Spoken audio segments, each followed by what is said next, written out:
Chapter 1. The Scion Legio. Atop the barren mountain peak, a solitary figure hovered in midair, eyes gently closed, his imposing form resembling a pillar standing tall between heaven and earth. Below, an endless expanse of forest stretched as far as the eye could see, yet within that verdant realm, clouds of dust billowed into the sky. With a thunderous roar, a mushroom cloud ascended, the tremendous noise jolting the person atop the mountain awake. Can't she remain quiet for just a moment? Li Jiu lamented as he opened his eyes and gazed toward the source of the disturbance. Countless years prior, the soul of Li Jiu had been mistakenly drawn into the underworld. By the time the king of hell realized the error, Li Jiu's spirit had already languished in the depths of hell for several centuries. Returning was no longer an option, but a mistake is a mistake, and even the king of hell could not allow such an error to persist. Fortunately, Li Jiu was wise and principled. After much negotiation, he had arrived in this world, becoming a Scion and adopting the name Li Jiu as compensation.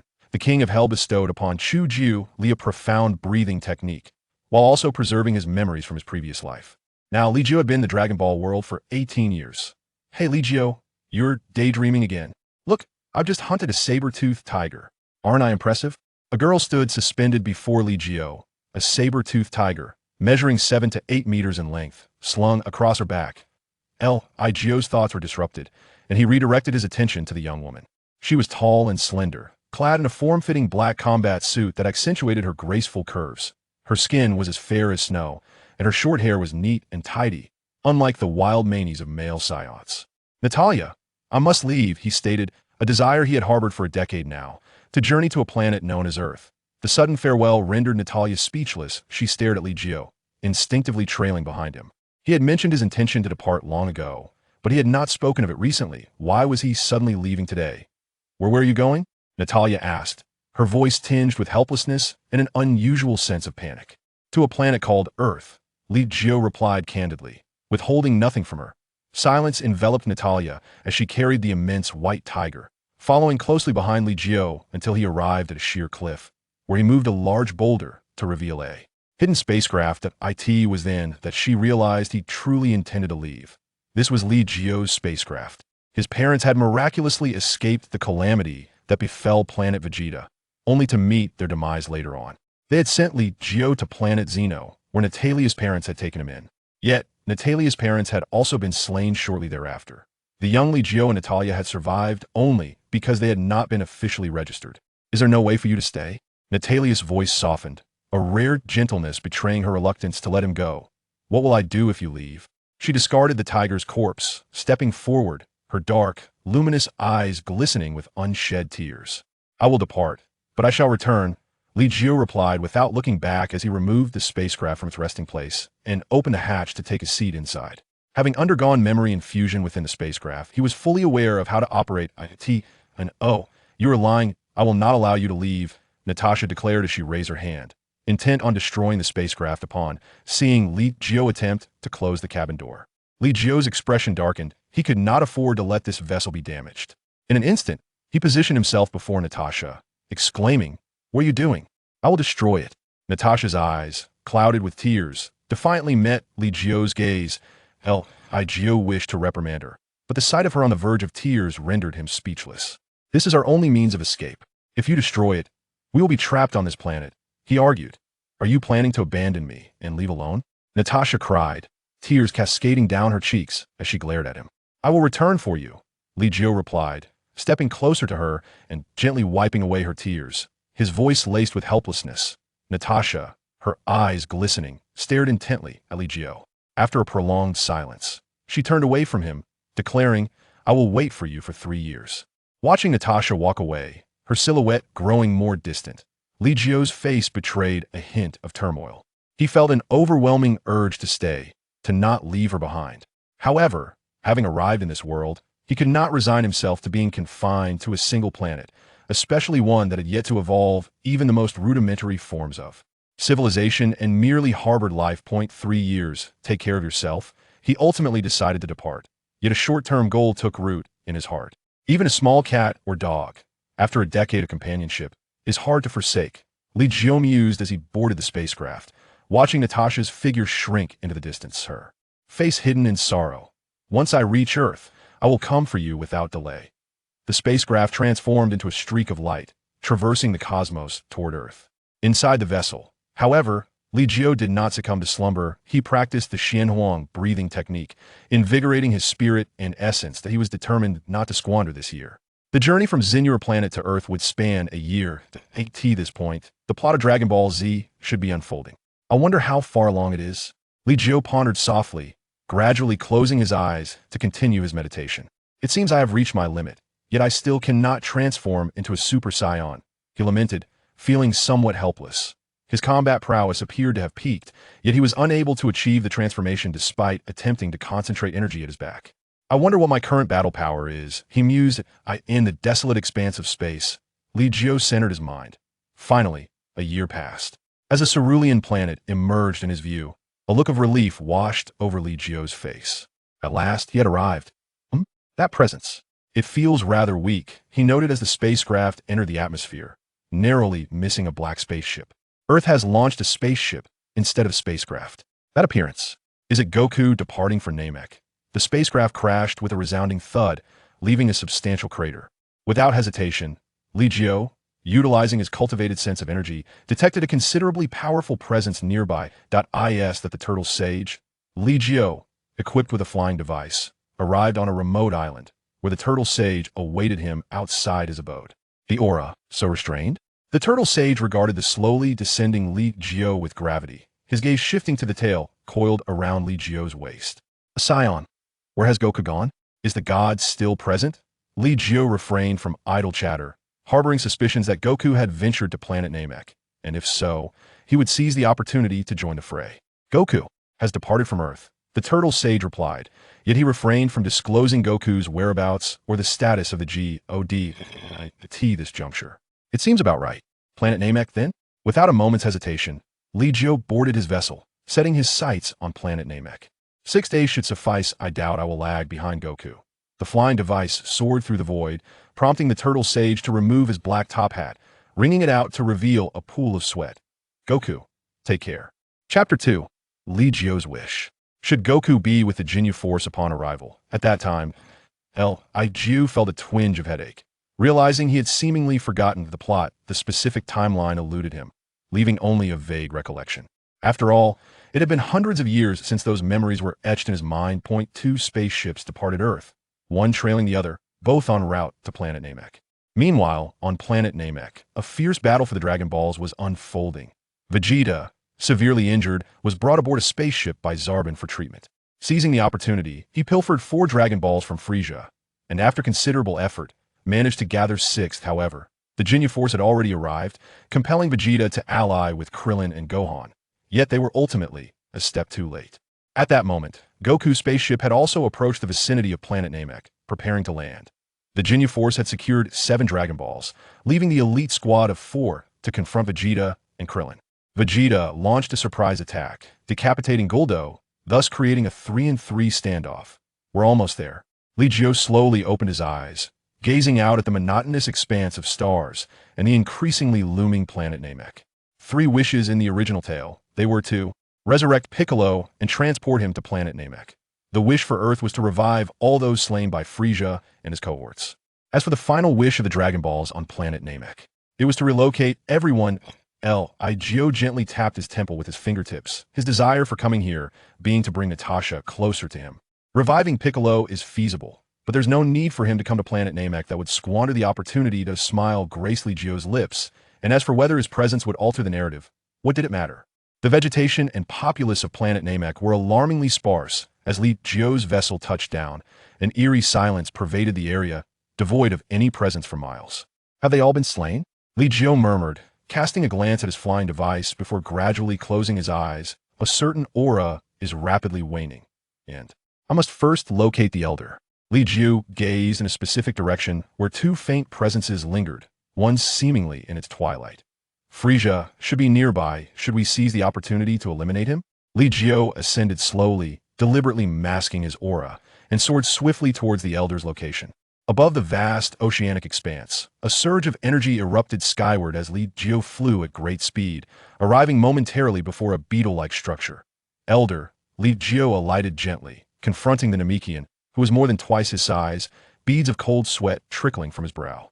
Kind-hearted Scion, my time is running short, the elder remarked, seemingly unfazed by Li Jiu's arrival. I am aware, thus I require several wishes, Li Jiu stated, glancing at Dondi beside the elder. The elder nodded and raised his hand. I can help you unlock your potential. Thank you, I hope you can endure a little longer. Li Jiu stepped forward, accepting the offer without hesitation. That a powerful surge of potential erupted from the depths of his being, causing Li Jiu's aura to uncontrollably swell, doubling in intensity within mere moments. My current combat power. Li Jiu gazed at his hands, feeling an overwhelming sense of invincibility coursing through him. Yet, he understood that this was merely an illusion born from the surge of power. I wonder how much combat power I possess now. Li Jiu mused internally, as he had never utilized a scouter to gauge his strength, leaving him without any reference point. First, I must seek out Vegeta, that ambiguous presence along with Krillin and Bulma. Li Jiu took Dondi along, unleashing a fraction of his newfound strength as he navigated towards the sense direction. Meanwhile, aboard a spacecraft, Vegeta feigned slumber while Son Goku recuperated in a healing pod. I must arrive before Frieza. Li Jiu gradually quickened his pace, with Dondi struggling to keep her eyes open in his arms. At that moment, the expression of the Great King grew increasingly grave as the scouter near his ear suddenly erupted. 1,000,000. Dondi, your first wish shall be to summon a Scion female named Natasha from the distant planet Xenor to my side. The second wish, to resurrect the Namekian Piccolo on Earth. Li Jiu felt the urgency of time, pondering whether his arrival would alter the course of events. Would the elder's assistance lead to an untimely demise? Frieza is also drawing near. Li Jiu glanced towards another direction, but time was of the essence. He accelerated once more. And the third wish, Dondi inquired anxiously, her gaze fixed upon Li Jiu. Li Jiu pursed his lips. The third wish can only be fulfilled after the others. You wish to resurrect the Namekians slain by villains, do you not? However, the Dragon Balls of Namek can only revive one person at a time. Fear not, for the Dragon of Earth can restore everyone. As for the final wish, it will be to ensure everyone's escape from Namek, as this planet will be obliterated in the ensuing battle. Destruction? Dandy's complexion turned even greener. Fear not, all will be well. Li Jiu cast a glance behind him. Given Frieza's speed, the dragon must vanish for a while, or perhaps the Grand Elder would conveniently meet his demise. We have arrived. Li Jiu descended swiftly, spotting Vegeta and Krillin awaiting him. Dandy, proceed. That person. He dares not move. Li Jiu fixed his gaze on Vegeta, who was indeed awestruck by Li Jiu's formidable power, paralyzed by disbelief. The power of the Dragon Balls is finite to attain immortality. One requires a more potent Dragon Ball. Li Jiu looked at Vegeta, hoping he would grasp the situation. Otherwise, he would not hesitate to incapacitate him first. Dandy approached the Dragon Balls and, using the Namekian language, summoned the Eternal Dragon. The sky darkened instantaneously. The immense Namekian dragon manifested between heaven and earth, colossal in size. You're also a Scion. Vegeta gazed at Li Jiu, who towered over him by two heads, his expression a mix of astonishment, disbelief, and resentment. Another Scion stronger than him. There are not many Scions. What? Before Li Jiu could finish his thought, a formidable energy surged from behind. It's Frieza. He is transformed. Li Jiu's expression turned grave, but then relaxed slightly. Frieza's base form was 530,000, and in his transformed state, it surpassed 1,000,000, seemingly capable of instant annihilation. Li Jiu sensed Frieza's aura, while Dandy seized the moment to make his wish. Dragon, bring the female Scion Natasha from planet Xenor here. Dandy shouted, the Namekian language rendering Vegeta unable to comprehend the wish. Chapter 3. Vegeta's rapid submission to Scion. Throughout the entire process, Vegeta observed Dandy and the colossal dragon, his desire for immortality growing fervently. Seeking immortality? Impossible otherwise. Would I not wish for it myself? Li Jiu regarded Vegeta with a cold gaze, ensuring he would not make a rash move. Vegeta stubbornly retorted, then make Frieza disappear. If it were that simple, do you think he would still exist? Li Jiu replied, exasperated. The truly omnipotent dragon should be the Super Dragon Balls crafted by the Dragon God Salam. Vegeta remained silent. He was astute enough to connect the dots quickly once hinted. Compared to Goku's external aid, Vegeta epitomized a blend of innate talent and relentless effort. Your wish is quite straightforward. The Namekian dragon spoke, its words still incomprehensible in the Namekian tongue. In the next moment, a slender figure abruptly materialized before everyone. She was petite, her complexion unusually pale, and her expression somewhat vacant. Li Jiu? She looked up in confusion. The dragon's intention to bring her here surely required a series of communications. Searching around, she spotted Li Jiu, her expression brightening with emotion. Tears welled in her dark eyes as she instantly leaped into Li Jiu's embrace. Li Jiu, it's truly you. Natasha clung tightly to Li Jiu, as if fearing he might suddenly vanish. Child, you've lost weight. Li Jiu gently caressed Natasha's hair and patted her shoulder. I told you I would come for you. However, I now find myself facing a formidable opponent. I shall provide you with the details once I have dealt with this adversary. All right. Natasha sensed a malevolent and powerful force rapidly approaching. Be cautious, Natasha advised, her gaze fixed on Li Jiu, who seemed to possess something more than he did a year ago. Li Jiu observed everything keenly and ruffled Natasha's hair. You will protect these people, especially that Namekian.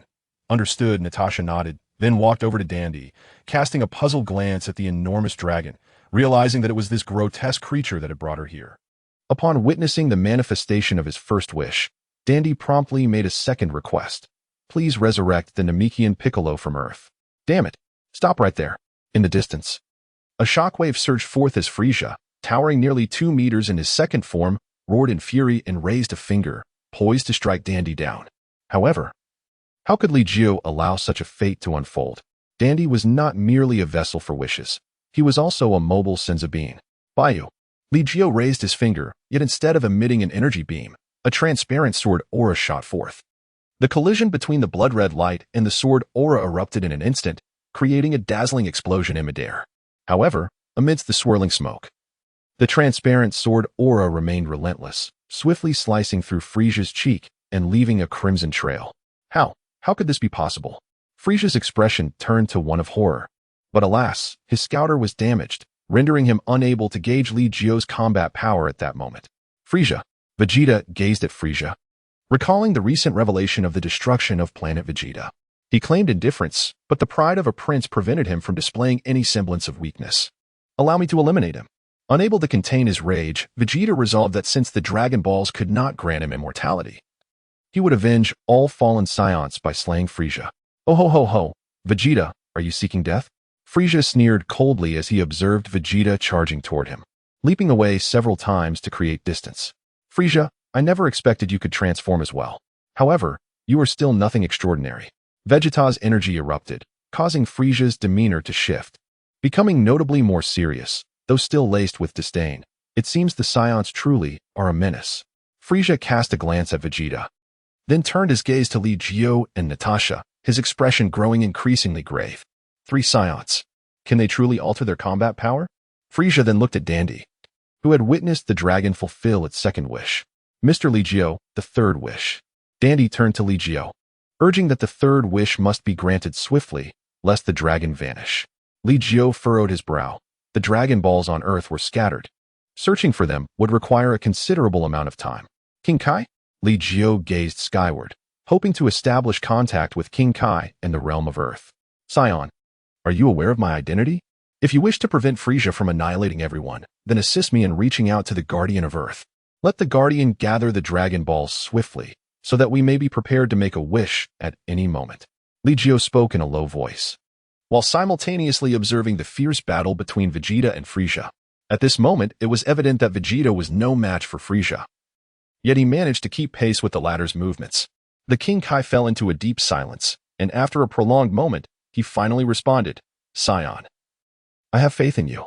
The Earth has commenced the gathering of Dragon Balls. Excellent. Li Jiu did not permit the immediate resurrection of the Namekians on Earth, for the timing was not yet right. The battle had not fully erupted. At this juncture, it was uncertain who would leave and who would remain. Instant transmission seemed to be within the capabilities of the Jinyu Force S spacecraft. Li Jiu cast a glance towards the direction of the spaceship, where 5 aircraft lingered. Natalia, if the battle ensues, find a way to conceal those 5 aircraft. We must not allow them to be destroyed by the aftermath of the conflict. Li Jiu turned his gaze to Natalia, who nodded in agreement.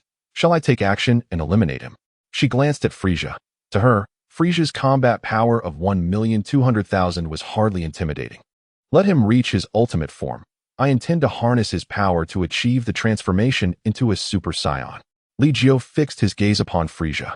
At that moment, Vegeta's combat power barely reached 500,000, and within a mere quarter of an hour, he had been battered and bruised, even suffering a grievous wound from the sharp protrusions on Frieza's head that pierced his chest. Dondi, heal him. Vegeta was unceremoniously kicked over by Frieza, resembling a defeated dog, seemingly flaunting his victory. Natalia, perplexed, wondered if Frieza had the capacity to grow even stronger. Dondi hurried to Vegeta's side, chanting a spell, and in the next instant, a miracle occurred. Vegeta's pierced chest healed, his wounds mended, and his combat power surged once more. The passive abilities of the Saiyans were indeed astonishingly overpowered. Li Jiu was acutely aware of the Saiyans' passive skill, yet this ability came with a prerequisite, a sufficient accumulation of combat experience. Without it, the unrestrained activation of the passive skill would be insurmountable, even in the presence of a god of destruction. Chapter 4. The Grand Brawl. Equally astonished, Vegeta slowly rose from the ground, casting an incredulous glance at Dandy, his lips curling into a proud, somewhat haughty smile. Rapid transformation Scion, a 5th tier, indeed. The immense power led Vegeta to believe he had ascended to the status of a Super Saiyan. Suddenly, he turned his gaze towards Frieza. Having recovered from the brink of death, Vegeta's combat prowess now surpassed that of Frieza at this moment. Your Highness the Prince may wish to test his strength once more, he mused, sensing that Frieza still had some hidden cards yet to play. Li Jiu had no intention of engaging with Frieza at this moment. In truth, he could easily annihilate Frieza, whose battle power was merely over 1 million. Much like how Trunks later dispatched King Cold with ease. However, Li Jiu desired to use Frieza as a mere punching bag, a means to sharpen his own skills. Frieza's initial battle power in his final form was 10 million, and at full strength, it soared to an astonishing 120 million. Li Jiu silently calculated and deduced that his own battle power had reached approximately 10 million, with 5 million of that attributed to the Elder's contributions. Nonetheless, without transforming into a Super Saiyan, he remained no match for Frieza. Embracing life through the prospect of death, he resolved to let the thrill of battle stimulate his transformation. His blood surged with fervor, driven by a strong intuition that intense combat could help him shatter his limits. Humph, my power has already surpassed Frieza's, he mused. Vegeta regarded Li Jiu with disdain, unable to fathom the depths of his strength, his expression darkening. Frieza, let us test this once more, he declared, charging forward to overpower Frieza, while Li Jiu observed the scene in silence. At this juncture, Vegeta's battle power was likely under 2 million, rendering him inferior to Frieza's 3rd form. Li Jiu murmured to himself, casting a glance toward the spaceship. Dandy, follow me. He addressed Dandy, deciding that since the plot had already become chaotic, it might as well spiral further into disarray. Dandy looked at Li Jiu, but the dragon. Before he could finish, the colossal dragon of Namek abruptly vanished, transforming into 7 enormous stones that fell to the ground, restoring light to the sky. What? Frieza, who was being suppressed by Vegeta, was taken aback by the dragon's disappearance, his expression shifting wildly. With a swift flick of his tail, he cast Vegeta aside and bellowed in fury, "Where is the dragon? Where is it?" Vegeta steadied himself, wiping the blood from the corner of his mouth, and sneered. Even if you were granted a wish, you would not attain immortality. The dragon cannot fulfill a wish that exceeds the power of its creator. But how infuriating. Frieza clenched his fists, then gradually relaxed. I see now. Thank you, Vegeta, for enlightening me. Well then, I shall proceed to eliminate all of you as a token of my gratitude. Frieza's gaze turned cold as steel, and his aura began to surge once more. His power. Natasha's expression grew grave as she looked at Li Jiu. Frieza's energy was rapidly escalating, soon surpassing Vegeta's current strength. Let him transform. Li Jiu remained unfazed, knowing that Frieza's next transformation would yield a battle power of merely 4 million. Dandy, this is not the time for sorrow. The deceased Namekians will be revived soon. Li Jiu grasped Dandy's hand and led him directly into Frieza's spaceship. Inside the healing chamber, Son Goku slowly opened his eyes, observing Li Jiu and Dandy before him with a cautious demeanor. Dandy, assist him in healing, Li Jiu instructed, pointing at Son Goku. We need to open this door. Boom. Li Jiu raised his hand and shattered the hatch of the healing chamber, causing water to surge forth. Sun Wukong struggled to remove the respirator. Although his injuries had yet to fully heal, he could manage to stand with difficulty. Dandy stepped forward, his hands emanating waves of turquoise light. In an instant, Sun Wukong's wounds healed, and the power within him surged forth like a gushing spring. How remarkable! Sun Wukong exclaimed, leaping with joy as he acclimated to the sudden influx of strength, then turned his gaze to Li Jiu. You are also a Scion. Yet, I do not sense any malevolent aura from you. Must all Scions be evil? Li Jiu smiled and replied, the battle outside is quite thrilling. Do you not wish to partake? Sun Wukong could indeed sense the exhilarating conflict beyond, as Frieza's energy continued to rise rapidly, surpassing Vegeta's. I am far more inclined to challenge you to a duel, he stated earnestly, dismissing Frieza's escalating power. Your battle power should be around 3 million at this moment. Li Jiu recalled some significant statistics from the original narrative. With 3 million from Sun Wukong, combined with the 20-fold Kaioken, he stood a chance against Frieza's rapidly increasing strength. 3 million, you say? Sun Wukong slightly clenched his fist, glancing toward the direction of the spaceship's exterior. All right then, let us first defeat Frieza, and afterward, we shall test our strengths against one another. Boom. The top of the spaceship was blasted open, and Sun Wukong's figure vanished. Such destruction. It is indeed necessary to protect the spacecraft from harm. Li Jiu sighed, leading Dandy back to the vicinity of the battlefield. Natasha was still fixated on the clash between Frieza and Vegeta, who was now battered and falling. How infuriating. How could he still transform? Vegeta, unwilling to accept defeat, pondered why, despite having attained Super Saiyan status, he could not overpower Frieza. Help me heal. Vegeta pleaded, casting a desperate glance at Dandy, who instinctively cowered behind Li Jiu. Let us assist him once more, Li Jiu suggested, gently ruffling Dandy's hair as he gazed towards Goku, who was still exchanging pleasantries with his son and childhood friend. All right, Dandy replied, torn between his emotions, knowing that he was aiding the very one who had slain his kin. Oh ho ho ho, I see now. That brat must perish. Frieza, witnessing Dandy miraculously restore Vegeta's wounds, was determined not to allow Dandy to survive. A crimson beam of energy surged forth, and with a sinister smirk, Frieza thought to himself that without that boy, the Scions would be rendered powerless. However, just as Frieza believed Dandy's demise was imminent, a massive paw shielded Dandy from the impending doom. Boom. An explosion of energy erupted, leaving only smoke in its wake, with no injuries sustained. Li Jiu calmly withdrew his palm, casting a cold glance at Frieza, and stated, I grant you time to reveal your full strength. Otherwise, the opportunity will slip away. Natasha approached Dandy once more, ensuring their healer remained unharmed.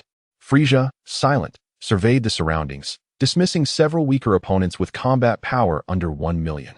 It is indeed a privilege for you to behold my true form, he declared, his aura intensifying as a crimson haze enveloped him. His massive physique began to swell, causing the mountains beneath him to crumble and the skies to darken ominously. At that moment, the voice of the King of Worlds echoed again. The Dragon Balls of Earth have been collected, and wishes can be granted at any time. Chapter 5. Shorter than Vegeta, Frieza's transformation was not delayed. Within mere seconds, it was complete. His bulky form shattered, revealing a diminutive figure barely reaching 5 feet tall. So short, Natasha observed, her reaction immediate. Shorter than Vegeta. Seemingly unsatisfied with her description, she added, it is quite an understatement, causing Vegeta's face to flush with embarrassment. However, he paid her no heed. Despite his enhanced power, he sensed that he still fell short compared to Natasha. How infuriating. How had they trained to attain such prowess while appearing so youthful? Vegeta's pride was wounded as he gazed upon Natasha's delicate form, a hint of solace crossing his features. There was indeed someone shorter than him. Are you mocking the Emperor Frieza, Scion? Frieza's gaze fixated sharply on Natasha, who frowned slightly, her rosy lips curling into a slight curve. Little one. Yet, Scion, I shall make you experience a terror akin to hell. Frieza's aura erupted violently, prompting Li Jiu to instantly shield Natasha. In a flash, Frieza transformed into a streak of white lightning, his primary target being Natasha. Humph. Attacking a woman is no true feat. Frieza, your opponent is none other than me, Vegeta. He shouted in anger, launching himself forward once more. However, brimming with confidence, he returned battered and bruised, collapsing before Li Jiu, his expression vacant. No, this cannot be. Vegeta's eyes were hollow, unable to fathom his swift defeat, incredulous that Frieza was so vastly superior. Heal him, Li Jiu commanded, slowly levitating to confront Frieza. Reluctantly, Dandy approached Vegeta once again, commencing his healing process. You wish to stand in my way? Frieza remarked, refraining from further attack. Though he could not sense energy, he could still perceive the danger emanating from Li Jiu. In your current state, You remain no match for me. As Li Jiu spoke, Frieza's expression momentarily faltered, unable to believe the words he had just heard. However, in the next instant, Li Jiu's figure abruptly vanished from Frieza's line of sight, only to reappear right in front of him. How swift! Sun Wukong had been closely observing the battlefield and was just about to intervene, yet Li Jiu had seized the opportunity first. What? Frieza suddenly shuddered, and a piercing pain surged through his abdomen, causing droplets of blood to escape from the corners of his mouth. As Li Jiu's fist sank deeply into Frieza's form, the latter's body contorted into a bow-like shape, retreating in response. How about it? Do you wish to employ your full strength? I can grant you a singular opportunity, just this once. Li Jiu raised a finger, and at its tip, a transparent little sword began to coalesce, radiating an intimidating sharpness. The aura was so keen that merely gazing upon it felt akin to having one's skin sliced open. Krillin looked on in excitement at the sword's brilliance emanating from Li Jiu's fingertip, shielding his eyes with his arm. Indeed, one can wield energy in such a manner. Remarkable. Sun Wukong, astonished by Li Jiu's display, instinctively raised his hand to mimic the technique, only to realize, upon attempting it himself, that it was utterly beyond his grasp. This is exceedingly difficult to master, he exclaimed as beads of sweat trickled down his forehead while he observed a large sword slowly forming at his fingertip. Boom. The sword shattered, leaving Sun Wukong sheepishly scratching his head. It appears I'm still a million miles away. Just a little? Ha, ha, ha. Krillin broke into a cold sweat. Recognizing that Sun Wukong's sword energy was on an entirely different tier compared to Li Jiu's. After his failed attempt at imitation, Sun Wukong turned his attention back to the battlefield, where Li Jiu's sword energy rendered Frieza hesitant to act recklessly. With an instinctive awareness of danger that only the strong possess, Frieza sensed that the blade of energy could effortlessly pierce through his body. After a prolonged and weighty gaze at Li Jiu, Frieza suddenly let out a cold laugh. Humph, since you wish to witness my true power, so be it. Frieza's aura began to rise once more, the latent strength within his diminutive form gradually being unleashed. Once again, he grew stronger. At this point, Krillin and Gohan found it increasingly difficult to remain standing. Frieza's energy was overwhelmingly potent, instilling a sense of despair in both of them. The sword energy emanating from Li Jiu's fingertips gradually dissipated as he silently observed Frieza unleashing his maximum power. Aren't you going to make a move? He mused. Frieza's aura had already surpassed his own. Vegeta yearned to advance, yet with his current strength, he remained no match for Frieza. Despite the near-death revival he had experienced, his combat power had not significantly increased. It seemed he had reached a certain plateau, or perhaps the potential accrued over years of battle had been entirely exhausted, leaving no room for further enhancement. If he were to push any further, we would all be annihilated by Frieza. That won't happen, Natasha interjected. Though her complexion appeared somewhat wan, her eyes sparkled with determination. Even if Frieza's combat prowess surpassed Li Jiu's, as long as the difference was not insurmountable, he would not be Frieza's opponent. Moreover, Li Jiu would transform into a Super Saiyan. Natasha's faith in Li Jiu bordered on the blind. That girl, Li Jiu thought. Having overheard Natasha's words, he turned his gaze toward Frieza, whose aura was rapidly escalating, now at 6 times its limit. Impressive, Li Jiu acknowledged. I wish to give it a try. Goku, brimming with eagerness, glanced toward Li Jiu as if seeking his approval. Oh ho ho ho. Such formidable power. It is a strength I can scarcely control myself. I must seal it away through transformation. At this moment, if I am not cautious, I may inadvertently obliterate the entire planet, Frieza mused, gazing at his own hands, entranced by the terrifying force of 60 million. Li Jiu gazed quietly at Frieza, a tumult of emotions stirring within. Are you certain that now is the right moment? Oh ho ho, indeed it is. Though the power I possess now is merely half of my utmost strength, it is more than sufficient to annihilate all of you. Frieza's laughter was irresistibly sinister. How could it be merely half of your full power? Vegeta felt as though his entire worldview was crumbling. He had believed that his recently acquired combat prowess, achieved through multiple surges in a short span, had rendered him invincible. Yet, he was taken aback to discover the existence of so many formidable beings in this universe. Kakarot, Li Jiu, Natasha, Frieza. Vegeta's heart was filled with reluctance, yet he found himself utterly powerless. He had reached his limits. Even if he were to recover from the brink of death several more times, he would not experience any significant enhancement. Li Jiu and Frieza ascended into the air. moving in unison toward the distance, away from the vicinity of the spacecraft. I hope you can provide me with sufficient pressure to facilitate my transformation, Li Jiu spoke. And indeed, Frieza was generating enough pressure for him. Transformation? Can Saiyans also transform? Frieza's expression grew grave, a foreboding sense creeping over him. The Saiyans he had encountered today seemed excessively formidable. Chapter 6, Li Jiu versus Frieza. The battle in midair was on the verge of erupting, with both combatants moving at a speed that left no trace of their actions. Vegeta's gaze shifted rapidly from left to right, while Krillin and Gohan were utterly unable to locate the two figures. Can't see them, can't see them. It's too fast. Krillin's fists trembled. They were utterly outmatched in this fight. In stark contrast, Son Goku appeared far more at ease, his eyes sharp as a hawk, effortlessly discerning the unfolding combat without the need for deliberate observation. Ah, this is exhilarating. If only I could join in, Goku thought, struggling to contain his eagerness. He wished to partake in the conflict, but with Li Jiu already engaged, intervening could potentially provoke his displeasure. Hey, if you're tired, let me take over, Goku shouted, yet received no response. In the midst of the aerial clash, Li Jiu remained wholly focused. His power and speed were inferior to Frieza's. His only advantage lay in his absolute mastery over energy and formidable mental perception. This allowed Li Jiu to unleash attacks with a force that could exceed his own energy output, enabling him to make anticipatory judgments and maximize efficiency through the simplest of movements. Bang, bang, bang. In the sky, two afterimages flickered, leaving trails of energy waves in their wake. Li Jiu's energy was evidently weaker than Frieza's. How could he still engage in such an evenly matched struggle? Krillin and Gohan had resigned themselves to mere spectators of the battle. They could not discern the specific movements, relying solely on their perception of energy to gauge the fight's dynamics. This is an application of energy, Son Goku remarked gravely. His control over energy has reached a terrifying level. 1 unit of energy can yield the strength of 20. What? Krillin exclaimed in disbelief.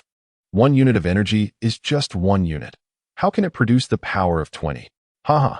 Compared to him, our application of energy is woefully crude, Goku chuckled resignedly, explaining, our energy blasts may seem powerful, but they consume a great deal of energy. And what is his name? Li Jiu. Oh, have you noticed? Li Jiu has yet to utilize an energy blast or an energy ball. His approach to combat is indeed peculiar, akin to my energy slash. Krillin was astonished. The Chi element slash was his signature technique, compressing energy to its utmost limit, resulting in a strike of formidable lethality. However, the Chi element slash required a prolonged buildup and was challenging to control. Indeed, each of Li Jiu's energy assaults was equivalent to the Chi element slash, resembling a sword-like embodiment of energy that possessed unparalleled penetrating power, capable of inflicting catastrophic devastation upon impact. Even Frieza dared not recklessly confront it. As Son Goku observed the battle unfolding in midair, he simultaneously imparted guidance to Krillin and Gohan. Such opportunities were rare. Although these two could not partake in the battle, they could greatly enhance their martial knowledge. Li Jiu's mastery over energy was truly fearsome. If I aspire to reach his level, I can only harness 3% of the energy within me. The more Goku perceived the clash above, the more he recognized Li Jiu's terrifying prowess. Yet, this realization only stirred his own combat instincts further. I can hardly contain myself. Goku was eager to intervene in the confrontation between Li Jiu and Frieza. Goku, are you really going to interfere? Krillin asked, incredulously.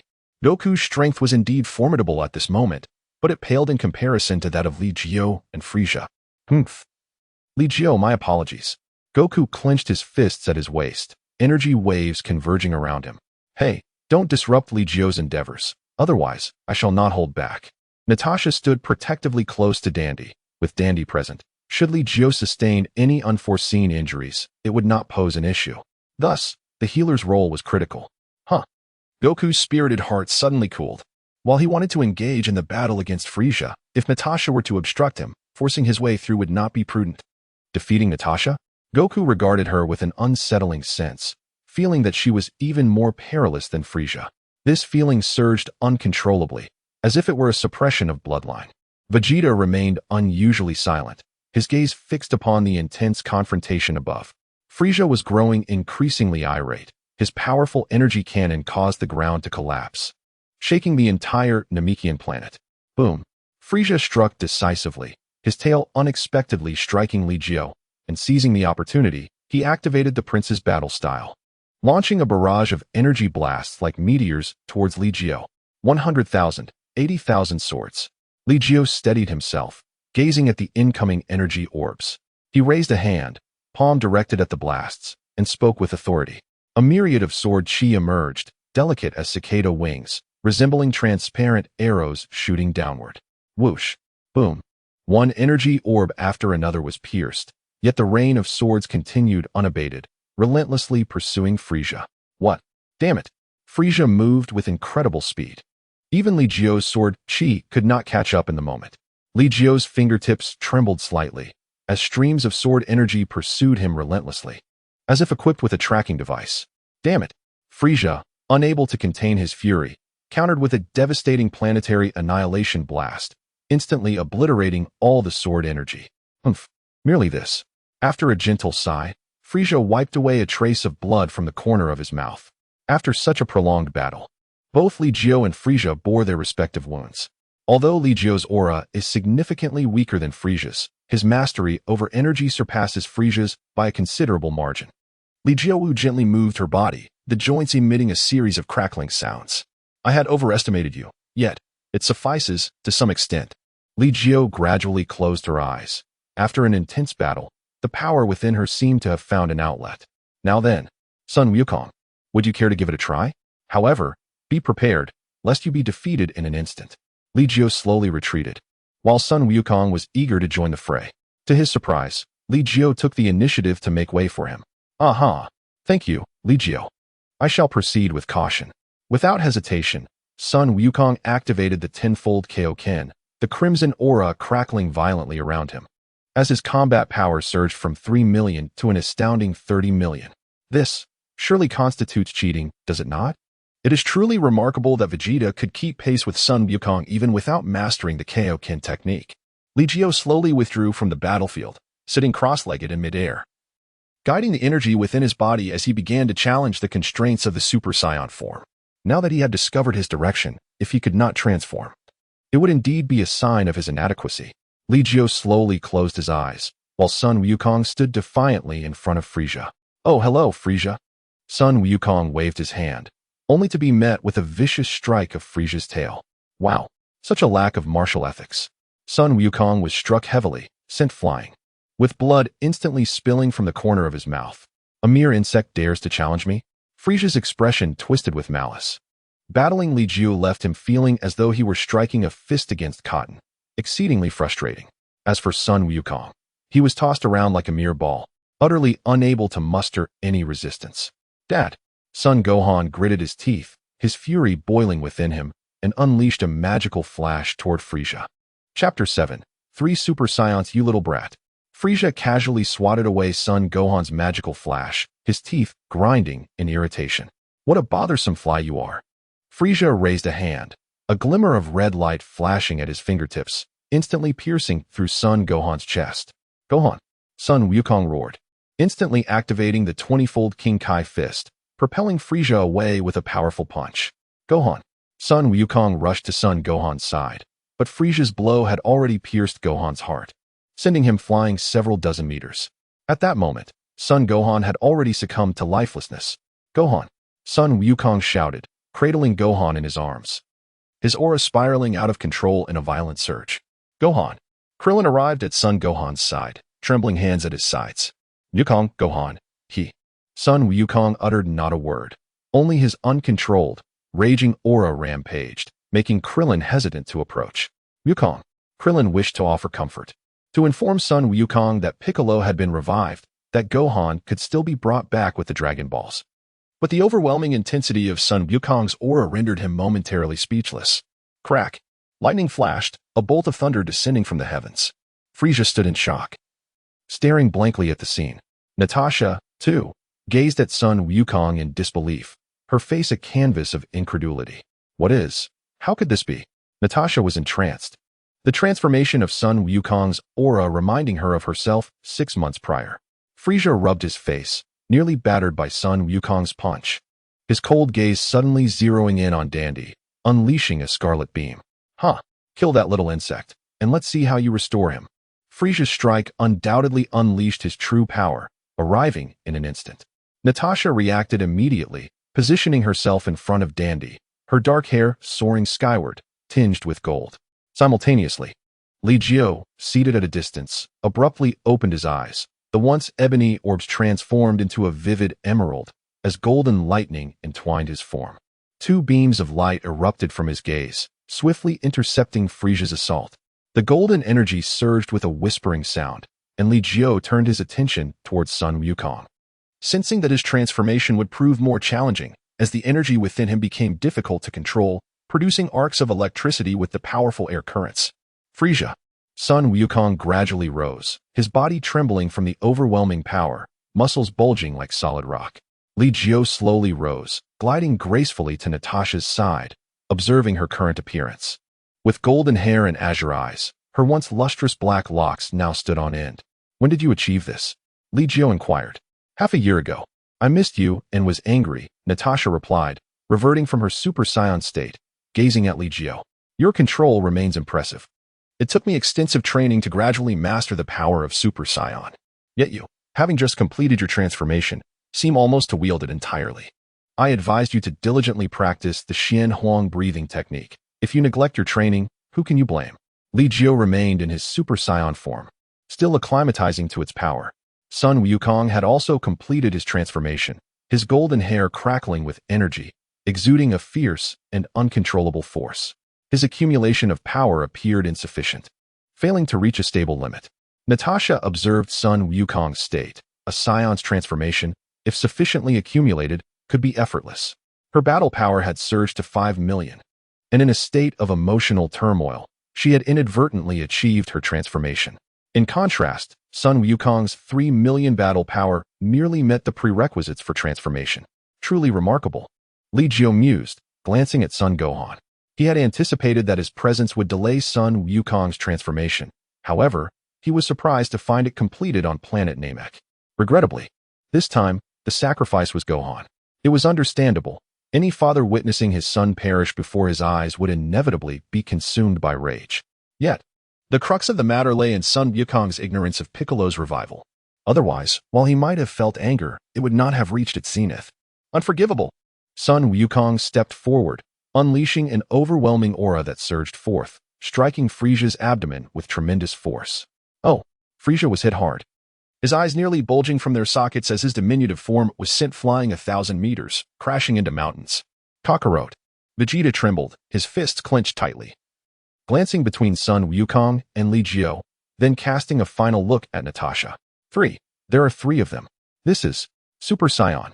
Vegeta's heart raced with excitement, yet he was deeply conflicted. The first Saiyan to become a Super Saiyan was not him, the prince. Your Highness, what shall we do? Li Jiu asked, pursing his lips as he regarded Vegeta, now merely 3 to 5 meters away. Li Jiu's gaze fell upon Vegeta, who could distinctly perceive an overwhelming pressure akin to that of a mountain. The magnitude of this aura surpassed his own by an insurmountable margin. Super Saiyan. Vegeta was filled with an exhilarating fervor, yet he harbored a deep-seated sense of resentment. I am certain that His Highness, the Prince, can also attain the form of a Super Saiyan. Upon hearing Li Jiu's words, Vegeta was momentarily taken aback, then a smirk graced his lips. Of course. I shall become a Super Saiyan. It merely means that you have taken the lead by a step. Vegeta remained as proud as ever. Natasha chuckled lightly. By the time you become a Super Saiyan, Li Jiu will have already completed the second stage of transformation. The second stage? Vegeta's eyes widened as he turned to Li Jiu. The first stage of Super Saiyan, followed by the second, third, and even the fourth stages, are all attainable. The Super Saiyan has no limits. Surely you do not believe that the pinnacle of a Saiyan is merely the Super Saiyan form? Li Jiu did not conceal anything. As he watched Sun Wukong furiously pummel Frieza, he took the opportunity to enlighten Vegeta. Of course, I am well aware. Vegeta, with a disdainful expression directed at the pudgy figure, prompted Li Jiu. Then I shall refrain from being verbose. No, wait, Li Jiu. Please, continue, Vegeta interjected, momentarily forgetting his pride. In the presence of the Super Saiyan, Vegeta's usual arrogance seemed trivial. His aspiration to transform into a Super Saiyan was an obsession, merely a matter of undergoing transformation time and again. The initial stage of the Super Saiyan transformation can amplify one's combat power by fifth-fold. As for the second stage, I cannot say for certain, but it is bound to be even greater. Li Jiu was undoubtedly aware, yet chose to remain silent. Vegeta, lost in a reverie, appeared to have envisioned himself achieving the second stage of transformation ahead of schedule. Li Jiu coughed lightly twice, then gazed skyward. Is the North Kai still present? Is it time for the Dragon Balls on Earth to be wished upon? The North Kai had been closely observing the battle on Namek, and now, the astonishing transformation of Son Goku into a Super Saiyan, single-handedly overpowering Frieza, utterly shattered the North Kai's understanding. Most alarming was the revelation that there were, in fact, 3 such Super Saiyans, with the other 2 seemingly even more formidable. Chapter 8. Frieza's defeat Scion, Super Saiyan. How infuriating! Frieza bellowed, gasping for breath as he caught a moment's respite, his eyes bloodshot as they fixated on the shimmering golden Son Goku. Those detestable Saiyans, Frieza, shall ensure your utter annihilation. With a thunderous roar, fragments of stone levitated as if conjured from thin air. A tempestuous display of lightning shattered the rocks into mere dust. Frieza's energy surged once more, and Son Goku, furrowing his brow, chose not to intervene. He watched intently as Frieza's power steadily escalated. That scoundrel Kakarot dares to grant Frieza another opportunity, Vegeta thought, a surge of aggression bubbling within him. No matter, let him toy with it for a while longer. Li Jiu maintained his Super Saiyan form, acclimating to the sudden influx of power. Li Jiu, the Dragon of Earth has been summoned, the North Kai's voice echoed. Li Jiu responded immediately, revive all those who perished on Namek due to Frieza and his minions' invasion. Is that so? However, the clash between Frieza and Son Goku may lead to the destruction of Namek, the North Kai replied. But the Grand Elder should also be revived as a result. Though his lifespan may be limited, the Dragon Balls on Namek can still grant one wish, Li Jiu asserted. Ah, I see. You had already devised a plan. The North Kai understood, relaying the message to the Supreme Kai to facilitate the wish on Earth. Moments later, numerous weak energies manifested on Namek, and the once bright sky darkened, heralding the reappearance of the colossal dragon. Gohan! Krillin shouted. Son Gohan had also been revived, bewildered as he surveyed the scene before him, fixating on the golden-haired Son Goku. Is that Dad? Gohan questioned, struggling to comprehend his father's transformation into golden locks. It is Goku. He has become a Super Saiyan. And even Frieza is no match for him. Super Saiyan, this is incredible. Dad is amazing. Gohan exclaimed, leaping with joy, and his re-emerging energy brought delight to Son Goku, who turned to Li Jiu with gratitude. Thank you, Li Jiu. Not at all. Next, I shall send a few individuals back to Earth. Would you like to return first? Li Jiu inquired, simultaneously posing the question to Vegeta and others. I shall not return. I wish to witness Frieza's full power. Upon the resurrection of Son Gohan, the murderous intent within Son Wukong dissipated instantaneously, yet his desire to confront Frieza remained unabated. That scoundrel! Vegeta cursed, though he seemed to comprehend Son Wukong's choice. Much like when Son Wukong spared his life on Earth. Vegeta, do you wish to depart? Li Jiu glanced at Vegeta, whose expression shifted slightly before he replied. Even if the planet were to explode, I possess a spacecraft to escape. Is that so? Dondi, transport all individuals on Namek, excluding Son Wukong, Frieza, Natasha, Vegeta, and myself. To Earth, Li Jiu commanded. Dondi nodded affirmatively. To Earth, is it? Indeed.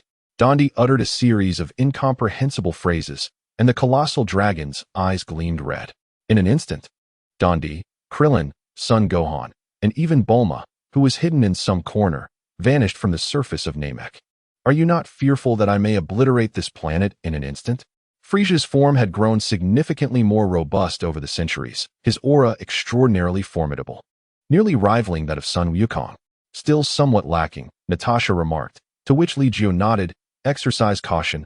Our departure from Namek via spacecraft will take some time. We must not allow Frieza to annihilate the planet in an instant. Understood, Natasha affirmed, while Vegeta remotely summoned his spacecraft. You are quite well prepared, Vegeta, Li Jiu remarked. Observing Vegeta diligently set the destination to Earth. Though I hesitate to admit it, your speed far exceeds mine. When the planet explodes, I may not be able to locate my spacecraft. Vegeta replied, but Li Jiu interjected, would you consider becoming my disciple? What did you say? Vegeta could scarcely believe his ears. How could Li Jiu possibly wish for him to be his pupil? Unwilling, are you? Very well.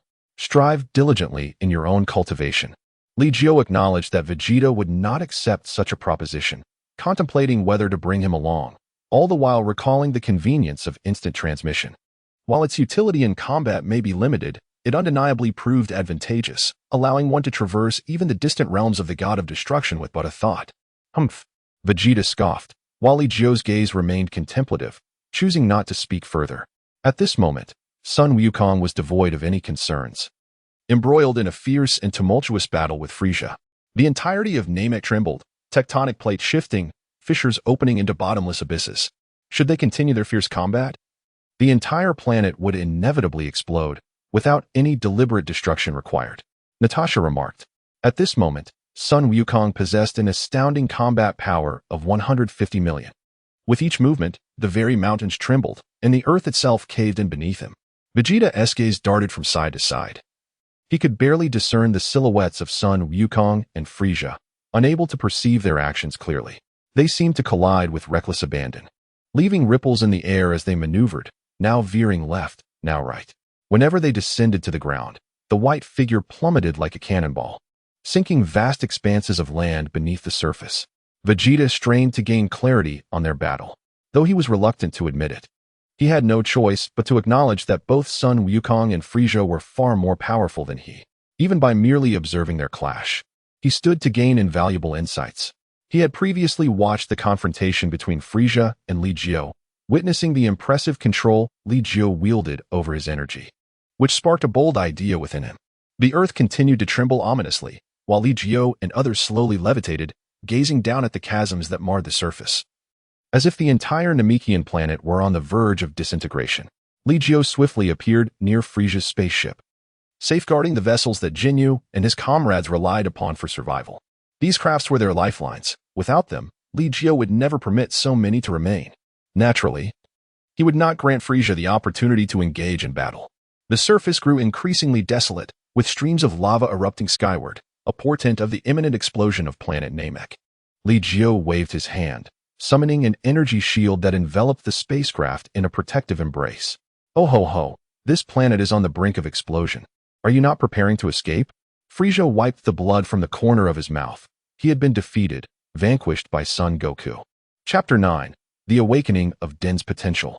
Even when unleashing all his strength, he remained no match for Son Goku. Indeed it is time to depart. Yet you shall remain forever on this planet. Son Goku felt a tinge of regret. His spaceship still awaited, capable of carrying everyone away. Unbeknownst to him, Li Jiu had already prepared numerous spacecraft, and even selected their next destination. Oh ho ho, what a pity. However, I believe we shall meet again soon. Frieza's cold gaze fixated on Son Goku, then glanced at Li Jiu, who maintained his Super Saiyan form. You shall not live for long. Frieza conjured a crimson energy orb in his palm and thrust it violently into the ground. Bastard, he intends to detonate Namek in an instant. Does he seek death? Vegeta cursed vehemently, unhesitatingly activating the spacecraft, which sped away into the cosmic void. Running so swiftly? Li Jiu's lips curled slightly as he turned to Son Goku and exclaimed, Son Goku, there is a spacecraft here. Hurry. He tossed a spacecraft towards Son Goku, and then, with a swift motion, unleashed several razor-sharp blades, cleaving Frieza into pieces. Damn it, you wretched Scion. I, Frieza, shall never forgive you. Frieza's vitality was terrifyingly resilient. Even when his body lay in tatters, he did not succumb to death. Li Jiu paid no heed, raising his hand to unleash a powerful punch that sent Frieza plummeting deep into the earth. Natasha, flee at once. Li Jiu entered a spacecraft, and upon witnessing this, Natasha swiftly followed suit into another vessel. In the next moment, 3 spacecraft soared in unison towards a shared destination. Meanwhile, the planet Namek transformed into a magnificent display of fireworks within the cosmos, gradually fading into the vastness of the infinite space. In the desolate expanse of the universe, the 3 spacecraft remained in close proximity to one another.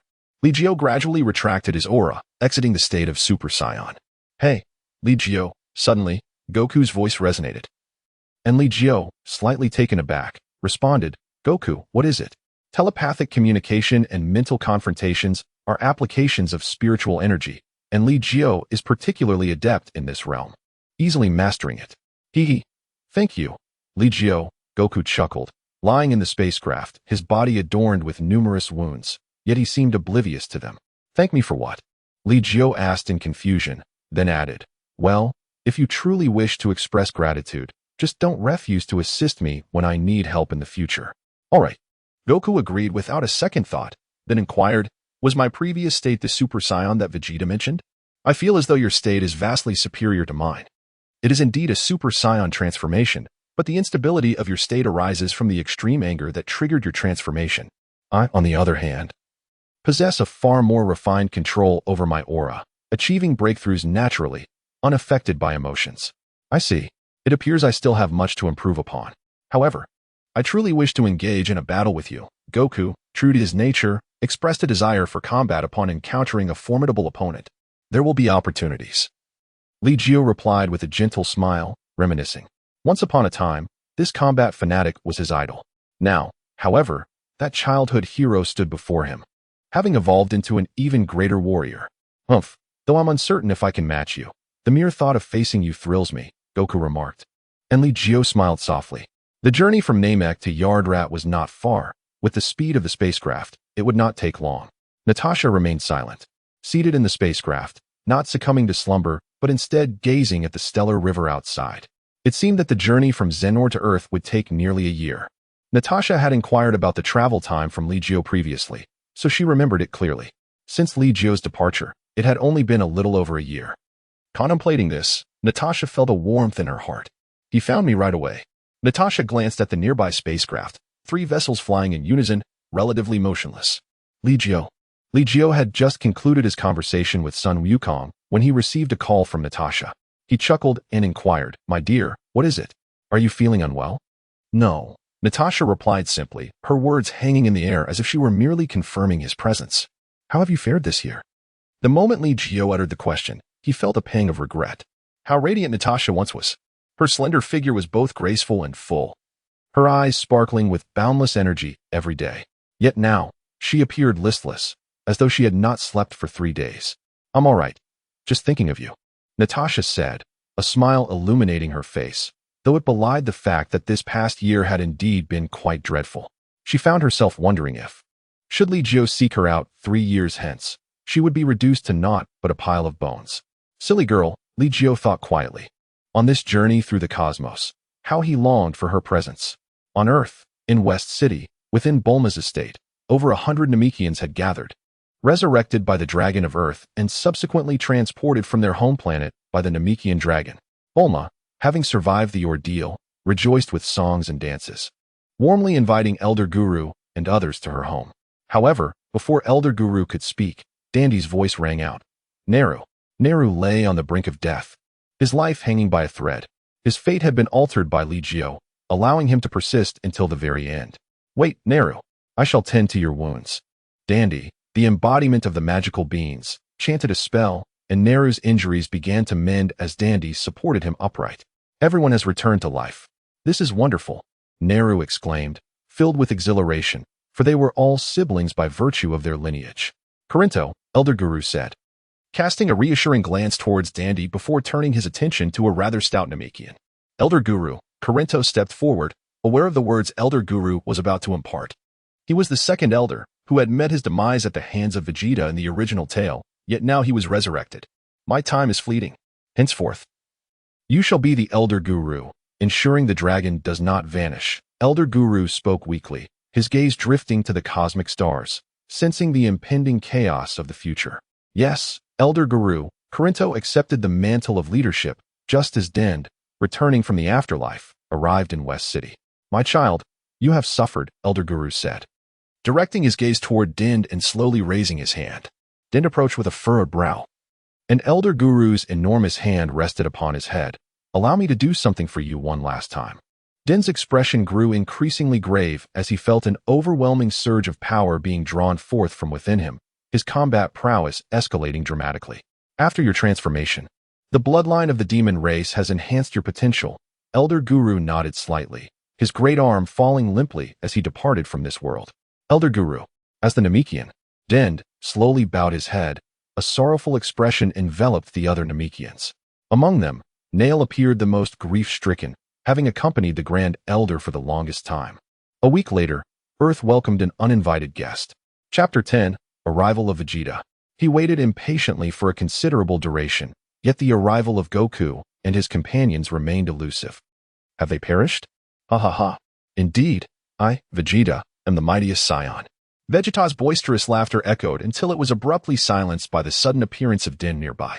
Vegeta, Earth does not welcome you, Din declared, his power soaring close to 1,000,000 in mere moments, granting him an illusion of invincibility. Vegeta cast a glance at Din, then at Nail, scoffing disdainfully. Kakarot is dead, and so are Din and Natasha. In this universe, I, Vegeta, reign supreme. His laughter resonated once more. Humph, Din retorted coldly.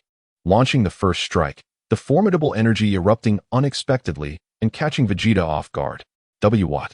How can your power have surged so dramatically? Vegeta questioned, momentarily doubting his own existence. Yet he quickly regained composure, his own power exceeding 2,000,000, allowing him to turn the tide in an instant. Impossible. Kaioken. Din was taken aback by Vegeta's might and activated the Kaioken technique. However, lacking the Scion's robust physique, he could only endure a maximum of 3 times the Kaioken. Not this technique again. Vegeta seethed with fury as his power surged yet again, overpowering Din beneath the weight of the threefold Kaioken. Nail observed from afar, helpless to intervene, knowing that the combat prowess of both Din and Vegeta far surpassed his own. This burden of the Kaioken is too great. Din's heart burned with indignation. Yet Vegeta's overwhelming strength gradually sapped his will to resist. With a resounding crash, Din was sent crashing into a mountainside by a single punch. Vegeta snorted dismissively. I can't be bothered to kill you. You don't get cocky. Do you truly believe Goku is dead? Din gasped, pulling himself from the mountain debris. In the distance, 2 figures approached at great speed. Uncle Din, Gohan shouted. Gohan descended swiftly, positioning himself protectively in front of Din, eyes narrowed as he regarded Vegeta. Vegeta, what do you intend to do? Vegeta cast a cold glance at Gohan, sensing his nearly equal energy, and scoffed. You little brat, your father is dead. Your father is the one who has perished. Gohan retorted defiantly. Suddenly, Vegeta struck, sending Gohan crashing into the mountainside. Silence, brat. Vegeta gritted his teeth, spat, and took off in a random direction, fortuitously heading towards the West capital. The journey from Namek to the planet Adratlat spanned 10 days. 3 spherical spacecraft made a hard landing, immediately drawing the attention of the local Adratlations. Natasha quickly approached Li Jiu, clasping his arm while curiously observing the Adratlations. Isn't this Earth? Sun Wukong pondered, surveying his surroundings before waving at the locals. Hello, I am Sun Wukong. Where are we? Natasha quietly inquired as she too was uncertain of their location. A mysterious planet, Adratlat, Li Jiu replied, his voice capturing the locals' attention. Who are you? The leading local inquired, his expression grave, dressed in peculiar attire adorned with large collars. Natasha remained silent, standing beside Li Jiu, who also refrained from responding, allowing Sun Wukong to take the lead.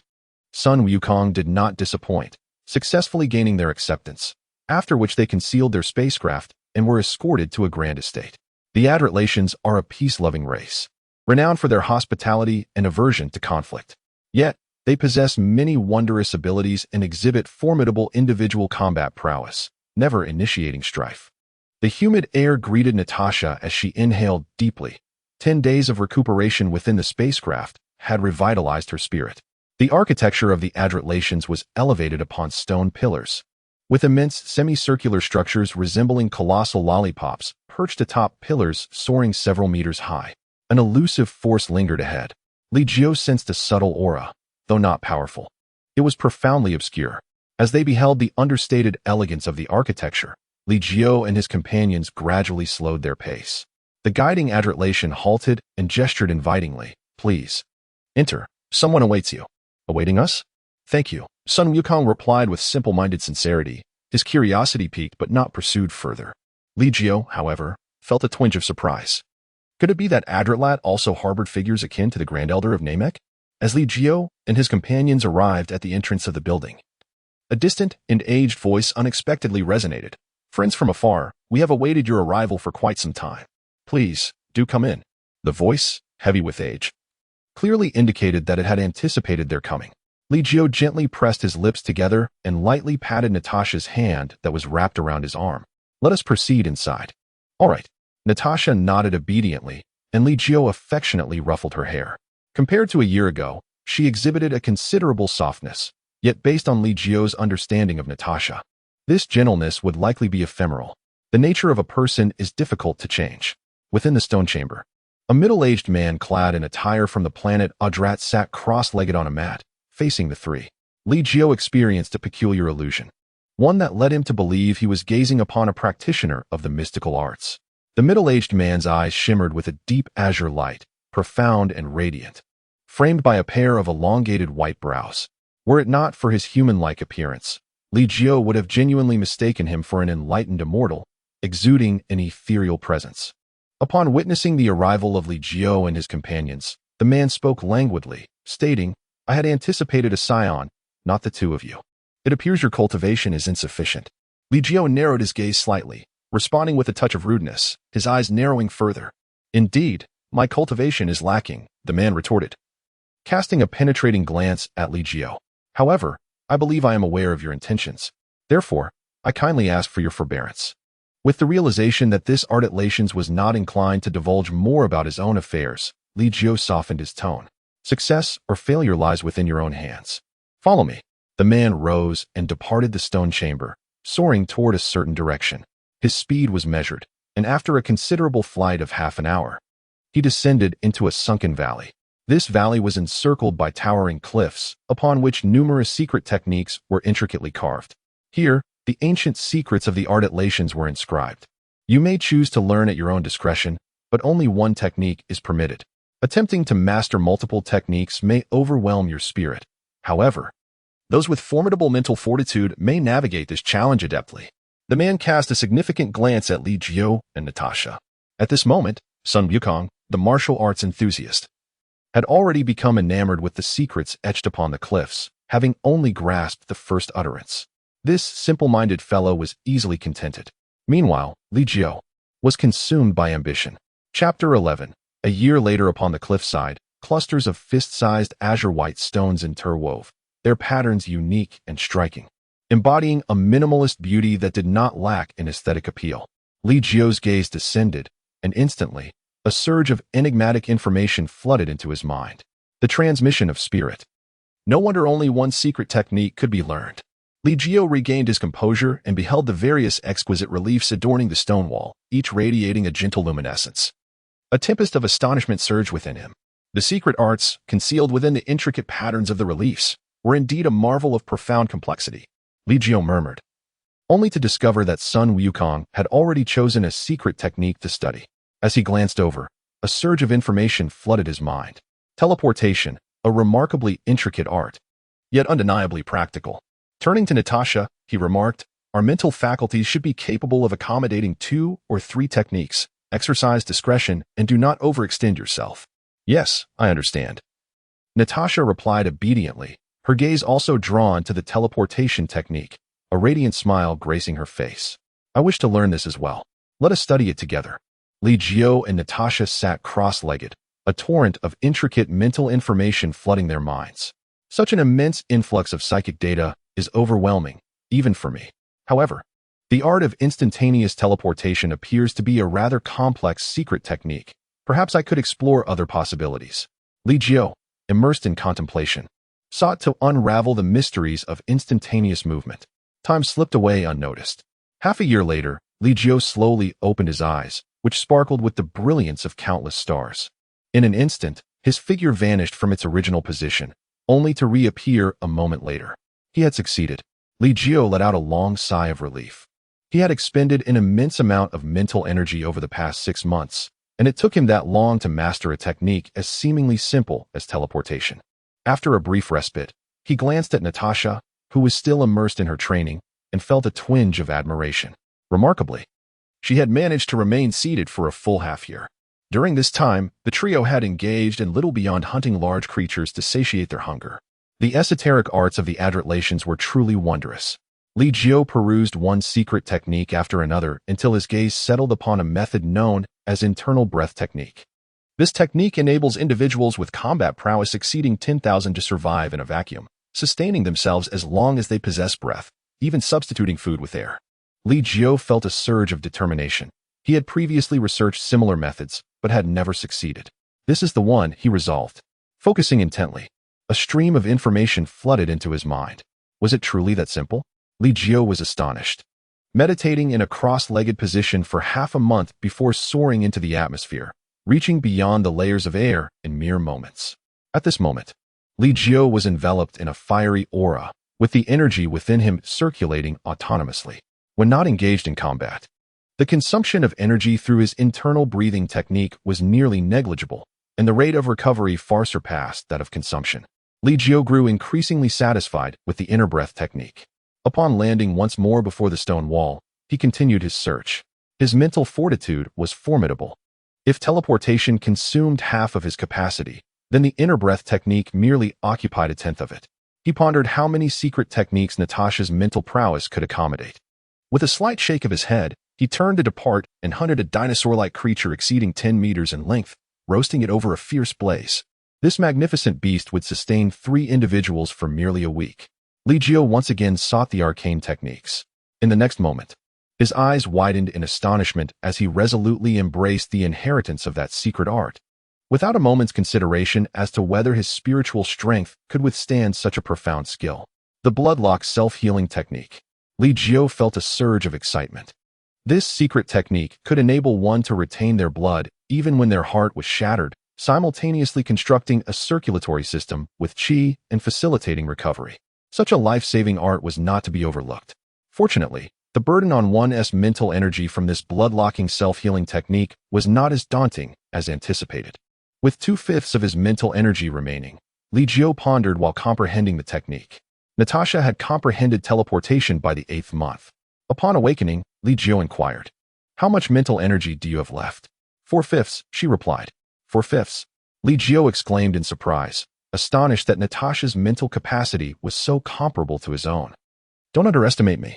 I have diligently practiced the Huang breathing technique," Natasha pouted, casting a glance at the wall-penitent Sun Yukong. In a playful leap, she dove into Li Jiu's embrace, planting a kiss on his cheek. Has the girl become increasingly audacious? Li Jiu wiped the dampness from his face and playfully pinched Natasha's nose. With a rosy complexion, Natasha remained silent, nestled in Li Jiu's warmth. "Li Jiu." "Yes? How many secret techniques have you learned?" "I have yet to master the 3rd. I suggest you learn these techniques I have acquired. Your mental energy should suffice." "All right." Without inquiring about the nature of Li Jiu's techniques, Natasha readily nodded in agreement. They lingered in each other's warmth until Natasha sensed a stirring within her, prompting her to hastily depart. "You little minx, you have become quite the tormentor." Li Jiu breathed deeply, imparting the techniques he had learned to Natasha, allowing her to decide whether to pursue them. As time passed once more, Li Jiu opened his eyes, tracing his fingertip along his forearm, leaving a trail of blood. In the next instant, a hazy luminescence emerged, sealing the blood that threatened to flow, while the wound began to visibly heal, returning to its pristine state in mere moments. The expenditure was minimal. How astonishing. He yearned to learn it all. Li Jiu grinned, his gaze ablaze with fervor as he surveyed the 3 stone walls. There was still a little space left. He sought something that appeared weaker. A spatial technique? For storing items, perhaps? "You shall do." Li Jiu focused intently, and in the next moment, a sharp pain surged through his mind. Hiss. Perhaps that was a bit excessive, this spatial technique. Very well. Li Jiu had no choice but to endure the discomfort. Though his head throbbed painfully, he nonetheless acquired the complete inheritance of the spatial technique. Li Jiu did not immediately comprehend the art of spatial manipulation. At this juncture, he needed to acclimate to the burdens weighing on his mind. The Huang breathing technique was in motion, and with each breath, his vitality and spirit manifested a marked enhancement. This breathing method was bestowed upon him by the King of Hell, imbued with the profound truths of the universe. However, Li Jiu had only scratched the surface of its depths. The sharp pain in his mind swiftly diminished as he began to delve into the intricacies of spatial arts. The essence of spatial manipulation is deceptively simple. It involves the creation of an independent space where one can store various items, accessible at any time and from any place. It is indeed a practical treasure of a technique, yet it seemed to lack paramount significance. With a resigned shake of his head, Li Jiu acknowledged that having accepted the inheritance, it was too late for regret. Nearly a year had passed since Sun Wukong mastered the art of instantaneous movement. This instantaneous movement can be quite vexing, but I'm relieved to have mastered it, Sun Wukong remarked, scratching his head before turning to Li Jiu. Li Jiu, where are you headed next? The King of the Worlds has contacted me. Frieza is not dead and is currently en route to Earth. I must return to Earth at once. Chapter 12. The astonishing Trunks Li Jiu is not of this Earth, and even Sun Wukong is uncertain whether he will journey to it. As for Earth, Natasha and I are also bound for that realm. Li Jiu cast a glance at Natasha, who nodded in acknowledgement, then placed her delicate hand upon her brow. I have memorized the essence of the Earthlings, she stated. Yet their presence is so faint that I cannot discern it. Li Jiu made an attempt, his lips twitching slightly. Indeed, they could not find it, for they had all concealed their auras. However, I detected Frieza's presence. His energy seemed to have grown stronger, albeit only marginally. We can't just teleport directly onto Frieza's spaceship, can we? Natasha was taken aback, although both she and Li Jiu had mastered the internal energy technique. Should they become stranded in the vastness of space, they would be in quite the predicament. No worries, we can first travel by spacecraft. If Frieza arrives before us, we can then utilize teleportation to return. Li Jiu made a decision, opting to follow the narrative's progression. Nevertheless, he was curious whether the timeline he inhabited was indeed the main timeline. If Trunks hadn't returned via the time machine, then this reality must be the primary timeline. Or perhaps it was a parallel timeline formed anew due to his arrival. The spacecraft soared into the sky, re-entering the silent cosmos, while Li Jiu maintained a calm demeanor. The trio exchanged little conversation. After mastering teleportation, Sun Wukong had directly set off for Earth, and he had yet to have an opportunity to spar with Li Jiu. On Earth, the North Kai had not only informed Sun Wukong, but also alerted Piccolo, Tien Shinhan, and others. At that moment, Vegeta, Piccolo, Krillin, Gohan, Yamchu, Tien, Chaozu, and Bulma anxiously awaited in a designated area. Above the Earth, a massive spaceship was slowly landing. Vegeta, observing the vessel passing overhead, shouted, "Everyone, conceal your auras if you don't want to be discovered so swiftly. They possess sensors." He added, "We cannot fly. We must approach on foot." The group hastily ran towards the direction where the spaceship would land. At that moment, the spaceship's doors opened, and a tall figure accompanied by a smaller one swiftly emerged, followed by a horde of minions. "Excellent, Sun Wukong. If I manage to eliminate all the Earthlings before your return, you should be quite pleased, no?" Frieza waved his hand, commanding the alien horde. However, a flash of sword light flickered, and the aliens that had ventured out perished instantly. Numerous auras vanished, accompanied by a formidable presence that compelled Vegeta and the others to abandon their concealment and rush towards the scene. Before the colossal spaceship stood a white-haired youth confronting King Cold and Frieza. "Did you not state that before the Super Saiyans' arrival, you would allow him to experience the agony of seeing all Earthlings slain?" Trunks calmly sheathed his sword, casting a cold gaze upon Frieza. Upon hearing this, Frieza smirked. "Indeed, I did utter such words. However, thanks to your eliminating all my subordinates, it appears I must intervene personally." Your calculations are misguided." Trunks let out a cold snort. Frieza, perplexed, remarked, "It matters not. It is merely the elimination of some insignificant pests, simply a waste of time." Trunks corrected Frieza's misconception. "You have already missed the mark. There is more than one Super Saiyan. There is another right here." Upon hearing this, Frieza's expression shifted to one of astonishment. "Ha, what a joke. No amount of bluster will defeat me." He laughed heartily, while King Cold wore a sardonic smile. Trunks pressed his lips together, his aura gradually intensifying, golden light shimmering as his purple hair stood erect, transforming into golden locks with azure eyes. His presence became increasingly formidable. Frieza, gritting his teeth, roared with fury and unleashed an energy wave towards Trunks. At that moment, Vegeta was drenched in cold sweat, realizing there was not just one Super Saiyan, but another. Li Jiu, Natasha, Kakarot. Who else could there be? It was unfathomable. Vegeta's veins bulged as he moved closer to the battlefield. Frieza's attack stirred up a massive cloud of dust, shattering half a mountain. As the dust settled, Trunks stood unscathed before Frieza. "Foolish Frieza, your arrogance will be your downfall. True battles are decided in an instant." Trunks glared coldly at Frieza, who roared in anger before revealing a sinister grin. "Then I shall obliterate you along with the entire planet." A colossal planet-destroying blast coalesced at Frieza's fingertips, descending upon Trunks. However, the blast did not impact Earth. Trunks raised one hand, and even upon detonation, he remained unharmed. Atop the mountain, Trunks reappeared, unleashing an energy sphere that forced Frieza to leap away in evasion. Subsequently, a flurry of strikes cleaved Frieza into pieces, and with a swift motion, Trunks detonated a ki blast. Following that, he swiftly dispatched King Cold and obliterated Frieza's spacecraft before reverting from Super Saiyan form. At this juncture, Gohan and the others were left in a state of disbelief. Why had a Super Saiyan suddenly emerged on Earth? Yet, before they could voice their confusion, Trunks spoke first. "I am going to fetch Goku. Would you care to join me? Over there, in 3 hours, Goku's spaceship will land. Follow me." In the vastness of space, Li Jiu sensed a powerful energy that vanquished Frieza and another presence, causing him to abandon his plan to teleport back. The storyline belonged to the main world. Li Jiu narrowed his eyes. 3 hours would pass swiftly, as 3 spaceships approached simultaneously. This time, it was Trunks who was taken aback, for in the future world, neither Li Jiu nor Natasha existed. How could this be? How could there be 3? Trunks gazed at the 3 figures slowly emerging from the spacecraft, beads of sweat instantly forming on his forehead. 3 Saiyans. Unconsciously, he gripped the hilt of his sword, a formidable aura radiating as he fixed his gaze upon Li Jiu and Natasha. "Oh, what are you two staring at?" Li Jiu remarked with a smirk, his eyes landing on Trunks before gesturing towards Vegeta. "Your mother's genes are truly remarkable. Even the black hair of a Saiyan has been transformed into purple.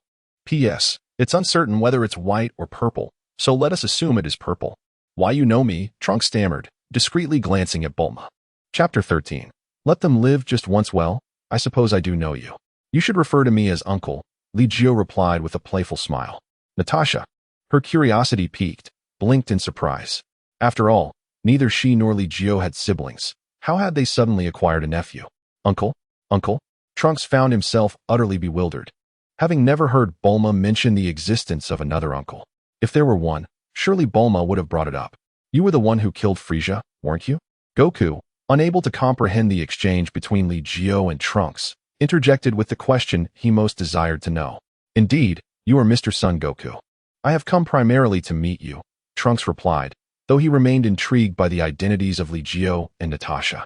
"May I inquire about who you are?" "Do not concern yourself with who we are. Focus on your tasks and return swiftly," Li Jiu instructed, turning to present himself before Vegeta. "Vegeta, are you certain you will not take me as your master?" "Take you as my master?" Vegeta's demeanor shifted upon hearing those words. Yet, there were already 4 Super Saiyans on Earth, and he was not among them. Consider this a final opportunity. Once is chance, twice is coincidence, but thrice is folly, Li Jiu said with a smile directed at Vegeta, then playfully winking at Bulma, who was curiously observing. "Am I not quite handsome?" "Huh. No. Yes, very, very handsome." Bulma stammered, caught in the act of her infatuation, her cheeks flushed. Vegeta appeared to be in a state of indecision. Yet the pride of a prince forbade him from accepting a master. "Well, it seems you have made your decision. Until we meet again, I anticipate you will achieve the status of Super Saiyan." Li Jiu waved his hand, utilizing his perception of energy to explore several directions. Yet he ultimately found himself unable to ascertain the position of Master Karen. In desperation, Li Jiu turned to Krillin and inquired, "Krillin, in which direction is Karen Tower?" Krillin, still taken aback by Li Jiu's intention to take Vegeta as his disciple, was momentarily at a loss for words upon being questioned again. What do you need to go to Karen Tower for?" He stammered, his mind racing. He had learned from Master Roshi that Li Jiu had visited Earth, but had merely confirmed Goku's whereabouts before departing. Isn't there something on Earth called a Sensabine? However, they are nearly depleted. Only a few are produced each year. Krillin's astonishment deepened, as it appeared that Li Jiu possessed an omniscient quality. This sentiment was shared not only by Krillin, but also by the ever-watchful Dind, who was equally astonished. "The yield is low. But isn't there the Dragon Shenron for granting wishes?" I still need the Dragon Radar. Moving forward, I must utilize the Dragon Balls to make a few wishes." As Li Jiu spoke, a slight headache began to form. The Dragon Balls on Earth could only grant one wish at a time, with each wish requiring a year to manifest. How inconvenient compared to the Dragon Balls of Namek, which could fulfill 3 wishes in just 3 months. Li Jiu turned to Bulma, who wore a bewildered expression. "Who is this person?" "Li Jiu, are you heading to Karen Tower?" Sun Wukong sensed the unease in the air. It seemed that everyone on Earth was quite wary of Li Jiu. Li nodded slightly. The mystical bean, known as the Senzu Bean, is an exceptionally overpowered item within the Dragon Ball universe. Even when Goku and Vegeta reached their ultimate forms, transcending to Super Saiyan God or even Super Saiyan Blue, they can still utilize a single Senzu Bean to heal all wounds and replenish their stamina. This essentially serves as a portable second life, provided there are enough beans. They are even more effective than any healing potion. The direction of Karen Tower lies ahead. The notably potent energy emanates from that vicinity. Bulma, do you have the Dragon Radar with you? Goku inherently trusts Li, so he harbors no doubt regarding Li's need for the radar. Bulma gazed at Li with confusion, unable to comprehend Goku's unwavering trust in him. Is it truly acceptable to give them the Dragon Balls? She inquired. Of course, there are no issues at all. If it weren't for Li, Gohan and I might have perished on Namek, Goku assured. Only then did Bulma produce a Dragon Radar, handing it over to Li. Very well. You may manage your affairs. Should any issues arise, I will seek you out. Li Jiu had obtained the Dragon Ball radar and gently pressed a button, eliciting a response. The Dragon Balls on Earth had last been used about a year ago. Well then, let us begin the search for the Dragon Balls. Li Jiu took flight, disregarding any further matters concerning Trunks. He was indifferent to the plot of the original story and had no intention of deliberately disrupting it. Li Jiu, shall we reside on this planet? Natasha inquired, following closely behind him as they soared through the skies, observing the bustling traffic below with a look of delight. Do you enjoy this planet? We could make our home here. If you wish to forge new friendships, we may also settle in the city. Forge friendships? Natasha's understanding of the term friend remained merely conceptual. As for Li Jiu, he had already been categorized in an entirely different realm. Well, it seems that ordinary individuals could hardly qualify as your friends, which presents a dilemma. Bulma, however, might suffice. Let us establish our residence in West City, in time. As we gradually interact, friendships may blossom. Li Jiu and Natasha did not fly at a hurried pace. They were in no rush. Along their journey, they took the opportunity to admire the splendid vistas of Earth's cities, occasionally pausing to step into the urban landscape for exploration. Is everything here acquired with money? Having lived on the planet Zeno her entire life, Natasha possessed almost no knowledge of the outside world. Money? Simply express your desires, and I shall procure them for you. A true achiever is not encumbered by trifles. Li Jiu is indeed such a person. Natasha blinked her beautiful eyes, revealing a mischievous smile. She did not desire much. Yet women seem to possess an innate obsession with clothing, and Saiyans are no exception. These garments were quite splendid, yet impractical for battle. Not to mention their lack of durability. Natasha browsed around and managed to gather dozens of outfits. The shop attendant's eyes sparkled with delight. However, when Li Jiu instantaneously collected all the clothing, vanishing along with Natasha, the attendant was left in a state of shock, haunted, one might say. Fortunately, there was surveillance footage. Yet this incident was still dismissed as an illusion. Are we truly all right with this? Natasha, having been raised by Li Jiu, had seen her innate volatility significantly tempered. Now, she was even more docile and amiable. It's fine. Let's go, Li Jiu thought without any psychological burden, contemplating, at worst. I shall simply allow them to die one less time in the future. Chapter 14, Constructing the Floating Island Corinta. Li Jiu, look what I found. In a vast chasm.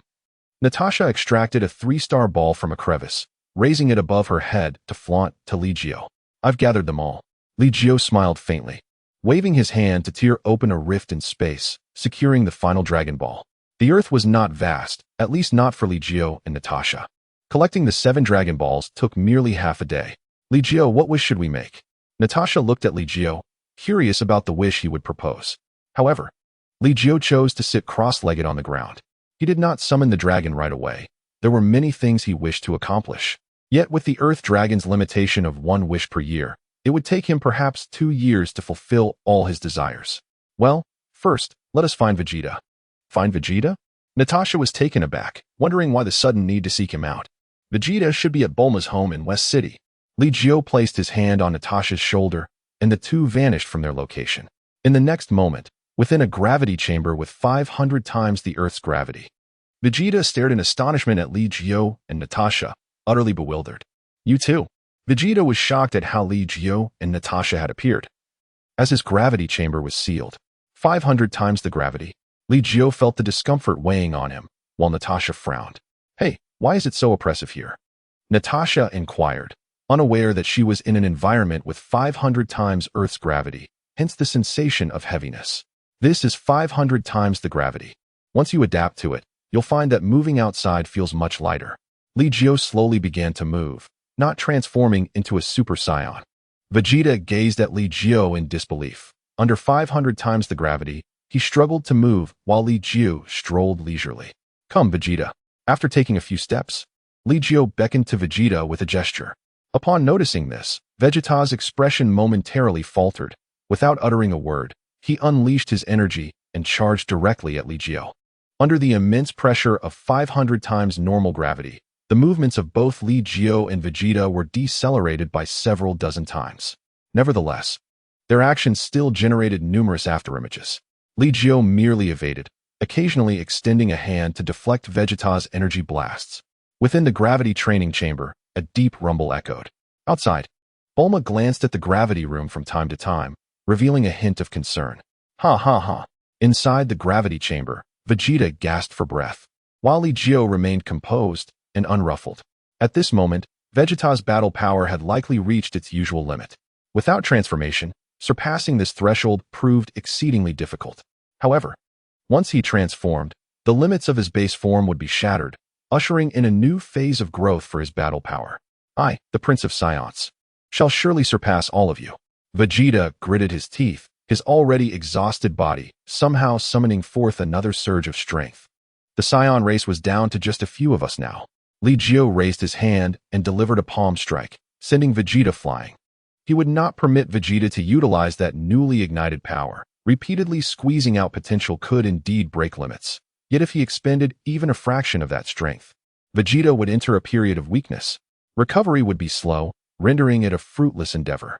Cradling the unconscious Vegeta, Li Jiu had begun to acclimate to the 500-fold gravity. Natasha curiously wandered about the gravity chamber, seemingly having adjusted as well. Let us go? All right. The two exited the gravity room, and Bulma hurried over. Vegeta. Spotting the Scion being supported by Li Jiu, she rushed forward to assist him. These two, have they become close so quickly? Li Jiu pondered, wondering if such rapid development transpired in the original narrative. Not wishing to dwell on it, he spoke. He-s fine. He-s just exhausted. A day of rest will suffice. When did you arrive? Bulma inquired, having remained by Vegeta's side since he entered the training room.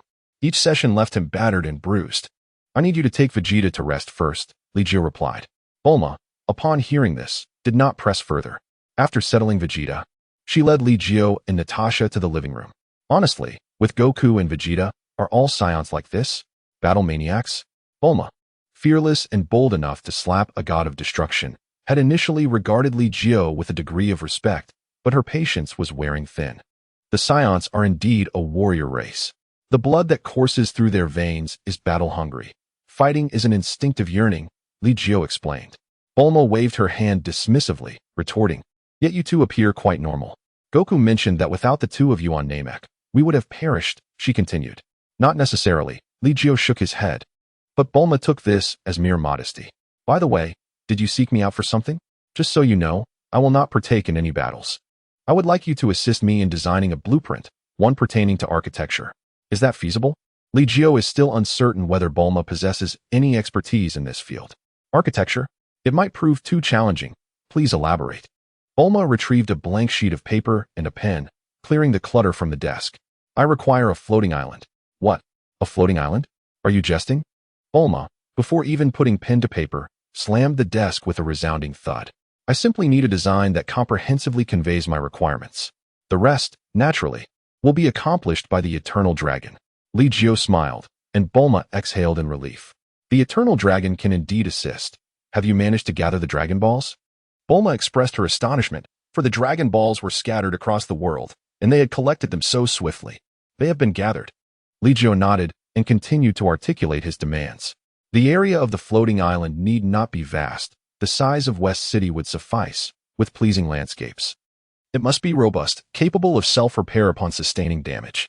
The island should float at a considerable height, accessed by a spiraling staircase, with each step measuring 5 meters, and the gravitational force increasing sequentially to ultimately reach 50 times that of Earth's gravity.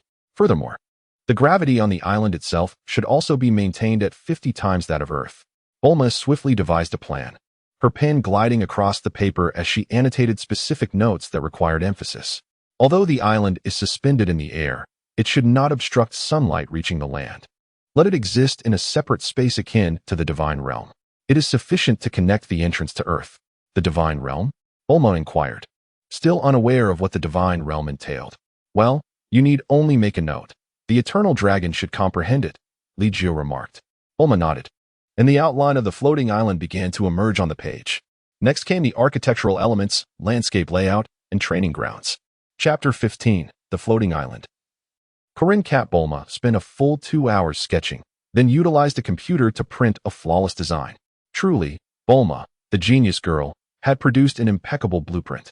Li Jiu did not hesitate to express his admiration. Ordinarily, Bulma would have responded with a bashful demeanor. However, at this moment, she gazed intently at Li Jiu and said, "Since I have completed the design for you, could you do me a favor?" "Oh, please, go ahead." Li Jiu examined the blueprint, which featured an array of architectural facilities, a massive estate base, and a self-sustaining landscape. Most notably, a tenth of the floating island was designated as a restricted area for the cultivation of magical beans. Yet, how to cultivate these beans remained a mystery to Li Jiu. He would need to seek instruction from Master Corinne. The entrance to the floating island was positioned atop a mountain not far from Bulma's home. "Could you possibly offer some discreet guidance to Vegeta? He seems particularly fixated on that Super Saiyan." Bulma spoke, causing both Li Jiu and Natasha to be taken aback. A faint blush appeared on Bulma's face. "If he can't transform into a Super Saiyan, my family will never have peace. The sooner he transforms, the fewer troubles I have to endure every day. He can be quite fierce." Indeed, Vegeta was known for his pride. However, it would not be too difficult for him to achieve the transformation. Li Jiu smiled gently, casting a glance at Bulma. She immediately leaned forward, attempting to grab Li Jiu's collar, but Natasha blocked her at a distance of 2 meters. "Hey, what are you doing?" Natasha's expression darkened. Li Jiu belonged to her. So why was Bulma approaching? "What should I do?"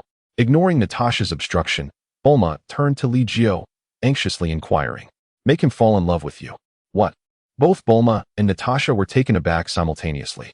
Bulma exclaimed, "Are you joking? How could Vegeta possibly love me? And, what does this have to do with transforming into a Super Saiyan? First, make him love you. I will handle the rest." Li Jiu slowly rose, seemingly reminded of something. "By the way, could you give me some of your capsules? Just the living facilities and such. The estate only has a base. There are no buildings." Bulma stood frozen, seemingly not hearing Li Jiu's words. "Make Vegeta love me? How is that possible?" She felt a headache coming on, then looked at Li Jiu. "What did you say?" "The building capsules. My estate only has a base, after all. Could you help me prepare everything?" "In the future, I can assist you in bringing back some high-tech items from the universe." "High-tech? That sounds great. You want capsules? I have plenty here. Here's a mansion capsule. It contains everything. There's food, drinks, aircraft. You two are a couple, right? And safety supplies." Bulma's face flushed slightly, yet her eyes sparkled with clarity. It seemed she had come up with a brilliant plan. Li Jiu was momentarily taken aback. This Bulma was indeed quite remarkable. Without hesitation, he gathered the box brimming with capsules and turned to depart. "Wait, Li Jiu, here is a telephone in the future. I can reach you through it. Is it possible to contact you on Floating Island as well?" "It should be," Bulma replied confidently. For the device she provided was no ordinary telephone. "Very well," Li Jiu mused, recalling how Master Roshi had once admired the beauty of gymnasts in the celestial realm. Marveling at the technological wonders of the Dragon Ball universe, Li Jiu arrived at a small hilltop, skillfully leveling it to create a platform spanning over 100 square meters, from which he extracted the dragon orb. "Arise, divine dragon." At Li Jiu's command, Natasha summoned the dragon. The sky darkened as an eastern azure dragon coiled upward. "Speak your wishes. I can fulfill any wish, but it is limited to one." The dragon's voice reverberated through the heavens and the earth. Natasha gazed curiously at the dragon, pondering, can truly any wish be granted? "Not quite," came the response. The dragon, a celestial being crafted by the gods of earth, could not fulfill wishes that surpassed divine power. Li Jiu spoke, and a bead of sweat trickled down the dragon's face. "Is it truly appropriate to expose such vulnerabilities?" "Divine dragon, Manifest the floating island as designed in this blueprint. Li Jiu produced the drawing, confident that the dragon would comprehend the construction of the island. The dragon fell silent. This request seemed somewhat excessive, yet it undeniably constituted a wish. What on earth are all these dense annotations? Can it be done? Why is it not responding? Was it not said that any wish could be realized? Natasha whispered, as if fearing the dragon might overhear. The dragon's forehead glistened with additional beads of sweat. After a prolonged silence, it declared, "Your wish is simple." Its crimson eyes glimmered, and a series of 5-meter-high steps spiraled skyward, ultimately connecting to a vast floating island. Upon this island, a breathtaking landscape of mountains and waters, flowers and birds, insects and fish, as well as creatures both flying and terrestrial, flourished, creating a world of its own. Once the construction was complete, the dragon seemed to have exhausted its divine energy. With a hasty farewell, it transformed into 7 stones, scattering and fleeing. Trying to escape? As Li Jiu flickered in motion, he retrieved 7 stones. Have the Dragon Balls become your personal possessions? Natasha remarked with a smile upon witnessing this. After each wish, intercepting the Dragon Balls certainly spared the trouble of searching for them. Their utility is minimal, better than nothing, I suppose. Li Jiu replied with a slight curl of his lip. If only there existed a Super Shenron, he would wish for the ability to create Dragon Balls. Is this the way to the floating island? Natasha inquired eagerly, for Li Jiu had mentioned that they would reside there together in the future. To both Li Jiu and Natasha, the 50-fold gravity felt no different than none at all. The floating island was adorned with lush greenery, and its picturesque mountains and waters were a feast for the eyes. At the far west of the vast floating island lay a training ground spanning hundreds of miles. According to the design blueprint, the ground there was 1,000 times larger than the land surface of Earth, and it possessed the remarkable ability to self-repair after damage. Li Jiu first visited the cultivation site of the celestial beings, where the design indicated that the yield could reach 100 times that of Corinta. Yet there were no seedlings in sight. Natasha, you stay here, Li Jiu instructed, placing his fingers on his brow, and in the next moment, he vanished. When he reappeared, he held a large cat in his hands. A cat? Natasha asked, her curiosity piqued as she scrutinized the celestial being. It was indeed the celestial being Corinta. The celestial being licked its paw, perspiring profusely, yet managed to maintain an air of elegance even under 50 times the gravity, a source of pride for him. Where is this? How could it be?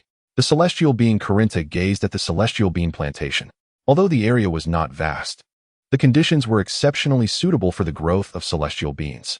If we were to cultivate celestial beans here, how many could we yield in a year? Li Jiu inquired. The celestial being Corinta squinted its feline eyes, about 1,000. Very well, then you shall cultivate them here from now on. What? The celestial being Corinta instantly bristled, gazing at Li Jiu in disbelief. Having observed Li Jiu through a water tank atop Corinta, he believed Li Jiu to be a benevolent individual. Chapter 16. Requesting Sun Wukong as a bodyguard. Corinta cannot be without inhabitants. The celestial being only hoped that Li Jiu could negotiate and reconsider. However, the celestial beings here also require cultivation. A frown appeared on the celestial being's face. The cultivation of celestial beings involved intricate steps, and managing even that small plot on Corinta alone proved cumbersome. You could make a wish to the dragon god, suggested the celestial being. I have no desire to wait. Li Jiu shook his head. 1,000 in a year. I can transplant the celestial being plants from Corinta. The celestial being trusted his judgment regarding people. Although Li Jiu was rather impolite, he still believed Li Jiu was not a malevolent person. However, I can only cultivate celestial beings here for 2 years.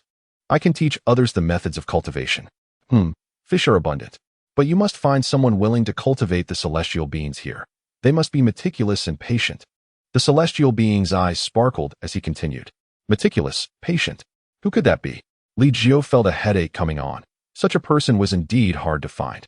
Well, Sun Wukong's wife might be a good choice. Noticing Li Jiu's distress, the celestial being offered his suggestion. Chi-Chi? How could that be? Li Jiu exclaimed in disbelief. Chi-Chi is notoriously temperamental. You misunderstand. Chi-Chi was originally quite gentle, but ever since her marriage, Sun Wukong was not suited to be a husband. At least not for Chi-Chi. I believe if you could provide a substantial amount of money, Chi-Chi would accept this role. The cultivation of celestial beings, though troublesome, only required management during specific times, thus not hindering her care for Sun Wukong's son, Goten. The celestial being explained while Li Jiu felt somewhat awkward. Indeed, Sun Wukong was not a qualified husband. One could hire Sun Wukong as a bodyguard. Li Jiu conceived a brilliant idea. This plan seemed feasible and could serve as a boon for the protagonist. If given the choice, Li Jiu would prefer to transform Gohan into a true wild Gohan. Such remarkable potential for cultivation would be squandered if he merely pursued a scholarly path. It appears you have made up your mind. I shall accompany you. The cultivation environment here would surely delight Sun Wukong. When Master Karen spoke, Li Jiu naturally did not decline. This time, Natasha also joined the journey. As they sought the presence of Sun Wukong. However, it seemed, they might have arrived at an inopportune moment. Li Jiu spoke softly. While the immortal Kareen turned her back, Natasha's face flushed slightly as she glanced at Li Jiu. Chi-Chi, hurry down, someone is coming. Echoed Sun Wukong's voice from within the room, and then he leapt out of the window clad only in a pair of oversized shorts. Who dares to interrupt our affairs? Chi-Chi's irritable voice resounded. Sun Wukong scratched his head, gazing at Li Jiu and the others in confusion. Li Jiu, what brings you here? Sun Wukong asked, astonished, before glancing at his attire and hastily retreating to change into proper clothing. In the living room, Li Jiu stifled a laugh, while Chi-Chi suppressed her anger, greeting everyone with a smile. Sun Wukong, I have come this time to discuss a matter with you and your wife. Li Jiu made his intentions clear, expressing his desire to employ Sun Wukong and Chi-Chi to work on his floating island. Bodyguards? But I want to cultivate. Sun Wukong scratched his head, reluctant to agree. However, Chi-Chi approached him and delivered a gentle headbutt, exclaiming, You fool! Can't you see they're looking out for you? All you need to do is ensure Li Jiu's safety, and you will have ample time to train. Does Li Jiu even need my protection? Sun Wukong grinned, to which Li Jiu replied, Sometimes. Certain troublesome matters may require your attention. I tend to be rather lazy. He continued, Of course, it is typically combat-related tasks that seek your expertise. Moreover, Chi-Chi can also work on the floating island, with her duties being minimal, primarily focused on nurturing celestial beings. The conditions set forth by Li Jiu left Chi-Chi with no choice but to acquiesce. She promptly asserted her capability to excellently fulfill the task of cultivating celestial beings. As for the remuneration, Li Jiu had none to offer at present. However, he assured her that it would come. In the vast expanse of the universe, with its myriad of advanced technologies, even a single acquisition could be exchanged on Earth for boundless wealth. For instance, therapeutic pods, high-tech spacecraft, and interstellar battleships. On the floating island, where gravity was amplified 50-fold, Natasha observed Chi-Chi. While it posed little challenge for Sun Wukong and Sun Gohan to endure such gravity for Chi-Chi, it would be a formidable trial. This could become troublesome. She would need to consult Bulma for a potential solution. Li Jiu tapped his forehead, and Natasha smiled gently, saying, I shall accompany them to the floating island while you seek out Bulma to explore any possible remedies. Very well, came the reply. Li Jiu closed his eyes in concentration, sensing Bulma's faint aura. Despite the vastness of the earth, his perceptive abilities allowed him to detect her presence. He found her. In the next moment, Li Jiu vanished and reappeared, witnessing Bulma tenderly feeding a bowl of porridge to Vegeta. Li Jiu. Vegeta immediately rose, but the weariness of his body caused him to falter halfway and collapse again. Vegeta, it seems you are being well taken care of here. Li Jiu remarked with a gentle smile, before turning to Bulma and saying, I intend to have Chi-Chi cultivate some senzu beans on the floating island. Could you create an anti-gravity device to allow her to move freely there? Of course, Bulma replied without hesitation, as she had her own interests at stake. Vegeta, I still have matters to discuss with you later. For now, you should rest well. Li Jiu waved at him, causing Vegeta's face to redden. The mightiest Scion being fed by a woman, and worse, being witnessed doing so. How infuriating. The veins on Vegeta's forehead bulged. Yet the depletion of his strength prevented him from mustering any more energy. Success. I, Bulma, am indeed a genius. She exclaimed joyfully at her workstation, holding a dozen exquisite wristwatches, each a remarkable anti-gravity device. Here, let Chi-Chi wear this, and she can move freely under 50 times gravity. It even has a smart adjustment feature. You truly are considerate, Bulma. By the way, I need you to modify the spaceship. Once it's ready, I shall take you on a journey through the cosmos to exchange for advanced technology using the universal capsule technology. Before that, however, I will need some funds. Funds? You, a Super Saiyan, require money? Bulma queried, puzzled but unfazed as she retrieved a card from her drawer. Here, 100 billion. But this will be deducted from your future earnings. We agreed that you would be responsible for the safety of the transactions involving the Universal Capsule and the Cosmos. While I would handle the technical aspects, our profits will be split 50-50. Of course, Li Jiu accepted the card, murmuring, "This 100 billion should suffice for Chi-Chi and Goku's wages." "Nanny? You intend to employ Goku?" Bulma exclaimed in disbelief, yet had no choice but to acquiesce, waving her hand dismissively. Fine, do as you wish." Chapter 17. Goku's Super Saiyan Kaioken. The convenience of the Universal Capsule exceeded Li Jiu's imagination. Bulma's array of capsules encompassed all his living necessities. Notably, the mansion capsule was equipped with various cleaning robots, and its internal water and electrical systems were nothing short of perfect. How beautiful! Natasha entered the estate, which sprawled over several acres. In addition to a lavish main villa, there were also 7 or 8 smaller cottages. Chi-Chi, within this is a sum of 10 billion, along with surplus anti-gravity wristwatches. From this day forth, I shall require your assistance in preparing meals for both Natasha and myself. You may employ some help with the funds, but the matter of the enchanted beans must remain under your direct supervision. Li Jiu directly handed a bank card with a staggering sum of 10 billion to Chi-Chi, leaving her in a state of disbelief, as if she were ensnared in a dream. 10 billion? Chi-Chi, bewildered, gazed at Li Jiu and asked, "Are you certain it is 10 billion and not merely 1 million? "Indeed, it is 10 billion, he replied, which encompasses all our living expenses. Should it prove insufficient, I shall provide you with more in due time."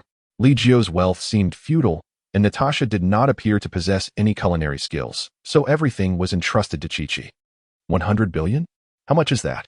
Sun Wukong was calculating with his fingers, only to receive a sharp knock on the head from Chi-Chi. That is an amount our family could never exhaust in a lifetime.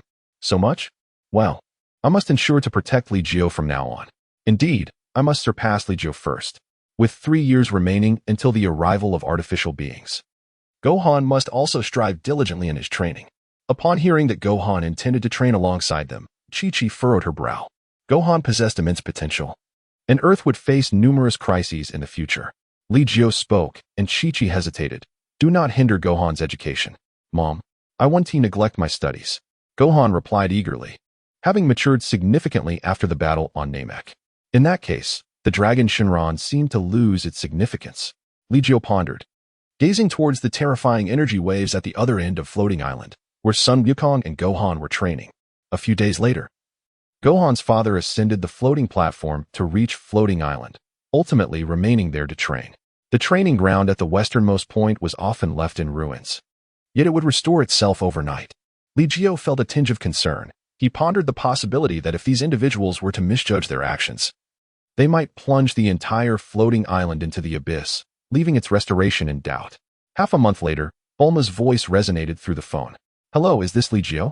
The spaceship has been successfully upgraded, and we are ready to embark on our journey to the cosmos in pursuit of advanced technology." Upon hearing this, Li Jiu calculated the time. "Very well, I shall head to your residence now. You need to prepare a batch of empty universal capsules. Rest assured, I have everything ready." After hanging up the phone, Li Jiu stepped out of the estate. Over the past half-month, everything had progressed smoothly. Chi-Chi had become increasingly adept at the cultivation techniques of the fairy beans, her learning curve surpassing even Li Jiu's expectations. Meanwhile, the power enhancements of Sun Wukong and Sun Gohan appeared to exceed predictions as well. It is through pressure that one finds motivation. Li Jiu stretched lazily, recalling how Natasha would frequently transform into a Super Saiyan to fiercely train those 3 individuals. Each bout left even the most resilient Piccolo requiring an entire day to recover before resuming his training. Natasha, Wukong, Piccolo, Gohan. Li Jiu spoke, and the chaotic battle among the 4 came to an abrupt halt. "Would you be interested in taking a journey through the cosmos? Is it beneficial for cultivation?" Short Flute cut to the chase, stating that if it bore no advantage for their training, he certainly would not embark on such a venture out of mere boredom. "Who knows? Perhaps we might encounter some formidable beings in the universe," replied Li Jiu, offering no promises. "If you allow us to witness your true strength, we might consider accompanying you," Short Flute suggested. "Even if it means merely acting as your muscle, that would be acceptable." He held no interest in the powerful entities of the cosmos, In that vast expanse, a battle power of 10,000 would classify one as a formidable force. Yet Frieza's initial form was that of a cosmic emperor. Instead of anticipating the might of those in the universe, it would be wiser to focus on Li Jiu before them. My true strength? Is Natasha's pressure not sufficient for you? Li Jiu smirked, but Sun Wukong interjected. Natasha is indeed formidable, but I sense you possess an even greater strength. At that moment, both Natasha and Sun Wukong were in their Super Saiyan forms. Yet a significant disparity existed between them. Natasha's Super Saiyan state was approaching its full potential, while Sun Wukong had yet to fully harness his own energy. Oh, would you like to test it? Li Jiu observed Sun Wukong's spirited demeanor, raising his index finger before swiftly transforming. Behold, this is the extent of my power. Li Jiu transformed into a Super Saiyan, golden hair and azure eyes, yet he exuded neither aura nor energy.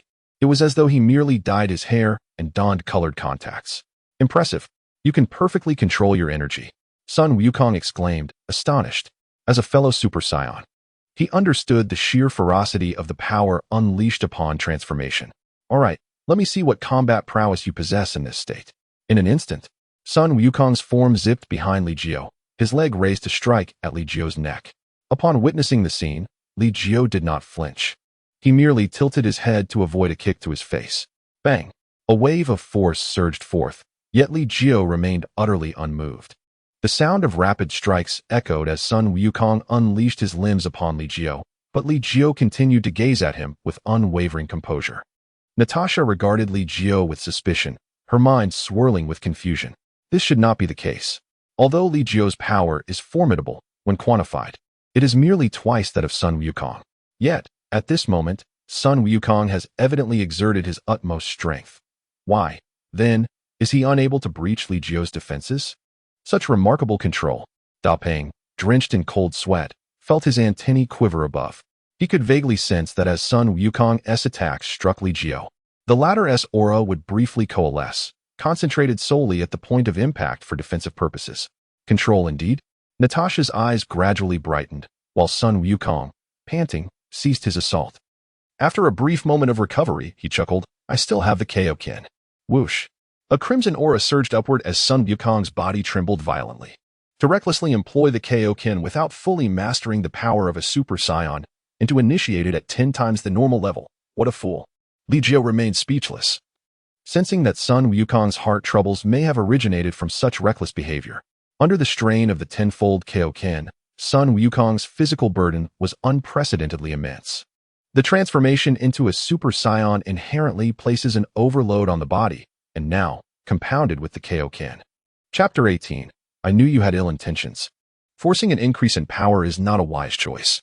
Li Jiu raised a hand, and once again, Sun Wukong launched an assault.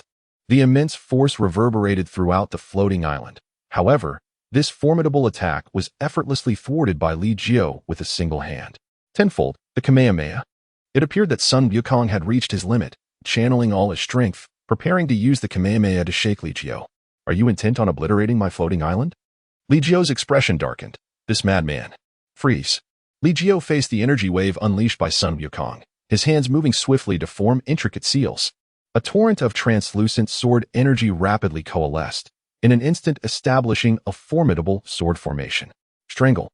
Li Jiu wielded nearly 1,000 sword energies, instantly extinguishing Sun Wukong's energy wave.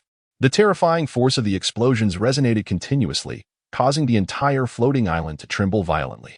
As the dust settled, the training ground lay in ruins, revealing the forests and mountains of Earth. Ha ha ha. There is nothing I can do. I have exerted my utmost.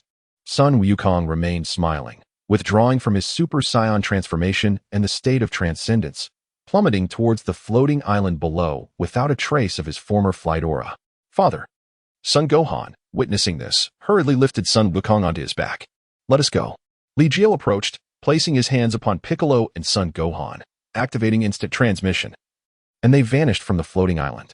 At Capsule Corporation in West City, Bulma stood before Vegeta, chattering incessantly, while Vegeta wore an expression of impatience mixed with helplessness. Oh, is Vegeta going as well? Upon Li Jiu's arrival, Bulma immediately noticed the incapacitated Sun Wukong. Sun Wukong? Bulma stepped forward, and upon hearing Son Gohan recount the battle between Sun Wukong and Li Jiu, she finally felt reassured. Humph. To think that Kakarot, despite being a Super Saiyan, could be so utterly defeated, Vegeta scoffed, casting a disdainful glance at Kakarot. I have heard of a galactic patrol organization in the universe. They should be able to contact the Galactic King, right? Li Jiu turned his gaze towards Vegeta, who was presumably more knowledgeable about the forces within the cosmos. TCH.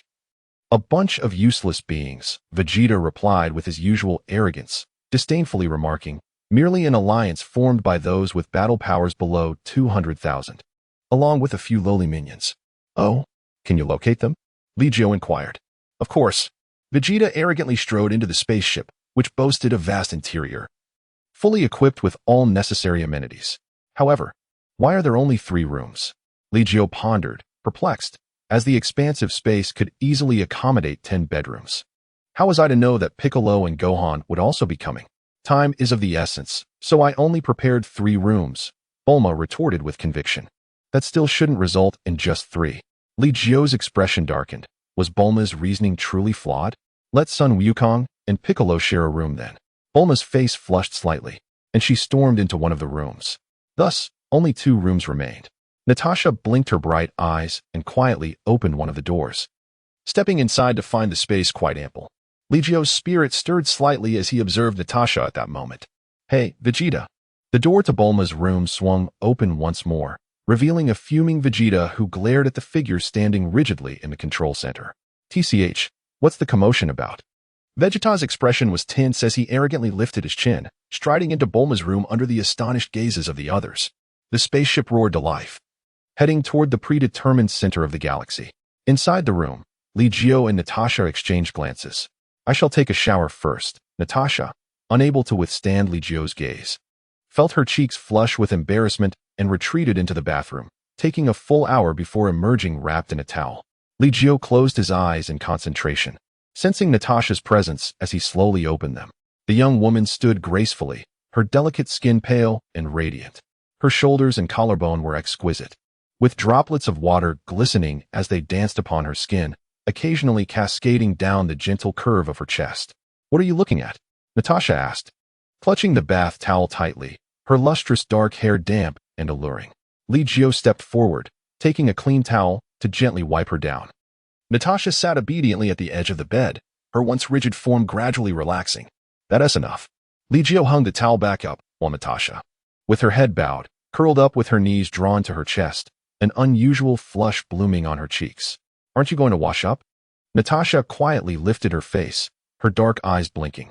Ahem, I will. Li Jiu coughed softly and entered the bathroom.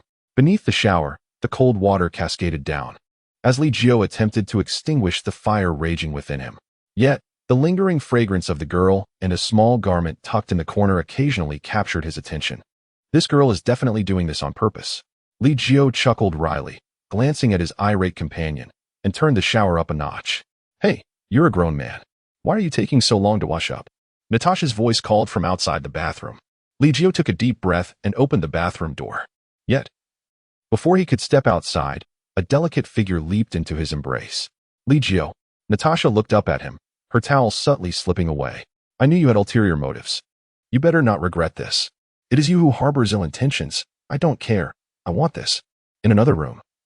Vegeta struggled to suppress the fury within him as Bulma pushed him into the bathroom. Oh dear, it reeks. You smell of sweat and haven't even thought to wash up. Disdainfully, Bulma tossed Vegeta's clothes into the washing machine, her gaze shifting slightly as she disrobed and joined him in the bathroom. Get away, you woman. Oh, come on. Give me a back scrub, you jerk.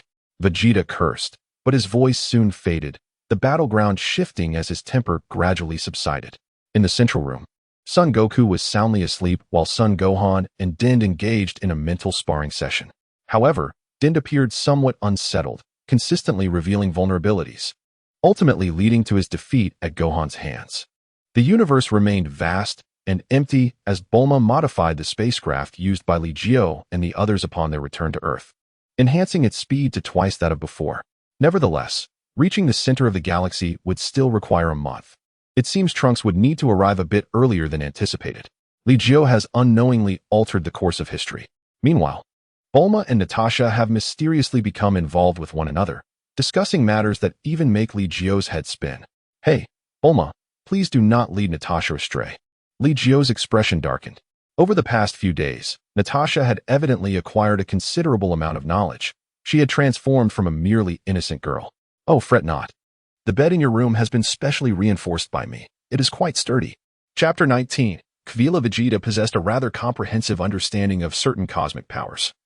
Having been a formidable warrior since the tender age of 5, the spaceship descended onto a colossal planet, a bustling hub of commerce, where various alien races had established their enterprises. The planet boasted an array of advanced technologies. Bulma was immediately captivated by the eclectic innovations. Eager to procure some for her research, yet she lacked the universal currency of the cosmos. Why barter? A Super Saiyan can roam the universe without restraint. One could simply seize what they desire, Vegeta scoffed, though he dutifully trailed behind Bulma and the others. Vegeta, must you always resort to violence? Can't we pursue a path of sustainable development? Do you insist on creating enemies throughout the cosmos? Bulma was undaunted, her voice unwavering despite Vegeta's princely pride. He clenched his fists in silent frustration, refraining from retaliating. Li Jiu, the technology in this universe is astonishing. I want it all. Let's hasten and sell the universal capsules. Bulma was brimming with anticipation to acquire new technologies. That requires finding a suitable partner for collaboration. You don't expect me to oversee your business here, do you? In the vast expanse of a colossal commercial planet, Li Jiu and his entourage traversed towards the establishment of the Galactic Patrol. Although the Galactic Patrol's reputation was impeccable, they were not invulnerable to formidable foes. Vegeta silently trailed at the rear of the group. Ahead loomed an immense shopping center, a domain belonging to the Galactic Patrol. Bulma, I must inform you in advance that we are selling capsules, not the technology behind them. Are you confident in safeguarding the secrets of the universal capsule technology? Li Ji inquired, noting that Earth's technological prowess was primarily epitomized by the universal capsule. Admittedly, the android technology was also among the finest in the cosmos. Yet it was not for sale. Rest assured, for I am a super genius and a beautiful girl. The universal capsule is my bargaining chip in the realm of cosmic technology, and I will ensure that its secrets remain secure, Bulma replied with unwavering confidence. Li Ji chose not to press further and proceeded into the commercial building. Inside, a plethora of spacecraft and advanced combat mechs adorned the space. One could also witness several Galactic Patrol officers engaged in the maintenance of warships. Hey, Li Ji. Should we seek out the higher-ups of the Galactic Patrol to finalize our transaction? Bulma, while unconcerned about the capsule company's affairs, was well-versed in the intricacies of the trading process. Li Jiu nodded and then turned to Sun Wukong, saying, Wukong, the energy level is around 100,000. Uncle Li Jiu, are you asking me to release my energy? 100,000? Yes. All right. Sun Wukong nodded. Without any visible action, his energy began to rise. Beep, beep, beep. Inside the mall, a desktop detector started emitting an alarm. The staff inside the mall immediately fell into a state of panic, but some managed to locate Sun Wukong. May I inquire if any of our esteemed guests have grievances regarding the services of the Galactic Patrol Mall? A power level of 100,000 is already considered formidable in the universe. After all, even the powerful Frost Demon Clan has its elite special forces with their strongest combatants barely reaching that threshold. Sun Wukong felt a bit overwhelmed. He restrained his energy and looked toward Li Jiu. The staff member suddenly understood that Li Jiu was the spokesperson of this group, and their astonishment deepened. May I ask? Sir, we have a significant business proposal to discuss with the Galactic Patrol, and thus, we require your higher-ups to engage in a dialogue with me. Li Jiu spoke, and the waiter instantly breathed a sigh of relief. It turned out they were here to discuss business, and as long as it was business-related, there would be no issue.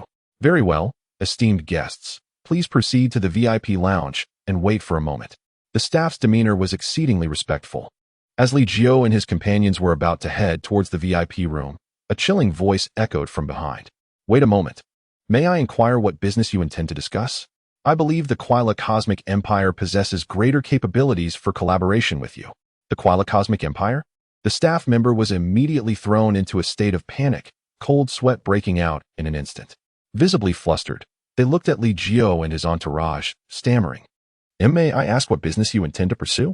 Perhaps we could discuss it with this gentleman. Li Jiu cast a glance at the staff member before turning to address the person speaking behind him. The individual was clad in a combat mech suit, exuding a formidable aura, significantly stronger than that of Sun Wukong. Who are you? Li Jiu inquired. Oh, I am Nez, a member of the mech combat squad under King Quira. Nez replied with pride. Li Jiu scrutinized Nez, his mind recalling a vague impression of this figure. Nez bore a resemblance to the Hulk, yet whether or not he was truly a member of the mech squad was of little consequence. You speak of the Quira Galactic Empire? Li Jiu probed further. Nez, brimming with arrogance, declared, indeed. The territories of Frieza and King Cold have now become the domain of our King Quira.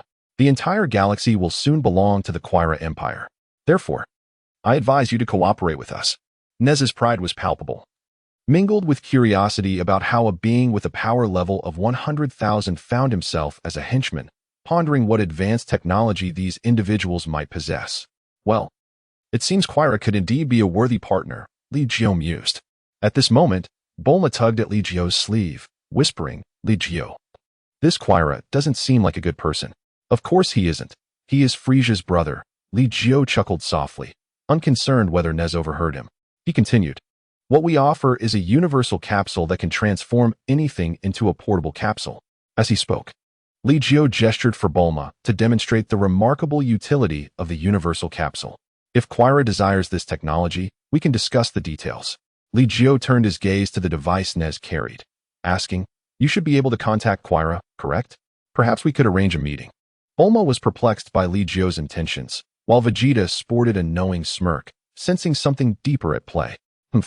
This fellow Li Jiu is certainly up to something beyond mere collaboration. Partnering with Frieza's brother? Can he be trusted? Sun Wukong appeared contemplative, while Piccolo and Gohan beside him broke into a cold sweat. Frieza's brother will undoubtedly share his nature. How could one question his reliability? Piccolo remarked. It's clear he cannot be trusted, especially given the demeanor of his subordinates. Chapter 20. Just do it, oh? Such remarkable technology. Please wait. I will promptly contact King Quira. Nez exclaimed, excitement surging within him. At this moment, the Quira army was consolidating Frieza and King Cold's territories and influence, making the universal capsule an invaluable asset for their operations. Nez moved away a bit to initiate contact with Quira, while Piccolo quietly recounted the conversation between Nez and Quira to the others. They aim to lure us to a deserted planet and forcibly demand the universal capsule technology. Truly a lucrative scheme. Din regarded the situation with a hint of disdain, internally mocking Quira's audacity. However, it appeared that Quira was not inclined to take matters into his own hands, preferring instead to delegate the responsibility to Frieza, the captain of the mech squad. Din shook his head gently. While he was uncertain of Frieza's true strength, he surmised that within this context, it could not be exceedingly formidable. After all, it was unlikely that Quira's mech squad boasted a master like Frieza among its ranks. What audacity it was to allow a Frieza to attempt to rob 3 Super Saiyans. The thought was ludicrous. Yet, this Nez exhibited a cautious nature, realizing that Gohan was likely not the strongest among them, hence the need to involve Quira. This could lead to complications. A smirk curled at Din's lips as he speculated that Li Jiu's true aim was Quira. Are you seeking a definitive resolution?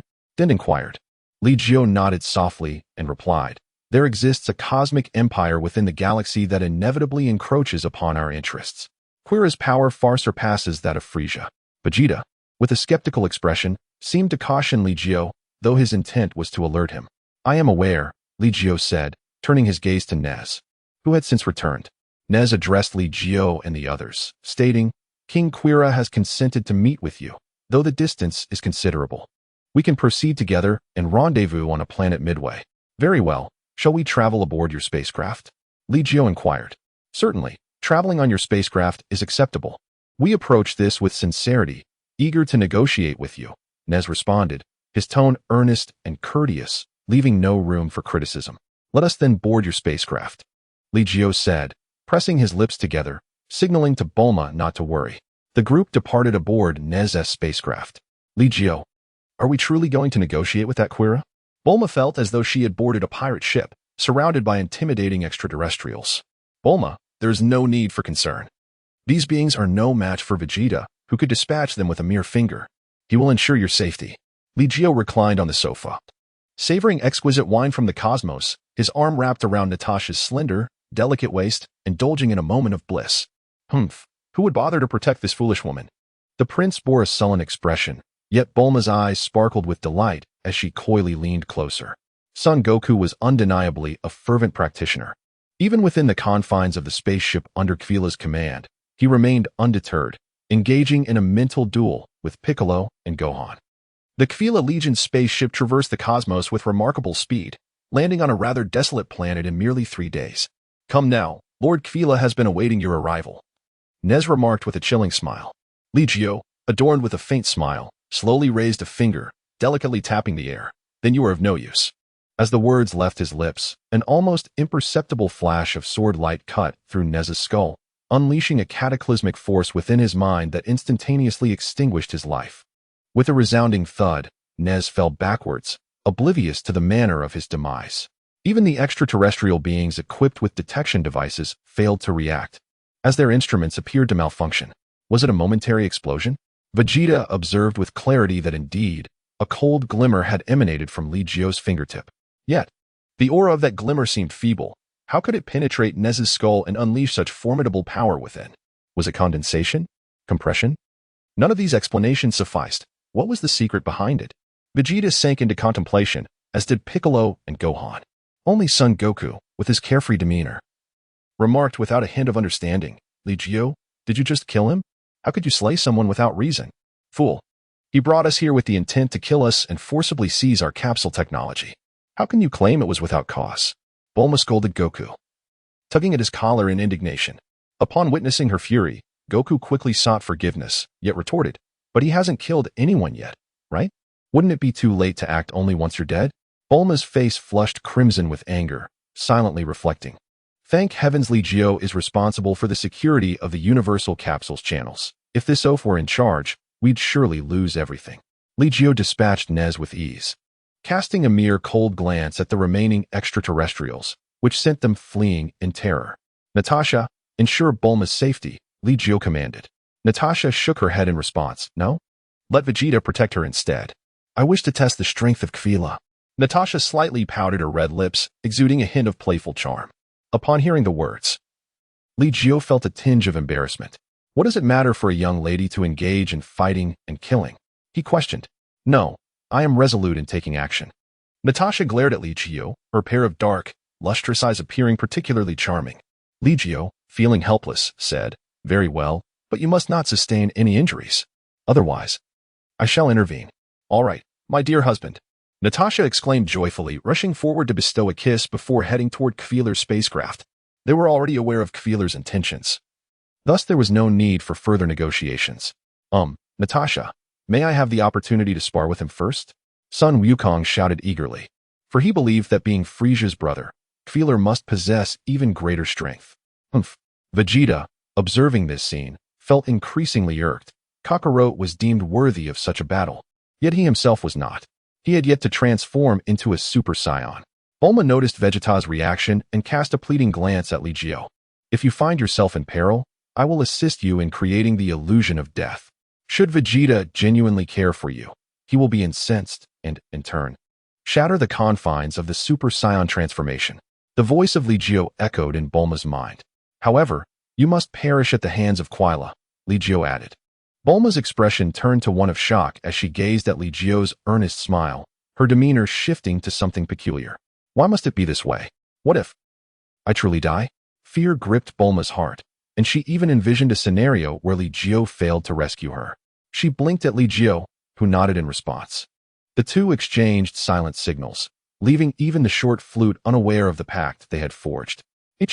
Bulma cast another glance at Vegeta, ultimately choosing to place her trust in Li Jiu. Of course, she was also aware that the Dragon Balls on Earth could grant resurrection, should she meet her demise. Chapter 21. Speedy Vegeta. With precision and decisiveness, Natasha launched an assault, obliterating Kvila's spaceship. The flames illuminated half the sky, as Natasha hovered midair, honing in on the most potent aura amidst the inferno. Suddenly, a purple figure materialized before her, and in that instant, Natasha completed her transformation into a Super Saiyan. With golden hair and piercing blue eyes, her once jet-black locks now soared in brilliance. It seems she has nearly reached full power," Li Jiu mused, nodding slightly. Natasha's talent was indeed formidable. However, due to the inherent nature of the Saiyans, she was unable to cultivate the Huang Breath Technique with the same focus as Li Jiu. Nevertheless, she had devised her own training method, which, while not as extraordinary as Li Jiu's, rendered her combat prowess significantly potent within the same realm. Quila possessed an additional transformation compared to Frieza.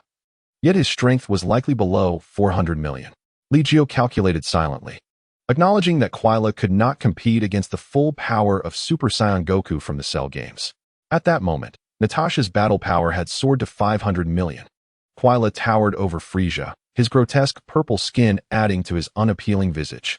Nevertheless, Quila's expression was one of seriousness, his gaze upon Natasha laden with gravity. So, this is a Super Saiyan? Cold sweat trickled down his brow as his aura surged rapidly. He was determined to achieve his transformation and unleash his full combat potential. Natasha.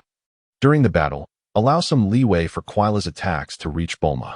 The voice of Li Jiu suddenly resonated in Natasha's mind, leaving her momentarily stunned. As Li Jiu's explanation unfolded, she subtly nodded in comprehension. Indeed, Frieza's brother was significantly more powerful than Frieza, capable of transforming once more. Goku's expression turned to one of shock. In his perception, Kvila's aura surpassed even his Super Saiyan transformation. This meant that, despite transforming into a Super Saiyan, he would stand no chance against Kvila. I see. It seems I must redouble my efforts. Goku's fighting spirit appeared unquenchable, undeterred by formidable foes, always charging forward. Li Jiu, just how formidable is Kvila's combat strength? At this moment, Piccolo found it impossible to accurately gauge the auras of the two ahead. They were far beyond his comprehension. Natasha's battle power had reached 500 million, while Kvila's was estimated to plateau around 350 million. Li Jiu deduced this based on his perceptions and understanding of the characters' narratives. Piccolo's face turned pale, whether 350 million or 500 million. He was in no position to contend with either. Vegeta's fists clenched tighter. His current battle power barely exceeded 3 million. Even in his Super Saiyan form, he might not be able to match Kvila. The transformation could amplify his base power by 50 times. Natasha's base power had astonishingly reached 10 million. Vegeta fixated on the two figures hovering ahead. There was nothing more to say. Nez was dead, and Natasha had obliterated the spaceship. The intent was clear. Kvila realized he had encountered a formidable opponent, one that seemed to have intended to confront him all along. With a heavy sigh, Kvila completed his final transformation, appearing to don a set of shoulder armor, with horns sprouting from his head. Is it effective? After her transformation, Natasha's tone became noticeably more indifferent. Her gaze icy as she fixed her eyes on Kvila. In an instant, she vanished, reappearing behind him. Bang! With a swift motion, her long legs struck Kvila's shoulder. Taken by surprise, Kvila was propelled into the ground like a cannonball. Dust filled the air, but the notion of being unharmed was destined to be shattered. Damn it! Kvila struggled to rise, unleashing a barrage of fine beams of light. Natasha smirked, her form darting swiftly. Kvila, in a frenzy, unleashed a relentless stream of energy blasts, akin to the firing of a machine gun. Whoosh! An energy blast hurtled toward Li Jiu and the others, unfortunately aimed directly at Vegeta. The group paid it no mind. After all, with Vegeta's prowess, he could easily evade it. However, apart from Li Jiu and Vegeta, everyone had forgotten that Bulma was beside him. Boom! A deafening roar erupted, propelling Vegeta several meters into the air while cradling Bulma, crashing into a massive boulder. Vegeta, Goku, and the others quickly reacted, rushing forward to assess the situation. However, Vegeta emerged unscathed, while the beloved Bulma in his arms lay lifeless, her head bloodied and broken. Bulma! Vegeta scrambled to his feet in a panic, his aura still surging violently. Li Jiu quietly observed the unfolding scene, stepping forward to assess Bulma's condition. What is the matter with you? Are you incapable of protecting your own woman? Li Jiu inquired, yet Vegeta remained oblivious, fervently calling out Bulma's name. At that moment, Vegeta's aura erupted forth, escalating in a terrifying manner. Bulma! How dare you? How dare you harm my Bulma? Vegeta's aura instantly transformed into a golden hue. As bolts of lightning cascaded around him, Li Jiu's expression darkened. Are you intent on destroying her physical form? At these words, Vegeta regained his composure, gently placing Bulma down.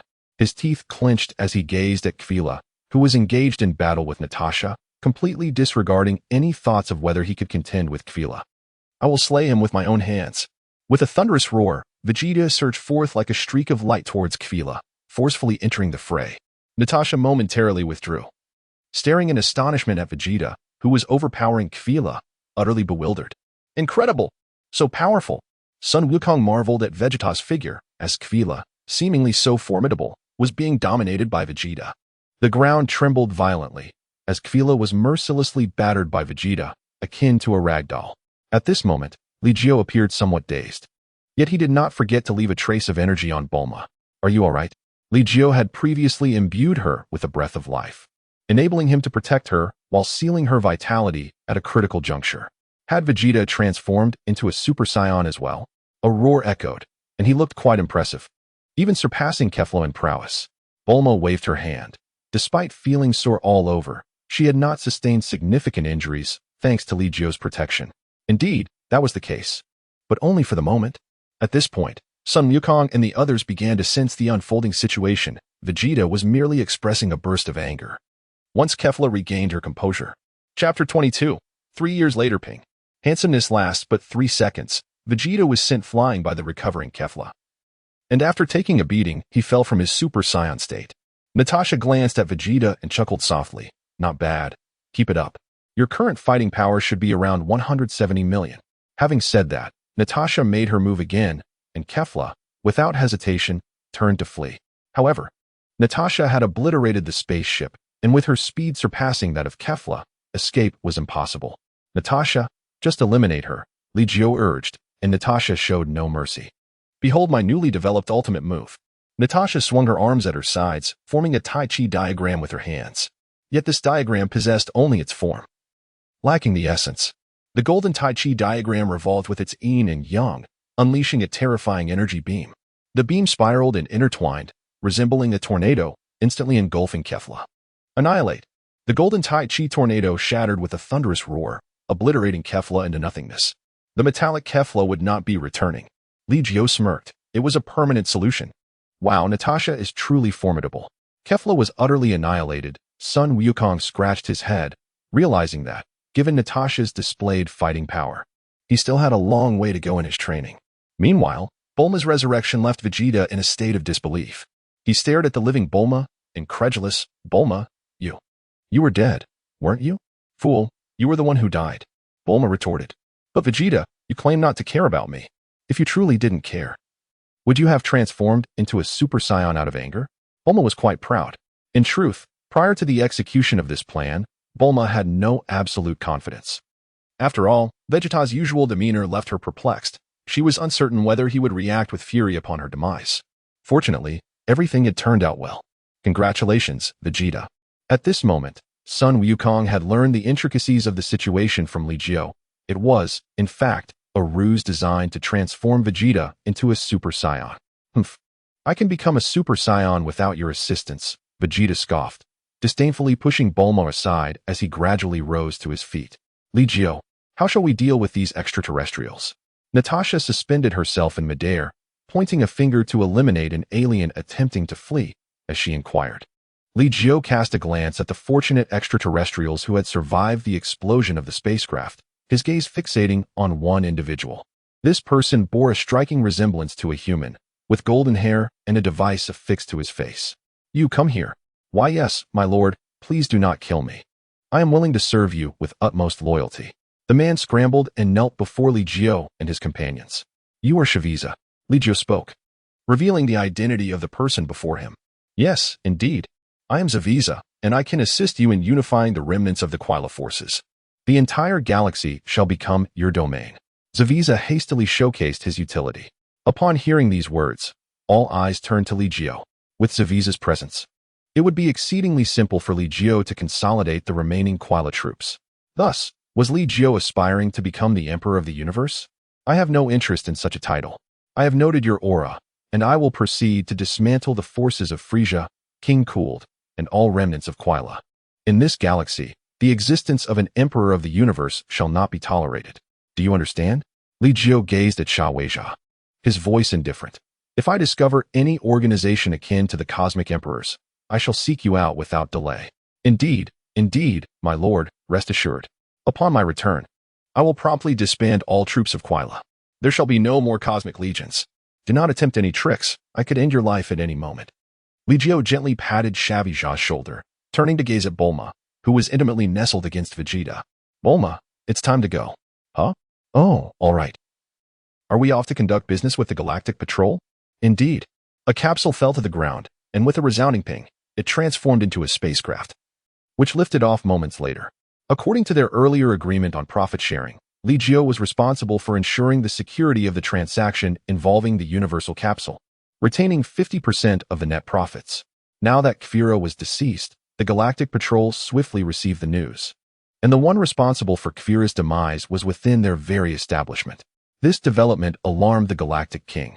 However, Li Jiu had neither the time nor the inclination to discuss matters of peace in the galaxy with the king. After concluding the transaction, Li Jiu and his companions lingered on the commercial planet for a few days until Bulma procured some advanced technology before returning to Earth. Master Karen had already transplanted all the Sinzabine plants to the floating island. The cultivation area for the Sinzabines was a mini-island within the island itself, ensuring that even a magnitude 13 earthquake would leave the Sinzu beans unscathed. This was a far superior situation compared to the conditions on Korin Tower. Just to be clear, I will only be here for 2 years, Master Karen insisted repeatedly, not forgetting to echo Li Jiu's words. There will be plenty of fish. In the westernmost training grounds, Piccolo effortlessly countered Gohan's attacks, while Goku observed from the sidelines, occasionally joining the fray. Such training occurred daily, with Li Jiu and Natasha occasionally indulging in the thrill, giving the three a good beating under the guise of guidance. Vegeta remained as proud as ever, refusing to train alongside Goku and the others, instead toiling alone in the gravity chamber. Over the subsequent 3 years, Li Jiu transformed into an ordinary person, exploring the mountains and rivers with Natasha. They traveled by car, sampled street food when dining, and stayed in fine hotels. Li Jiu, it's been 3 years, Natasha exclaimed, holding up her phone to show him the date. It was the day that Trunks had mentioned, the day the androids would emerge. Forget about them, Li Jiu replied, snatching the phone and casting it aside, pulling Natasha into his embrace. What are you doing? Natasha blushed, her delicate fingers tracing circles on Li Jiu's chest. You truly know how to feign ignorance. What else could it be? Of course, it's you. Li Jiu roughly tossed Natasha onto the bed, waving his hand to draw the curtains shut, thus obscuring the view of the room's interior. On an island, Sun Wukong and his companions had gathered early. Son Gohan, carrying a bag of magical beans, arrived late and handed them to Sun Wukong, saying, Uncle Li Jiu provided 10 magical beans. In truth, it was Chi-Chi who managed the beans, but the allocation was under Li Jiu's supervision. Splendid. 10 magical beans is quite a lot. Sun Wukong laughed heartily and, glancing around, discreetly concealed 2 beans away. Chapter 23. Sun Wukong has changed. The others looked at Sun Wukong's actions in confusion, wondering whom he was guarding against. Dad, Son Gohan asked, equally puzzled about why his father would hide 2 magical beans. Ha ha ha, 8 beans are more than enough. Sun Wukong's face flushed as he scratched his head and began distributing the beans. Each person received 1. Ultimately, Dend, Kaiatsu, Tien Shinhan, Yamchu, Krillin, and Son Gohan each obtained a magical bean. Sun Wukong then ostentatiously claimed another for himself, as it was rightfully his. With 1 bean remaining, he decided to entrust it to Dend for safekeeping. Dend glared at Sun Wukong, beads of cold sweat trickling down his forehead. What do you need so many magical beans for? Dend had an inkling of Sun Wukong's intentions. He suspected Wukong intended to hoard the beans and, after dealing with the androids, engage in intense training. I'll keep 2 for emergencies, Sun Wukong blushed, telling a serious lie. The group was taken aback but said little more, as they knew that with the beans in Sun Wukong's possession, he would undoubtedly produce more should anyone be injured. Yet, they felt he had changed. This was the unspoken sentiment among Tien Shinhan and the others. Meanwhile, Son Gohan remarked, Uncle Li Jiu said that magical beans also have drawbacks. It's best to avoid using them if possible, as they can deplete one's potential. Ha ha ha, it's all right. Sun Wukong chuckled awkwardly, feeling helpless. After 3 years of diligent training, he still had not caught up to Li Jiu and Natasha. The most disheartening aspect for them was that during these 3 years, Li Jiu and Natasha had been leisurely exploring picturesque landscapes. Amidst their conversation, an aircraft approached from the distance, and Bulma descended slowly, cradling a small infant. Hello, everyone. It's great to see you again. Bulma waved, and the timid infant nestled closer into her embrace. Bulma, what brings you here? Sun Wukong pointed, but Trunks swatted his finger away. Yes, this is Trunks. It was Li Jiu who told you his name, right? Bulma mistakenly believed that Trunks' name was revealed to Goku by Li Jiu. Goku scratched his head, nodding as he shifted the blame onto Li Jiu. By the way, where are Li Jiu and Natasha? It has been over a year since I last saw them. Bulma scanned the area for a week, yet there was no sign of Li Jiu and Natasha. Logically, with the emergence of the androids, they should have certainly arrived. We are unaware as well. It has been quite some time since we last encountered Li Jiu. Gohan curiously gazed at Trunks and began to make silly faces to amuse the little one. How did Vegeta arrive with you? The news of Vegeta being with Bulma had long circulated, so no one was surprised. He has probably run off somewhere to train again. Nevertheless, he will surely return, right? Bulma expressed a hint of exasperation. Both Vegeta and Goku were equally obsessed with training. Is that so? He must have become quite strong. When the opportunity arises, I must challenge him again. Goku's excitement grew. Fighting with Li Jiu felt rather stifling, while a battle with Vegeta was far more thrilling. Humph. You should focus on eliminating the androids first. We mustn't allow them to wreak havoc on Earth. But what brings you here? This place is quite perilous. The androids will appear at 9:30. Yes, around 9:30 they should make their entrance. Goku scratched his head, having forgotten the time entirely. If it weren't for Piccolo overhearing Trunks' information, he would have completely forgotten. I am here to witness the androids. Besides, are you not here as well? A bunch of grown men, unable to protect a delicate young lady? Bulma feigned shyness, prompting a collective grimace from the others. You are all mothers now. Still playing the role of a delicate young lady? After some light-hearted banter, the group gradually grew serious as the time approached. The time frame mentioned by the boy from the future was drawing near. Bulma glanced at her watch. It was nearly 10 o'clock. However, there was no formidable aura emanating from the small island ahead. According to the information provided by that boy, the android should possess an incredibly powerful presence. Krillin spoke up, his bald head radiating wisdom. Yet if they were powerful, we should be able to sense them throughout the entire Earth.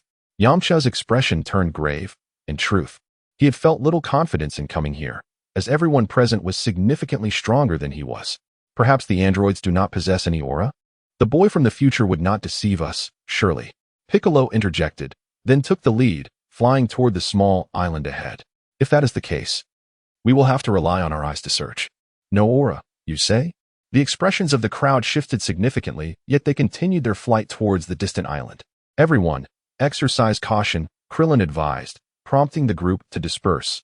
Some hovered above the island, while others scoured the streets below. Yamcha moved with utmost care. But the androids possessed an unsettling familiarity with their tactics. Even upon encountering them, Yamcha failed to recognize the androids, only to be swiftly silenced by Android 20, who pierced his chest to siphon his energy. Fortunately, the ensuing chaos caused by the androids triggered an explosion from a tank truck, drawing the attention of the onlookers. In that direction, a presence began to wane rapidly. Goku furrowed his brow, sensing the situation, and was struck with alarm. It was Yamcha. In a flash, figures descended around the two androids, but Yamcha lay on the ground, gasping for breath. Yamcha, Krillin exclaimed, stepping forward with caution, eyeing the androids warily. Krillin, Yamcha still has a pulse. Go retrieve him, Goku instructed, fixing his gaze on the androids. Despite his trepidation, Krillin approached, and, beneath the watchful eyes of the androids, managed to hoist Yamcha onto his back, extracting a senzu bean to feed him. Goku, we've been searching for you for quite some time. Android 20 spoke up. I'm Dr. Gero, and the purpose of creating these androids is to eliminate you. Who are you really? Why do you seek me? Why harm the innocent? Goku queried, bewildered, as it seemed the android's mission revolved around him. Ha ha ha, Goku, have you forgotten? Dr. Gero recounted the events of Goku's destruction of the Red Ribbon Army, allowing Goku to grasp the full narrative. If your intent is to find me, let us settle our grievances directly. Shall we find a more secluded location? Goku proposed, hoping to lure the androids away. Yet, in the next moment, the androids unleashed a barrage of laser beams from their eyes. Chapter 24. The other two androids. The sound of explosions echoed relentlessly, transforming the small island city into a desolate wasteland. You scoundrels! Goku retaliated, sending the androids flying. Their hats knocked askew. However, the androids retorted, did you not request a place devoid of people? Curse you! Do you not wish to kill me? Follow me, Goku declared, soaring into the desolate expanse.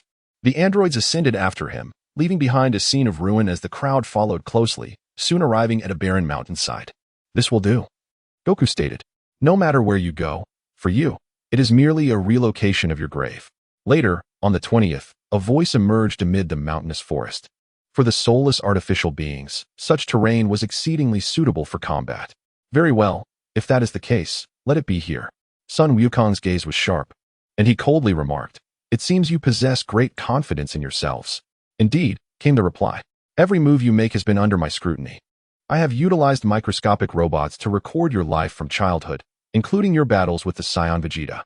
"Oh, your encounter with Vegeta? What about thereafter?" Sun Wukong inquired. "Heh, that is unnecessary. You are already over 20. Even if your combat power has grown, it will not be significant." The 20th spoke with unwarranted arrogance. However, Sun Wukong displayed a triumphant expression, stating, "It appears your plans are destined to fail." With that, he clenched his fists and drew them to his abdomen, instantly transforming into a Super Saiyan. Meanwhile, on the opposite side of the earth, within an opulent couple's hotel, the curtains of a presidential suite were suddenly drawn open. Li Jiu stretched lazily under the warm embrace of the sun, while behind him, Natasha succumbed to exhaustion, gradually drifting into slumber. Has it begun? Will Sun Wukong's heart condition manifest at this very moment? Li Jiu sat on the edge of the bed, gently untangling Natasha's disheveled hair. How infuriating. Why can I never surpass you? Natasha, weary, wrapped herself more snugly in her blanket. Bulma had clearly stated that girls possess an inherent advantage. While Bulma's defeat could be excused, given the vast disparity between her and Vegeta, the gap between Natasha and Li Jiu was not nearly as pronounced. "Humph, you're still a novice, unseasoned and inexperienced." Li Jiu, with a sense of pride, toyed with Natasha, relishing the power to dictate her fate. "Ah, you scoundrel. Hand over the sins of beans. I need to vent my frustrations." Unable to bear the indignity, Natasha reached out to Li Jiu, demanding the sins of beans. Since their cultivation, 3 harvests had yielded the beans. The first collection had only a handful, the second over 20, and the third had produced an impressive 100. Li Jiu meticulously controlled the distribution of these precious beans. Of course, this strictness applied to Sun Wukong and others. As for Natasha, well, a few beans would suffice. "Here, take them." Li Jiu took out a celestial bean and gently fed it to Natasha. Instantly, Natasha regained her vitality, casting a sharp glance at Li Jiu before striding boldly into the bathroom. The young girl still needed some discipline. Li Jiu gently shook her head, quietly awaiting by the window. Before long, Natasha tidied herself up, and in an instant, the two appeared beside Sun Wukong. At that moment, Sun Wukong's aura had noticeably diminished. He was suffering from a heart attack. Dend and the others detected the change. They had been concerned about how to rescue Sun Wukong and return him for his medication. However, with the arrival of Li Jiu and Natasha, hope rekindled among them. "Li Jiu, you have arrived as well," Sun Wukong managed to say, gripping his chest tightly. His complexion grim, his body marred with wounds. Clearly, due to his heart condition, he was unable to exert his full fighting power, leaving him vulnerable to the androids. "Your heart is failing. You should return for your medication. You still have the special medicine, correct?" Li Jiu inquired, anxious that if the medicine was lost, they would need to summon Shenron to save him. "Yes, we still have it," Sun Wukong responded with great difficulty, gradually slipping out of his Super Saiyan state. "Very well. Let someone escort you back." Li Jiu nodded, then turned her gaze to Dend and the others. "Who will take Sun Wukong to the floating island? You all know where it is, don't you?" Krillin and Yamcha exchanged glances, while Tien and Kaiatsu appeared equally perplexed. They were unaware of Li Jiu's floating island's location. "I will carry father back." Gohan stepped forward, offering to support Sun Wukong on his back. "All right, you may go." Li Jiu nodded as Gohan quickly set off towards the floating island. "Number 20, aren't you going to pursue them?" Number 19 had absorbed Sun Wukong's energy wave, and his strength had surged significantly. Number 20 watched Sun Wukong depart from a distance, then glanced at Li Jiu and Natasha with surprise. "No need to chase. It is more entertaining to let the prey struggle a bit longer. Our next focus should be on these individuals." Number 20 shifted his attention towards Li Jiu and the others. "Who are you? Why do I not have your profiles in my database?" Anxiety stirred within Number 20. For Sun Wukong's strength had exceeded their expectations. Had it not been for Sun Wukong's heart condition, Number 19 would have stood no chance against him. Now, with the emergence of 2 unknown entities, Dr. Gero felt a sense of losing control over the situation. Are these 2 androids formidable? Even a Super Saiyan cannot contend with them?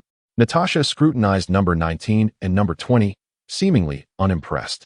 Sun Wukong's heart condition had prevented him from unleashing his full potential. These two androids were certainly not the ones spoken of by the future boy. Li Jiu spoke, gradually directing his gaze toward a distant hill. Vegeta, if you choose not to intervene, I shall instruct Natasha to take care of them. With a scoff, he continued, if you remain absent, I would have acted long ago. Vegeta's voice resonated, arriving before his presence did. Dr. Gero felt a slight tremor in his eyelids, an ominous premonition growing ever stronger within him. Since you have appeared, I shall leave it to you, Li Jiu remarked, waving his hand.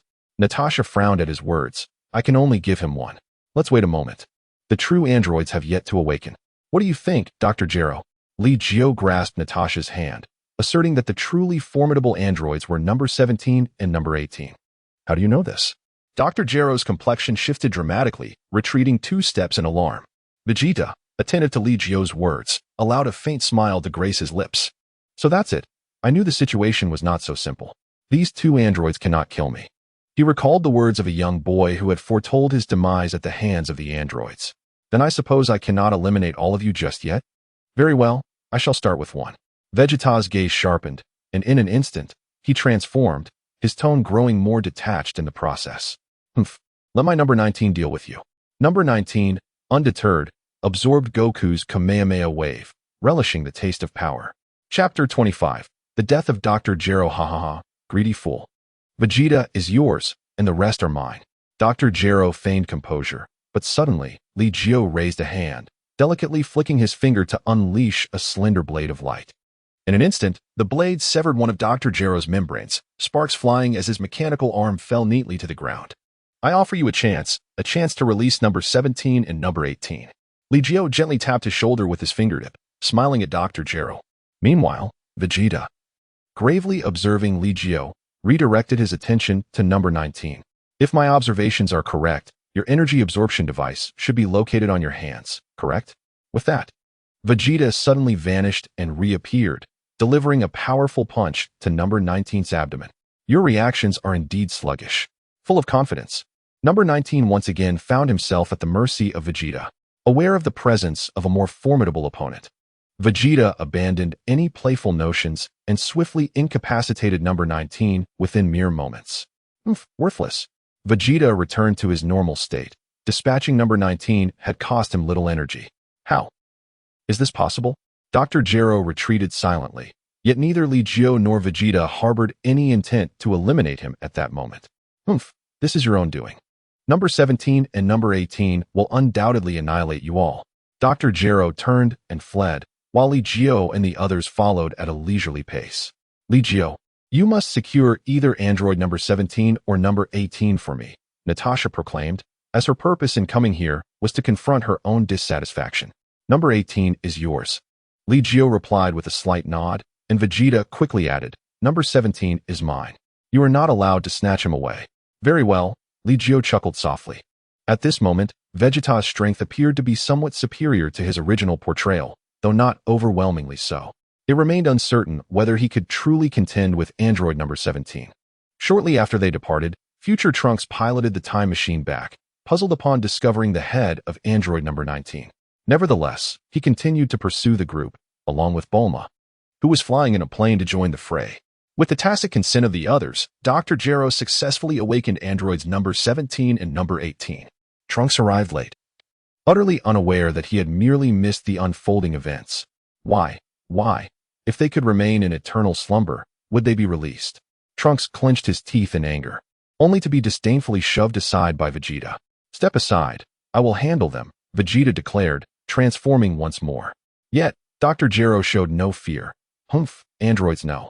17 and number 18, quickly, they are friends of Son Goku. Eliminate them. Oh, friends of Son Goku? Android number 17 slowly advanced, approaching Dr. Gero from behind. His peripheral vision fixed on the termination remote in Gero's hand. In the next moment, number 17 swiftly struck, seizing the controller and simultaneously destroying it. Without this remote, you cannot control us, can you? Number 17 proclaimed with a triumphant grin, leaving Krillin and the others utterly astonished. Dr. Gero, equally shocked, shouted in rage. I can create another one. Now, immediately destroy them. Create another one? Number 17's expression darkened as he glanced at Li Jiu and the others without concern. Instead, he reached out and pierced through Dr. Gero's chest, snapping his neck. How could you? Honestly, I do not wish to be controlled and fall into slumber again. Number 17 crushed Dr. Gero's head beneath his foot, finally feeling at ease. Number 18 quickly released now. 16. I wish to see just how formidable the android that Dr. Gero feared truly is. The actions of the two androids went unimpeded by anyone. Li Jiu stood at the forefront, intercepting Trunks' energy wave aimed at destroying Number 16. Why did you stop me? Trunks glared furiously at Li Jiu, astonished that his strike, even in his transformed state, was effortlessly thwarted by this Scion in their normal form. Although he had not unleashed his full power, he had still attacked while in Super Saiyan form. Trunks, this timeline is markedly different from yours. Thus, it is best to bide your time quietly. Li Jiu witnessed the release of Number 16 before turning to Natasha. You may engage in battle, but refrain from taking lives. Aren't androids inherently good? Not at all. Natasha's excitement grew as she inquired, "Oh, is it Number 18? Her short black hair gradually transformed into a brilliant gold. Throughout this metamorphosis, there were no significant fluctuations in energy. Even after completing the transformation, Natasha's aura remained relatively unchanged. Are you wishing to spar with me? I might inadvertently end your life." Number 18 remarked, her golden locks gently cascading as she regarded Natasha with notable hostility. It was rather surprising to Li Jiu that Number 18 harbored such animosity towards Natasha. Natasha was undeniably beautiful, perhaps even surpassing Number 18's allure, which could very well explain the latter's resentment. After all, few relish the sight of anyone appearing even slightly more attractive than themselves, leading to jealousy over minor differences. TCH, had it not been for Li Jiu's command against killing, I would have thoroughly defeated you. Natasha recalled vividly that Number 18 was indeed an android. Natasha, these androids possess boundless energy. Do exercise caution, Li Jiu reiterated. Drawing a curious glance from Number 18, she flicked her golden hair and, with eyes as tranquil as water, spoke in a soft voice. You seem well informed about us. To an extent, Li Jiu replied with a smile, aware that their battleground, the cave, would inevitably collapse once the fight commenced. Come with me, Natasha urged excitedly. Her spirits lifted, especially upon learning of Number 18's infinite energy. Number 18 exchanged glances with Number 17, who nodded slightly. Since she wishes to test her mettle, let us indulge her. Hey, Number 16, do you wish to join? I can allow you 2 turns. No, I shall refrain from intervening. Number 16 replied with an indifferent shake of his head. Li Jiu observed as they departed the cave, then slowly levitated, directing his palm towards the mountain below, unleashing a barrage of fierce sword energy that obliterated the entire peak. Indeed, there exists a basement, Li Jiu mused, yet at that moment, he also annihilated the subterranean chamber. With the demise of this world's cell, it was time for the true cell to reveal itself. Chapter 26, Number 5, Hurry up, Vegeta. Are you Vegeta? Number 17 observed coolly as he watched Vegeta transform into a Super Saiyan, a look of astonishment briefly crossing his face. The atmosphere has shifted, hasn't it? Humph. Number 5. Hurry up, Vegeta, Vegeta retorted, brushing his cheek lightly. Number 17 remained impassive, merely standing his ground against Vegeta. As another android, he too lacked an aura, and Vegeta's understanding of Number 17 was limited to a few words from Trunks. Prepare to meet your end.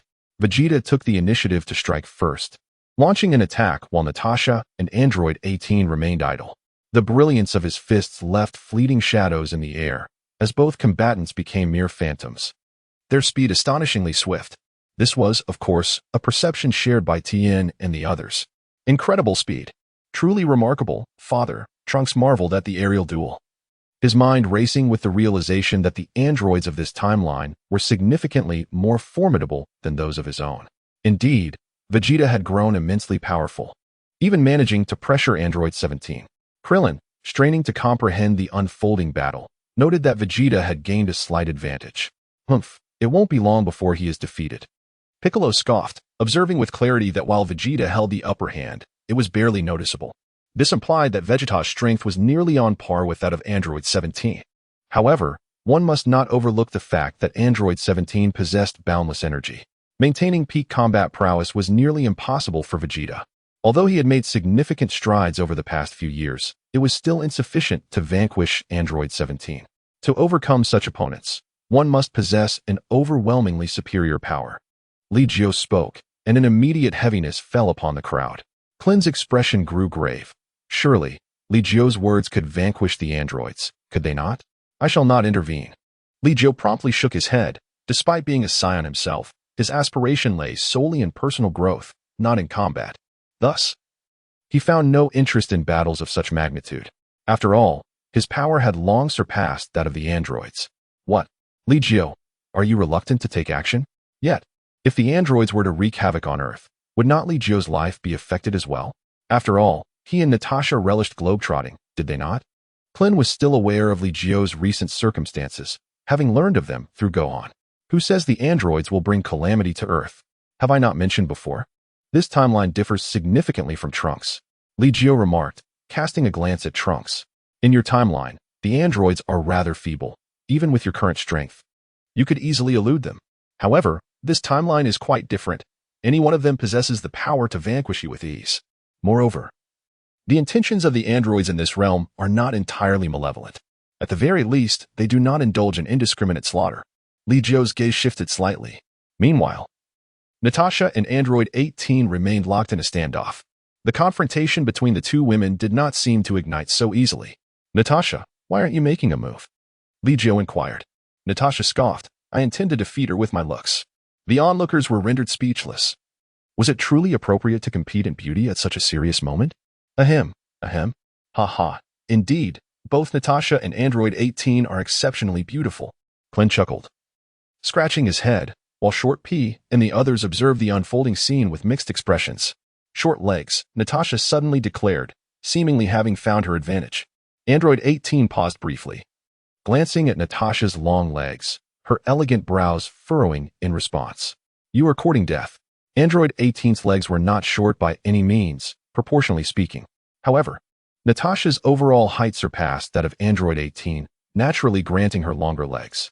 Shorty, ignoring the murderous intent radiating from Android 18, Natasha continued to provoke her. Unable to endure any longer, Android 18 unleashed an energy blast, which Natasha easily deflected. TSK. Are you embarrassed? Or have I struck a nerve? I will kill you. Android 18 clenched her fists and charged at Natasha, who did not evade and immediately engaged in close combat. The intensity of their fight appeared less fierce compared to the commotion on Vegeta's side. Yet, only those who reached a certain level of understanding would realize that the clash between Natasha and Android 18 was not weak. Rather, Natasha's control over her energy was exquisitely refined. Their exchanges of fists and feet did not disturb the surrounding environment. In stark contrast, Vegeta unleashed a barrage of ki blasts, wreaking havoc and reducing the hills below to ruins. Vegeta was faltering. At this moment, he found himself at a disadvantage, battered and bruised, yet he still roared defiantly. 5-class warrior, crush Vegeta. 5-class warrior, how dare you? Blood trickled from the corner of Vegeta's eye as Trunks could no longer restrain himself, drawing his long sword from his back for a fierce downward strike. Android 17 furrowed his brow, raising an arm to block, shattering Trunks' blade with ease. How is this possible? Trunks could scarcely believe it. How could this android possess such formidable strength? Bang! Android 17's fist connected with Trunks' chest, followed swiftly by a kick that sent Trunks flying. Blood sprayed from Trunks' mouth as the golden aura dissipated, and he reverted from his Super Saiyan form. Incredible, Short P thought, beads of cold sweat forming on his forehead.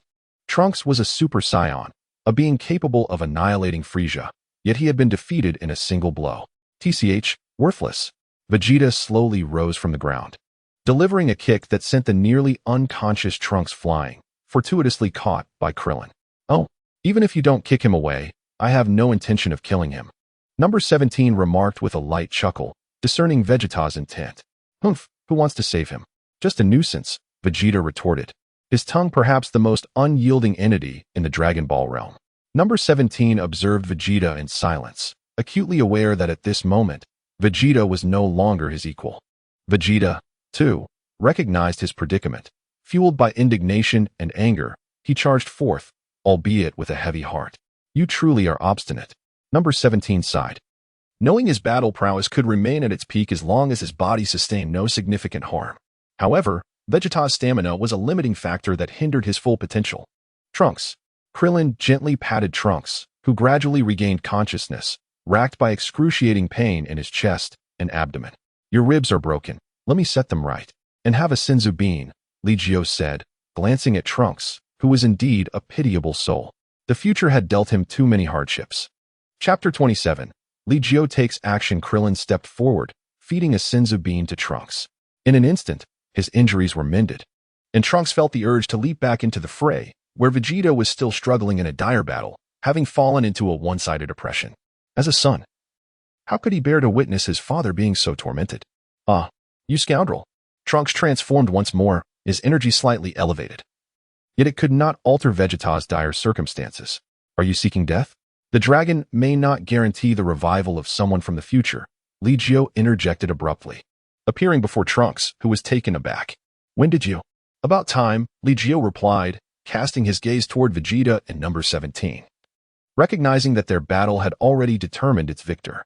Oh, you believe that just because you say it's over, it is indeed over? Number 17 held the nearly incapacitated Vegeta in his grasp. Despite having considered sparing him, Vegeta's sneak attack warranted a proper lesson. He would not be left unscathed. Vegeta had lost his fighting spirit. Li Jiu surveyed Vegeta, who was in a pitiful state. One arm broken, his aura diminished to the brink of unconsciousness. Oh, I shall end him, number 17 declared, discarding Vegeta aside and conjuring a blue energy sphere in his palm. Tell me, do you think I can accomplish this? Do you wish to engage with me? Li Jiu gently shook her head and then slowly advanced. Number 17 pursed his lips and gazed towards the distant battle in the skies. Those two stunning women, amidst their fierce combat, did not hesitate to engage in personal attacks. Yet, it was evident that Natasha was merely toying with number 18. Otherwise, given 18's prowess, she would have likely been defeated long before Vegeta's fall. Surely, you must be stronger than that woman? Number 17 withdrew his gaze, realizing that his sister, number 18, was being subdued. Do you wish to try? Li Jiu's body gradually ascended into the air, with number 17 closely following. Li Jiu was about to make her move. This was splendid news. Krillin was filled with excitement. Although he was uncertain of Li Jiu's true strength, if Natasha could engage number 18 for such an extended period without succumbing, then surely Li Jiu would possess even greater power. High above, number 17 fixed his gaze upon Li Jiu. Li Jiu remained quietly suspended in midair, gradually raising a hand, the tips of her fingers coalescing into a blade of sword energy. Such an assault? Number 17 lifted his hand, summoning an energy orb within his palm. Whoosh! The sword energy shot forth, and number 17 unleashed his energy orb simultaneously. In the air, a resounding explosion erupted, creating a ripple effect. Number 17's gaze sharpened as he swiftly retreated, twisting his body to the side. Yet, despite his efforts, a gash still marred the fabric over his chest. His expression returned to calm as he focused on the torn clothing, a line of blood gradually emerging at his chest. Remarkably, he had been wounded. A chill ran through number 17's heart. It was merely a simple test, yet he had sustained an injury. That blade of sword energy was exceedingly sharp, managing to pierce through his energy orb without being destroyed. Li Jiu quietly observed everything, refraining from making any further moves. You are indeed formidable. However, mere words are insufficient. Surely, you can also transform? Allow me to witness it. Number 17 spoke in a monotone, disregarding the crimson line at his chest. He had deftly evaded most of the attack, merely suffering a superficial cut from the blade's edge. Very well. Li Jiu nodded and instantaneously executed his transformation. Yet no energy was released. His aura remained as potent as before. What purpose does your transformation serve? Is your energy more contained, perhaps even more enduring than Vegeta's? Number 17 quickly discerned the full capacity of Li Jiu's abilities. You are quite astute. Li Jiu did not refute this. After all, number 17 possessed strength comparable to Super Saiyan Blue in the latter arcs of Dragon Ball Super, showcasing his remarkable talent. He is an android, or more accurately, a bioengineered being. They lack ki yet possess flesh and blood. The most perfect creations of Dr. Gero are likely these two. As for Cell, far too grotesque. Now, let me test the true extent of your power. Number 17's voice remained relatively calm, though he internally acknowledged the possibility of being outmatched. Nonetheless, he was eager to gauge Li Jiu's strength. Number 17 launched an assault, opting for pure physical strikes rather than energy blasts. Li Ji remained immobile, his hand deftly parrying. successfully blocking all of number 17's attacks. Remarkable, indeed. During the battle, Li Ji's aura could not be concealed, although he did not unleash his full power. The mere essence he emitted was enough to leave others in awe. This fellow Li Ji has surpassed me by such a margin. Natasha, sensing Li Ji's formidable presence, was filled with indignation. They had trained together, and yet, while she diligently focused, Li Ji seemed to frolic. Infuriating. I must also dedicate myself to mastering the Huang breathing technique. Li Ji's foundational combat prowess far exceeds mine. In a moment of opportunity, number 18 launched a kick, burying Natasha amidst the rocky terrain. You scoundrel! How dare you ambush me? Natasha, seething with rage, brushed off the dust from her attire and soared back into the air. This time, number 18 was unable to maintain even a semblance of parity as Natasha dominated her, slamming her into the mountainside multiple times, leaving her clothes in tatters. Damn it! Standing amidst the ruins, number 18 assessed her injuries, which were not severe, and realized that Natasha had yet to unleash her full potential. This realization only fueled her anger further. 17, come and kill her, she shouted towards the distant number 17, who, in turn, broke into a cold sweat. What a joke! Despite my utmost efforts, I couldn't even shake Li Ji in the slightest. Why is Li Ji, a fellow Super Saiyan, so extraordinarily powerful? Number 17 distanced himself, overwhelmed by a sense of helplessness. Number 18 was oblivious to the battle between number 17 and Li Ji, mistakenly believing that 17 held the upper hand due to his lack of visible injuries. But in reality, was Li Ji truly weaker than number 17? In the distance, Natasha called out, eager for a challenge. Should I? Li Ji replied, nonchalantly placing one hand behind his back while gazing at number 17. Shall we switch opponents? Number 17 felt humiliated. Switch what? Number 18's combat ability was inferior to his, and against Li Ji, he had no chance whatsoever. Could he truly contend with that woman? After all, no. 18 had battled for so long without even breaking a sweat, indicating she still possessed ample stamina. Chapter 28. Number 16 takes action switch. Of course, let's switch. Why are these two men dawdling, testing each other? Having suffered indignities from Natasha, number 18 sought to reclaim his pride against Li Ji. Without waiting for 17 to intervene, he charged at Li Ji, unleashing a flurry of punches and kicks. Yet he was unable to land a single blow. In the high skies, the speed of number 18 and Li Ji was dazzling. Tien Shinhan had given his Senzu beans to Trunks, who subsequently fed them to Vegeta. At that moment, Vegeta's heart was shattered. Why must he be awakened? Damn it. Li Jiu's foundational combat strength must have far surpassed my own. Vegeta is acutely aware of the magnitude by which a Super Saiyan's power is amplified, a staggering 50-fold increase. At this moment, Li Jiu's formidable combat prowess fundamentally stems from his robust foundational strength. Although Vegeta harbors a sense of unwillingness, he cannot deny that both Li Jiu and Natasha have far surpassed him. The state of Super Saiyan is one that he cannot achieve in a fleeting moment, and the mastery with which they wield such power is astonishingly perfect. While Vegeta is struck with shock, he is simultaneously plagued by dismay, especially with his son observing closely beside him. How infuriating! Unconsciously, Vegeta's aura erupts, now even more potent than before his injuries. Yet it remains a chasm away from Li Jiu's might. It is all happening too swiftly. I can scarcely keep up. Krillin's eyes, round as marbles, are fixated on the battle unfolding in midair. Li Jiu remained utterly still, yet number 18's attacks failed to connect with him. You coward! Is evasion your only skill? The sensation of striking nothing but air intensified number 18's frustration.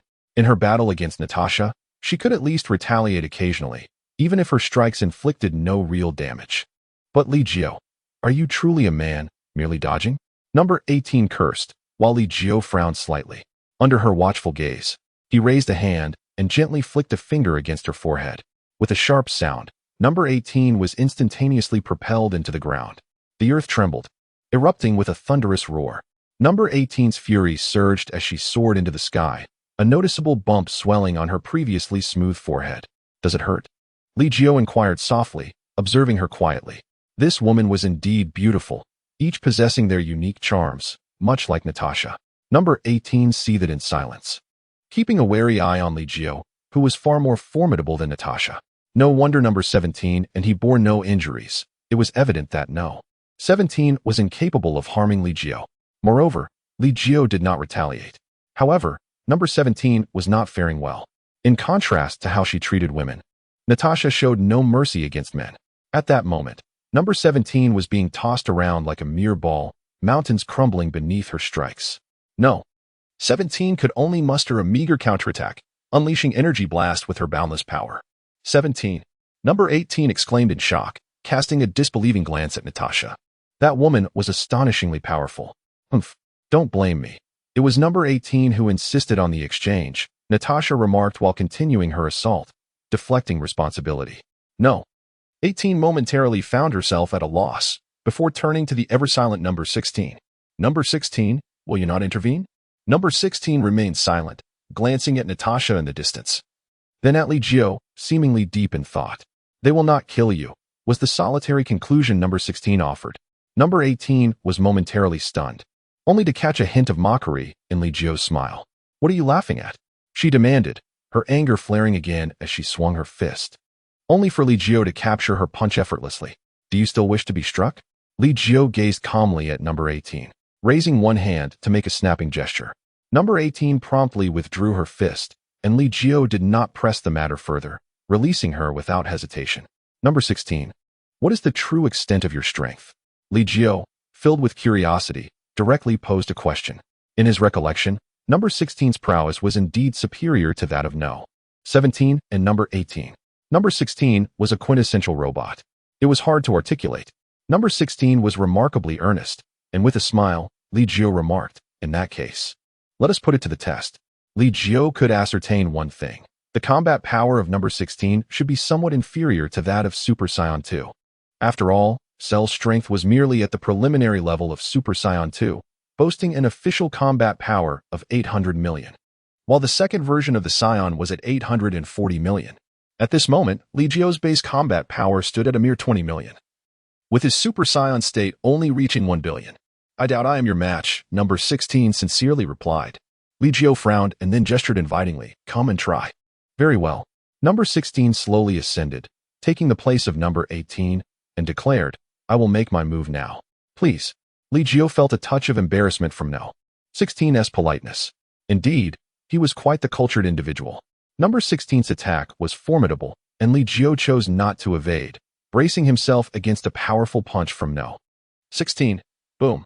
A terrifying shockwave surged forth, ruffling number 18's golden hair, prompting her to shield her eyes from the discomfort. Bang, bang, bang. The sky trembled as the two figures clashed, and in an instant, one was sent plummeting. It was number 16. No. 18 could hardly believe it. Was it only a few exchanges? However, the rapidly descending number 16 quickly regained his composure and shot back up into the sky. Each of his strikes carried immense force, though he lacked in speed. The duel between the two was breathtaking, with terrifying fist imprints scattered like stars, lingering in the air. Before the spectators could even catch a glimpse of their figures, they had already vanished from sight. Rumble. Li Jiu once again drove number 16 into the ground, stirring up a cloud of dust. However, unexpectedly, number 16's form appeared behind Li Jiu, delivering a heavy blow to his shoulder, causing Li Jiu to plummet into the rubble like a cannonball. How could this be? Li Jiu. Clint observed number 16's movements, witnessing the entirety of Li Jiu's downfall. Yet, he found it hard to believe that even Li Jiu was no match for number 16. As the dust settled, Li Jiu stood quietly amidst the ruins, his neck aching as he gently twisted it, producing a series of cracking sounds. Now, this is getting interesting. Li Jiu tilted his head back, slowly rising to match number 16's altitude. Number 16 remained impassive, exuding not a trace of energy. Your strength indeed surpasses that of 17 and 18.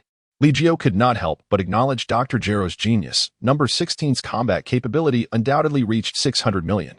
However, to Dr. Gero, number 16 was merely a failed creation. Chapter 29. Beyond, Speeding Scion? Adadadada. Number 16 had unknowingly unleashed his fury. Yet Li Jiu's aura remained composed. Even against a fully mechanized opponent, he could suppress him entirely. How infuriating that number 16 was being completely dominated. 18 watched from a distance, glancing towards 17's direction.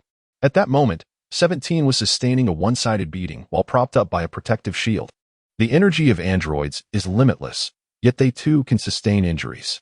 Even with infinite energy and stamina, one cannot unleash their full potential when wounded. Humph. Number 16. I shall assist you. Compared to Natasha, 18 harbored a greater disdain for Li Jiu, who flicked his own forehead with a mere finger.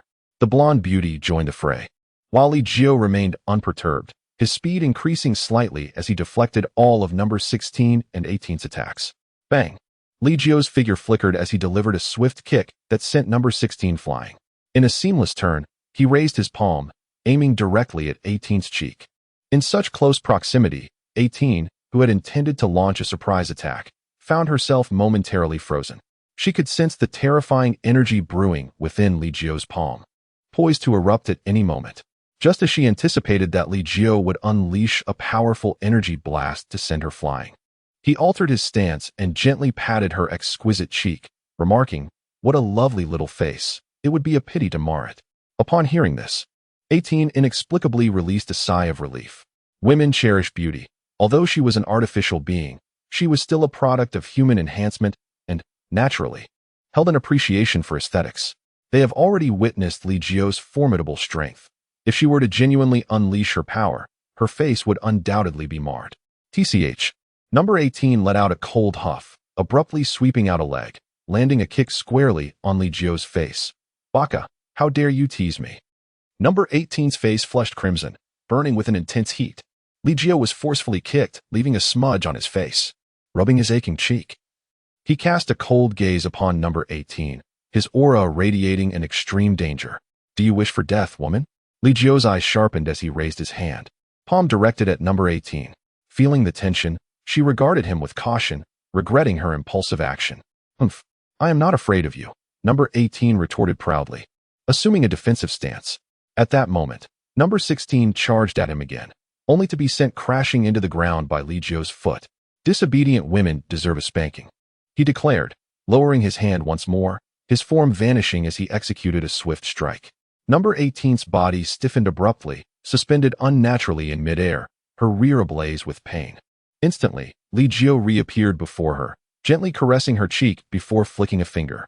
With a resounding thud, she was sent hurtling through the air, crashing into a mountain, her presence vanishing for an extended period. Number 16 hesitated to approach again, although his strength could compel Li Jiu to take him seriously. It was not enough to create a confrontational scenario. "Natasha, do not incapacitate them," Li Jiu remarked as Natasha executed a flying kick, burying number 17 amidst the rubble. "Oh dear, how dull. Hey, Trunks, is this the formidable android you spoke of?" Natasha expressed her dissatisfaction. While both number 17 and 18 were indeed powerful, they fell short of providing her with excitement. "Yes, indeed. They are even stronger than those from my timeline. However, Mr. Li Jiu and you are simply too powerful," Trunks replied, cold sweat trickling down his brow, unable to fathom how easily such formidable androids were defeated. "Very well," Natasha sighed in resignation, drifting slowly to Li Jiu's side. "How tedious. Is this truly dull? However, there is still one more creature yet to appear, one potentially more formidable. Yet, it may not be your match," Li Jiu stated, referring to Cell, who likewise hailed from the future and was being reborn in this timeline. At this juncture, Cell should be actively absorbing vast amounts of human life energy. "Is there something even stronger?" Natasha inquired with curiosity, a hint of anticipation in her tone. Li Jiu cast a glance at the individuals known as 17 and 18, shaking his head slightly. "It is a monstrous entity that consumes and was also crafted by Dr. Jero. However, it remains in its developmental phase. Only after it absorbs both 17 and 18 will this creature achieve its complete form. Indeed, this being qualifies as a biological entity, cultivated from the cells of Earth warriors, possessing the genetic material of Earthlings, Namekians, and Saiyans." As Li Jiu spoke, Vegeta and the others were momentarily taken aback. How could such a monstrous being possibly exist? A creature born from the combined cells of everyone. How formidable could it be? "Mr. Li Jiu, could that monster be from the future?" Trunks asked incredulously, for he was the only one possessing the time machine. If that creature were indeed from the future, then it meant yes, it must be from your timeline's future, where you were slain by Cell, who then utilized the time machine to arrive in this world. "I will be killed." Trunks found it hard to believe. He had come to this world seeking a means to eradicate the androids of his timeline. Yet, He had not anticipated that a being even more powerful than the androids would emerge in the form of Cell. Could it be that after I defeated the androids, Cell was unable to evolve into his perfect form and thus chose to travel back in time? Trunks quickly clarified this notion, deducing the fundamental cause behind it all. Li Jiu neither denied nor expressed any intention to elaborate. As for the words of that monster, it is for you all to resolve. After a moment of contemplation, Li Jiu turned his gaze towards Natasha. Natasha clearly appeared dissatisfied. No, I wish to take action as well. Your strength has already surpassed so many. However, that artificial being, Cell, is likely to possess the bloodline of a Scion, which may render it exceedingly formidable. How can you be certain that Cell won't prove to be exceptionally powerful? What if, Li Jiu, you are not its match? Natasha was indignant. Why should she be denied the opportunity to engage? Li Jiu, feeling helpless, could only say, do as you wish, just ensure that you do not ruin the earth in the process. Li Jiu spoke as he slowly walked away into the distance. Natasha did not follow but turned to Krillin and the others, saying, hey, you all hurry and find that monster Li Jiu mentioned. I want to personally obliterate it. Natasha maintained her Super Saiyan state, as if it were no burden to her at all. Vegeta fixed his gaze on Li Jiu's departing figure, then glanced at Natasha. His arms bulging with veins and muscles taut. Is that transcending the Super Saiyan state? Transcending Super Saiyan? Trunks looked at his father in disbelief. Could a Super Saiyan truly surpass itself? He had never considered such a notion. Fool, nothing is beyond surpassing, even if it is the state beyond Super Saiyan. I shall undoubtedly surpass it once more. Just wait and see. With fiery ambition, Vegeta soared away, leaving a brilliant trail behind him. Chapter 30. The Proud Trio? Transcendence? Super Saiyan. Why had I not thought of this? If Super Saiyans are already so formidable, then transcending the Super Saiyan must mean that the androids will no longer be my adversaries. Even Cell. Trunks felt a surge of exhilaration within. Gazing in the direction Vegeta had departed, then addressed Krillin and the others. Mr. Krillin, I wish to train alongside my father. Please, you all search for the monster Mr. Li Jiu mentioned. Yes, Trunks must become even stronger. Krillin nodded, and once again, the task fell upon them. However, as mere pawns, even if they found that monster, they would undoubtedly be no match for it. What should they do? Krillin felt a headache coming on, while Piccolo watched Vegeta and Trunks depart, his expression growing increasingly grim. Sharp nails digging into flesh as frustration welled within him. Ha, it's good to have Piccolo with us. Otherwise, we might as well pack up and go home. Krillin chuckled, but Piccolo suddenly erupted in anger, grabbing Krillin by the collar and scolding him fiercely. Baka, what kind of joke are you making? I am not with you. Piccolo forcefully hurled Krillin into a pile of rubble. A bunch of naive fools. Do you really think I, the great demon King Piccolo, am with you? You are merely tools for my conquest of the world. With a cold smile, Piccolo disdainfully glanced at them before swiftly flying off into the distance. Krillin sat amidst the ruins and, in the face of the puzzled gazes of his companions, began to laugh once more. You can still laugh? Tien Shinhan was speechless. Even now, Krillin was laughing. I almost forgot. Piccolo is not the same as us. Krillin nonchalantly dusted himself off and rose from the rubble.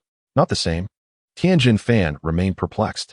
Krillin gently stroked his wise, bald head and remarked, of course, Dend, Vegeta, and Goku belong to the same category. Their pride is remarkably similar. Pride? Indeed, they all possess a sense of pride. Tianjin Fan nodded in agreement. Whether it be Son Goku, Vegeta, or Dend, each harbored their own form of pride. However, their pride seemed insignificant when confronted with absolute strength. Our abilities, ultimately, are rather inadequate. Unbeknownst to us, we have been left far behind by Goku and his companions. Yamcha felt a sense of helplessness not long ago. When Raditz arrived on Earth, their power disparity with Son Goku was not as pronounced. Yet, in merely a year, the gap had astonishingly widened several-fold. Following their journey to Namek, they witnessed Goku's incredible growth. The Super Saiyan transformation granted him a power that was beyond their reach. Since then, their appearances seemed merely to serve as a background presence. I too feel a sense of helplessness. Goku and his friends have progressed at an alarming pace. Or perhaps, the Scion bloodline is simply too formidable for us to compete with. Despite my relentless efforts to catch up, I still cannot touch their shoulders. Krillin appeared lost in thought. Not long ago, he trained alongside Son Goku. In the past, during the martial arts tournament, he and Goku had battled for hundreds of rounds without falling behind. However, those days are but memories now. Even Gohan, who has only recently awakened his potential, has already surpassed him. Hey, you guys, aren't you going to search for that monster? Natasha inquired. Once you find it, elevate your energy to its peak. I will join you shortly. Natasha recorded everyone's energy signatures. A heavy silence enveloped the group. Confronted with a formidable opponent, they barely had time to release their energy. Truly, it is humiliating. Tianjin Fan gritted his teeth. Today's performance by Li Jiu and Natasha reminded them of the challenges they had faced in recent years. Hey, what is wrong with all of you? Natasha noticed their troubled state of mind and asked curiously. Natasha, we are fine. We are simply lamenting that our strength seems of little use in this war. Krillin was relatively familiar with Natasha, having met her on Namek. However, for Tianjin Fan and the others, it was different. Tianjin Fan, Din, and Yamcha had only seen her once when Li Jiu returned to Earth, without even exchanging pleasantries. Is that so? You do seem a bit lacking. But why didn't you say something sooner? What were you doing 3 years ago? In those 3 years, Goku, Din, and Gohan had all been training on the floating island, significantly enhancing their powers. Natasha gazed thoughtfully at Tien, remarking, the combat potential of the three-eyed people is indeed considerable. However, the bloodline within you must be a hybrid of the three-eyed and earthling races. Moreover, it remains dormant. Natasha recalled some remarks inadvertently made by Li Jiu, which left a profound impression on her regarding Tien. Three-eyed people? Gohan inquired, casting a glance at the bewildered Tien and Krillin before continuing. Aunt Natasha, could you elaborate on that? Bang. As soon as Gohan finished speaking, Natasha delivered a punch that could have easily penetrated the earth. You little rascal. How many times must I remind you to address me as sister? Natasha glared at Gohan, her strike appearing fierce.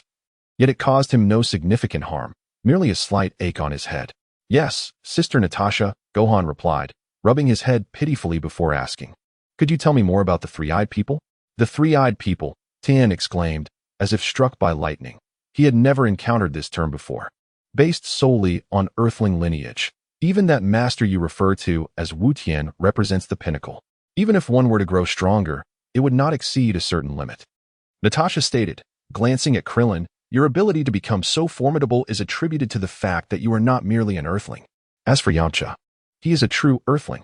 Natasha's understanding of these individuals was limited, primarily based on anecdotes shared by Li Jiu during idle moments. Yamcha grinned, his heart racing as he remarked, so, you are all extraterrestrials. No wonder each of you surpasses me.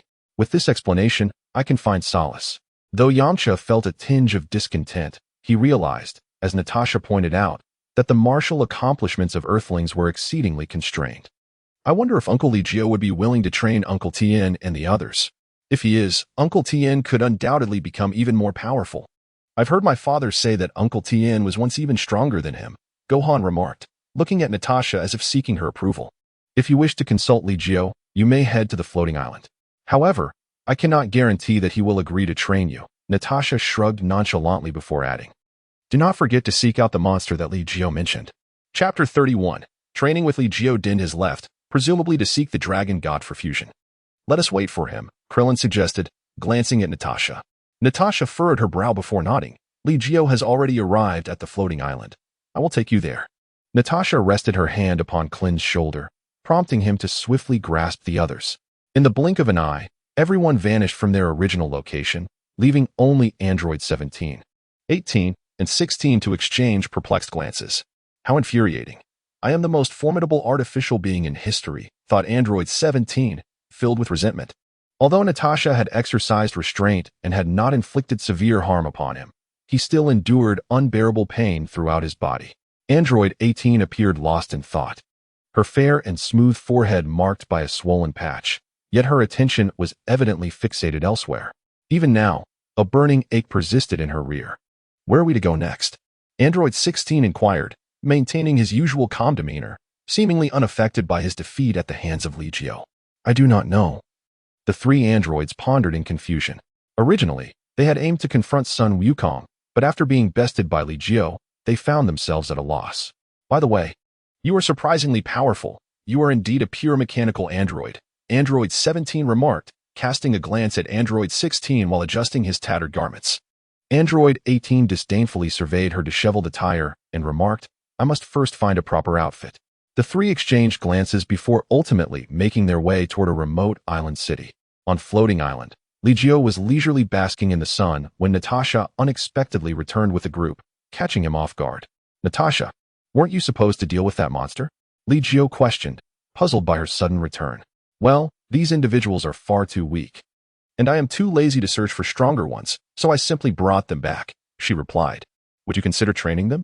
Natasha suggested, her gaze shifting to Li Jiu, whose attention fell upon Clin and the others. "I am not particularly well-versed in the art of training individuals, but if you wish to attempt it, I suppose it wouldn't hurt to try. At the very least, it would be more beneficial than your self-directed cultivation." Li Jiu gazed at the assembled crowd, while Tianjin Fan inquired, "Mr. Li Jiu, I am curious about the three-eyed aliens." "Three-eyed aliens?" "My knowledge on the subject is rather limited, yet I can confirm the existence of such a race. Perhaps we could consult the dragon," Li Jiu replied, casually swiping his hand to extract the Dragon Balls from the dimensional space. The 7 Dragon Balls were currently in a state of readiness for use, but Li Jiu sensed that their functionality would not endure for long. After all, Piccolo and the Supreme Kai were on the verge of merging. With the disappearance of the Supreme Kai, the Dragon Balls would cease to be operational. Consult the dragon? No, that won't be necessary, Tianjin Fan thought to himself, astonished that Li Jiu would consider such a significant endeavor for a mere trivial matter. If you seek to locate your kin, the dragon would indeed be a wise choice. However, if your aim is to unlock the latent potential within your bloodline, I can assist you in that regard, provided, of course, that you permit me to examine your physique. Examine my physique? Tianjin Fan glanced at Krillin, and Li Jiu nodded. It entails assessing your bloodline and the strength of your physical form. Li Jiu elucidated a statement, then turned to Clin and Yamcha, saying, "If you wish to cultivate alongside me, it is certainly permissible. However, be forewarned that the path of training with me will undoubtedly be exceedingly arduous." Li Jiu, with an air of solemnity, stood beside the ice-cold beverage and the beach chair, while Clin and the others exchanged glances. If the path to strength required hardship, they were willing to endure it. Their resolve to grow stronger remained steadfast, and any subsequent fatigue could be attributed to the demands of power. Very well, then, from this point onward, each person shall bear a massive stone and make their way to the western training ground of the floating island. I shall procure some capsules for you, and you may reside there henceforth. Li Jiu slowly rose to his feet and, with a graceful motion, transformed the mountain beneath him into 4 unevenly sized stones. The smallest piece belonged to Jiaozi, while the largest was claimed by Clin, with Tianjin Fan's stone being the second largest. Thus, 4 colossal boulders were formed, each weighing at least 1,000 pounds, with Clin stone weighing no less than 2,000, coupled with the 50-fold gravity of the floating island. Transporting these heavy stones to the western training ground would prove to be a formidable challenge. By foot, if possible, refrain from using your energy, Li Jiu added, before leading Natasha back to the manor. Meanwhile, Clin and the others exchanged glances, acutely aware of the gravity difference since their arrival on the floating island. Now, they were expected to carry such heavy stones across the expanse of the island. It felt akin to hellish training. If they could not even pass the first trial, Tianjin Fan stepped forward and addressed Clin. "On Namek, the Elder awakened your potential, significantly enhancing your strength. However, I shall not allow you to maintain the lead indefinitely." Clin scratched his head and laughed heartily. "Tianjin Fan, I won't let you surpass me so easily either." Although there was a noticeable disparity in strength between Clin and Tianjin Fan, the stones assigned to them were of similar size. As the 4 men lifted their boulders, their legs trembled under the immense weight. Yamcha, who had struggled to walk even before, found himself on the verge of kneeling as he bore the heavy stone. "Damn it! This is 50-fold gravity," Yamcha roared, veins bulging as he struggled to lift the stone.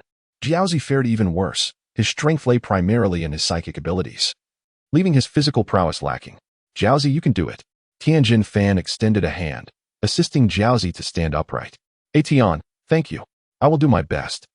Jiaozi nodded earnestly, his slight frame laboring under the weight of a stone larger than himself as he trudged forward.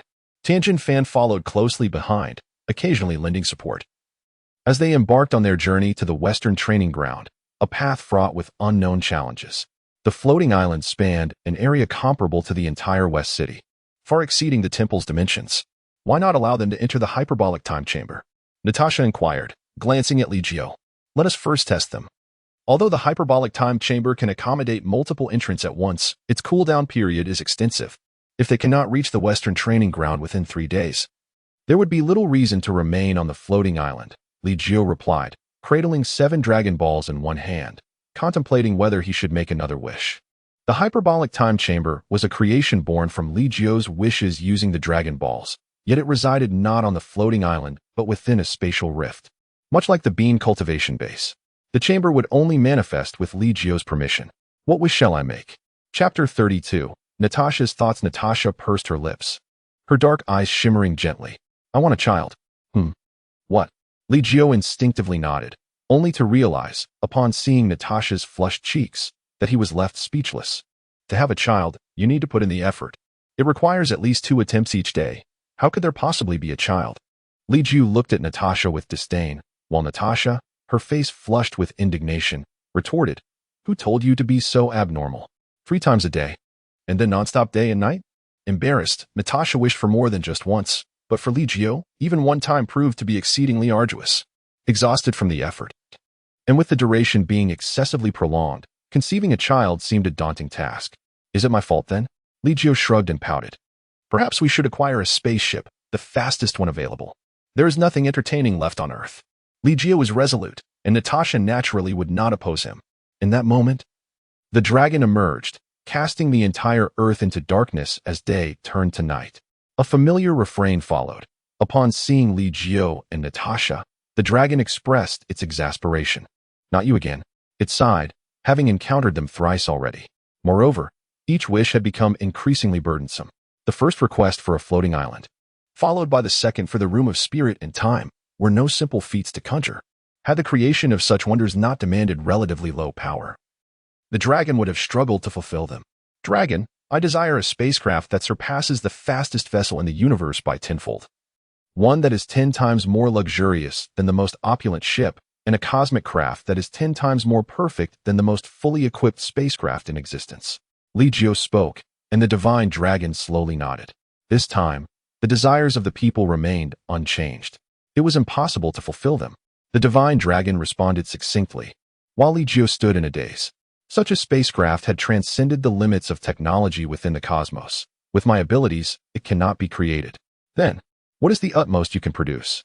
Li Jiu inquired, and the divine dragon remained silent for a prolonged period before responding. Tenfold becomes double. Why the hesitation?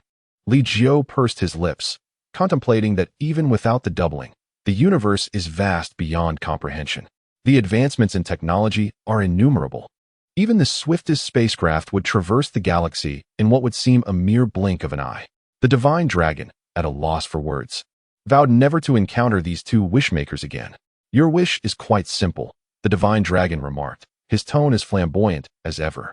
Yet, the expression he bore while granting wishes, reminiscent of constipation, betrayed him completely. After a considerable wait, a capsule materialized in midair, which Li Jiu caught with ease. He glanced at the divine dragon and remarked, Not bad, keeping up with the times. Thank you for the compliment. Farewell. The divine dragon attempted to make his escape, fully aware of the reason for his summons. However, how could a mere divine dragon hope to elude the grasp of Li Jiu? Without any visible movement from Li Jiu, he simply gestured, and the Dragon Balls, now turned to stone, were collected once more. Isn't this a bit excessive? Natasha observed Li Jiu's actions, noting that the Dragon Balls should belong to Earth. Yet, since Li Jiu's arrival, they seem to have never left. Excessive? In what way? Li Jiu retorted, fixing Natasha with a steady gaze. Natasha smiled quietly. Oh well, it doesn't really affect us. Indeed, Li Jiu tossed the capsule lightly, pressed it gently, and then threw it into the air.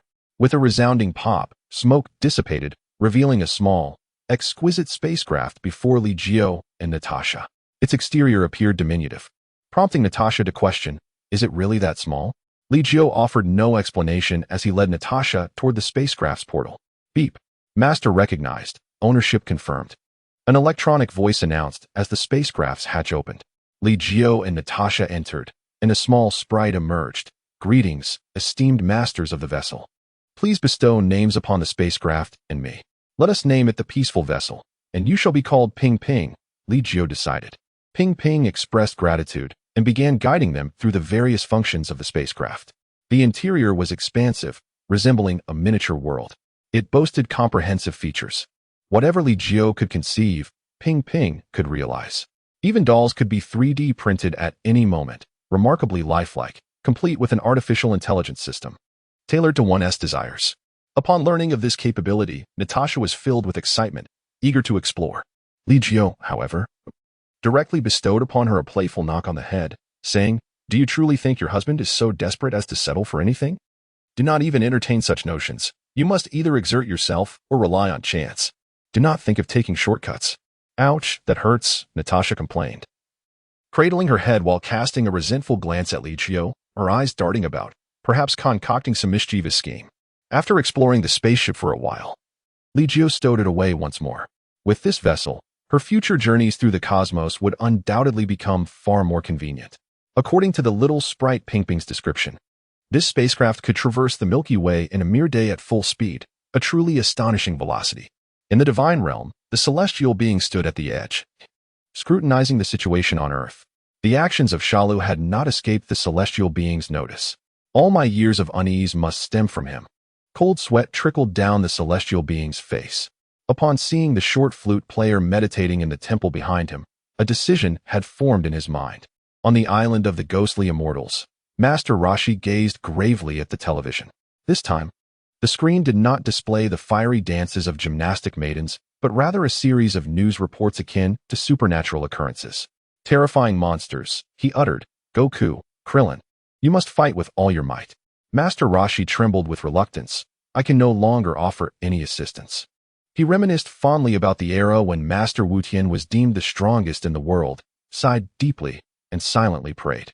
At that moment, Son Gohan was also on the floating island, sensing the presence of Tien and others. He hurried to inquire about the situation with the androids.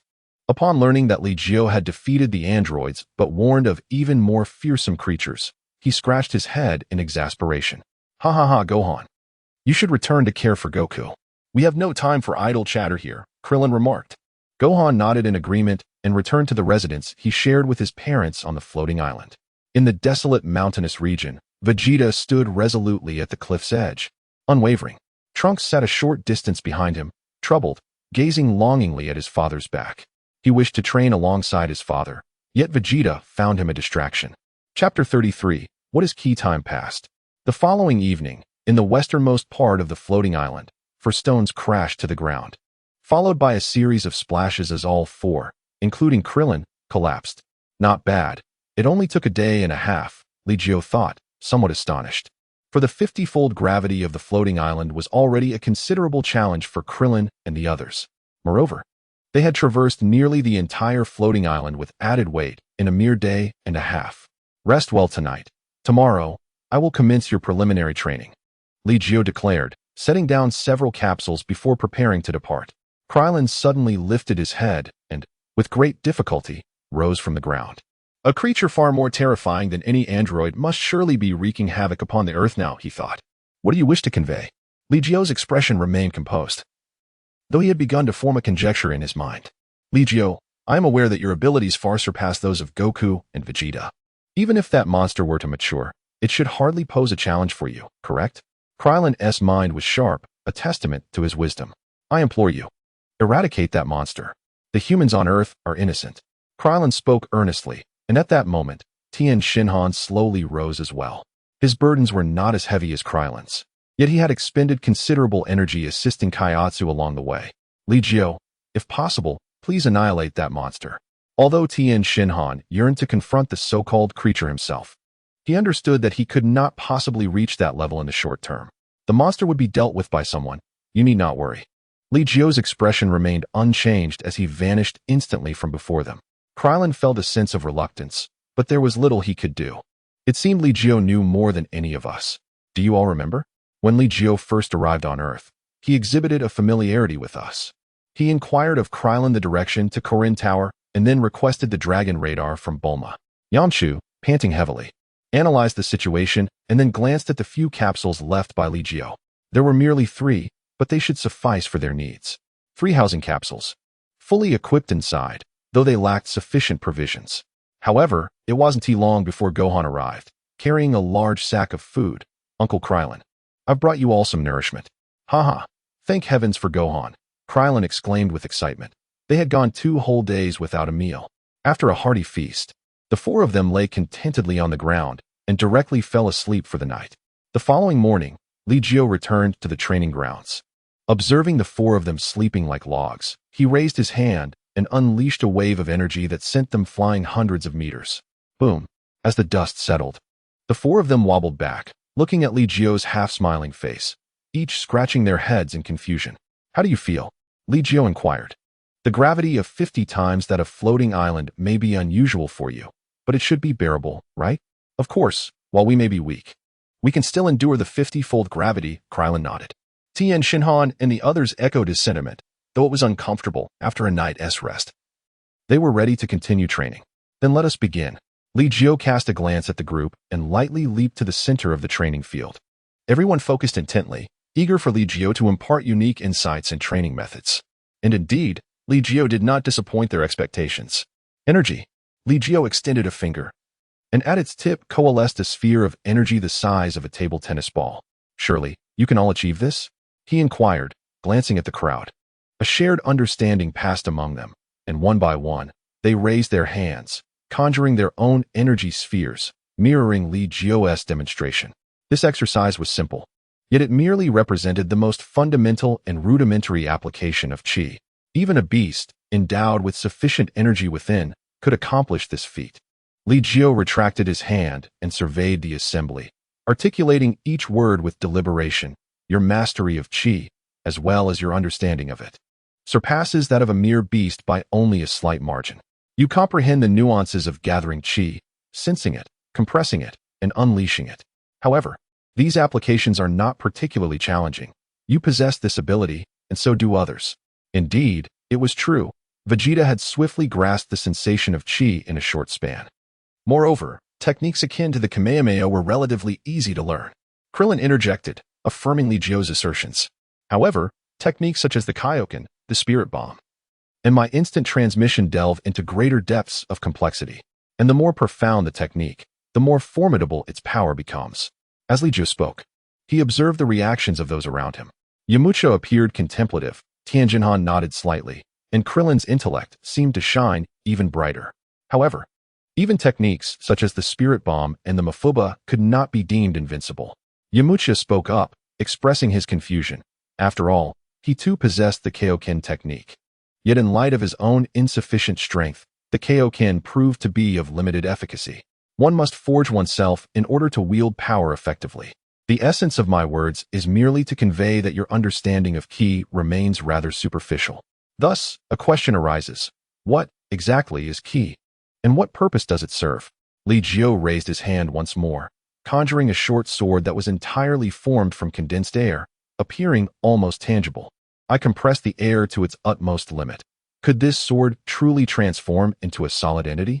Li Jiu spoke, and the short sword in his palm disintegrated, transforming into a spherical form that abruptly turned a fiery crimson, igniting with a blazing inferno. In the next instant, with a mere thought, Li Jiu extinguished the flames, and his palm emanated a chilling aura. A surge of energy coursed through him, shifting through various forms, radiant as the sun, searing like the midday star, frigid as ancient ice, sharp as a blade, and as weighty as a mountain. What a wondrous application! Is this not a superpower? Yamcha's eyes sparkled with intrigue as he turned to Dumpling and inquired, Can Dumpling achieve this? I cannot. That is not a superpower, Dumpling replied, shaking his head. His own ability lay in telekinesis, the power to manipulate others and objects through thought. Not a superpower. Yamcha exclaimed in disbelief, while Tianjin Fan pondered thoughtfully. Qi is merely a form of energy. Fire, ice, and hurricanes are all manifestations of energy, which implies they can be transformed into one another. Mutual transformation? Tianjin Fan's solar flare seemed to unleash the qi in a burst of scorching light. It appears to be this principle. Krillin gradually raised a hand, releasing a stream of qi, though it did not coalesce into an energy blast. Gradually, the energy intensified, growing increasingly toward. Ouch! Krillin could no longer contain himself and waved away the qi from his palm, blowing on his now reddened hand. This is the essence of it. Qi is a form of energy. Your daily training enhances your bodies to accommodate more qi. However, have you considered refining your physical form with qi to make it even stronger?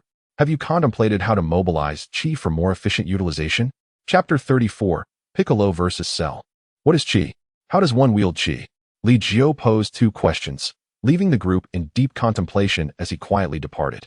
Shortly after his departure, a powerful aura erupted from a distant direction, one that surpassed even Vegeta's Super Saiyan form.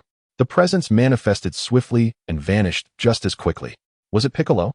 Li Jiu gazed into the distance when Natasha suddenly appeared beside him, her eyes still heavy with sleep. Has that monster appeared? She murmured, her energy still intact. Li Jiu playfully pinched Natasha's cheek, prompting her to roll her eyes. Of course I do, she replied. The aura resembled that of the Namekian, Piccolo. Yet it felt more potent and distinct in certain aspects. Rubbing her eyes, Natasha gradually regained her alertness. It should be the fusion of Piccolo and Kami. Fusion? How does that work? Natasha asked, puzzled. Li Jiu shot a glance at her as she swayed slightly, his expression darkening as he explained. Kami and Piccolo were originally 2 halves of the same Namekian, representing good and evil. However, Piccolo has since evolved towards kindness. Faced with formidable foes, the fusion with Kami enhances his power significantly. It is a perfectly reasonable choice. Fusion? Natasha seemed to struggle with Li Jiu's explanation, fixating instead on the concept of fusion. Her thoughts drifting further away. Li Jiu lightly tapped Natasha's forehead, pondering whether her mind had suffered a lapse. Ouch, why did you hit me? Natasha pouted. Her expression a blend of grievance and indignation. With an accusatory glare, she added, Son Wukong is about to have 2 children, and you don't even have one. Isn't that a bit shameful? Li Jiu was momentarily taken aback, blinking at Natasha in surprise. What are you staring at? Natasha shot him a disdainful look. Son Wukong is expecting 2 sons? Li Jiu inquired, perplexed. How do you know this? Kiki mentioned it herself. She is pregnant, so she must have realized it, Natasha replied, reaching out to touch Li Jiu's forehead.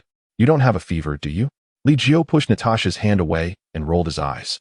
You're the one with a fever. Go, go, go. Return and rest. Natasha responded with a soft "oh," then stretched and yawned, casually draping herself over Li Jiu. Li Jiu. I desire a child. Meanwhile, the earth was engulfed in panic. Sharo had commenced his actions, silently siphoning the essence of human life. Cities transformed into desolate wastelands.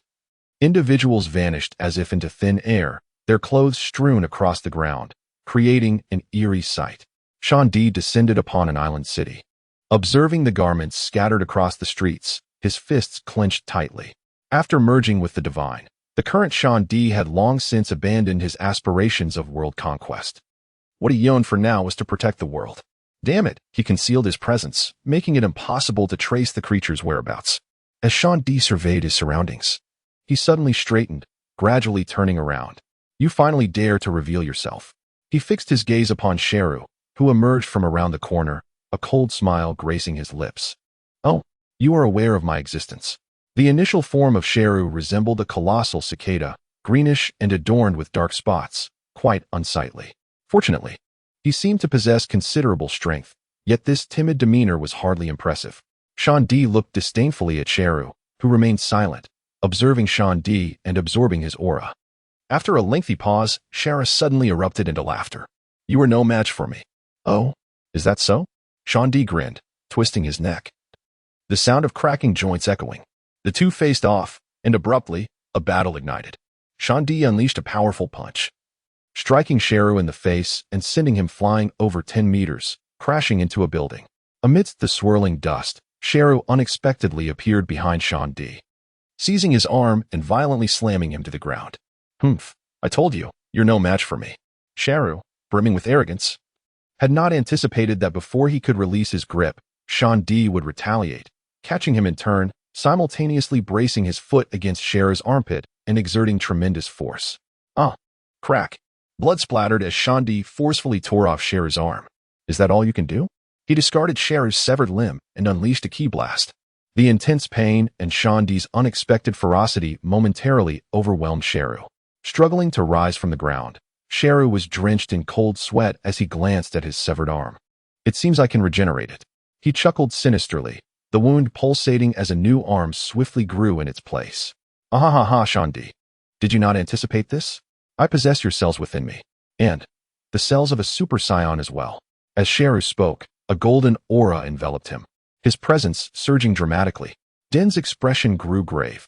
Despite having heard about Sharu's attributes from Li Jiu, The sheer abnormality of Sheru's capabilities took him by surprise. After all, if Sheru had assimilated the cells of his fellow Namekians and Super Saiyans, his potential for growth was indeed unfathomable, while his regenerative abilities might be manageable. The traits of a Scion were undeniably extraordinary. The combination of these two elements was truly formidable. Yet what of it? Din remained cautious in his thoughts. Yet he did not regard Sheru with undue concern. At this moment, even if Son Goku were to recover, he might not be Din's match. Let us see. Sheru's tail lashed out like a scorpion stinger. Din evaded by sidestepping, his speed reaching its zenith, and in an instant, their battle reduced the entire city to ruins. The sounds of combat echoed ceaselessly, and a terrifying aura spread across the earth, startling the inhabitants of the floating island. Yes, it's Uncle Din.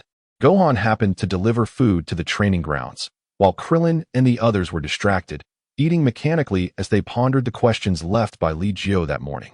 Gohan. Din's energy has surpassed Vegeta and Goku. There is little point in us joining the fray. The one battling Din must be the monster Li Jiu mentioned. Krillin spoke.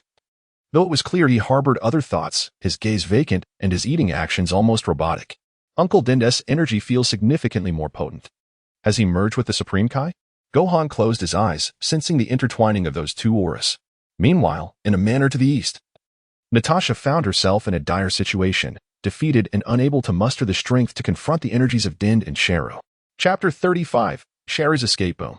The entire island city was gradually consumed, reduced to ruins, and then sunk, blasted from the ground into the sea, and then propelled into the sky. Sheru's aura began to wane. Ultimately, he was no match for Din. After merging with the Supreme Kai, Din had transformed into a true Super Namekian, his combat power exceeding 500 million. At this moment, Din's energy remained robust, and he had yet to shed his burdens. Huff, huff, huff. Sheru gasped for breath, warily observing Din. The information he had about Din did not portray him as so formidable. Why had Din changed so drastically? Moreover, the magnitude of this transformation was overwhelming. You will be captured. Din coldly fixed his gaze on Sheru, simultaneously questioning the validity of Li Jiu's words. Although Sheru possessed the combat prowess of a Super Saiyan, that was his only advantage. If Son Goku were to recover, he would undoubtedly be able to defeat him. But why did Li Jiu hold such a high regard for Sheru? Could he truly be a worthy opponent for Natasha? Just how powerful was Natasha? Before Sun Wukong fell ill, in his Super Saiyan state, he was a formidable being that could only be matched by the Kaioken technique. However, even when Sun Wukong combined Super Saiyan with Kaioken, he was merely a fleeting moment of unparalleled strength. Humph, do not revel in your triumph, for I have yet to unleash my true abilities. Cell clenched his fists tightly, drawing them to his waist, and under the watchful gaze of Din. He abruptly raised his hands to his forehead. This is the solar flare.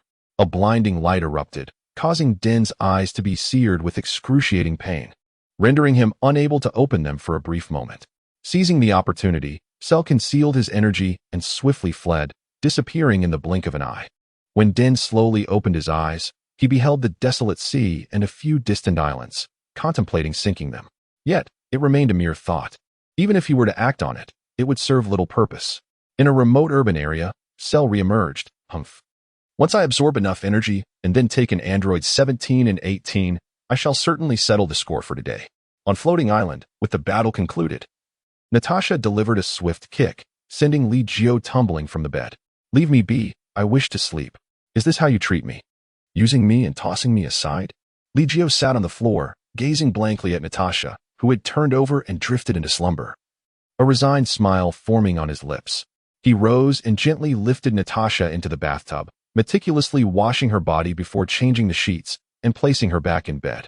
Li Jiu stepped out of the manor and instantly found himself in the training ground, observing the meditative forms of Krillin and the others. He was curious about when Gohan had joined their ranks. In the distance, Piccolo arrived just in time, gazing with a puzzled expression at the engrossed group and inquired, "What are they doing?" "They are contemplating." "Contemplating?" "Indeed, cultivation encompasses more than mere physical training, does it not, Piccolo?" Li Jiu retorted, well aware that Piccolo possessed a profound understanding of the essence of cultivation. However, the individuals from Dragon Ball were rather rigid, each adhering to their unique training methods. Were it not for Li Jiu's significant prowess surpassing theirs, they would not willingly accept his guidance. "Should I join in?" Li Jiu asked. harboring an audacious idea to nurture Krillin and the others and ascertain the extent of their potential. I have my own training methods, Piccolo asserted proudly. Feeling a newfound confidence in the presence of Li Jiu, convinced he had surpassed Son Goku. What a pity, Piccolo, your potential should be much greater. At least not lesser than that of the Saiyans. Li Jiu gently shook his head but did not press the matter further. Time passed, and slowly, Krillin and the others began to awaken. Gohan, upon opening his eyes, smiled brightly and called out, Uncle Piccolo. Yes. Although Piccolo had no intention of joining Krillin's group, he was eager to learn how Li Jiu was instructing them. While it bore a hint of an attempt to steal knowledge, Li Jiu chose not to expose it. How is it? Have you all found answers within yourselves? You may validate and discuss your insights with one another. I shall grant you an hour, after which I will assign your next task. Upon concluding his remarks, Li Jiu stepped aside, casually tossing a capsule that transformed into a sunshade and a beach chair, from which he leisurely retrieved a chilled beverage to refresh his spirit. Duan Di observed Li Jiu with great curiosity. He had witnessed Natasha in her training, honing her physical prowess, and had seen her in meditation, seemingly grasping some profound wisdom. Yet, every encounter with Li Jiu revealed him to be perpetually at ease, living a life more carefree than that of Master Roshi. Nonetheless, the depth of Li Jiu's strength remained an enigma. Who shall commence? Krillin and the others gathered together. In truth, prior to Li Jiu's arrival, they had engaged in discussions, reflecting and exchanging thoughts. Qi is an energy, akin to the fuel required by an aircraft or the sustenance needed by an ordinary person. This concept had been thoroughly examined, yet others seemed to harbor lingering doubts. Tianjin fans surveyed the group. They were gradually arriving at answers, but still felt that their understanding was not entirely complete. Let us temporarily set this question aside. Now, how should one appropriately utilize Qi? The dialogue among Tianjin Fan and his companions began to find its rhythm, and Duandi's attention gradually shifted from Li Jiu to the discussions at hand. Some of the topics being deliberated sparked profound realizations within Duandi. Even matters he had previously overlooked were brought to light and addressed. An hour later, their discourse continued with increasing fervor. Li Jiu remained leisurely asleep, occasionally sipping on a chilled beverage with an air of nonchalance. At that moment, Xuandi had unwittingly joined the discussion, much to the astonishment of Klin and the others. For Xuandi's insights on cultivation had far surpassed their own. It's about time. Let us enter the room of spirit and time, Li Jiu suddenly interjected, interrupting the ongoing discourse. The room of spirit and time? Does such a place exist on Floating Island? Xuandi asked in disbelief. Li Jiu replied, Indeed it does. But the passage of time within is stringent. 6 months inside equates to just 1 day outside. However, the conditions are considerably more demanding. If you all enter together, a day of training should suffice. If Gohan goes in, he should emerge as a Super Saiyan. Wouldn't you agree? Li Jiu gazed at Gohan, who appeared somewhat uncertain. Can I really do this? He questioned. With your innate talent, surpassing your father should not pose a significant challenge. However, do you possess the heart of a warrior? Li Jiu gently ruffled Gohan's hair. The potential within you is immense, perhaps a gift of your hybrid lineage. I will strive to do my best, Uncle Li Jiu. Gohan replied, his gaze becoming resolute. Under Li Jiu's watchful eyes, the group stepped into the hyperbolic time chamber. What heights will they reach in 6 months? Li Jiu reclined in his chair, gradually succumbing to slumber. Unbeknownst to him, as he drifted off, the dynamics on Earth had irrevocably changed.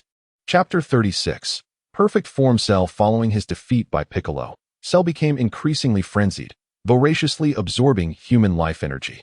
In the span of a single day, 2 major cities were completely devoured.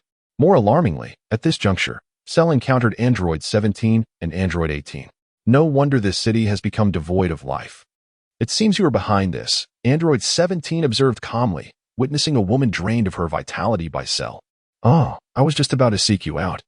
And here you are, Cell exclaimed with manic delight, glancing at Android 17 before shifting his gaze to Android 18.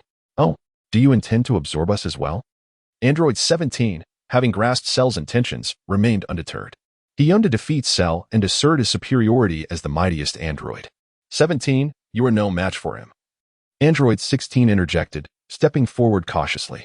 Nonsense. Android 17 dismissed 16's warning and launched an attack. The once deserted island city was swiftly reduced to ruins.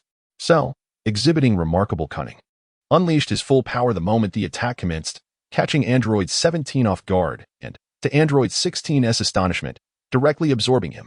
The entire sequence transpired in the blink of an eye, so rapidly that even Android 16 could not react in time. Ultimately, Android 17 was unable to unleash his full strength before being overwhelmed and absorbed by Cell. A radiant luminescence enveloped Cell as his physique became more robust. His previously insect-like mouth grotesquely morphed into a hideous, sausage-like form, resembling humanity more closely yet remaining decidedly unattractive. 18 Run! Android 16 shouted in alarm, removing his hands to reveal two mechanical cannons, releasing a terrifying surge of energy. However, the combat prowess Cell had gained from absorbing Android 17 far surpassed that of Android 16 and Android 18. Android 16 suffered severe damage, while Android 18 was inevitably absorbed, heralding the emergence of Cell's perfect form. With a thud, Cell descended slowly to the ground, gazing at his hands and reveling in the power of his perfect form, erupting into maniacal laughter. Ha ha ha. At last, I, Cell, have attained my perfect form. The entire world shall fall under my dominion, and the universe will bow at my feet. A terrifying energy wave swept across the entire island, and Cell sensed a formidable presence, yet yielded no tangible results. At this moment, the Z fighters had already suppressed their energy, rendering them imperceptible to Cell.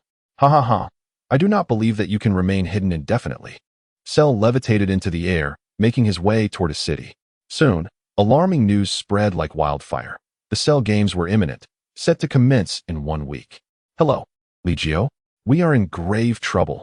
Bulma's distinctive tone resonated through the receiver. Li Jiu, leisurely indulging in a sumptuous feast, distanced the microphone. I understand. Everything will be fine, he reassured her. However, Bulma remained skeptical of Li Jiu's calm demeanor. After all, he appeared rather cold and indifferent. Bulma felt that even if the Earth were to face annihilation, Li Jiu would remain unfazed. Li Jiu, could you please take this seriously? After all, the Earth is your home too, and if Cell wreaks havoc, it will be far from pleasant for you. Bulma continued to press her point. Li Jiu rolled his eyes. Your husband, your future son, and even son Wukong are all doing just fine. Rest assured, there is nothing to worry about. After Li Jiu concluded the call, he hung up. On the opposite side of the dining table, Natasha was devouring her meal with an insatiable appetite, her Scion heritage evident in her voracious manner. I wish to partake in that Cell game as well. I yearn to personally obliterate Cell, she declared. However, considering that Cell has absorbed Android 17 and Android 18, will there be any repercussions? Is it possible for them to be rescued? Surely it is, Li Jiu replied, then turned to Natasha and inquired. Have you not yet completed the second phase of your transformation? It's all your fault. I haven't had the opportunity to train properly lately. Natasha shot him a resentful glance. Li Jiu was momentarily taken aback, then responded with a perplexed expression. It is clearly you who persistently clings to me each time. How can you place the blame on me? Blame you. Natasha was utterly unreasonable, and Li Jiu merely shook his head, choosing not to engage in an argument with her. At that moment, in a corner of the floating island, the aura of Son Wukong suddenly surged with vigor. He has recovered, quite timely indeed. Li Jiu nodded slightly, and then beheld Son Wukong's figure materialize at the dining table. Ha ha ha, Li Jiu, your feast is exceedingly lavish. Son Wukong exclaimed, rubbing his hands together, his eyes gleaming with excitement. Yes, let us dine together. However, do refrain from utilizing your teleportation so frequently in the future. Li Jiu's expression darkened. If he were embroiled in a confrontation with Natasha and suddenly faced the unexpected arrival of Son Wukong, would it not be utterly awkward? At that moment, Li Jiu would undoubtedly wish to eliminate Son Wukong. Ah, very well. It seemed that Son Wukong recalled a rather embarrassing incident when Li Jiu had utilized instant transmission. However, Son Wukong, with his carefree disposition, noted that Li Jiu had appeared just outside the room, rendering the situation less dire. The two Saiyans vied eagerly with one another, and within mere moments, a sumptuous banquet had been entirely devoured. The professional chefs, accustomed to such spectacles, merely acknowledged the generous working conditions. They understood that despite the occasional overwhelming workload, such grand feasts occurred only once every 3 days, and the remuneration was beyond their wildest dreams. Furthermore, they enjoyed time off as well. Feeling quite satisfied, Son Wukong patted his belly, rose to stretch, and turned to Li Jiu, stating, Kiki has informed me about Cell. Will you be taking action this time? Me? You all go ahead, Li Jiu replied, displaying a reluctance to engage. Yet Natasha interjected, rest assured, Sun Wukong, I shall take action. Cell is but a trivial opponent. With her hands placed firmly on her hips, Natasha, at full power in her Super Saiyan form, boasted a base combat power of 15 million, which had escalated to an astonishing 750 million in her transformed state. With her mastery over Ki, her effective combat prowess could reach an impressive 1 billion. Oh, with Natasha's prowess, she will undoubtedly vanquish Cell. However, I still wish to face him, Sun Wukong implored. May I be the one to initiate the first bout? That is permissible, but with your current strength, you are no match for Cell. Natasha conceded to Sun Wukong's request, knowing she would ultimately take charge. Then, I shall dedicate myself to rigorous training in the coming days. Sun Wukong's eyes sparkled with determination, and suddenly, he raised his fingers to his brow, exclaiming, I sense Gohan's energy. This energy is. Chapter 37. Dimension. Before Sun Wukong could finish his sentence, he vanished, followed closely by Li Jiu and Natasha, leaving the servants to tidy up the aftermath. In the training arena, Piccolo and the others emerged from the hyperbolic time chamber, with Gohan being the last to exit, maintaining his Super Saiyan form. Gohan. Sun Wukong's sudden appearance stirred excitement within him as he beheld Gohan's golden hair and piercing emerald eyes. Well done, Gohan. You have achieved the Super Saiyan transformation. It seems you are nearly catching up to me. Sun Wukong's base combat power has already approached 5 million, and in his Super Saiyan form, it reaches 250 million, closely rivaling that of Android 17. At this moment, Gohan's combat power has also attained 200 million. Although his base power is merely 4 million, achieving such a remarkable feat in just half a year is impressive. Not at all. I still have a significant gap compared to Dad, Gohan said, scratching his head, then excitedly inquired, Dad, have you recovered from your illness? Yes, I made Gohan worry. Sun Wukong replied, affectionately ruffling Gohan's hair, only to notice that Gohan's hair had become shorter. Did Shindi cut your hair? Sun Wukong glanced at the short-haired Piccolo, leaving everyone momentarily speechless. Piccolo's expression darkened as he retorted, a deity is merely a support. I am still myself. Well, then let us still call you Piccolo. Sun Wukong said, carefully sensing Piccolo's aura before turning to Li Jiu. Li Jiu, do you also have a hyperbolic time chamber here? May I enter to train? Eager to begin, Sun Wukong cast a glance at the transformations of his companions and exclaimed, Krillin, Tien, how have you trained? Both Krillin and Tien, along with others, had shown tremendous progress, with their combat powers surpassing 1 million. Moreover, a hidden energy surge within Tien and Krillin, seemingly yet to be fully tapped, once unleashed. Their advancement would undoubtedly exceed everyone's expectations. Wukong, we won't be sharing our training methods with you. Otherwise, how would we keep pace with you? Krillin joked. Sun Wukong scratched his head, but Li Jiu interjected, their training methods may not be suitable for you. Also, the hyperbolic time chamber here isn't for you. You should go to the one in the sacred palace. Li Jiu, don't be so stingy. How about I become your disciple? Sun Wukong, ever adaptable, clasped his hands together and looked at Li Jiu with pleading eyes. If you truly wish to give it a try, you can ask Krillin and the others, but it may not necessarily suit you. Li Jiu was acutely aware of Sun Wukong's character. How could someone who struggled with even the simplest arithmetic possibly find the tranquility necessary for deeper contemplation? Gohan, you may accompany your father to the temple for training. If Sun Wukong wishes to learn your methods, you can impart that knowledge to him, Li Jiu remarked, casting a glance at Gohan. Yes, Uncle Li Jiu. Gohan replied with a firm nod. Sun Wukong, witnessing this exchange, broke into a wide grin. Thank you, Li Jiu. Very well. Devote yourselves to your training. You are exceedingly weak, Li Jiu yawned, stretching languidly before turning his attention to Krillin and the others. The results of your training have been commendable. Perhaps you should engage in some sparring. Li Jiu pointed towards the empty space of the training ground, simply wishing to observe the results of Klin and the others' training. Then let us, along with Dumpling, take the stage first. Yamcha tightened his belt, for after half a year of cultivation within the time chamber, he appeared to have rekindled his confidence in martial arts. Yamcha's eyes sparkled with determination, while Sun Wukong gazed at him with curiosity, bursting into hearty laughter. Ha ha, Yamcha. I feel as though I am witnessing the former version of you. Indeed, and I must express my gratitude to Li Jiu for his guidance, which has illuminated my path in cultivation. Slowly, Yamcha stepped into the center of the training ground. Though his aura remained unexuded, it emanated an air of profound mystery. Li Jiu nodded slightly. It seemed that Yamcha had discovered a shortcut, a pathway leading to unparalleled strength. Should he continue on this path, his accomplishments would undoubtedly be immeasurable, for even as a mortal, he could stand shoulder to shoulder with the divine. The aura of Yamcha. It is so feeble. Sun Wukong's expression grew grave. Though Yamcha stood before the crowd, his presence remained so faint that it was scarcely detectable. Li Jiu slowly rose to his feet, his gaze fixed upon the fierce clash between Yamcha and Chaozi. It appeared that Chaozi's super abilities had undergone significant advancements. However, Yamcha seemed to possess an intimate understanding of Chaozi's powers, or perhaps exhibited formidable resistance against them. As a result, Chaozi found himself on the defensive, compelled to engage with mere martial prowess. Remarkably, Chaozi had grown considerably stronger, his aura now surpassing that of the former Krillin. Although his presence was not overwhelmingly potent, his combat prowess had ascended to a staggering level of 1 million. The progress made by these individuals over the course of 6 months left even Li Jiu astounded. Among them were Sun Wukong, Vegeta, Gohan, Tien, Piccolo, Krillin, Yamcha, Chaozi, Android 17, and Android 18. The number had now reached 10. Li Jiu silently calculated the impending crises facing Earth. He felt no trepidation regarding the future. His only concern lay with that imbecile.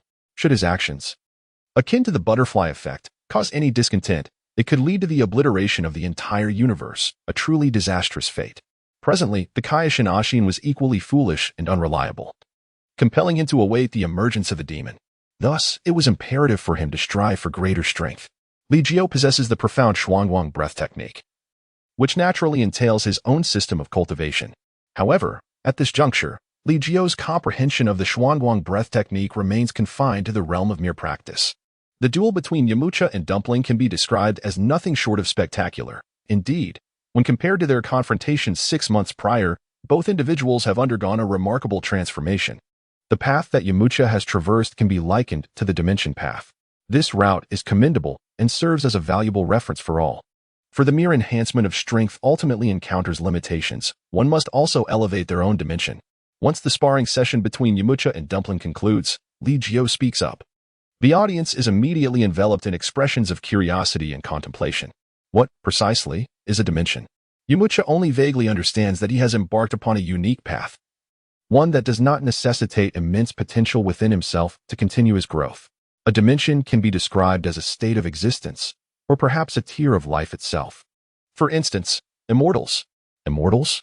As Li Jiu's words resonate, Sun Wukong and the others exclaim in astonishment, questioning how the conversation has veered towards immortals. In unison, they cast their gazes towards Piccolo, who, in this moment, appears to be deep in thought. He possesses a more profound understanding of Li Jiu's statements.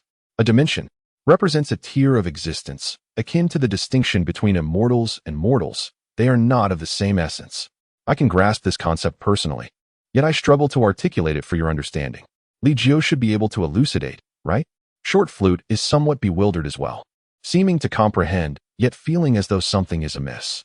Chapter 38. The Z Warriors unleash their powers. Dimensions signify the hierarchy of life.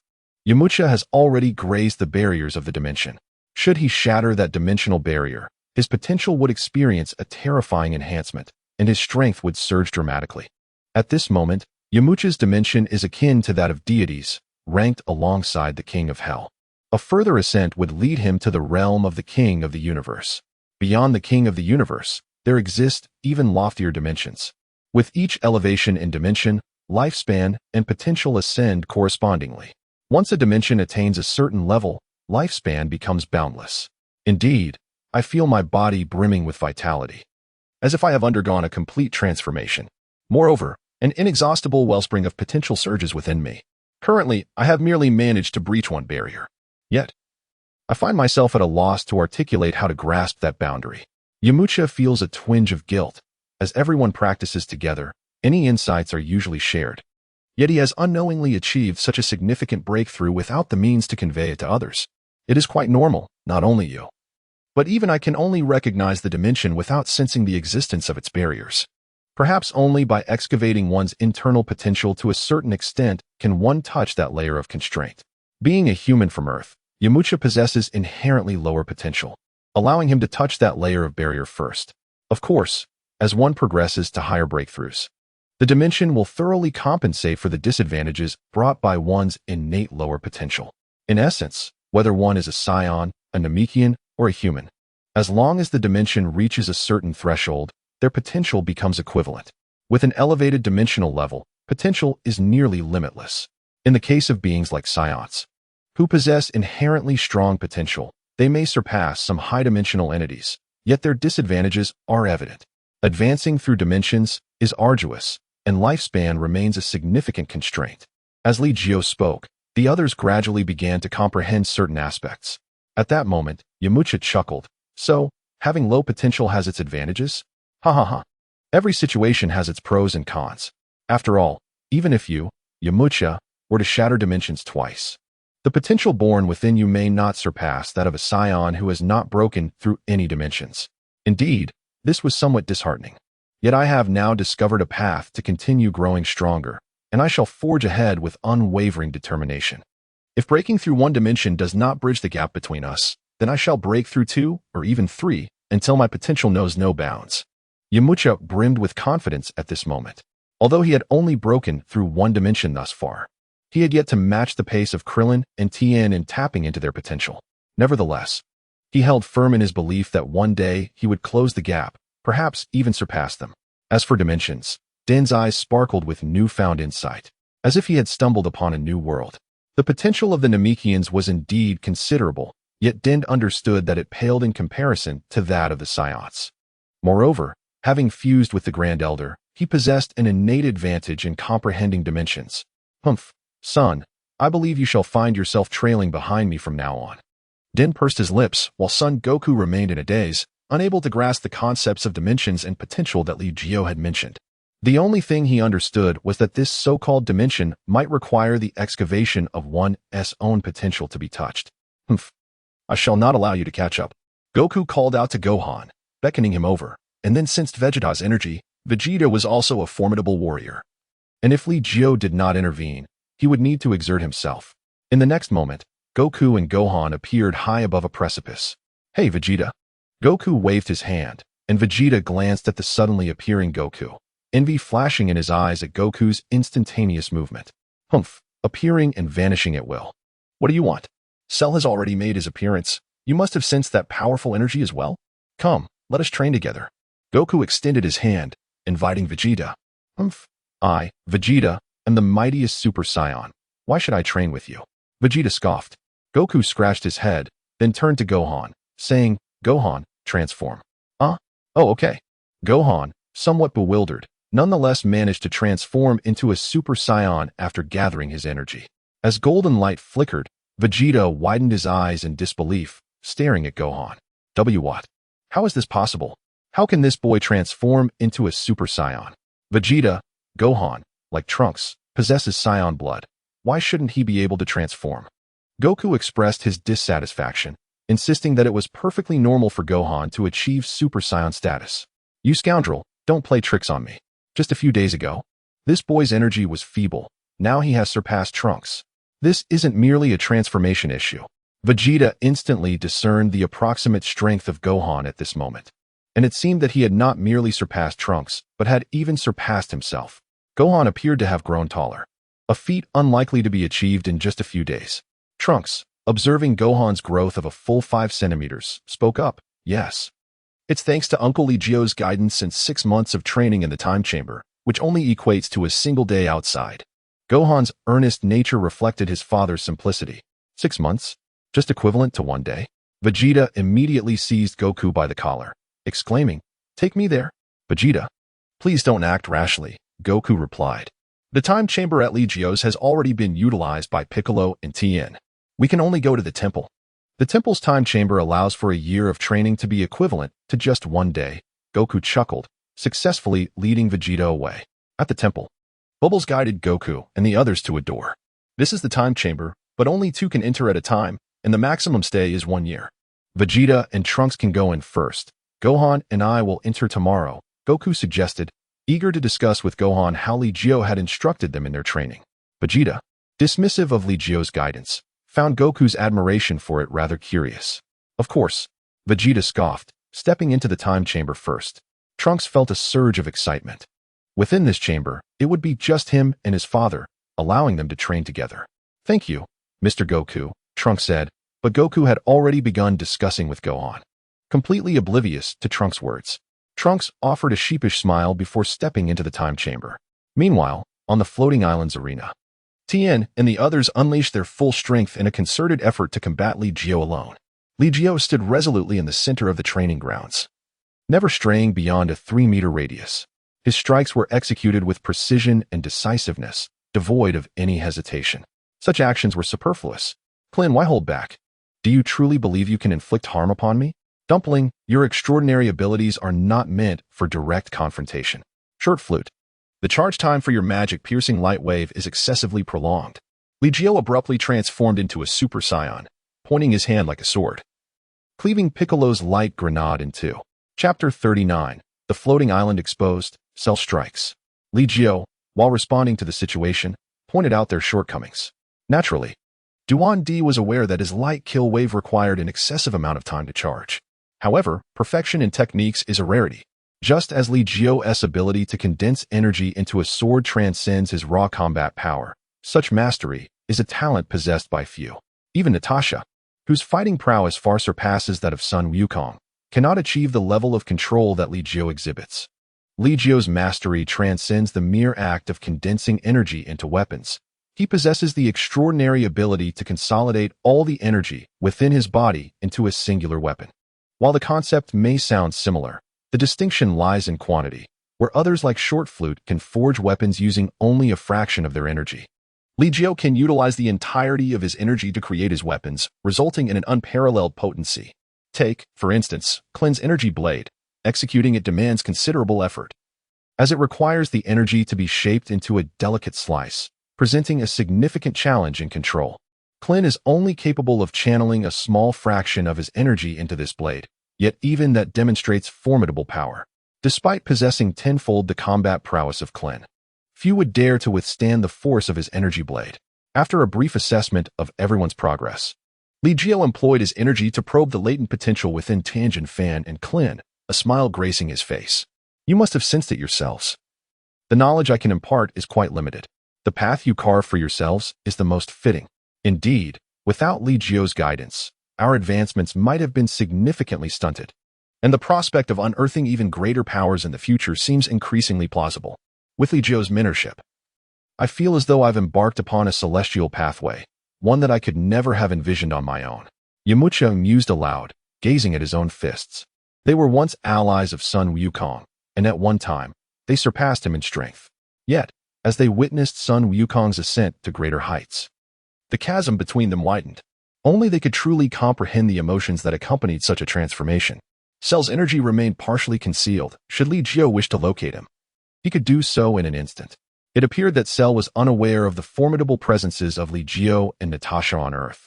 At that moment, however, Cell was also gazing toward the floating island. The might of Short Flute's magic convergence wave was immense, and in an instant, Li Jiu transformed into his Super Saiyan form, slicing through it and releasing a surge of energy.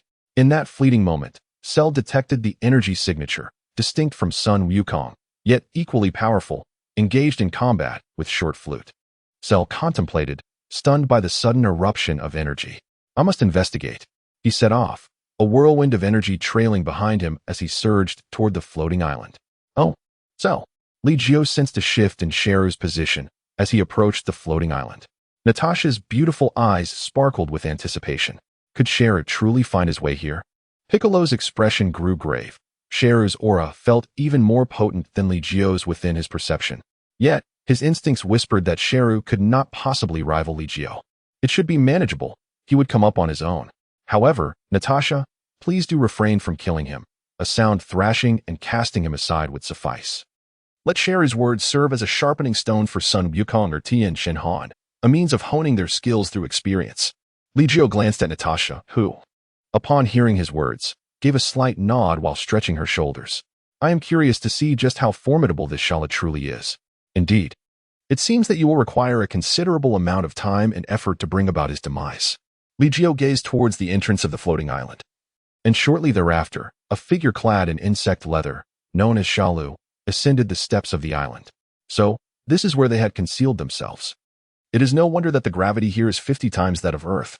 Are they cultivating in such an environment? Shalu's gaze swiftly settled on Li Jiu and his companions, their presence unmistakably potent upon entering the floating island. However, upon seeing Li Jiu and Natasha, a frown creased Shalu's brow. These two individuals were unfamiliar to him, yet he sensed an undeniable aura of danger. If they were indeed formidable adversaries, he should possess their cells within him. A sense of perplexity enveloped Shalu, for there was no recollection of these two in his mind, let alone any cellular remnants. The Shalu present was not the one cultivated 30 years hence in this world, and could not possibly possess the genes of Li Jiu and Natasha. "Hey, are you Shalu?" Natasha called out from a distance, gesturing for him to come to the training ground. Shalu curiously surveyed his surroundings. The training arena was astonishingly vast, roughly a quarter the size of West City. Engaging in battle here would allow for a much freer display of power. Who would have thought such a splendid place existed on Earth? Is this the grave you have sought for yourselves? Shalu's cold gaze swept over the group, and he furrowed his brow once more. Where were Sun Wukong and Vegeta? Humph, if they were here, today would surely mark your demise. Natasha let out a snort and addressed Krillin and the others. Step aside. Let me gauge just how formidable he truly is. With that, Natasha transformed, her golden aura flashing brilliantly, embodying the perfect first stage of a Super Saiyan. It seemed that Natasha had made further progress in mastering the power of the Super Saiyan. Her strength evidently enhanced. Krillin and the others retreated to a distance, attuned to the energies of Natasha and Shalu. The transformation into a Super Saiyan yields a 50-fold increase in power, and Natasha had mastered this augmentation flawlessly, a feat that neither Sun Wukong nor Vegeta could achieve. Even Gohan had failed to accomplish this after 2 months in the hyperbolic time chamber. What gives you the confidence that Gohan's talent can surpass that of Li Jiu and Natasha? Piccolo inquired, prompting puzzled glances from the others. Indeed, Gohan's potential was immense. After all, he was once a boy prone to tears. Tien Shinhan seemed to agree, while Piccolo pursed his lips, relishing the praise directed at Gohan, seemingly more pleased than had he been the one receiving accolades. Would Piccolo now be a match for Shalu? Krillin glanced at Piccolo, speculating that he must have made considerable strides over the past 6 months. Piccolo shook his head slightly. While his strength might have temporarily surpassed Sun Wukong's, it was still merely a fleeting advantage. In truth, his current power level was likely only around 300 million. Sharu's combat power is at least 800 million. 800 million? How could that be possible?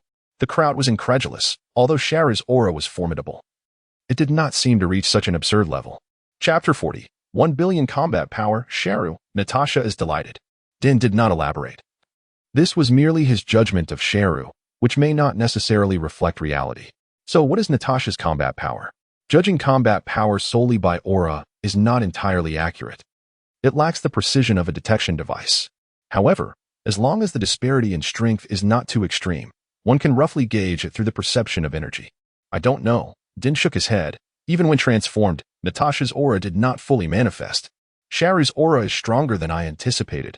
It should be around 1 billion. Li Jiu suddenly interjected, informing the crowd of Sharu's strength while subtly reminding Natasha. With a combat power of 1 billion, he should be able to match Natasha evenly. After all, Sharu's battle experience is ingrained in him, possessing all the techniques that the Z warriors wield. 1 billion? This is even more intriguing. Natasha became increasingly exhilarated, leaving the onlookers momentarily stunned. Yet, when they thought of Son Goku and Vegeta, it seemed rather normal. It was the more composed and laid-back Scion like Li Jiu who appeared out of place. 2 robust auras gradually intensified, and Sharu's expression turned serious. This Earth's reality exceeded his expectations. Was it his time traveling that altered the narrative? Sharu attributed the changes to himself, unaware that the true upheaval in this world stemmed from Li Jiu's presence. The battle between the two erupted instantaneously. Natasha, lacking the habit of probing, unleashed her full combat power from the outset. If it were Son Goku, it would take no less than half an hour of testing to coax out all his strength. Their fight elevated to its zenith in an instant. Sharu did not anticipate Natasha's ferocity and found himself caught off guard, quickly falling into a disadvantageous position. Gaining the upper hand, Din was astonished. According to Li Jiu, Sharu possessed 1 billion in combat power. Could Natasha's combat power possibly exceed 1 billion? If so, What was her base combat power? Did it surpass 20 million? Gohan's base combat power is merely 400,000, right? Krillin was incredulous. The transformation into a Super Saiyan was already extraordinary, but if Natasha's base power were to exceed that significantly, it would be utterly despairing. Natasha's base combat power is 15 million, Li Jiu stated. 15 million, multiplied by 50, amounts to 750 million. Then, why does Natasha still seem to hold the advantage? It appears that this is not merely a temporary upper hand. Amidst the crowd's bewilderment, the short flute spoke. Much like Li Jiu, even with a mere million in strength, one can unleash a combat prowess that rivals millions. Natasha should also be capable of manifesting a battle force that transcends her innate power. The short flute perceived clearly that both Li Jiu and Natasha undeniably possessed combat abilities that far surpassed their inherent strengths. Hence, despite Natasha's mere 750 million in aura, she could still subdue Shara. As two titans of the billion class clashed, the arena was instantly ravaged, fissures marred the ground, and neatly laid tiles were uprooted and shattered, exposing the rocky substratum beneath. The ground here bore tenfold the hardness of earth. Yet it still succumbed to the destructive aftershocks of their duel. A thunderous rumble echoed as the entire floating island began to tremble. Natasha, her countenance alight with excitement and vigor, reveled in the moment. In the past, she had been relentlessly suppressed by Li Jiu, perpetually cast as the vanquished. Today, at long last, she faced an adversary of equal might to serve as her outlet for frustration. In an instant, Natasha teleported, materializing abruptly behind Sheru, and delivered a powerful blow that buried him deep within the earth. Humph! Behold my two-phase light killing cannon. Natasha swung her arms, tracing an intricate, almost ethereal Taiji diagram. As streams of black and white energy converged, clashing and repelling each other, yet forcibly merging into one. Boom! The two-phase light killing cannon surged forth like two entwined divine dragons of black and white, howling through the air. The overwhelming force vibrated the void, striking directly at the place where Shara lay entombed. This could pierce through the earth. Krillin suddenly realized, intent on taking action, but was restrained by the short flute's hand upon his shoulder. It's fine. Indeed, it was fine. Natasha exhibited remarkable control over her attack, even though it pierced through the floating island, revealing a vast chasm through which the earth below could be glimpsed. The two-phase light killing cannon still inflicted no harm to the planet itself. Incredibly, she could direct it. Sweat dripped from Tien's bald head as he observed in disbelief. The terrifying black and white energy cannon could indeed be controlled, its force concentrated to explode above the floating island. Breathing heavily, Natasha gasped for air, as that strike seemed to drain significant energy from her, two beads of perspiration glistening on her smooth forehead. What is happening? The short flute's expression grew increasingly grave, mirroring the shifting countenances of Krillin and the others. Why had Natasha's aura suddenly become so disordered? This was unexpected. Yamcha, in disbelief, noted that the scene bore an uncanny resemblance to Sun Wukong experiencing a heart attack. Li Jiu naturally noticed this, yet he understood that Natasha could not possibly be unwell. Practicing the Huang breathing technique inherently grants immunity to viruses. A sense of foreboding washed over him. Short Flute's eyes widened suddenly, and in the next moment, Charlie materialized behind Natasha, raising a leg with the intention of viciously stomping down upon her shoulder. Crack! Natasha, caught off guard, failed to react in time. But Shala's leg was thwarted by an arm.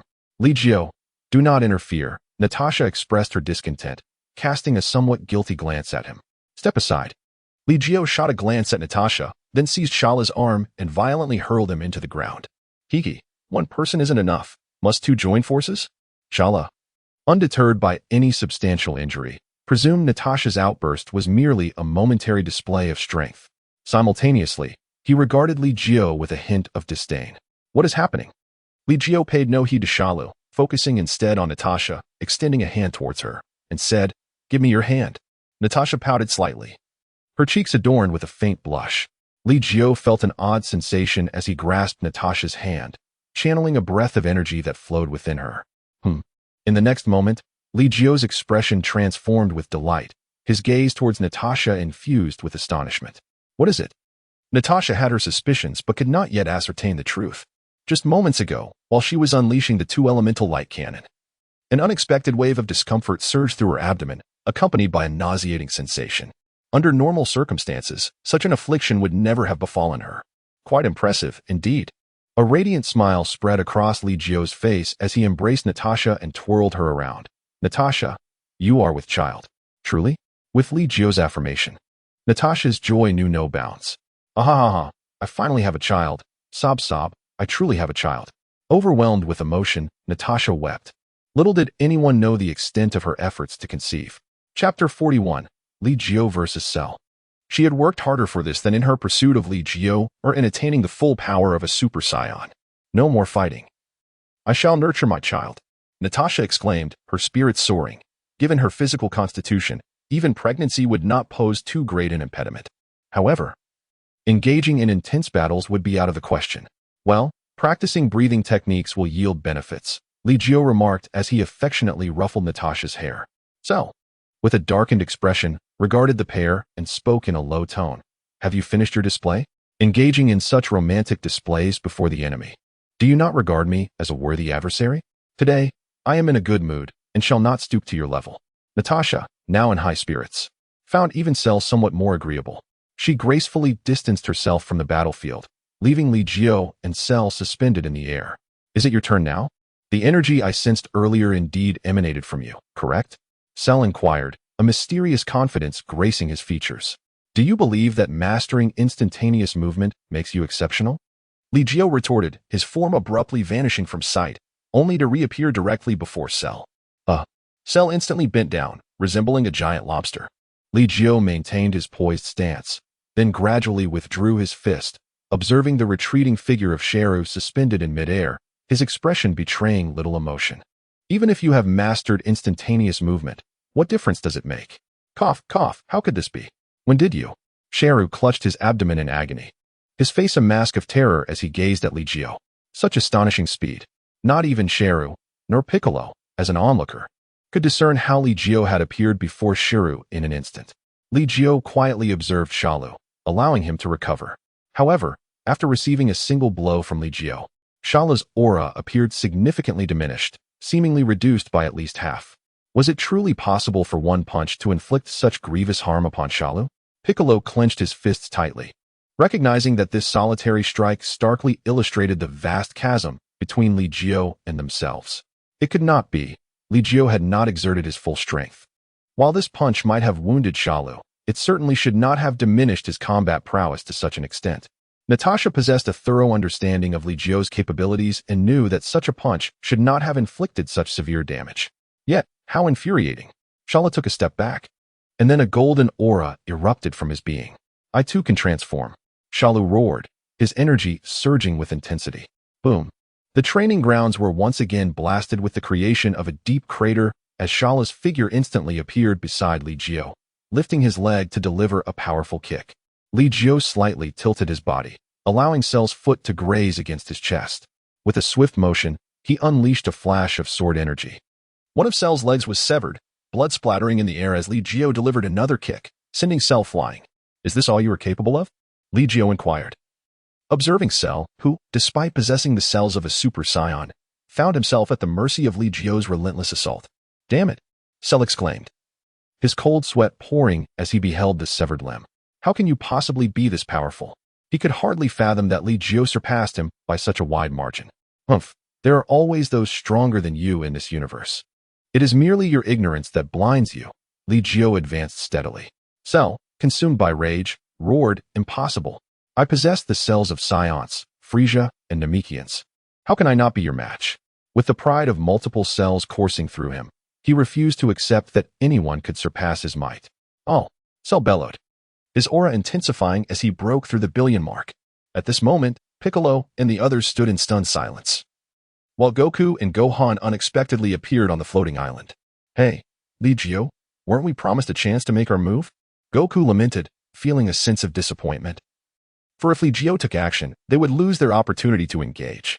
Li Jiu cast a glance at Son Wukong and Son Gohan, disregarding them entirely. At this moment, Cell had begun to enlarge, much like the transformation of Piccolo, his power increasing by more than double. Ha ha ha, I shall crush you beneath my foot.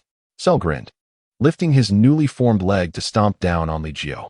It seems I still haven't hurt you, Li Jiu replied flatly, vanishing and reappearing at Cell's calf. raising his hand to deliver a decisive blow. With a swift motion, Cell was reduced to a mere plaything in Li Jiu's grasp, despite Cell's doubled strength. Li Jiu effortlessly severed one of his legs. No, no, no. This is impossible. Cell roared, his eyes filled with fury and bloodshot veins. With a bellow, the severed leg regenerated. Yet, before Cell could retaliate, Li Jiu had already materialized before him, delivering another punch. A familiar formula, a familiar taste. Cell curled up on the ground, making gurgling sounds, as if something were about to be expelled. Suddenly, a pool of transparent liquid enveloped a figure that was ejected. The unconscious android 18 tumbled to the ground, and upon her expulsion, Cell regressed to his second form. Android 17 should also be able to be released, shouldn't he? Li Jiu glanced at number 18, then threw a punch through the air, the force of which resonated with a deafening crack as it struck Salu's abdomen. Bang! Salu was sent soaring, his massive form crashing to the ground with the impact of an earthquake. Unforgivable. I will not let you escape. Salu's body began to swell ominously. With a sharp glint in his eyes, Li Jiu kicked Salu away, saying, "Self-destruction is too arduous. Allow me to assist you." Li Jiu swung his arms vigorously. As the Tai Chi symbol manifested behind him, with the yin and yang fish swirling, transforming into two dragon heads soaring skyward. The Tai Chi light killing cannon?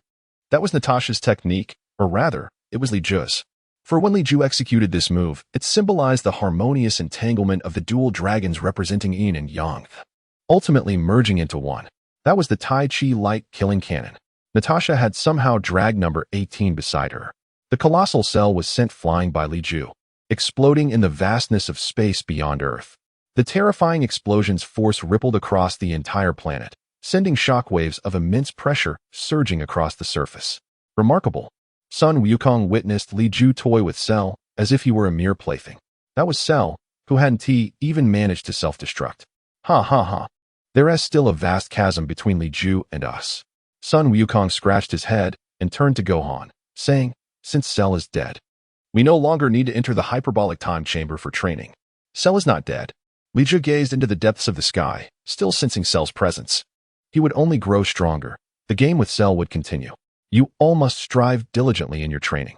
Li Jiu pressed his lips together, sensing a significant surge in Cell's aura, indicating that he had fully restored himself.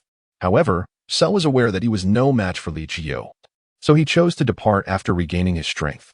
Yet, given Cell's innate talent, it was certain he would resurface on the day of the Cell Games. At that point, the lightning-quick Cell might manifest directly. Chapter 42. The Cell Games commence. Would he grow even more formidable? Goku felt invigorated. The strength Cell had demonstrated was already formidable, and it was astonishing to think he could become even more powerful. Perhaps he would. Li Jiu could only speculate, as theoretically, Cell could surpass the Super Saiyan 2 threshold within mere days. After all, Cell's inherent combat prowess was already commendable. "Thank you, Li Jiu. We will certainly strive harder," Goku declared, his blood boiling with excitement, while Gohan remained expressionless beside him. "Uncle Li Jiu, why not simply eliminate Cell?" Gohan inquired, a hint of disappointment in his voice. For he did not share the same passion for battle as Vegeta and Goku. This was not merely due to Chi-Chi's influence. Gohan inherently disliked fighting. His journey to this point had been driven by circumstances beyond his control. Even his training to transform into a Super Saiyan stemmed from Li Jiu's earlier assertion that he would not intervene, leaving Gohan no choice but to train. Gohan. Goku sensed the change in his son's demeanor, his expression growing somber for a moment before he smiled and ruffled Gohan's hair. "I was mistaken. Dad?" Gohan questioned, perplexed. As Goku placed a reassuring hand on his shoulder, "I have focused so much on my desire to fight that I overlooked the fact that you do not share that same passion." He recognized Gohan's incredible potential and wished to awaken it, but in doing so, he had disregarded Gohan's own wishes. Gohan slowly lowered his head, whispering, "Dad, am I useless?" "Not at all, Gohan. You are remarkable, but I should not impose my interests upon you," Goku replied, patting his son's shoulder. Were it not for Li Jiu, Goku would have wagered everything on Gohan, but now he refrained. "Gohan," Piccolo observed him keenly. Having witnessed Gohan's evolution from a tearful child to a formidable warrior capable of standing on his own. "If you do not enjoy fighting, then pursue what you love. The Earth has many who can protect it." Gohan felt a twinge of guilt. He possessed immense power yet refrained from utilizing it. The Earth could not remain perpetually in peril, but when danger struck, it would be overwhelming. Power, at times, served merely as a means of self-preservation. Without power, all aspirations would be futile. Your dream is to be a scholar. Why not merge your training with your studies? Li Jiu gazed at Sun Wukong, his fingertips coalescing into a blade of energy. Why is it, he pondered, that the same quantity of energy can manifest such disparate powers under varying conditions? When delivering a punch, what technique should one employ to optimize the expression of one's strength? How can one unleash the most formidable impact with the least exertion? The energy in Li Jiu's hands continuously transformed, while Sun Wukong's eyes grew increasingly luminous. It appeared as though he had stumbled upon a newfound realm. As Li Jiu's succinct words unveiled a novel academic gateway. At times, knowledge itself serves as a formidable force, just as with Dr. Gero's androids. Who would dare assert that they lack power? No one contradicted Li Jiu, yet Sun Wukong was overwhelmed with excitement. He had long been ensnared in a dilemma, yearning to become a scholar while being compelled to confront formidable adversaries alongside his elders. At last, he discovered a path that harmoniously intertwined both aspirations. It would indeed be a pity if Wukong's remarkable talent for cultivation were to languish. Li Jiu also shared his perspective, for in the original narrative, the first Super Saiyan transformation was not merely a boastful tale. A person who initially shunned cultivation ultimately emerged as the strongest in the version. Ah, Uncle Li Jiu, I understand now. Sun Wukong's gaze brimmed with determination, as if he had unearthed a new direction. Li Jiu nodded slightly, casting a glance at the Spirit Time Room on the edge of the training ground. You may continue your training. The Spirit Time Room can accommodate 2 more years of practice. Once completed, a period will be required for energy recovery. What about number 18? Natasha inquired, grasping number 18's hand and lifting her into the air. You decide how to arrange things. Li Jiu chose to disregard the matter, instead looking forward to the prowess that Cell would exhibit in 5 days. As anticipated, those 5 days passed swiftly. The Cell games proceeded as scheduled, and the brash visage of Cell appeared on television, manipulating blocks with his telekinetic abilities to construct a makeshift arena. However, this arena was merely for show. Its modest dimensions could hardly contain a battle of Cell's magnitude. Meanwhile, a cadre of oblivious martial artists from Earth arrived, some genuinely seeking to challenge Cell, while others merely sought to bask in fleeting fame. Yet, these individuals were little more than mere distractions and could arguably be regarded as nuisances. On the mountaintop outside the arena, the Z fighters had gathered, significantly more powerful than their counterparts in the original narrative. While they may not yet surpass Cell's current strength, their battle powers had all exceeded 10 million. Notably, Yamcha's power had surged to 20 million during the 2 years in the Spirit Time Room, while Tien's also reached the same level, albeit he found himself at a plateau. Among them, Krillin retained the highest battle power at 25 million. Such power may pale in comparison to the Super Saiyans, whose strengths could easily exceed 1 billion, yet within the cosmos, they were undoubtedly formidable figures. Goku and Gohan did not maintain their Super Saiyan forms as in the original tale. Rather, it was Trunks who had achieved full power in his Super Saiyan form. Clearly, everyone's training efforts had borne fruit. Li Jiu arrived fashionably late, accompanied by Natasha and number 18. After awakening, number 18 had formed a close friendship with Natasha, a development that pleased Li Jiu, for Natasha had often lacked companionship, and her bond with number 18 alleviated her solitude. The sudden appearance of Li Jiu immediately captured everyone's attention. After all, without Li Jiu in this round of the Shala game, these individuals would indeed have had little confidence in their chances of victory. It seems that you all have experienced breakthroughs once more. Trunks has surprisingly attained the full power state of a Super Saiyan. Thus, Vegeta must have surpassed that level as well. Li Jiu cast a glance at Trunks, who at that moment was in the state of a Super Saiyan, his aura calm and devoid of any hint of agitation. Super Saiyan full power? Is this the name Mr. Li Jiu has ascribed to my current realm? Full power indeed seems quite fitting. Trunks nodded, then glanced at Vegeta, his eyes brimming with admiration. He was unaware of the realms achieved by Sun Wukong and Son Gohan, yet Vegeta still held an advantage over him. Humph, Li Jiu, do not grow complacent. I shall surpass you now. Vegeta's confidence had returned, and his gaze towards Li Jiu was filled with fighting spirit. Chapter 43. Sun Wukong's Unconventional Conduct. Striking first, is that so? Then I must congratulate His Highness Vegeta. Li Jiu smiled slightly, provoking an irate roar from Vegeta. You bastard. Do not call me His Highness Vegeta. Cease your mocking tone. Are you ridiculing me? For reasons unknown, every time Vegeta heard the term His Highness from Li Jiu, it incited a particular fury within him. Ah, Prince Vegeta. You. Vegeta gritted his teeth, glaring fiercely at Li Jiu, his aura surging, causing the very mountains beneath him to tremble. Li Jiu remained calm and composed, quietly observing Vegeta as he uttered a number. 8 million? Quite an impressive advancement. Within just 1 year in the hyperbolic time chamber, Vegeta's base combat power had astonishingly reached 8 million. It seems you have indeed ascended to a new echelon. Li Jiu was certain that his emergence had empowered the Z fighters significantly. Trunks had achieved full power. It was illogical for Vegeta to remain on the same level as Trunks. Humph, you speak of ascending to another realm, yet I wonder if you have truly broken through. Vegeta harbored doubts in his heart, believing that Li Jiu must have indeed transcended to a higher level. Li Jiu smiled silently and then turned to Son Wukong and Son Gohan, nodding slightly before addressing the group he had personally instructed, including Krillin. How has your training been progressing? Over the past few days, Li Jiu had not been monitoring them and was unaware of their current levels of power.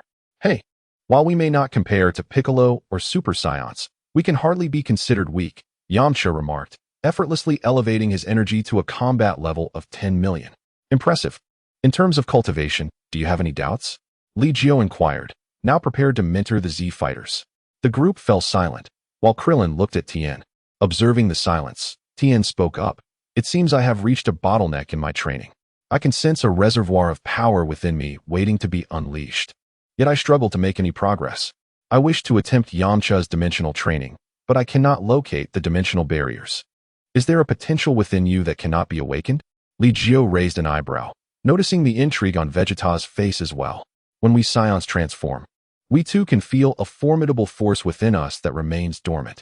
Only when pushed to the brink of rage does that power erupt, Vegeta commented, observing Tien with amusement.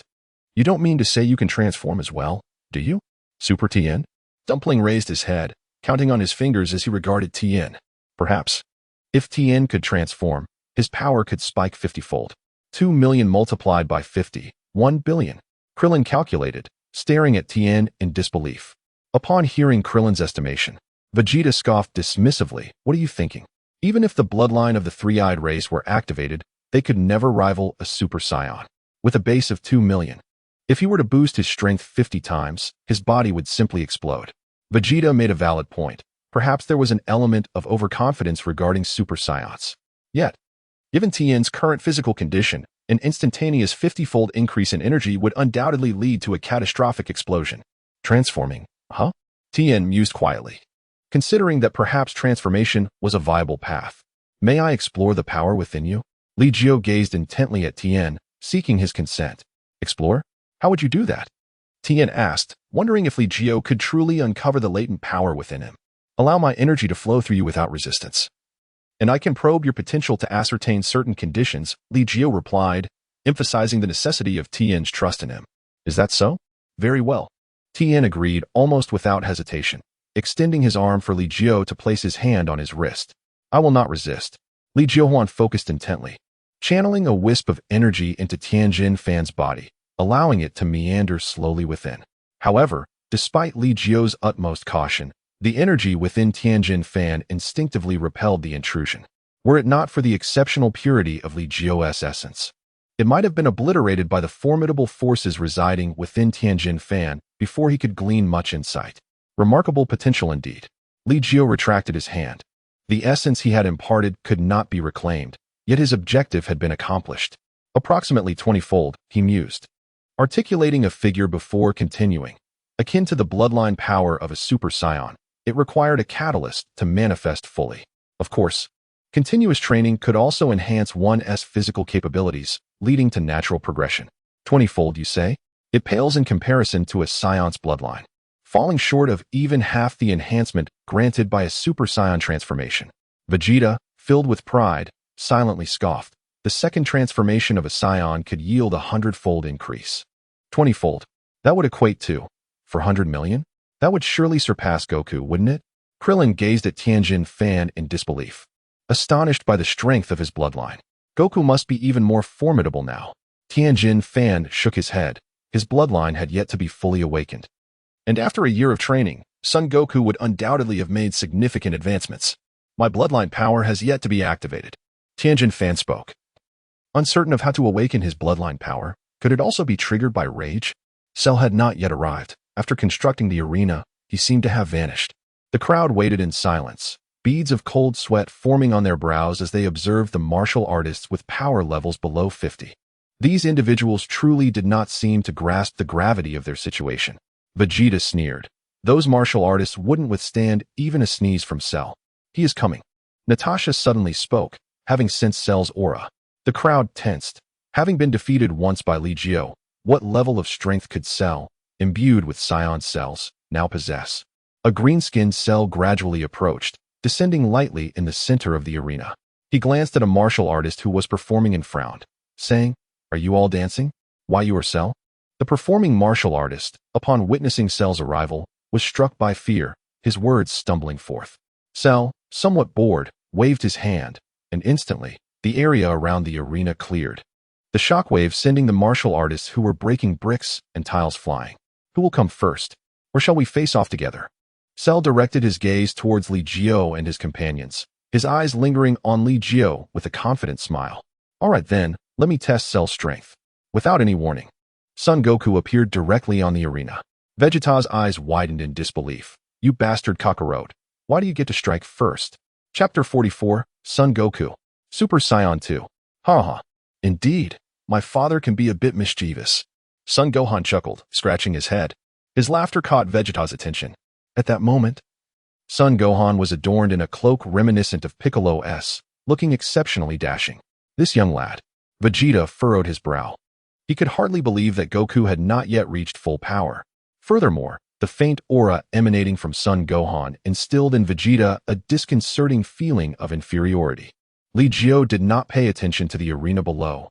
Sun Wukong, barring any unforeseen circumstances, should have already transformed into Super Saiyan 2. Therefore, even if Cell had grown stronger, Super Saiyan 2 would be sufficient to ensure Sun Wukong's survival. On the stage, Sun Wukong gradually raised a single finger, instantly transforming into the form of a Super Saiyan. The golden aura flickered momentarily, revealing the full-powered state of Sun Wukong as a Super Saiyan upon the arena. Oh, a Super Saiyan, Cell remarked, his expression remaining impassive, accustomed to this transformation. Super Saiyan 1. Sun Wukong emphasized the number 1 by shaking his outstretched finger. 1. Cell pursed his lips and slowly assumed a stance, his energy steadily rising to the level of Super Saiyan 1. 500 million. Not bad, Natasha assessed, estimating Sun Wukong's current combat power. 500 million? But didn't Cell's combat power exceed 1 billion? Last time on Floating Island, Cell's power was indeed 1 billion. Surely he had grown even stronger since then. Who said Sun Wukong's power could only reach 1 billion? Natasha thought to herself. Sun Wukong's full-powered state had yet to unleash its true potential, and his actual combat power would surpass 500 million. Should he transform once more, it would certainly be at least 1 billion. Come on, Cell. Allow me to witness your prowess. Sun Wukong adopted a standard fighting stance and then vanished from sight, reappearing before Cell. The punches landed with lightning speed. Cell remained composed, occasionally blocking with his hands, but more often evading the attacks. Wukong. So formidable. Tien Shinhan could clearly perceive the movements of both Sun Wukong and Cell, fully appreciating their might. However, he realized that Wukong was still not Cell's equal. Tien could see that Cell was not exerting his full strength at this moment. The battle between the two was so intense that they paid no heed to the arena beneath them, and by the end of the first round, it lay in ruins. As their conflict escalated, Cell's energy gradually overwhelmed Sun Wukong, giving him the upper hand. Boom. The arena disappeared entirely, with surrounding hills collapsing under the force of their clash. In the distance, a camera continued to operate steadfastly. A diligent reporter crouched between two boulders, capturing both the mountainside and the battle between Sun Wukong and Cell. Such immense power. Cell could effortlessly shatter mountains with a mere gesture. This strength surpassed the understanding of the masses. Let everyone remember, should anyone defeat Cell, it will undoubtedly be one of these familiar faces. And there is that young man who once vanquished Demon King Piccolo, now grown. He stands once more to confront the malevolent Cell. Although he may find himself at a disadvantage, let all believe that justice shall inevitably triumph over evil. At this moment, Nearly every television on Earth was broadcasting the same image. It was the last functioning camera, capturing the perilous reality of the battle against Cell, relayed by a valiant journalist who risked his life to honor the superheroes striving to save the fate of the planet.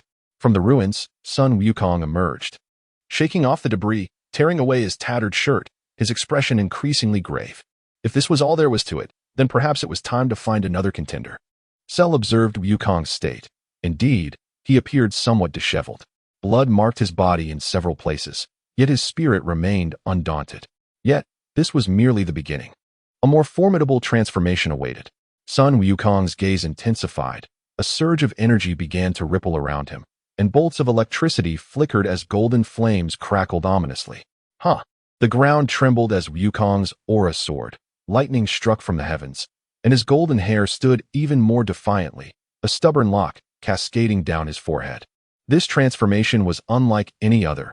It transcended the typical Super Saiyan metamorphosis. What kind of transformation was this? His strength had significantly amplified. Wukong's transformation astonished Piccolo and the others, for they had never witnessed such a change before, though he still bore the familiar golden hair and azure eyes. The overwhelming presence he radiated surpassed that of a Super Saiyan by leagues. His aura had evolved, becoming more formidable and intense. TCH. Kakarot is indeed capable of reaching this level. There is nothing remarkable about it. He is merely the fastest among the Saiyans, the second stage of the Super Saiyan. Vegeta declared, his demeanor haughty, clearly implying that if Kakarot could achieve such a transformation, so could he. Super Saiyan 2. The crowd gasped.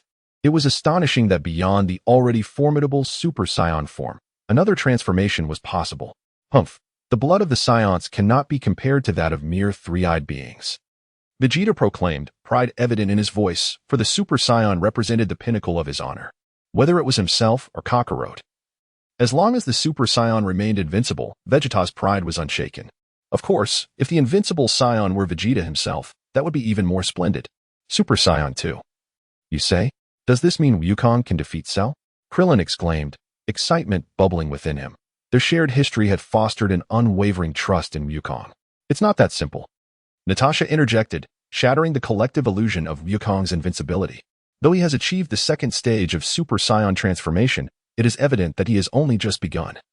And his base combat power is still merely 1 million. The chances of defeating the current Cell are slim. Natasha's words underscored the stark reality of Cell's formidable advancement. In the arena, the battle between Sun Wukong and Cell has intensified, yet Sun Wukong still finds himself at a disadvantage. However, Cell 2 is unable to maintain his composure. He has sustained some injuries amidst Sun Wukong's successive bursts of power. This state you are in must be a newly developed transformation of the Super Saiyan, is it not? Cell gasps for breath, while Sun Wukong appears increasingly battered, his clothing reduced to mere tattered pants, his body marred with wounds, and his face smeared with bruises and blood. Are you referring to the Super Saiyan's second stage? This transformation is yet another evolution atop the original Super Saiyan form. Chapter 45. The appearance of Sun Gohan. Sun Wukong exhales deeply, allowing his body to gradually relax. How frustrating. I thought that with this new transformation, I could defeat you. Yet I did not anticipate your ability to grow even stronger. At this moment, Cell exists in a peculiar state, akin to a perfected form of Lightning Cell. Yet this version is evidently far superior to the Lightning Cell portrayed in the original narrative. Are you conceding? Cell observes Sun Wukong silently, showing no intention of hindering his departure. Well then, it seems I must send someone else to face you. Sun Wukong slowly ascends, departing the battlefield. This scene is broadcasted live by cameras. The young man with golden hair is about to take flight, yet I believe he is not attempting to flee. Look, someone has emerged, a child. Is it possible that this child can defeat Cell? The battlefield reporter dutifully narrates, but the tense atmosphere has already swept across the globe. The Z warriors, aware of the formidable strength of Li Jiu, are not overly concerned about Cell. However, those watching from their televisions are oblivious to the existence of such a powerful figure on Earth. As the people of Earth witness the emergence of a child, they erupt in astonishment. What is happening? Is there no one else on Earth? Must a child confront Cell? Are the fates of the Earth to be shouldered by a mere child? Let everyone remember these faces. They bear the weight of the entire planet's destiny upon their shoulders. Should they falter, our Earth will succumb to extinction at the hands of the demon Cell, reduced to lifeless cities. There he is, the boy who once vanquished the demon King Piccolo. His name is Sun Wukong. Good heavens, this boy bears a striking resemblance to a young Sun Wukong. Is he the child of Sun Wukong? At such a tender age, he is to battle the demon Cell? Truly, a tiger does not father a dog. Let us unite in prayer. May the mighty Earth's super warriors emerge victorious against the demon Cell. On the television screen, a series of solemn faces flickered by, each exuding an air of remarkable presence. Among them, the profiles of individuals such as Yamcha and Tien were unveiled, both of whom were once prominent figures in the martial arts tournaments. It became evident that true martial artists often remain hidden, only revealing their prowess when the Earth faces peril. This time, the plea was made for everyone to remember these faces. They are all heroes. Various discussions erupted online, with details about Goku and others being exposed. Even Piccolo's reputation was rehabilitated. In stark contrast, characters like Li Jiu, Natasha, Vegeta, and Trunks were cloaked in an aura of mystery, labeled as enigmatic hermits. Kakarot, who permitted you to let that kid be the second to enter? Vegeta felt an overwhelming urge to unleash his wrath. Goku scratched his head, apologetically addressing Vegeta. I'm truly sorry, Vegeta. Gohan has recently received guidance from Li Jiu and has gained new insights into his training. Please allow him to give it a try. With hands clasped together in a gesture of supplication, Goku pleaded with Vegeta. The latter endured his frustration until a small figure was unexpectedly thrust into his arms, which quelled his fury momentarily. Trunks? Bulma? What brings you here? Are you unaware of the danger? Vegeta glared at the small Trunks nestled in his embrace, gritting his teeth, suppressing the urge to toss the child away as he shouted at Bulma. Oh, why are you shouting? Natasha is pregnant and can come to watch. Why can't I? Bulma retorted. Besides, you're here, so Trunks and I should be fine, right? At that moment, Bulma was undoubtedly Vegeta's nemesis. Despite his raging anger, he could not bring himself to discard Trunks, who was adorably calling out for his father in a garbled manner. Damn it. Such an annoying presence. Vegeta turned his face away in pride, unable to resist stealing glances at Trunks. Meanwhile, future Trunks looked on enviously at this little one. The course of events in this timeline had shifted, and even he found himself happier than he remembered. Trunks, you must protect your timeline, he mused. After all, you are the last Super Saiyan. At some point, Goku had approached Trunks, lamenting, if only the version of me from that timeline had not perished. Goku did not see himself as a savior, yet he harbored a measure of confidence. Had he survived, he believed he would ultimately surpass his adversaries, even if initially he was no match for the androids. Yes, Mr. Goku, I will safeguard my timeline, Trunks affirmed resolutely. Trunks spoke with a grave tone, his expression resolute and unwavering. During the years spent in the hyperbolic time chamber, he endured rigorous training under the strict guidance of his father, experiencing hardships that far surpassed those he faced while being pursued by androids. Yet, the results were undeniably evident. Moreover, certain philosophies and Vegeta's pride had influenced Trunks profoundly. The battle between Gohan and Cell had commenced, and contrary to Trunks' expectations of Gohan being overwhelmingly beaten, a stalemate emerged instead. How could this be? How could this young boy possess such strength? Vegeta observed Gohan's movements and the state he was in at that moment. Damn it. That little brat has indeed achieved the second transformation. Vegeta's face twisted with rage as he cast a scornful glance at Trunks, coldly berating him. Useless. Trunks stood tall, a sudden determination surging within him. Riku glanced over, a slight twitch at the corner of his mouth. Is standing at attention a prerequisite for taking a beating? The hybrid Scion's innate talents were indeed formidable, yet he lacked the Scion's relentless drive and yearning for power. Nevertheless, Trunks had likely found his purpose by now. I trust he will soon transcend to the next level. Yes, thank you, Mr. Riku. However, after I defeat Cell, I hope you will continue to guide me, Trunks expressed, casting a lingering glance at Bulma and Vegeta with a hint of reluctance. He yearned for his reality to be the one he currently inhabited. In your timeline, the formidable martial artists have all perished, leaving you bereft of proper training and guidance. You possess great potential, yet remain unaware of how to harness it. Once you have defeated Cell, you may seek me out. Li Jiu nodded, instantly drawing an irked glance from Vegeta. What? Are your teachings more powerful than mine? No, father. I simply... Trunks attempted to explain, but Vegeta dismissed him with a cold snort. No need to say anything. You decide your own matters. Trunks lowered his head in silence. Yet Li Jiu wore a triumphant smile. Vegeta, Are you certain you do not wish to train with me for a while? I could help you surpass Son Goku. Chapter 46. The Demon Seal Wave. Is Li Jiu sealed? Unnecessary. Vegeta unequivocally refused. In truth, he had gleaned some of Li Jiu's training methods from Son Goku and Gohan, and combined with his own insights, he felt no need for further guidance from Li Jiu. What a pity. Now, aside from Natasha and me, Gohan seems to be the strongest, Li Jiu sighed softly, gently wrapping his arm around Natasha's slender waist. Gohan appeared not to be a match for Cell. Although their strengths were comparable, Cell's physical prowess surpassed that of Gohan. Natasha observed keenly. In the short term, Gohan could indeed hold his own against Cell. However, Cell's attributes were exceedingly balanced. His recovery, endurance, and his alarming ability to grow stronger with each battle. Cell's body housed cells from the Ice Demon, Saiyans, and Namekians. The longer the fight continued, the more advantageous it became for Cell. Ha me. Seizing an opportunity, Gohan unleashed the Kamehameha wave, aiming to deliver a devastating blow to Cell.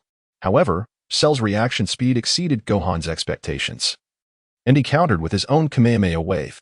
The two formidable energy waves collided, creating a tempest that swept through the surroundings, and a blinding brilliance that was difficult to behold. Gohan continued to exert himself, his energy rising, yet the energy wave still advanced toward him. What of Super Saiyan Phase 2? You are still no match for my lightning Cell. Let the earth be destroyed along with you. Cell suddenly unleashed a terrifying surge of power, his body crackling with electricity as his energy surged once more. This is bad. He intends to destroy the earth. Piccolo roared, preparing to assist Gohan. Yet, another figure moved faster than him. Gohan, quite impressive, Li Jiu appeared beside Gohan. Uncle Li Jiu, Gohan exclaimed with relief upon seeing him. He had exhausted all his strength, but had to withstand Cell's assault. Otherwise, this energy wave would obliterate the earth completely. From now on, do not neglect your training. Li Jiu nodded, then slowly took the energy wave from Gohan's hands. Go ahead, leave this to me. In an instant, Li Jiu completed his transformation. Vegeta handed over Trunks, who he held in his arms, to Bulma, clenching his fists in frustration. You fool. Are you truly going to challenge Cell at the first stage of Super Saiyan? Vegeta acknowledged Li Jiu's formidable strength. Under similar combat power, Li Jiu could effortlessly overpower him. However, the amplification of Super Saiyan Forms 1 and 2 represented a staggering difference of 50 and 100 times, respectively. Yet, it wasn't long before Li Jiu demonstrated the absolute mastery of power. The terrifying energy wave continued to surge, as Li Jiu steadfastly resisted Cell's Kamehameha, holding firm until Cell was utterly exhausted. The energy wave in Li Jiu's hands swelled to an alarming magnitude. Strikingly, the energy wave, reminiscent of a spirit bomb, did not detonate in Li Jiu's grasp. Cell hovered in midair, disbelief etched across his face as he gazed at the colossal energy sphere, his own power, now under Li Jiu's control. Gradually, the expressions of all present morphed into sheer horror. The energy sphere began to condense, ultimately transforming into a blindingly white orb the size of a water tank, cradled effortlessly in Li Jiu's hand. No, this cannot be. Cell, suspended in the air, was paralyzed with shock. This was the very force he intended to wield to obliterate Gohan and the Earth, now forcibly subdued by Li Jiu.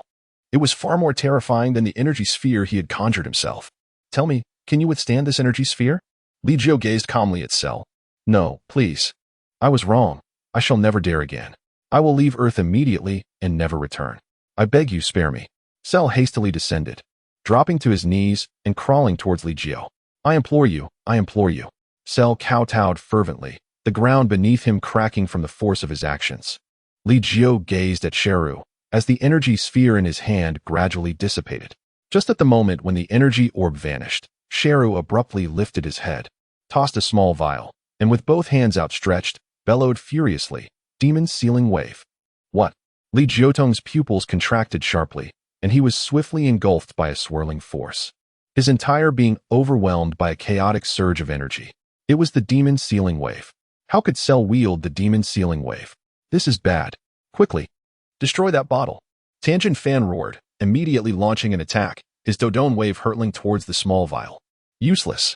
Cell's face twisted with malice, one hand conjuring the Demon Sealing Wave while the other shielded the small bottle. In an instant, the energy of the Demon Sealing Wave, entwined with Li Jiu, was drawn into the vial. Damn it. Cell, I will not allow you to succeed. although Sun Wukong had never witnessed the full might of the demon sealing wave. The fact that even Li Jiu had been sealed away indicated the technique's formidable power. Nevertheless, he could not afford to give up. So what if it's powerful? It was caught off guard. In the end, it will still require me, Vegeta, to rescue everyone. Vegeta was consumed by excitement, swiftly transforming into a Super Saiyan at the first stage, and then bellowed as he ascended to Super Saiyan 2. Impressive, Vegeta. Sun Wukong observed Vegeta's transformation and, spurred by the momentum, completed his own transformation, ready to join forces to defeat Cell. However, before they could act, Natasha spoke softly, stating, Li Jiu will be fine. Her words instantly calmed the crowd. Tianjin Fan turned back in disbelief and asked, do you know what the demon sealing wave is? I do not, Natasha replied, shaking her head. I do not need to know. That thing cannot contain Li Jiu. Natasha gazed calmly at the battlefield, where Li Jiu had already been sealed within the small stone bottle. This just in case. Tianjin Fan, being familiar with the demon sealing wave himself, understood its dreadfulness. Piccolo nodded gravely, exchanging glances with Sun Wukong, and the group quickly mobilized to encircle Cell. Will he really be okay? The demon sealing wave seems like a very powerful technique. Number 18 looked at Natasha, who remained resolute, stating, he will be fine. Meanwhile, Cell erupted into raucous laughter. Ha ha ha. Once I consume you, you will become a part of me. He opened his mouth wide and swallowed the stone bottle whole. How could this be? Sun Wukong could hardly fathom that Cell had actually ingested the vial. This is madness. In a sudden burst of ferocity, Den delivered a powerful kick to Cell's head, showcasing his combat prowess that now approached the realm of Super Saiyan 2. This strike sent Cell soaring, carving a deep trench into the earth below. Chapter 47, The Unsealing of Li Jiu. However, the small vial containing the sealed Li Jiu had already been swallowed by Cell. He laughed maniacally, his confidence soaring to invincible heights. Without Li Jiu, he believed he could withstand any challenge, even from the likes of Goku and Gohan. The Mystic Seal Wave was a precautionary measure Cell had prepared specifically for Li Jiu. Haha, I shall consume each of you, turning you all into parts of my being. Cell cackled, his form expanding dramatically, a technique reminiscent of Den's own. Goku's eyes brightened momentarily at the sight of this move. Den too recalled a time when he had employed this technique against Goku. Although this maneuver greatly enhanced Cell's power, it also revealed significant vulnerabilities. His enlarged body was rife with flaws. Goku fixed his gaze on Cell, seemingly resolute in his determination. Den, create an opportunity for me, he implored. Goku was the first to charge forward, only to be swatted into the ground by Cell's massive hand. What? Den watched in disbelief. How had Cell's strength surged so dramatically? Even in his enlarged state, this was unexpected. Humph, I have always held back some of my power. Did you truly believe that Lightning Cell possessed only this much ability? Cell proclaimed with arrogant confidence. Vegeta scoffed, crossing his arms as he scrutinized Cell from a distance. Then allow me to show you what I, Vegeta, can do. A confident smile graced Vegeta's face as he surged forward. His speed was impressive, though Cell's overwhelming strength far surpassed that of Goku and the others. Despite the collective assault from the Z fighters, Cell remained unfazed, effortlessly swatting Tien away. Annoying little pest. Tien's kick-a-hoe was a formidable challenge. Its immense pressure difficult even for Cell to withstand. After several exchanges, the Z fighters found themselves battered and defeated, gazing up at Cell with frustration. Is there truly no way out? Goku, having reverted from his transformation, sought to infiltrate Cell's body in search of the vial containing Li Jiu. Yet, he found no opportunity to do so. How had Cell progressed so rapidly in merely a few days? Even I am beginning to feel outmatched. Natasha's expression was one of astonishment, somewhat taken aback by Cell's prowess. Yet, that was all there was to it. She merely observed, patiently awaiting the emergence of Li Jiu. At that moment, Li Jiu found himself ensconced within a swirling vortex of verdant winds, the rapidly spinning energy unsettling the very essence within him, rendering his own power chaotic and difficult to harness. Was this the principle at play? Li Jiu gazed at the surrounding green tempest, maintaining his transformation into the first stage of Super Saiyan as his energy began to coalesce. Under such circumstances, most would find it impossible to control their power. But Li Jiu was different. Although he could not perfectly command his strength, he could still wield a considerable portion of it, surpassing the likes of Goku in his mastery. The Demon Seal Wave had nearly led to his undoing. Li Jiu chuckled wryly, having anticipated Cell's sudden onslaught. However, He had not foreseen that the technique prepared for him would be the demon seal wave, catching him off guard. To escape, he needed to completely transcend the binding force of that seal. Gradually, Li Jiu drew in his energy, the golden radiance surrounding him intensifying. In the next instant, a surge of electricity coursed through him as he transformed into the second stage of Super Saiyan. Yet even then, his control over his power remained formidable. The golden lightning flickered momentarily at the onset of his transformation before swiftly dissipating. Simultaneously, Cell, who had intended to deliver a finishing blow to the Z-Fighters, suddenly froze in his tracks. The Z-Fighters, too, displayed expressions of disbelief. It was Li Jiu's energy, the unmistakable essence of Li Jiu. Krillin spoke up, his voice filled with excitement as he struggled to lift his head, mustering what little spirit he could. Impossible. Absolutely impossible. How could one sealed by the demon seal wave possibly escape? Cell's face was etched with panic as he instinctively took a step back. Yet, Li Jiu's energy emanated from within him. How could he evade it? Cell. The voice of Li Jiu resonated, as if a divine presence had descended. Shara glanced around, his expression fraught with anxiety, ultimately concluding that Li Jiu was still within him. Humph, do not feign power, once I digest you. Shara feigned composure. Yet in the next moment, his voice was abruptly silenced, for he sensed that the vessel containing the sealed Li Jiu within him had shattered, and immediately, a dazzling golden light flickered as a figure abruptly materialized before Shara. Without uttering a word, Li Jiu unleashed a powerful punch, instantly piercing through Cell's chest. Cell, how dare you swallow me whole? Li spoke with an indifferent tone, suspended in midair, his figure dwarfed by the immense size of Cell. Yet, despite the stark disparity in their physiques, Li's aura remained an unyielding force, suppressing Cell entirely. In the distance, amidst the rubble, a camera flickered with electrical sparks, broadcasting fragmented footage.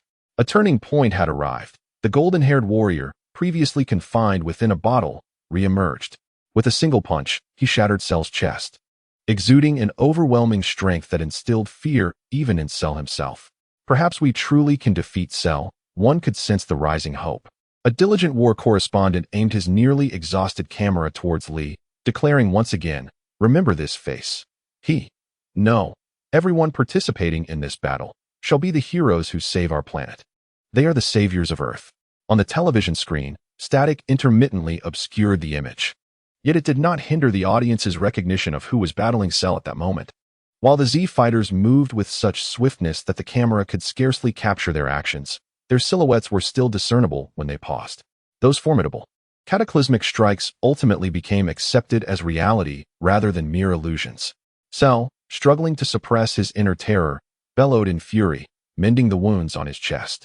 Upon witnessing this, Li Jiu raised an eyebrow and gradually lifted a finger, from which coalesced a small, pearlescent sword of approximately 1 inch in length. The diminutive blade swelled in the breeze, transforming into a 3-foot-long sword, firmly grasped by Li Jiu. This long sword appeared almost tangible. Observing this, Shalu's expression turned grave, uncertain of Li Jiu's intentions. If the chip within your head remains undamaged, you shall not perish, correct? Li Jiu spoke, and Shalu's expression became increasingly captivating. How do you know? What are you planning to do? Faced with Li Jiu at this moment, Shala felt utterly devoid of the will to resist. Even in his first Super Saiyan form, Li Jiu could comprehensively overpower him, let alone in his Super Saiyan 2 form. You will come to know. Chapter 48, Shalu's Demise. Li Jiu brandished the long sword in his hand, unleashing waves of sword energy that instantaneously severed the body beneath Shalu's head into fragments. Li Jiu casually summoned forth, propelling the shattered remnants of Shalu's corporeal form into the air. The sword aura ignited, erupting into a brilliant display of sparks amidst the void. You! Shalu quaked in terror, its remaining head casting a fearful glance at Li Jiu, suspended in the ether. Regenerate. Li Jiu spoke, his expression devoid of emotion, eager to witness the tenacity of Shalu's life force. No, this cannot be. You must not proceed thus. At this juncture, Shalu's psyche had unraveled. Li Jiu was a demon, more malevolent than any fiend. Disobedience? Then perish. Li Jiu spoke abruptly, effortlessly cleaving Shalu's head in two with his sword. Following this, a myriad of sword lights cascaded down, reducing Shalu's head to countless fragments. Li Jiu raised a hand, and an energy orb enveloped the multitude of meat chunks. While a tempest of finely woven sword energy erupted within the sphere, causing Cell's essence to vanish entirely. Victory. Sun Wukong squinted at Li Jiu's figure, a profound longing blossoming within his heart.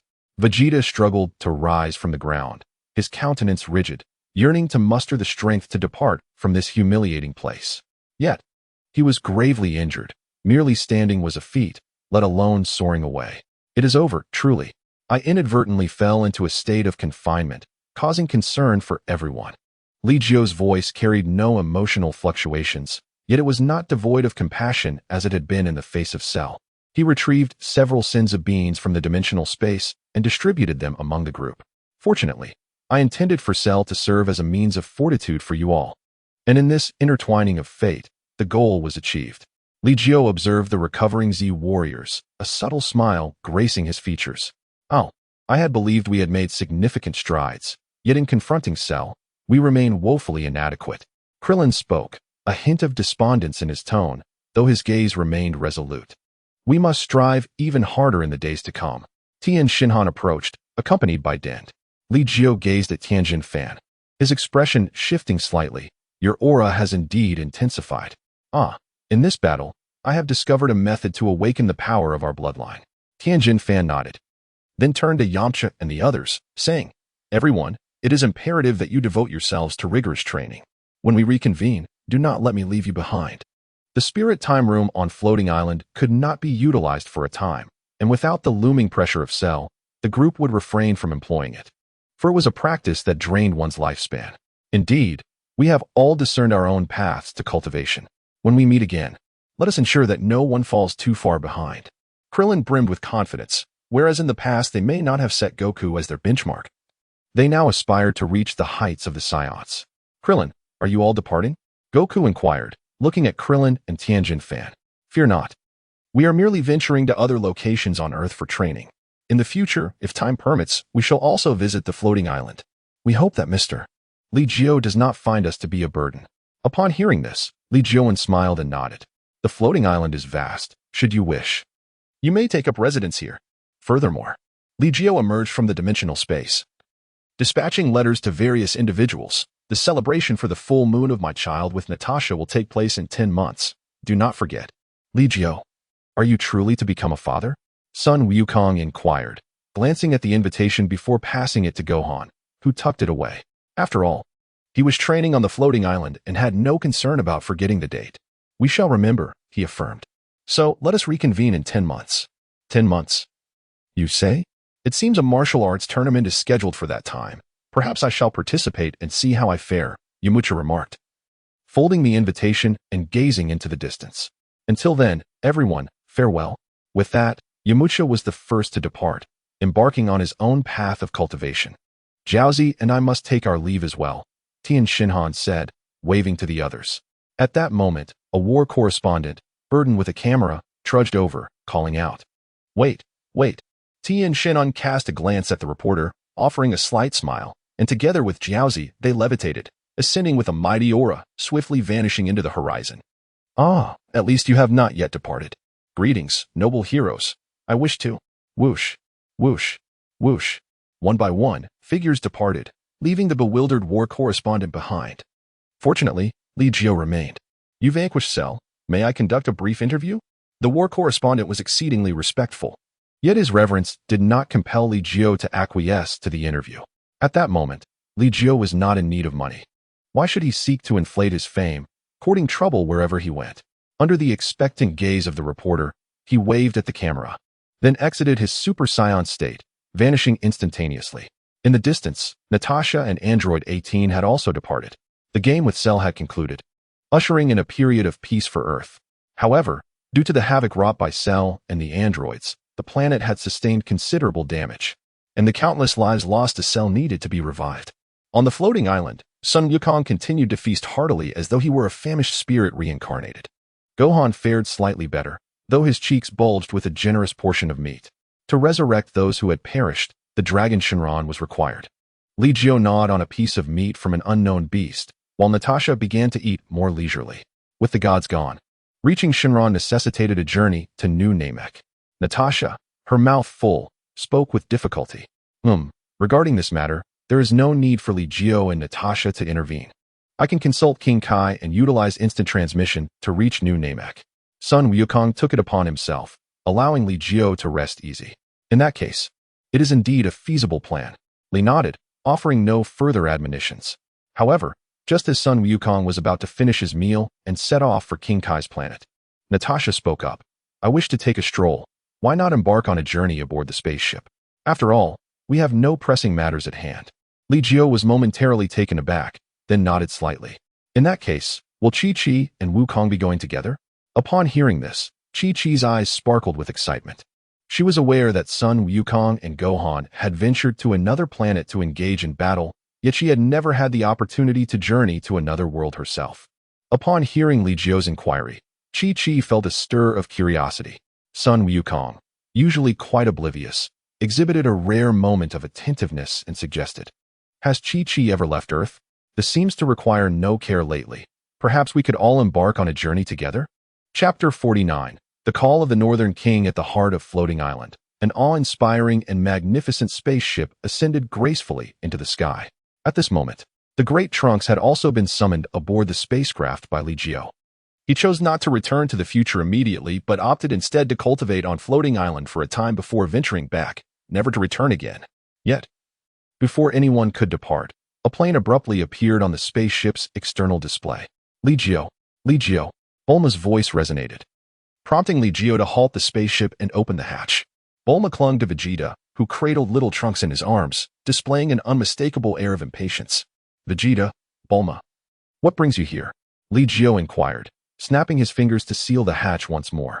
The spaceship resumed its journey. "Do you think anyone desires to visit this place?" Vegeta grumbled, suppressing his ire as little Trunks tugged at his hair, ultimately surrendering the child to Bulma with a huff. Oh, Li Jiu chose to ignore Vegeta's haughtiness and turned his attention to Bulma. This collaboration between Capsule Corporation and the Galactic Patrol has been ongoing for quite some time, progressing smoothly. Consequently, the Galactic Patrol wishes to extend an invitation for us to attend a banquet, Bulma explained while soothing little Trunks. "Is that so? Then let us join," Li Jiu replied, as he and his companions had initially considered traveling to New Namek, although it was not on their direct path. The speed of the peaceful ship would render the journey brief, providing an excellent opportunity for Natasha to unwind. "Hey, Chi-Chi is here as well." Bulma waved at Chi-Chi, then smiled at Natasha and Android 18, adding, "I'm glad we caught up. Otherwise, it would have been truly difficult to reach you. Let us proceed to the Galactic Patrol, then. After all, with the Dragon Balls, those on Earth can wait for resurrection if need be," Li Jiu stated, glancing at the spaceship's little sprite. No further instructions were necessary, as the spaceship naturally navigated towards the headquarters of the Galactic Patrol. This journey was remarkably swift, taking less than half a day to arrive at their destination. Here stood an extraordinarily luxurious and grand cosmic city, the headquarters of the Galactic Patrol. Those who had ventured beyond Earth, such as Sun Wukong and his companions, regarded this sight with little surprise. Only Chi-Chi and Android 18 expressed curiosity. However, 18 maintained her composure, observing with intrigue, feigning understanding even when she did not. In contrast, Chi-Chi was far less restrained, tugging at Sun Wukong to inquire about everything, while he scratched his head, indicating his own lack of knowledge. That must be Bulma Auntie's spa technology. Was it purchased for use? But why hasn't it been widely produced on Earth? At this moment, Sun Wukong's son, Sun Gohan, demonstrated his extraordinary knowledge. Although he lacked complete understanding, he was capable of making some fundamental judgments, which placed him far above Sun Wukong. The arrival of the Galactic King was heralded by a massive cabbage resembling an octopus. For Li Jiu and his companions, this merely constituted a simple meal. However, due to their slaying of Kavira, the Galactic King regarded them with utmost respect. The collaboration between the Capsule Corporation and the Cosmos had consistently proceeded without incident. After all, in the absence of the Frozen Demon Clan, the strength of the Galactic Patrol remained formidable. After spending 3 days wandering the commercial planet, the group had engaged in a cosmic-level procurement, acquiring numerous valuable items. On this particular day, Li Jiu suddenly turned his gaze towards a specific direction, a look of gravity crossing his features. Subsequently, Sun Wukong, Sun Gohan, Vegeta, and Trunks also sensed an unusual aura. What was happening? Natasha furrowed her brow in inquiry. That aura was exceedingly distant yet incredibly volatile, brimming with destructive power, and immensely formidable. It was so potent that even Li Jiu displayed a solemn expression. Who could it be? Li Jiu stared into the vastness of the universe. And the group slowly rose, neglecting their meal. Such a powerful aura. Why does it invoke a sense of particular oppression? Vegeta, attuned to the overwhelming presence, felt an uncomfortable pressure stemming from his bloodline. Oppression? Natasha, did you perceive it? Li Jiu inquired of her. No, but that aura still leaves me feeling quite uneasy. Natasha replied. Li Jiu then turned his gaze towards Sun Wukong, who merely shook his head. Trunks and Gohan shared no such feeling. It was a pressure stemming from their very bloodlines. Was it only I who sensed it? Kakarot's lineage was too inferior, and Li Jiu inquired whether he and Natasha felt nothing. Vegeta, expressing his disdain for Sun Wukong's lowly warrior bloodline, kicked him lightly. Yet, Sun Wukong consistently suppressed Vegeta's strength, causing him considerable discomfort. Perhaps it was due to the divergent paths of cultivation that I and Natasha had chosen. Li Jiu recalled the Huang Breathing Technique. He felt nothing particularly unique, while Natasha appeared somewhat uneasy. This could be interpreted as Natasha's insufficient comprehension of the technique. Wukong.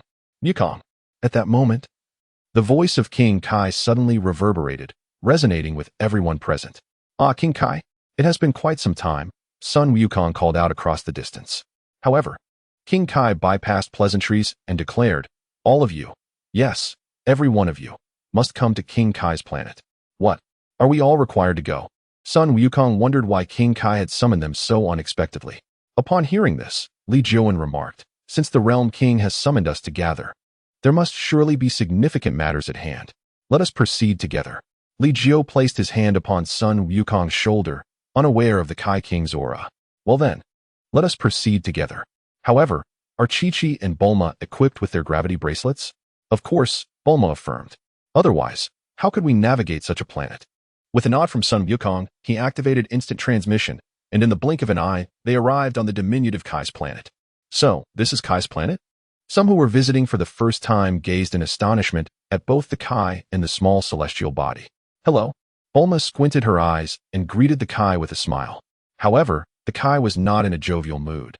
He stated, a grave matter has arisen, Wukong, and Li Jiu, we may need your strength this time.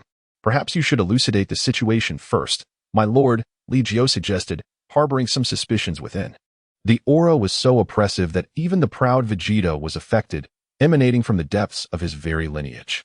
The only plausible explanation was the legendary Super Saiyan, Broly. Indeed, the Super Saiyan. The Super Saiyan has devastated the entire South Galaxy. The Kai's declaration further solidified Li Jiu's conjecture. Chapter 50. The legendary Super Saiyan, a Super Saiyan? How can that be? The Saiyans are nearly extinct. How could there possibly be another, let alone a Super Saiyan? Do you think Super Saiyans grow on trees? Vegeta was incredulous, given that the number of surviving Saiyans was scant, let alone a Super Saiyan. Yes, the legendary Super Saiyan, the Kai corrected, turning his gaze towards Li Jiu. You must be aware of this, right? The Kai's intuition suggested that Li Jiu possessed a deeper understanding of the legendary Super Saiyan. The legendary Super Saiyan? Before Li Jiu could respond, Vegeta interjected, how is that possible? Does the legendary Super Saiyan truly exist? His face was a mask of fear, indicating he was indeed aware of the legendary figure's existence. Vegeta appears to be quite frightened, Sun Wukong remarked, oblivious to what the legendary Super Saiyan entailed, yet feeling an inexplicable thrill at Vegeta's trepidation. Are we to encounter a formidable opponent once more? Sun Wukong was eager, but the Kai's expression darkened. If things go awry this time, the entire universe could face annihilation. The legendary Super Saiyan is a terrifying entity. The Kai looked towards Li Jiu, harboring hope in his mysterious strength. Damn it, Kakarot, what do you understand? The legendary Super Saiyan is a truly invincible being. It is impossible, we cannot triumph against such a foe. Vegeta trembled, for merely the name of the legendary Super Saiyan sent shivers down his spine. It was not merely a Super Saiyan. It was the transcendent Super Saiyan, the truly invincible Scion warrior, a lineage inherited from ancient bloodlines, has not seen the light of day for countless epochs. Thus, it is revered as a legend. Is that fellow wreaking havoc? Li Jiu sensed Broly's aura. Indeed, he is under the control of his father, now in a state of uncontrollable chaos. The King of Worlds spoke. Let us go and see. Li Jiu nodded slightly, comprehending the king's intent, and then said, Natasha, You shall remain on King S planet. Alternatively, you may journey to Namek. Li Jiu was resolute in preventing Natasha from accompanying him on this perilous venture. After all, the adversary they faced this time was far more formidable than the encounter with the dreaded Majin Buu. The legendary Super Saiyan was an almost mythical existence, akin to having an unparalleled advantage. Within the confines of the arena, it was only through Goku's extraordinary prowess that Broly was subdued. One could only speculate whether Goku's advantages would still be intact with his involvement. Should Goku's edge falter, facing Broly would indeed become a daunting challenge. I should join as well, Natasha insisted, sensing the grave threat posed by their enemy, her concern for Li Jiu's safety palpable. Absolutely not. You must remain on King Kai's planet, he replied firmly. Alternatively, you could journey directly to the new Namek. It is prudent to leave someone here. Even in the event of our demise, we could utilize instant transmission to escape or be resurrected. Li Jiu resolutely declined, for Natasha was with child, and Broly was nothing short of a destruction machine. He could not allow her to venture forth. Natasha pouted, only to see Li Jiu press his finger to his forehead, vanishing first from King Kai's planet. All right, let us go, Goku exclaimed, grasping Gohan's hand, while Trunks placed his hand on Goku's back. Father, are you not coming?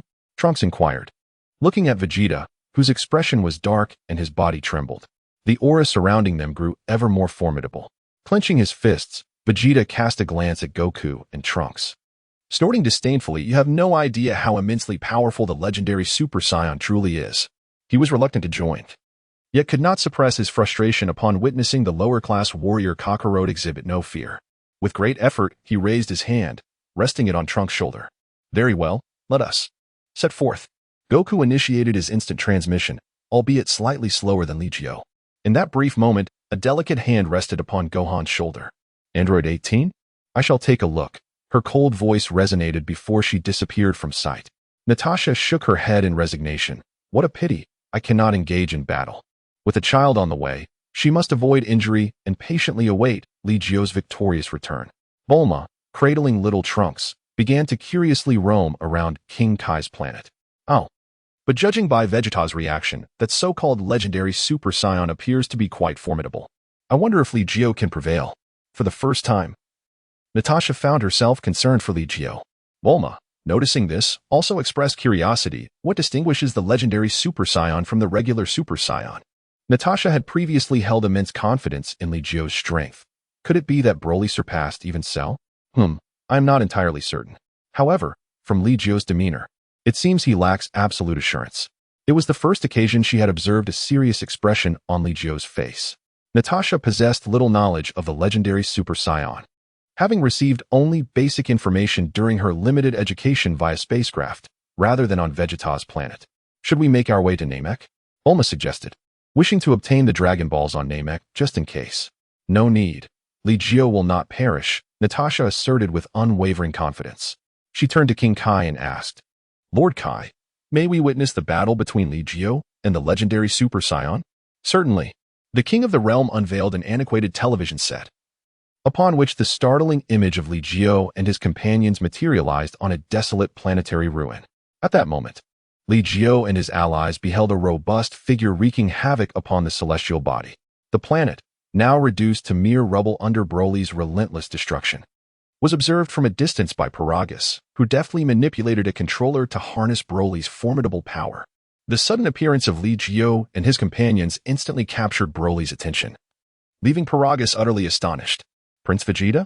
Upon spotting Vegeta amidst the crowd, Paragus's expression shifted, and he approached respectfully, saying, Prince Vegeta, Broly and I have been searching for you for quite some time. However, before Paragus could reach Vegeta, a surge of sword energy pierced directly through his heart. Li Jiu gazed indifferently at Paragus, raising his hand once more. A glimmer of icy light erupted from his fingertips, shattering the remote control that Paragus clutched. No, why? Paragus stared at Li Jiu in disbelief, unable to comprehend why he had suddenly turned against him and destroyed his means of controlling Broly. Chapter 51. Vegeta Conquers Fear. Li Jiu cast a fleeting glance at Paragus, offering no explanation, only gazing into the distance at the towering figure approaching 3 meters in height. He pondered the ramifications of slaying Broly at this moment. How would the Dragon Ball narrative unfold? After all, Broly made his official debut in Dragon Ball Super, rather than in the theatrical releases.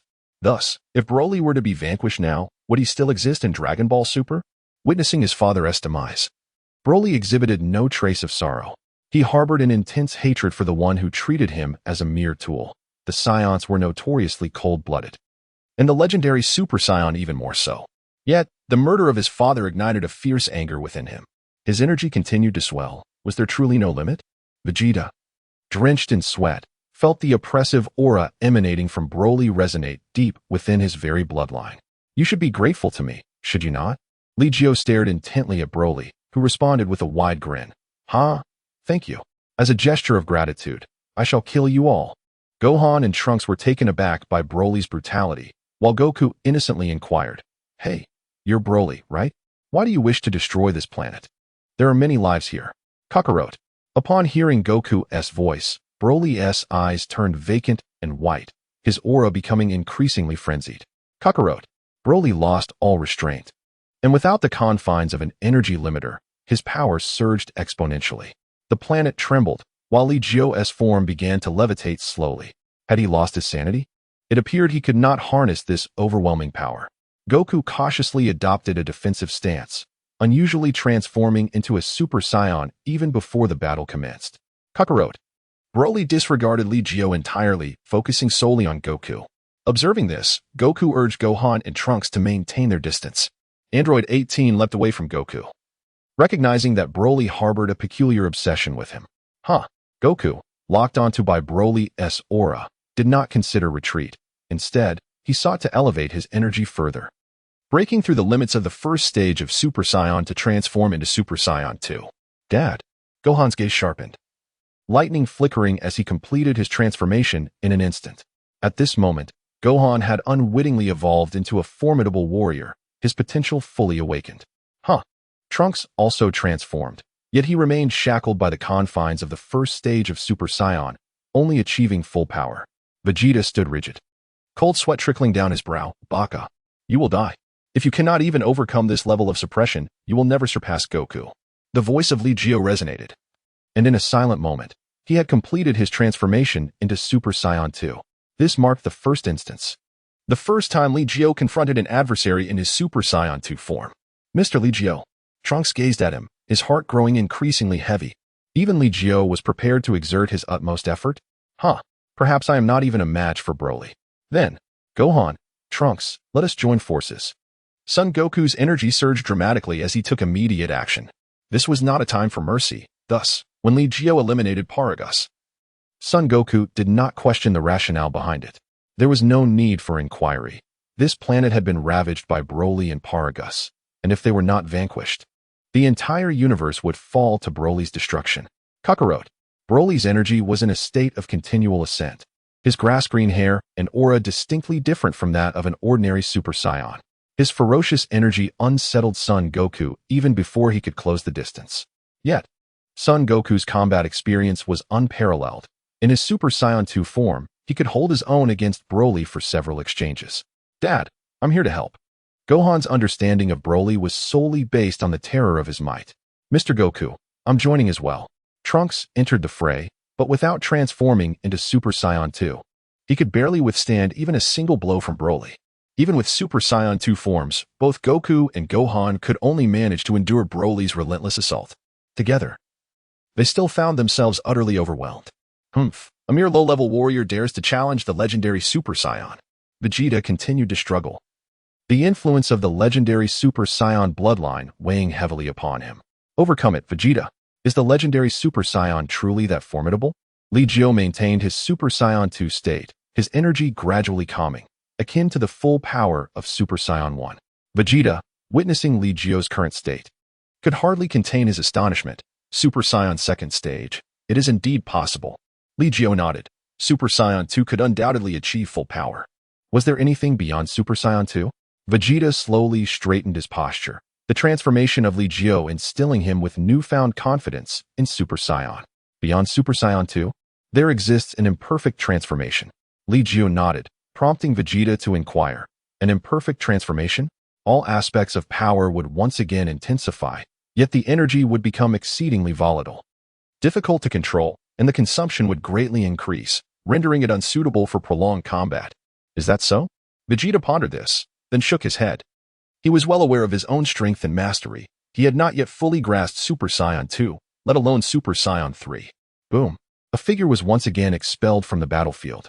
Trunks struggled to rise from the rubble, blood trickling from the corner of his mouth. How infuriating. It is simply impossible to join the fray. Trunks roared, arcs of electricity crackling around him. I refuse to be a burden. I too must grow stronger. Gohan. I will not let you down. Gritting his teeth, Trunks felt his energy surge rapidly, bolts of lightning cascading from the heavens, stirring the winds and clouds. Trunks's hair stood more erect, enveloped in electricity, with a defiant lock falling over his forehead. This is Super Saiyan 2. Trunks's heart raced with excitement.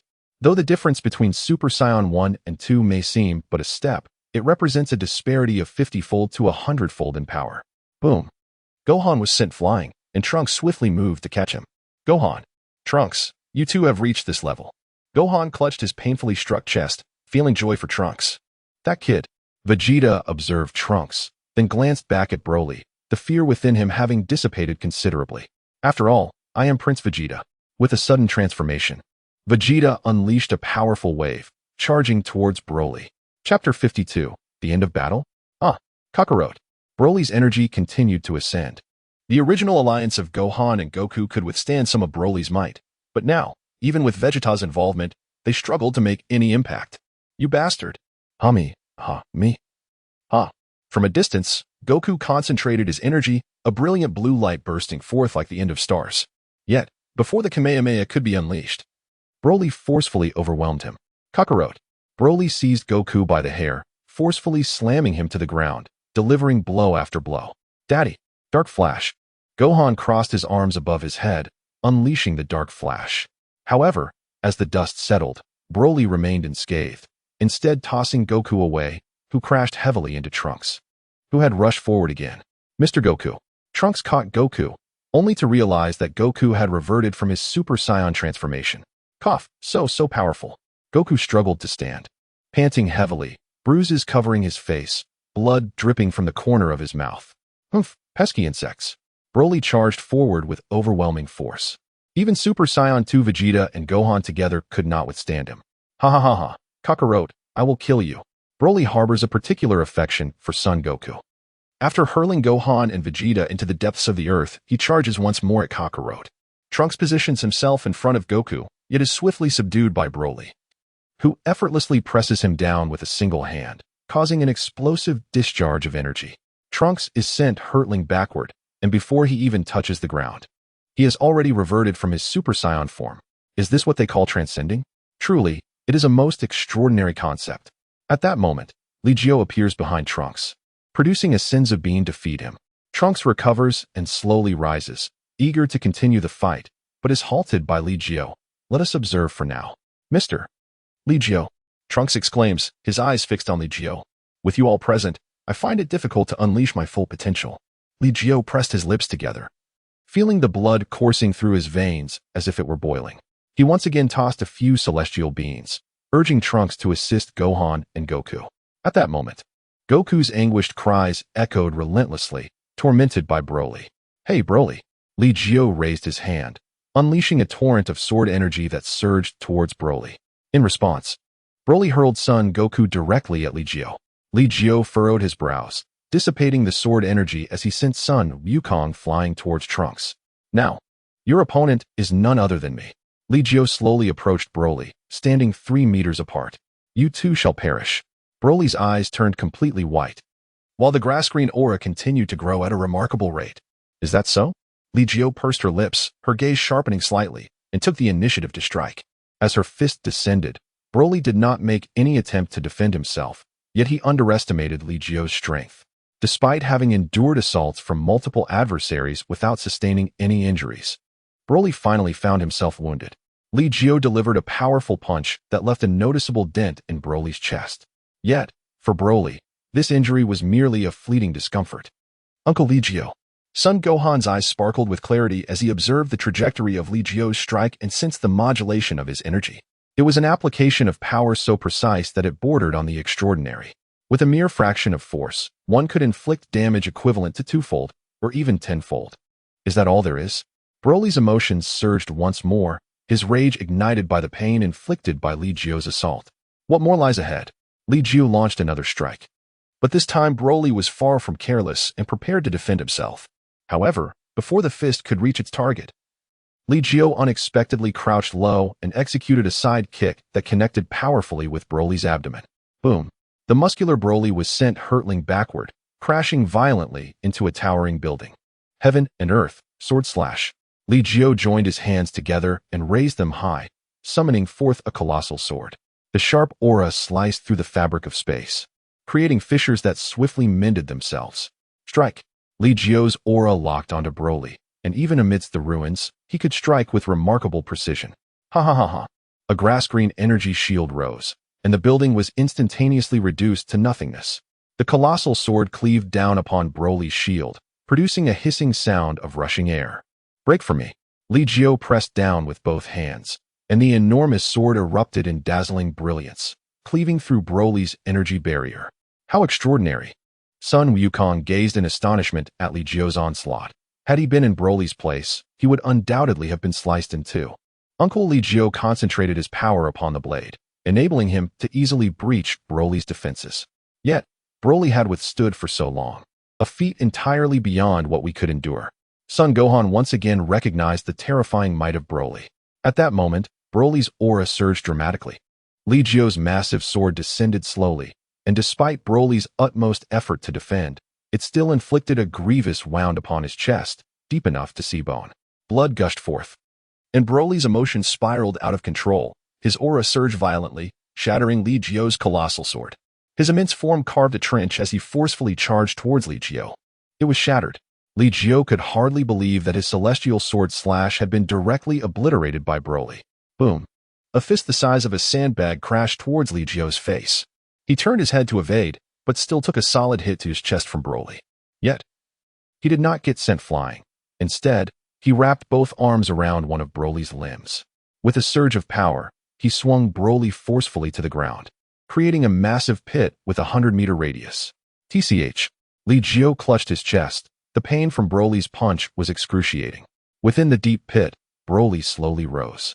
Aside from the foot-long gash on his chest, he appeared to bear no other wounds. I will kill you. Broly's bloodthirsty gaze fixed upon Li Jiu, evoking a chilling sensation as if he were being targeted by a ferocious beast. Li Jiu's expression was profoundly grave.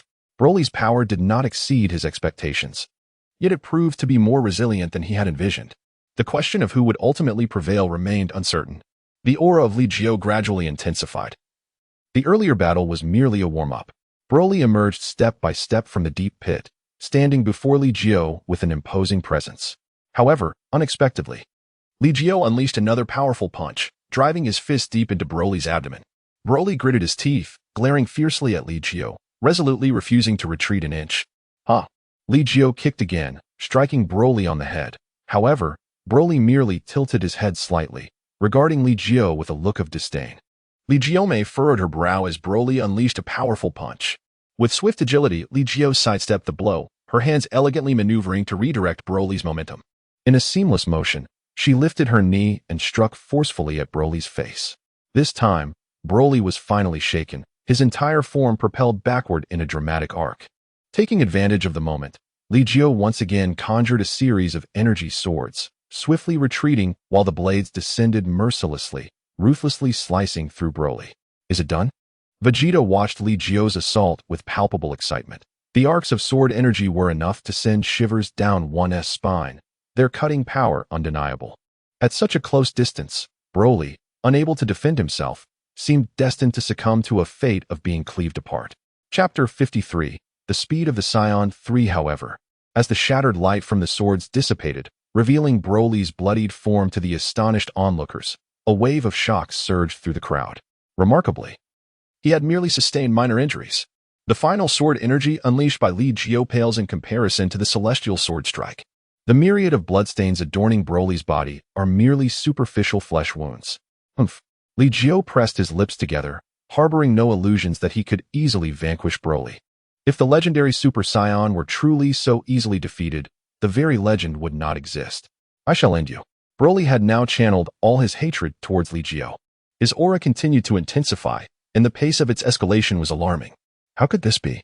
Broly's energy was perpetually on the rise. Trunks found it hard to believe that anyone could maintain such an increase in power. Unless, of course, Broly's strength had not yet been fully realized. But could that truly be the case? Initially, Goku and Gohan had managed to withstand Broly's might, followed later by the combined efforts of 4 Super Saiyans. Yet they too fell short. Then came Li Jiu's intervention, and Broly's energy surged ever higher. According to legend, the Super Saiyan possesses boundless potential, which is precisely why I forbade your approach. Vegeta had now regained the ability to speak normally. His fear of the legendary Super Saiyan stemmed partly from myth and partly from his own bloodline. At this moment, Vegeta had seemingly overcome the constraints imposed by his heritage. The battle between Li Jiu and Broly shattered the heavens, forcing Sun Wukong and the others to retreat to a safe distance. Meanwhile, Android 18 gazed in disbelief at the fierce clash unfolding before her, a hint of yearning emerging on her serene countenance. Once, she had ranked among the mightiest on Earth. But now she found herself surpassed by Vegeta and the others. Can androids also cultivate? She pondered softly. Just as she became lost in thought, a figure suddenly materialized beside her, enveloping her in an embrace before vanishing from sight.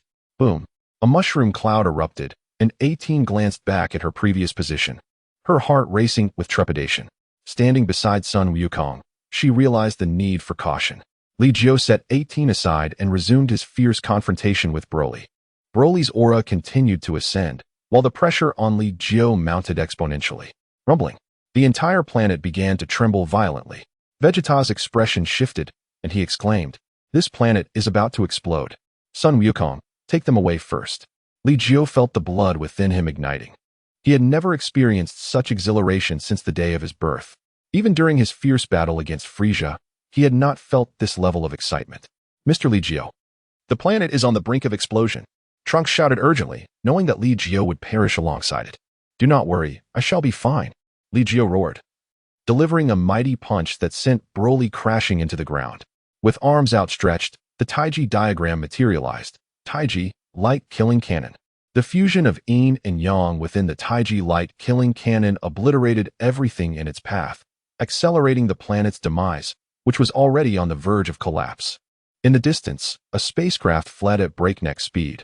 Those few surviving natives had seized the opportunity to escape the doomed planet. The battle between Broly and Li Jiu raged on, intensifying with each passing moment. "All right, everyone hold on to me. I will take you away at the moment of the planet's explosion.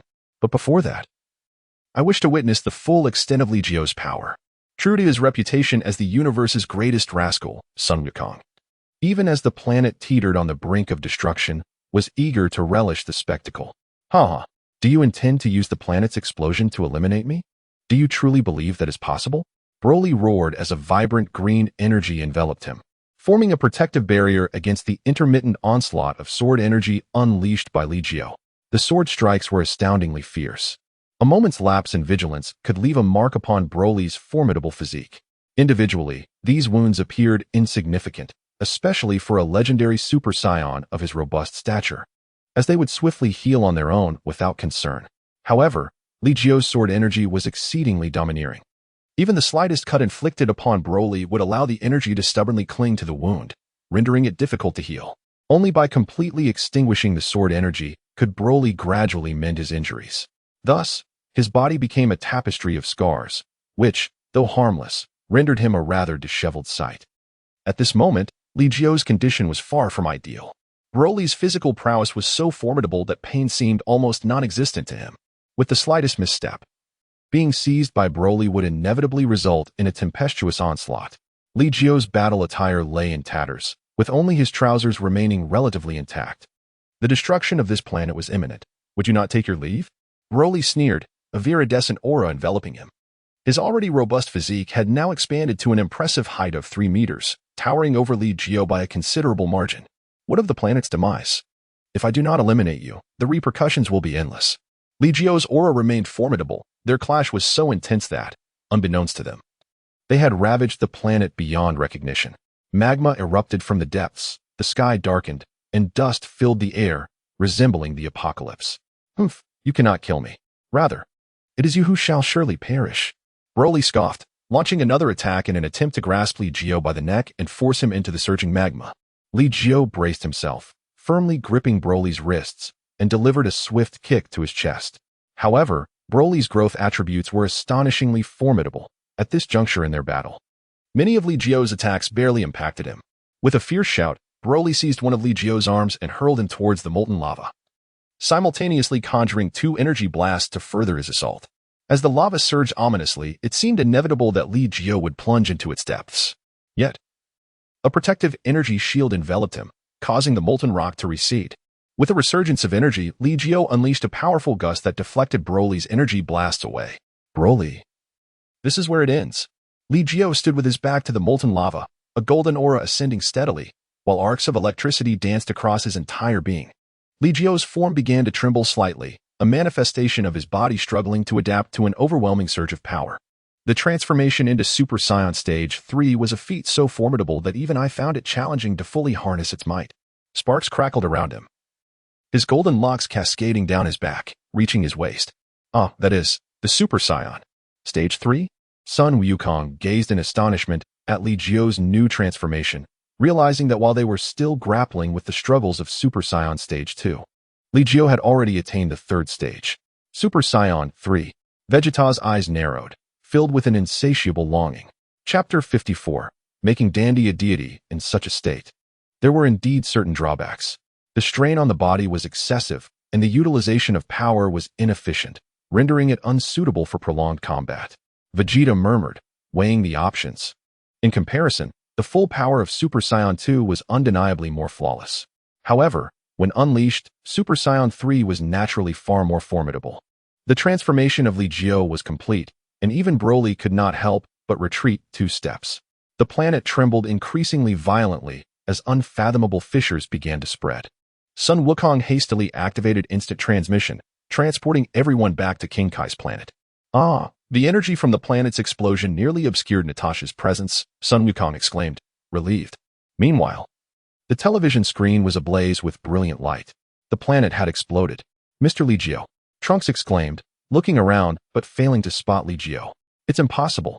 Kakarot could return instantly. Li Jiu should not be unable to come back, Vegeta stated, doubting that Li Jiu could not return. He simply does not wish to return. The explosion of the planet is trivial and cannot harm him, Natasha interjected. Just then, as the blinding light from the explosion faded, 2 figures appeared on the television. The 2 were still engaged in battle, though Broly had noticeably weakened. The aftershocks of the planet's explosion could not kill Broly. Without air, he would not perish immediately. This was the essence of transcendent power. Li Jiu, meanwhile, had mastered the secret art of survival in the vastness of space on the planet Yardrat. The 2 continued their fierce combat, with Li Jiu mercilessly overpowering Broly in his Super Saiyan form. Blades of light flickered as Broly was inflicted with deep, bone-revealing cuts. Damn it, Broly growled in frustration, realizing that he had not been killed by Kakarot, but rather by Li Jiu. I will not die, Broly roared, a surge of power rising within him. He clasped his hands together, unleashing a terrifying wave of energy directed at Li Jiu. Li Jiu clasped his hands together, once more conjuring a colossal sword. The mighty blade pierced forth with unwavering precision, shattering Broly's energy blast and driving straight through his chest. It was over. Behind Li Jiu, the cycles of yin and yang revolved, and the Taiji diagram erupted with resplendent brilliance. A towering column of energy engulfed Broly, propelling him towards a blazing red star. No, Broly roared, a verdant light radiating fiercely, yet he gradually faded from existence. The distant star trembled slightly before returning to tranquility. Broly's presence had vanished. Sun Wukong stood in astonishment, unable to sense Broly's aura any longer.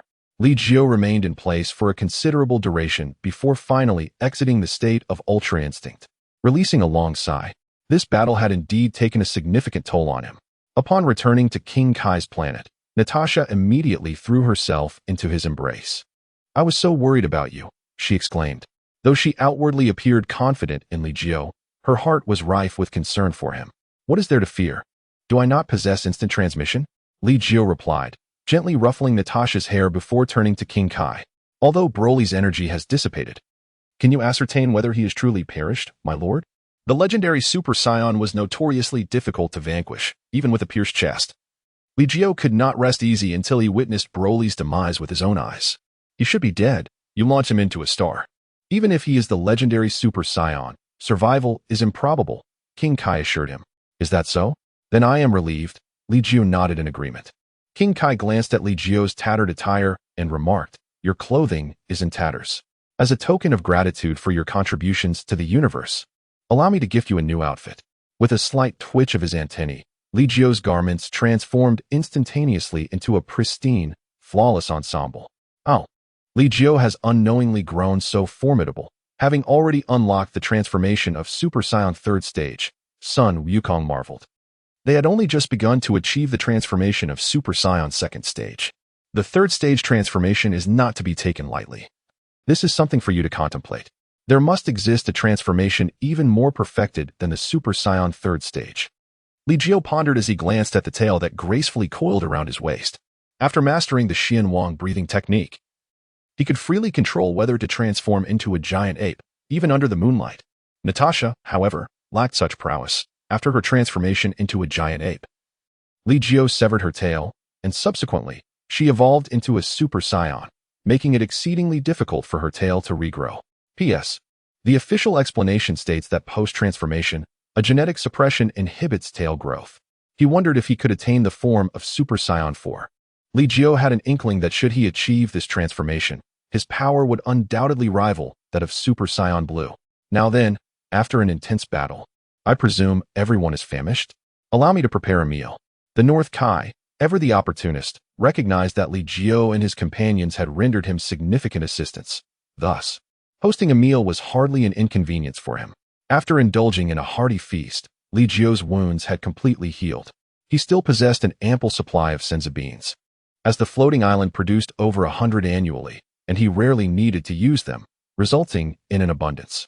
Yet, Li Jiu exercised restraint in utilizing the senza beans, understanding that they essentially represented a form of potential overextension. Although such potential was trivial for a Scion, he preferred to conserve them whenever possible. Li Jiu possesses the ability of bloodlocking self-healing, rendering minor flesh wounds inconsequential. The location of the new Namek planet is rather remote. Let me search for it. The antenna atop the North Kai's head quivered, and in a short while, the coordinates of the new Namek planet were discovered. Li Jiu and his companions departed aboard their spacecraft, taking a full day to travel from Planet King to the distant new Namek. This duration underscores just how remote new Namek truly is. Of course, this was under the condition that the peace ship did not engage its interstellar travel mode. I am already aware of your purpose for coming. The Dragon Balls on Namek have been prepared for you. However, it is important to note that the Dragon Balls can only resurrect one individual at a time. Given that the original deity was a Namekian, one might ponder whether the dragon can resurrect a Namekian if they seek to reclaim their divinity. Li Jiu's intention was quite straightforward, to bring Dandi back, ascend to the status of a deity, and subsequently, continue to dominate the dragon. Indeed, Dandi was the most exceptional Namekian. With the blood of the dragon coursing through his veins, he possessed the remarkable ability to create Dragon Balls. At that moment, Dandi had grown considerably taller and was joyfully reminiscing with Gohan. The prospect of going to Earth intrigued Dandi for him. Ascending to deity status would also serve as a form of cultivation. Surely, Dandi would be inclined to journey to Earth, wouldn't he? Li Jiu inquired, and Dandi promptly nodded. Indeed, I would be delighted to journey to Earth. Since that is the case, let us not squander the opportunity to wish upon the Dragon Balls of Namek. All that is required is for Dandi to resurrect the Dragon of Earth. Li Jiu spoke, and the others had no objections. If there were Dragon Balls on Earth, they would be prepared for any formidable foes that might arise in the future. Although the Dragon Balls of Namek are powerful, they can only bring back one individual at a time, which is rather unfortunate. After all, on Earth, death can occur frequently, and often not just to one or two individuals. Chapter 55, Legendary Bloodline. With the assistance of Li Jiu and the others, Dandi ascended to the position of God and successfully resurrected the dragon, enhancing its wishes to two, allowing even those who have perished once to be revived again. As the heavens abruptly dimmed, and when the dawn once more illuminated the land, the devastation wrought by the androids was restored to its former state. Can number 17 be resurrected as well? Number 18 expressed her concern for her brother, despite Dr. Gero's modifications that had stripped them of much of their humanity. As bioengineered beings, they retained a semblance of human emotion. Number 17?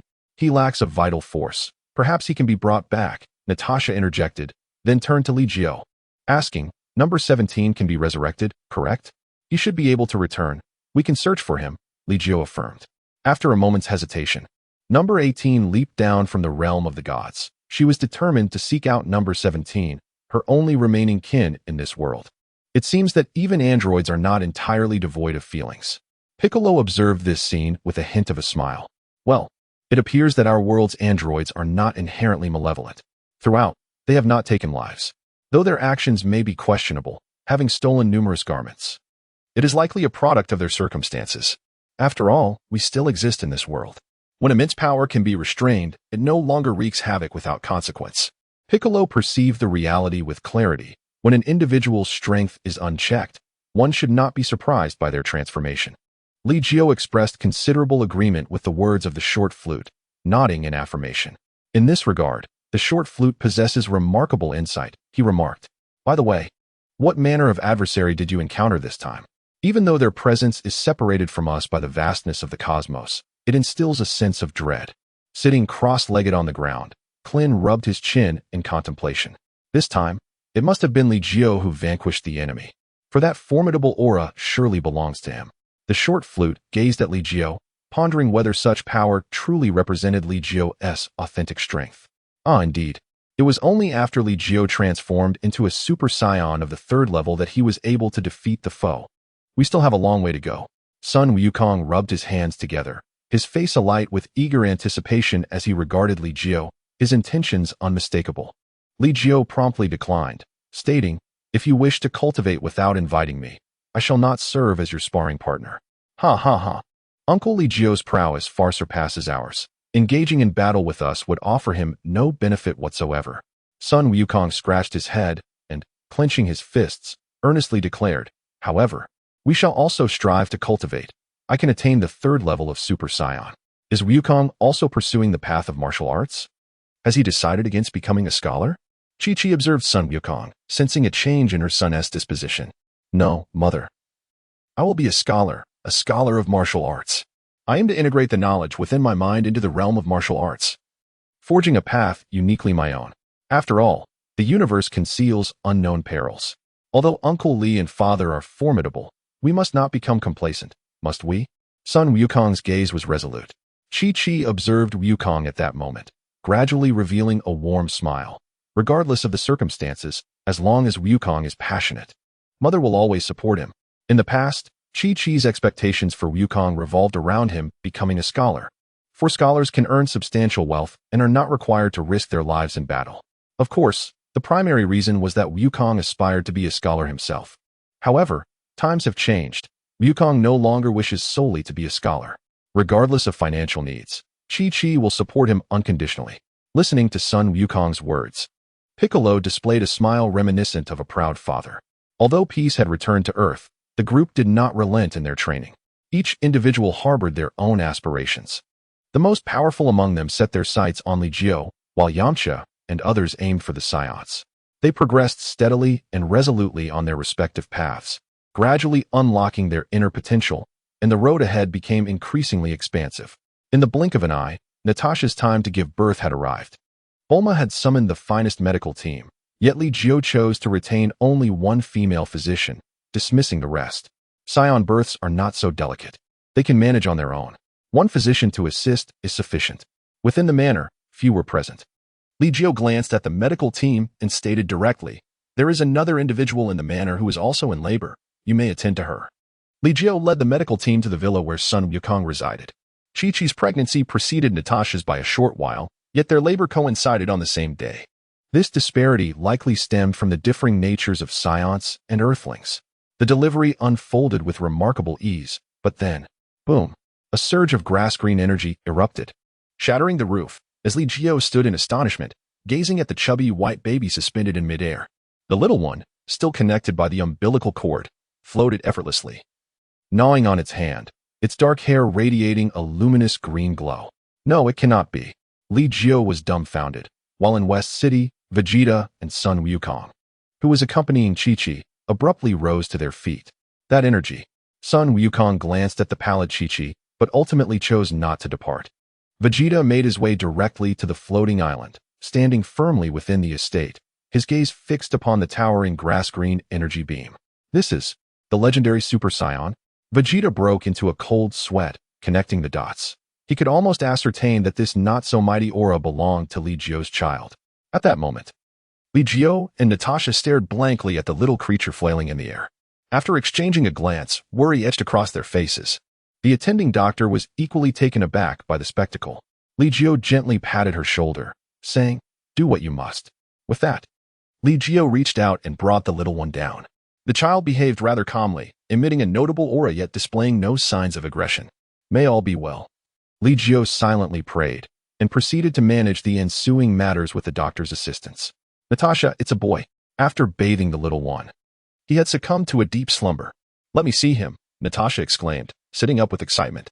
The Scion's robust constitution rendered her nearly free from postpartum weakness. After just a couple of days of simple recuperation, she would return to her normal state. The child was a pure-blooded Scion, and given that extraordinary aura, he was undoubtedly a legendary warrior. Chapter 56, The Baffling Incident of Baranga. Natasha, of course, discerned that the child's aura was exceptional. It bore a striking resemblance to Broly's energy. Gazing at the peacefully sleeping infant, Natasha anxiously inquired, "Li Jiu, is our child a legendary Super Saiyan?" Li nodded and spoke. "This aura, along with that formidable energy, undoubtedly belongs to the legendary Super Saiyan." Natasha voiced her concerns. "Will our child be like that Broly?" The legendary Super Saiyan is known for their volatile nature, their immense power often leading them to lose their sanity. "I will find a way. Our child shall not become a mindless destroyer like Broly." Li Jiu gently caressed Natasha's head, instantly alleviating her worries. "Li Jiu, our child still lacks a name," Natasha remarked, gazing at him while cradling the peacefully sleeping little one in her arms. Li Jiu pondered for a moment and said, "Do you have any good suggestions?" "If it's a boy, you shall name him. If it's a girl, I will choose the name." Natasha shook her head, and Li Jiu smiled gently. "Then let us name her Li Luo." "Li Luo? Does it not share a character with your name?" "Indeed. Thus, we shall call her Li Luo. I hope our Li Luo will grow up to remain untainted by the influence of power." Natasha harbored some lingering concerns in her heart. Upon witnessing the situation, Li Jiu immediately reassured, "Rest assured, I shall not allow the legendary power of the Super Saiyan to cloud Li Luo's reason." Natasha, at this moment, could only choose to place her trust in Li Jiu. "Get some good rest. I will step outside for a moment," he consoled. With that, Natasha embraced the little one and peacefully drifted into slumber. Upon exiting the room, Li Jiu beheld the silhouette of Vegeta, while in the distance, Trunks hastened to join them. "Mr. Li Jiu," Trunks remarked, sensing the formidable aura of the Super Saiyan, his expression laden with concern. "There is no need for alarm. The current situation remains manageable." "I shall devise a solution," Li Jiu assured, nodding at both of them. Meanwhile, the damage inflicted upon the house by the little one's power had begun to mend gradually. It would not be long before it returned to its former state. Bulma, having gleaned the situation from Vegeta, promptly suggested, "If it pertains to the dragon, could it not eliminate the power of the legendary Super Saiyan? But why must it be eradicated?" Li Jiu countered, shaking his head. "That power is far too potent. The dragon would be incapable of nullifying it." "Very well, I must make a journey to Namek. I shall not be entertaining you." Li Jiu spoke as he directly sensed the location of the new Namek planet. Having visited it once before, he was now able to effortlessly perceive the aura of Neru, making the process considerably smoother. The sudden appearance of Li Jiu took Nyla by surprise. However, he still harbored a sense of gratitude towards the Scion, who had once saved the entire planet of Namek. "Mr. Li Jiu." "Yes, Nylu, I require the Dragon Balls. My child has encountered some uncontrollable issues, and I need to seek the assistance of the Eternal Dragon." Li Jiu spoke directly to the point, and upon hearing this, Nylu immediately responded, "The Dragon Balls have not been utilized since their last collection. Mr. Li Jiu, please follow me." Nylu led Li Jiu to the location of the Grand Elder. Previously, it had been assumed that Li Jiu and his companions would make use of the Dragon Balls, prompting the Namekians to gather them. This, in turn, facilitated their current utilization. Upon learning of Li Jiu's request, the newly appointed Grand Elder promptly summoned the Eternal Dragon, simultaneously acting as a translator to convey the wish.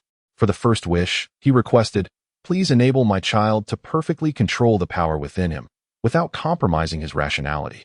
Although Li Jiu harbored doubts about the dragon's capacity to fulfill this wish, he still wished to attempt it. The Grand Elder nodded in acknowledgement and then articulated the wish in the Namekian language. The formidable form of Purunga trembled slightly, his crimson eyes glimmering. Before he spoke, "This wish cannot be granted." The Grand Elder paused momentarily, then turned to Li Jiu and said, "Mr. Li Jiu, I apologize. Purunga is also unable to fulfill this wish. Then let us inquire how my child can perfectly harness that legendary power." Li Jiu altered his wish, for within his heart lay his own conjectures. If the dragon of Namek could not fulfill his desires, then surely the Super Dragon Balls could. However, to wield the power of the Super Dragon Balls, one must inevitably rouse the angels of two universes and perhaps even seek their assistance. To entice us with gourmet delicacies? Such jest is absurd. Angels cannot be swayed by mere culinary delights. To harness the legendary Super Saiyans might requires an extraordinarily formidable will and mental fortitude. Concurrently, one's own realm must attain a sufficiently elevated status. Given your child's current level, it is implausible for him to control the legendary Super Saiyans' power through sheer will alone. To ensure your child's rationality remains unscathed, one could wish upon the Super Dragon Balls to gain control over the legendary Super Saiyans' power. Another approach would be to have the Super Dragon Balls eradicate the bloodline of the legendary Super Saiyan. Bolenga's response closely mirrored Li Jiu's speculations, both necessitating the use of the Super Dragon Balls. With my strength, how might I gather all 7 Super Dragon Balls? Li Jiu inquired once more, attempting to discern whether there exists a method to gather the Super Dragon Balls without alarming the angels or disturbing the gods of destruction. A sheen of cold sweat had already emerged on Bolenga's forehead. Li Jiu's question proved to be rather challenging to answer. One might venture to the realm of the Supreme Kai, where one could earn the Supreme Kai's acknowledgement, subsequently requesting their guidance to the realm of the gods of destruction. Seeking assistance from both the angels and the gods of destruction. Should they be inclined to assist, the Super Dragon Balls could indeed be collected. Li Jiu felt a tinge of disappointment. The dragon's response offered him not an ounce of assistance. For his final wish, "Please assist me in contacting the king of the realm." Li Jiu's gaze was resolute. The destroyer and the angel loomed above, yet he steeled himself to make contact. Regrettably, the lord of the realm seemed disinclined to engage with him. Bolunga was increasingly drenched in perspiration, acutely aware that Li Jiu's mood appeared to darken. Fortunately, Li Jiu did not press Bolunga, instead mustering a faint smile as he said, "It's all right, thank you, Bolunga. No need for thanks." The Grand Elder felt a pang of embarrassment. Bolunga had failed to fulfill even a single wish for Li Jiu, and the answers to those few questions proved of little significance. "You still have one wish that can be granted," Bolunga said, mustering his courage. Li Jiu, who had intended to depart, momentarily paused and replied, "Then I would appreciate it if Bolunga could escort me to the planet Yadarat." Li Jiu wished to visit the planet Adratlat to explore whether there existed any arcane techniques that could alleviate Li Luo's predicament. This desire was quite simple. Bolunga felt a profound sense of satisfaction, for this individual had finally articulated a wish grounded in the realm of mortals. Chapter 57. The Full Moon Celebration. Upon returning to the planet Adratlat, Li Jiu was once again met with the warm hospitality of the Adratlations. Upon learning of Li Jiu's intentions, he was escorted to the sacred precincts of the Adratlations, where the esoteric arts were said to be incompletely mastered even by their own kind. "I cannot ascertain whether the techniques you seek are contained within," the guide remarked. Li Jiu nodded appreciatively and replied, "Thank you. There is no need for formality, esteemed guest. Should Adratlat encounter insurmountable foes in the future, we hope you might lend your assistance." Of course, Li Jiu readily agreed. Upon re-entering the sacred space, Li Jiu found himself selecting techniques with greater specificity. "No, that will not do. It is unsuitable. Li Luo is but a child, and given the nature of the Saiyans, it is unlikely that he would pursue such practices. Is it possible that only the Super Dragon Balls could suffice?" Li Jiu felt an inexplicable restlessness, a sentiment that had never surfaced during his many years in the Dragon Pearl world. Or had it? After 3 consecutive days of searching, the blood vessels in his eyes began to show signs of strain. In the blink of an eye, 2 more days elapsed, and just as Li Jiu contemplated surrendering, a small secret technique appeared before him. The Tranquility Technique? Li Jiu examined it briefly and chose to learn it without any hesitation. This technique was not overly complex, yet it allowed the practitioner to maintain a relatively serene state of mind.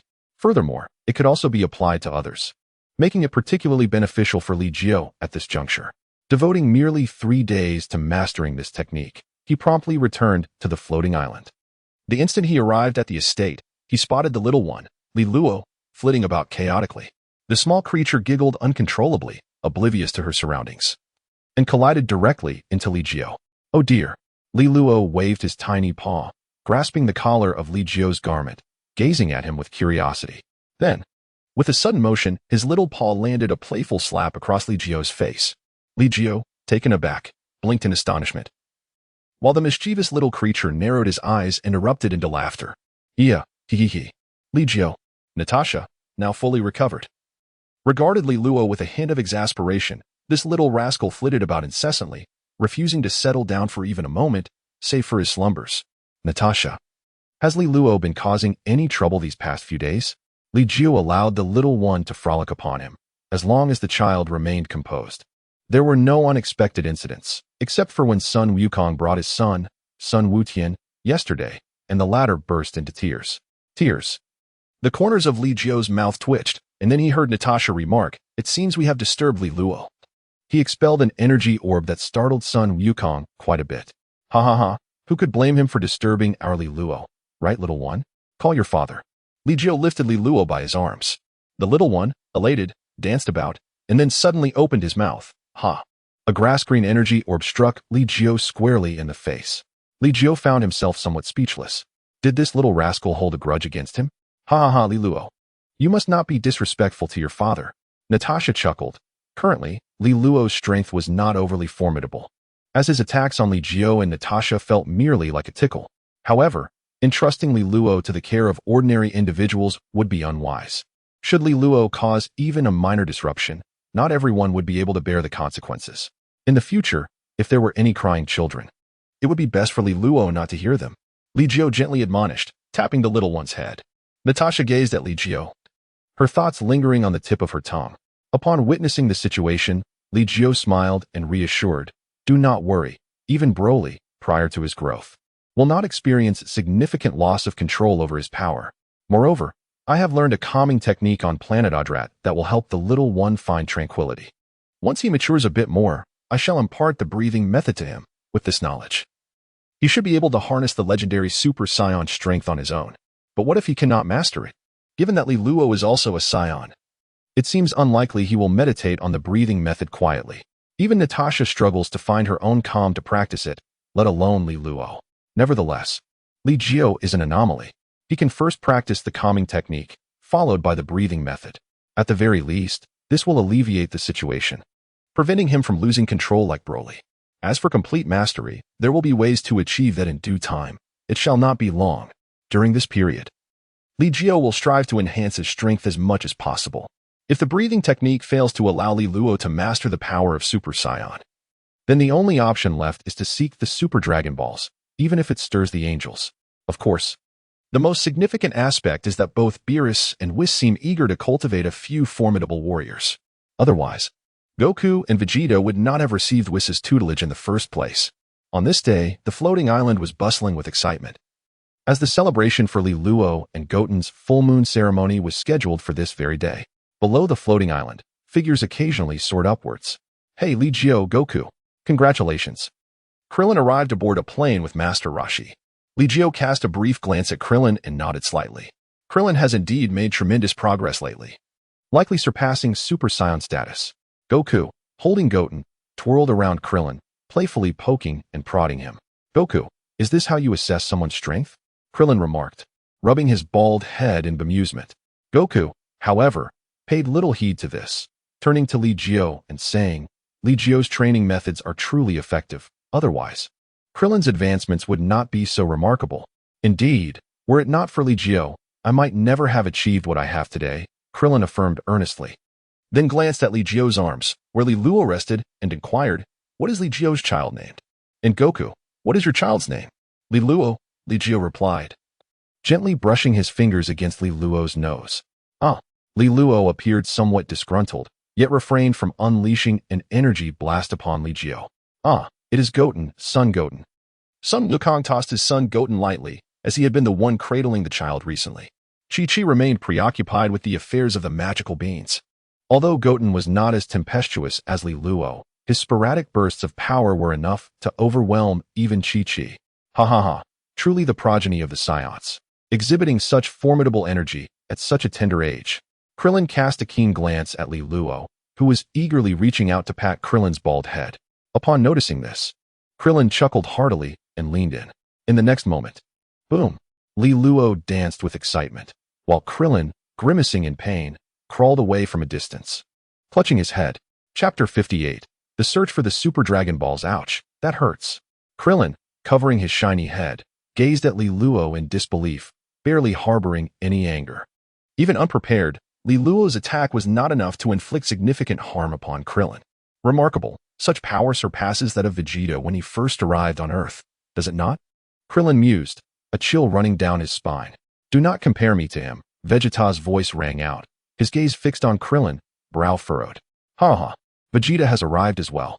My apologies, it was inappropriate to use you as a point of comparison, Krillin chuckled, scratching his head, unperturbed. Vegeta snorted dismissively, casting another glance at Krillin, and remarked, it seems Li Jiu's training methods are indeed effective. Even you have attained the level of an ordinary Super Saiyan. Krillin's energy remained relatively subdued, yet the depth of his aura was discernible to Sun Wukong and the others, suggesting he had surpassed the strength he possessed when he first transformed into a Super Saiyan, perhaps even catching up to the former Android 17. The combat power of Android 17 had been under 300 million, and now Krillin found himself within that realm. However, he had not transformed. His strength was entirely in its natural state, pursuing a path akin to that of Yamcha, continuously enhancing his dimensionality and unearthing his potential. Apologies for my tardiness. Two more figures soared in, revealing Tianjin Fan and Jiaozi. Tianjin Fan appeared somewhat leaner, yet his aura was notably more robust. Jiaozi's energy was somewhat obscure, significantly weaker than Krillin's, yet still formidable. Welcome, Tianjin Fan and Jiaozi, Li Jiu greeted, to which they nodded in acknowledgement, subsequently presenting carefully prepared gifts for Li Luo and Goten. Who would have imagined that the children of Sun Wukong and Mr. Li Jiu would host a banquet on the same day? Tianjin Fan glanced at Li Luo, then at Sun Goten, a bead of cold sweat trickling down his forehead.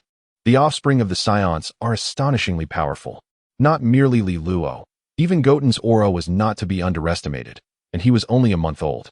Li Luo is truly remarkable, with his strength increasing daily.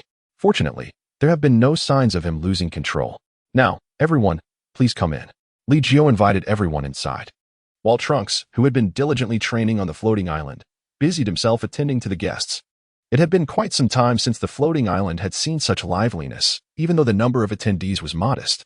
Android 18 approached and took little Li Luo from Li Jiu's arms, allowing Li Luo to join the others and engage in conversation. During the gathering, Yamcha remarked, "It is fortuitous that we can come together to celebrate the full moon of my two little nephews. In a few days, there will be a martial arts tournament in East City, and we can attend together to witness everyone's recent training advancements." Yamcha spoke with confidence, stating, at this point, if I were to encounter the original Cell, I might actually stand a chance in battle. Cell? He is but a relic of the past, Krillin interjected dismissively. That is no longer the case. A cold, unexpected voice pierced through the cheerful atmosphere as a figure appeared at the banquet with astonishing speed, devoid of any prior presence. Android 17 has arrived, Goku greeted warmly. Due to Android 18's continuous presence on the floating island, Goku held no particular reservations towards 17. Androids. Vegeta's gaze turned icy, while 17 offered a faint smile, addressing Li Jiu and Goku with a congratulatory tone. Congratulations. Thank you. A guest is always welcome. Android 17 is not a villain, Vegeta. Do not be so wary, Li Jiu diplomatically interjected. Shortly after, Piccolo arrived with Dend, and it seemed Li Jiu's guest list was complete. It appears everyone has made significant progress. Remember, we all must participate in the martial arts tournament in a few days, Li Jiu encouraged. The feast continued for half the day, and as Yamcha prepared to leave, he reminded everyone, receiving their acknowledgement before soaring away. It seems Yamcha has surpassed me, Krillin observed, watching Yamcha depart, while he absent-mindedly touched his bald head. Ha ha ha, if you do not put in the effort to train. It is only natural for Yamcha to advance ahead of you, Master Roshi chuckled, causing Krillin to blush and smile awkwardly. Noticing the confusion among the group, Krillin decided to reveal his secret, saying, I had planned to announce this at the martial arts tournament, but I am getting married. The date is set for a month from now. After a round of laughter, Krillin's wedding invitation was effectively announced. As the guests began to disperse, Trunks quietly tidied up, appearing somewhat downcast. Are you leaving? Li Jiu asked. Trunks nodded. I have already delayed for too long. Will you not wait until after the martial arts tournament? Vegeta approached, prompting Trunks to stiffen slightly as he replied, Then I shall leave after the tournament concludes. Humph, let me see just how much you have progressed during this time. Vegeta scoffed before turning to depart. By the way, is Li Jiu participating in the martial arts tournament as well? Goku inquired, stepping forward. Li Jiu pondered for a moment and replied, I shall not partake. I intend to depart today. Li Jiu spoke. Leave? Where to? Sun Wukong and Vegeta turned their gazes simultaneously towards him. The departure Li Jiu referred to could not merely signify stepping outside. It indicated a departure from Earth itself. As you have observed, the energy of Li Luo is akin to that of Broly. Moreover, although Li Luo is merely 1 month old, his energy in a normal state is already remarkably potent. I fear that should any unforeseen circumstances arise in the future, Li Luo may struggle to control his transcendent powers. The legendary strength of the Super Saiyan is indeed challenging to harness. This power is invincible, yet exceedingly ferocious, capable of driving one to madness. Uncontrolled power leads to boundless destruction. Vegeta's gaze fell upon Li Luo, who, at that moment, appeared relatively docile, yet emanated an already formidable aura. Therefore, I must seek methods to assist Li Luo in mastering this power. Li Jiu nodded in agreement. Sun Wukong scratched his head in exasperation and remarked, That sounds rather troublesome. But if you require our assistance in any way, do not hesitate to ask. I will, came the reply. On the following day, Li Jiu departed from Earth. Embarking on a cosmic vessel, he placed a formidable energy source on a desolate planet, an energy source crafted by Bulma to mimic human essence. This source enabled Li Jiu to traverse vast distances instantaneously, guided by his acute perception of energy. In his quest for the Super Dragon Balls, he remained undeterred, even if it meant attracting the attention of celestial beings. Li Jiu's plan was thus: while searching for the Super Dragon Balls, he would also engage in rigorous training. Chapter 59, Disturbance of Whis. The peace ship traversed the cosmos with remarkable speed, using Bulma's meticulously crafted Super Dragon Ball radar, capable of scanning the entire galaxy and even a star domain. However, the universe is vast, teeming with countless galaxies, and locating the Super Dragon Balls would require considerable time. Within the confines of the peace ship, Li Jiu sat in a meditative posture, immersed in his training. At this moment, he had maintained the Super Saiyan second stage for 7 consecutive days, having achieved full power in this form. While the full power state may not far exceed the usual form in strength, it offered remarkable endurance and a more refined mastery over his abilities. Excellent. Now, I shall advance to the 3rd stage. Li Jiu's brow furrowed slightly as he transitioned directly into the Super Saiyan 3rd stage. Bolts of lightning danced within the confines of the ship's chamber as he endeavored to contain his aura. The energy of the Super Saiyan 3rd stage was still too tempestuous. Yet Li Jiu's extraordinary command over his ki was not merely theoretical. Gradually, the lightning subsided, and the atmosphere within the chamber became increasingly tranquil. The physical strain imposed by the Super Saiyan 3rd stage far exceeded that of the 2nd stage. Should he master the 3rd stage's full power, his baseline combat prowess would undoubtedly experience a significant surge. Nearly a year had passed since the Cell Games. Li Jiu's base combat power has surged from 20 million to 25 million. However, such an increase is evidently insufficient for him. Merely relying on transformation to attain extraordinary strength is inadequate. A state akin to Gohan's mystic form is the epitome of perfection. Li Jiu reminisced about the mystic state of Son Gohan in the original work, where one approaches divinity and possesses power comparable to Super Saiyan 3 in their base form. It is essential to fully integrate the strength of the Super Saiyan into his normal state. Li Jiu has set his sights on this goal, and what remains is to unleash the full power of Super Saiyan 3. As time flowed by, 6 months passed, and Li Jiu gradually acclimated to the burden of Super Saiyan 3. His current combat power stands at 50 million. Li Jiu relinquished his transformation into a Super Saiyan, savoring the strength that lay within his natural state. Yet, he found himself at a loss as to how to integrate the might of a Super Saiyan into his baseline form. Furthermore, his cultivation of the breathing technique seemed to have hit an insurmountable plateau, leaving him in a quandary. How should he proceed? Furrowing his brow in contemplation, he was suddenly interrupted by the arrival of the diminutive sprite in the control room. Master, we have detected a signal from the Super Dragon Balls. The peace ship is currently traveling at full speed and will arrive in a day and a half. A day and a half. Perhaps I should rest. Li Jiu felt a wave of fatigue wash over him. For the past 6 months, he had relied solely on the breathing technique to recuperate his energy and strength. Having not slept at all, the interior of the peace ship was spacious and stocked with ample provisions. 2 hours later, after a hearty meal, Li Jiu succumbed to slumber. Meanwhile, aboard the spacecraft, it swiftly traversed the vastness of space, while on Earth, Natasha was imparting the breathing technique to Lilo, though still quite young. Mastering the breathing technique would require significant time and dedication. When Natasha learned it, she struggled for several years before barely grasping the fundamentals. Lilo, you must study diligently. Your father's breathing technique is truly formidable. Perhaps, without the need for any additional methods, you could harness the legendary power of a Super Saiyan through this technique alone. Natasha gazed into the profound expanse of the sky, her eyes filled with longing. Li Jiu had been away for over half a year. Uncertain whether he had found the Dragon Balls, the peace ship gradually docked, revealing an unremarkable, desolate planet before him. The radar indicated that this was the one. Stepping out of the cabin, Li Jiu stored the peace ship away and approached the rocky terrain of the planet. He raised his hand and unleashed an energy blast, shattering the summit of a mountain and unveiling a glimmer of golden light. This was it. Li Jiu felt a surge of excitement after a 6-month journey through the cosmos. He had finally located the Dragon Balls. Now, it was time to see if he could take them with him. Li Jiu designated the location of the artificial energy source in a desolate starfield, where the sudden appearance of a Super Dragon Ball, comparable in size to a planet, would not disrupt the balance of celestial bodies. Maintaining his Super Saiyan 3 form, Li Jiu landed on the exposed surface of the Super Dragon Ball. His palm pressed against its surface, energy surging as he locked onto the entirety of the Dragon Ball. Excellent, now. Instant transmission. Li Jiu vanished along with the Super Dragon Balls, reappearing in a desolate expanse of the cosmos. Yes, this is the place. Li Jiu cast a glance at the energy source he had positioned upon a massive rock the size of a satellite. As the planet-sized Super Dragon Ball emerged, the large rock transformed into a satellite, orbiting the Super Dragon Ball. This spared him the trouble of repositioning it. With a smile, Li Jiu observed the Super Dragon Ball, one every 6 months. At this pace, I should be able to collect them all within 2 years. Oh ho ho. You won't be able to gather all the Super Dragon Balls like this, Scion. Just as Li Jiu prepared to set sail once more, a gentle and unassuming voice suddenly resonated.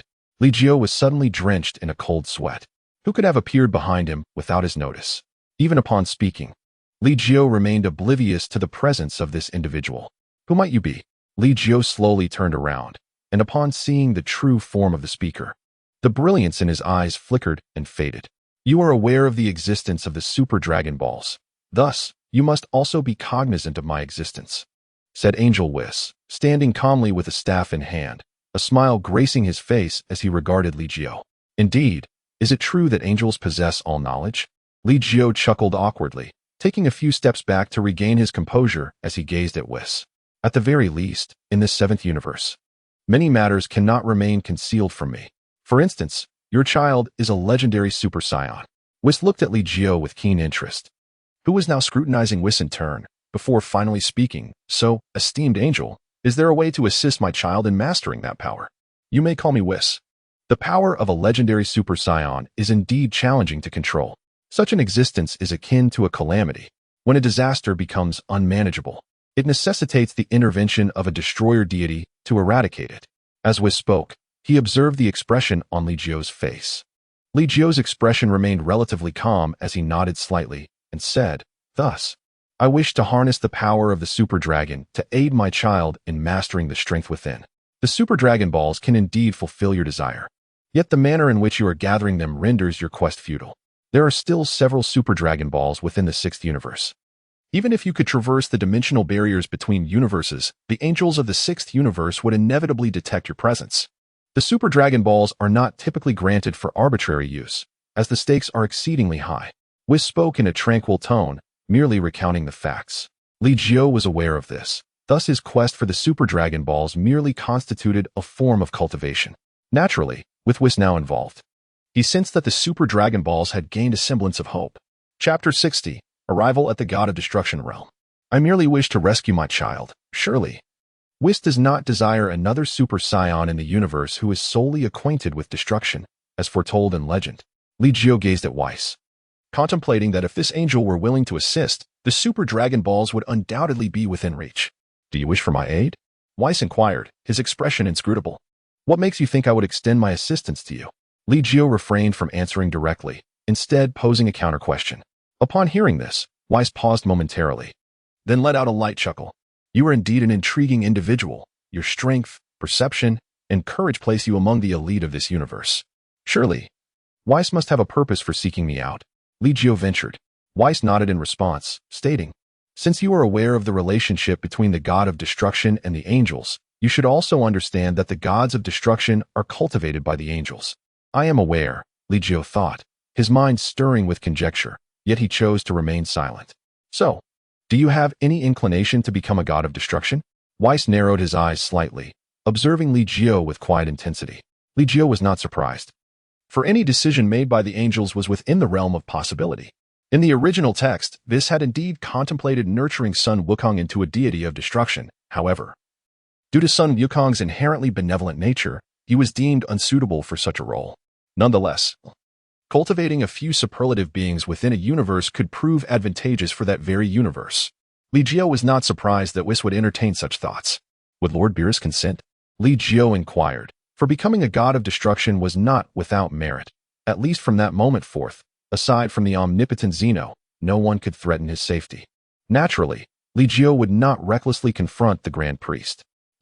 Perhaps Lord Beerus would welcome someone to succeed him. However, with your current strength, you are still insufficient to ascend to the role of a god of destruction, Whis remarked with a smile, indirectly obtaining an answer from Li Jiu. Then, may I ask for your assistance in gathering the Super Dragon Balls? At this juncture, Li Jiu's objective remained the acquisition of the Super Dragon Balls. The legendary Super Saiyan bloodline, though challenging to control, was not yet beyond his grasp. While the Super Dragon Balls could ostensibly resolve this dilemma perfectly, do you not perceive that such perfection harbors its own flaws? Moreover, even in the absence of the Super Dragon Balls, do you not possess a certain confidence in guiding your offspring to wield that power? Whis stated, casting a meaningful glance at Li Jiu. Li Jiu was astounded, gazing at Whis in disbelief. Whis chuckled softly, remarking, your cultivation method significantly diverges from that of the Saiyans. Moreover, your mental prowess is remarkably potent, rivaling that of certain adept practitioners of extraordinary abilities. Should the legendary power of the Super Saiyan be bestowed upon you, I believe you would wield it with great finesse. However, not every Scion can cultivate through my approach. There exists a certain degree of opportunity. Mastery of oneself is essential to fully harness the mythical strength of the Super Saiyan. Perhaps your offspring shall astonish the entire universe. Whis' words gradually transcended Li Jiu's comprehension.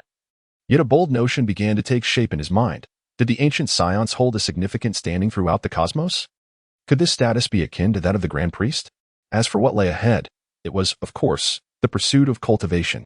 Your strength already rests at the pinnacle of the cosmic hierarchy, yet there remain numerous formidable beings within the universe, some having ascended to levels surpassing even that of the destroyers. Thus, prepare yourself to diligently grow stronger. Whis established a target for Li Jiu, casting a glance at the Super Dragon Balls. When the time truly demands it, I shall lend you my assistance. Thank you, Li Jiu replied. Li Jiu bowed respectfully, and Whis nodded in acknowledgement before speaking. Tell me about the cultivation path you intend to pursue. I sense that you have already discovered a method that resonates with you. Should I hastily impose specialized training upon you, it might disrupt your rhythm.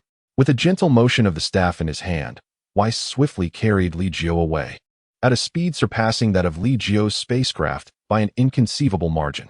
I am contemplating the development of a new transformation technique, aiming to integrate the powers of all transformations into a state of normalcy. However, I have yet to discern how to weave the strength of a Super Saiyan into this equilibrium. Li Jiu spoke, and Whis nodded in agreement. True strength lies in the elevation of one's realm. When the realm is sufficiently formidable, it becomes an invincible existence in its natural state. The power gained through transformation is merely a fleeting surge. Although such strength may be formidable, it carries inherent drawbacks, namely the burden it imposes. Even you, who have now adapted to the third stage of Super Saiyan transformation, still contend with the physical toll it exacts. Only by normalizing all power can one achieve the most perfect form. However, it seems you have discovered a new method of transformation. And I am quite intrigued. What lies beyond the third stage of Super Saiyan? If my estimations are correct, the initial third stage has already reached the limits of what the human body can endure. The next transformation will likely impose an even greater burden. For with immense transformation comes an even more substantial augmentation, and thus, an increased load. Weiss, truly an angel, gleans so much information from Li Jiu's succinct remarks, who claims that the third stage transformation represents the ultimate burden. Furthermore, if one were to assume a different body for the transformation, might the results not vary? Li Jiu pursed his lips, having contemplated the transformation into Super Saiyan 4 for an extended period. After confirming its feasibility, he was ready to attempt it. Oh, shall he inhabit a different body? The Scion's great ape transformation? Such an unsightly metamorphosis, it seems, does not yield a significant enhancement. An amplification of tenfold from the original level surely falls short of your expectations, does it not? The precise extent of the enhancement remains to be discovered through experimentation. Li Jiu himself was uncertain of the true strength of the Super Saiyan 4 transformation, as there was no clear comparison between it and Super Saiyan Blue. As for the elements from the movies and games, some lack official endorsement, leaving their viability in question. Here we are, Whis announced, as a dark purple tetrahedral shape manifested within Li Jiu's line of sight. Lord Beerus was still in slumber, and it would be a considerable time before he awakened. During this interval, you may cultivate in the realm of the God of Destruction. You can train according to your own plans, and should you encounter any shortcomings, I will offer my guidance.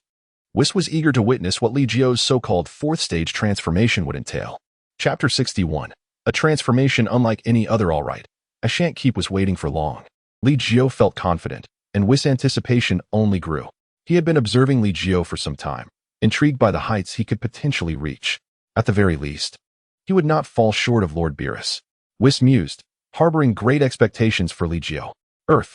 Since Li Jiu's departure, the 5 great clans of East City had stirred considerable unrest.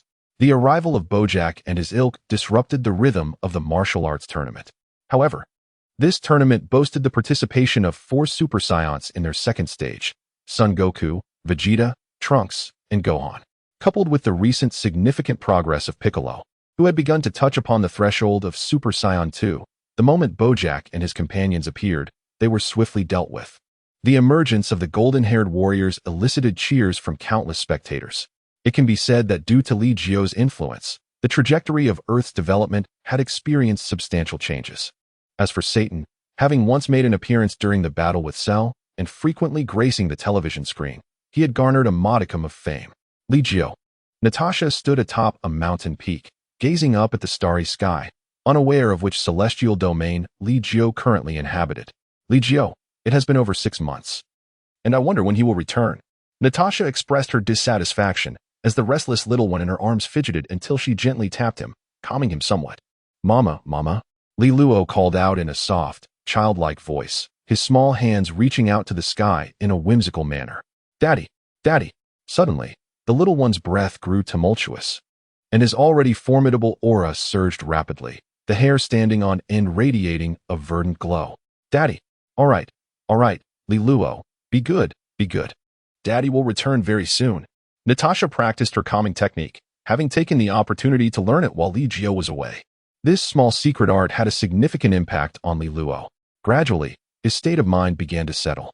Natasha finally breathed a sigh of relief.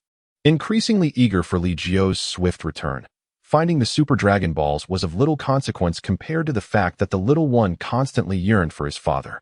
Little Li Luo must grow up quickly. His father had ventured out in search of the Super Dragon Balls to aid him. If Li Luo diligently practiced the Huang Breath Technique, perhaps his father would not need to seek the Dragon Balls at all. Although Natasha was unaware of what the Super Dragon Balls looked like, she gleaned from Li Jiu's expression that they were not easily gathered. The Destruction God Realm was far too distant from Earth. Even Li Jiu could not sense the aura emitted by Li Luo. Otherwise, he would certainly return to check on him. He had instructed Natasha that if he needed to come back, Li Luo should unleash a powerful aura, and he would return upon sensing it. Beneath a towering tree in the Destruction God Realm, Li Jiu had been meditating for half a month. He was mentally rehearsing the transformation into Super Saiyan 4, striving to achieve it in one attempt. However, Despite countless simulations, it ultimately required a real trial. In the distance, Whis watched Li Jiu idly. Beerus was deep in slumber, having entrusted the management of the universe to him, leaving Whis with no choice. With such a bumbling destruction god, Whis could only strive to find a successor. Finally, Li Jiu slowly rose to his feet, gazing at the stars above, furrowing his brow. There was no celestial body resembling a moon. Was it finally time to begin? Whis felt a surge of anticipation as well. Very well, then. I shall ask Whis to create a Bolmalite that allows the Saiyans to transform into great apes. Li Jiu could indeed expend some of his own energy to create it. But, wasn't Whis present? Oh, you wish to transform into a great ape? Your current attire may not withstand it. Whis's focus seemed to stray. Let me change your outfit. With a gentle flick of his staff, the training outfit worn by Li Jiu underwent a subtle transformation. It remained black pants and a red shirt, but the material had changed. Following this, Whis lightly pointed to the sky, and a brilliant source of light appeared. Li Jiu raised his gaze towards the light source, no longer suppressing the urge of his transformation into a colossal ape. His physique gradually began to undergo a remarkable transformation. Thud, thud. The powerful rhythm of his heartbeat resonated clearly in the air, as the force within Li Jiu became increasingly turbulent and volatile. His muscles swelled and bulged, straining against his training attire. Yet, the garment, imbued with the essence of Whis, remained resilient and remarkably elastic. It appears that the enhancement is not merely tenfold. Whis observed with astonishment. Li Jiu's transformation into a colossal ape seemed to surpass the mere tenfold amplification of strength. Golden fur adorned his form. Whis nodded slightly. Li Jiu's current transformation was unlike the ordinary colossal ape form. The influence of the Super Saiyan genes seemed to have intensified the ferocity and uncontrollability of this transformation. Nevertheless, at this moment, Li Jiu still retained a semblance of rationality. His height, originally just shy of 2 meters, surged rapidly to a staggering 10 meters, morphing into a giant gorilla. The golden fur was distinct from that of an ordinary gorilla, with even his head crowned by upright golden tufts.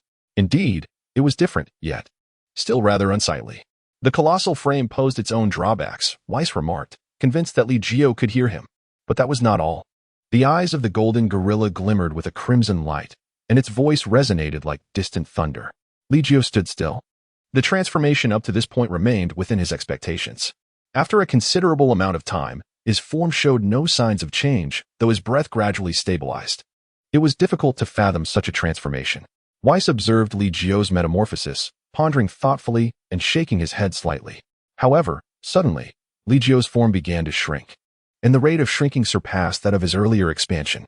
The colossal gorilla gradually morphed into a towering figure nearly 2 meters tall, with thick, long black hair and a body covered in short, dense red fur, his muscles solid and robust, akin to rock. As the gorilla underwent this transformation, Li Jiu's aura surged once more, the once chaotic energy becoming orderly and once again under his command. Oh, Whis exclaimed, taken aback by the scene before him, which exceeded his expectations. Is this what you meant by changing into another body? As Li Jiu had indicated, his current appearance indeed represented a complete transformation. To bear the burden of a Super Saiyan's 4th stage with the physique of a great ape was a notion that could only belong to a prodigy. In that moment, Whis regarded Li Jiu as a true marvel. This power had transcended dimensional boundaries, an astonishing reality to behold. Whis spoke, and Li Jiu gently pressed his lips together, realizing that the transformation into Super Saiyan 4th stage was indeed feasible. Moreover, the strength he now possessed was remarkably beyond imagination. Chapter 62. Super Saiyan 4. Whis silently observed Li Jiu, whose transformation had indeed exceeded his predictions. He had initially thought that even with the golden great ape transformation, Li Jiu's combat power would merely be 10 times that of Super Saiyan 3. Yet, upon completing the transformation, Li Jiu's strength had astonishingly reached 50 times that of Super Saiyan 3. Could this transformation be understood as an alternative form of Super Saiyan transformation? It involved transforming from the great ape form, utilizing the great ape's physicality to bear the weight of the transformation. This transformation commenced at a base level already 50 times that of Super Saiyan 4th stage. Whis had a clear understanding of Li Jiu's combat prowess. Super Saiyan 4th stage had fully surpassed Super Saiyan 3rd stage. This represented a distinct transformation system, mastering all strength after transforming into a great ape. Super Saiyan 4. Li Jiu murmured softly, for this was not merely an advancement beyond Super Saiyan 3, but an entirely different path of transformation. In the ordinary state of Super Saiyan 4, the energy consumption was equivalent to that of Super Saiyan first stage. This state was significantly more powerful than Super Saiyan 3, with much lower energy expenditure and a negligible burden for Li Jiu. Thus, referring to it as Super Saiyan 4 seemed inappropriate. Yet, it was merely a name, and Li Jiu was disinclined to change it. What a formidable transformation it was. Although he still lacked a divine aura, his power was sufficient to compensate for everything. Weiss gazed at Li Jiu, momentarily taken aback, and then turned his attention to what lay behind him. Oh ho ho, how is it that Lord Beerus has awakened?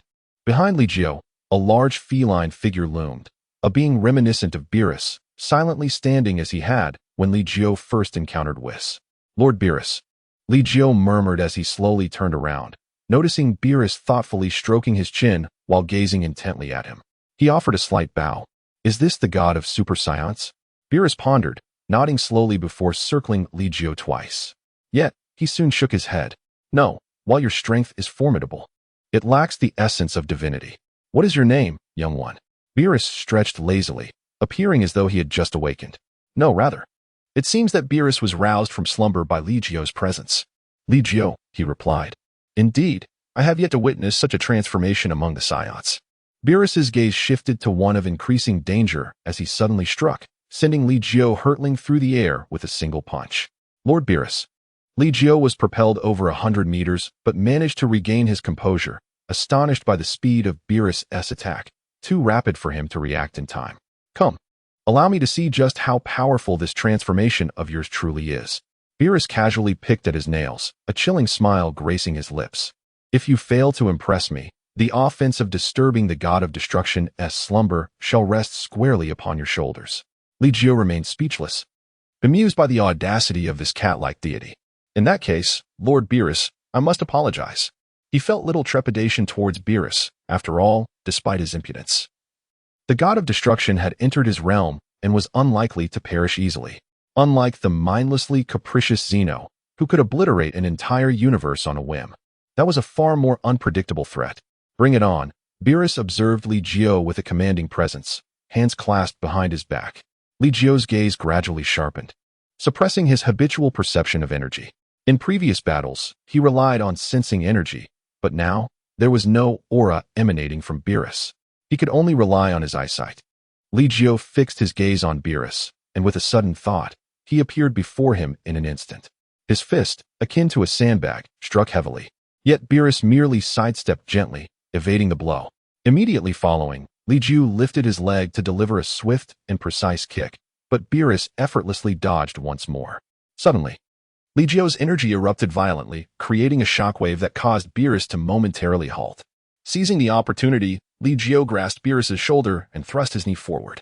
A muffled thud resonated as Beerus bent slightly, incredulous, before liberating his left hand from behind his back to deliver a powerful punch to Li Jiu's abdomen. The crimson figure was sent flying, landing hundreds of meters away. That hurts. Li Jiu grimaced, for what was merely a regular punch from Beerus inflicted unprecedented pain upon him. Opposite him, Beerus revealed a dangerous grin, his teeth bared. Oh ho ho, is Lord Beerus being a tad too stingy? Yet you have urged me to unleash my full potential. Whis observed Beerus's condition, clearly noting that Li Jiu's strike had caused him some degree of harm. The extent of the damage was uncertain, but the pain was undeniably real. I underestimated this little fellow. Thus, Beerus decided to engage with just one hand. He shook his left hand before retracting it, extending his right hand in readiness. Oh, it seems that Lord Beerus holds Li Jiu in high regard. Whis interjected, glancing at Li Jiu. This is a rare opportunity. Who knows when you'll have the chance for Lord Beerus to mentor you again? All right, I will take this seriously. With all my might. Li Jiu's expression grew increasingly solemn, his dark eyes shimmering with brilliance, while the crimson rings around them exuded a fierce aura. Hey kid, what transformation is this? Beerus, familiar with Super Saiyans, had never witnessed Li Jiu's particular metamorphosis. It is the transformation into Super Saiyan 4th stage, Lord Beerus, Li Jiu replied, suddenly launching into action, moving with lightning speed and leaving a residual shadow in his wake. Bang! Without revealing himself, Beerus raised his hand to block Li Jiu's strike. Li Jiu vanished again, reappearing behind Beerus to deliver a kick. Boom.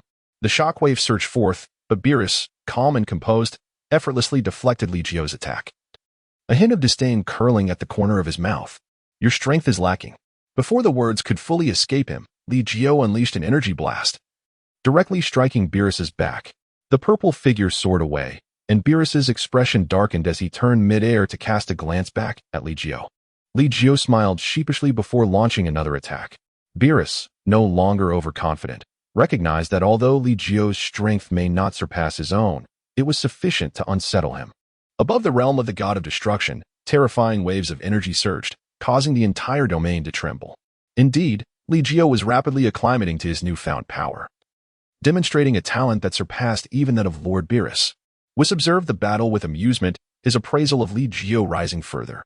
On Earth, in the western part of the floating island at the training arena, both Son Goku and Vegeta appeared disheveled, their garments in tatters, panting heavily, and smeared with blood. The two engaged in their biannual sparring sessions, albeit with restrained power to avoid wreaking havoc on the planet. Thus, they chose to duel on the floating island. At that moment, their battle reached a fever pitch when Son Goku abruptly halted his movements. Chapter 63, Perilous and Treacherous Kakarot. Vegeta exclaimed, coming to a sudden stop, mirroring Son Goku's stunned expression. What an overwhelming aura! Beads of cold sweat trickled down Vegeta's forehead as he gazed incredulously at the horizon. Son Goku felt similarly. This energy was distant yet palpable. Indeed, there are formidable beings in this universe, Vegeta. Son Goku exclaimed with excitement, while Vegeta cursed, Baka. Do you not sense how familiar this energy feels? Familiar? Son Goku scratched his head, then concentrated once more. Yes, it's Li Jiu, he uttered in disbelief. Could it be that Li Jiu has grown even stronger? But this power is extraordinary, surpassing even the third transformation of Super Saiyan. The third transformation of Super Saiyan was inherently a flawed transformation. That fellow, Li Jiu, has undoubtedly developed an even more potent transformation. Yet, why can I not sense the presence of his opponent? Vegeta analyzed swiftly, while Son Goku mischievously produced 2 Senzu beans from his possession, offering one to Vegeta. Senzu beans? How do you still have those? Vegeta accepted the bean and seemed to recall something, his lips twitching. This is uncharacteristic of you. Hey, Vegeta, I didn't steal them. These were given to me by Li Jiu during our confrontation with the androids, and this is all that remains. I only have 3 left. After this, I will have but 1 Senzu bean remaining. You're eager to investigate, aren't you? Vegeta snorted, understanding Son Goku's intentions. He consumed the Senzu bean, fully restoring his injuries. Let us go, Vegeta. Son Goku extended his hand, to which Vegeta responded by placing his hand on Son Goku's shoulder. In an instant, they vanished. Meanwhile, within the eastern estate of the floating island, Natasha cradled and excitedly Luo. Good, good. Has Li Luo sensed his father's energy too? Mother will take you to find father. In the next moment, Natasha vanished. Meanwhile, Son Wukong and Vegeta, having taken the lead, arrived at the realm of the god of destruction. Suddenly, 2 figures appeared, catching Li Jiu and Beerus off guard, who were each struck and sent flying by a kick. What was that? Beerus felt as though he had kicked something away, yet he could not discern what it was. At this moment, Li Jiu paid no heed to Son Wukong and Vegeta. He was gradually entering a state of heightened focus. The power of Super Saiyan surged forth from him, and his combat strength ascended in a linear trajectory. Cough, cough, it hurts. Son Wukong clutched his face, having been struck directly by Li Jiu's kick, crashing heavily to the ground. Vegeta fared little better. He had been kicked in the waist by Beerus and was now curled up, unable to rise. Oh ho ho, it seems we have 2 guests. The angel Whis was not overly surprised, having kept an eye on Son Wukong and Vegeta. In midair, the battle raged on fiercely. Beerus had unconsciously employed both hands, his expression growing increasingly grave. Li Jiu could not yet wield the power of Super Saiyan 4 with the same finesse as in his normal state, but as the battle progressed, his control over this power became more adept. Additionally, the techniques employed by Li Jiu differed greatly from the combat styles typical of the Dragon Ball universe, compelling Beerus to approach the situation with greater caution. Kid, not bad, but it's merely adequate. Beerus licked the back of his hand and touched the blood at the corner of his mouth. He had sustained an injury since becoming the god of destruction. Such occurrences had been rare for him. Lord Beerus, my limits are far beyond this. Li Jiu felt that he had yet to reach his maximum potential. Within him lay infinite power waiting to be harnessed. Oh, are you suggesting that I should unleash my full strength? Beerus revealed a cold smile, and his form abruptly vanished.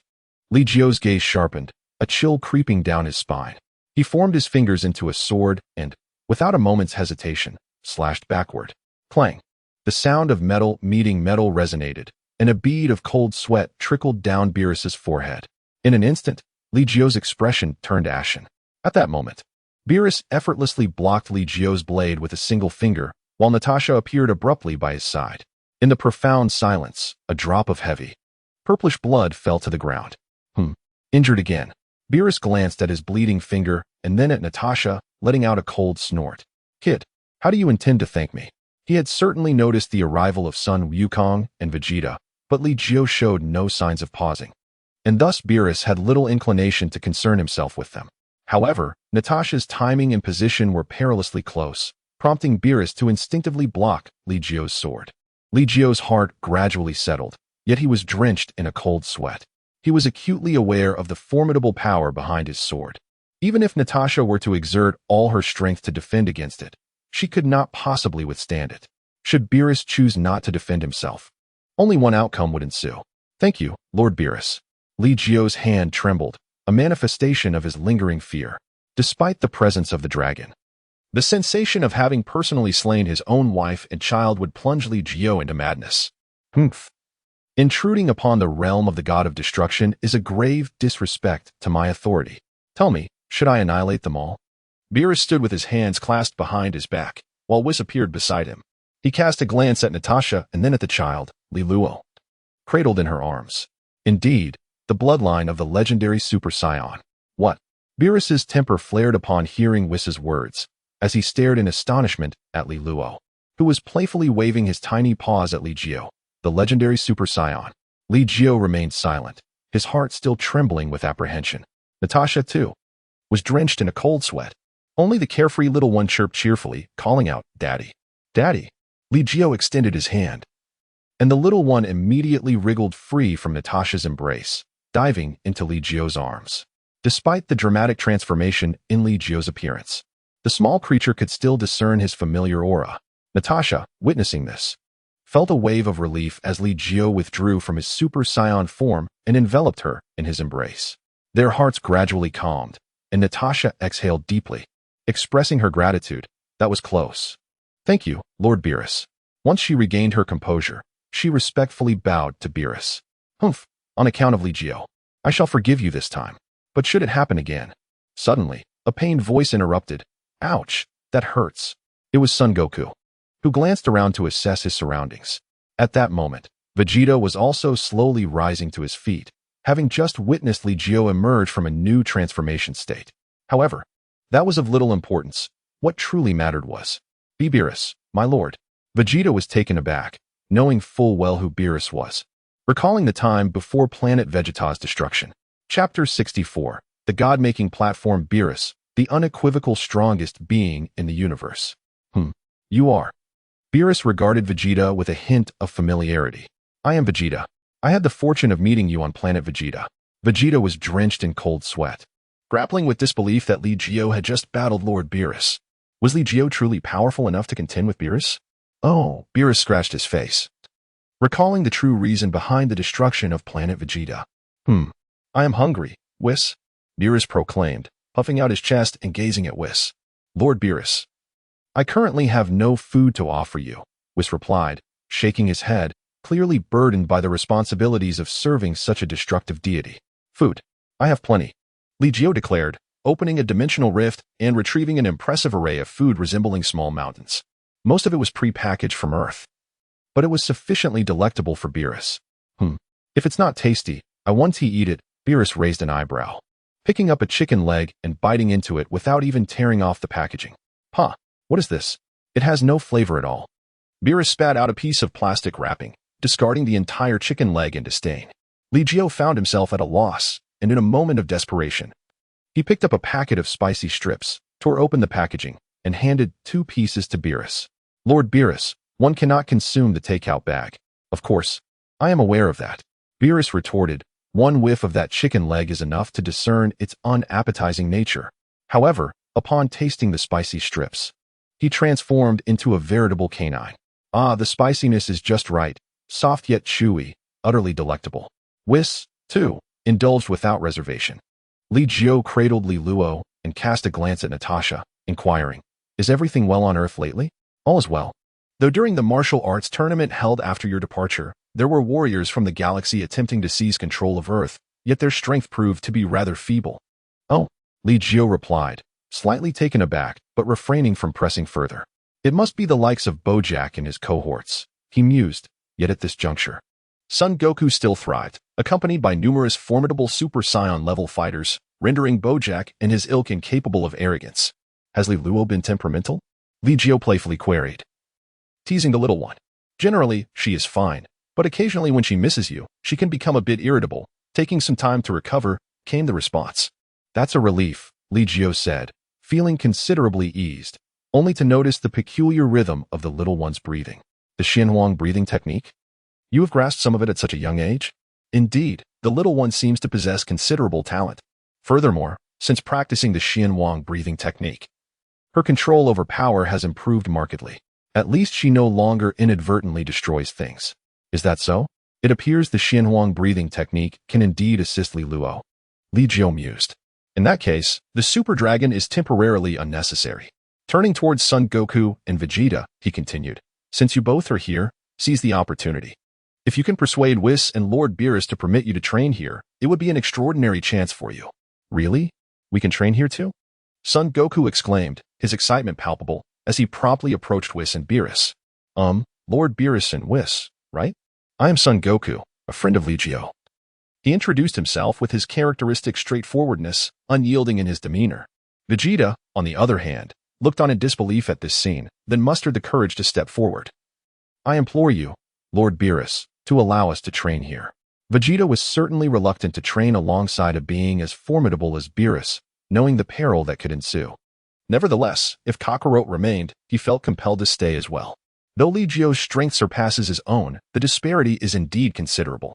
However, Vegeta would never permit Goku to eclipse him in power. "As for you, should you be capable of presenting dishes more delectable than these, I shall allow Whis to instruct your training." Beerus reclined on the ground, crossing his legs, while nonchalantly chewing on a blade of grass he had procured from somewhere. Delicious food? Vegeta found it hard to believe that the condition for training here was the provision of exquisite cuisine. He cast a glance at the instant meals, which, while convenient, could never compare to freshly prepared dishes. Food more delicious than these? The floating island boasts an abundance of such delights. Ha ha, if Lord Beerus desires, I can escort him to indulge in them right now. Goku scratched his head, causing Vegeta to break into a cold sweat. Ha ha ha. Indeed, Lord Beerus. We have a plethora of delightful dishes. If permissible, Kakarot and I could return with some for you. Vegeta's considerations ran deeper than Goku's.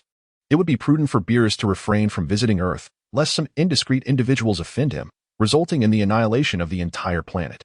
Oh? Beerus cast a sidelong glance at Goku and Vegeta, stretching lazily. Do not deceive me. Of course, how could we dare to mislead Lord Beerus? Well then, Whis. I am weary. Upon my next awakening, we shall feast on even more delectable fare.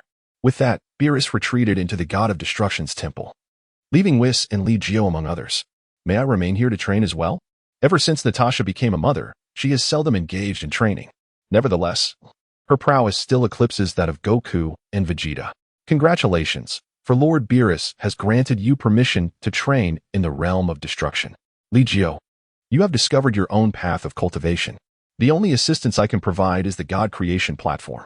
Should you ascend to the pinnacle of this platform, your strength may rival that of Lord Beerus. As Whis spoke, he gestured with his staff, and a magnificent pyramid-shaped celestial body emerged high in the realm of destruction. The God creation platform consists of 999 tiers, and it can aid you in integrating the power of transformation into your normal state. Whis then glanced at Lilo, cradled in Li Jiu's arms, and said, "Leave Lilo's training to me. Of course, you may also impart your enigmatic cultivation method to him." "Thank you, Whis," Li Jiu replied, knowing that Lilo would be much better cared for under Whis's guidance than under Natasha's. "Natasha, let us cultivate together," Li Jiu suggested. Upon hearing this, Whis nodded slightly and remarked, "Your transformation seems to require a tail to be effective." "I am aware, Whis," Li Jiu acknowledged. Yet he still decided to take Natasha along. The God Creation platform, first tier. Upon stepping onto this initial level, Li Jiu was immediately enveloped by an overwhelming sense of pressure, far more oppressive than being subjected to 500 times the normal gravity. Natasha, feeling the weight of the atmosphere, quickly transformed into a Super Saiyan, alleviating the strain. Chapter 65. Cultivation, 7 years in the blink of an eye in this realm. It appeared that the pressure of the Super Saiyan state was being absorbed by their bodies. Natasha, sensing this, wore a look of delight and remarked, if one could possess the combat prowess of a Super Saiyan in their normal state, then transforming further would surely amplify their strength. Wouldn't it? An infinite nesting doll effect? That seems implausible. After all, the power of the Super Saiyan has already been integrated into your normal state. Even if transformation occurs, it should merely result in a change of hair color. Of course, if it were a different kind of transformation, the outcome would be entirely different. Li Jiu pressed his lips together. The transformation into Super Saiyan 4th stage represents an astonishing 50-fold increase compared to the 3rd stage. The 3rd stage itself boasts a 4-fold amplification over the 2nd stage and an 8-fold increase over the 1st stage, culminating in a staggering 400 times enhancement over the base form. By this calculation, the 4th stage amplifies power to an extraordinary 20,000 times that of the normal state. What a terrifying figure. This formidable increase explains why Super Saiyan 4th stage can stand shoulder to shoulder with Super Saiyan Blue, which possesses the essence of divinity. Most crucially, the Super Saiyan 4th state diverges significantly from the transformations of the previous stages. It is a distinct path altogether, one that invites exploration and experimentation. However, my tail. Natasha cast a glance at her own tail and shot Li Jiu a reproachful look. It was he who had severed her tail when she transformed into a great ape. Surely, it can regrow, can it? If all else fails, I shall attempt the 100,000-fold booze light. Li Jiu turned his gaze towards the apex of the divine creation platform, stating, let us first integrate the power of Super Saiyan with the base form. The higher we ascend, the greater the pressure we shall face. Yet the efficiency of training will also be enhanced. Recent training had been neglected, leaving him barely able to attain the 3rd stage transformation, which he could only maintain for a brief period due to exhaustion. Natasha voiced her dissatisfaction before once again gathering her energy, transforming into Super Saiyan 2nd stage as she ascended towards the 2nd level. The pressure at this stage was indeed greater than the 1st. Yet the increase was not excessively pronounced. After a moment's hesitation, Natasha pressed on until she reached the 10th level, where she finally paused. Any further ascent would render her unable to linger for long. Natasha possessed a keen sense of moderation. Li nodded and continued his ascent. At that moment, he still maintained the form of a Super Saiyan at its initial stage. Li Jiu ascended 5 steps before finally settling into a meditative position, quietly engaging in his cultivation. Natasha, in contrast, balanced movement and stillness, allowing the two to coexist without disturbance as time slipped away unnoticed. In the realm of the god of destruction, Sun Wukong and Vegeta were equally immersed in rigorous training. At this moment, both warriors stood on an almost synchronized starting line, subtly vying against one another, thus sparing Whis the need to exert pressure upon them. The atmosphere in the god of destruction's domain suddenly became lively. Whis smiled, teasingly engaging with Li Luo while also imparting some unique training techniques. Legend has it that should the Super Saiyan achieve a perfect mastery of this power, the 7th universe would ascend above all others. Whis's ambitions were undeniably grand. Furthermore, he harbored a keen interest in the breathing techniques mentioned by Li Jiu, as even he found himself perplexed by their intricacies. On Earth, Chi-Chi cradled Goten, searching the floating island in vain for any sign of Sun Wukong. Even Gohan could not sense his father's presence, let alone track him down. It had been a year since Wukong had last returned. Chi-Chi gazed at the now mobile Goten, filled with melancholy. Mama, Aunt Natasha, and Uncle Li Luo have not returned to the floating island either. They must have left Earth with father, she lamented. Gohan attempted to console her, but surely there should be some news. The universe is perilous. Covering her face, Chi-Chi began to envision scenarios of Sun Wukong falling victim to extraterrestrial foes. Gohan chuckled awkwardly. Mama, there may be individuals in this universe even more formidable than father. But does that not include Uncle Li Jiu? Gohan had his own suspicions. When Li Jiu's energy first reached Earth, he had sensed it too. However, just as he intended to inquire about Sun Wukong, both Wukong and Vegeta's energies vanished from Earth, soon followed by Natasha's departure. It was likely that Uncle Li Jiu had discovered a new training ground, and once their cultivation was complete, they would undoubtedly return. Gohan's deductions were largely accurate. Father really should call home after being away for so long, he mused, noting that he had not accompanied Gohan. Currently, Gohan was pursuing a balanced path of martial and scholarly pursuits, making steady progress in his training, much to Chi-Chi's support. Mama, everyone has their own method of cultivation. Training here on Earth suits me just fine, he remarked, scratching his head. Piccolo was aware of Wukong's departure from Earth, but remained on the floating island for his own training. Meanwhile, Krillin, Yamchu, Tien, and Kaiatsu were also diligently cultivating on Earth, making notable strides in their progress. Gohan had carved out his own path in training, no longer requiring the intense pressure that Wukong and Vegeta imposed upon themselves. Such methods were suited for those of a more rudimentary disposition. In the mountains, time is irrelevant, in cultivation, the passage of years fades away. Li Jiu was acutely aware of his continuous progress, as his combat prowess steadily ascended. From an initial strength of 30 million, he soon reached 100 million, followed by 200 million. At this juncture, his battle power seemed beyond measurement. Gradually, the golden hair cascading down his back began to fade, giving way to his usual appearance. His breath, melodious and rhythmic, ebbed and flowed, while his visage matured, no longer bearing the youthful naivety he possessed upon arriving on Earth. On this day, Li Jiu slowly opened his eyes, his dark pupils suddenly igniting with a piercing brilliance that shattered the very fabric of the space before him. Reflecting on his journey, he found himself positioned on the mountainside, having ascended to the 500th step of the divine altar, which comprised a total of 999 tiers. The ascent became increasingly arduous, demanding more time, yet such progress had left the angel Weiss utterly astonished. After all, the legendary Beerus had taken centuries to achieve what Li Jiu had accomplished in this moment. Natasha, on the other hand, advanced at a much slower pace. Currently situated on the 300th step, where her Super Saiyan third phase power had stabilized, allowing her to maintain it for extended periods. Meanwhile, on the 50th tier, two Super Saiyans engaged in their training without interference. Their transformation powers had not merged into their normal state. Instead, they had honed their Super Saiyan third phase to a near maximum capacity.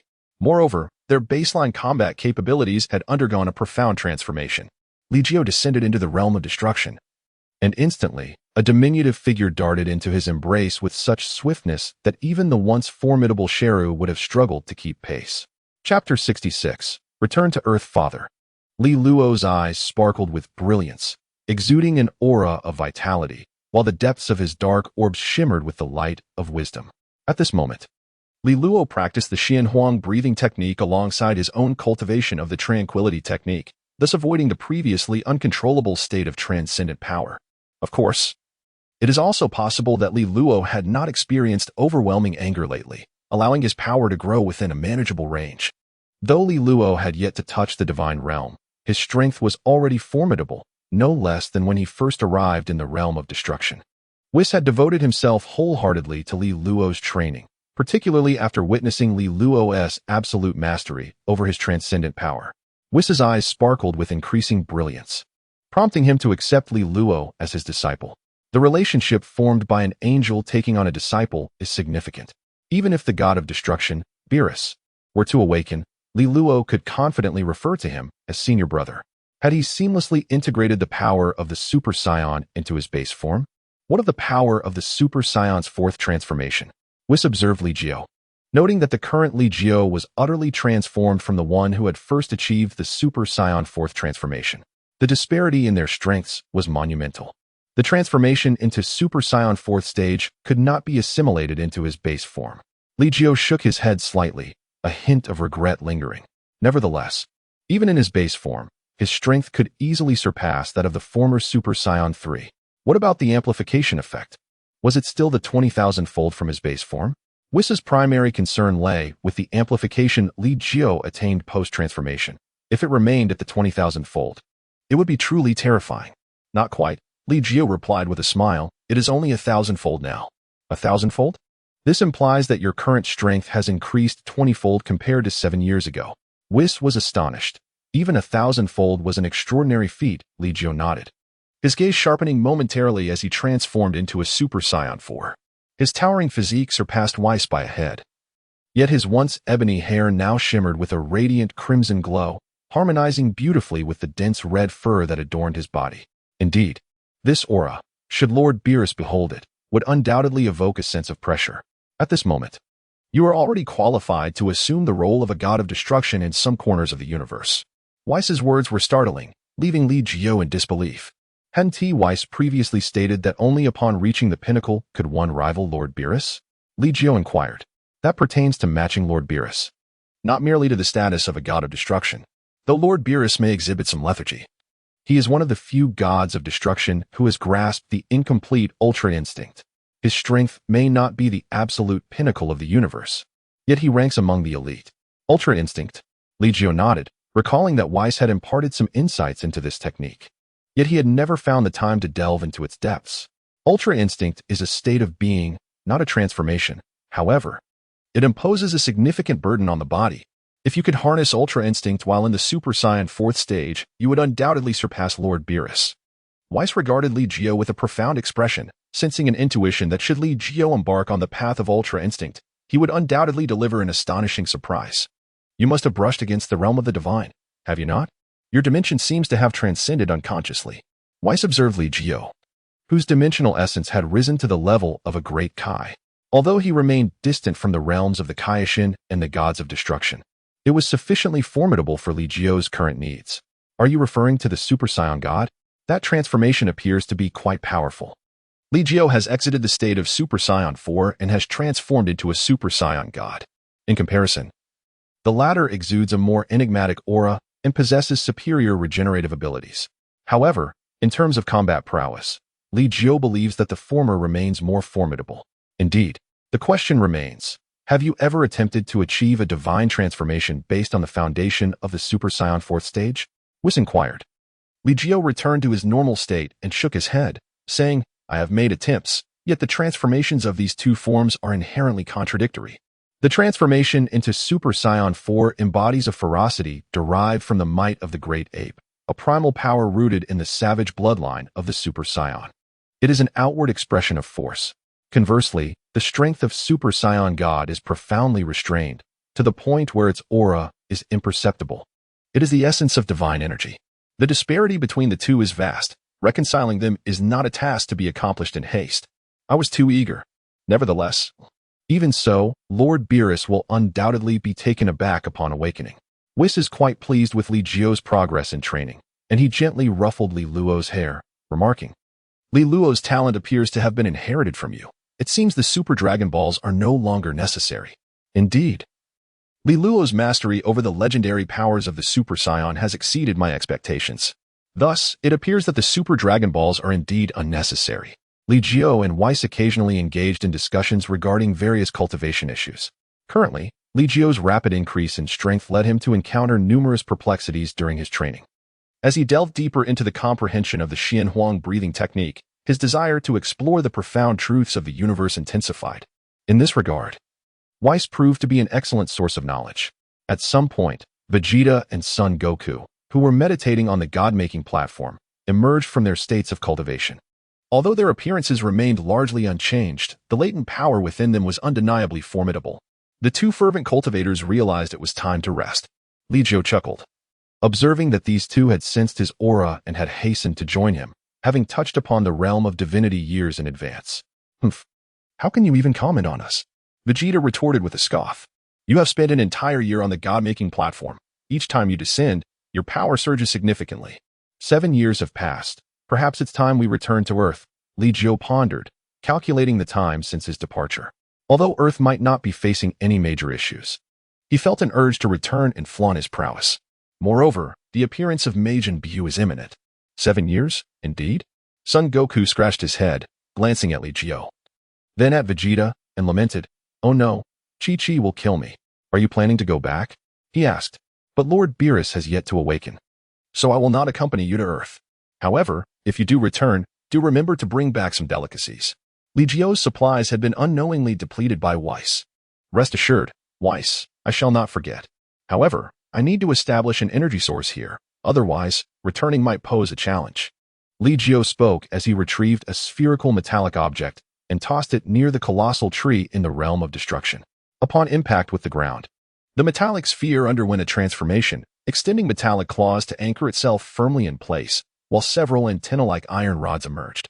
Chapter 67. The Greatest Martial Arts Tournament. Witnessing this, Weiss did not intervene, deeming it merely a trivial matter.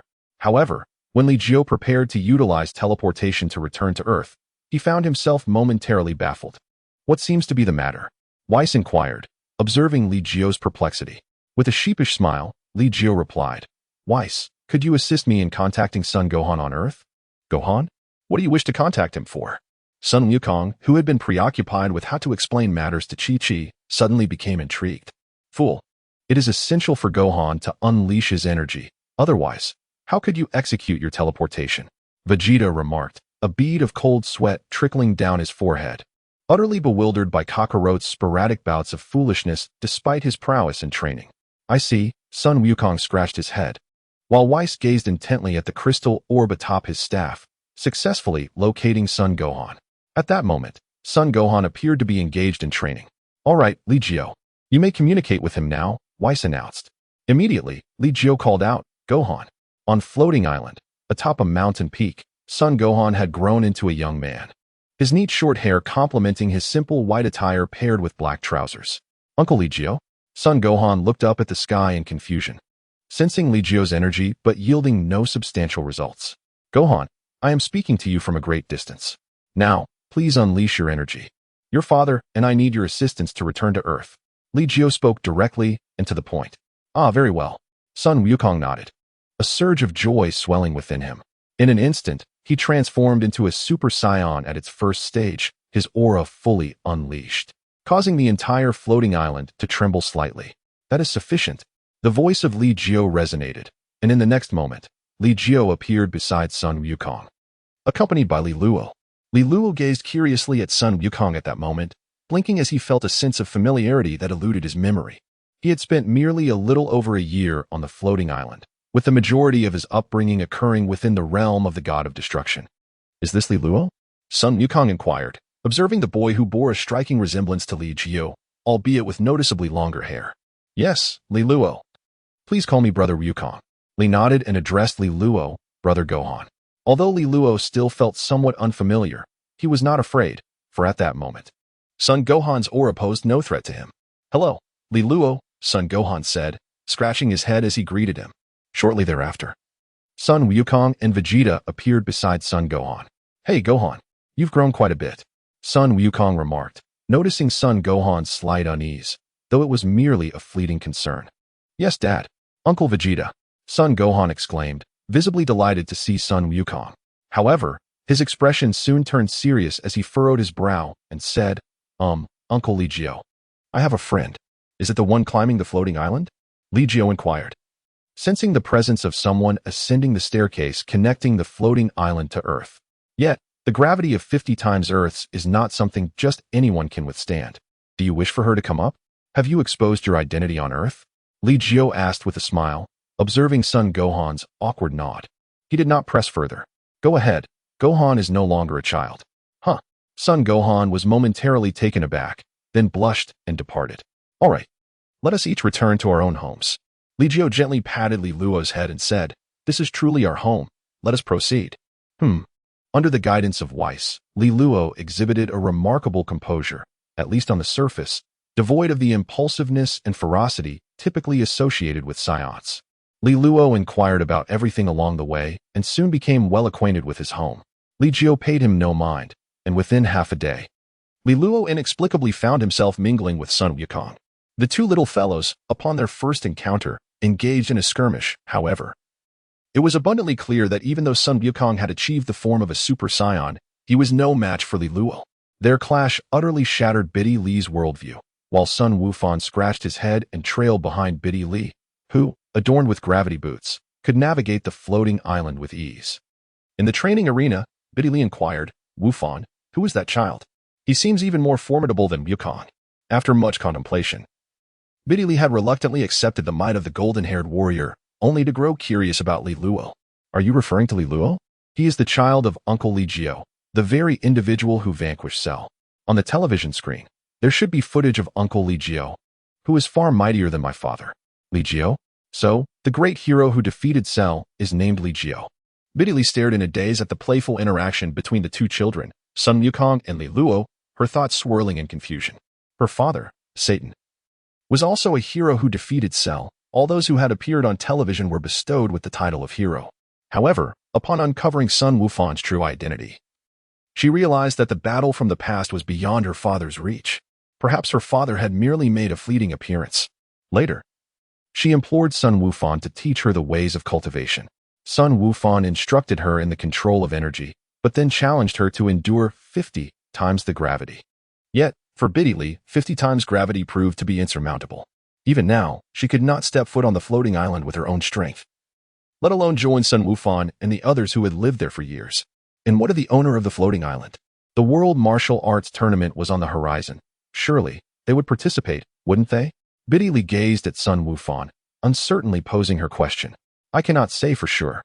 Uncle Li Jiu and the others are not fond of the limelight, Sun Wukong replied, expressing doubt about their participation in the tournament. Suddenly, a figure of a murky yellow hue sprang up from the edge of the training arena.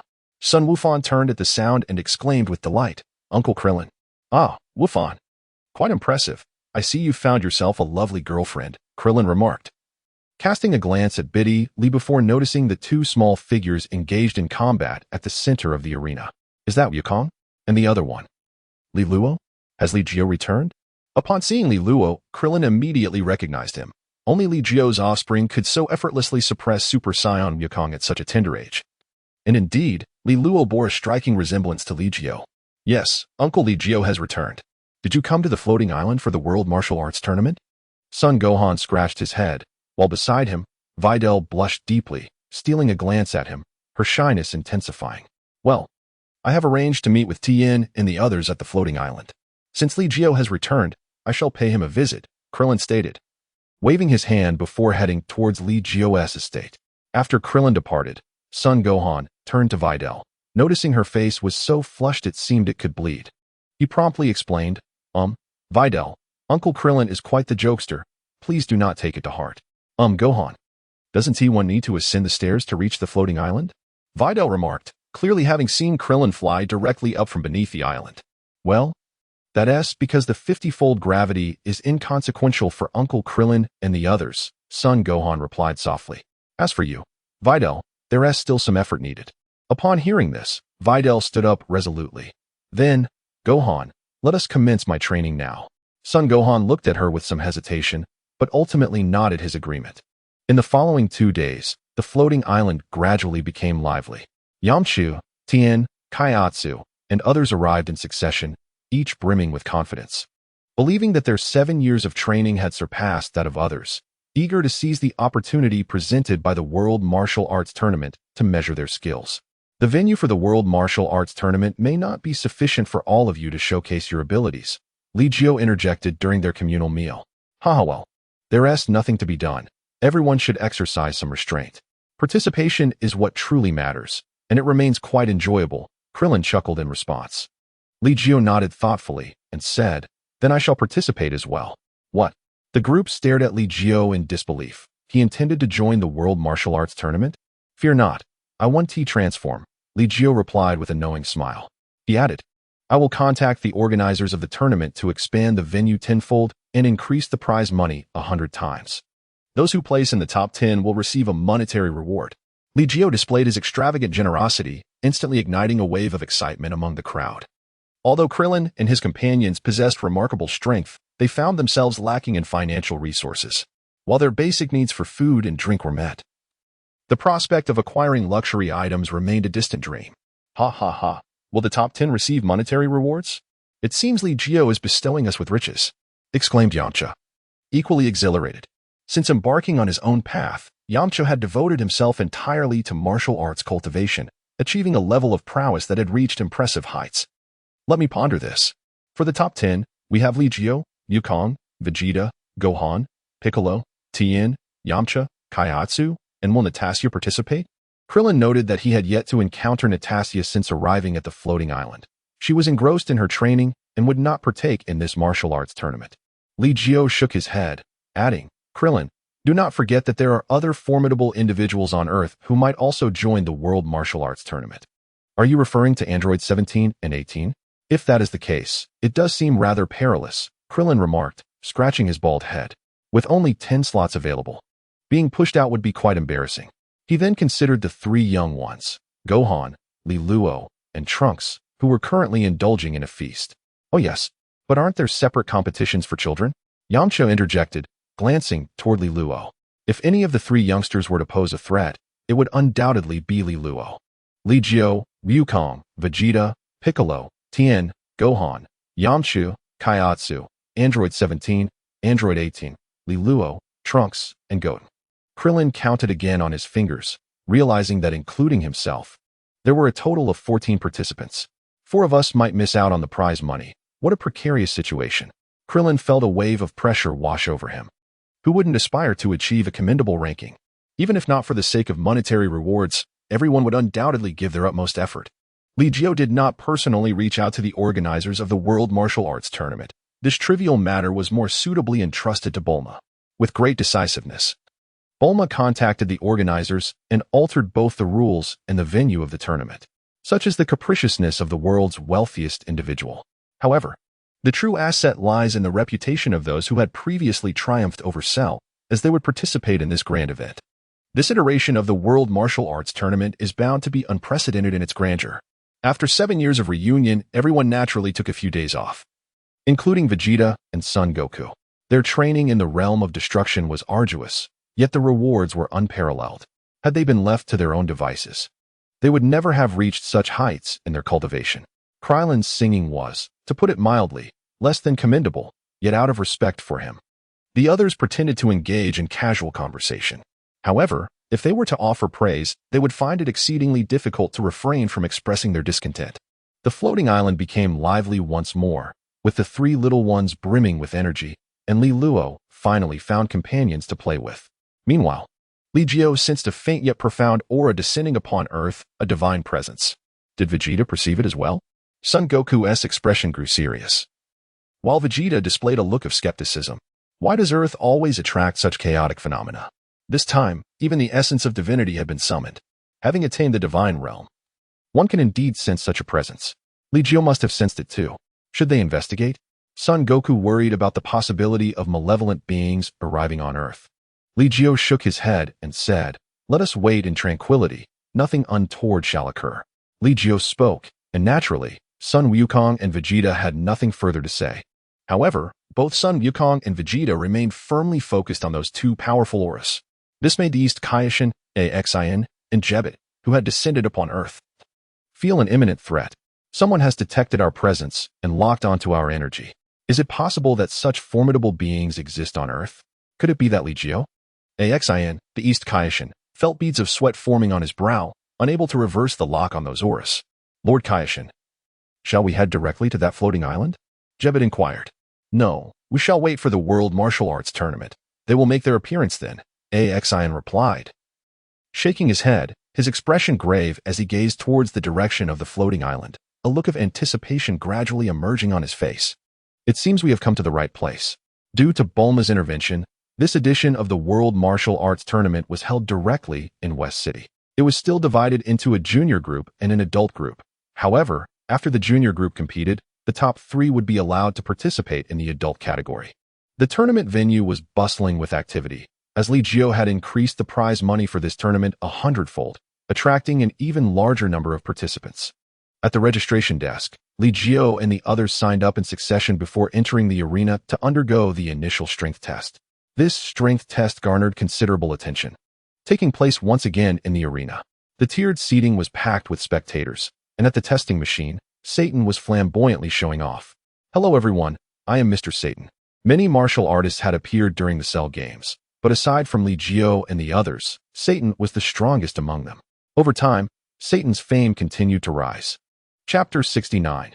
The Kaishin, Scion. Although the public was aware that there were others stronger than Satan, the true heroes who had vanquished Cell remained elusive, and thus their admiration for a hero was bestowed upon Satan.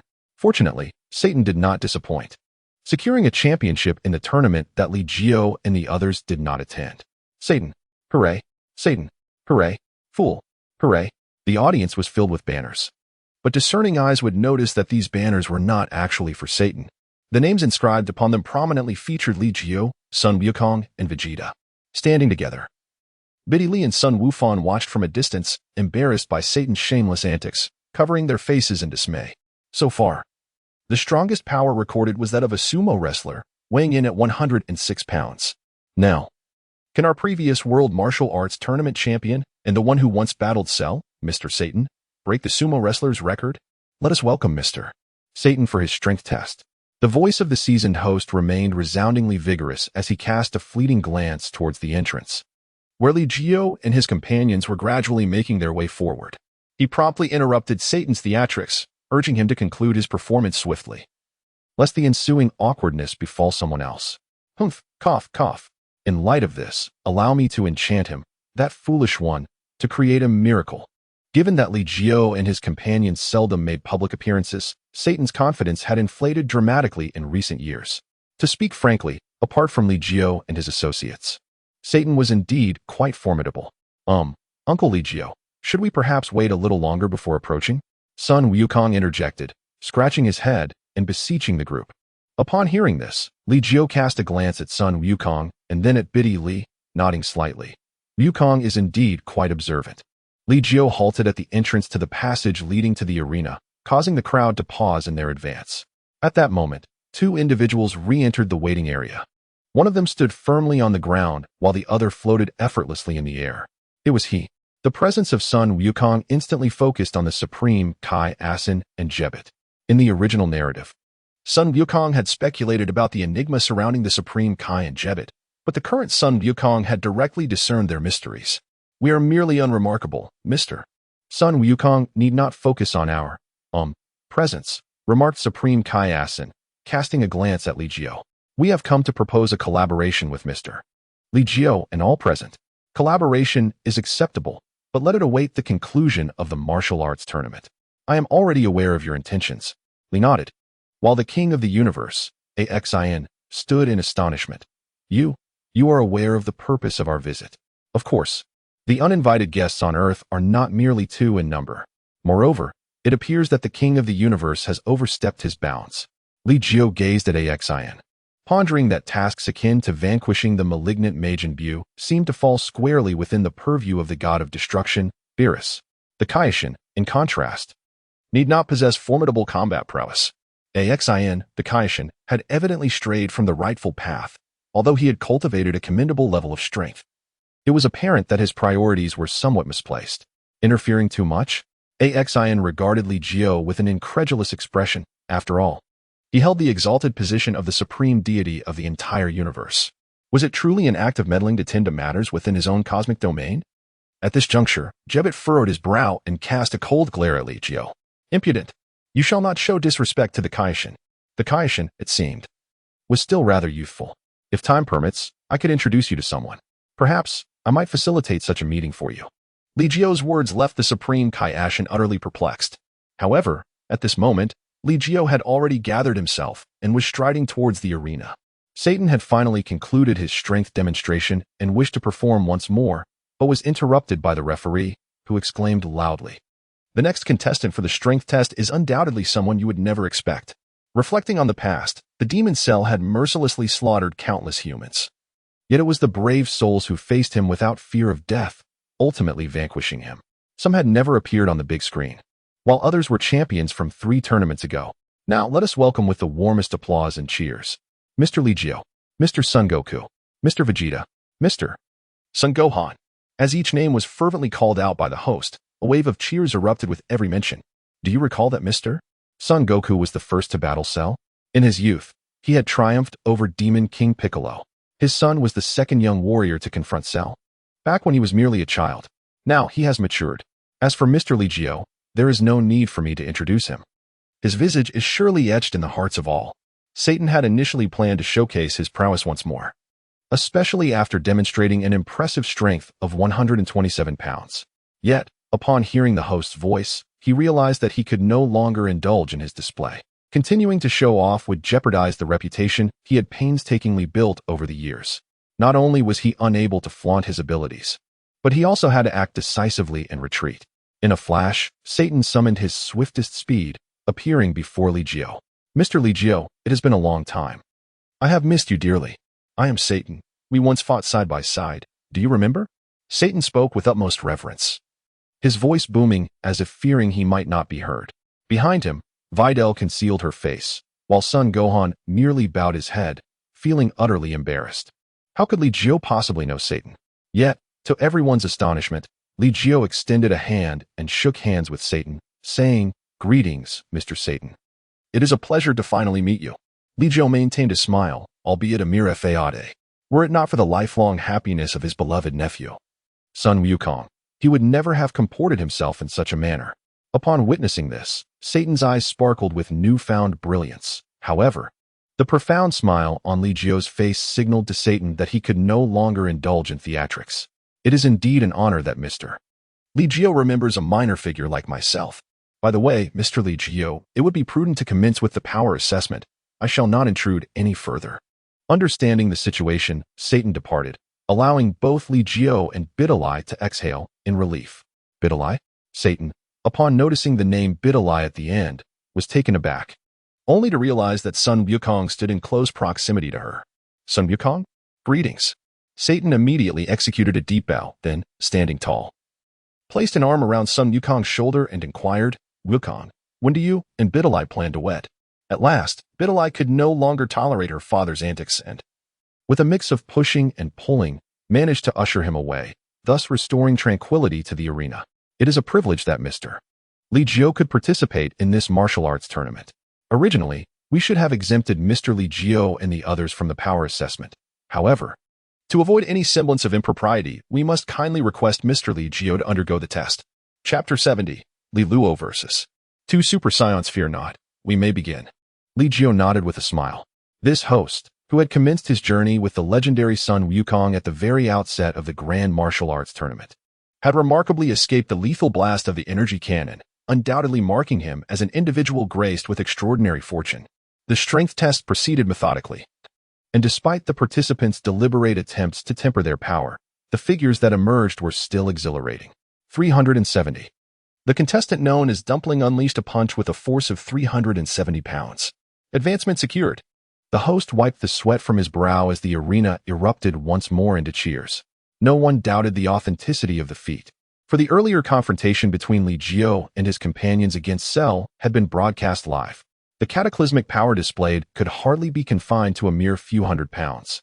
The only plausible explanation was that these superhuman beings were consciously restraining their might. As for illusions, what a jest! What trickery could possibly cause the very earth to tremble? What charlatanry could obliterate mountains in an instant? In the audience, countless individuals were caught in a fervor of excitement. Li Jiu and the others did not linger for long. They merely waved symbolically to the audience below before departing from the stage. Meanwhile, during their testing, the god of destruction, Ashen, and Jebet also conducted their evaluations. In the resting area, Li Jiu encountered the belated arrival of number 17. Number 17, have you come to participate in the World Martial Arts Tournament as well? Krillin inquired with his characteristic familiarity, to which number 17 simply nodded in silence. The strength tests for the adult group were still underway. Yet Li Jiu and his companions showed little interest in observing the ordinary individuals demonstrate their prowess. The battles in the junior category were on the verge of commencing. This year's World Martial Arts Tournament had attracted numerous martial artists, yet the junior category's matches remained unaffected by this influx. For Li Jiu and his companions, the only contests of true interest were those involving Son Goten, Trunks, and Li Luo. It was an unspoken understanding among all that Li Luo was destined to emerge as the champion, given the significant disparity in skill levels between him and Trunks, as well as Son Goten. Li Luo's prowess undoubtedly places him among the upper echelons of their ranks. After all, he is a legendary Super Saiyan, and even without training, he would naturally develop formidable strength. After dispatching 2 opponents each, the 3 youngsters advanced directly to the finals. Their combat, of course, devolved into a chaotic melee. It resembled the fray that ensued after Goku and the others departed, involving Satan, Android 18, and Trunks, who was disguised as a masked fighter. Li Luo. Goten and I will show no mercy, Trunks declared, establishing the alliance between himself and Goten. Li Luo gazed at the 2 individuals standing side by side, furrowing his brow as he inquired, "Which one of you should I eliminate first?" "Do not underestimate us," Li Luo, Sun Wukong replied with an air of solemnity, immediately transforming into a Super Saiyan. "Count me in as well." Trunks' eyes gleamed with intensity, his previously drooping hair now standing on end. The host of the youth division was no longer the renowned announcer of the World Martial Arts Tournament, yet he possessed a keen perception. The transformation had occurred. They had become golden-haired warriors. Everyone recalled the legendary figures who had once defeated Cell. They too had possessed the ability to transform into such forms. Were Sun Wukong and Trunks perhaps the progeny of those illustrious golden-haired warriors? The host's voice rose in excitement, having thoroughly prepared for the event, with his machinations aimed at the heroes from 7 years ago. Now, presiding over the youth division, he found himself overseeing a battle featuring golden-haired warriors. The audience was even more exhilarated than the host, for the authenticity of the golden-haired warriors was undeniable. "Ha ha ha, after this martial arts tournament, we will truly be renowned," Krillin remarked with a resigned chuckle. Though fame was not inherently detrimental, they genuinely disliked the sensation of being in the spotlight. "That fool Bulma," Vegeta scoffed, irritated that Bulma had taken the liberty to disclose Li Jiu and the others' identities to the organizers upon learning they would participate in the World Martial Arts Tournament. Such a revelation had spread across the entire planet. "It's not that significant. We rarely go out," Piccolo interjected, his mood sour, especially since the host in the adult division was considered an old acquaintance. He had even included himself among the heroic deeds of Sun Wukong, who had vanquished the Demon King Piccolo in his youth. Piccolo now found himself regretting not having silenced that host back when he first participated in the tournament. Even if Wukong and Trunks could transform into Super Saiyans, defeating Li Luo would still be an insurmountable task, Wukong remarked, recalling the immense power Li Luo had displayed during their time in the God of Destruction realm. Once the legendary strength of the Super Saiyan was grasped by Li Luo, even Vegeta and Wukong could not guarantee that they would not be surpassed without their knowledge, let alone the two youngsters, Sun Wukong and Trunks. Amidst the discussions, the three young warriors had already commenced their battle. Li Luo's aura is distinct from that of Sun Wukong and Trunks, radiating a subtle shade of grass green. Li Luo chose not to transform, despite his ability to become a Super Saiyan. Such a transformation would render the encounter less intriguing, even in his ordinary state. Defeating two Super Saiyans single-handedly posed no challenge for him.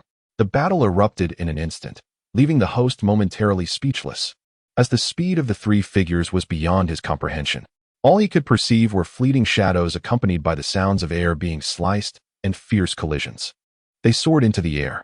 Contestants Li Luo, Sun Goten, and Trunks ascended with remarkable velocity, rendering their movements nearly invisible to the eye. Was Li Luo truly facing two opponents alone? The host endeavored to provide commentary, yet the ferocity of the clash rendered his words superfluous. A flash of golden light erupted as one figure was forcefully driven down onto the arena, creating a human-shaped crater.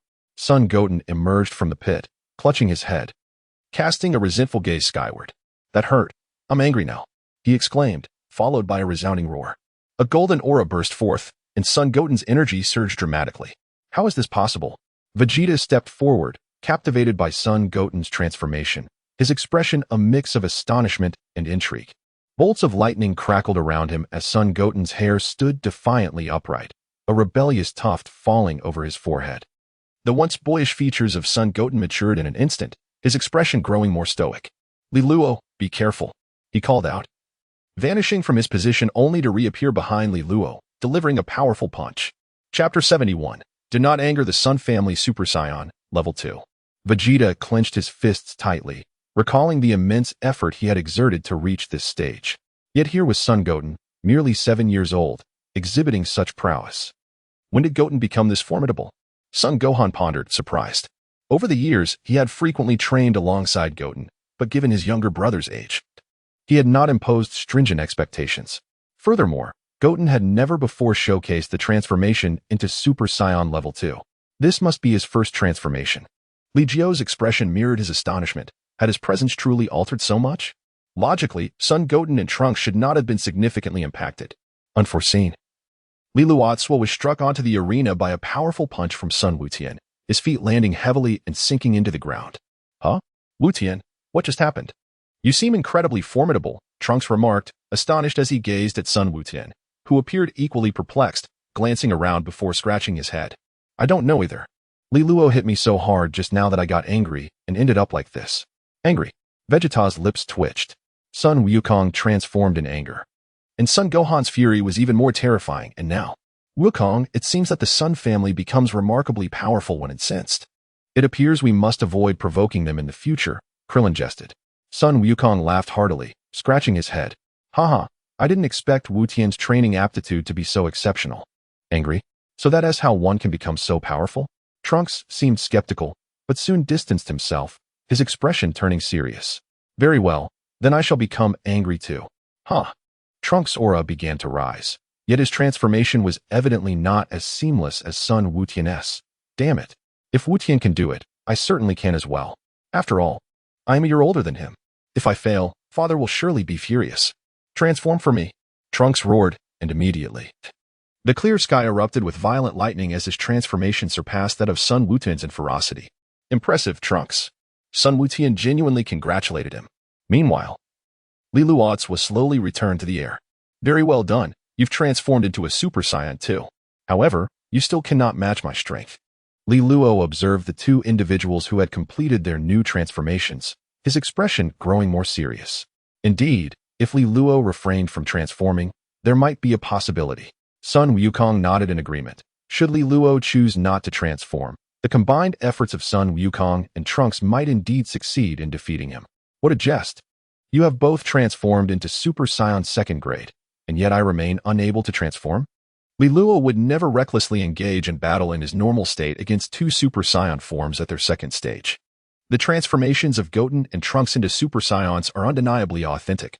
Although their transformation process appears effortless, their power remains uncompromised.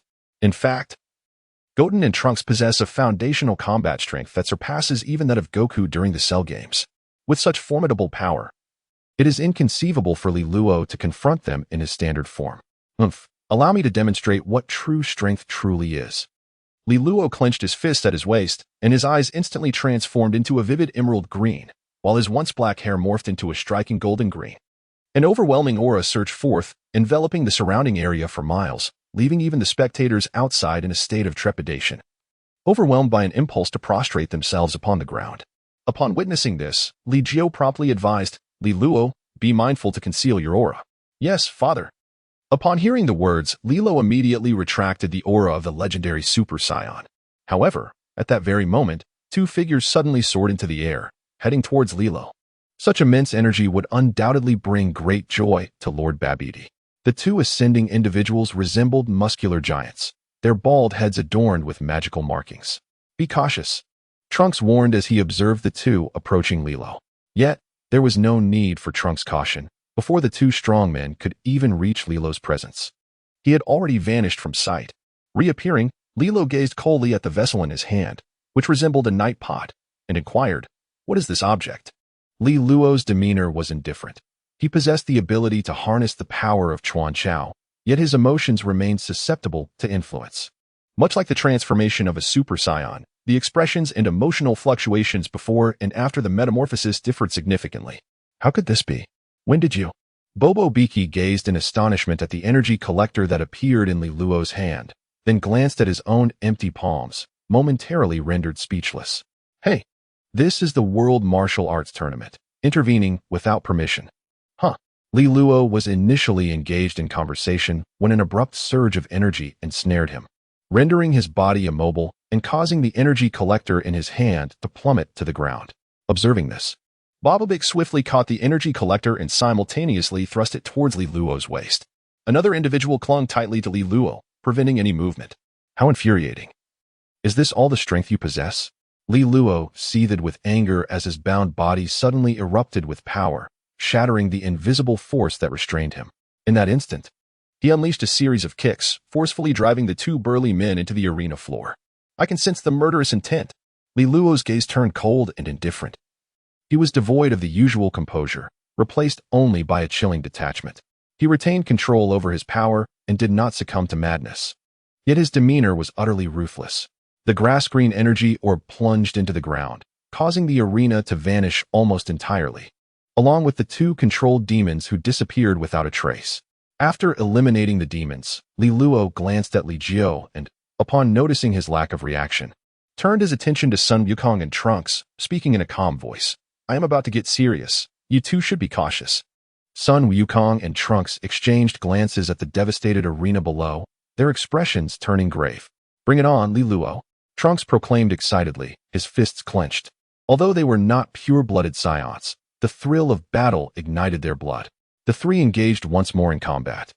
And Li Luo's power after transformation surged to an astonishing degree, surpassing even that of the Super Saiyan's second transformation. Despite the combined efforts of Wukong and Trunks, they could only endure a few more rounds against Li Luo. So be it. The voice of Lilo resonated as two figures plummeted outside the arena. Chapter 72, Lilo vs. Klin. Out of bounds. The match has concluded, and the champion of the youth division at this esteemed martial arts tournament is none other than contestant Lilo. This exhilarating announcement sent the audience into another fervent cheer. They had the remarkable opportunity to witness the confrontation of the golden-haired warrior up close. The ticket for this grand event was indeed a worthwhile investment. Trunks and Goten emerged from the deep pit, clutching their necks. Gazing at Lilo suspended in midair, Lilo is incredible. We simply cannot compete. Lilo, Goten, Trunks, come back quickly. The adult division's competition is about to commence. Li Jiu exclaimed. And as the three little ones joyfully joined the crowd, Li Luo turned his gaze towards the Supreme Kai, Ashen, and said, Supreme Kai, please remain patient and allow the World Martial Arts Tournament to conclude without further disturbances. Just moments ago, Li Luo had been under the control of Supreme Kai Ashen. Nearly drained of energy by Bobo Bichi, Li Jiu had observed all of this keenly. Mr. Li Jiu, I too have my own predicaments. Supreme Kai Ashen replied with a resigned shake of his head, unwilling to become antagonistic with Li Jiu and his companions. I understand. But the Supreme Kai must keep his concerns to himself. What you consider a catastrophic calamity may appear to others as well within manageable limits. Manageable limits? Supreme Kai Ashen was taken aback. In the entirety of the universe, who besides himself would dare to claim such control? Be patient. Li Jiu said no more and joined the others in the adult group arena. Only a little over 30 participants proceeded to the second round. Yet due to Jiaozi's covert maneuvering, Li Jiu and his companions skillfully evaded their own members, all advancing effortlessly. The ensuing matches were entirely internal contests among Li Jiu and his companions.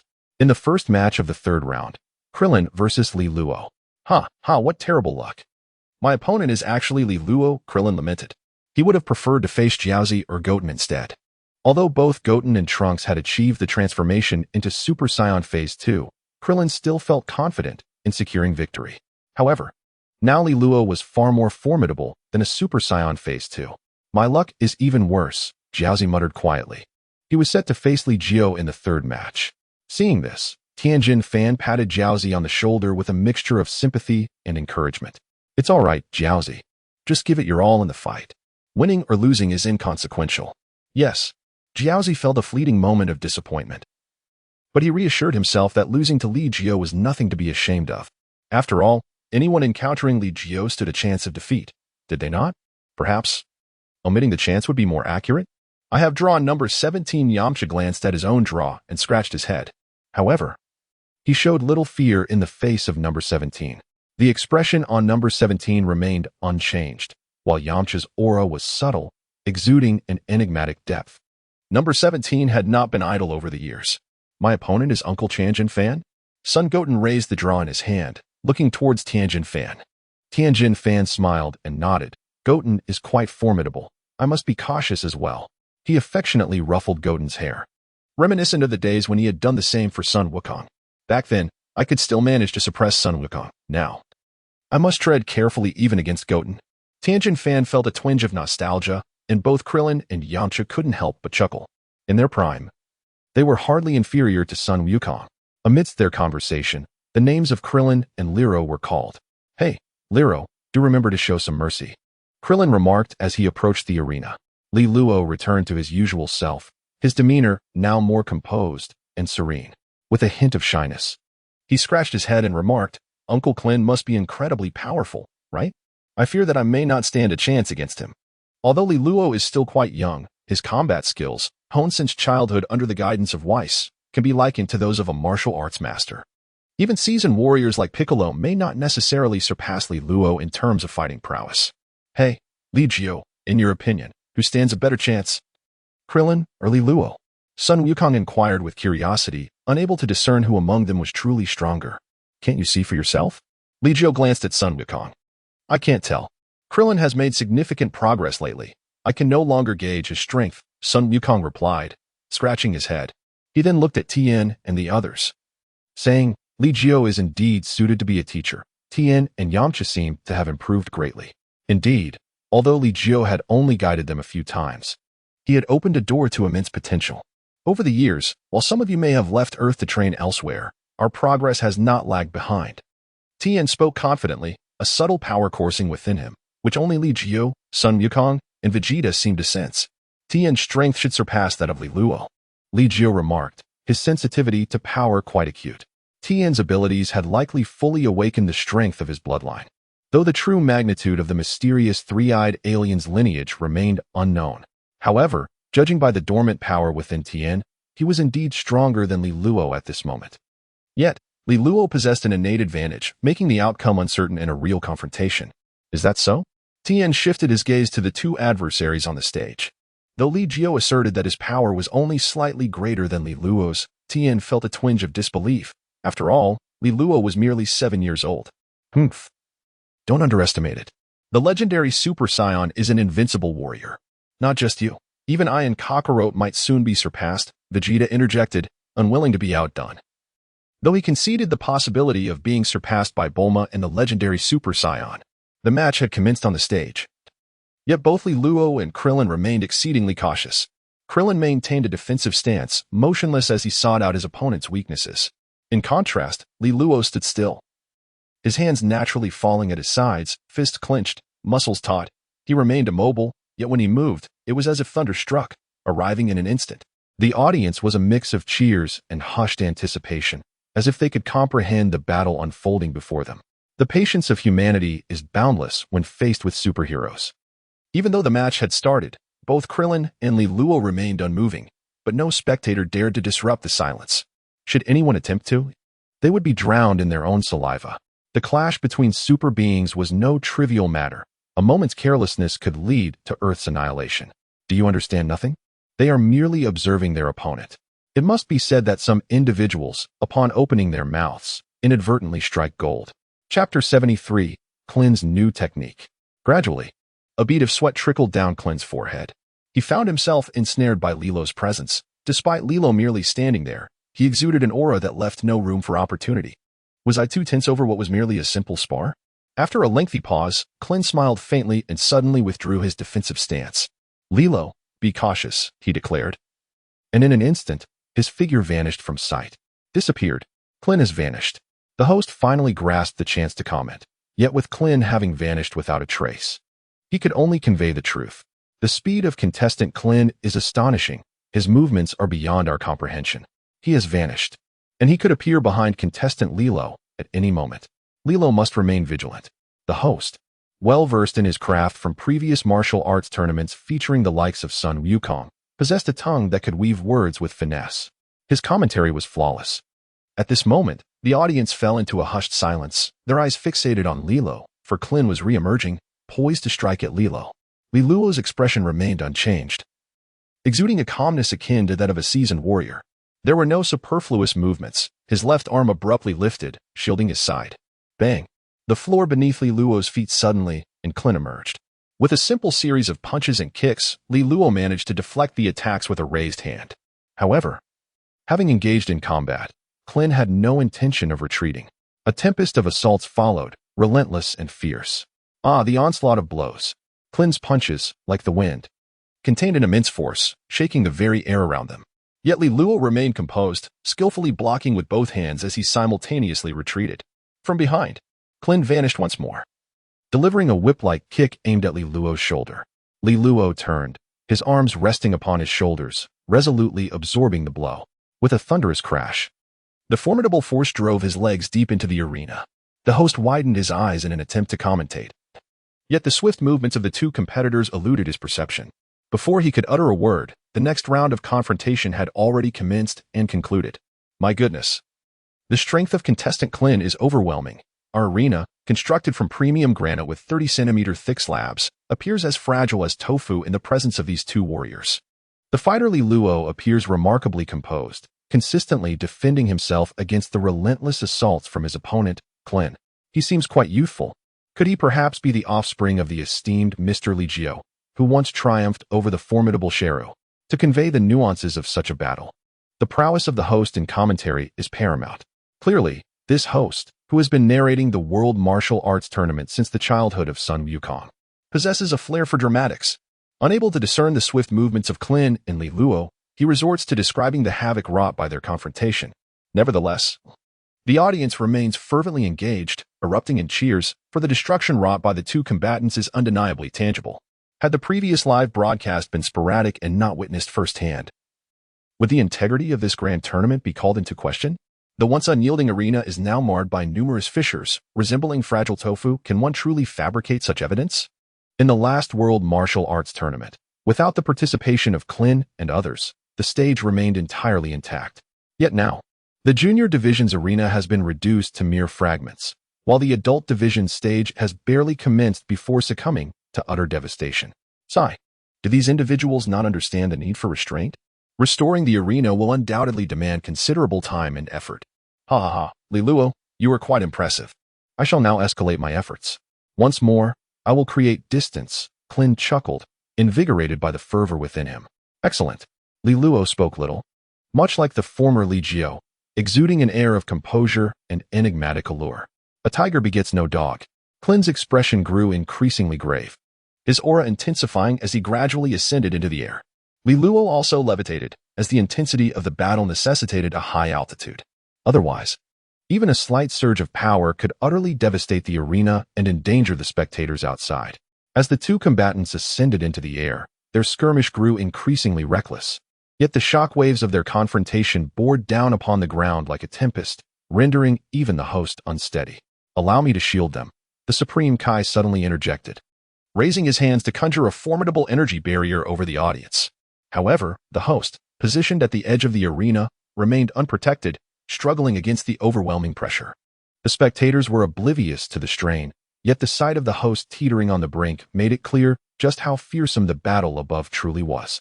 Thunder rumbled as clouds parted, revealing two figures that flickered in and out of sight, reminiscent of fireworks in the sky. With a resounding crash, one figure plummeted from the heights, crashing directly into the earth below. In midair, Krillin hovered, gazing intently at the arena. Li Luo, come forth. I know you are unscathed. Behind you, Uncle Krillin. Li Luo's voice suddenly echoed behind Klin, followed by a powerful blow to Klin's neck, propelling him from the ring like a cannonball. The instantaneous counterattack from Lilo left Yamcha and the others momentarily stunned. As they watched Krillin on the verge of falling out of bounds, tension gripped their hearts. Was the battle truly coming to an end? It was evident that Krillin had not yet fully harnessed his strength. The restrictions of the world's martial arts tournament were far too numerous, rendering it impossible to fight with all one's might. How frustrating. Stop right now.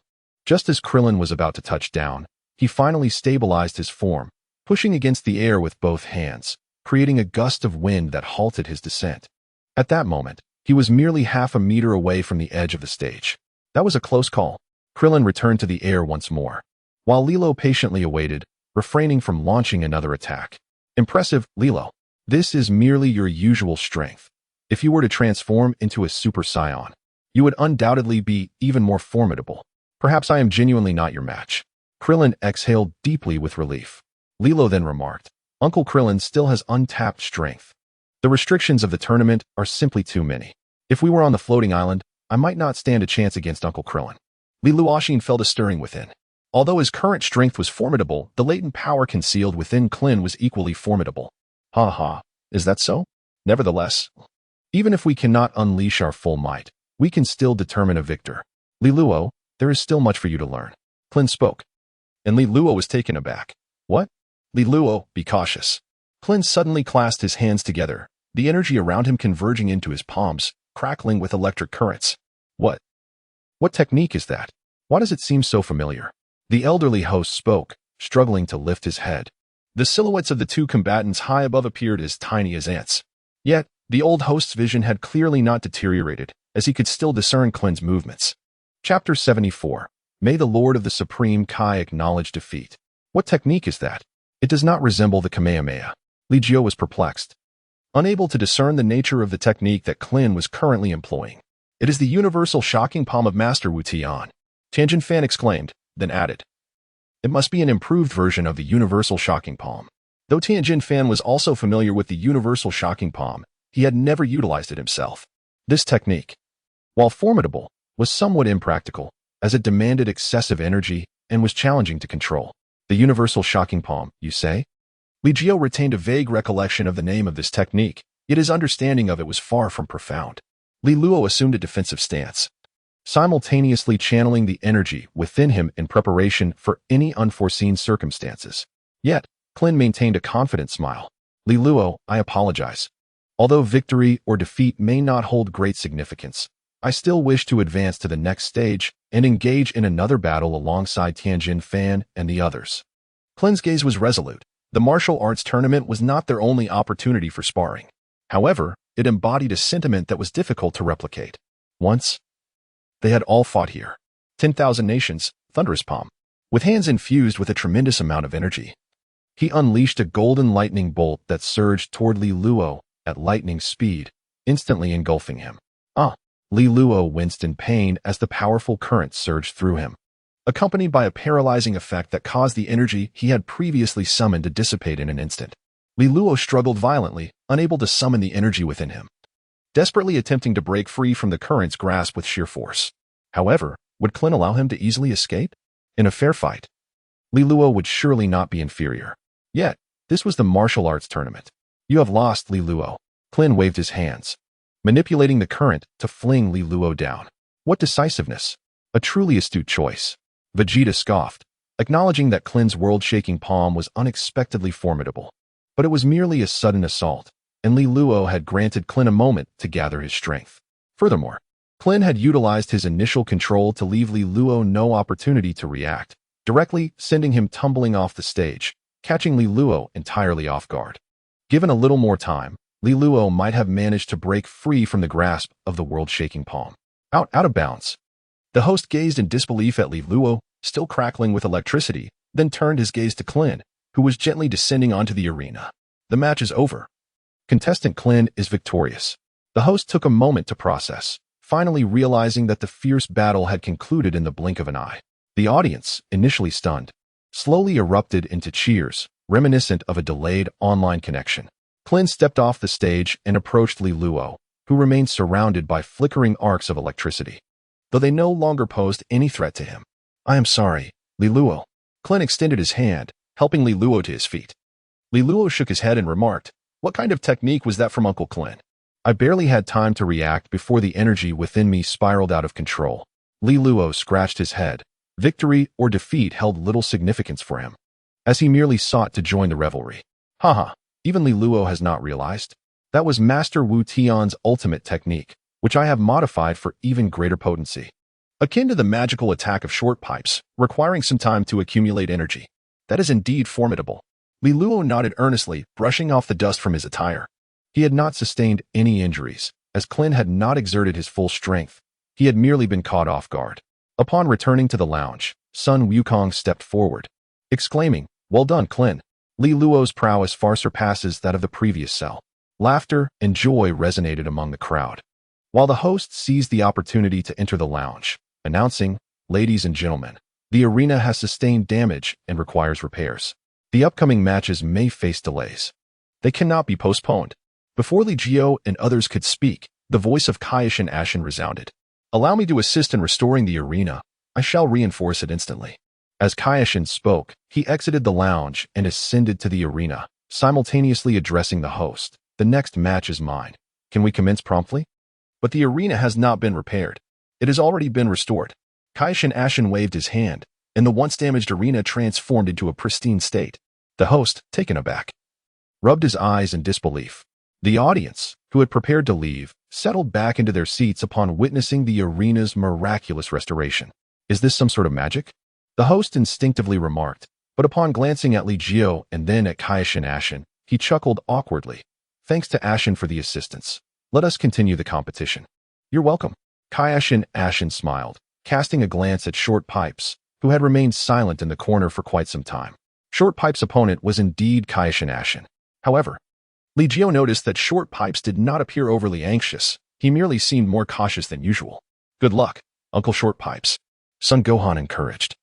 To which Short Pipes merely nodded gravely as he ascended the arena. A familiar face adorned Short Pipes. His white cloak had gained popularity online over the years. Yet few had encountered the genuine Short Pipes. "I look forward to your guidance, Mr. Short Pipes." Ashen hovered silently in midair. Once the host announced the commencement of the match, Ashen remained utterly motionless. In his perspective, Short Pipes, once a celestial being of this planet, should be able to discern his identity. Moreover, should there be a significant dimensional disparity, one would experience dimensional suppression. Yet, of course, with sufficient power, one could transcend all barriers. Short Pipes gazed intently at Ashen, fully aware of the dialogue between Li Luo and Ashen. "Lord Ashen, why have you come to Earth?" The short flute was uncertain about the exact rank of the Ashen, aware only that the realm of the Ashen far exceeded his own. However, at this moment, the short flute harbored no intention of yielding. This moment was unlike any other. The original storyline had already been altered with the arrival of Li Jiu. The power of the short flute had also evolved beyond recognition. His dimension was no longer confined to the realm of earthly deities. A terrifying entity was poised to resurrect on Earth, and it was imperative that he be vanquished before his revival. Yet, it appeared that none of you were inclined to cooperate. Moreover, your strength seemed to surpass mine, leaving me with no recourse. Were those two individuals who charged out with the youth group involved? The short flute quickly identified the crux of the matter. Indeed. However, you should not use Li Luo as bait. Additionally, I do not believe there exists any being capable of threatening the safety of Earth. Therefore, I must beg your pardon. I shall not assist you.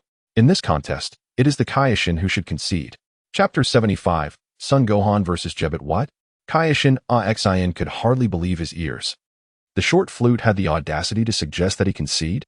Not only was Ashen taken aback, but Jebet and even the North Ashen, who had been covertly observing Earth, were equally startled by the words of the short flute. Oh, Li Jiu was also momentarily taken aback by the short flute's declaration.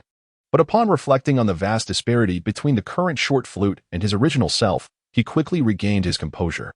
Ashen fixed his gaze upon the short flute. Although the expression on the short flute's face was grave, it conveyed little more than that. Ashen felt deeply offended. Yet the short flute remained unfazed, responding, "Do you truly believe that a higher dimension grants you the right to suppress me? Before absolute power, all else is but an illusion." With that, the short flute unleashed a fierce roar, his entire being radiating an overwhelming aura, causing the recently restored arena beneath him to erupt with cracks. Solid bricks began to levitate, trembling violently. Heavens! Such formidable energy. Did the short flute intend to resolve the contest with a single blow?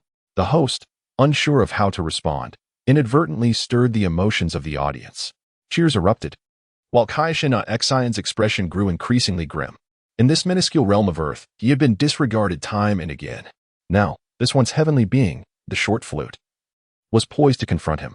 Yet, the magnitude of that energy far surpassed that of Ashen. At this moment, the power radiated by the short flute was simply insurmountable for Ashen. I concede. Though reluctant, Ashen decisively admitted defeat and stepped down from the arena. I suppose I indeed overstepped my bounds. The terrifying disaster I spoke of may indeed not be able to alter the fate of Earth. The Supreme Ashen gazed at Li Jiu, his eyes then sweeping over Sun Wukong, Vegeta, and the others. Your power surpasses my imagination. You are still too young, Li Jiu smiled and replied. The threats within this universe do not require your intervention. As the Supreme Kai, it is my duty to oversee the cosmos. Ashen remained perplexed, entirely unaware of the existence of the god of destruction, Beerus. You will come to understand in due time. Li Jiu chose not to elaborate further, and Ashen, furrowing his brow, refrained from probing any deeper. He intended to observe how Li Jiu and the others would deal with Majin Buu on Earth. Though Piccolo had lifted a layer of the arena's bricks, he restored them before departing, thus not delaying the third match. Am I to compete against Uncle Tien? Son Goten felt a twinge of trepidation, considering Tien's stature as a figure from his father's era. Go for it, Goten, Son Gohan encouraged, ruffling his younger brother's hair. With resolve, Son Goten approached the ring alongside Tien, taking positions on either side. Once settled, Goten clasped his hands together and bowed respectfully to Tien. Observing this, Tien appeared momentarily dazed, as if transported back to an earlier time. Despite his confidence in victory against Son Goten, he dared not underestimate him. After returning the gesture, Tien focused his energy, locking onto Goten. In response, Goten transformed into a Super Saiyan. This little fellow, Tien mused, recognizing that Goten's immediate transformation was indeed a wise decision. Goten, I shall not hold back, Tien declared, his energy surging as his skin flushed red, muscles bulging, and veins protruding ominously, presenting a formidable sight. What transformation is that of the three-eyed beings? This was Li Jiu's first encounter with Tien in such a form, although the change was not drastically different. The increase in power was substantial. It's merely a 30-fold increase, Vegeta scoffed, asserting that had it not been for Tien's already high base battle power, this transformation would hardly suffice to defeat Son Goten. After all, the transformation into the second stage of Super Saiyan boasts a 100-fold increase. Tien's battle prowess was already formidable. Even without transforming, he would not fall short of Goten. Yamcha commented, and the others nodded in agreement. At this moment, Tien was harnessing the power of his bloodline. Striving for stability, for being defeated by a 7-year-old Goten would indeed be a source of shame. It can only be said that Goten and Trunks are exceptionally powerful. Had I not caught them off guard, I might have already faced defeat, Krillin remarked, scratching his head and casting an embarrassed glance at Li Luo. Li Luo, however, did not exhibit any signs of frustration. He remarked, even if I were to exert my utmost strength, I may not necessarily be a match for Uncle Klin. Just as Uncle Klin has stated, my power is formidable, yet I still lack the tactical experience that is somewhat trivial. Li Luo possesses remarkable comprehension of martial arts and combat skills. However, combat demands far more than just these two elements. Li Luo has much to learn. Upon the arena, Sun Wutian has already unleashed his offensive. Despite his numerous shortcomings in combat skills, his power and speed are undeniable, compelling Tien Shinhan to focus intently. Once again, it is a visual feast. The spectators outside feel as though their throats are aflame, yet they continue to cheer fervently. The tickets to this martial arts tournament have proven to be exceedingly worthwhile. Moments later, Sun Wutian elevates his energy once more, transforming into his Super Saiyan 2 form. A fierce aura emanates from him. Although this is not the first time it has been witnessed, Tien Shinhan cannot help but express his astonishment. Saiyans are truly remarkable. Sun Wutian exerts all his strength, prompting Tien Shinhan to abandon any reservations. After several intense exchanges, Sun Wutian falls from the stage, scratching his head and laughing. Uncle Tien, you are incredibly strong. I am no match for you. As Tien Shinhan lands, he helps Sun Wutian up, saying, Wutian is impressive too. You must train hard to protect Earth. Sun Wutian nods vigorously. Their battle, though fierce, has been somewhat restrained, yet the arena lies in utter disarray. This time, the Supreme Kai refrains from intervening, as Piccolo steps forward, raising his hand to repair the arena. Such extraordinary abilities are indeed enviable. Li Jiu feels a pang of envy. While Piccolo merely snorts, I envy absolute power. With diligent training, you will attain it. Now it is my turn. Son Gohan glances at Jebet, a hint of seriousness on his face. Jebet, brimming with arrogance, is indeed a deity's attendant. As they ascend the stage, they immediately provoke a chorus of cheers from the crowd. Go, Gohan. Some in the audience call out his name, prompting him to look over and spot a few classmates from his school. Haha, I can't hide anymore.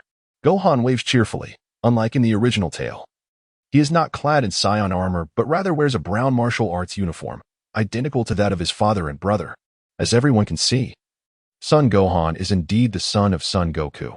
Having faced off against Cell 7 years prior, his strength must surely be even greater now. The host seizes the opportunity to introduce him, igniting another wave of applause from the audience. Chapter 76, Divine Gohan. Unlike Vegeta and others, Gohan shares with Goku the experience of having truly battled against Cell. Let me see your strength, he challenges. Those who fought before you were surely no match for you. Were they? Jebet maintains an air of superiority, to which Gohan furrows his brow and poses a question that leaves Jebet momentarily speechless. However, to deal with you, I need not employ overwhelming power. This young lad, Gohan. Vegeta smirks, finding Jebet's haughty demeanor quite irksome, and wonders what significance the Supreme Kai holds compared to a god of destruction. I shall not engage in combat with you. However, if possible, I wish to witness your true prowess. After all, a formidable demon has indeed descended upon Earth, potentially bringing calamity to the entire universe. With a slightly softened tone, Jebbet remarked, I know not what demon you speak of, yet I believe no foe is insurmountable. If you wish to see, then behold. Gradually, Son Gohan elevated his aura. A golden flame erupted instantaneously, followed by arcs of lightning enveloping him, before settling into tranquility. Gohan's mastery of the Super Saiyan second stage has become quite adept, nearly reaching full capacity. Son Goku felt elated by Gohan's progress. In truth, given Gohan's former disposition, one would have expected stagnation rather than advancement. This lad must not have trained diligently. Otherwise, how could he possess only this much power? Vegeta, however, was dissatisfied. He held high expectations for Gohan, recognizing his innate talent for training, for he is indeed a Scion, albeit not a pureblood. Vegeta's standards are exceedingly lofty. The strength of the Super Saiyan second stage is already formidable, and achieving full power is an impressive feat for Gohan. Son Goku believed that Gohan's progress was sufficient. It should be more than this. Attaining full power in Super Saiyan 2 is more challenging than reaching Super Saiyan 3, remarked Li Jiu, as everyone turned their attention to Gohan's strength. After all, Gohan had once surpassed both Son Goku and Vegeta. In these past 7 years, if he had trained earnestly, his growth must have been substantial. These years represent Gohan's developmental phase, and thus, his strength should have increased rapidly. Gohan's advancement could not possibly be limited to this. Among those present, only Piccolo understood Gohan the most profoundly. As his father, he had continuously monitored Gohan's training on Earth, even when not on the floating island. Jebbet's gaze was fixed intently upon Gohan. Truth be told, he was already awestruck by Gohan's power. Yet, it is still insufficient. The terror of the demon is beyond your imaginings. Although Jebbet had never faced Majin Buu, the deaths of the Grand Kai and the others had instilled fear in both the Eastern Kai and himself. Is it not enough? Gohan exhibited a hint of concern, then gradually retracted his Super Saiyan transformation. How much further must I go? Gohan inquired, his confident smile unwavering. I do not know, but even if it is not yet sufficient, it cannot be far off. I believe the Kai sword from the Kai realm can assist you in vanquishing the demon. Jebbet believed that Gohan had reached his limits and offered a word of consolation. Gohan's formidable strength was, at the very least, a piece of good news for their endeavor. Oh, it seems that the so-called demon you mentioned is nothing extraordinary after all. Just as Jebbet prepared to concede and leave the arena, Gohan spoke up unexpectedly. Jebbet gazed at Gohan in astonishment, pondering the implications of his recent words. Could it be that he had not yet revealed his full power? Jebbet regarded Gohan, unable to fathom that the strength displayed had already surpassed the expectations of both himself and the Supreme Kai. Yet, was this truly all there was to his might? Does Gohan possess even more power that he has yet to unveil? Goku expressed his surprise, for Gohan's Super Saiyan 2 form at full capacity was already remarkable. Furthermore, Gohan's fundamental combat prowess had indeed undergone a significant transformation compared to 7 years prior. Of course, Gohan returned to his base state, gently clenching his fists as he murmured, Uncle Krillin and the others have forged their own paths in training. How can I tread the same path as my father? The next realm I shall designate as divine. Divine? Jebbet's lips twitched, followed by a scoff. Gohan, I acknowledge your strength, but the realm of the divine is not one that mere mortals can aspire to. Then allow me to demonstrate. With that, as Gohan's words fell, an enigmatic aura enveloped him. His previously tousled hair transformed into a glossy black, and a radiant white energy began to rise, revealing the godly Gohan's state. Indeed, it could be aptly described as the realm of the divine. Li Jiu sensed Gohan's aura at that moment, asserting that it was undoubtedly the divine realm. Li Jiu was uncertain about the distinctions between the divine rice in the original narrative and the current version. However, at that moment, the aura emanating from Sun Wukong's son suggested that he could subtly rival the ultra instinct of Sun Wukong. I remain oblivious to the whereabouts of my father during these years of cultivation and the accomplishments he has attained. Yet I refuse to allow myself to be distanced so easily. Son Gohan's voice took on an ethereal quality, his gaze sharp, as a wisp of hair danced gently upon his brow. The realm of the divine, this young man. Vegeta stared at Son Gohan in astonishment, originally believing that Son Gohan may have reached the third stage of Super Saiyan. Yet he never anticipated that Son Gohan had actually touched upon the divine realm. No, Gohan's divine state surpasses your realms in profundity. Given time, the power of Super Saiyan might be wholly absorbed by his divine state. Gentlemen, do you feel overwhelmed by the pressure? Li Jiu cast his gaze upon Sun Wukong and Vegeta, who had spent nearly 7 years training in the realm of the gods. Yet they had not managed to widen the gap between themselves and Son Gohan significantly. The divine realm that Vegeta and I pursued, intertwined with the transformations of a Super Saiyan, indeed differed from Gohan's divine state. Sun Wukong scratched his head, his smile radiating with unparalleled brilliance. The prowess of Gohan filled him with joy, even awakening an impulse within him to challenge Gohan to a duel. To the discerning observer, the nuances of combat were evident. While the casual onlookers remained bewildered, why had the formidable golden-haired warrior not transformed? Meanwhile, Jebet was drenched in sweat, overwhelmed by the immense pressure emanating from Son Gohan, rendering him momentarily incapable of speech. Chapter 77, Gods and Deities? Can this state truly be deemed divine? After Gohan transformed into Divine Gohan, his entire demeanor elevated to an extraordinary level. Yet, what could Jebet say? He felt that uttering another negative would invite Gohan's wrath, as if a mere slap could end him. Shall we continue the competition? Gohan inquired, fixing his gaze upon Jebet, who was rendered speechless. No need. I concede. With those final 3 words, Jebet's body relaxed completely, his clothes soaked through with perspiration.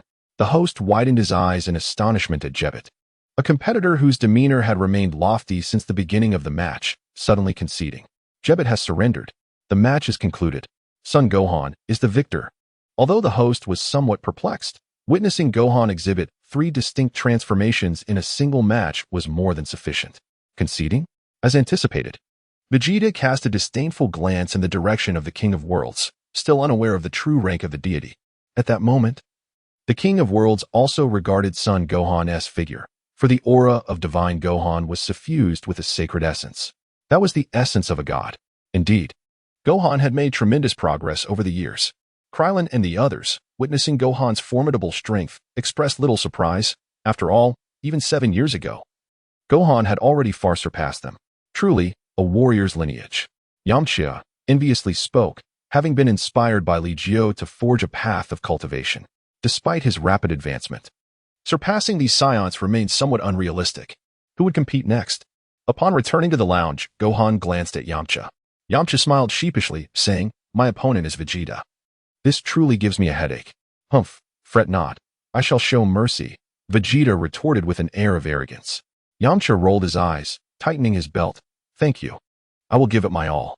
Despite knowing the odds of victory were slim, Yamcha approached the arena with calm composure, gazing at Vegeta and stating, "Vegeta, I acknowledge your formidable strength, yet I have not squandered these years. You all claim that Li Jiu has opened a new path for your training. I am curious. Just how powerful can this path make you?" Vegeta, too, found himself intrigued. Was Li Jiu's initial guidance truly so effective? He had witnessed Krillin's progress. Although Krillin had yet to unleash his full potential, for Vegeta, discerning the changing seasons from a single falling leaf was hardly a challenge. "Vegeta, you are mistaken. Li Jiu has opened a path for me alone, not for all of us. While there may be commonalities in our individual training journeys, they are not entirely the same." Yamcha corrected him. "I care not for your training paths. Beneath true power, all must yield." Vegeta's gaze sharpened, and in an instant, a golden aura surged skyward. Is the first level of Super Saiyan sufficient?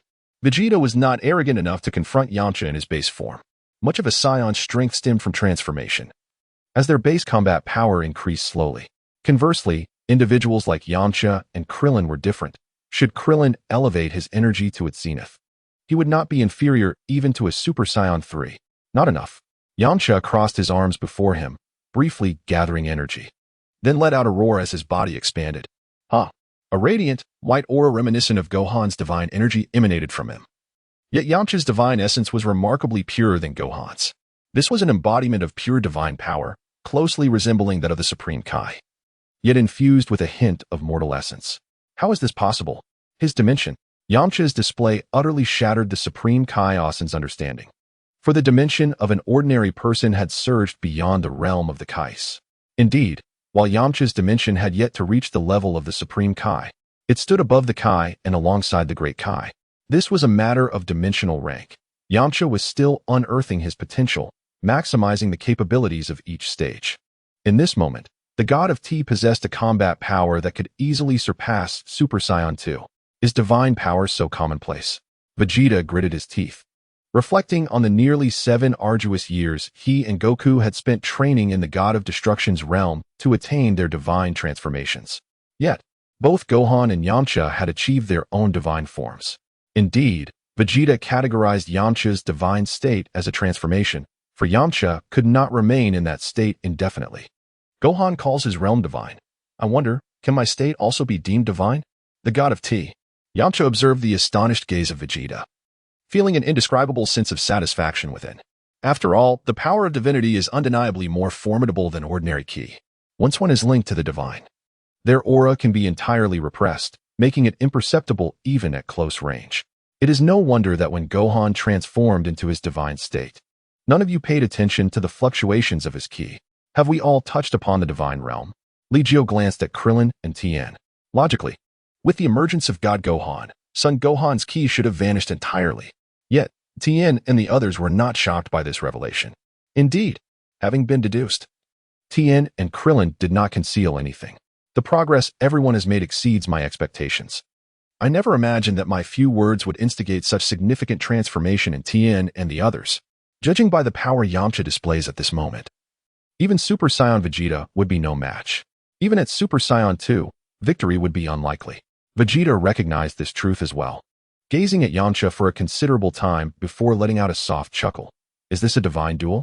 Vegeta's original Super Saiyan form dissipated in an instant. While Yamcha quietly observed Vegeta's movements, a knowing expression crossing his face. Have we all touched upon this domain? Yamcha gazed at Vegeta, noting that he too seemed on the verge of undergoing a divine transformation. Could Vegeta achieve a transformation akin to Gohan's? Although the match had commenced, their dialogue did not provoke discontent among the audience. After all, should a true battle ensue, the spectators would be utterly bewildered. At this moment, the divine transformations discussed by Yamcha and Vegeta genuinely captivated the attention of the crowd. Chapter 78. The appearance of Li Jiu casting aside the transformation into a Super Saiyan is not what I, Vegeta, desire. Soon, you shall witness the Super Saiyan God. As Vegeta's words fell, a crimson aura erupted like flames, his hair and eyes turning red. Simultaneously, Vegeta's ki vanished entirely, replaced by a divine essence. This transformation, while lacking the striking elegance of the Super Saiyan Blue, is still more impressive than Goku's Super Saiyan God form. Li Jiu smiled as he spoke, causing everyone to gasp in astonishment. At this moment, should they not be marveling at the formidable transformation of Vegeta? Having touched upon the divine realm, they could naturally sense Vegeta's overwhelming power. Yet, Li Jiu surprisingly compared the aesthetics of Goku and Vegeta's transformations. Could Father also attain the state of Uncle Vegeta? It appeared to be even more formidable than my divine state. Gohan turned to Goku, inquiring earnestly. Indeed, this is the Super Saiyan God, a form that Vegeta and I have painstakingly developed through extensive training. However, in terms of strength, it may not surpass Gohan's, Goku candidly admitted, while Gohan remained modest. There exists a significant disparity in power between the Super Saiyan God and the Super Saiyan Blue, yet the stability of the Super Saiyan God is considerably higher. Gohan's divine state, while not inferior to Super Saiyan Blue in strength, rivals the stability of Super Saiyan God, rendering it a more perfected form. Then, Uncle Li Jiu must possess an even more powerful transformation, right? Gohan gazed at Li Jiu, and despite having transcended the divine realm, he still regarded Li Jiu with an air of mystery, as if peering into an unfathomable abyss. Indeed, Li Jiu nodded slightly, and the crowd turned their gaze towards her, filled with curiosity. However, Li Jiu refrained from elaborating further, merely stating, the transformation is akin to that of Vegeta, albeit with an additional path to transformation. The strength of the two transformations is not vastly different, and I am still in pursuit of a method to merge the two. Li Jiu's current objective is to apply the realm of Super Saiyan to the form of Super Saiyan 4. Through Li Jiu's research, it has been established that Super Saiyan 4 serves as a foundational transformation of a new kind. Super Saiyan 4 can be considered a default state. Therefore, when contemplating transformations beyond this default state, the notion of Super Saiyan God naturally comes to mind. Li Jiu did not contemplate the Super Saiyan 5 transformation. Although it may present a more attainable breakthrough, the path to becoming a Super Saiyan 4 God evidently signifies the most direct route to unparalleled strength. The transformation into the fourth tier of Super Saiyan appears to be a formidable challenge for Li Jiu. Vegeta attempted it once and failed to complete the transformation, as that immense power proved exceedingly difficult to control. For me, it would be an even greater struggle, resulting in a complete loss of reason. Sun Wukong also harbors admiration for Li Jiu's Super Saiyan 4 transformation, yet lacking a tail, he can only transform beneath the overwhelming radiance of Bulma. And transforming into a great ape remains the simplest step. Mastering the power of the great ape is the true essence of strength. The path to greatness is not universally suitable. Only one's own appropriate path is the truest and most correct. Li Jiu cast a glance at the crowd, and Tianjin Fan and the others nodded in agreement. Although Li Jiu's words may seem simple, it is often after deep contemplation that one realizes they encapsulate profound truths on the path of cultivation. Just as Li Jiu's initial guidance, albeit straightforward, provided them with a fresh perspective on their practice. Indeed, it is Vegeta. I had thought that by transcending the realm of the divine, the gap between us would be diminished. Yet, it appears that the disparity remains significant. Yamcha gradually assumed a combat stance, while Vegeta offered a slight smile. 7 years of such progress is indeed remarkable. Vegeta could not help but admire Li Jiu. The initial instruction had transformed Yamcha and the others into such formidable warriors. Thus, the battle commenced. Though acutely aware of his inferiority to Vegeta, Yamcha nonetheless chose to engage. Vegeta, too, initiated his attack, albeit with some restraint, yet without any deliberate concession. In Vegeta's view, intentionally suppressing one's own strength for the sake of preserving a martial artist's dignity is, in fact, an affront to the opponent. By unleashing his full power, even in victory, one can convey respect for the adversary. Therefore, merely after a few dozen exchanges, Vegeta's aura surged to a new height, his crimson hair instantly transforming to a striking blue, much more pleasing to the eye. Li Jiu nodded in agreement, and the crowd echoed his sentiments, acknowledging that aside from the sheer power, the Super Saiyan blue form indeed possessed a more appealing aesthetic compared to the Super Saiyan God. For Vegeta, the red hue simply did not suit him. Dend pursed his lips as the others envisioned Goku transforming into a Super Saiyan God, finding Den's assertion to be quite reasonable. The emergence of Super Saiyan Blue rendered Yamcha instantly defeated. Outside the ring, Yamcha brushed off the dirt from his attire, sustaining no significant injuries. "What transformation is this?" he inquired. "Super Saiyan Blue," Vegeta declared as he landed on the stage, joining Yamcha in departing towards the resting area. It was only after Vegeta's exit that the host realized the situation and announced the result of the match. The next bout was. The crowd turned their gaze towards Li Jiu, for the forthcoming contest was between him and Kairatsu. Kairatsu's already pale face grew even paler. Among them, he was perhaps the weakest. "Fear not, Kairatsu. Mr. Li Jiu will guide you," Tien Shinhan encouraged. Kairatsu nodded, well aware that Li Jiu would not resort to excessive force. Yet he felt utterly devoid of the courage to confront him. As they ascended the ring, Li Jiu regarded Kairatsu quietly, who stood at the ready, immediately channeling his energy to its utmost potential. Kairatsu's combat prowess now rivaled that of the former Cell. Gohan spoke up, marveling, "Over the years, everyone has made remarkable progress." "Indeed, we've all been diligent," Tien Shinhan replied, casting a glance at Android 17. The next match was his confrontation with 17. "Has Kairatsu not touched the realm of the divine?" Krillin asked Tien Shinhan. Once, Kairatsu had not been weaker than Krillin, and his psychic abilities had often given Krillin a hard time. Kairatsu has faintly grazed the threshold, yet he has not truly stepped into the divine realm. However, his psychic powers have significantly developed, Tien Shinhan explained. Psychic abilities are indeed a valuable asset. Everyone was aware that Kairatsu excelled in this area. So despite his slightly diminished combat strength, he was not underestimated. Meanwhile, Li Jiu stood calmly in place, and the audience outside erupted into a frenzy. For the figure standing in the ring was the very one who had once triumphed over Cell. 7 years ago, just like today, two silhouettes gradually merged. This was the true hero who had vanquished Cell. Li Jiu, Li Jiu, Li Jiu. Countless voices resounded, shaking the very heavens and the earth. Chapter 79. All have grown stronger. P.S. Some readers have remarked that the consistent battle prowess of Krillin and others surpasses the rapid advancements of the Saiyans, which seems unreasonable. Allow me to clarify. Krillin and his companions have transcended dimensions, unlocking new potential. In contrast, the Saiyans inherently possess boundless potential, making it more challenging for them to break free from dimensional constraints. Every situation has its advantages and disadvantages. While the Saiyans can unleash power surpassing the divine as low-dimensional beings, this comes at a considerable cost. If there are any further discrepancies, I welcome your insightful suggestions in the comments, and I shall take heed. Dumplings, it is time to act. Let me witness the progress you have made over the years. Li Jiu beckoned to Dumpling, who immediately nodded in response. Very well, Mr. Li Jiu, I shall make my move. The competition had already commenced, and Dumpling's aura surged to its zenith, stabilizing at a peak. Aware that he was no match for Li Jiu, he aimed to unleash his full potential in a fleeting moment. Although Dumpling's high-pitched voice lacked any imposing presence, the force he unleashed was formidable. His slender fist struck Li Jiu's shoulder, yet Li Jiu remained utterly unyielding. Instead, the arena floor cracked inch by inch beneath the impact. Without a trace of hesitation, Dumpling launched a comprehensive offensive, his fists and feet raining down upon Li Jiu, who neither dodged nor evaded. Was even his defense impenetrable? Tianjin Rice, with eyes wide open, observed the scene on the stage. Dumpling had undoubtedly unleashed all his strength, yet he could not breach Li Jiu's defenses. Well, that seemed rather normal.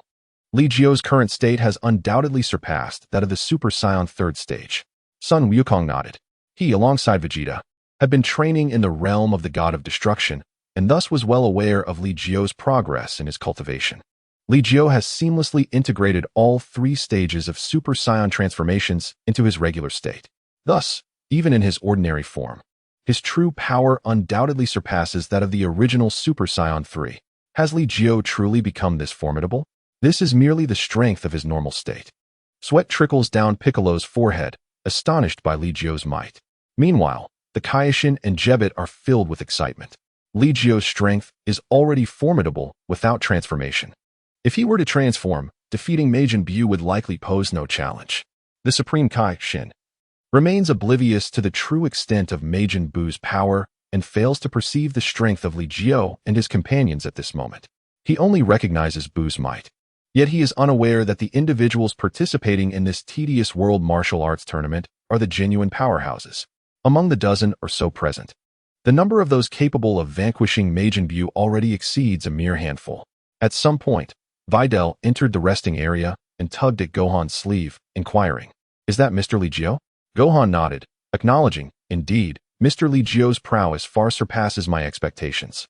Videl, unable to comprehend the situation, asked, "Which is stronger, Li Jiu or Cell?" "Li Jiu? His current strength has likely eclipsed that of the former Cell," Gohan replied. "However, Li Jiu excels in psychic abilities." As soon as Gohan finished speaking, Li Jiu relinquished his physical attacks. His mere strength was insufficient to shake Li Jiu. With both hands directed at Li Jiu, he activated his psychic powers, causing Li Jiu to suddenly feel a force penetrating his very being. Li Jiu did not immediately seek to eliminate the threat. Rather, he afforded Dumpling an opportunity to demonstrate his prowess. Soon after, a wave of cramping pain surged through Li Jiu's abdomen. He raised an eyebrow. Such a degree of discomfort was trivial to him. However, for individuals like Klin and the others, it would pose a far greater challenge to endure and overcome. "Well done, Dumpling. Do you possess any further tactics?" Li Jiu spoke, and the Dumpling also withdrew its hand. Then, he once again invoked his superpower, enveloping Li Jiu in circles of intangible force, as if attempting to confine him. Li Jiu's body suddenly trembled, and the invisible force field surrounding him instantly dissipated. "Many of my superpowers are not intended for combat," Dumpling spoke, and upon hearing this, Li Jiu immediately responded with a smile that is indeed impressive. "Although it may not be of much use to me had it been Klin, he would certainly face considerable difficulties." "Well, I concede," Dumpling declared as he glanced at the referee. It was already remarkable that Li Jiu permitted him the chance to act, though Li Jiu refrained from intervening. His strength remained indisputable.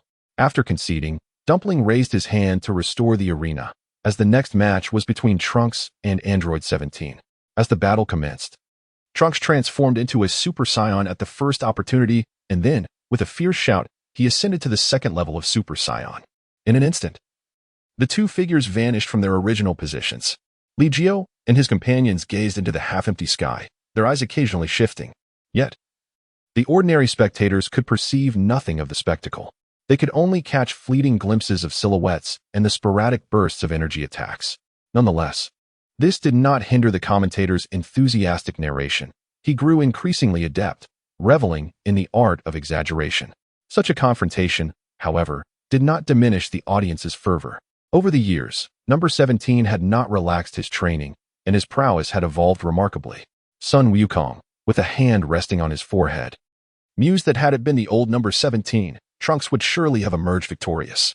Yet, it appeared that Trunks remained in a defensive stance throughout the encounter. Truly the mark of a Scion, but I too have not slackened in my cultivation these years.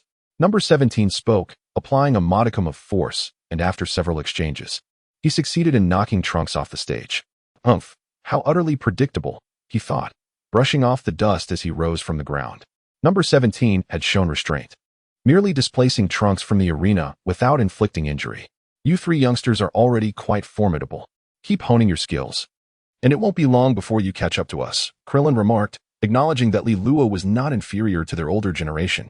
Son Goten and Trunks were slightly behind, yet with diligent practice, they would surely bridge the gap. The battle between Sun Wukong and number 18 required no elaboration. Given Sun Wukong's nature, 17 minutes already constituted a swift contest. However, number 18's strength astonished all present. Even as Sun Wukong transformed into Super Saiyan 3rd stage, he could not best number 18, and it was only upon achieving Super Saiyan God that he managed to send her tumbling from the arena. Number 18 had also not ceased her training of late. Sun Wukong scratched his head, believing himself formidable from his time training in the God of Destruction's realm. Yet he realized that those on Earth had also undergone remarkable transformations. The arrival of Li Jiu has brought about profound changes. Humph. Number 18 huffed lightly, cast a glance at Li Jiu, and then quietly retreated to a corner. Chapter 80, Li Luo vs. Depura. The Grand Martial Arts Tournament continues. The participants who have advanced still need to establish their rankings. Although the competitors do not engage in all-out battles, they revel in the atmosphere of friendly sparring. Meanwhile, the spectacle of the Grand Martial Arts Tournament is fully manifested within a crystal ball. Inside a colossal spaceship, Babidi sweats nervously as he observes the unfolding scene. The energy detector beside him intermittently emits alarms. However, the divine power is elusive to detection, thus. The strongest aura Babidi could discern is merely at the level of Super Saiyan 3, and even that is insufficient. We must hurry. Otherwise, the Supreme Kai will undoubtedly lead them to exterminate Majin Buu, Babidi thought, glancing at Depura beside him. The battle prowess of the Demon King Depura could not even secure a place in the top 10 of this martial arts tournament. How terrifying. Babidi is most eager to awaken Majin Buu, for only he could restore his confidence.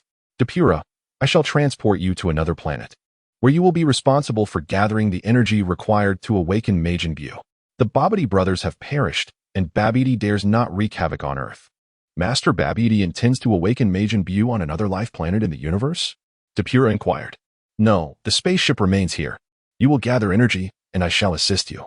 With that, Babidi began to chant his spell, teleporting Depura and all the servants aboard the spaceship away. He aims to awaken Majin Buu in the shortest possible time. With Babidi's cooperation, the energy collection for Majin Buu proceeds with remarkable speed. The martial arts tournament in West City is in full swing. This event has transformed into a collective showcase for the Z Warriors. There are no excessively intense battles. Even in evenly matched situations, one side may concede voluntarily. Ultimately, they are relishing the atmosphere of yesteryears. The martial arts trend on Earth has been elevated to new heights by Li Jiu. Following this tournament, various training academies have burgeoned across the planet, becoming quite popular. Yet, few can genuinely inherit the essence of martial arts. Although rankings do not entirely reflect strength, Li Jiu nonetheless secured first place, followed closely by Vegeta, Goku, and Gohan. As the martial arts tournament concluded at dusk, many spectators remained seated, having fallen asleep in the bleachers. They had shouted all day and were utterly exhausted. Ladies and gentlemen, could you assist me with a favor? The Supreme Kai, Ashen, spoke up as he noticed the crowd's inclination to depart. Are you referring to Majin Buu? Li Jiu cast his gaze upon the Supreme Kai, Ashen. Ashen nodded in acknowledgement and politely stated, Mr. Li Jiu, I understand that you may not regard Majin Buu as a significant threat, as his power may not match yours. However, Majin Buu is nearly an indestructible entity. Should he wreak havoc on Earth, it is highly likely that he could inadvertently obliterate the entire planet. Upon hearing this, the group turned their attention to Li Jiu. Son Gohan then spoke up. Well, It seems that we don't all need to confront Majin Buu, right? Perhaps I could accompany Lord Supreme Kai to assess just how formidable this Majin Buu truly is. The Supreme Kai beamed at this suggestion. Recognizing that while Son Gohan may not possess the same power as Li Jiu, he was nonetheless quite formidable and should be able to restrain Majin Buu if necessary. Majin Buu, after all, might possess other potential uses. Li Jiu pressed his lips together, and suddenly, everyone focused on a distant direction. A formidable energy surged unexpectedly from afar. What an overwhelming presence, comparable to that of a Super Saiyan in their third transformation, Sun Wukong remarked after sensing the aura. However, if this is the source of the energy, it should be manageable. Krillin chimed in, asserting that such an energy level was within his capabilities. Lord Supreme Kai mentioned that the creature cannot be killed? Yamcha inquired. If it cannot be killed, we may need to use the Demon Seal Wave to contain it. Dend remarked, though the group appeared skeptical that such an invincible monster could exist in their world. Yet, this aura did not seem overly malevolent.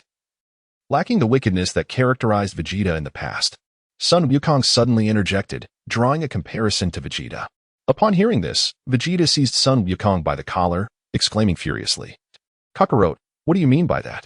Haha, Vegeta, there's no need to be so fierce. I simply spoke the truth, Sun Wukong replied, scratching his head, prompting laughter from the group. It seemed that Sun Wukong was concerned his earlier remarks might have been too harsh. Nonetheless, I suggest we investigate further, Tianjin offered. That energy is indeed quite powerful, and if it proves difficult to eliminate, we must ensure it is sealed away. Of course, this presumes that Majin Buu is indeed a villain. Let us proceed and uncover the truth. Li Jiu spoke and, invoking instantaneous movement, transported everyone directly outside Babbidi's spaceship. At that moment, Babbidi and Dubra stood alongside a group of servants outside the spacecraft, while a pink, rotund figure was unsteadily learning to walk. That was Majin Buu. The Kaioshin pointed at Majin Buu and exclaimed, Ho ho ho, the Kaioshin has arrived. Upon seeing the Kaioshin accompanied by a throng, Babbidi displayed a confident smile, unfazed by their presence. This was because the aura emanating from Majin Buu had already surpassed the readings he had detected from Li Jiu and the others. Babbidi was certainly no benevolent character. Li Jiu remarked that Babbidi's magic was exceedingly peculiar, and even he could not afford to be careless. The Kaioshin glanced at Li Jiu and then stated, Babbidi possesses the incantation to seal Majin Buu, Mr. Li Jiu. It is best to eliminate him.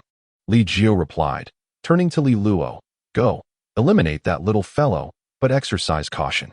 Yes, father. Li Luo stepped forward, prompting the Kaioshin to attempt to intervene. However, how could he possibly stop Li Luo? Babbidi seemed to have overheard Li Jiu's words and was immediately taken aback. You scoundrel.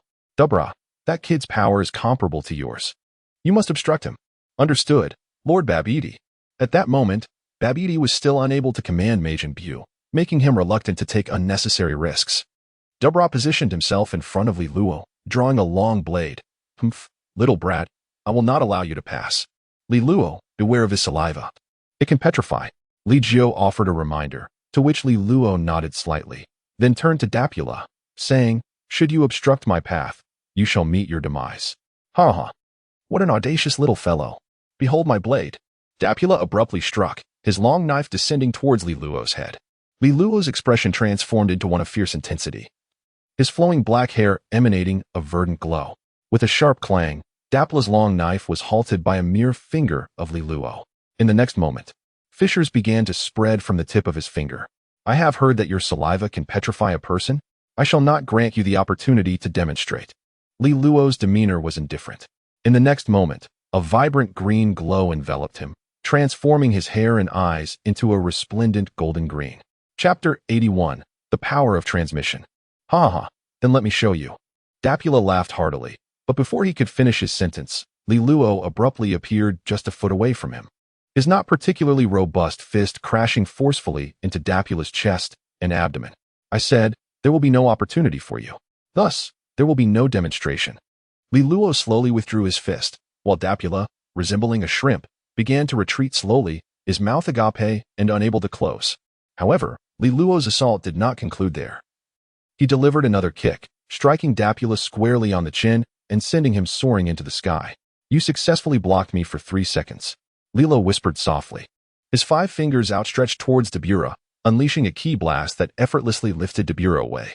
As the smoke cleared, Beerus had completely vanished. All of this transpiring in less than 3 seconds. The entire combat sequence can be described as swift, precise, and ruthless, a magnificent display. Vegeta, without reservation, praised him, a proud smile gracing his lips as if Lilo were his own son. This was the fierce tenacity befitting a Scion, unlike Kakarot, who meandered and wasted precious time with his hesitations. Vegeta's admiration was echoed by Krillin and the others, who were equally astonished by Lilo's ferocity. Who would have thought Lilo would deal with his enemies so decisively? Krillin chuckled, yet Lilo remained unfazed. In his view, the Z fighters had been led astray by Son Goku. When confronting foes, the objective should undoubtedly be annihilation. Father, shall we eliminate Majin Buu as well?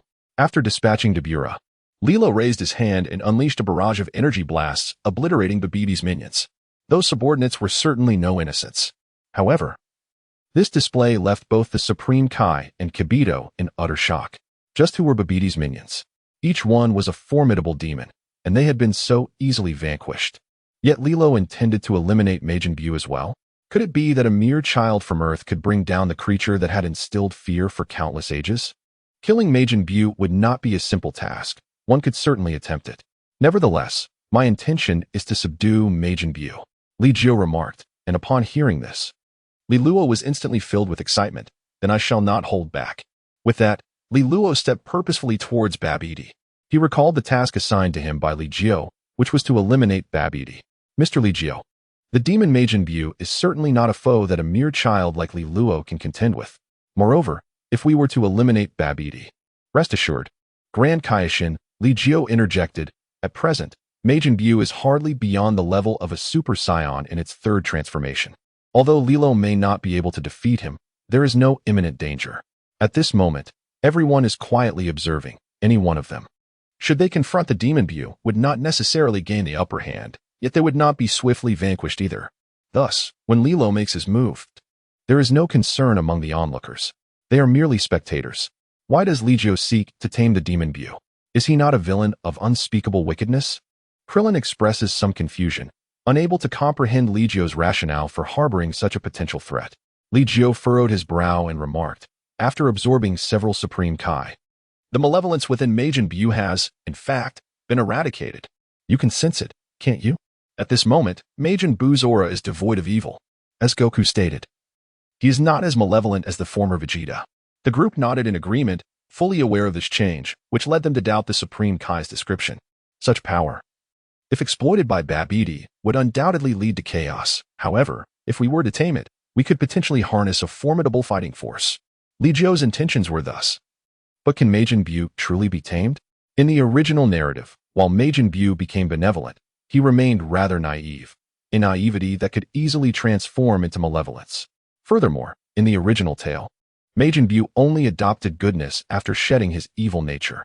If today they are unable to subdue little Buu, Li Jiu would opt for the outright elimination of Majin Buu. If it proves overly troublesome, the effort would be rendered futile. Li Jiu exhibited a languid demeanor, yet at that moment, Vegeta suddenly interjected. What of this Supreme Kai? Did you not claim that Majin Buu is indestructible?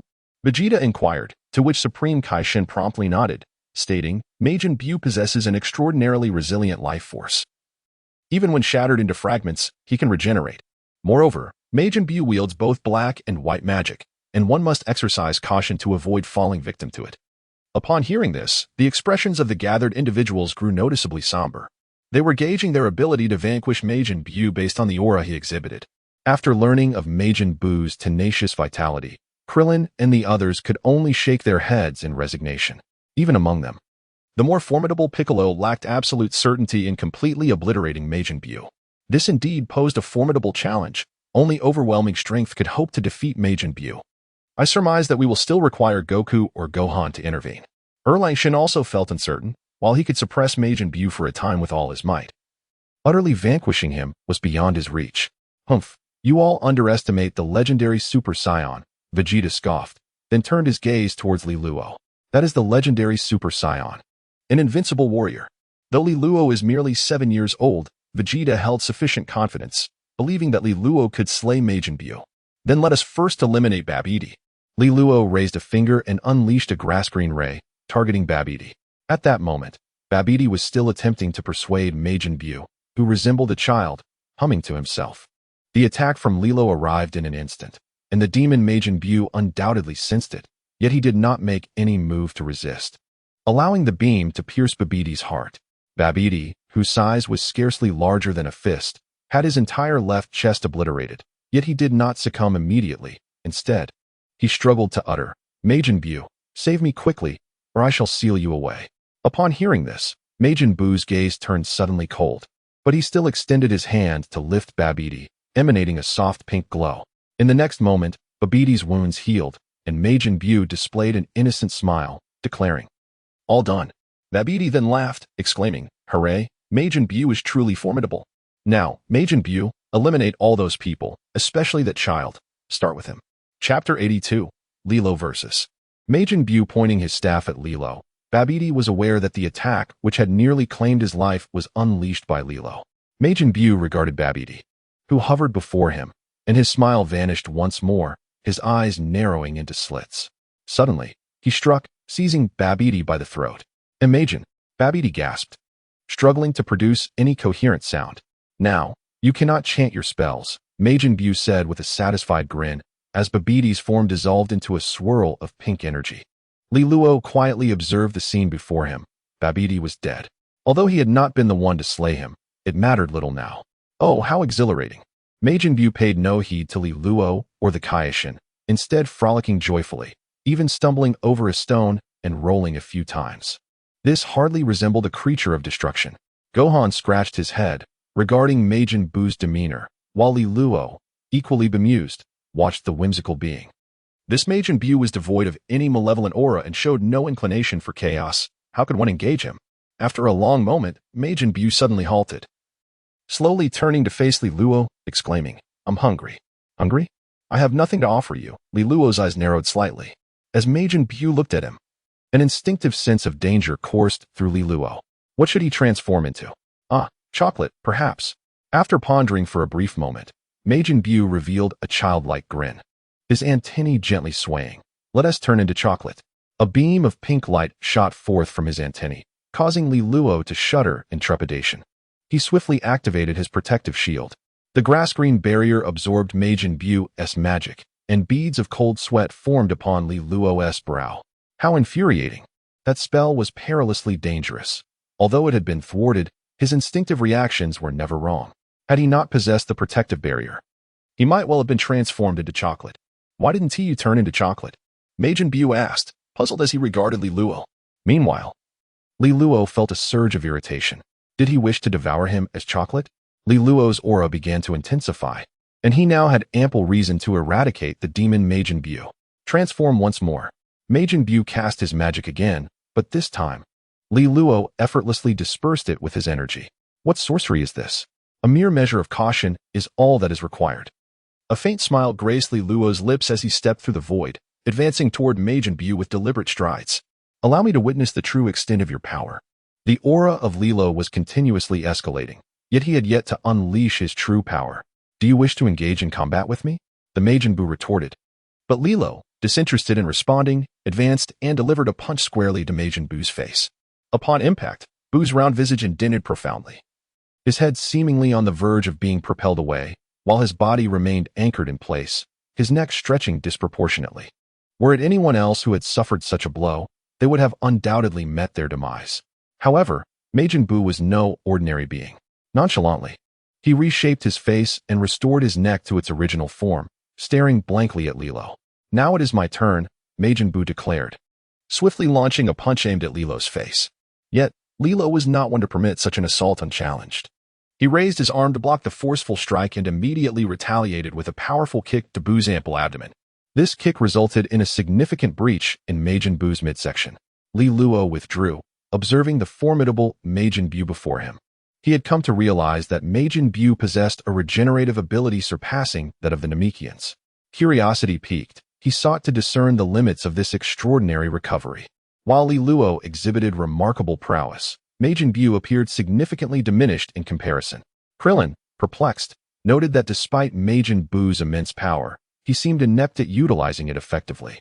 He resembled an infant, endowed solely with strength, yet lacking in skill. Yamcha, too, recognized the peculiarities of Majin Buu's demeanor. The onlookers remained silent, captivated by the clash between Li Luo and Majin Buu. In a mere moment, Majin Buu showcased his astonishing regenerative capability. A gaping hole sufficient to pass through a basketball healed instantaneously, his aura remaining undiminished. "You hurt me," Majin Buu fumed, his corpulent form darting forward with alarming speed to launch an assault on Li Luo. Yet, Majin Buu's strikes were erratic, swift, and powerful, yet fraught with vulnerabilities in Li Luo's eyes. After an intense exchange, Majin Buu failed to graze even a thread of Li Luo's attire, while the latter landed several decisive blows. However, even if Li Luo shattered Majin Buu into fragments, without the requisite force to obliterate him entirely, it would amount to naught. In mere moments, Majin Buu reassembled, his essence unchanged and his vitality unscathed. Li Luo's energy waned considerably after the relentless barrage, yet Majin Buu showed no signs of depletion. Not only did he possess an extraordinary capacity for healing, but his stamina recovery was equally formidable. Thus, if feasible, I would request Mr. Li Jiu to intervene personally and eliminate Majin Buu. As you have witnessed, although Majin Buu appears innocent, this very innocence renders him perilous. The Supreme Kai once more proposed that Li Jiu should vanquish Majin Buu. However, Li Jiu remained unmoved, contemplating that while he might not harness Majin Buu's power for himself, it could nonetheless serve as a valuable training opportunity for Li Luo. Li Jiu still had no intention of intervening. Even if he wished to eliminate the demon Majin Buu, it was unnecessary for him to act personally. Any one of the three, Son Gohan, Son Goku, or Vegeta, could effortlessly defeat Majin Buu with a single strike. No, that is not quite right. It was far too terrifying. Krillin suddenly spoke up, and his expression when he glanced at Majin Buu had shifted dramatically. Li Jiu was momentarily taken aback as she turned to Klin and inquired, "What is it?" Majin Buu was mastering Li Luo's fighting techniques, and his combat prowess was on the rise. It was becoming increasingly challenging for Li Luo to suppress Majin Buu. Although Klin's strength was not the most formidable among the group, his extensive experience from various battles granted him unique insights into the art of combat. Li Jiu cast a glance at the distant battlefield. What was once a desolate expanse of rolling hills had now been transformed beyond recognition. Li Luo's expression grew increasingly grave. The demon Majin Buu appeared to be assimilating his combat techniques. Although Li Luo possessed a significant advantage in strength, Majin Buu's grotesque regenerative abilities were sufficient to counterbalance this. Should there be an equilibrium in combat skills, Li Luo would find himself at a disadvantage. How infuriating! I refuse to believe that I cannot vanquish you. Li Luo's temper flared, and the aura emanating from him grew increasingly potent, as an inexhaustible stream of power surged within him, elevating at a distinctly noticeable rate. Chapter 83, Changing the Battlefield. Upon sensing Li Luo's escalating strength, Klin and the others exchanged glances of astonishment. Such a pace of enhancement was beyond their comprehension. After years of diligent cultivation, none had ever experienced a rise in power akin to this. Furthermore, the notion of becoming more valiant in battle was entirely foreign to them. Their own advancements were the result of gradual accumulation, whereas Li Luo's prowess appeared to be an unceasing torrent of energy, something they could only envy. The spirit of Liro is increasingly heightened, while the demon Majin Buu has nearly mastered Liro's techniques. In terms of skills, Liro can no longer gain any significant advantage. The battle, now evenly matched, has grown even more intense, with injuries gradually appearing on Liro's body. Yet, his aura surges even higher, his strength continuously escalating, subtly indicating he is on the verge of suppressing Majin Buu once more. Liro's talent is truly terrifying. Son Gohan expresses his admiration, while Krillin and the others are left speechless. Gohan's own talent had already been beyond their reach, let alone Liro's. Indeed, the comparison between individuals can be utterly disheartening. At this moment, the Supreme Kai and Jebet find themselves at a loss for words, gazing in astonishment at the battle unfolding between Liro and Majin Buu, their worldview crumbling. A mere child can engage in such a fierce battle with Majin Buu. Majin Buu's energy shows no sign of waning. In fact, as he endures more punishment, he begins to fight back earnestly, unleashing an even greater power. Nevertheless, even in the face of this, Liro remains undeterred. Jebet and Supreme Kai Asin exchange glances, with Jebet silently nodding. Jebet, lead everyone to the Supreme Kai's realm. We cannot continue fighting here. Majin Buu possesses no concept of restrained power. While the onlookers may not perceive the gravity of the situation, the Earth cannot withstand such intense force. A moment's carelessness could lead to its annihilation. Jebet, upon hearing this, breaks into a cold sweat. Supreme Kai, I cannot even approach the battle between those two. Supreme Kai Asin, feeling a bit embarrassed, turns to Liro and asks, surely, Mr. Liro does not wish for the Earth to be destroyed? Of course not. Liro furrows his brow in contemplation, then suddenly vanishes from his position, only to reappear in front of Majin Buu an instant later. Li Luo had initially been attacking, but the appearance of Li Jiu immediately prompted him to cease. Father, I have not yet been defeated. Lord Kaioshin, please escort Vegeta to the Kaioshin realm. The Kaioshin turned to Jebet, who then glanced at Vegeta, with a disdainful snort. Vegeta replied, I have no desire to be your pawn. Let Son Gohan go to that Kaioshin realm instead. Once there, simply unleash your energy. Upon hearing this, Son Gohan instantly comprehended Li Jiu's intentions and, in collaboration with Jebet, made his way to the Kaioshin realm, releasing the energy of Super Saiyan second stage. Li Jiu firmly grasped the antenna atop Majin Buu's head, and with a swift motion, he transported Li Luo instantaneously. Meanwhile, Son Goku accompanied the others. The Kaioshin realm was vast and spacious, its expanse surpassing that of Earth by countless times, and its durability was, naturally, incomparable to that of the planet. Here, Li Luo and Majin Buu could unleash their full potential without restraint. I shall unleash my utmost power now. Li Luo cast aside all reservations, his combat prowess soaring to unprecedented heights. Ki blasts poured forth as if limitless, perforating Majin Buu's form with numerous translucent holes. Remarkable, truly formidable. Krillin and the others were left in awe. Li Luo's unleashed power had surged by at least 30%. The legendary Super Saiyan is ill-suited for timid skirmishes. They are born harbingers of destruction, thriving in their ferocious and unrestrained combat style. The physical prowess of the legendary Super Saiyan is astonishingly extraordinary, seemingly impervious to fatigue. Li Luo, naturally, possesses such extraordinary attributes. As the true battle commences, the entire realm of the Supreme Kai trembles.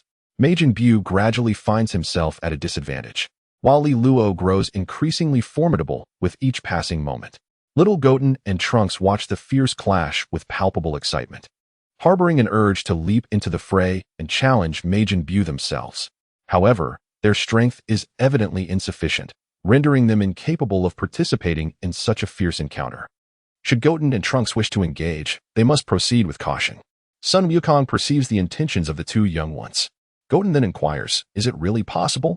If you wish to go, then go ahead. Just don't come crying if you get hurt. Li Jiu smiled, recognizing that Sun Wukong intended to use Majin Buu as a stepping stone for both Son Goten and Trunks. Of course, Li Jiu himself had also regarded Majin Buu as a means to sharpen Li Luo's skills, hadn't he? Oh yes. Goten, let us advance. In an instant, Trunks transformed into a Super Saiyan and further ascended to Super Saiyan second grade, charging directly towards Majin Buu. As he soared through the air, he called out, Hey, Li Luo, let us have a go as well. Li Luo glanced back at Trunks, offering no response, yet he did not impede Trunks' involvement. At that moment, he needed to exert his utmost control over the tumultuous power within him. The legendary might of the Super Saiyan was notoriously difficult to manage. Were it not for his mastery of the Huang Breath Technique and his formidable mental fortitude, his ability to wield such power would far exceed that of ordinary beings, and he might have succumbed to a rampage long ago. Goten and Trunks inflicted only limited damage on Majin Buu. Yet the persistent assaults from the two young warriors proved to be a source of considerable annoyance for Buu. However, Li Luo's presence thwarted any opportunity for Majin Buu to eliminate Goten and Trunks. Though Buu occasionally seized the chance to strike at Goten and Trunks, it did little to deter the tenacious duo from rising once more to rejoin the fray. I am furious, Majin Buu exclaimed, steam billowing from the hole atop his head, accompanied by a low, rumbling sound. Li Jiu observed the scene with a slight shift in expression. The notion of the separation between Fat Buu and Slim Buu meant that eliminating Slim Buu would suffice. Once again, a relentless onslaught ensued, as the steam emanating from Fat Buu increased exponentially, coalescing in midair into the form of a lean, dark gray Slim Buu. As soon as Slim Buu materialized, he employed magic to launch an assault on Trunks and Goten. This is not good. Sensing the danger, Goku instantaneously teleported to the scene, utilizing his formidable energy to deflect the magical beams. Meanwhile, Fat Bu and Slim Bu confronted one another. Goten, Trunks, retreat, Goku urged, his expression grave as he regarded the two Bus. At this moment, Fat Bu and Slim Bu seemed to disregard Li Luo and Goku. Their focus entirely on each other. Li Luo and Sun Wukong exchanged bewildered glances at the two Majin Bu. Yet, they both sensed that the malevolent aura emanating from the thin Bu was exceptionally pure, while the fat Bu radiated no trace of evil whatsoever. How could this be? How could there be two Majin Bu? The Supreme Kai, Ashen, found it inconceivable. One Majin Bu was already capable of wreaking havoc in the realm of the Kais, eliminating the East Kai. What calamity would two Majin Bu bring upon the world? Chapter 84. The old Supreme Kai. Instinctively, the Supreme Kai Ashen glanced towards Li Jiu, only to find him vanished. Searching frantically, he discovered Li Jiu perched atop a high cliff, drawing forth the Supreme Kai sword with a single hand. How could this be possible? He actually managed to pull it out. The Supreme Kai could hardly believe his eyes, for no one had ever succeeded in unsheathing the Supreme Kai sword before. Li Jiu examined the Realm King's divine sword with great scrutiny, then raised his hand to gently tap the blade. To his astonishment, his two fingers managed to grasp the sword's body, and with a delicate twist, crack, the sword shattered. Both the Realm King and Jebet were left in utter disbelief, their mouths agape as if capable of accommodating an ostrich egg. Li Jiu waved his hand, discarding the Kaioshin sword, and unbeknownst to him, an elderly figure appeared at his side. A Scion? How could one be present in the realm of the Kaioshins? The old Kaioshin, hunched with age, displayed no signs of excitement despite his liberation. His eyes sparkled with ancient wisdom. Even as the two Majin Bu in the distance began to clash, he remained unfazed. He turned to Kaioshin Ashen, posed a few inquiries, and arrived at a disheartening conclusion. This generation of Kaioshins was inadequate. Very well, I shall take it upon myself to impart the teachings of the Kaioshins anew. That portly Majin Bu appears to be a product of the slender Bu absorbing several Kaioshins, influenced by their benevolence. In essence, the fat Bu is a fusion of the final Kaioshin and Majin Bu. If possible, it is preferable to avoid his destruction. Indeed, the old Kaioshin, with his profound insight, discerned the essence of the fat Bu through the accounts of the East Kaioshin. With proper nurturing, the fat Bu could evolve into a formidable warrior. The old Kaioshin glanced at Li Luo and Son Goku, who were observing the battle between the two Bus, and then cast a discerning look at Li Jiu, a Super Saiyan, and the legendary Super Saiyan. If I am not mistaken, there exists a Super Saiyan god among you. The old Kaioshin's wise gaze fell upon Li Jiu, who nodded slightly. Son Goku, Vegeta, Li Luo, and I have all trained in the God of Destruction's realm. Lord Beerus and Whis, you were able to train in the realm of destruction. No wonder, the old Kaioshin remarked, his eyes flickering with intrigue, followed by a resigned sigh. He remembered being suppressed beneath the Kaioshin sword by Beerus, a confinement lasting for countless millennia. The power of the two Bus diminished significantly after their divergence. The fat Bu was evidently weaker, and within a mere few hundred exchanges, he found himself at a disadvantage. Li Luo, eliminate that slender one. Li Jiu spoke, and upon hearing this, Li Luo immediately nodded and charged towards Slim Bu. Naturally, Slim Bu was no match and was swiftly overwhelmed. The diminishing strength made Li Luo's attacks increasingly effective. In merely 3 minutes, Slim Bu was already on the brink of collapse. Even though he possessed formidable regenerative abilities, they paled in comparison to the overwhelming force he faced. Transform into chocolate, Fat Bu exclaimed, observing Slim Bu's dire state, and promptly took action. Upon hearing this, Li Luo immediately activated his protective shield, believing that Fat Bu was about to strike him. However, the magical beam directly hit Thin Bu, who was then consumed by Fat Bu. This unexpected turn of events was something even Li Jiu had not anticipated. The intention was to completely eradicate Thin Bu. Yet it appeared that he had not been affected by the malevolent thoughts. The old Kaioshin spoke up. Li Jiu gazed upon the rotund Bu, whose power had once again reached its zenith, perhaps even surpassing it. However, his aura had transformed. It was no longer a blend of good and evil, but rather a manifestation of pure benevolence. The dim-witted Bu looked at Li Luo, and then cast a glance at Son Goku, readily conceding defeat. He plopped down on the ground, exclaiming, I won't fight anymore. I can't win. The onlookers exchanged bewildered glances, pondering whether this Majin Bu could indeed be spared. Perhaps it would be best to eliminate him? The Supreme Kai, Ashen, was utterly terrified of Majin Bu. Yet, scarcely had his words fallen when the old Kai delivered a resounding blow to him. This entity was a fusion of several Supreme Kais and Majin Bu. To slay him would be tantamount to vanquishing the Supreme Kais themselves. However, this Majin Buu was also beyond their control. The Supreme Kai shuddered at the memory. Had it not been for the Grand Supreme Kai's intervention, he too would have perished. Allow me to take him, Li Jiu proposed, eager to nurture Majin Buu and cultivate another formidable ally. Though Majin Buu's strength was somewhat superfluous to the current Earth, any additional power was a boon. Majin Buu cast a sidelong glance at Li Jiu, recalling the moment when Li Jiu had effortlessly seized his antennae, rendering him powerless. You want to take me away? Is there food? Majin Buu inquired, for without enticing delicacies, he had no intention of following Li Jiu. Of course, there is plenty of delicious food, but you must behave. Li Jiu replied. Is there anything fun to do? Indeed. Do you like puppies? I can get you a puppy, Li Jiu offered. Instantly, Majin Buu erupted with joy, bouncing like a child. Hooray, hooray, I will go with you. Thus, amidst the incredulous gazes of the others, Majin Buu was taken by Li Jiu to the floating island. Aren't you afraid that Majin Buu might suddenly go out of control and wreak havoc? Number 18, having appeared beside Li Jiu, questioned.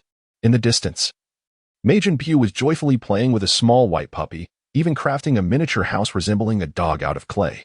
Why should I be afraid? Li Jiu was perplexed.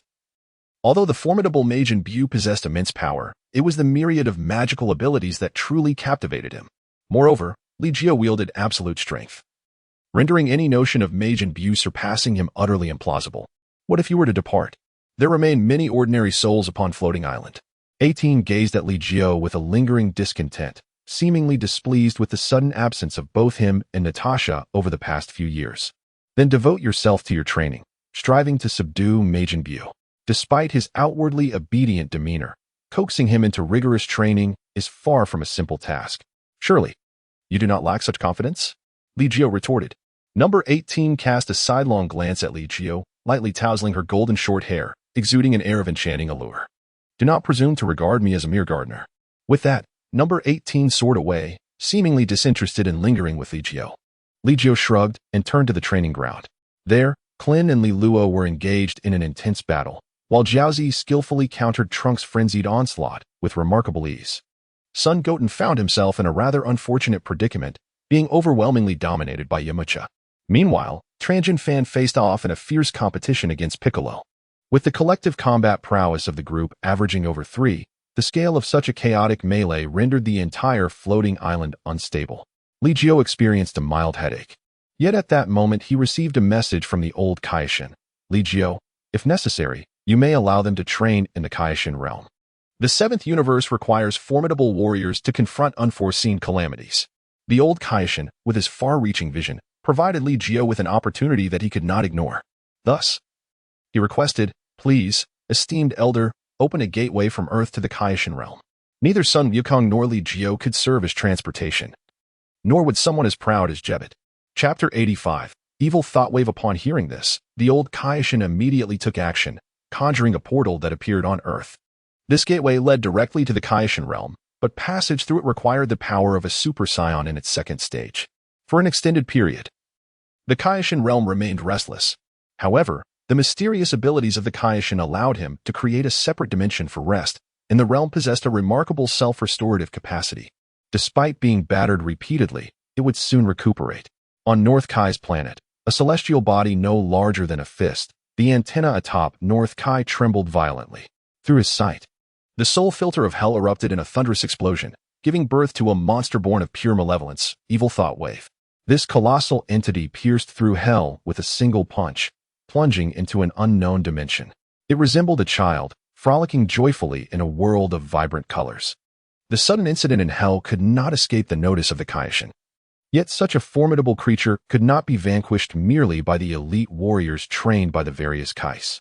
Although there were some strong figures in hell, they were no more than the caliber of Frieza and could hardly contend with Evil Thought Wave. They could not even force it into its second form. Wukong, where are you? This is bad. North Kai searched desperately, but could not reach Sun Wukong. Reluctantly, he turned to contact other warriors on Earth. Li Jiu. Is Li Jiu there? Yet, there was no trace of Li Jiu's energy on Earth. At that moment, Li Jiu and Vegeta had once again arrived at the God of Destruction's realm. However, they were not training. Instead, they were observing the crystal ball atop Whis' staff. The scene within it vividly displayed the chaos unfolding in hell. Inside the crystal, a rotund, seemingly adorable creature was rampaging without restraint. If it continued at this pace, the entirety of hell would be breached. Are you certain you do not wish to return? Whis inquired, glancing at Li Jiu and the others. The trouble lay solely within the galaxy's hell, and the seventh universe was vast. Even if the galaxy were to vanish, Whis would not be excessively concerned. However, since Li Jiu and his companions hailed from the galaxy, he deemed it worthy of attention. There is no need to return. Li Jiu spoke, and both Sun Wukong and Vegeta nodded in agreement, remarking that while this entity was indeed peculiar, it did not seem particularly formidable. They were certain that someone from Earth would be available for lunch, and the King of the Worlds would undoubtedly reach out to them. Sun Wukong concurred, noting that this was indeed the case. However, at that moment, there were few Z warriors present on Earth. Piccolo was absent, as was Tien, leaving only Yamcha and Gohan on the planet. Soon, the King of the Worlds managed to contact the two. King of the Worlds? Both my father and Uncle Li Jiu have gone to the realm of the destroyers to train, so I am unable to reach them. However, if you require assistance, we would be more than willing to help, Gohan replied, as it was his first time being contacted by the king. At that moment, he was engrossed in research regarding the torque of rotating energy and the trajectory of energy blasts. A breakthrough in this study could empower his attack significantly through meticulous manipulation. Gohan, I can currently only reach you and Yamcha, but a remarkably powerful monster has emerged in the underworld. I believe it necessitates the intervention of Sun Wukong and Li Jiu, the North King expressed, hoping to utilize Gohan as a conduit to contact Sun Wukong. However, upon hearing the North King's dismissive tone, Gohan felt a surge of indignation. While it is true that I sense an exceedingly malevolent energy, it does not appear overwhelmingly strong. There is no need to trouble Father and Uncle Li Jiu. However, I lack the ability to teleport, so you must take me to the underworld, he declared, determined to confront the monster himself. The North King's condescension irked Gohan, who believed himself nearly as powerful as Sun Wukong. Meanwhile, Sun Wukong, training in the realm of the destroyers, laughed heartily at Gohan's words. It seems Gohan's strength is nearly surpassing my own. Vegeta, we cannot allow ourselves to be outdone by a child. Humph, I certainly will not be surpassed by a mere child. Vegeta retorted with a scoff. Yet his gaze remained fixated on the scene within the crystal ball. He was eager to ascertain the extent of Gohan's strength, recalling how the latter had already surpassed him during the Cell Games. After enduring rigorous training, Vegeta was uncertain whether he had indeed outstripped Gohan. Gohan's training was distinct from their own, and it was likely that his power would astonish them all. Li Jiu gazed quietly, casting a glance at Natasha, who remained seated upon the divine altar, seemingly oblivious to the passage of time and in dire need of respite. The North Kai was somewhat troubled. How could these Saiyans be so brimming with confidence? Yet, at this juncture, he had no choice but to place his trust in his exceptionally gifted son, Son Goku. Please wait a moment. I shall summon the celestial guardian of Earth to retrieve you, the North Kai declared. During this interim, Yamcha, who was on Earth, arrived at the floating island. Gohan, shall we embark together? Yamcha inquired, but Son Gohan was so engrossed in his research that he failed to hear Yamcha's voice. It was not until Dandy's arrival that Yamcha managed to rouse Son Gohan from his concentration. I can only escort the two of you here. The rest is entrusted to you, Dandy announced, acutely aware of the turmoil in the underworld and the fact that only Son Gohan and Yamcha remained as warriors on Earth for the time being. Do not worry, Dandy. That malevolent aura does not seem particularly formidable, Son Gohan reassured him, never having contemplated the challenges posed by that dark force. After all, he did not sense any danger emanating from the evil energy. This power appeared to exceed even that of Majin Buu. Yamcha's expression grew serious. He understood that he was somewhat weaker than Son Gohan. Gohan, allow me to take the lead this time, he proposed as they walked side by side. Soon encountering King Yama, the king hastily transported the two deities into the alternate dimension where the evil energy resided. Though referred to as an alternate dimension, it was, in fact, a portion of the underworld, replete with numerous blood pools and an eerie atmosphere. If Uncle Yamcha defeats that foe, I may not have the opportunity to engage. Son Gohan mused, scratching his head, feeling a sense of indignation at being underestimated by the Kai. That once he happened, I likely won't be able to vanquish that creature. Yamcha replied as they finally beheld the figure of the evil energy, round and yellowing, resembling a rotund Teletubby. Quite cute, in fact. Yamcha chuckled and, with Son Gohan-esque consent, limbered up, entering the God of T's state. and advanced toward the evil energy. Chapter 86, Yamcha vs. Evil energy. Yamcha's strength should be comparable to that of the evil energy, Son Goku observed, recalling the World Martial Arts Tournament when Yamcha faced off against Android 17. Both evenly matched. However, Android 17's power had undergone remarkable enhancements, and judging by the auras they both emitted, they had surpassed the level of Super Saiyan Stage 2. Thus, their strength should indeed align with Super Saiyan 3. Yamcha's prowess was on par with the evil energy. Li nodded, naturally. She added in her heart, akin to the form of the Fat Majin Buu. The Fat Majin Buu was not inherently more powerful than Kid Buu. However, upon transforming into his second form, his combat prowess effortlessly surpassed that of Super Saiyan 3. In the original narrative, it was only through the fusion of Goku and Vegeta into Vegeta that the malevolent energy was ultimately vanquished. This entity's strength far exceeded that of Goku in his Super Saiyan 3 form. Li Jiu feigned ignorance, while Weiss perceived the truth without uttering it. As the onlookers witnessed the infernal spectacle, Yamcha steadily approached the malevolent entity known as Evil Wave, exuding no formidable aura. This was the realm of the divine. An exceptionally pure state of dimensional cultivation, surpassing even Gohan's enigmatic level. One could only wonder what Yamcha's full strength would manifest as. Goku felt a flicker of anticipation as well. Once upon a time, he reminisced about his childhood companions, a time when his power was not the greatest. Yet they all ardently pursued martial arts together. As he gradually surpassed them, Yamcha and the others lost their competitive spirit. But now, they had returned. Oh, in this manner. Perhaps this rotund foe could be vanquished. Weiss expressed his astonishment at Yamcha's divine realm, casting a glance at Li Jiu, understanding a fraction more, and continued to observe.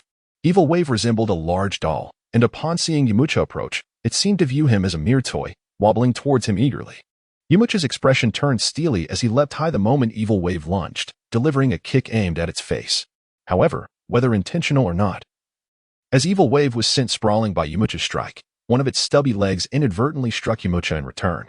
Regaining his footing, Yamcha rubbed his face, now more solemn. Unlike Goku, who often rushed in with reckless abandon, he had refrained from unleashing his full power at the outset, yet was still caught off guard by Evil Wave's kick. This blow was far from mere coincidence. Thus, Yamcha leaned towards the notion that Evil Wave indeed possessed formidable strength.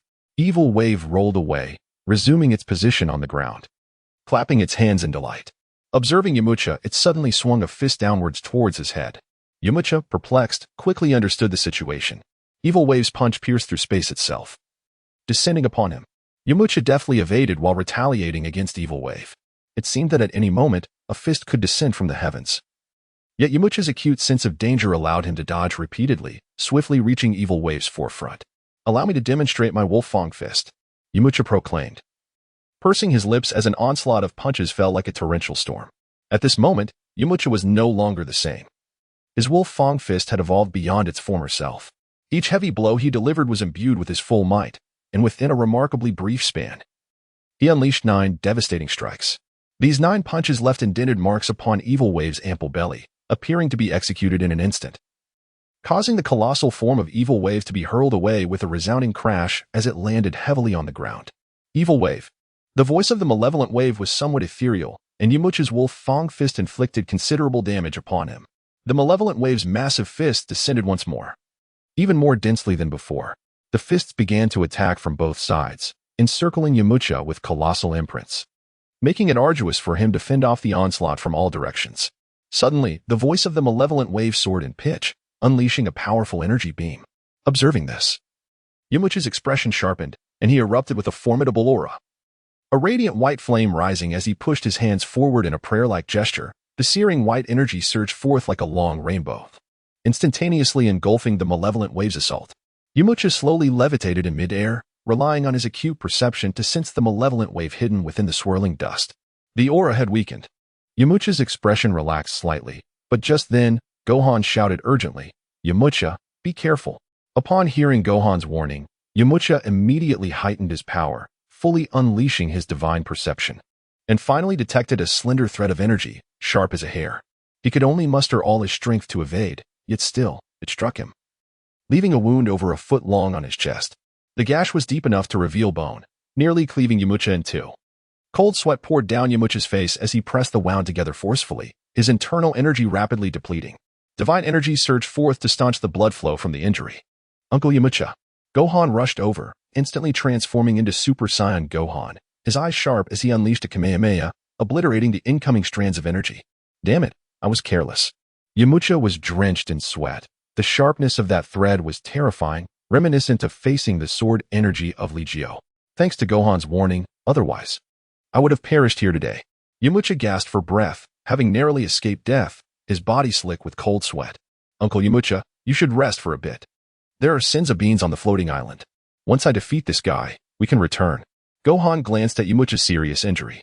Though severe, Yamcha's high level and robust recovery capabilities meant that as long as he did not exert excessive power that would burden his body, he would be fine. All right, Gohan. Be careful. Yamcha forced a smile and then soared into the distance.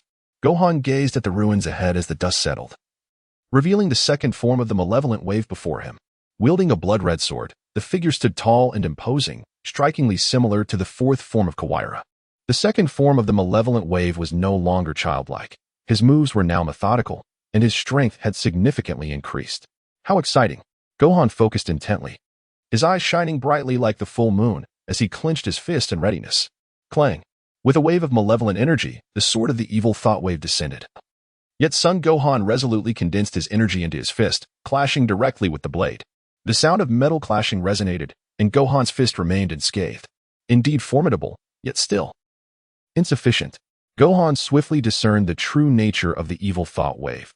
He was stronger than a Super Saiyan at its third level, yet still fell significantly short of the divine realm he aspired to reach. Chapter 87. Son Gohan strikes regardless of your origins. Your existence has already jeopardized the safety of countless individuals. Gohan advanced step by step, while the evil thought wave merely glared at him coldly. A wary expression etched upon its face, overwhelmed by the pressure Gohan exerted. Gohan, that is a manifestation of the malevolent energies accumulated by the soul filter of hell. Please hasten to eliminate it, echoed the voice of King Kai. At that moment, Gohan finally grasped the origins of this sinister entity. Just then, the evil thought wave lunged forward with its sword, launching a silent assault.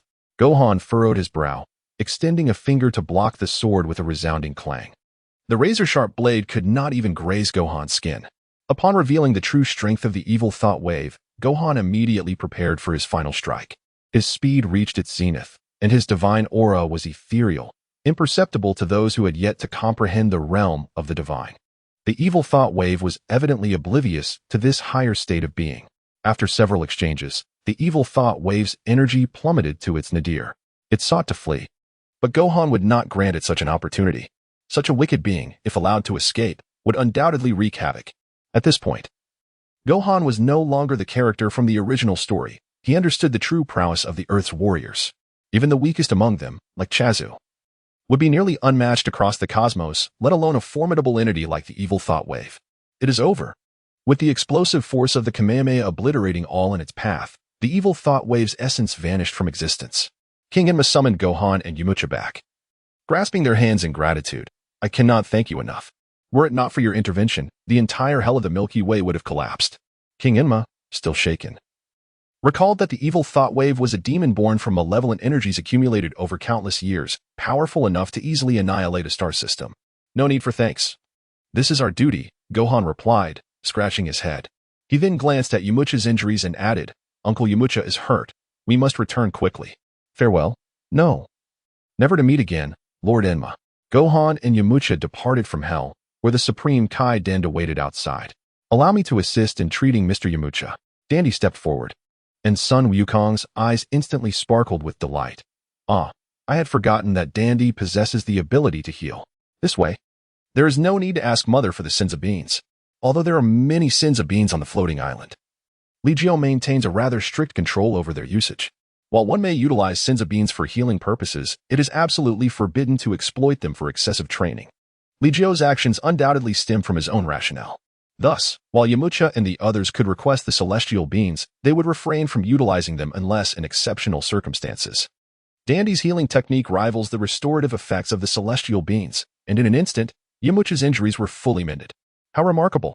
It is truly a pity that Dandy does not run a surgical clinic, Yamcha remarked half-jokingly. Dandy smiled shyly and then activated the divine portal, teleporting to a vicinity near the floating island. This is where I leave you, Gohan. Yamcha, farewell. All right, I shall visit you when time permits, Gohan replied. As he shared a close bond with Dandy, having rescued him from Frieza's clutches on Namek. In the Destroyer realm, Goku observed Gohan vanquishing the malevolent thought wave and could not help but laugh joyfully. Quite capable, aren't you, Gohan? Goku, with his carefree nature, contrasted sharply with Vegeta, who furrowed his brow, fixated on the crystal ball displaying Gohan's image. Gohan, his strength remains formidable. Frustrated, Vegeta barked, Kakarot, hurry up and train. He then immersed himself in relentless training, pushing his potential to the brink, indifferent to the toll it might take on his body, leaving behind latent injuries. Truly, they are two training fanatics. If Lord Beerus were as diligent as they, the seventh universe would not languish at the bottom of the rankings. Whis observed as Goku and Vegeta re-entered the god-making platform, casting a glance at the Destroyer Temple where Beerus was still indulging in slumber. If all went as expected, Beerus would continue his nap for another decade or so. However, with Goku around, one could never anticipate what might transpire. Li Jiu also immersed himself in cultivation.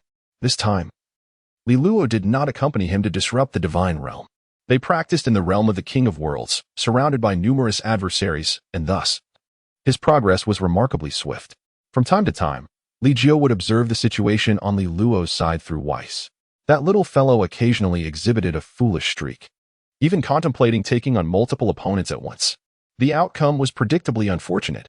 Facing off against either Klin or Tianjin Fan alone proved to be a formidable challenge for him, let alone attempting to confront multiple adversaries. However, the legendary bloodline of the Super Saiyan was not merely a boast. Li Luo grows stronger amidst the battles, surpassing the older generation of competitors at an astonishing rate. His prowess is now approaching that of Vegeta and Son Goku. Whis, at an unspecified moment, remarked, originally, my intention in bringing you to the realm of the God of Destruction was to cultivate you as the next God of Destruction. However, it appears that you are not much more diligent than Lord Beerus. Li Luo proved to be a more suitable choice. Whis observed Li Jiu who, although not indulging in deep slumber, spent his days either in meditation, sipping tea, or dozing lightly. This was certainly an improvement compared to Beerus, who would sleep for decades on end. However, Whis truly wished to avoid selecting another sluggard as a God of Destruction. Beerus's lack of diligence had caused the seventh universe's ranking to plummet, attracting repeated criticisms from the Grand Priest. Each time he faced reprimand, Beerus would temporarily exhibit a burst of productivity, resulting in a noticeable rise in the universe's ranking. Yet, this surge was always fleeting. Time, as it often does, slipped away unnoticed. When Li Jiu awakened once more, an indeterminate amount of time had passed. Beerus remained in his deep slumber, while Natasha had finally roused. He requested Whis to assist him in contacting Earth, utilizing instant transmission to return and check on his son. Goku and Vegeta were still engaged in their rigorous training. These two fervent warriors had made astonishing progress, advancing from the original 50 levels to an impressive 100, their pace nearly rivaling that of Natasha. Nevertheless, both Natasha and Li Jiu were in a league of their own. How fared your Super Saiyan 4th stage? Whis' greatest curiosity remained centered on Li Jiu's Super Saiyan 4th stage. Upon hearing this, Li Jiu instantly transformed into a Super Saiyan of the 4th level. However, in a striking contrast, his originally jet black hair had completely turned crimson. Was he still unable to return to his normal state? Is it impossible to undergo a divine transformation at this stage? Whis inquired. Chapter 88. The Resurrection of Frieza. I have attempted to perform a divine transformation above the 4th level of Super Saiyan, and it seems feasible, yet it requires further cultivation. I have observed that your hair in its normal state has grown slightly longer, and there are subtle red strands around the edges of your eyes. This indicates a trend towards the fusion of your normal state and Super Saiyan 4th. You may continue to experiment. If you successfully merge your normal state with the 4th level of Super Saiyan, achieving a divine transformation should follow naturally. At that point, your battle prowess should surpass that of Lord Beerus. Whis, are you jesting? Have I truly slept for 10,000 years? Beerus abruptly appeared, glaring fiercely at Li Jiu and remarked, your progress is commendable, yet it is insufficient to surpass me. Oof, Whis, I am famished. Beerus looked triumphantly at Whis, leaving Li Jiu speechless. It was at this moment that Whis' staff began to glow. Ah, indeed, we must return to Earth for. Whis gazed into the crystal ball, where an ominous planet was depicted, yet on its surface stood a figure radiating brightness akin to that of the sun. Upon closer inspection, Beerus furrowed his brow. Frieza? Li Jiu curiously gazed at the image of Frieza, or rather, Golden Frieza. How had Frieza been resurrected? Li Jiu furrowed his brow in contemplation. The Dragon Balls on Earth had long been stored on the floating island, and used for quite some time. It was improbable that Frieza's subordinates could have pilfered the Dragon Balls from the floating island, especially considering that Android 18 had been stationed there and Gohan seldom left its confines. It must be the Dragon Balls from planet Namek. Whis interjected, for nothing in the universe could elude his awareness. Uncovering Frieza's resurrection was a matter of simplicity. In the imagery, Golden Frieza exuded an imposing presence. Although his stature remained unimpressive, his aura was undeniably formidable. This was intriguing. Li Jiu smiled, intending to observe Frieza's invasion of Earth from the realm of the gods of destruction. However, Beerus was not one to remain idle. Whis, what are we waiting for? Let us hasten to Earth. After speaking, Beerus cast a glance at Vegeta and Goku, who were training on the god-making platform. Coincidentally, at that moment, Vegeta awoke. Noticed that Beerus had risen, and promptly kicked Goku awake. Lord Beerus! Vegeta exclaimed, bowing deeply, his respect stemming from profound fear, despite his remarkable strength. He dared not show any disrespect towards Beerus. Vegeta, return to your training, Beerus said, feigning calmness, while Li Jiu added, Vegeta. Lord Beerus wishes to experience the culinary delights of Earth. Please ask Bulma to prepare accordingly. Let Lord Beerus enjoy his meal on the floating island, after all. It would be unfortunate if the inhabitants of Earth inadvertently offended him. Furthermore, I have delightful news to share. Li Jiu cast a chilling glance at Beerus. While Beerus fixed his fierce gaze upon Li Jiu, Li Jiu's actions were deliberate, of that Beerus can be certain. Yet, he finds himself at a loss for words. Frieza? Son Goku beheld the scene within the crystal ball, revealing Frieza emerging from his golden form. At that moment, he boarded a spaceship. A chilling smile gracing his lips. Damn those Super Saiyans, I, the great Frieza, have returned. Are you prepared to meet your doom? Frieza has been resurrected? How splendid. Vegeta felt a surge of excitement upon seeing Frieza. This time, he vowed to end Frieza's life with his own hands. Whis, has Frieza undergone months of training? Li Jiu cast a glance at Whis. If Frieza were to attack Earth hastily after only 3 months of training, as depicted in the original narrative, it would undoubtedly fail to create any significant disturbance. After all, during his inaugural appearance, Golden Frieza's state was far from stable. Although his combat prowess surpassed that of Goku's Super Saiyan Blue, his consistency was lacking, ultimately leading to his downfall. A mere 6 months had passed. Vegeta let out a cold laugh. He had transformed immensely since those earlier days. His combat strength, in its normal state, was now exponentially greater than Frieza's at that time. Frieza possessed formidable talent, and Vegeta could not afford to underestimate him. Li Jiu offered a word of caution, given that Vegeta was significantly stronger than his counterpart in the original storyline. One must ponder who would emerge more powerful after half a year of Frieza's training. Caution was indeed warranted, especially since Frieza's subordinates had acquired footage of the prestigious martial arts tournament on Earth. Whis exchanged a meaningful glance with Vegeta, while Li Jiu chuckled, finding the situation increasingly intriguing. No wonder Frieza had trained for 6 months. It was due to the insights gained from viewing the tournament footage. Come on, let's return quickly. Frieza will undoubtedly seek us out on Earth, Goku exclaimed, eager to witness the extent of Frieza's progress after his half-year of training. Kakarot, this time. Frieza must be defeated by me, Vegeta asserted, vying for the chance to confront their foe. Whis then reached out to Natasha on the floating island of Earth. In the next moment, Li Luo's energy surged, its presence palpable even in the realm of destruction. His strength had indeed advanced, proving worthy of the legendary title of Super Saiyan.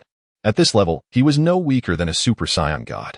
Vegeta, sensing Li Luo's aura, smiled. He was unwilling to be surpassed by Gohan, yet witnessing Li Luo's progress brought him greater joy than seeing Trunks transform into a Super Saiyan at the 2nd level. Haha. At this rate, Li Luo will soon surpass us all, Goku remarked, unfazed, even feeling a desire to spar with Li Luo. Wait a moment. Things may not be as straightforward as they seem, Whis interjected, tapping the crystal ball atop his staff. The scene shifted to reveal 7 Dragon Balls. Each the size of a basketball, the Dragon Balls of planet Namek. Goku recognized them immediately. Indeed, Whis observed quietly, watching as Frieza summoned Cooler aboard his spaceship. Using the Namekian language, the advanced technology of the universe made deciphering Namekian exceedingly simple. What is he planning? Goku questioned, his gaze fixed on Frieza. Achieving immortality is impossible. In the footage, Frieza's subordinates began to make wishes. The first wish was to transport Broly to Earth. Was turned to Li Jiu and remarked. Upon hearing this, Li Jiu was momentarily taken aback. Broly? Isn't he dead? Not dead. He was rescued, Weiss replied, subsequently displaying the scene where Broly was saved from being thrust into a star by a comet. Broly had been revived by Frieza's subordinates, but he was now under technological control. Is that so? This becomes increasingly intriguing, Li Jiu mused, sensing that he might soon have a formidable opponent. Surely, Broly must have made significant progress over the years, hadn't he? Chapter 89. The arrival of Broly. So, Broly did not perish? What, then, is Frieza's second wish? Goku rubbed his hands together, initially believing he had no rivals after Frieza was usurped by Vegeta, only to discover that Broly had also survived. The second wish was to re-establish the Frieza Force. The third wish remained unutilized, as the Dragon Balls had turned to stone and required time to recover. After Weiss concluded, he smiled slightly. It seems Earth is about to become quite lively. Let us go and take a look. With that, he placed his hand on Li Jiu's shoulder. And Beerus followed suit. Although there were limitations to instant transmission, they were significantly faster than Weiss. In the next moment, 5 figures materialized on the floating island. Yet Li Luo did not conceal all of his energy. Li Jiu glanced at Li Luo, noticing that something was amiss with him. Father. My power seemed to be spiraling beyond my control. Li Luo struggled to speak, exerting every ounce of willpower to control his energy, preventing it from spiraling out of control and affecting his sanity. Yet, it felt as though an invisible force was stirring the energy within him. A phenomenon reminiscent of the legendary interactions among Super Saiyans. Broly had arrived on Earth. Weiss spoke, twirling the staff in his hand before gently tapping it atop Li Luo's head. In an instant, an unseen force enveloped Li Luo, isolating him from the outside world, allowing his aura to stabilize. Greetings, you must be Lord Weiss and Lord Beerus. I have arranged for a sumptuous feast. Please, enter the manor and rest, Bulma said. Having arrived at the floating island, showing no sign of fear upon encountering Weiss and Beerus, Vegeta's lips twitched in irritation, yet he felt powerless. Hoping Bulma would refrain from any reckless actions, Gohan flew in from a distance, landing gracefully and casting a concerned glance at Li Luo. Li Luo, did your energy just fluctuate? Apologies for worrying you, Gohan. It seems there is an unfamiliar yet familiar presence on Earth, Li Luo replied politely, acknowledging the impact his aura had on Gohan's training. Gohan's expression turned serious. The presence felt ominous. It is Broly. He is heading this way, Li Jiu announced.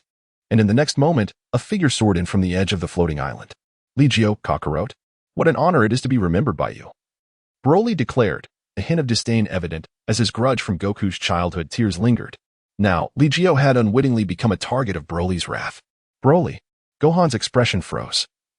The memory of Broly's overwhelming power was etched in his mind. The once invincible Broly, who had bested 4 Super Saiyans in their second transformation, had not perished. Kakarot. Upon seeing Goku, Broly's deep-seated hatred for Li Jiu seemed to pale in comparison. Broly. Goku stood resolute, undaunted by the immense aura emanating from Broly.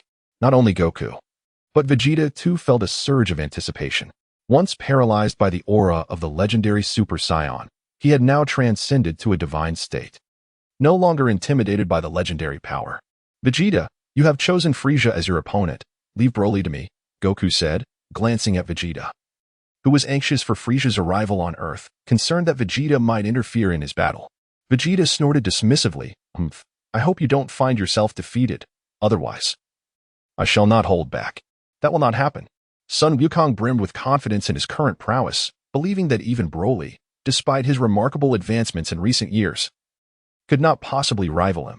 Li Jiu and Weiss stood together, gazing from a distance, their expressions tinged with concern over whether the floating island could withstand the ravages of Sun Wukong. Sun Wukong, please guide Broly into the realm of the Supreme Kai. Li Jiu gazed towards a spatial portal at the martial arts arena. Crossing that threshold would lead directly to the realm of the Supreme Kai. At that moment, the Supreme Kai, Xian, and the Elder Supreme Kai's expressions shifted upon hearing Li Jiu's proposal.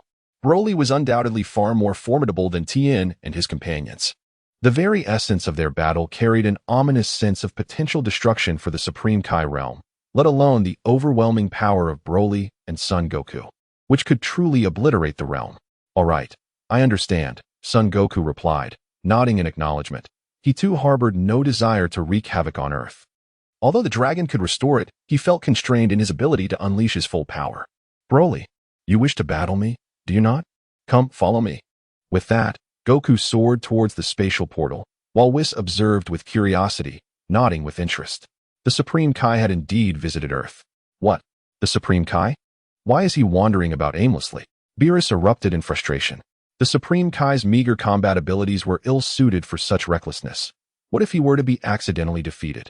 Ha ha ha, the Elder Supreme Kai, whom Lord Beerus once sealed away, has also been released, Whis remarked, delighting in the chaos, which only deepened Beerus's trepidation. The Elder Supreme Kai was a contingency plan left by Beerus. Even if all other Supreme Kais were to perish, as long as the Elder remained, there would still be hope. But who had released the Elder Supreme Kai? Beerus cast a wary glance at Li Jiu. In the vast cosmos, few possess the capability to traverse to the realm of the Supreme Kai, let alone wield the power to draw forth that sword. Ahem, I may have accidentally broken a sword, Li Jiu coughed lightly. Beerus seized Li Jiu by the collar, scolding him furiously. Do you have any idea what you were doing?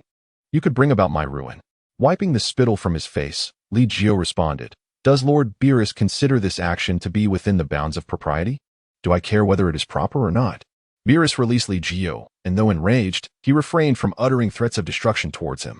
Although Li Jiu's current strength may not yet rival that of Beerus, the gap is not vast. Even if Beerus wished to annihilate Li Jiu, he would find it an insurmountable task, unless Whis intervened. Broly cast a glance at Li Jiu but ultimately chose to pursue his true love, Kakarot. The denizens of the Kaioshin realm sensed Broly's formidable aura, causing their ongoing combat training to come to a halt. In an instant, Son Goku traversed the dimensional portal, followed closely by Broly. Ah, Ashin, it is a pleasure to see you again. Son Goku greeted the Kaioshin Ashin with a wave. Goku. It has indeed been a long time. Ashin replied, his composure nearly unraveling as he shot a reproachful glance at the ancestral figure.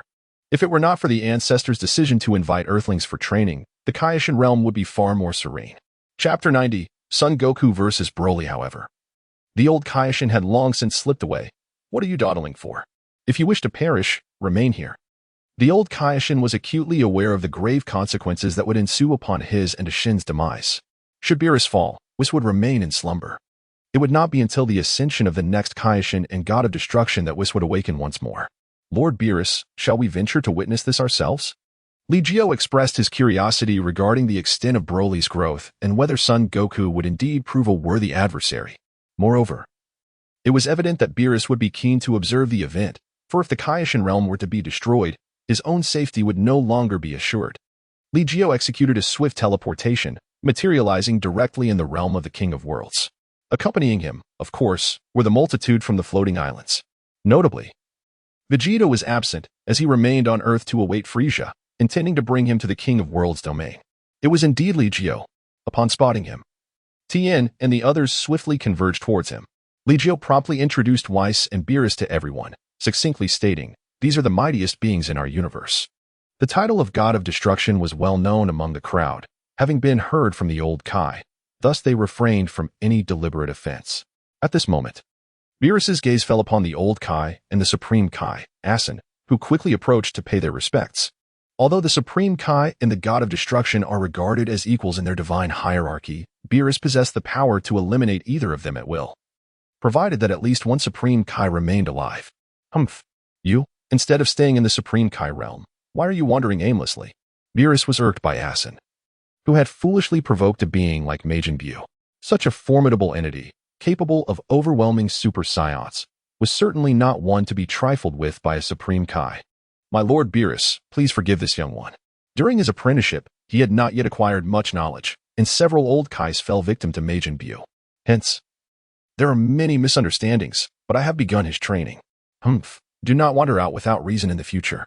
With another cold huff, Beerus turned his attention to the battle between Son Goku and Broly. Goku's fighting style remained slow and deliberate, yet in his usual state, he was able to suppress Broly, leading the onlookers to mistakenly believe that Broly was not as formidable as legend suggested. Unbeknownst to them, Goku had integrated a portion of Super Saiyan power into his base form after extensive training. As the battle became increasingly restrained, Broly's fury erupted. He roared Kakarot. His emerald green aura surged uncontrollably.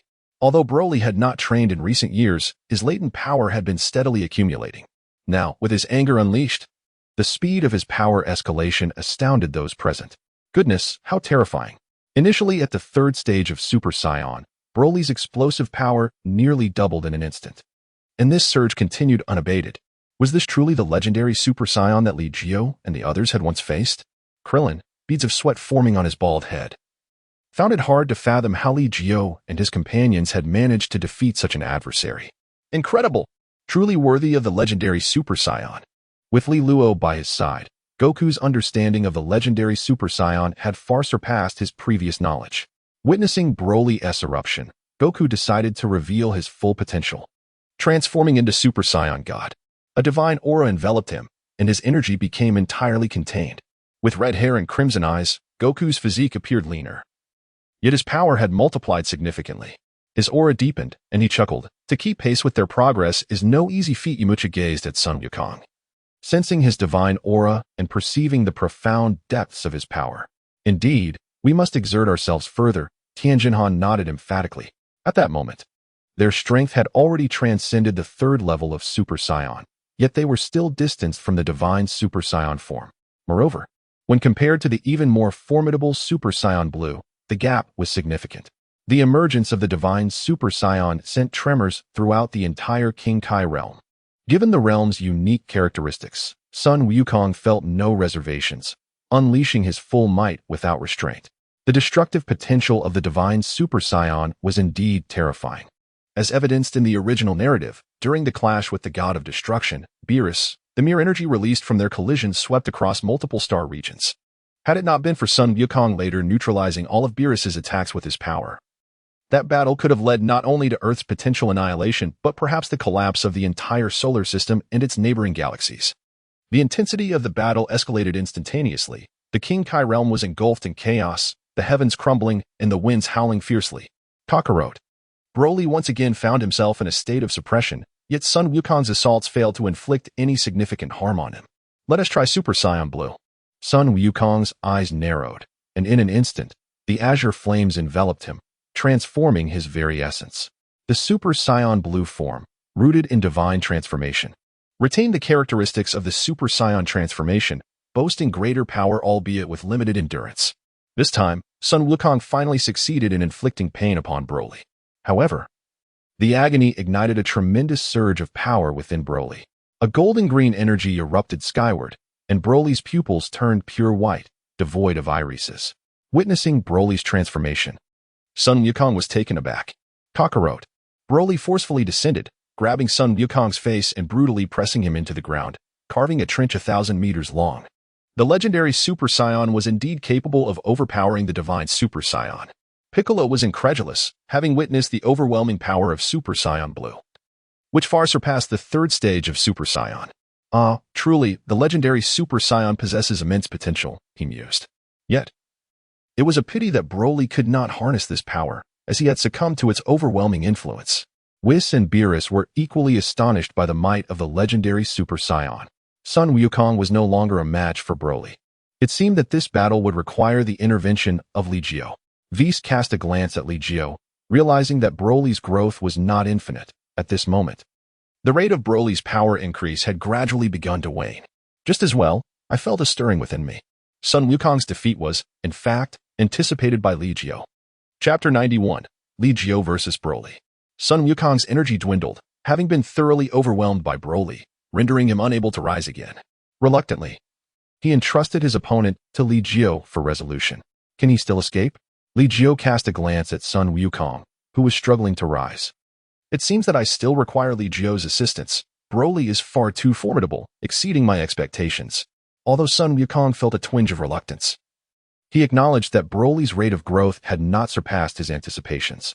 After all, the extraordinary prowess of Li Luo had been witnessed by all.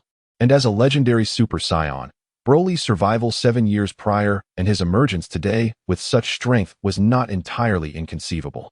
As Sun Wukong withdrew from the battlefield, Broly made no attempt to hinder him.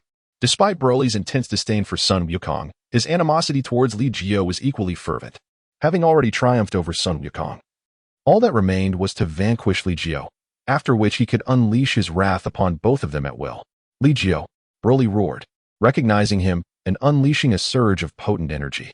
The energy emanating from him was more ferocious than ordinary ki, making it challenging to withstand in battle. However, for Li Jiu, such matters posed no obstacle. Li Jiu still recalls a phrase from his previous life. The legendary Super Saiyan is said to harness the power of a gorilla in its normal state. So, among the various manifestations of gorilla strength, which one would be more formidable? Li Jiu's gaze intensified as he effortlessly transformed into a Super Saiyan 4th stage. His metamorphosis occurred without any forewarning, and it was the first time he showcased this transformation before Earthlings. Was this an entirely different transformation? Tianjin Fan and the others had never witnessed Li Jiu's Ultra 4th transformation, leaving them filled with an insatiable curiosity. Li Jiu's already towering and robust physique became even more formidable. His once jet black hair transformed into a deep crimson hue. This transformation signified a further breakthrough beyond the 4th stage of Super Saiyan, surpassing the ordinary limits of that form, resulting in an enhancement of his power. Though it did not manifest as a new transformation. Indeed, this was the 4th stage of Super Saiyan, a transformation that both I and Vegeta were unable to achieve. Sun Wukong gazed enviously at Li Jiu's transformation, harboring a bold notion that the transformation into the 4th stage of Super Saiyan represented a fundamental breakthrough. Should he attain this transformation, he could continue to develop new transformations within the Super Saiyan lineage, such as a hypothetical Super Saiyan 5, akin to the evolution from Super Saiyan 2 to Super Saiyan 1. Unlike Li Jiu, who pursued transcendence, both Sun Wukong and Vegeta were more focused on the enhancement of their strength, as exemplified by the Super Saiyan Blue form.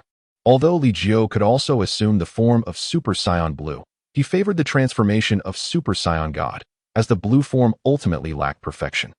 Under Broly's explosive energy, the entire realm of the Kais was engulfed by a tidal wave of power.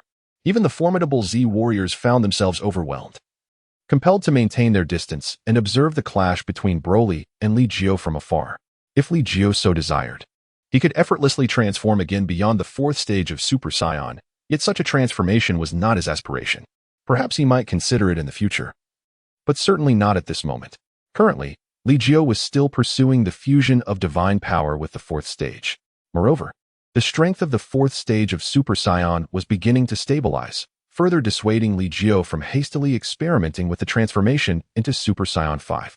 In an instant, the two warriors collided, their unleashed power surpassing that of Sun Wukong's Super Saiyan Blue. In comparison to Broly, Li Jiu's frame appeared somewhat slender. However, in terms of strength, he could effortlessly suppress Broly. In a fleeting moment of impact, Broly bore 7 distinct fist imprints on his chest, each mark difficult to heal. This was a novel application of energy by Li Jiu, enabling him to leave his aura upon the wounds of his adversary, complicating their recovery. Wasn't the legendary Super Saiyan known for their resilience? Wasn't their regenerative ability extraordinary?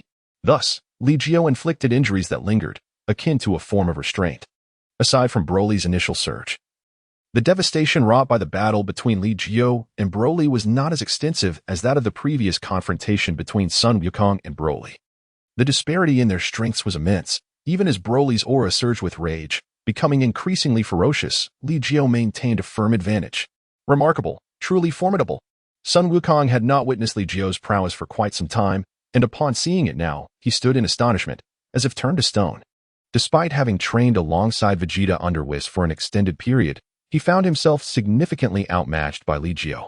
Should Vegeta become aware of this disparity, one could only speculate how he might react. This formidable power was such that even a Super Saiyan Blue, harnessed with 20 times the King Kai's technique, would prove inadequate. Sun Wukong murmured to himself, yearning to match Li Jiu's progress, yet he realized that he had nearly exhausted the potential of his Super Saiyan Blue form. Further training would only refine his power to a more perfect execution, akin to that of a Super Saiyan at full capacity. The genuine enhancement would be minimal. To achieve a state akin to Li Jiu's, he needed to seamlessly integrate the Super Saiyan strength into his base form, reserving the transformation for divine purposes alone. However, even with such an approach, he would still find himself at a disadvantage. Furrowing his brows in contemplation, Sun Wukong continued to observe Li Jiu's combat with keen interest.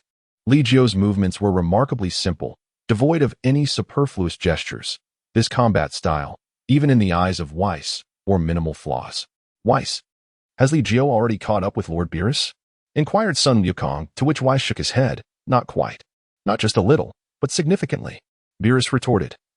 Though deep down, he remained wary of this young prodigy, for Li Jiu's progress was astonishingly swift. It took Beerus thousands of years to ascend to the pinnacle of the god of destruction, whereas Li Jiu, in less than a decade, had already traversed half of those divine steps. Furthermore, should Li Jiu complete his transformation into the Super Saiyan god, it would signify a monumental leap, making surpassing Beerus inevitable. Weiss, didn't you mention that Li Jiu had no intentions of mastering the Ultra Instinct? Sun Wukong mused, contemplating the Ultra Instinct technique. I have imparted to you the essence of Ultra Instinct. Whether you can grasp its true profundity depends solely on your own efforts, Weiss replied with a subtle smile. Aware of Sun Wukong's sudden curiosity. Yet, he did not hesitate to apply pressure, stating, Li Jiu may not be actively pursuing Ultra Instinct. But that does not imply he lacks comprehension of it.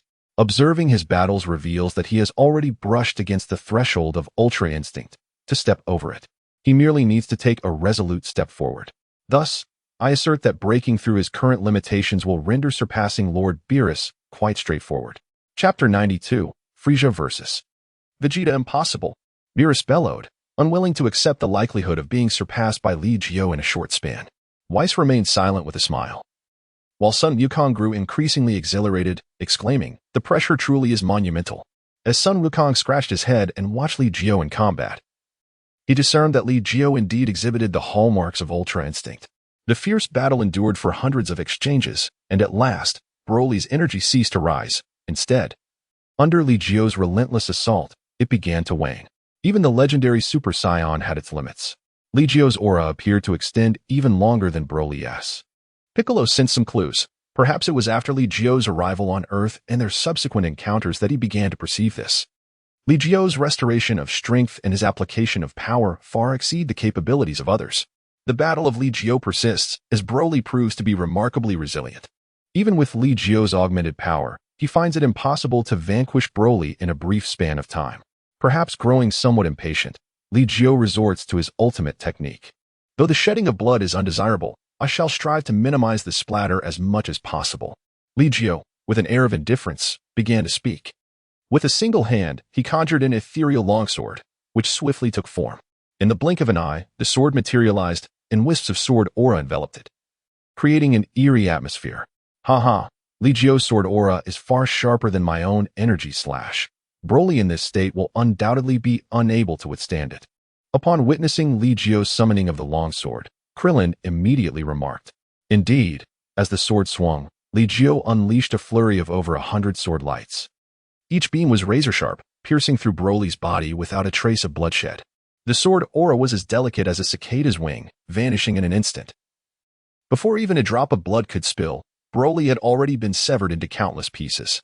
Thus, it came to an end. Li Jiu raised his other hand, unleashing a powerful energy wave that completely obliterated Broly's corpse. The remnants of Broly's presence still lingered in the air. Yet everyone was assured that he was unequivocally dead, beyond any semblance of life. It was finally over. The Supreme Kai, a Shin, breathed a sigh of relief, while the Elder Supreme Kai felt a wave of embarrassment wash over him. How could a Supreme Kai be so thoroughly frightened by the clash between Broly and Li Jiu? It was indeed shameful. Even Whis could not help but interject, reminding that the responsibilities of a Supreme Kai must be diligently attended to. Some duties could be temporarily set aside, but one's knowledge and experience should never be neglected. Otherwise, should one inadvertently offend the Grand Minister or the Omni King, the consequences could be dire.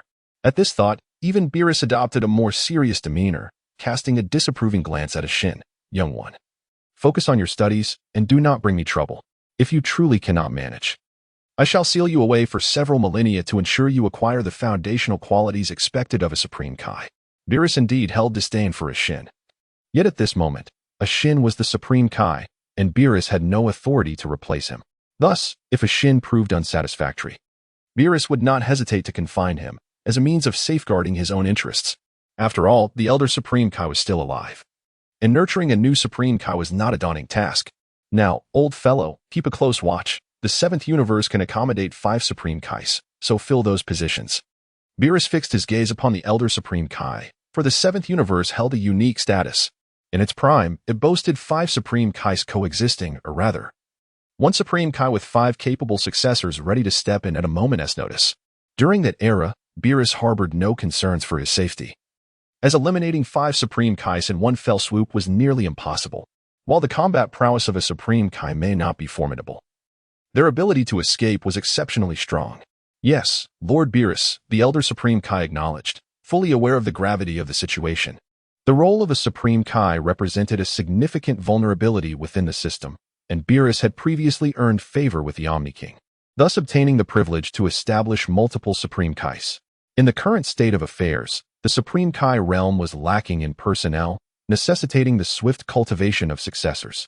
The demise of a single Supreme Kai was trivial, yet if the death of a Supreme Kai were to precipitate the fall of a god of destruction, that would spell considerable trouble.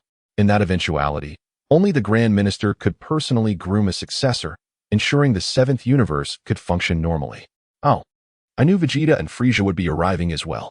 Goku suddenly spoke, and moments later, 2 figures reappeared within the realm of the Supreme Kais. Frieza. The expressions of Gohan and Krillin changed dramatically. Frieza had left a profound impression on them. Yet had he not perished? How was he alive once more? Humph.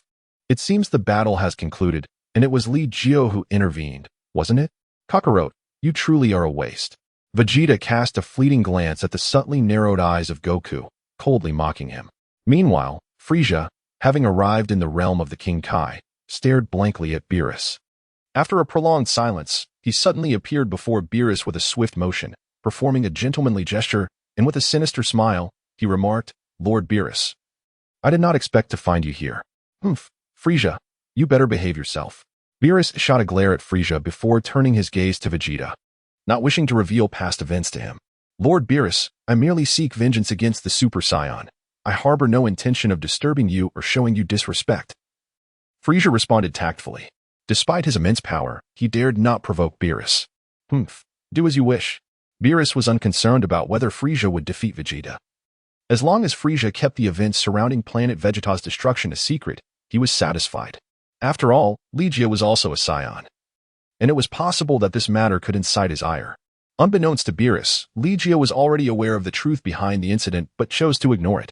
Oh ho ho ho, thank you for your understanding, Lord Beerus. Frieza's sinister laughter echoed as he respectfully retreated, then turned to Vegeta and the others, saying, Vegeta, shall you be the first to engage? In fact, you all could join forces. Frieza brimmed with confidence. He had trained rigorously for 6 months, marking his first foray into serious cultivation, and the extent of his improvement was unfathomable. His gaze shifted to Krillin and Gohan. Roar, those 2 brats are here as well. Rest assured, I shall eliminate you all, Frieza declared with a smile that exuded gentlemanly charm, casting a final glance at Li Jiu. At that moment, Li Jiu and Natasha directed their attention toward Li Jiu's companion, Lilo, along with Goten and Trunks. With extraordinary intuition, he sensed that, during his years of absence, several more Scions had emerged. Fear not, none shall be left behind, Frieza proclaimed as he turned, gracefully descending upon a distant boulder. He surveyed the surrounding landscape. Sensing the residual energies in the air, his expression tinged with confusion. Yet, he quickly dismissed it, reasoning that with Beerus present, someone must have provoked his wrath, causing a minor irritation on the Lord's part. Chapter 93, Vegeta vs. Frieza. Soon, Frieza's face once again donned that gentlemanly smile. He appeared so refined, akin to a noble gentleman, which made Vegeta feel utterly disgusted. Frieza, even if you have been resurrected, what of it? Vegeta scoffed, casting a cold stare at Frieza. At this moment, he felt capable of crushing Frieza with a mere finger. Observing Vegeta's demeanor, Frieza revealed a cold smirk. Vegeta, do you understand that the one thing I despise most in life is betrayal? Nevertheless, I hold you in high regard. Should you choose to remain loyal to me, I shall overlook past grievances and consider you as my trusted confidant. Frieza's gaze fixed upon Vegeta, the mention of bygone events evidently striking a nerve. Frieza, you annihilated planet Vegeta and slaughtered countless Scions. I shall not let you escape unscathed. Vegeta's fury ignited, and in an instant, he transformed into a Super Saiyan. He was aware of Frieza's resurrection, yet with his current base power, he could easily dispatch numerous Friezas. Still, he desired to vanquish Frieza in his Super Saiyan form. Oh, a Scion at full throttle. Frieza observed Vegeta's state without a hint of astonishment. After all, he had been dead for many years, and given Vegeta's innate talent, attaining Super Saiyan status was to be expected. Are you frightened, Frieza? Fear not. My strikes will be mercifully heavy, sparing you from excessive pain. With that, Vegeta vanished from sight, reappearing before Frieza. However, the scene he had envisioned did not unfold. Instead, he was met with a powerful punch to his abdomen. The impact was painful, and though it lacked true harm, the memory of his own words left Vegeta's face flushed with embarrassment. Vegeta, I granted you an opportunity. Frieza's pale tail lashed out, sending Vegeta hurtling through the air. As he soared dozens of meters away, Vegeta abruptly halted mid-flight, a dreadful aura beginning to envelop him. Vegeta was enraged. Frieza, I must admit, after all these years in death, you have made considerable progress. He recognized that his predicament was not due to carelessness, but rather that in this state, he was inherently no match for Frieza. To be honest, I devoted 6 months solely to seek vengeance upon you monkeys. Now, with but a single finger, I could inadvertently crush you. Frieza taunted, extending a finger towards Vegeta in a mocking gesture. 6 months of training? A surge of unnameable fury ignited within Vegeta, compelling him to abandon all pretense.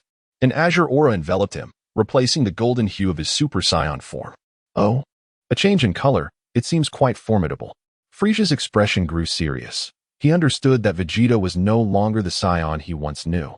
Even after half a year of training, sweeping aside these Saiyans would not be an easy feat. Frieza, unleash your full power, for this may be your last opportunity. The blue-hued Vegeta's tone had become markedly indifferent as he regarded Frieza, granting him the time to summon all his strength. You are truly benevolent, Vegeta. In gratitude for this opportunity you've bestowed upon me, I shall ensure to astonish you. Frieza smirked, his aura beginning to rise, a golden flame surging forth, radiating an undeniable divine essence. How is this possible? Vegeta gazed at Frieza in disbelief, having only touched the realm of the divine through Whis' painstaking guidance. What right does Frieza have? Indeed, the most gifted of the frost demons, he has managed to breach the divine realm. Beerus glanced at Frieza. Observing his transformation through Whis' crystal ball, they could only perceive the transformation, estimating his power through the fluctuations of aura surrounding him. Even Beerus could not discern Frieza's true strength from a mere image. Remarkable, Frieza has also entered the divine realm, this time. Vegeta would find it far more challenging to claim victory. Goku, having regained much of his strength, gasped in astonishment at Frieza's transformation. Yes, Frieza's talent is formidable. And after years of honing his skills in Hell, it is no surprise he has touched the divine realm. Vegeta's path to victory has become significantly more arduous. Whis spoke, and even Beerus had no rebuttal. In the space portal leading to Earth, number 18 carried Bulma to the Kaioshin realm. Hey, Li Jiu, Goku and Lord Beerus. Bulma hurriedly approached, her legs moving rapidly. In reality, it was number 18 who was flying while holding her. Oh, Bulma, what brings you here? It's quite dangerous, Goku remarked, but Bulma brushed it off. Oh, but I have you all to protect me, not to mention the mightiest Lord Beerus in the universe. I'll be perfectly safe, right? She even cast a flirtatious glance at Beerus, which made Vegeta, who was confronting Frieza from a distance, feel somewhat unsettled. Keep your distance, Beerus coldly replied. This fiery woman, were it not for Li Jiu's presence, would have faced dire consequences. Oh, you're rather aloof. I brought plenty of delicious food. All freshly prepared and preserved, Bulma said, shaking a capsule in her hand. Upon seeing this, Li Jiu immediately urged, Bulma, just release the items. With a sheepish smile, Bulma complied and released the contents. Vegeta cast a grateful glance at Li Jiu before focusing intently on Frieza. Humph, distracted are we? That bodes ill. If I were to strike, you would already be dead, Frieza sneered. Vegeta, undeterred, retorted, Frieza, do you fear your own bravado? Come at me. With Bulma not causing any trouble, Vegeta could now confront Frieza with unwavering focus. Roar, Vegeta, let me see what progress you have made over the years. As the words fell, Frieza had already made his move, delivering a punch that struck with the weight of a mountain, instantly shattering the landscape below. Vegeta raised his hand in defense. A dull thud resonated, accompanied by ripples that surged and ebbed. The already ravaged realm of the Kaioshin grew increasingly fragmented. It was over. The Kaioshin realm was on the brink of total annihilation. The Kaioshin, Asen, wore a look of terror, prompting the old Kaioshin to deliver a swift blow to Asen's head. Fool! The Kaioshin realm cannot be destroyed unless Lord Beerus himself intervenes. The old Kaioshin glared at Asen with exasperation, feeling that perhaps it was time for a new apprentice to hone their skills. Chapter 94, The Kaishin Gohan? Bulma unveiled an array of meticulously prepared dishes. A long table adorned with an assortment of culinary delights, still steaming with warmth. How delightful, Lord Beerus. Without hesitation, Whis took his seat, wielding knife and fork to indulge. Beerus then remarked, Whis, ensure that the battle between Vegeta and Frieza does not disturb my meal. Yes, Lord Beerus. With a gentle tap of his staff, Whis summoned a transparent shield to envelop everyone. It has been quite some time since I last enjoyed a meal. Li Jiu has reached a level where he can fast. Yet he still relishes the pleasure of dining. Natasha, equally unreserved, takes her seat alongside him. Both have the ability to abstain from food. But the act of eating has long since become a cherished habit, one that is difficult to relinquish. Tianjin Rice, Krillin, do join us, Li Jiu invites. For Bulma has prepared an ample feast, more than sufficient even as Sun Wukong begins to devour his portion with great enthusiasm. Ah, we shall pass, Krillin responds, redirecting his attention to the fierce clash between Vegeta and Frieza. They aspire to glean combat experience from the fray, even if merely by observation, as it proves invaluable to them. Moreover, sharing a table with Beerus instills a sense of trepidation. After all, he is a deity of destruction, more formidable than Li Jiu. And his demeanor suggests that he is not particularly amiable. Li Jiu and Sun Wukong had become quite accustomed to the situation, but the others were not as unfazed. The battle between Frieza and Vegeta was intensely fierce. Neither of them seemed to care about the potential destruction of the Kaishin realm. Their attacks were ruthless, even employing the Iron Head technique. Meanwhile, Piccolo, Tien, and Krillin were all sweating profusely, as such a level of combat was still beyond their reach. Krillin rubbed his eyes. Although they could see the movements of Vegeta and Frieza, it was merely a visual experience.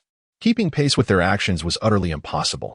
Casting a glance at Son Gohan, who was also watching the fight, Krillin began to entertain a bold hypothesis. Gohan might indeed be capable of contending with Frieza. Perhaps it was plausible, after all. Frieza was formidable, and Uncle Vegeta was no slouch either. Gohan fixed his gaze on the clash between the two warriors and pondered aloud, Uncle Vegeta must be hiding something. Upon uttering this observation, even Beerus momentarily paused. Is Son Gohan the son of Sun Wukong?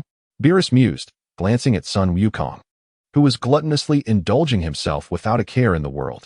Indeed, Gohan possessed remarkable talent. Li Jiu nodded. He was merely satiating his appetite rather than seeking to fill his stomach completely, sampling only a bit of everything. Fascinating, Saiyans, truly a race of warriors, Beerus remarked, casting a thoughtful glance at Gohan before addressing the old Kaishin. Son Gohan could potentially make a splendid Kaishin. The implication was clear. Beerus desired Gohan to assume the role of Kaishin. However, the position required an individual of kind disposition and gentle temperament. Lord Beerus. Gohan is a Scion. Surely he may not be suitable? The old Kaishin voiced his concerns. As Scions typically were not peaceful souls like Vegeta or training fanatics like Sun Wukong. The responsibilities of a Kaishin were indeed quite demanding. Humph. That is not for you to worry about. You may seek someone else more fitting, Beerus retorted, his focus on Gohan's strength. A being of such power would be nearly impossible to extinguish in the universe. If paired with the authority of a Kaishin, Gohan's prowess might even rival that of Li Jiu at this moment. In such a scenario, unless a god of destruction intervened, Gohan would likely remain unharmed. This, in turn, implied that Beerus himself would also be safe. Of course, this assurance was limited to a single universe, excluding the likes of Zeno and the Grand Priest. Wait, a Kaishin? Can I? Sun Wukong suddenly halted his actions, swallowing his food with enthusiasm. He had only heard that if he became a Kaishin, he could match Li Jiu. No. Beerus vehemently denied the notion, deeming Son Goku far too perilous, for he might unwittingly meet his demise at any moment. What a pity, Son Goku lamented, transforming his sorrow into appetite as he devoured a piece of pork elbow. Hey, Gohan. Beerus had not conferred with the old Kai. He merely informed him. Gohan, engrossed in the fierce battle between Vegeta and Frieza, was startled by Beerus's voice and turned around. Lord Beerus? Would you like to become a Supreme Kai? Rest assured. It's merely a title. Beerus expressed his hope for Gohan to ascend to the role.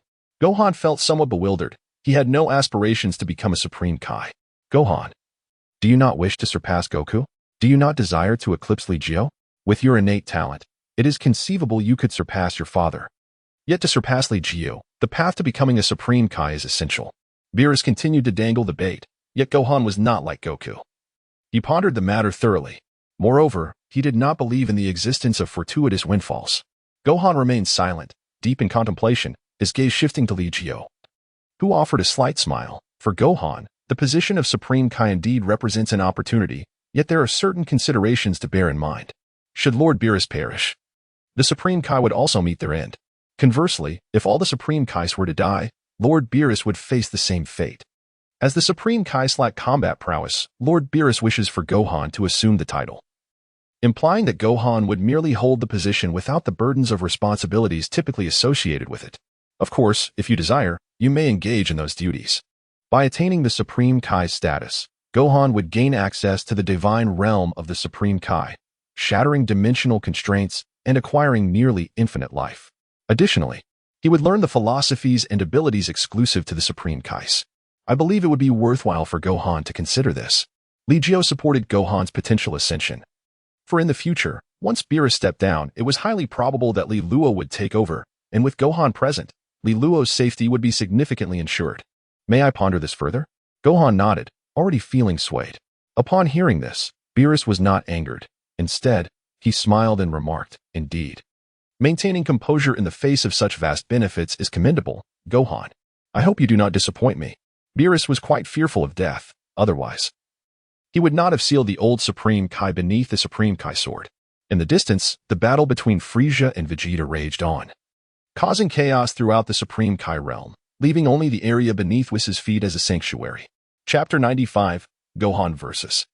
Frieza. The clash between Vegeta and Frieza was evenly matched, resulting in a tumultuous spectacle that darkened the skies and obscured the sun and moon. How long would these two continue their fierce confrontation? Gradually, Bulma began to feel a sense of impatience. Vegeta was unable to vanquish Frieza, and instead, the two were evenly matched, both sustaining severe injuries. After enduring 7 years in hell and then training for an additional 6 months upon his resurrection, Frieza had ascended to a divine level, making him far from easy to defeat. Whis spoke up, casting a sidelong glance at Goku, who was contentedly patting his belly and burping. At that moment, Goku's gaze was fixed on the fierce battle between Vegeta and Frieza. Though both combatants were no longer at their peak, their energies diminished, they remained unwilling to relent. Li Jiu understood Sun Wukong's intentions at this moment. He merely wished to seize Vegeta's opponent. However, after waiting for an extended period, Sun Wukong remained inactive. Both Vegeta and Frieza were utterly exhausted, barely able to stand, let alone continue the battle. It seems Vegeta requires further training. Beerus expressed his dissatisfaction, as Vegeta had failed to eliminate Frieza. With that, Beerus turned to Sun Wukong and inquired, "Are you not going to kill Vegeta?" Upon hearing this, Sun Wukong scratched his head in confusion. "Lord Beerus, why must we kill Frieza? Do you wish for Earth to be in constant peril?" Beerus, gripping Sun Wukong's collar, roared in anger. Sun Wukong, still scratching his head, exclaimed, Even Lord Beerus cares about the affairs of Earth." Their communications seemed to occupy the same wavelength, yet it felt as if they were not on the same frequency. Beerus cast a cold gaze at Li Jiu, who disregarded Beerus's presence and remarked that as Vegeta's opponent, let him deal with it himself. With the aid of the Divine Creation platform, Vegeta will soon surpass Frieza.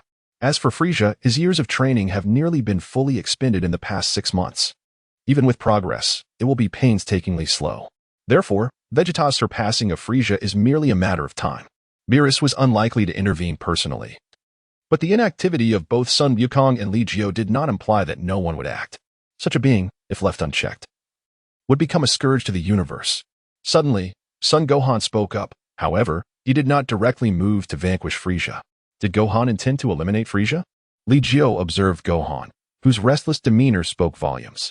After all, I too was once slain by Frieza. Son Gohan clenched his fists, his eyes gleaming with determination as he addressed Li Jiu. "Uncle Li Jiu, may I have 2 sins of beans?"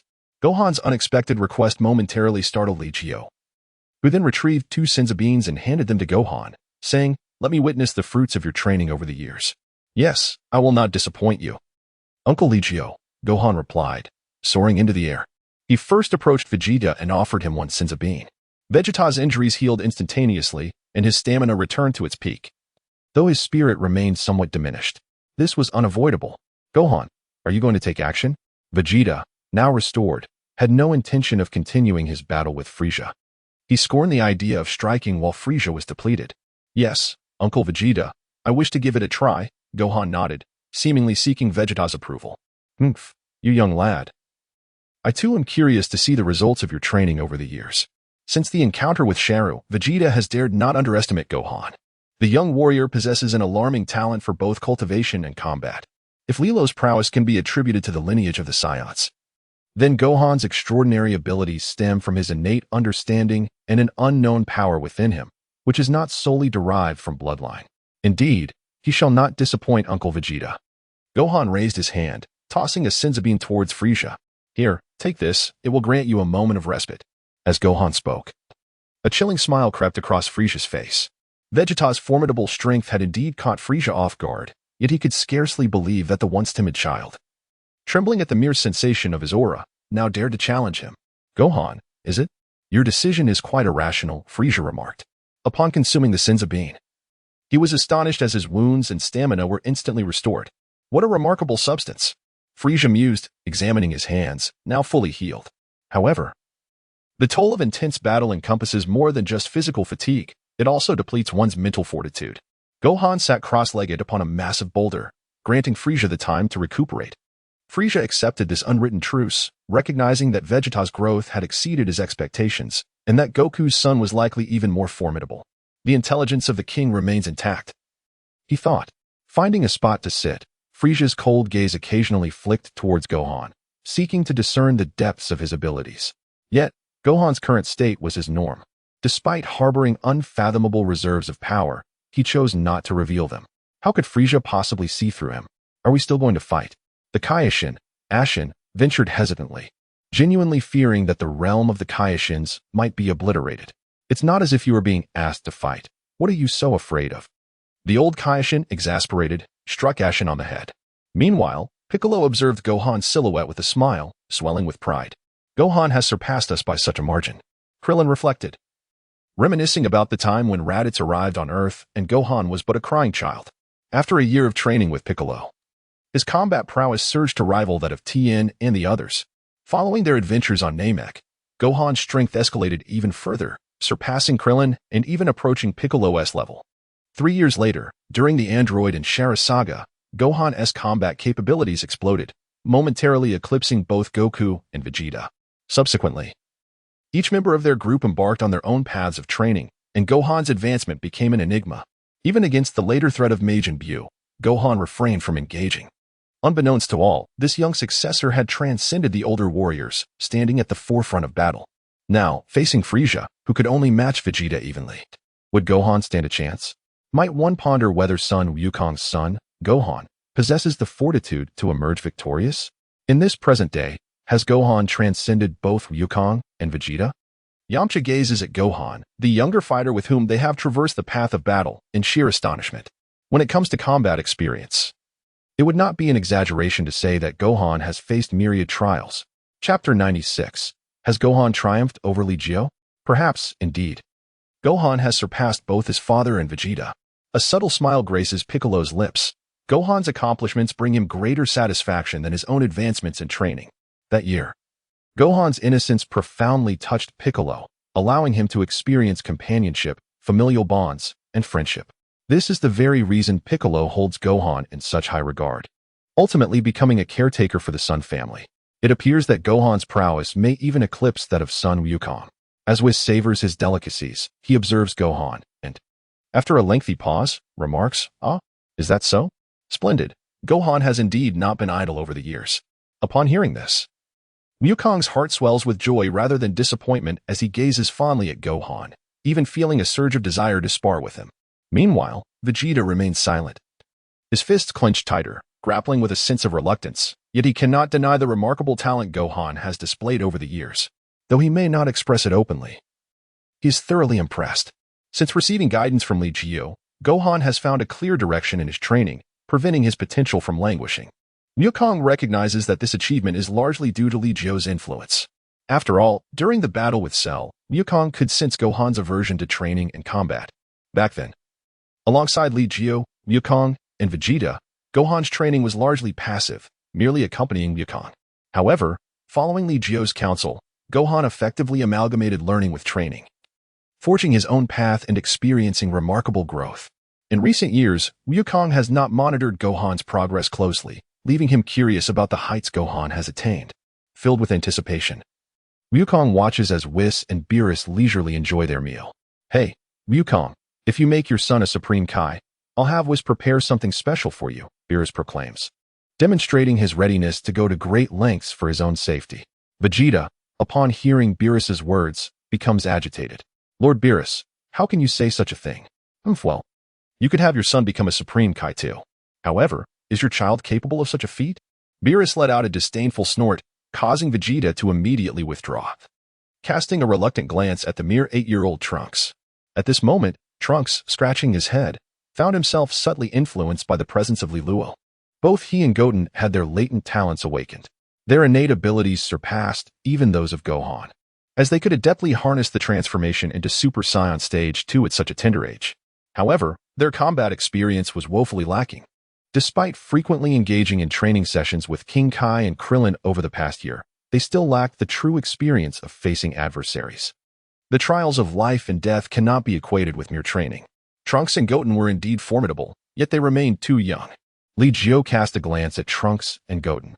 These two younglings possessed exceptional innate qualities, transforming into Super Saiyans as effortlessly as consuming food or drink. Nevertheless, such rapid and uncomplicated growth comes at a cost. Just as Frieza, born with a battle power exceeding 1 million, pays the price of being unable to fully control his own strength.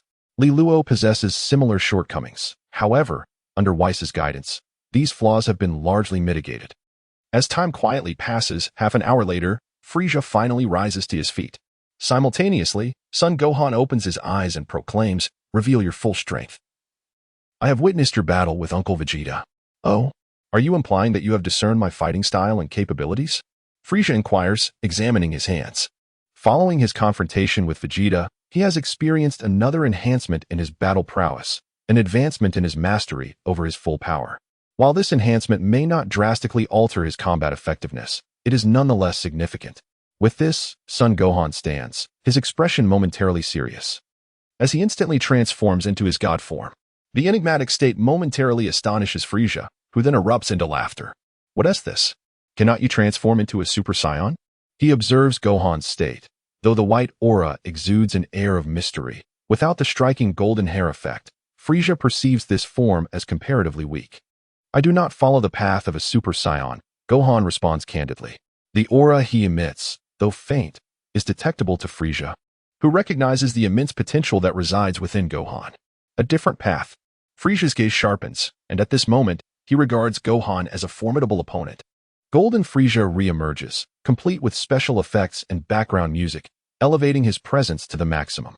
"So, Son Gohan, are you prepared to meet your demise?" Frieza utters with an elegant yet sinister tone.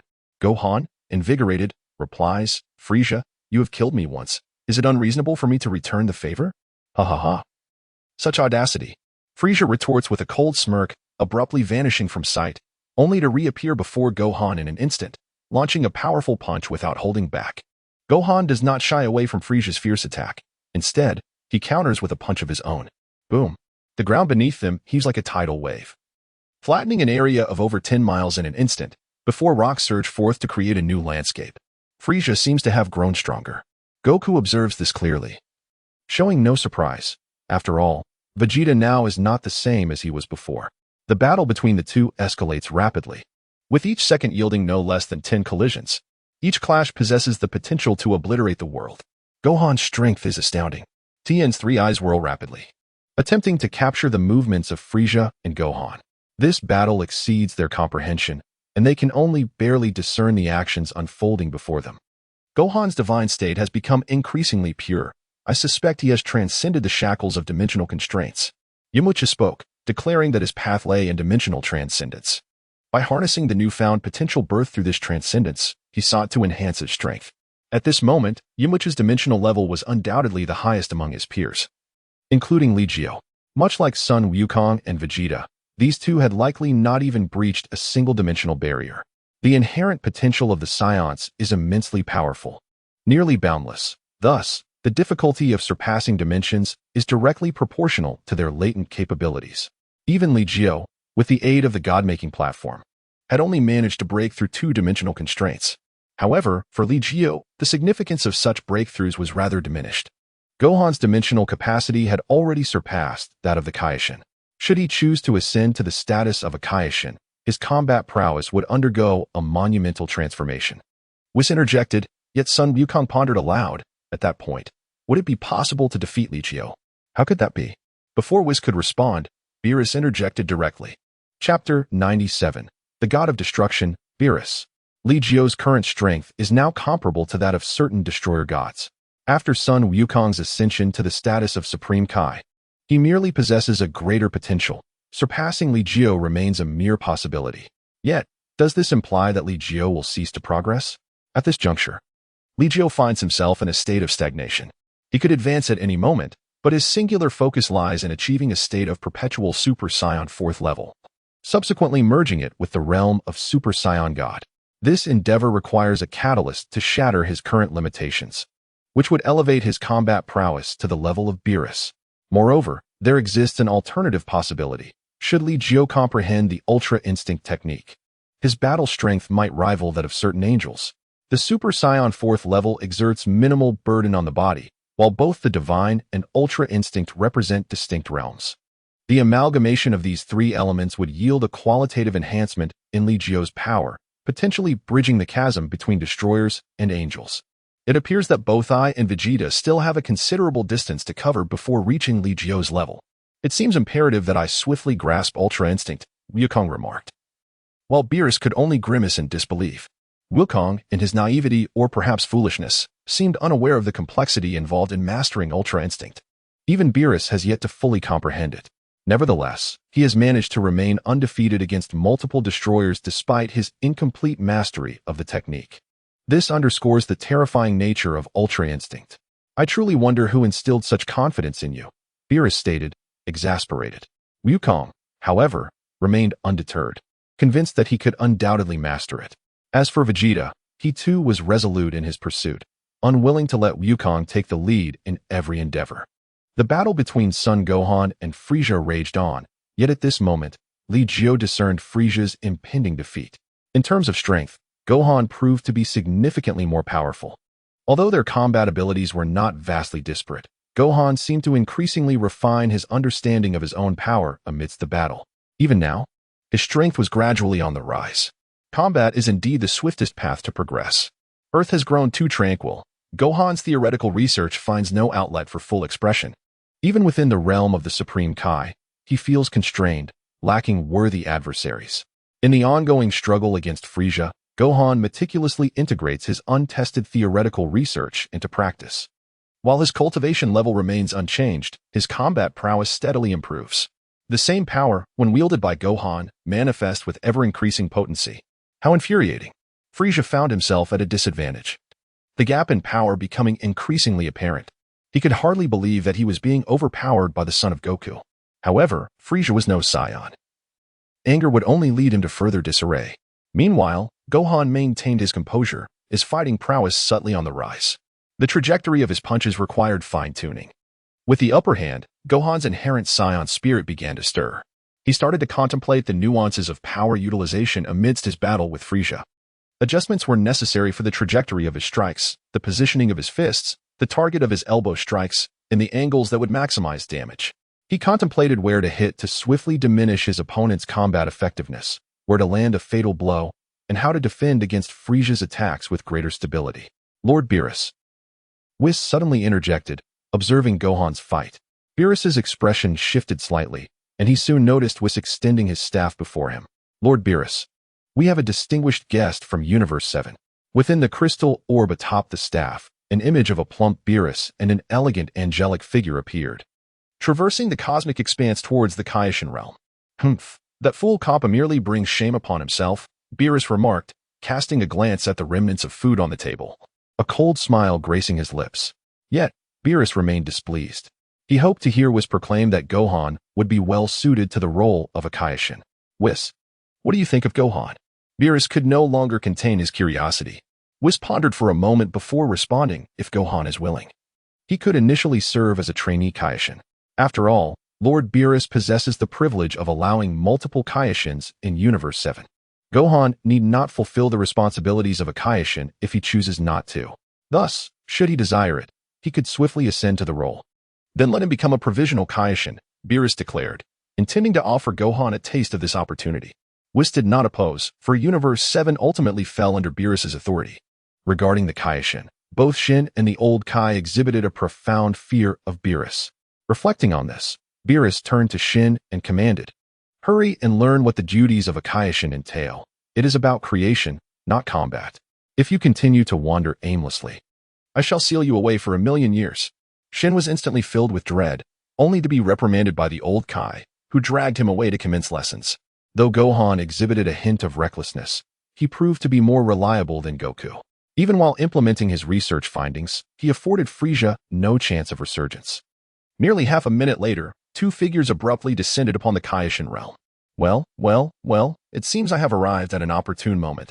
Beerus, it appears your universe harbors two commendable warriors. Xiangpa cast a fleeting glance at Son Gohan and Frieza, not overly concerned. To a god of destruction, powerful beings like Son Gohan and Son Goku were no different from myriads. They merely wore smiles for such formidable warriors out of consideration for the universe. Xiangpa, why have you left the 6th universe to come to my 7th universe? Beerus inquired with a frosty demeanor. Although the 6th and 7th universes were brother universes, the two gods of destruction were not on amicable terms. Both relished exquisite delicacies, yet rarely encountered anything worthy of their palate, leading to a rivalry. At present, Beerus displayed a cold smirk, patiently awaiting Xiangpa's response. Just a couple of days ago, I painstakingly procured 2 Bibu bird eggs, and today, I shall let you savor the exquisite flavors of the world. Xiangpa was wholly absorbed in Beerus, oblivious to the plethora of uneaten remnants spread across the table before Beerus. With a chilling smile, Beerus lightly tapped his fingers against his face and remarked, "Boiled eggs, perhaps?" He regarded Xiangpa intently before sliding a glass of juice towards him. "I cannot indulge in those bird eggs, but do try this juice, Xiangpa." Chapter 98. Forcing Xiangpa to consume leftovers? Xiangpa, cradling a bird egg, was about to have Vados prepare it for him when he was unexpectedly presented with a peculiar drink by Beerus. "What is this?" "Just a mundane juice, nothing more." Beerus poured himself a glass, took a sip, and regarded Xiangpa with disinterest. Frowning at Beerus, Xiangpa retorted angrily, "Beerus, what do you mean by offering me such ordinary juice? This is far more delectable than your boiled eggs." Beerus remained unfazed, his eyes brimming with contempt. With combat between gods of destruction prohibited, Xiangpa and Beerus were left to engage in this tedious form of rivalry. Skeptical yet intrigued, Xiangpa lifted the juice and took a sip, and to his astonishment, he felt himself buoyed. "This is, well, it's not bad." He finished the glass in one go, then noticed the remnants on Beerus's table. Selecting a dish that appeared less chaotic, he poked at it with his finger and tasted. "It's passable, I suppose." His face flushed slightly. He desired to eat more. Yet it was evident that these were leftovers from Beerus. "My lord Xiangpa, you mustn't indulge too much," Vados interjected, handing him 2 bottles of a liquid resembling watermelon juice. "I shall not drink that, Vados. I wish to savor this exquisite cuisine." "Who prepared this? Prepare me a fresh serving." Xiangpa's gaze swept across the others, landing directly on Li Jiu. "You, go prepare me a new delicacy. You have 3 minutes. Should you fail, do not blame me for my rudeness." Li Luo was originally seated beside, enjoying a cup of tea, when unexpectedly, Kampa pointed at his nose, demanding that he prepare food for him. 3 minutes were insufficient. Li Jiu, however, did not become angry. After all, Kampa was a god of destruction, and while he maintained a cordial relationship with Beerus, it did not imply that he shared a similar rapport with Kampa, nor did it grant him the liberty to provoke a god of destruction at will. Nevertheless, while Li Jiu harbored these thoughts, Beerus did not share the same sentiment. "Li Jiu, how can you remain unperturbed while Kampa dares to point at you?" Beerus fanned the flames from the sidelines. Whis and Vados remained detached, intervening only if the gods of destruction were to engage in conflict.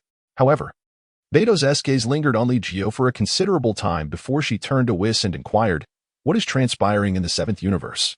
As she spoke, her attention shifted to the battle between Gohan and Frieza, a glimmer of curiosity illuminating her features. "Is that the Frost Demon race? They have managed to touch the realm of the divine, and the other is a Scion, albeit not a pure blood." Gohan's identity was, of course, unmistakable to Vados. The prowess of the angels extended beyond mere strength, encompassing profound knowledge of the universe. Indeed, a Scion. It is astonishing that a Scion has also reached the threshold of divinity. Vados gazed at Gohan, sensing his divine aura. Sister, have you forgotten? Long ago, there existed a Scion. That was different, Vados interjected, shaking her head, and then returned her focus to Li Jiu, remarking, his strength is likely approaching that of a god of destruction. Sister has a keen eye, Whis acknowledged, while at that moment, Beerus continued to stoke the embers of discord, eager for Li Jiu and Kampa to clash. At this moment, Li Jiu was also brimming with eagerness. Addressing Lord Xiangpa directly, he remarked, Lord Xiangpa, should you find yourself hungry, there remains an ample supply of leftover food for your enjoyment. Li Jiu was acutely aware of how to provoke the god of destruction. Indeed. As soon as his words fell, Xiangpa's expression turned icy. This was the seventh universe, yet he would not permit anyone to infringe upon his authority. A terrifying aura began to permeate the atmosphere, although Xiangpa had made no overt move. Krillin and the others felt as though they had plunged into an abyss of frost, chilled to the bone.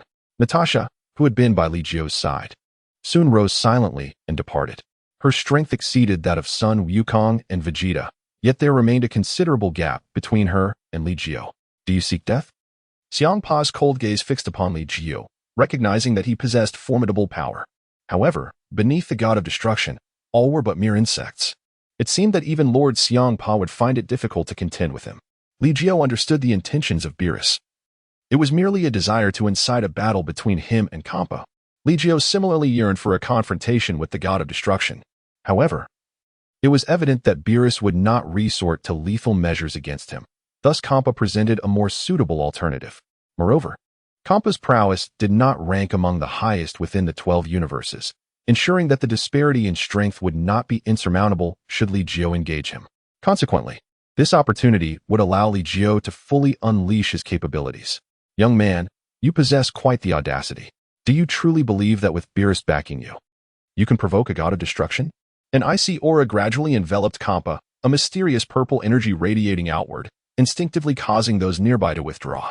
At this moment, Goku and Vegeta began to gather their energy, bracing against the oppressive force emanating from Kampa. What? Do you two also seek your demise? While others recoiled, Goku and Vegeta stood firm, a blatant provocation towards the god of destruction. If an opportunity arose to battle a deity, it would certainly not be dismissed lightly. Vegeta felt a surge of excitement.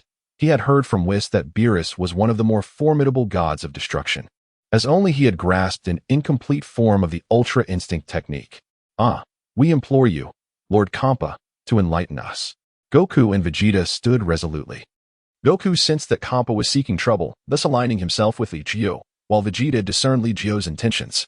Nevertheless, facing a god of destruction, the three joining forces seemed permissible. This was Vegeta's thought, and opportunities to engage in battle with a deity were scarce. At least, this time, Beerus would provide a safety net. You individuals from Universe 7 certainly possess courage, Kampa remarked, amusement glinting in his eyes.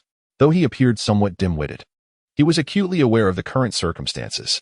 Beerus, you must think carefully. Should you kill them, do not seek trouble from me. Of course, if you do, I shall not be afraid. If you have the capability, go ahead and eliminate them.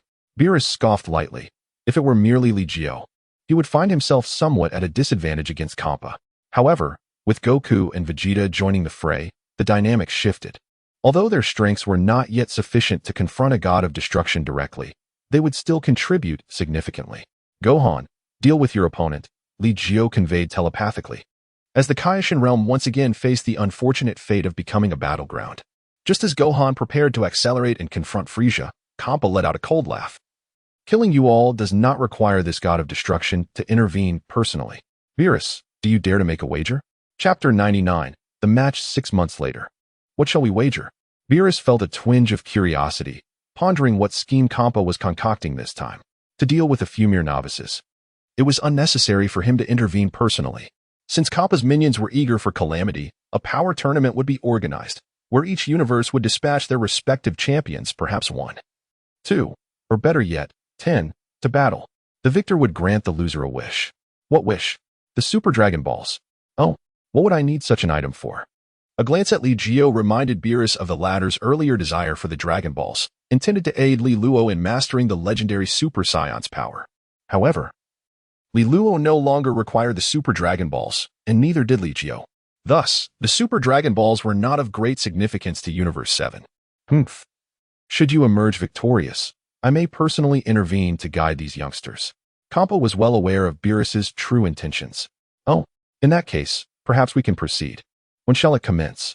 Beerus nodded slightly, and Kampa promptly replied, await the notification, it will not exceed a century. Upon hearing this, Li Jiu and the others exchanged glances. Beerus, however, erupted in a tirade. Kampa, do you believe everyone possesses an endless lifespan like you? A century hence, Li Jiu and his companions could obliterate you with a mere fingertip. Beerus held steadfast confidence in Li Jiu, although he had reached a bottleneck.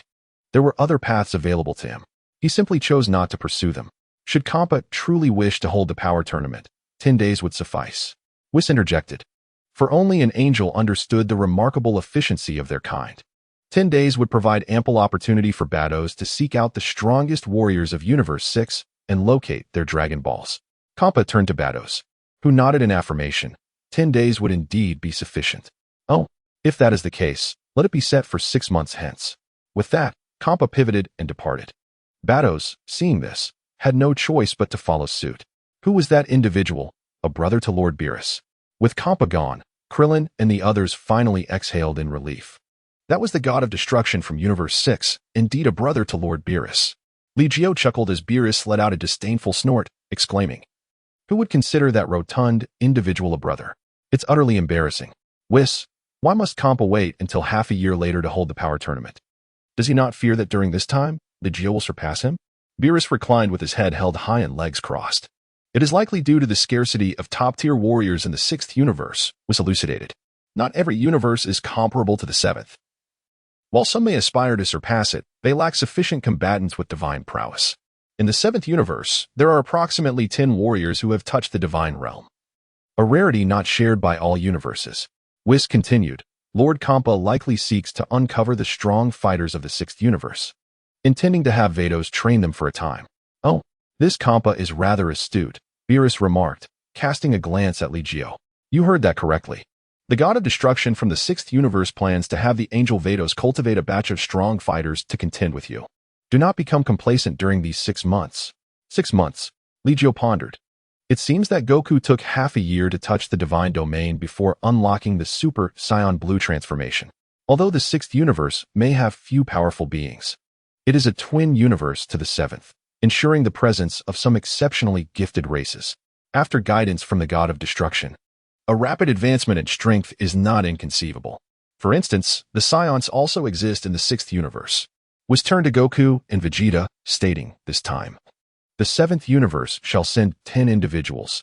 You may select amongst yourselves. Instantly, all eyes turned toward Li Jiu. If there are 10 slots, we can all participate, correct? Tien Shinhan inquired, as they now found it challenging to encounter worthy opponents across the cosmos. They were eager to partake in such a battle. There's truly no need. Li Jiu smiled faintly, not placing as much significance on the tournament as one might expect. However, I do hope the 7th universe emerges victorious. That way, I can spar with Lord Kampa. Li Jiu's intent was straightforward. He wished to engage Kampa in combat to gauge the gap between himself and a god of destruction. Kampa will not show you the same leniency I do. He would relish the opportunity to eliminate all the elite fighters of the 7th universe, Beerus cautioned. Yet, Li Jiu merely smiled softly. That would only add to the excitement. Facing Lord Beerus has not posed much pressure for me. Li Jiu stretched lazily and then glanced at the crowd, saying, we must secure victory in this match. Therefore, let us determine the qualifications based on the strength of our abilities. Li Jiu spoke, and the crowd had no objections. Only Natasha interjected, saying, I shall not participate. Li Jiu was somewhat incredulous. Natasha's desire for battle was no less fervent than that of Sun Wukong and Vegeta. Well, I am with child, she replied, a faint blush gracing her delicate face as her jade hand gently rested upon her abdomen. Li Jiu was momentarily stunned before a wave of ecstatic joy washed over him. Natasha, when did this happen? I only discovered it a few days ago. Since her union with Li Jiu, Natasha had become significantly more gentle. Now, with the blessing of pregnancy, she radiated a luminous maternal aura. Li Julian gently patted Natasha's head, and the others stepped forward to offer their congratulations. Given the circumstances, it was clear that Natasha could not participate. Therefore, I, along with Wukong, Gohan, Vegeta, Piccolo, Tien, Yamcha, Krillin, Goten, and Trunks, make a total of 10. Li Jiu directly appointed us. Upon hearing this, Li Luo exclaimed, "Father, have you forgotten about me? Your powers are not yet perfectly controlled. Broly's aura could render you uncontrollable. What if the 6th universe also harbors the legendary Super Saiyan?" Li Jiu was concerned that Xiang Pa might summon Kai Air, which could lead to complications. Therefore, to be prudent, Li Luo should refrain from participating in this match. For the time being, it would be best for Weiss to continue mentoring Li Luo, while also redirecting Li Luo's focus towards the Xian Huang Breathing Technique. Can Goten and I participate as well? Oh, how fantastic! Shall we be the first to go on stage? Exclaimed Trunks and Goten, brimming with excitement. Chapter 100, The Great Return. Don't celebrate too early, you two. The competition between the two universes is no trivial matter. No one knows what wish the god of destruction from Universe 6 might grant upon victory. If it pertains to Earth, it would be too late for regrets. Thus, even you two must double your training efforts in the upcoming 6 months, understood? Vegeta reprimanded, urging Trunks and Goten to temper their enthusiasm. Yes, Dad, Uncle Vegeta. Trunks and Goten responded instantly, then leaped joyously once more. Only Li Jiu felt unable to share in the joy, but there was little he could do. Ah, this is truly marvelous. To battle against masters from other universes, Goku exclaimed, filled with inexplicable excitement, while Beerus remained indifferent. However, he turned to Weiss and inquired, Weiss, there shouldn't be any stronger beings than Li Jiu in Universe 6, right? In the case of the 12 universes, aside from the gods of destruction, I would believe there are figures mightier than Li Jiu, but they surely aren't in Universe 6. Such matters should retain a hint of suspense. For instance, could there be a Scion in Universe 6 that corresponds to Li Jiu? Weiss responded with a smile, causing Beerus's expression to grow serious. The 6th and 7th universes are essentially twin universes. If there exists a powerhouse like Li Jiu in the 7th, then one must undoubtedly exist in the 6th as well. Moreover, my sister's strength surpasses mine. Should she choose to intervene, even within a mere 6 months, she could cultivate a cadre of formidable fighters. Weiss, you should also mentor these individuals, helping each of them reach Goku's level. I refuse to believe we could lose this match, Beerus declared, and Yamcha and the others were instantly filled with anticipation. However, Weiss shook his head, saying, I lack the energy for that. It would be better for Li Jiu to guide them. Simply allowing them access to the God creation platform would suffice. Right, Li Jiu? Weiss looked towards Li Jiu, who nodded slightly in agreement. Everyone has already built a strong foundation. If Lord Beerus permits you to train on the God creation platform, even if you cannot reach the level of Super Saiyan Blue in the short term, it won't be far off. The power of Super Saiyan God ranks among the best in the 12 universes. Li Jiu spoke, while Beerus nodded and remarked, you must exert yourselves. Should anyone's training progress fail to meet my expectations, they shall vanish forever. Beerus narrowed his eyes, and at that moment, everyone broke into a cold sweat. Please, Master, continue to guide me. Li Luo stepped forward, having officially become a disciple of Weiss, and thus addressed him as Master. Well, you may also enter the divine creation platform.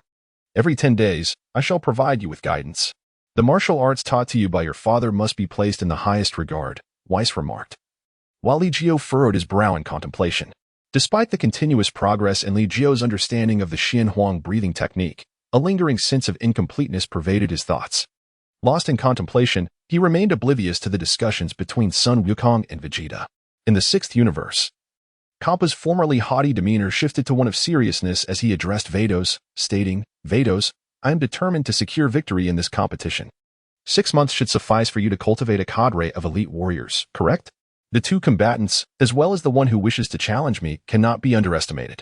As the god of destruction, Kampa might not discern Li Jiu's true strength, yet he could sense its essence to a considerable degree.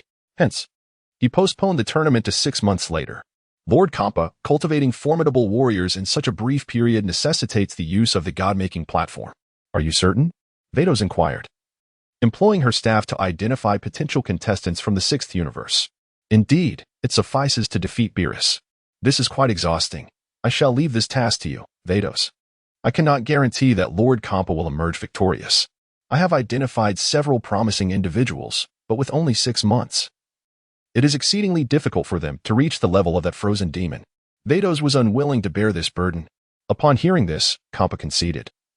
The one who wishes to engage me is a Scion, correct? I recall that the 6th universe also has Scions. Indeed, the growth potential of Scions is formidable. Though the Scions of the 6th universe are comparatively weaker, seemingly lacking mastery over their transformation techniques. Vados will ensure this, won't she? Kampa pressed. Of course. I shall instruct them to present the strongest lineup from the 6th universe. I want Beerus to witness my prowess. After declaring this, Kampa resumed his seat, panting heavily. Very well. I have selected 10 individuals. Would you care to review them, Lord Kampa? Vados summoned the visual information of the chosen 10, introducing them, among them. A few possess limited strength but abundant potential, such as Scion Jabe, Scion Caulifla, and this one, Kale, who seems to be of the legendary Super Scion lineage. Albeit her bloodline remains dormant. Her potential is immense, yet difficult to harness. Additionally, there are 2 combat-oriented Namekians, and that concludes the selection. Summon them all. Should they refuse, I shall obliterate them. As Xiang Pa shouted loudly, Baduosi let out a helpless sigh and embarked on her arduous journey. Both universes were diligently preparing for the contest, yet Li Jiu had inexplicably vanished. The training of Tianjin Fan and the others had already settled into a routine. Li Jiu's absence would have no impact on them. Amidst the cosmic expanse, Li Jiu strode like a deity, beholding the brilliance of the starry rivers. At his level of prowess, the external environment barely affected him.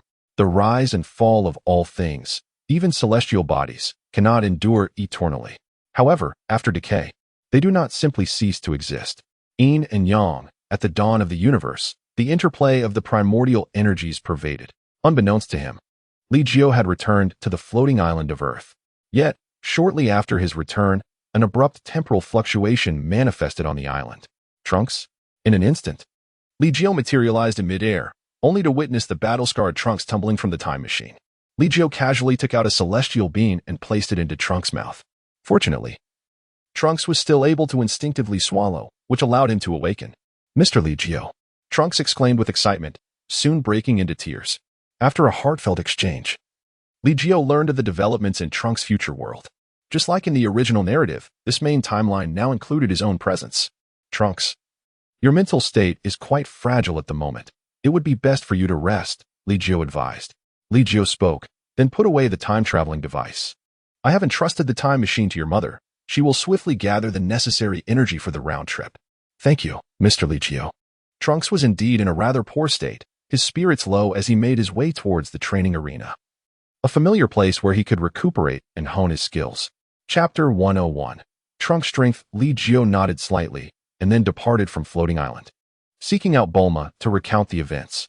Upon receiving the time travel device, Bulma tinkered with it for a while and remarked, collecting energy is not particularly troublesome, but it does require some time. However, the future version of myself should not be limited to such a meager amount. It seems that the future world has suffered considerable destruction, making energy collection exceedingly challenging. Li Jiu spoke, and only then did Bulma nod in acknowledgement while fiddling with the device designed to collect energy. How did you come to be on Earth? Shouldn't you be training with Whis and Beerus in the realm of destruction? I encountered a bottleneck in my cultivation, so I decided to wander about in search of inspiration. And now? Have you made any progress? Almost there. I heard from Whis that you will soon surpass Beerus. I cannot say for certain. After all, Lord Beerus is a god of destruction, and surpassing him is no simple feat. Moreover, among the gods of destruction across the 12 universes, Lord Beerus is quite formidable. You certainly hold a great deal of respect for Beerus, considering he has been quite vocal about returning to Earth, which poses a considerable risk. Indeed, Li Jiu nodded, acknowledging Beerus's danger while maintaining a deep respect for him. Had it not been for Beerus intervening that time, I would have been compelled to take the lives of Natasha and Li Luo. Without Beerus's assistance, I would have been utterly overwhelmed. All right, I must check on Trunks. Bulma expressed her concern, placing her hand on Li Jiu's shoulder. Why not just fly there? That would be rather troublesome. Hurry. Bulma was not one to mince words, leaving Li Jiu with no choice but to employ instant transmission to transport her to the training grounds. You two can have your chat now. After delivering Bulma, Li Jiu's expression gradually turned more somber. Trunks' arrival seemed to herald the emergence of something shadowy. His gaze sharpened, swiftly locking onto a specific direction where the void rippled with extraordinary fluctuations. These were the undulations of time and space, a phenomenon that even Li Jiu at present could not conjure. Matters concerning time and space were beyond Li Jiu's reach at this moment. Within the vast cosmos, few possess the ability to wield the powers of time and space, for the stakes are immense. A slight misstep could potentially give rise to an entirely new parallel universe. The fluctuations of time and space intensified, prompting Li Jiu to ascend into the air, witnessing firsthand as a time tunnel opened, from which emerged a figure clad in black, strikingly resembling Sun Wukong. The Black Wukong. Upon entering this realm, Black Wukong immediately sensed Li Jiu's presence, his brow furrowing tightly in response. In his recollection, Li Jiu was an inconspicuous figure. He had anticipated that Trunks would seek the assistance of Goku and Vegeta. However, at this moment, both Goku and Vegeta were absent. And instead, Li Jiu stood before him. This is not a place meant for your presence. Li Jiu gazed at Black Goku, resolute that this realm must not be thrown into chaos by him. The ideology of Black Goku is steeped in darkness. The Zero plan for humanity is not mere rhetoric. They're indeed taking action, and the Earth of another timeline may very well be the last bastion of life in the 7th universe. Who are you? Black Goku scrutinized Li Jiu, his brow furrowing further as he noticed Li Jiu's distinctive hairstyle and the tail coiling around his waist. A Scion. His very being stemmed from a Scion, a formidable one at that, wielding powers beyond even those of the divine, all while encased in a mortal form. Thus, he resorted to the Super Dragon to fulfill his wish, exchanging bodies with Sun Wukong. After the body swap, Black Goku did not immediately master all of Sun Wukong's powers. Rather, he was gradually acclimatizing. However, adapting to the body granted by the Super Dragon was swift. At this point, Trunks was no longer a match for Black Goku. This inquiry should rightly come from me. However, I have no need to ask. You simply need to return to your original world. I harbor no intentions of confronting you at this moment. Li Jiu had yet to comprehend the intricacies of Black Goku's existence. His familiarity with the original narrative was insufficient to confront the formidable presence of Black Goku at this moment. When Trunks departed from this timeline, he had already embarked on a rigorous path of training. Having endured countless trials and bearing immense burdens, his dedication to cultivation rivaled that of Gohan. Perhaps he lacked an innate talent, yet the passage of time undoubtedly conferred significant enhancements to his prowess. Furthermore, upon his departure, Trunks had already attained the level of Super Saiyan 2nd stage and had glimpsed the potential of his Super Saiyan 3rd stage, all while receiving guidance on the same. Years later, barring unforeseen circumstances, Trunks would surely possess capabilities surpassing that of Super Saiyan 3. Damn it, how could you possibly be here? Trunks exclaimed, abruptly soaring into the air. He had been peacefully slumbering, only to be jolted awake by a nightmare, and upon seeing his youthful mother by his side, he had barely begun to reminisce before being unsettled by the oppressive aura of Black Goku. Ah, Trunks, Black Goku remarked, casting a glance at him before turning his attention to Li Jiu. Might you introduce me to this individual? You need not concern yourself with that. Trunks retorted, a pang of regret surging within him as he realized that Black Goku possessed the ability to traverse time as well. Do not blame yourself. This fellow harbors grand ambitions. And even in your absence, this realm could still be ensnared in turmoil. Li Jiu discerned Trunks' intentions and offered a word of comfort before inquiring. I am eager to ascertain the extent of your prowess. Have you attained the 3rd level of Super Saiyan? Indeed. I achieved the 3rd stage of Super Saiyan 3 years ago, and I have even ventured into a mysterious realm, Trunks replied, his expression shifting dramatically as his aura vanished, replaced by an enigmatic state. This condition differed from Gohan's mysterious form. His hair was golden, resembling that of the 1st stage of Super Saiyan. Yet, the power emanating from him was undeniably divine. This state, distinct from the 1st stage of Super Saiyan, was enveloped in a layer of ethereal white divine energy beyond the golden aura. From Li Jiu's perception, although this state may not quite match Gohan's divine form, it was not far off. Indeed, even so, are you not at a disadvantage? Li Jiu remarked, casting a glance at Black Goku. At this moment, Black Goku had presumably mastered the Super Saiyan Rose form, hadn't he? Yes, that scoundrel has usurped Mr. Goku's body and surpassed me in an alarmingly brief period. Trunks gritted his teeth, then turned to Li Jiu, stating, Mr. Li Jiu, you must have reached a level akin to mine, correct? Surely, you do not believe that you are the only one progressing? These past years, Earth has enjoyed peace, yet with your current strength, Li Luo is swiftly closing in on you. Moreover, Gohan has widened the gap significantly. At this point, in terms of combat power, Trunks' strength should be above Gohan's during the Majin Buu saga, though it would not exceed it by much, leaving a considerable disparity compared to the present Gohan. Chapter 102. Li Jiu vs. Black Goku, is that so? I apologize, Mr. Li Jiu, Trunks expressed with genuine remorse. Feeling the weight of being outstripped by Gohan despite being Li Jiu's semi-apprentice. That is quite commendable, Li Jiu waved his hand dismissively. Then turned his gaze back to Black Goku, declaring, "It is time for you to leave. This world is not meant for your presence." Li Jiu was not inclined to engage in combat with Black Wukong at this moment, for this individual, once provoked, could very well annihilate the Earth. If a confrontation were to occur, it must take place within the temporal realm of Trunks. Black Wukong remained motionless. Logically, the timeline of this dimension should be shortly after the tournament between Universe 6 and Universe 7. Given the power he possessed, he should be invincible in this dimension. Or at the very least, no one should be capable of defeating him. Yet, why did this person before him exude such a palpable sense of danger? He had yet to comprehend the anomalies of this time and thus could not return. "You have yet to reveal your identity," Black Wukong queried. To which Li Jiu simply shook his head. "Li Jiu, you likely have not heard of me.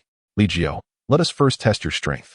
Although Black Wukong had indeed never encountered the name Li Jiu before, he felt compelled to gauge Li Jiu's capabilities.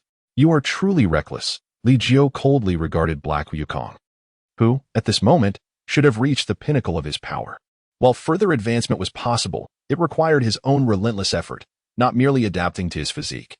How can one know without trying? Black Wukong displayed a chilling smile, a visage that seemed unfathomable on the face of Sun Wukong. Li Jiu let out a light smile as his form gradually ascended. Upon witnessing this, Black Wukong immediately followed suit, and the two figures swiftly pierced through the atmosphere, arriving in the vastness of outer space. To their astonishment, the Saiyans were indeed capable of surviving in the cosmos. Black Wukong spoke, increasingly acknowledging Li Jiu's potential. "There is much you have yet to reveal. Transform, and let me witness your true strength." Li Jiu regarded Black Wukong, aware that should he engage in battle with his normal state, he could effortlessly vanquish him. At that moment, Li Jiu had already integrated 50% of his Super Saiyan 4 power into his base form. However, this integration resulted in the rejection of the transformation into Super Saiyan God. Consequently, Li Jiu's strength had not actually increased. Rather, he faced certain limitations. "As you wish," he replied.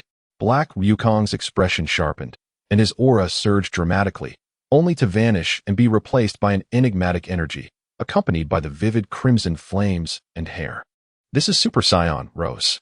Black Wukong brimmed with confidence in his current power, which had surpassed even Goku's Super Saiyan blue form.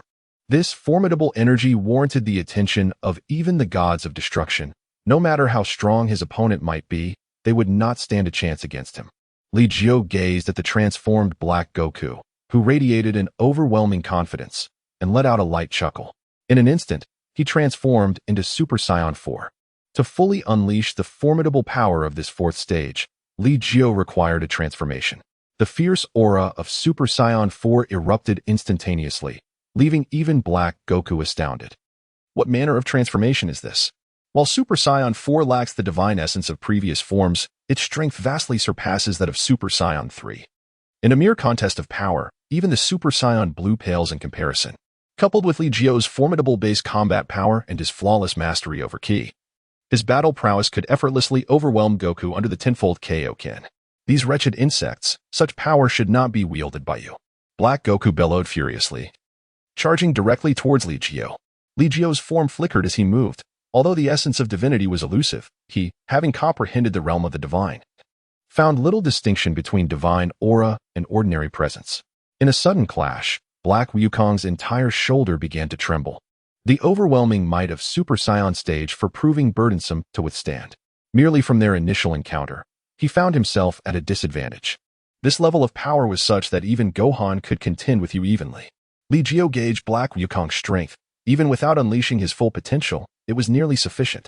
The two figures vanished once more, and upon reappearing, Li Jiu firmly locked onto Black Wukong's silhouette. "Your speed has diminished." With a swift kick, Black Wukong was sent flying. And Li Jiu flickered again, delivering a powerful punch to Black Wukong's chest. "Damn it!" Black Wukong roared, a crimson aura surging wildly around him. In his grasp, a blade of energy began to coalesce, the rapidly flowing essence hissing ominously as it swept through the air, tearing through the fabric of Li Jiu's chest. To desecrate the divine, your sins are unforgivable. Black Wukong's expression remained impassive, the energy blade in his hand sharp and unyielding as a knife. Li Jiu flickered twice and abruptly conjured a long sword. The sword appeared almost tangible, yet akin to the aura blade wielded by Black Wukong. It was forged from condensed energy. At the moment of their first clash, Black Wukong's energy blade was severed, and his hand was nearly cleaved off. A look of terror crossed Black Wukong's face as he found it hard to fathom the existence of such a formidable figure in this realm. It seemed that the Sun Wukong of this world was likely inferior to his own corporeal form. Li Jiu, who are you truly? He Wukong could ascertain that within his own timeline, there was no figure by the name of Li Jiu. Otherwise, the contest between the 7th universe and the 6th universe would undoubtedly have included him. My identity is of little significance. What truly matters is that you shall pay dearly. At this moment, Li Jiu's heart was filled with murderous intent, for before him stood the Dark Wukong, the very architect of humanity's zero plan. Such a deity was more terrifying than any demon, cloaked in the guise of divinity while seeking the unattainable power he so fervently craved. You cannot kill me. The Dark Wukong had been vanquished. The ring upon his hand flickered faintly as a force of time and space bound him. This was the repulsive power of time and space. The Dark Wukong was not defeated in this realm, for he bore the time ring of the Supreme Kai, which allowed him to descend into this dimension. Yet, he could not linger for long. I shall allow you to survive for a brief while longer. Li Jiu refrained from making further moves. Though his battle with Black Wukong appeared straightforward, he was acutely aware of his own limitations. His strength had fully erupted, enabling him to suppress Black Wukong, yet achieving his demise proved to be a formidable challenge. To vanquish Black Wukong, Li Jiu must shatter the current constraints and fully normalize the power of Super Saiyan Level 4, simultaneously integrating the realm of Super Saiyan God. Regarding this endeavor, Li Jiu had cultivated a profound understanding. Upon the floating island, Trunks gazed upwards, his expression rife with disbelief. Could Mr. Li Jiu's transformation truly signify Super Saiyan Level 4? However, he ought to refrain from attempting it. His bloodline was impure, as even his father and son Wukong had faltered. It would be best for him to forge his own path and cultivate to the utmost. Yes, Mr. Li Jiu. Chapter 103. Normalized Super Saiyan 4. Trunks regained his composure and observed Li Jiu at that moment, realizing how drastically his appearance had changed in the past 7 years. Back then, Li Jiu stood slightly taller than Sun Wukong, with a well-proportioned physique. Now, his hair had grown longer, his height increased by a full 10 centimeters, and a hint of crimson surrounded his eyes. His physique had also become more robust, yet still retained its symmetry, exuding a greater sense of explosive power. This transformation was a result of the normalization of Super Saiyan 4. Based on the current changes, it could be inferred that once Li Jiu fully normalizes Super Saiyan 4, his appearance would undergo a significant transformation, leaning towards that of Super Saiyan 4. Mr. Li Jiu, are you also unable to slay that mysterious figure? Trunks lamented, feeling disheartened. The might of Super Saiyan Level 4 far exceeded that of Level 3, yet it still failed to defeat that enigmatic adversary. Indeed, it is somewhat challenging, but it is not insurmountable. For now, focus on your training here on the floating island. In due time, I shall accompany you to your timeline to eliminate Dark Wukong. Li Jiu's expression was grave as he recounted his previous encounter with Black Wukong, though he harbored doubts about his ability to vanquish Zamasu. After all, one Zamasu possessed the body of Sun Wukong, while the other was immortal. To slay an immortal being seemed nearly impossible, unless one resorted to the use of the magic sealing wave. These were the only strategies Li Jiu could conceive. Thank you, Mr. Li Jiu. However, I can't help but wonder how my father and Mr. Wukong are faring, Trunks inquired. Li Jiu replied, traversing time and space is against the rules. Vegeta and Sun Wukong are currently training with the God of Destruction. If you were to venture there, you would surely be discovered. What? The God of Destruction? Trunks was entirely unfamiliar with the concept. Moreover, in his timeline, the God of Destruction had perished following the death of the Supreme Kai. Each universe is governed by a Supreme Kai and a God of Destruction. The Supreme Kai is responsible for creation and overseeing the propagation of life within the universe, while the God of Destruction wields the power of annihilation, possessing overwhelming strength. Even the weakest God of Destruction could effortlessly eliminate that mysterious individual.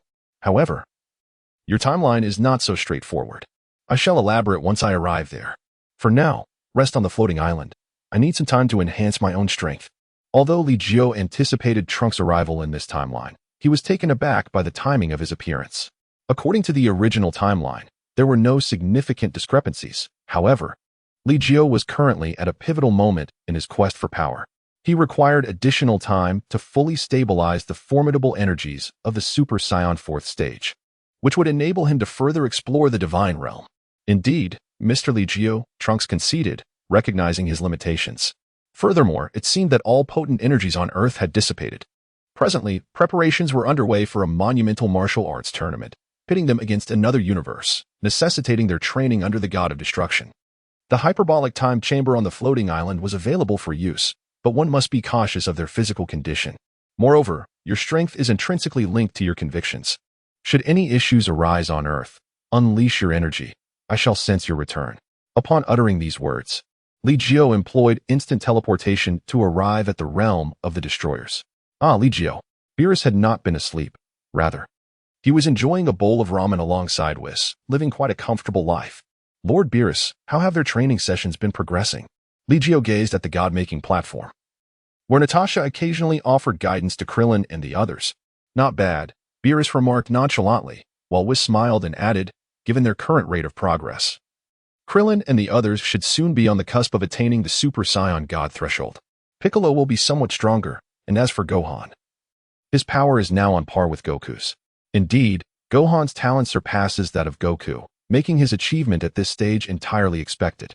Li Jiu, without surprise, has discerned the general ranking of the powers among those who have wreaked havoc in the divine realm. Li Jiu, Natasha, Sun Wukong, Son Gohan, and Vegeta, alongside Piccolo and Li Luo, and lastly, Tien, Yamcha, Krillin, Chaozu, as well as Goten and Trunks, among others. Among them, the weakest, Goten, Trunks, and Chaozu have barely grazed the threshold of the Super Saiyan 3rd level.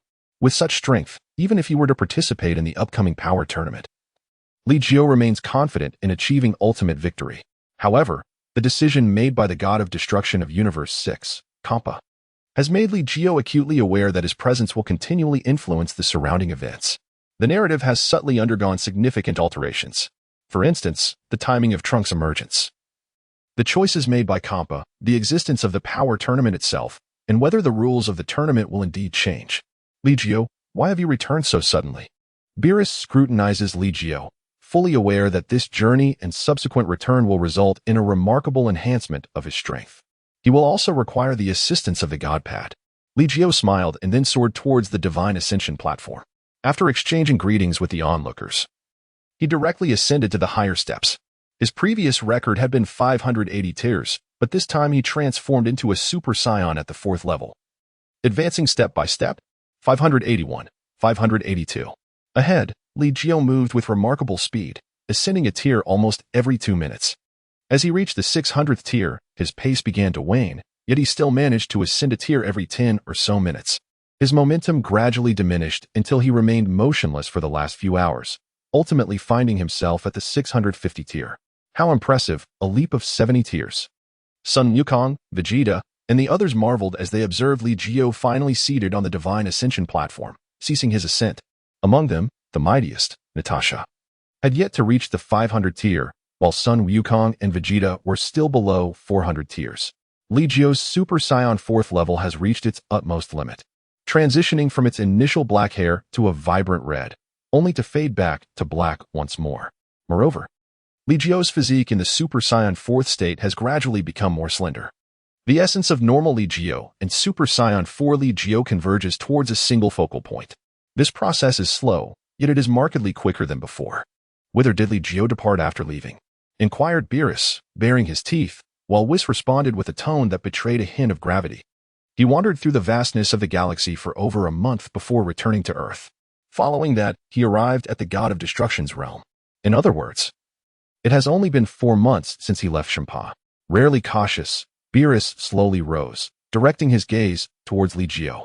Having spent 2 months in the God of Destruction's realm, Li Jiu's Super Saiyan 4th level has finally returned to its perfect state of normalcy. Naturally, Li Jiu's regular appearance has also transformed due to the influx of immense energy. It embodies a synthesis of his original form in Super Saiyan 4. Appearing somewhat more delicate, yet harboring a far more formidable and terrifying power within. Chapter 104. Li Jiu vs. Beerus in the God of Destruction's realm. Beerus and Whis gazed intently in Li Jiu's direction, observing as he floated serenely above the god pad, an ominous aura gradually retracting. The scene seemed suspended in time, lasting for 3 days until Li Jiu finally opened his eyes. This power surpasses that of the Super Saiyan 4th level, seemingly doubled in magnitude. Li Jiu felt a profound sense of empowerment, as if his current state possessed double the strength compared to before. Li Jiu gazed upward towards the divine platform, taking measured steps as he ascended. 10 days later, he found himself at the 700th step, and now he advanced another 50 steps. Vegeta stared incredulously in Li Jiu's direction.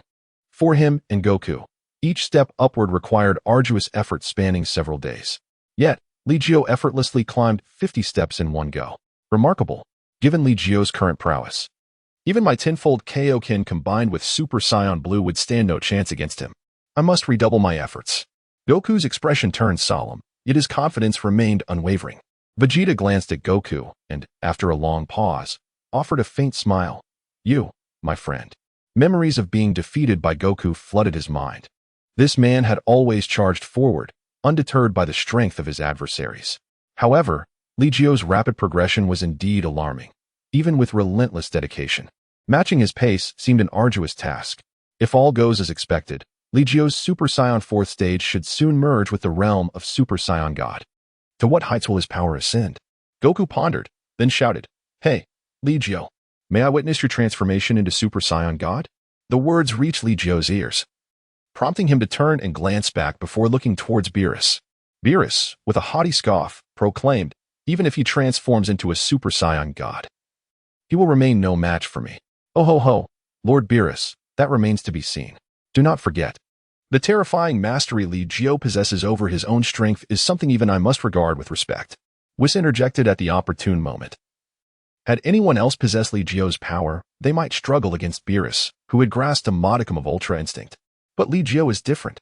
The mastery and application of power by Li Jiu elicited admiration from Whis. This is also the reason Whis previously stated that if Li Jiu were to cultivate the ultimate freedom technique, he would swiftly grasp its essence. Lord Beerus, would you care to give it a try?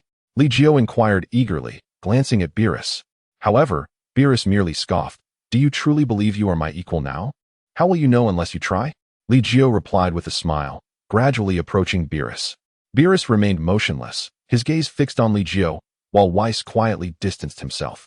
The once restrained aura emanating from Li Jiu erupted once more, surging to an extraordinary intensity as he advanced upon Beerus with overwhelming force. Countless sword energies surged forth, plummeting like meteors. Beerus conjured a barrier of destructive energy, effortlessly obliterating the sword energies that traversed the void. Was that destructive energy? Lord Beerus had actually resorted to using destructive energy. Sun Wukong and Vegeta, along with their companions, watched in stunned silence as the battle unfolded in the realm of the God of Destruction. The fact that Beerus employed destructive energy at the very outset indicated. It seemed that Li Jiu had acquired the power to challenge Lord Beerus. Otherwise, how could Beerus have been compelled to unleash destructive energy so quickly? Vegeta spoke up, while Sun Wukong remained transfixed by the duel between the two combatants. Merely the myriad sword energies wielded by Li Jiu made Sun Wukong feel utterly outmatched. Well, witnessing such a battle is enough to ignite one's passion, Sun Wukong exclaimed with excitement, as everyone else remained completely absorbed in the spectacle. The speed was astounding. Even capturing their movements proved exceedingly difficult. Krillin fixed his gaze intently on the clash between Beerus and Sun Wukong, soon noticing blood vessels appearing in his eyes. I can barely catch glimpses, Tien Shinhan remarked. His third eye possessed a natural sensitivity to swiftly moving objects, yet even then, he could only faintly perceive the actions of Beerus and Li Jiu. Vegeta, Li Jiu has surpassed us by leaps and bounds. Even Sun Wukong had to concede that. Despite his tenfold Super Saiyan Blue form, he found it nearly impossible to keep pace with the battle between Li Jiu and Beerus. I don't need you to remind me. Vegeta scoffed, his gaze fixed on the battleground between Li Jiu and Beerus. He could see every movement made by them, yet keeping up with their pace was utterly impossible. Boom. The realm of the God of Destruction began to tremble violently.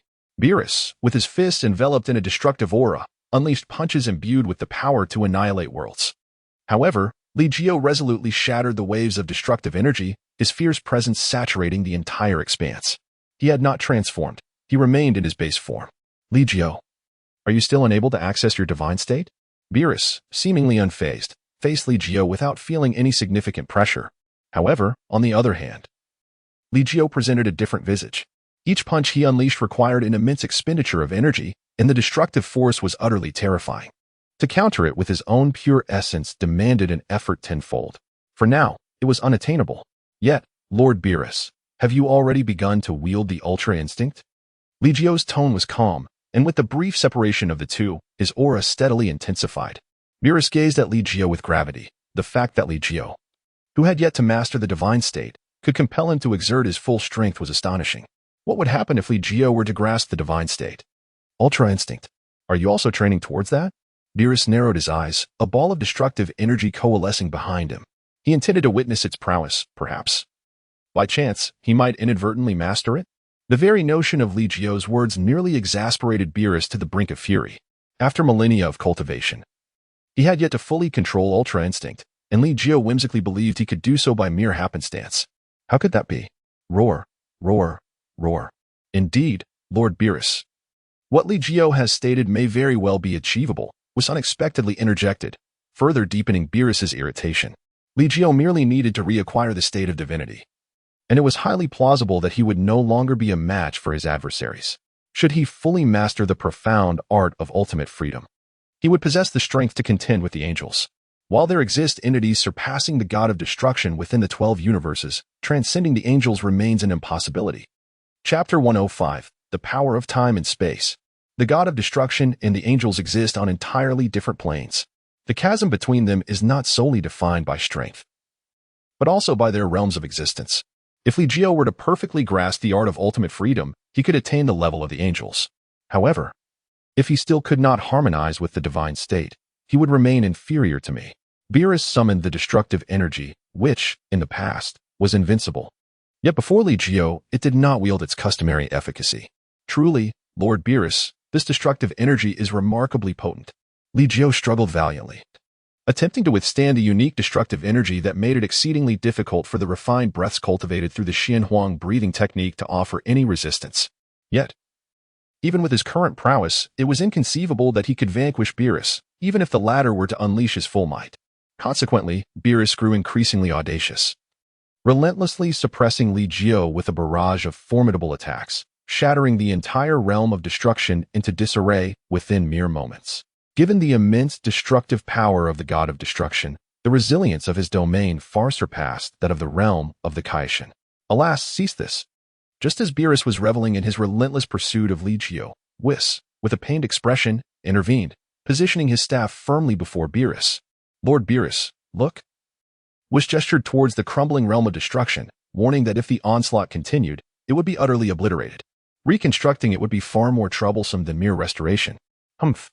Beerus let out a disgruntled huff, aware that while he could still take advantage of the opportunity to pummel Li Jiu this time, such chances would be fleeting. The most arduous Super Saiyan transformation had already been surmounted by Li Jiu. It would not be long before he attained the divine realm of Super Saiyan. Lord Beerus truly strikes with ferocity, Li Jiu remarked, rubbing his face as his injuries visibly healed. Alas, Lord Beerus may be sensing that this is perhaps the last chance to subdue Li Jiu.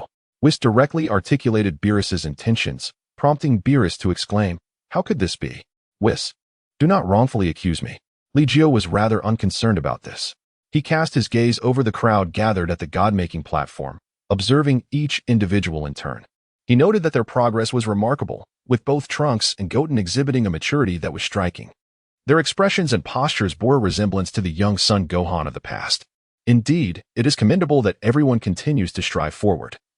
Yet it is essential not to solely pursue the enhancement of strength. Sometimes, a leisurely stroll outside can be quite beneficial. Li Jiu remarked and then turned to Natasha, asking, "Natasha, would you like to return to Earth? I will accompany Li Luo. You may go back alone."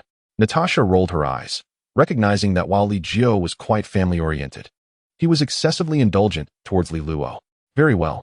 In truth, Li Jiu preferred that Natasha did not return to Earth, as he would handle matters there himself. Upon instantly teleporting back to the floating island, Li Jiu once again sought out the presence of Master Roshi. Do you wish to learn the Mafuba? Have you encountered a formidable opponent that you cannot contend with? Master Rashi, hands clasped behind his back, peered out from beneath his sunglasses, his eyes radiating wisdom and shrewdness. Not that I cannot contend with them, but rather that they are difficult to eliminate. Li Jiu intended to employ the Mafuba to seal away Zamasu, who had acquired immortality. Indeed, the Mafuba should be quite simple for you. Master Rashi generously demonstrated the necessary incantations and techniques required for the Mafuba. Li Jiu mastered the technique after merely a single glance, and after demonstrating it twice with precision, departed from the Turtle Hermit's island. Observing the swift departure of Li Jiu, the Turtle Hermit silently removed his sunglasses, reminiscing about the bygone era of Master Wutian. Meanwhile, on Floating Island, number 18 stood quietly at the edge of the training arena, watching Trunks diligently hone his skills at the center, lost in contemplation. The sudden appearance of Li Jiu caught the attention of number 18.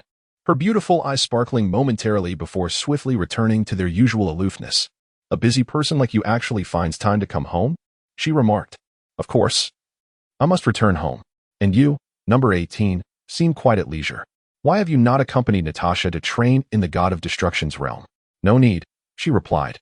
"I am an artificial human and do not require such methods of training." Over the years, number 18 had been diligently honing her skills on Floating Island.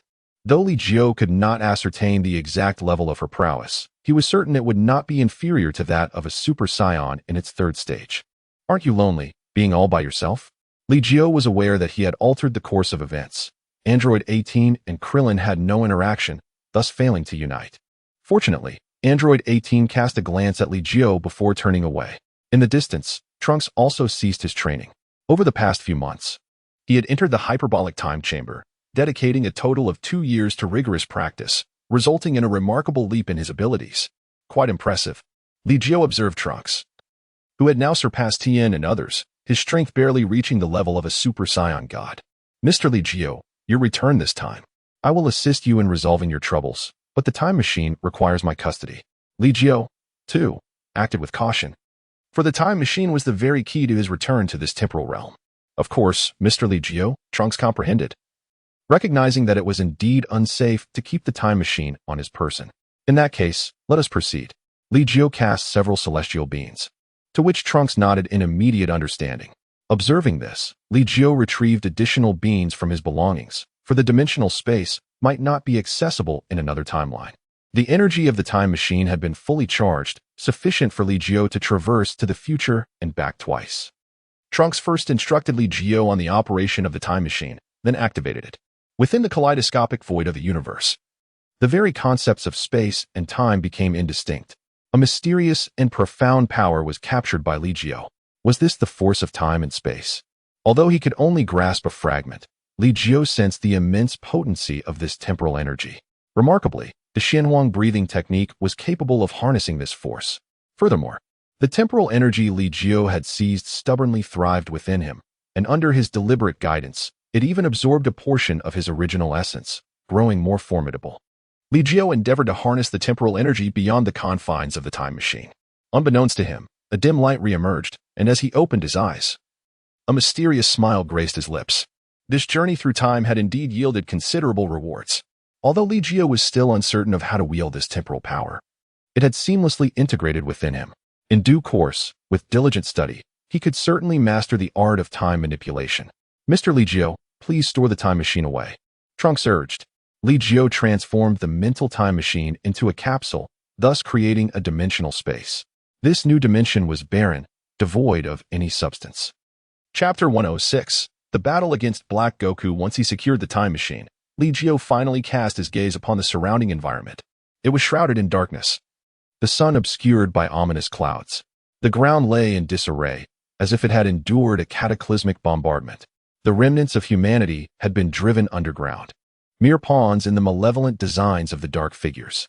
Trunks clenched his fists tightly, and Li Jiu noted that the long sword at his back was no longer present, presumably shattered.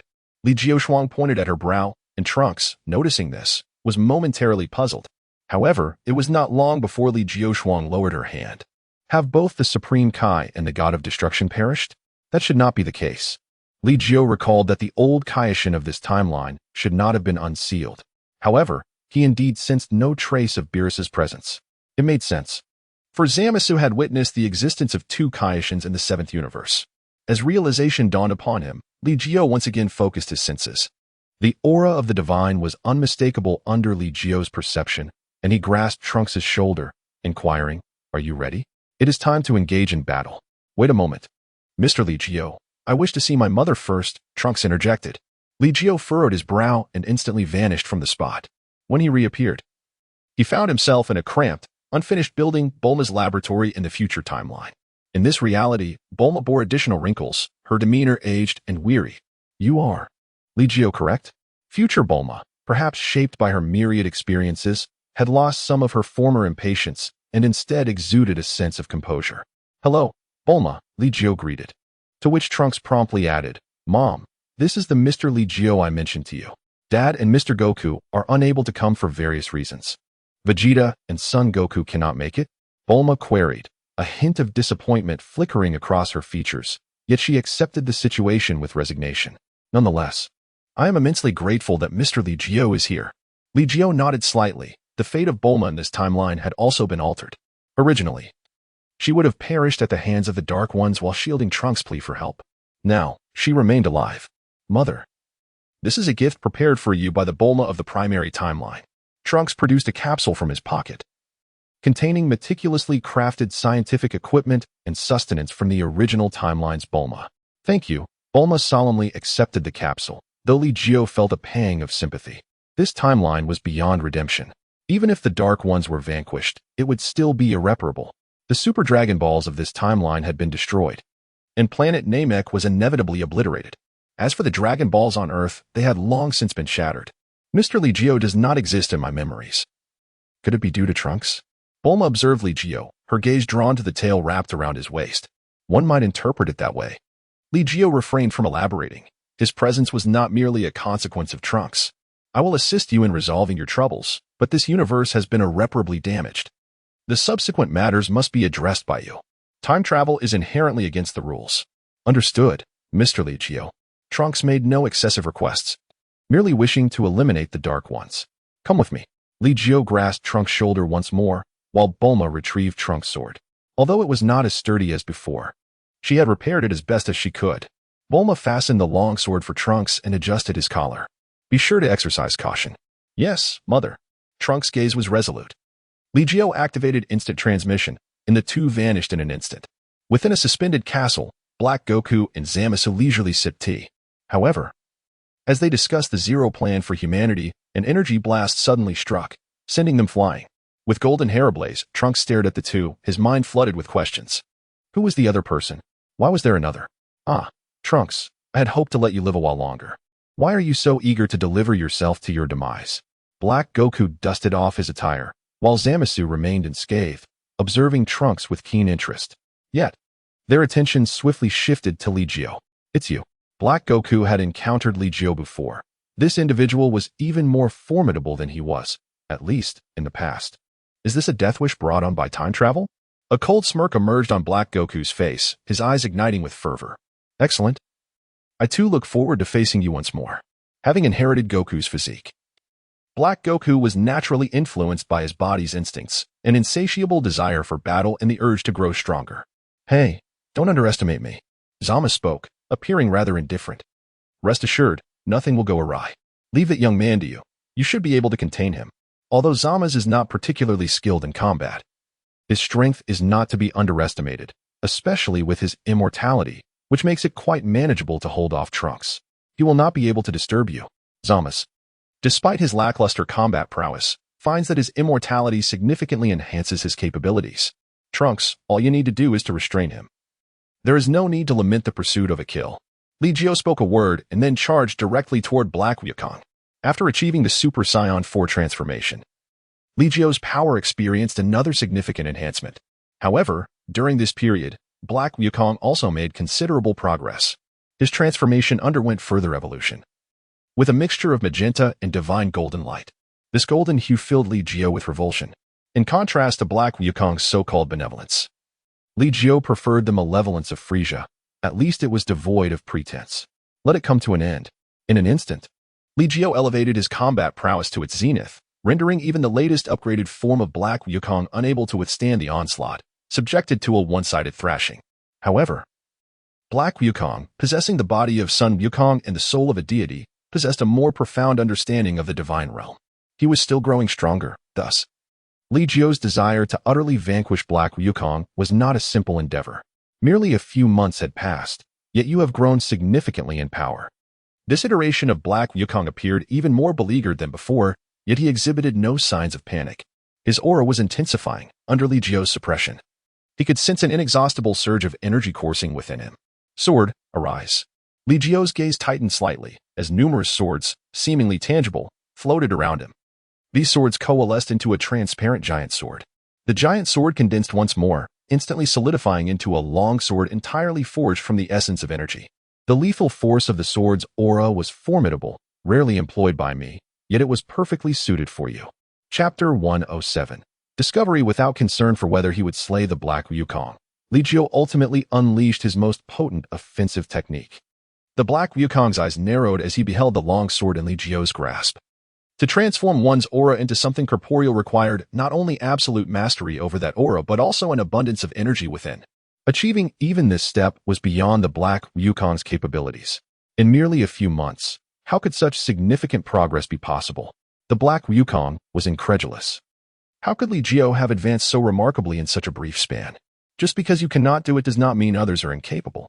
Zamas, your ideology has plunged the entire universe into a cataclysmic disaster. Li Jiu stepped forward slowly, each stride echoing as if he were treading upon the very heart of Black Wukong, compelling him to retreat incessantly. The cycle of destruction and rebirth signified that these obstinate humans had lost all worth in existence. I wonder if you might be intrigued to join my Human Zero project. Should you choose to participate, I could spare the humans of Earth. Black Wukong attempted to seduce Li Jiu into their ranks. Yet how could Li Jiu ever align himself with them? Alas, he grew weary of further discourse. With a tremor of his long sword, countless sword energies cascaded down, each possessing the might to sever stars. In an instant, the void quaked, as if the very fabric of space threatened to collapse. Black Wukong was instantly engulfed by the myriad of sword energies, while on another front, Zamas was slain time and again by Trunks, who deliberately drove him further away. Ah, you scoundrel! I cannot possibly lose. I am the true deity, and you are but a mere mortal. Black Wukong bellowed in fury, an immense power erupting from within him. His profound wrath unleashed an unprecedented surge of energy, carving out a sanctuary amidst the thousands of sword energies, firmly defending himself. Yet, no matter how fiercely he fought back, it was merely a desperate attempt at self-preservation within the confines of Li Jiu's sword energies. Li Jiu advanced with his sword, a torrent of sword energy cascading around him, relentlessly suppressing the Dark Wukong. Stay back. Dark Wukong's countenance twisted in rage as he struggled to withstand the onslaught of sword energy, his entire focus ensnared. Yet, Li Jiu boldly stepped into the deluge of blades. Let us accompany the departed souls to their rest. The sword was raised, a glimmer of cold light flashed, and dazzling silver radiance erupted from Dark Wukong's form. The razor-sharp sword light swiftly cleaved him into countless fragments. Li Jiu strode forth, the sounds of explosions resonating behind him. When the sword light cleaved through the form of Black Wukong, death was inevitable. Yet, Li Jiu unleashed a torrent of sword rain. Relentless in his assault, it was only when the space collapsed, rendering the area where Black Wukong had stood into nothingness, that Li Jiu felt a sense of relief. Mr. Li Jiu, Trunks exclaimed, his voice brimming with excitement upon witnessing how swiftly Li Jiu had vanquished Black Wukong. Now, we just need to deal with this individual. Li Jiu retrieved a specially crafted container, which, though not exceedingly robust, was certainly not fragile enough to shatter easily. The surface of the container was inscribed with runes, marking it as a vessel of magical sealing. I concede that you are formidable, but I am an immortal being. You cannot kill me, Zamas cackled boastfully, his invulnerability granting him a reckless sense of superiority. However, Li Jiu chose to disregard him entirely, directly invoking the magical sealing wave to confine him within the cylindrical vessel. After sealing the opening, he affixed a talisman. This was a technique borrowed from Master Wu Tian, though it could not annihilate him entirely as long as he remained sealed. There would be no further issues. Li Jiu handed the sealed Zamas to Trunks and said, I wish to venture into the depths of this universe. I shall return shortly. Yes, Mr. Li Jiu. Li Jiu departed, while Trunks engaged with Bulma in the study of how to preserve the container that sealed Zamasu. It was imperative that future generations could not unlock it. Thus, they decided to create a more robust exterior, enveloped in 100 layers, containing irrefutable evidence of Zamasu's malevolence, to be buried deep underground. As Bulma articulated her thoughts, Trunks could only acquiesce. However, I can learn the Math B from Mr. Li Jiu. Zamasu's combat prowess is not formidable. Should he re-emerge, I too could seal him away. Alternatively, I could ensure the continuation of the Math B's technique. Trunks considered the matter thoroughly, recognizing the limitations of his own lifespan. He could not guard the sealing container indefinitely. His duty lay in warning future generations against its opening and passing down the methods of resealing. The two toiled diligently for over half a month before finally securing Zamasu in his resting place, and Li Jiu returned to Earth. He imparted the Math B to Trunks and then took him back to the main world. After I send you back, you should return immediately. Traversing time and space contravenes regulations, and being discovered would be unfavorable. Once again feeling the power of time and space, Li Jiu seized this splendid opportunity and, after reaping a final benefit, returned to the primary timeline. Indeed, Mr. Li Jiu, Trunks replied. He had initially wished to linger a few days longer to see his father. But with Li Jiu's words, he found no justification to remain. Thank you, Mr. Li Jiu, Trunks waved from the time machine. Li Jiu let out a soft sigh. He was well aware that Trunks wished to stay. However, such a decision would undoubtedly attract Whis' attention. No, that was not correct. It had already been discovered. Li Jiu's gaze sharpened slightly as a multitude of formidable presences converged upon the direction of the floating island. Li Jiu instantly teleported, appearing on the floating island. Li Jiu, Beerus bellowed, his voice resonating through the air, causing the entire island to tremble violently. Lord Beerus, why are you so agitated? Li Jiu chuckled. While Beerus glared at him with bared teeth and Whis wore a grave expression, traversing time and space contravenes the laws of the entire universe. Should the Grand Minister or the Omni King discover this, it would result in obliteration. With Whis speaking, Li Jiu could no longer maintain his laughter and could only respond with resignation. Trunks ventured here long ago. This calamity is indeed a result of our own making. Matters from another timeline are irrelevant to us. Li Jiu, do not presume that your formidable strength grants you the liberty to act recklessly. This was the first time Beerus regarded Li Jiu with such a frigid gaze. Aware of his own culpability, Li Jiu recounted the entire sequence of events. The novice Supreme Kai had made such a grievous error. Truly, a deity of ill intent ought not to exist. Upon hearing Li Jiu's revelation that he had indeed met his demise, Beerus was instantly filled with dread. Oh dear, Lord Beerus, that is not permissible at this juncture. The power tournament between the 7th and 6th universes has yet to commence. Furthermore, all actions must be substantiated by evidence. The novice Supreme Kai is not one to be casually slain.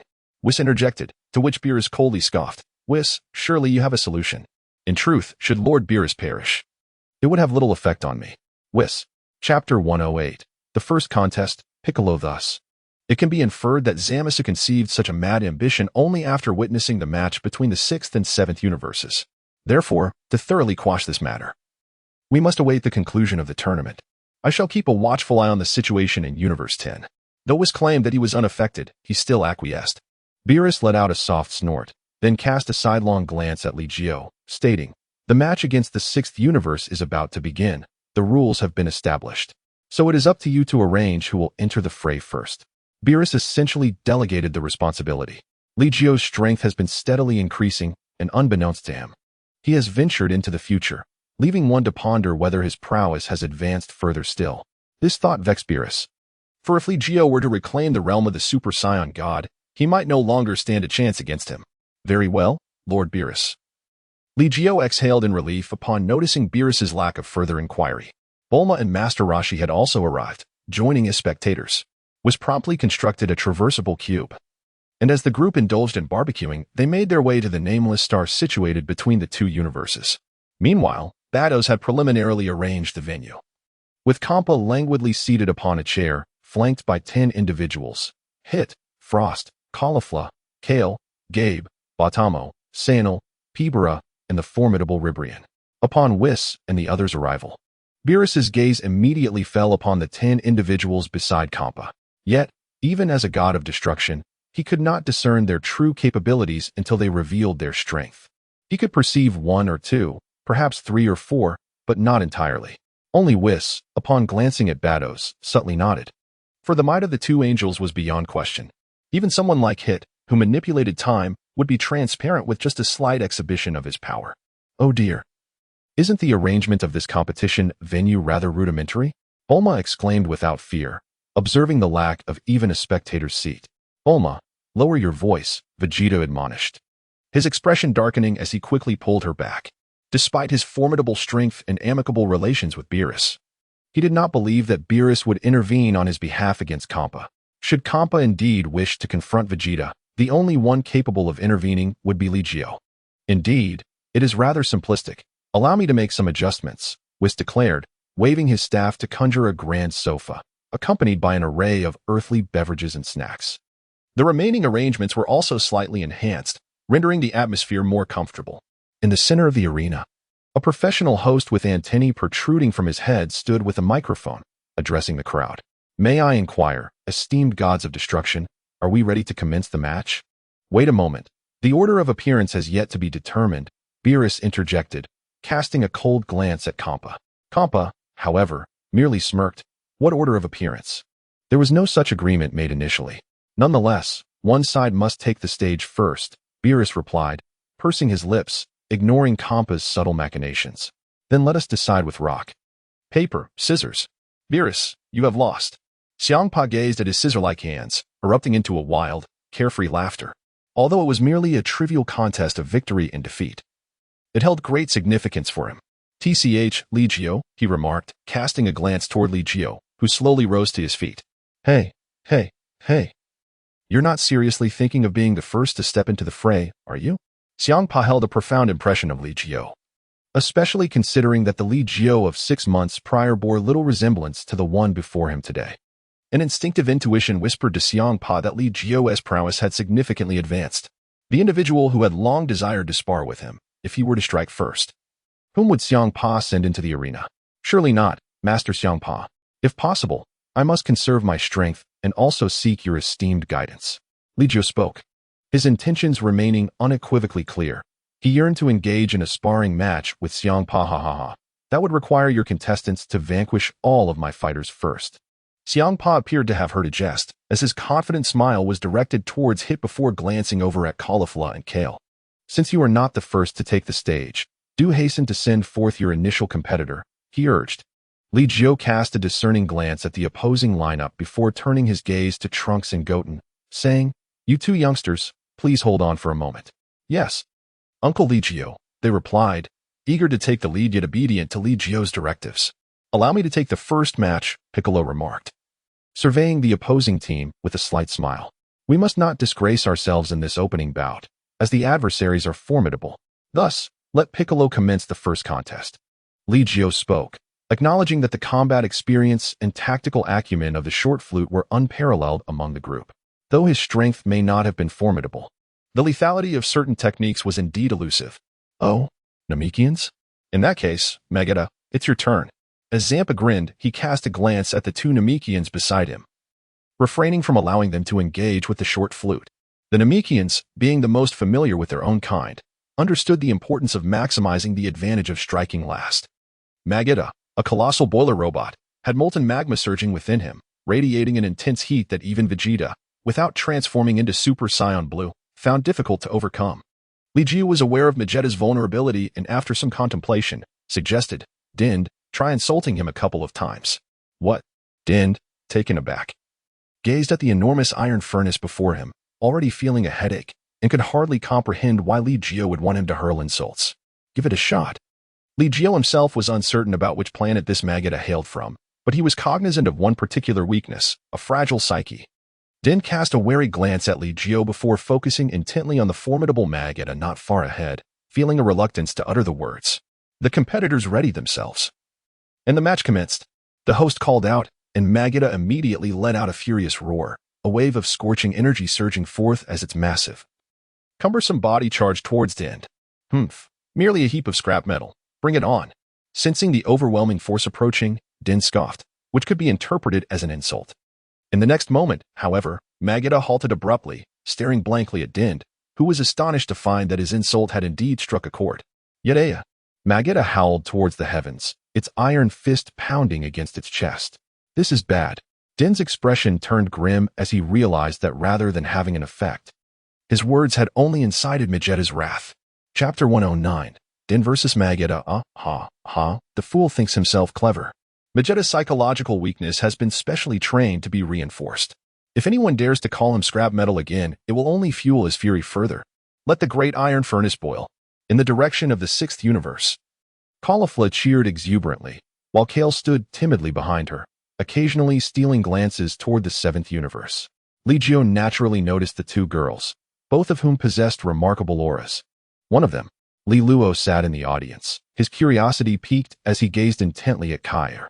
His eyes, deep and profound, finally revealed the understanding of why his father insisted on him mastering the power within.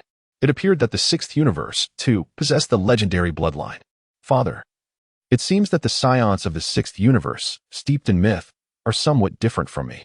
Li Luo conveyed a message to Li Jiu, noting that their bloodlines were distinctly different, with Li Jiu's being more volatile. Li Jiu nodded in agreement, and Li Luo reciprocated with a gesture of affirmation. What are your thoughts? Is there any inclination of losing control over the power within you? Li Jiu inquired once more. Aware that Li Luo's strength could be influenced by the transmission of power, leading to potential upheaval. Generally, this was not a cause for concern. Yet the circumstances of engaging with the 6th universe presented a different scenario. As of now, there is no such issue. It could be that the girl's powers have yet to awaken. Nevertheless, I sense that I have attained a flawless mastery over the transmitted power. That is reassuring. Li Jiu gazed upon the arena, and at this moment, Short Pipe found himself in a rather passive position. His strength had barely reached the realm of Super Saiyan God. Yet Vegeta's sheer mass alone was a staggering 1,000 tons, coupled with the ceaselessly boiling magma within the furnace. The magnitude of his power was so formidable that even a Super Saiyan God would find it challenging to make an impact. In the original narrative, Vegeta, in his second stage of Super Saiyan, was unable to subdue Vegeta, and only after hurling an insult did he manage to break through Vegeta's defenses, allowing for a narrow victory. Now, however, having undergone training under the Angel of Universe 6, Vados, Vegeta had not only enhanced his physical prowess but had also fortified his mental resilience to an unassailable degree. This battle would surely require considerable effort from Short Pipe.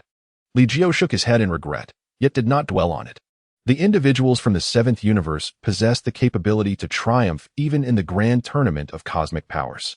As for those from the 6th universe, after half a year of training under Bardos, they had grown significantly stronger than their original counterparts. Such formidable robots had rendered Piccolo at a disadvantage. Goku watched in awe as Vegeta took to the stage, eagerly preparing for action, had Li Jiu not been in front. He might have been the first to enter the fray. Father, you mustn't strike before us. Otherwise, we shall lose our chance to fight, Goten remarked, reflecting a maturity that surpassed their original portrayals alongside Trunks. In terms of strength, they were indeed incomparable to their former selves. Though these two young lads may rank lowest within the 7th universe's lineup, they had each mastered the 2nd level of Super Saiyan to its fullest potential. Not at all.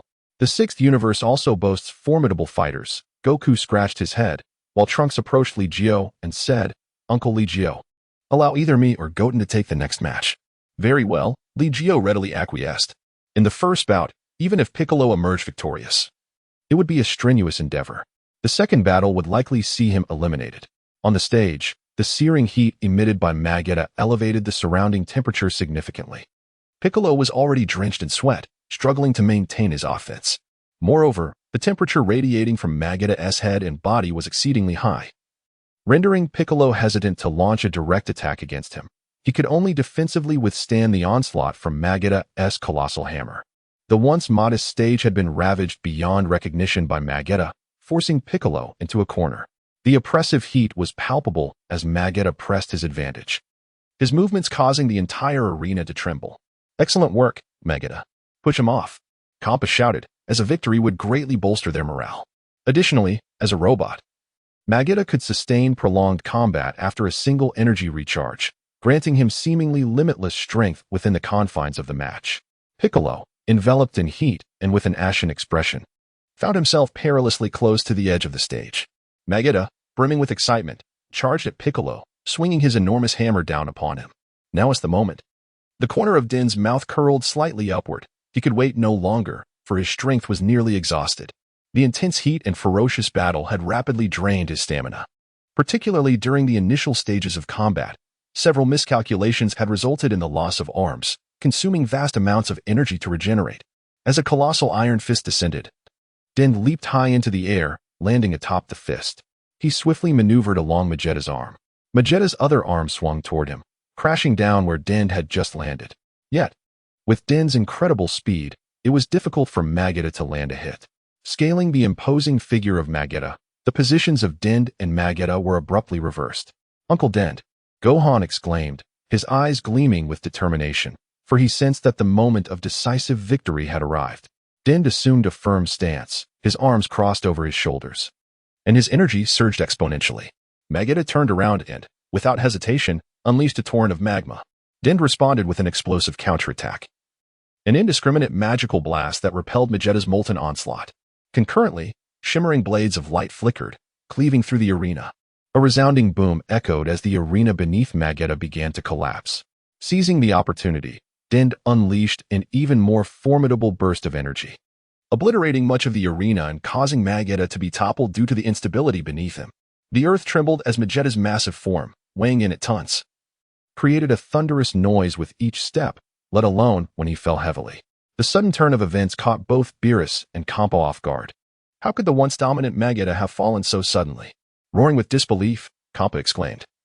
The fighter Din from Universe 7 had cleverly concealed several blades of light in a corner of the arena, weakening its structural integrity, and then lured Vegeta into a direct confrontation at that corner.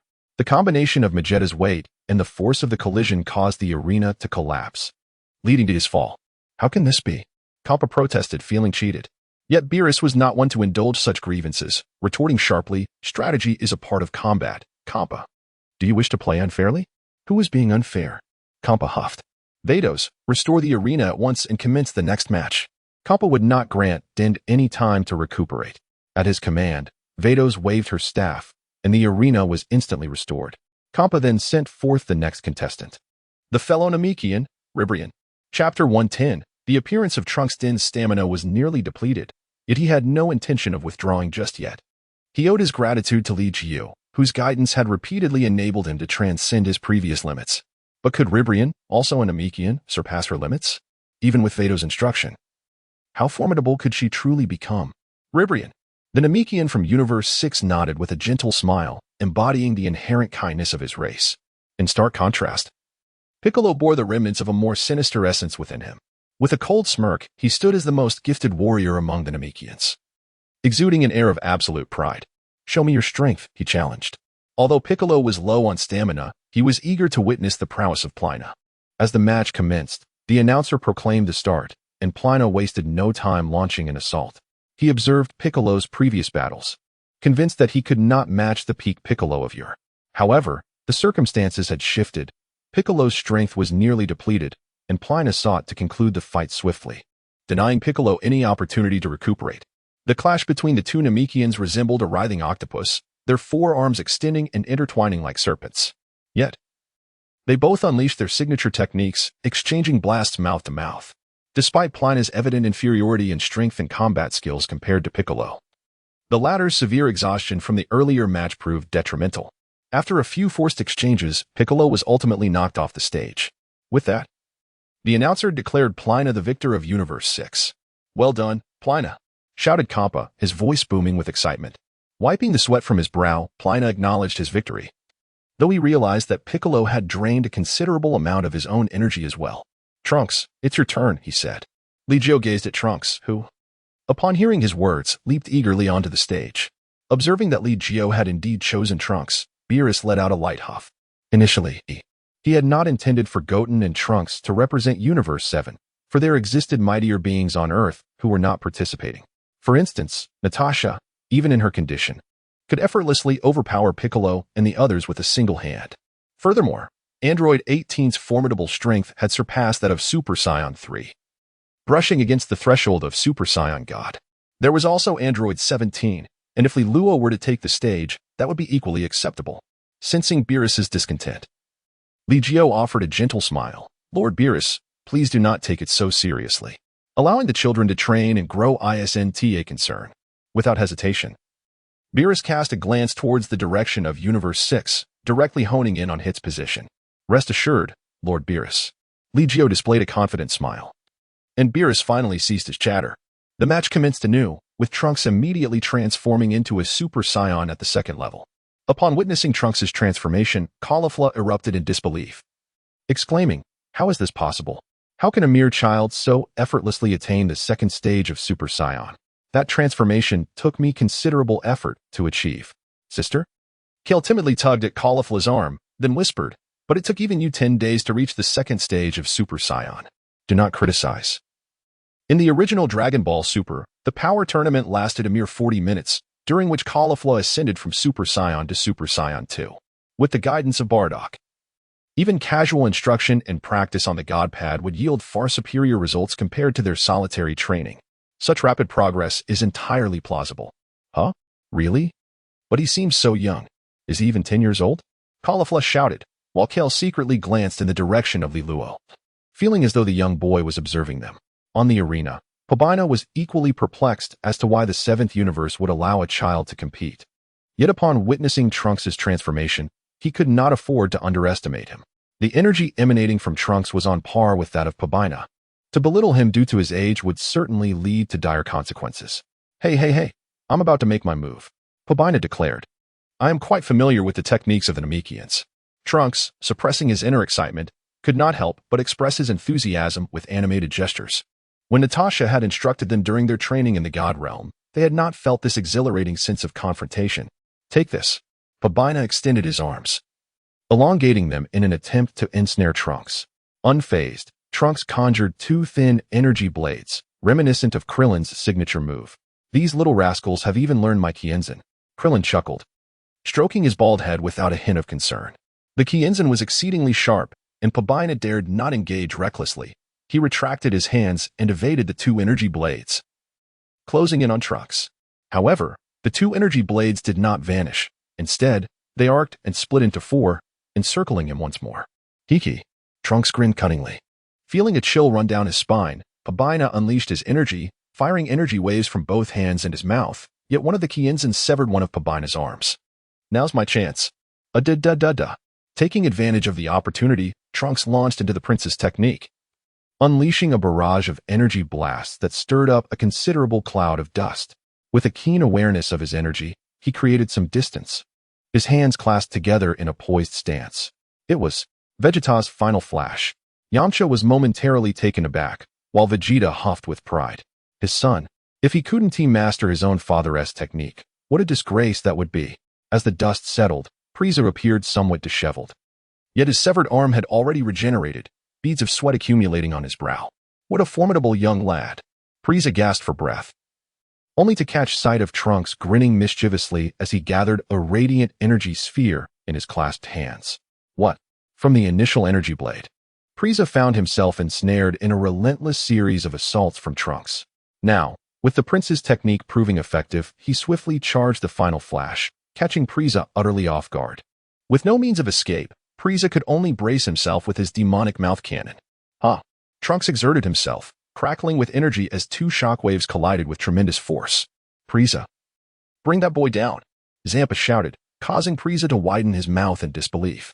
Trunks clenched his teeth, his aura crackling with electricity as the final flash erupted, gradually forcing Frieza back.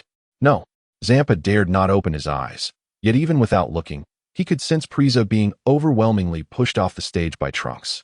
Oh yeah. Trunks leaped into the air, his diminutive form concealing immense power. A Scion. Chapter 111. Trunks vs. Gabe. Zampa ground his teeth in frustration. Frieza had been so easily defeated, and Trunks had barely expended any energy. I'm sorry. Frieza had not anticipated that a mere child could possess such formidable strength and strategy. Humph. Can an apology truly rectify my losses? Zampa glared furiously at Frieza, harboring a strong desire to obliterate him. Lord Zampa, it is time to send in the 3rd contestant, Bardos timely reminded him, prompting Zampa to snort disdainfully before turning to Gabe, declaring, "You are also a Scion. Should you dare lose this match, I will annihilate you." "Yes, Lord Zampa." Gabe was equally surprised to be dispatched to confront a child, especially one whose techniques.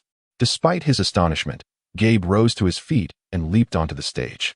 Hello, I am Gabe, a Scion from Universe 6. Gabe observed Trunks across from him, sensing something was amiss. A Scion? My name is Trunks. I, too, am a Scion. Trunks did not rush into action, for every moment of delay was a moment gained. He had already expended some energy in eliminating Pili. However, one question lingered. Why was your hair black? After training with Bardos, Gabe and the others could also transform into Super Saiyans. Thus, the instant Trunks transformed into a Super Saiyan, he recognized his identity. Yet, why did Trunks possess purple hair? I am not a pure-blooded Super Saiyan. My hair is inherited from my mother. With his hands in his pockets and his feet lightly scuffing the ground, Trunks exuded an air of nonchalance. Ah, so that is the case. Thank you for the clarification. Now, shall we commence the match? Gabe declared, adopting an offensive stance. This stance was identical to that of Vegeta, causing Trunks to freeze momentarily. That fellow. Vegeta also noticed this, recognizing that the attacking posture was a mirror of his own.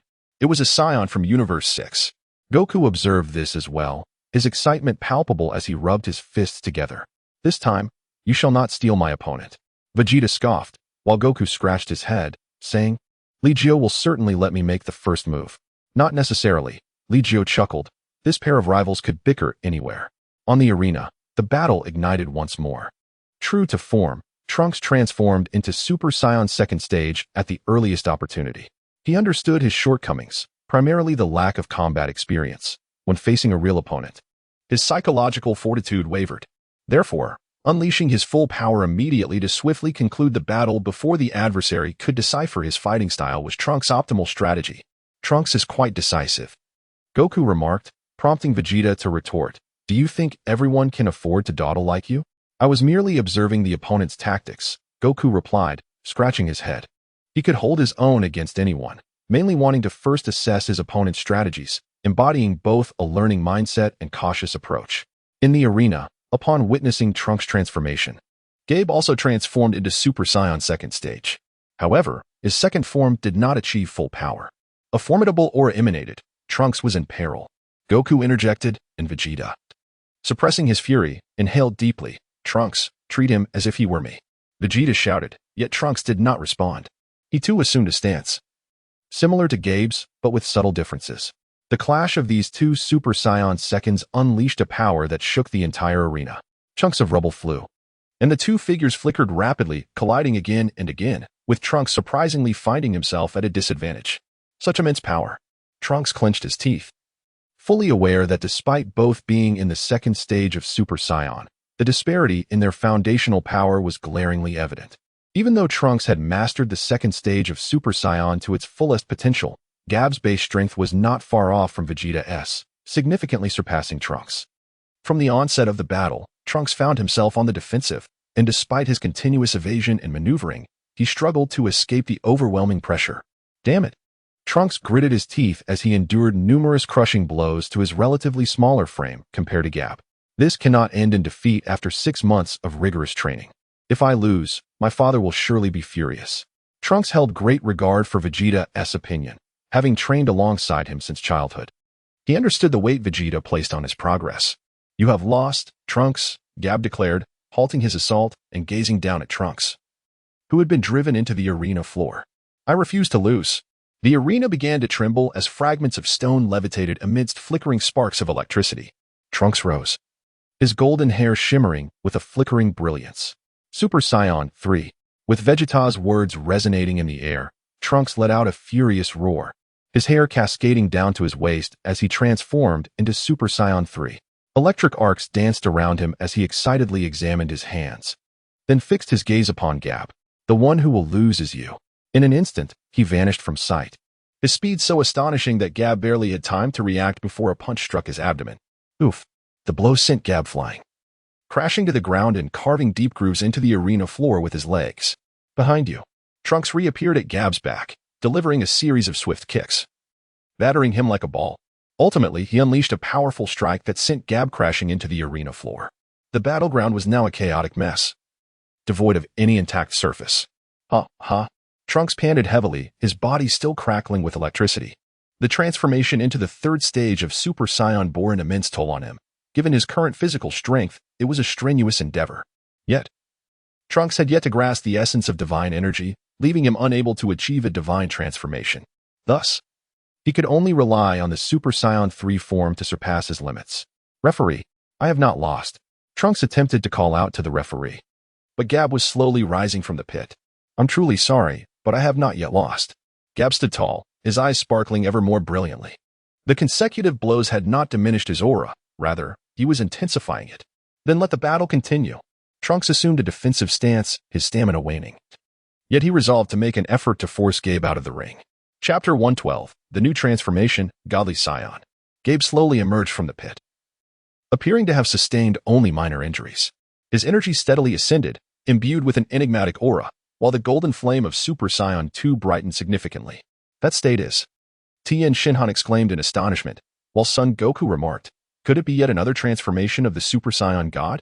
It doesn't seem so. The Super Saiyan Blue transformation occurs after one comprehends the divine aura and builds upon the Super Saiyan God foundation.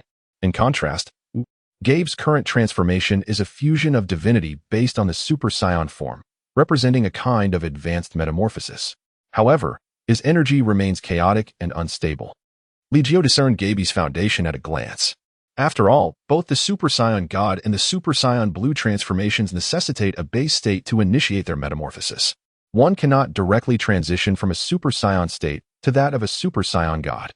This form appears to be somewhat more stable than the third stage of Super Saiyan. Goku furrowed his brow, then abruptly transformed into a Super Saiyan and began to meditate with closed eyes. Kakarot. Vegeta was perplexed by Goku's intentions, suspecting he might recklessly interrupt Trunks' match. However, Goku remained motionless, simply standing in silence. His sudden transformation into a Super Saiyan on the waiting platform bewildered spectators from both universes, though a select few who understood Goku shared a knowing smile. Super Saiyan. Divine transformation, Goku murmured, his golden aura shimmering more brilliantly. So that's how it is. Quite impressive. Elated by his transformation, Goku admired his new appearance, leaving even Vegeta looking astonished. Haha, this transformation is remarkable too, Vegeta. Would you care to give it a try? It's even more potent than the third stage of Super Saiyan. Goku meticulously compared the two forms, noting that this divine transformation offered a greater enhancement than the third stage of Super Saiyan, with significantly lower strain and energy consumption.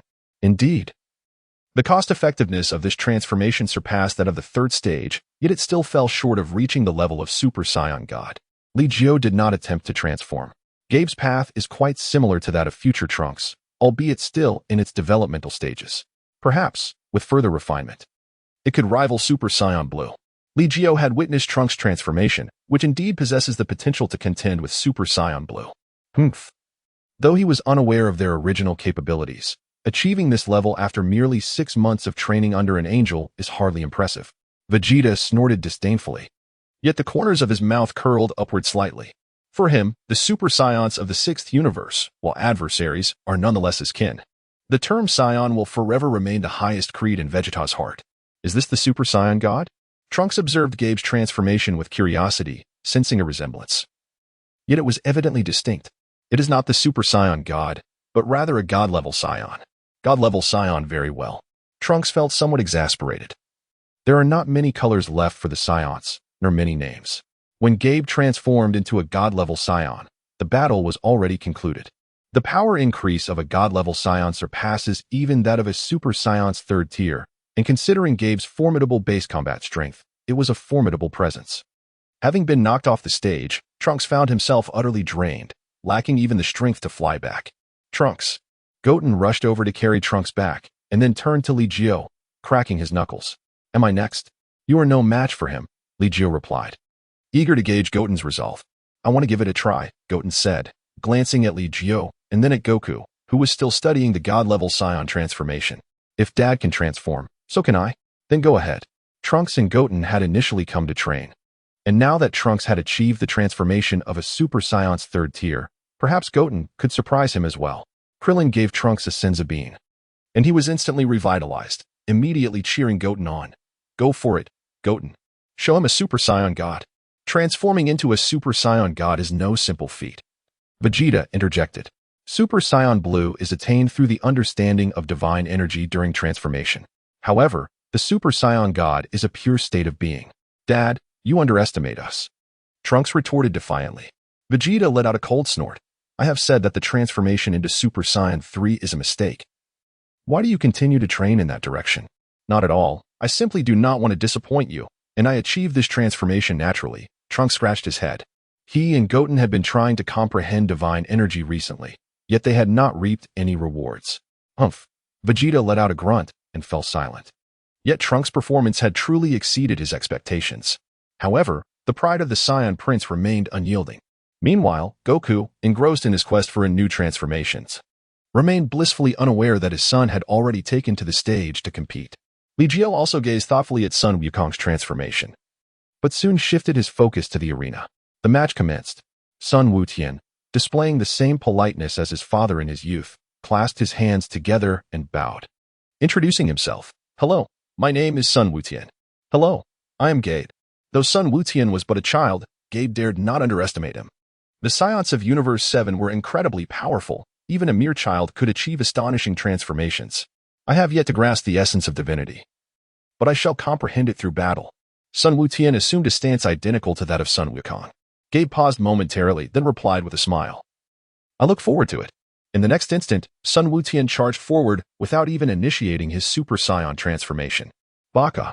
Wutian, why haven't you transformed? It appeared to be a hereditary trait of the Wukong family. Krillin, with a resigned expression, rubbed his bald head. Fortunately, Gabe also refrained from transforming into a Super Saiyan for an immediate counterattack. The two exchanged blows, and after transforming, they continued their fierce combat. After some time, both had reached the second stage of Super Saiyan. Impressive. You both have mastered the power of the second stage of Super Saiyan with such finesse, Gabe exclaimed, acknowledging that the full power state of the second stage was an unexpected training direction for him and his peers. Next, it shall be the divine transformation, right? In his Super Saiyan 2 state, Sun Wutian spoke with a hint of arrogance. Chapter 113, Gabe versus Krillin, is that so? Then it's time to conclude this battle. Upon hearing this, Gabe ceased to conceal his strength and underwent his divine transformation, a state in which he surpassed the Super Saiyan 2 Sun Wutian by a considerable margin. Truly remarkable. May I give it a try? Sun Wutian asked earnestly, observing Gabe's condition. Gabe, slightly taken aback, responded, of course. Thank you. Sun Wutian stood tall, fists clenched at his waist, and slowly closed his eyes. At that moment, Sun Wukong reverted to his usual state, unable to suppress his admiration. It's truly astonishing. This transformation is far simpler than that of the Super Saiyan God, although it consumes more energy and is slightly less powerful if developed to its utmost potential. It could be incredibly formidable. After all, it is based on the second stage of Super Saiyan. Sun Wukong fixed his gaze on the arena. Noticing that Sun Wutian was attempting the divine transformation and could not help but advise, Wutian, why not try using the first stage of Super Saiyan? Maintaining full power in Super Saiyan 2 is undeniably more challenging than in Super Saiyan 1. Thus, Goku encourages Goten to attempt transformation while in a Super Saiyan state. Heeding his father's advice, Goten promptly reduces his transformation, finding it considerably easier to sustain the full power of Super Saiyan 1, to the point where he need not divert his focus to maintain it. Gradually, Goten begins to grasp a profound essence, and the aura surrounding him brightens perceptibly. Has he succeeded? Not quite. He still lacks a little. That's it. Goten gradually enhanced the divine aura without transforming into Super Saiyan 2. In comparison, while the power of Super Saiyan 2 at the divine level is formidable, the divine Super Saiyan 1 consumes significantly less energy and can even rival that of a Super Saiyan God, although it may be less powerful. A slight enhancement of the divine aura could potentially allow him to catch up to Super Saiyan Blue in the future. This represents a fusion of divine and Super Saiyan powers, resulting in two transformations derived from differing sequences, where the ultimate development does not yield significant disparities in strength. Under Goku's guidance, Goten's aura ascends steadily, culminating in a light exclamation as he completes the transformation. Observing his own metamorphosis and feeling the surge of power within, Goten leaps with excitement, exclaiming, "Yes, this is so much stronger than the second stage of Super Saiyan." That Goten. Trunks gazes at Goten in astonishment, then smiles softly. "I will catch up to you soon." Next, they proceed to Super Saiyan 2. Goten furrows his brow, doubling his aura once more to reach a level comparable to Gabe's.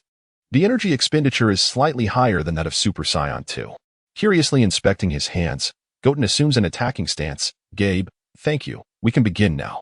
Witnessing Goten's transformation, Zampa feels an overwhelming urge to obliterate Gabe. Why not just kick him off? You even taught him the divine Scion transformation. Looking at Goten, then glancing at Goku and Vegeta, who have yet to reveal their powers. Even Zampa has never seen the transformation into Super Saiyan Blue. To his surprise, the Scions of Universe 7 have advanced to such an extent. Bardoss was taken aback. He had originally intended to bestow upon Gabe and the others a transformation akin to that of the divine, yet such a pure transformation proved to be quite elusive. Naturally, having mastered the Super Saiyan transformation, Gabe and Caulifla subsequently developed the God-level Scion transformation. Bardoss had also conducted research on this transformation, and once developed, it would not lack in power. However, what Bardoss did not anticipate was that, aside from Li Jiu, Goku from Universe 7 effortlessly achieved the God-level Scion transformation. In this circumstance, there could only be one explanation. Goku already possessed a divine transformation. Coupled with Goten's performance, Bardoss found herself increasingly intrigued by the Scions of Universe 7. Perhaps it would be a splendid idea for Lord Kampa to provide some guidance to the Scions of Universe 7. Unintentionally, Bardoss voiced her thoughts aloud, inciting immediate ire from Kampa. Bardoss, to whom do you truly belong? He thundered. Oh ho ho ho, I inadvertently let it slip, Bardoss chuckled, covering her mouth. While Kampa was both furious and exasperated, yet helpless, the two combatants in the arena clashed once more, their formidable powers exceeding that of Super Saiyan 3, causing the entire stage to collapse in an instant. It seemed that the platform constructed by Bardoss's sister was rather flimsy. Whis spoke up, waving his staff to temporarily reconstruct the arena and reinforce it. It's Goten-esque lack of control, he remarked with a hint of amusement. Goku discerned the cause of the destruction. Most of it stemmed from Goten, whose mastery over his strength appeared less than perfect. You're already quite remarkable, Li Jiu praised. Though Goten ultimately faced defeat, his typical battle power remaining a shortcoming. Goten, hurry and teach me the transformation. Trunks eagerly urged, and Goten laughed heartily, showing no restraint as he began to spar with Trunks. The vigor of the Scions was truly remarkable. We are about to be surpassed. Krillin shook his head helplessly. Their progress had indeed been swift, yet the potential of the Scions was overwhelmingly powerful. With Goten now mastering the God-level transformation, it would not be long before he surpassed them. We must also strive even harder, Krillin continued. If we can shatter the barriers of dimensions once more, our strength could swiftly exceed that of the Super Saiyan God, potentially reaching the realm of Ultra Blue. Yamcha's understanding of dimensions deepened, and as he observed the younger generation on the verge of surpassing them, his motivation only grew. Allow me to take the stage next, Goku stepped forward, but was halted by Li Jiu. Let Krillin and the others go first. Then I shall go, Krillin chuckled, waving at Goku. Let Goku be the grand finale. In a mere moment, the two angels had restored the arena to its former glory and reinforced it further. Kampa glanced at Gabe, noticing his spirit seemed undeterred, then struck a gong to signal the commencement of the match. The competition begins. After the host announced the commencement of the match, he hurriedly descended from the arena. Having narrowly escaped annihilation in the previous battle, this time, he needed to exercise greater caution. In contrast to Goten and Trunks, Krillin displayed remarkable composure. Gabe fixed his gaze upon Krillin, testing him with the power of the first stage of Super Saiyan. Krillin, too, refrained from exerting his full strength, engaging in combat in his normal state, not only maintaining parity but even managing to suppress Gabe. Indeed, the 7th universe boasts many formidable fighters. Gabe was compelled to transform into a god once more, while Krillin unhesitatingly entered the divine realm. Oh, Bardoss observed Krillin with surprise, while Kampa regarded him curiously. Is divine energy now so commonplace? This is the true power of a god, derived from a dimensional breakthrough. And this divine aura is remarkably pure. In the 7th universe, are they truly creating gods? Chapter 114, Krillin's consecutive victories without a trace of energy. Gabe gazed at Krillin with a grave expression. In a fleeting moment, Krillin's aura vanished from his perception. Didn't you also undergo a divine transformation? Why does your aura still linger? Krillin looked at Gabe in confusion, for according to his understanding, a divine transformation should render one's energy undetectable, replaced instead by the aura of a god. Bardoss interjected, our transformations do not yet reach the divine realm. Gabe candidly acknowledged this, displaying admirable honesty. Krillin understood then. Gabe's transformation in quality was indeed inferior to that of Super Saiyan Blue. Upon reflection, this made sense, as Super Saiyan Blue was a transformation built upon the foundation of the divine realm. Conversely, the god-level Scion merely infused some divine energy into the Super Saiyan form. While they share similarities, there is an intrinsic disparity. Krillin pursed his lips, realizing why the power of a god-level Scion was significantly weaker. After a brief exchange, the two resumed their standoff. With Krillin's aura now absent, Gabe grew increasingly cautious. Moreover, Krillin's state was remarkably stable, far more so than his god-level Scion form.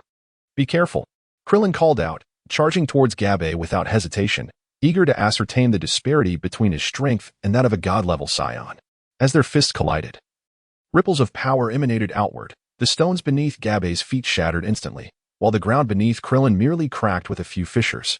The outcome was clear.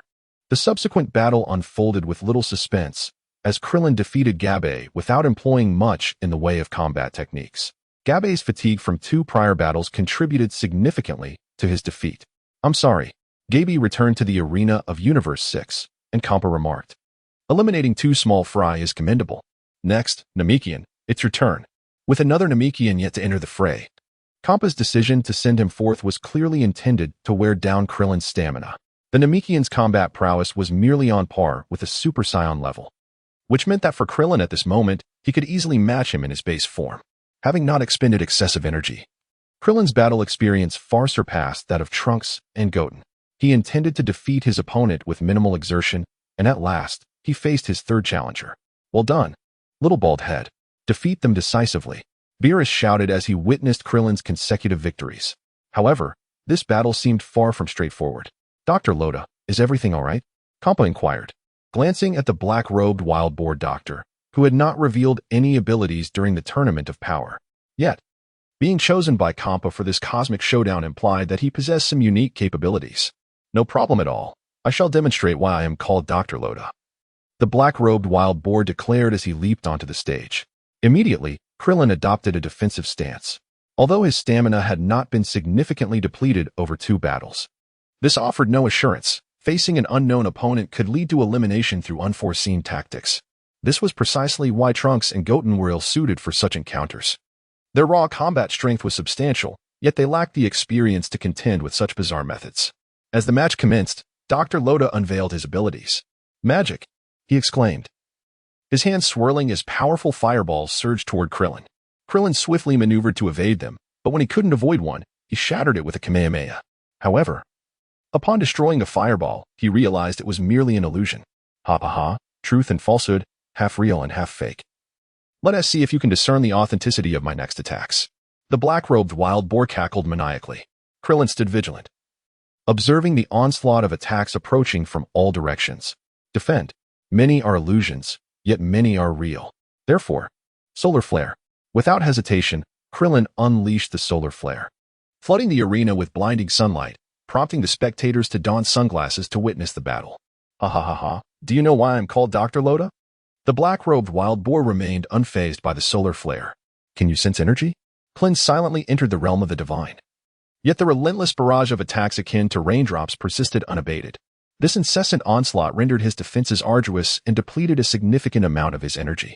"Then let us resolve this," Krillin exclaimed, casting forth several energy slashes. However, these slashes passed through the body of Dr. Wild Boar without yielding any results. "An illusion, perhaps?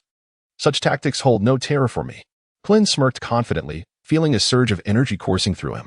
The swirling energy shattered the illusory assaults in midair, leaving only a sparse rain of genuine attacks to descend. The illusion crafted by Dr. Wild Boar dissolved without a fight. "After all, I am a disciple of Master Wu Tian. Trivial mental disruptions cannot defeat me." Krillin focused on the direction of Dr. Wild Boar, yet he remained ensnared within an illusion. Before him lay the edge of the arena. "How can you ascertain my position? With a single step forward, you shall inevitably plummet from the stage. This is the prowess of Dr. Taro." Dr. Wild Boar laughed heartily. Although his direct combat strength was not formidable, his illusionary techniques were exceptionally potent. "Is this all you have?" Krillin faced Dr. Wild Boar, though he was not truly facing him. To the outside observer, Krillin appeared to be standing at the precipice of the arena. A mere step forward would send him tumbling down. "Krillin," Sun Wukong called out, but his voice failed to reach Klin's ears. "Uncle Krillin." Sun Wufan was equally intrigued, pondering what Krillin would do in such a predicament. "Fear not, for this battle shall still culminate in Klin's victory," Yamcha declared, and then, amidst the astonished gazes of the crowd, he elucidated, "If it were Master Wu Tian, he would navigate this situation with even greater finesse. Clint has extracted a wealth of valuable teachings from Master Wu Tian over the years. Prior to entering the realm of the God of Destruction, Clint had dedicated himself to training in the Turtle Hermit's abode.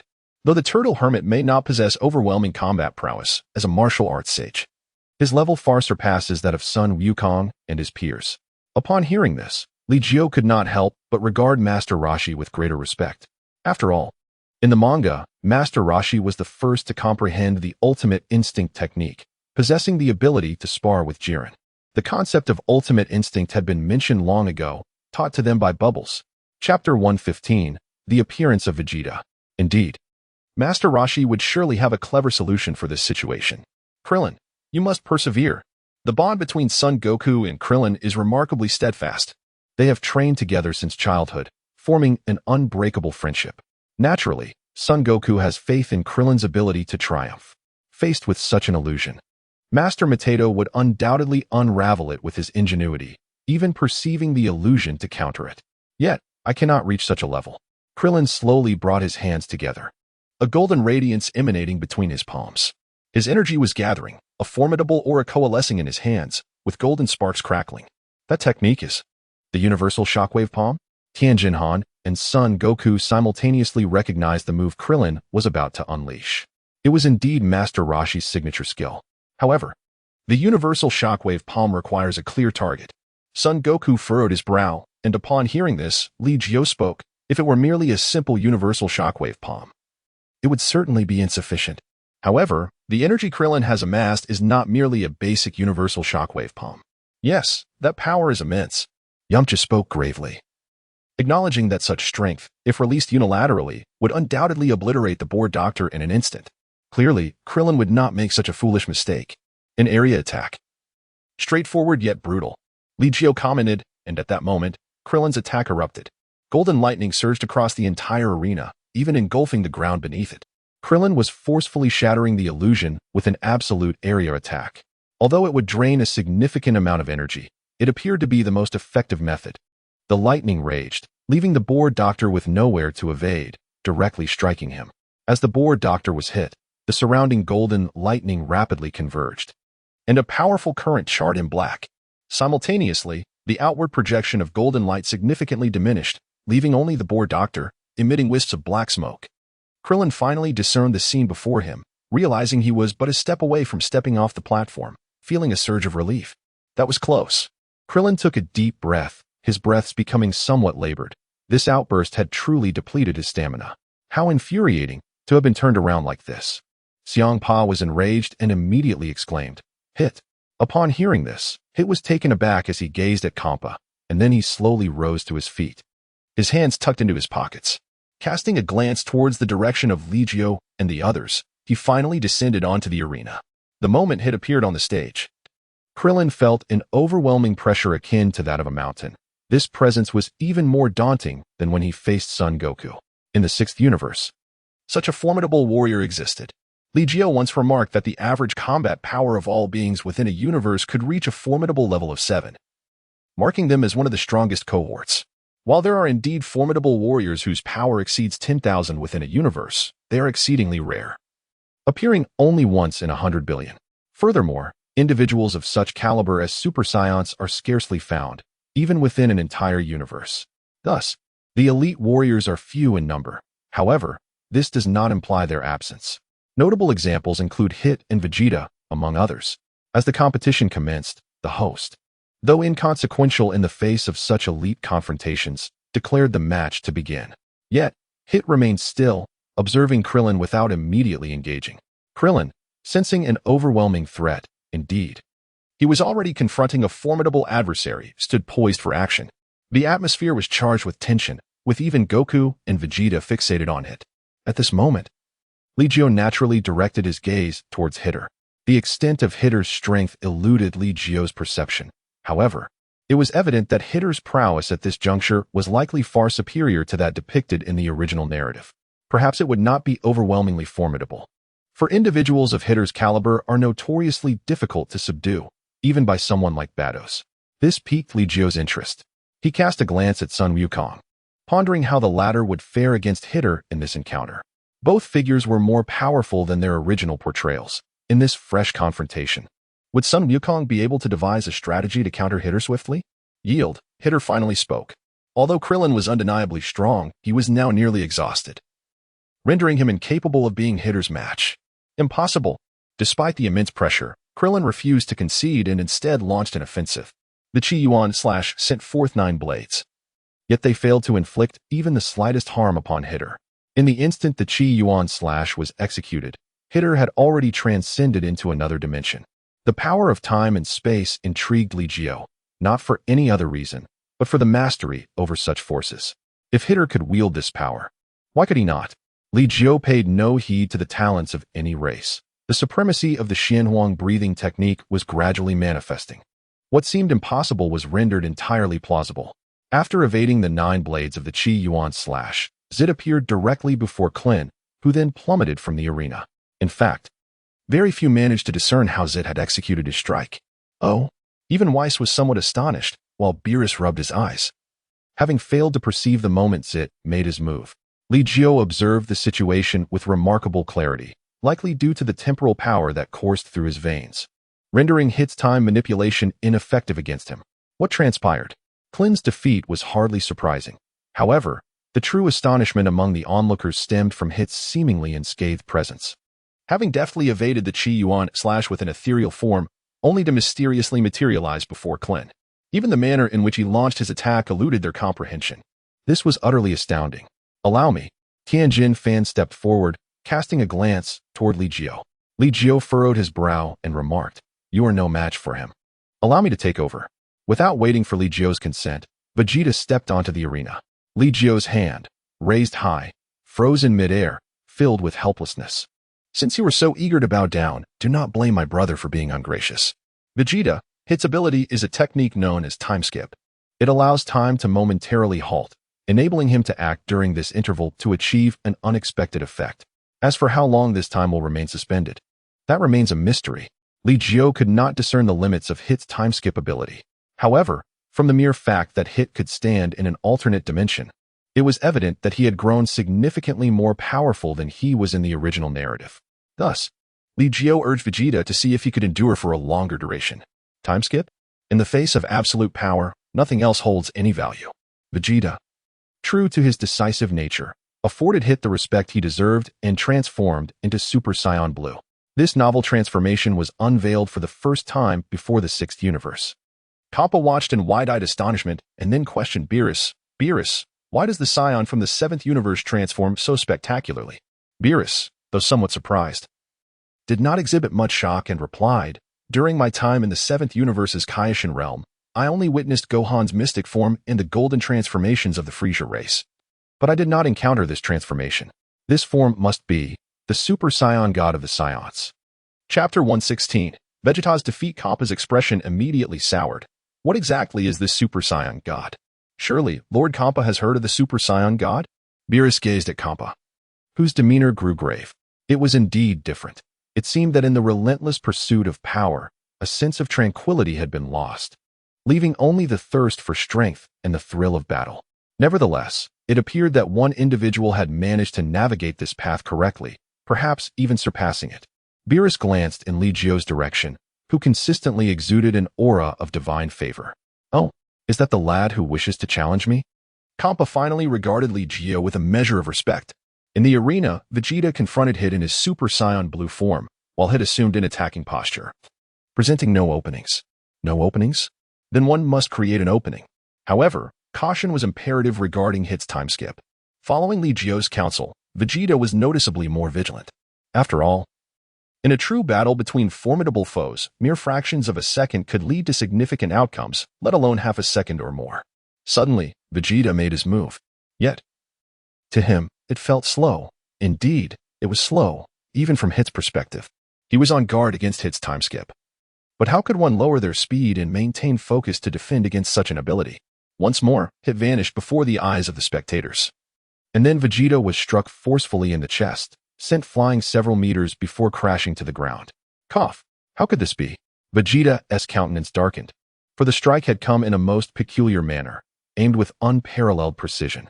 Although not fatal, Such an assault was one he could scarcely withstand more than a few times. It remained in his original stance, exhibiting no discernible flaw.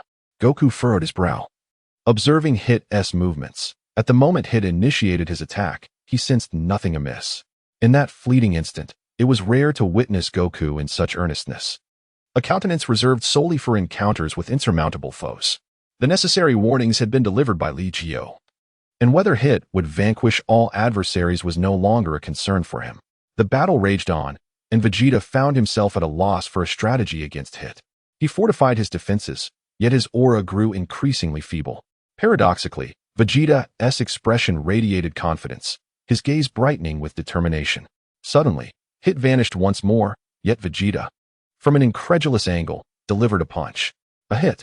Before Hit's fist could land upon him, Vegeta had already struck first. He had predicted Hit's movements accurately. A smile graced Vegeta's lips. He had foreseen Hit's action.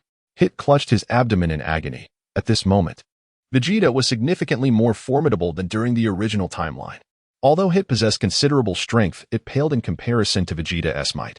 Such a solid punch forced Hit to stagger back several paces, allowing him to regain his composure. Vegeta refrained from pursuing the advantage and instead gazed at Hit with a haughty demeanor, proclaiming, "Your movements have been laid bare before me. Is that so?" Hit straightened his posture and once again activated his time-skip ability. In this instant, Vegeta executed a side kick, but struck nothing but air. Meanwhile, Hit materialized behind him, delivering a powerful blow to his back. Shock coursed through Vegeta's entire being, as the excruciating pain in his heart rendered him momentarily unable to summon his strength. I forgot to mention, I am an assassin.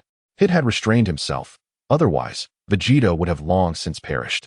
With great effort, Vegeta rose, gritting his teeth, resolute in maintaining his Super Saiyan Blue transformation.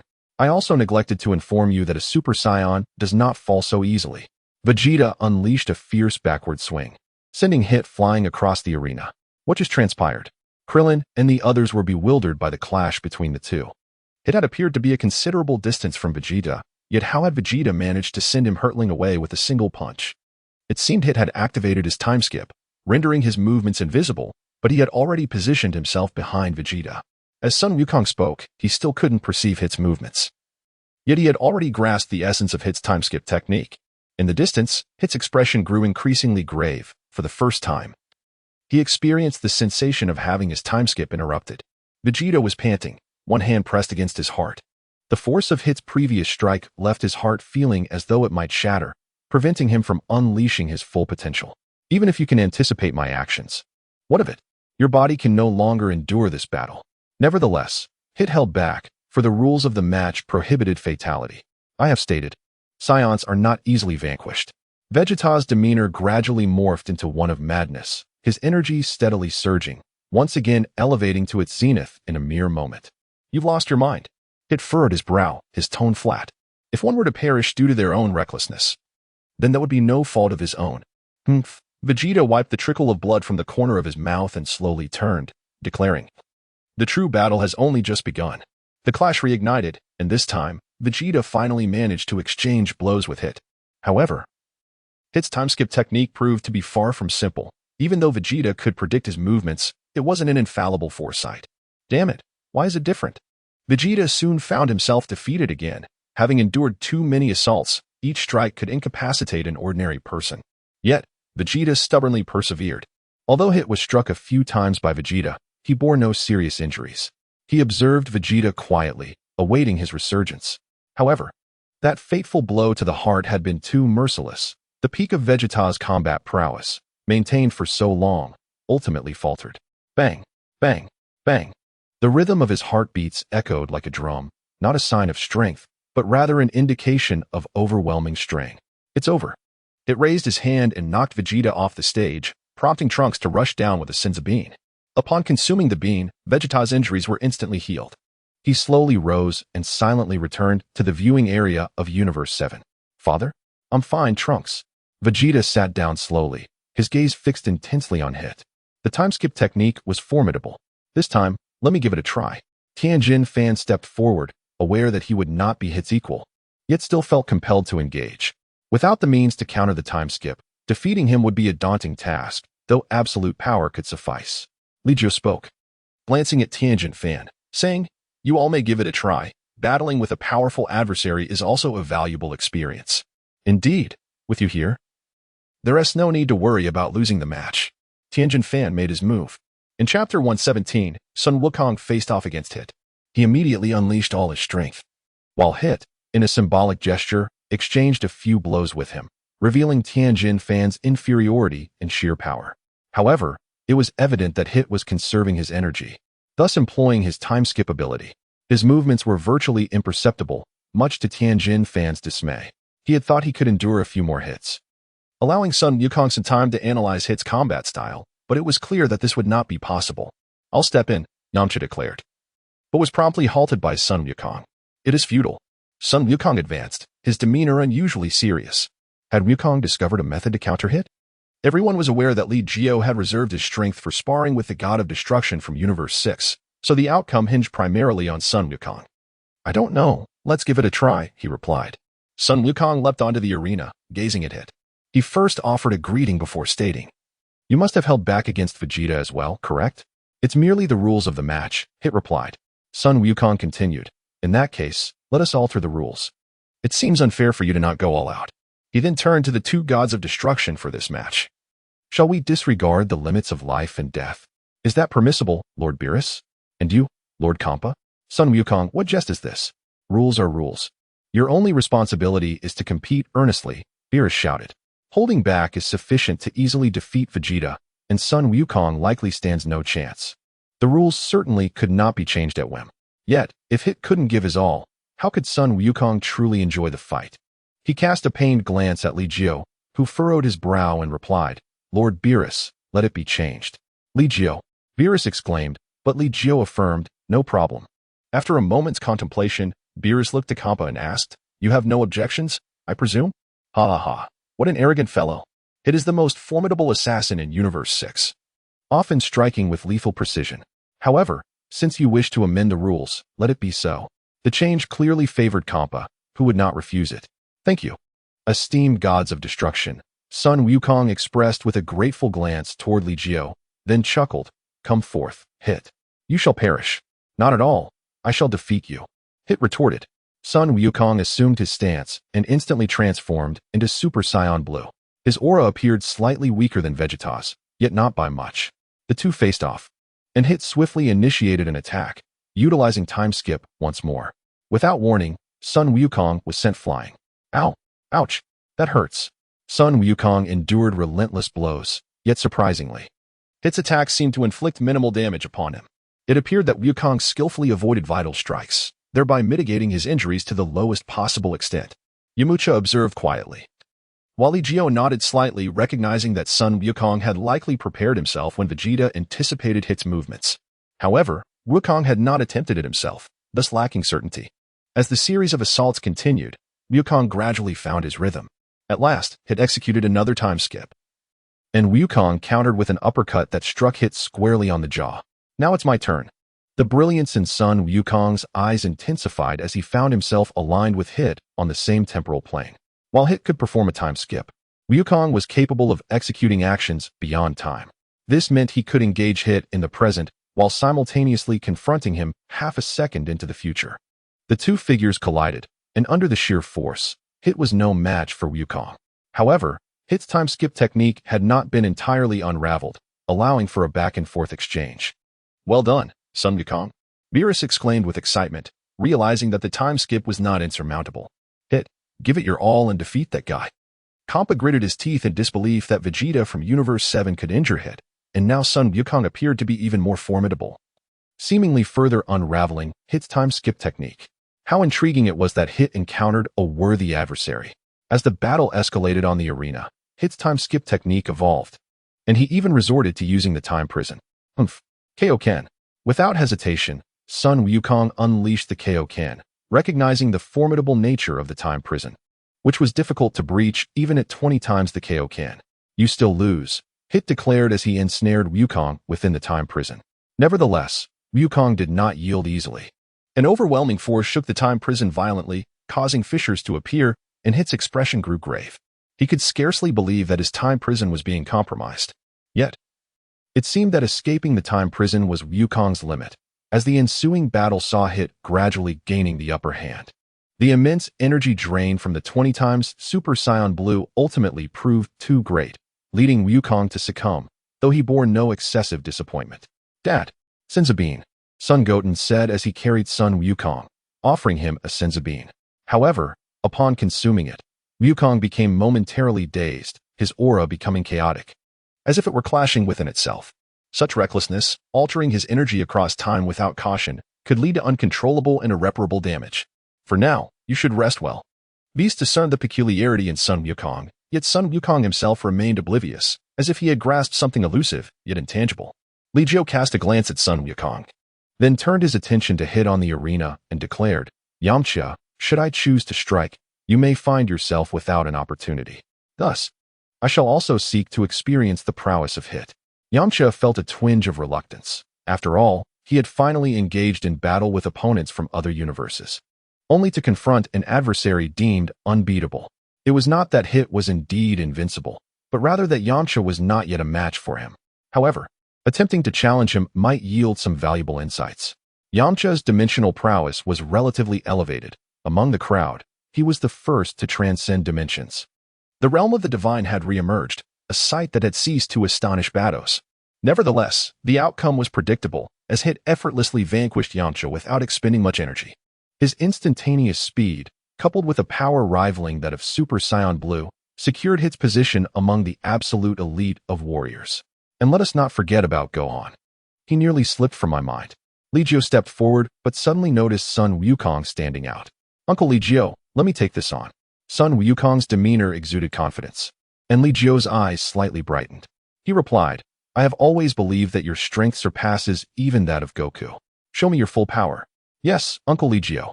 Sun Wukong's figure flickered and vanished, embodying another Scion.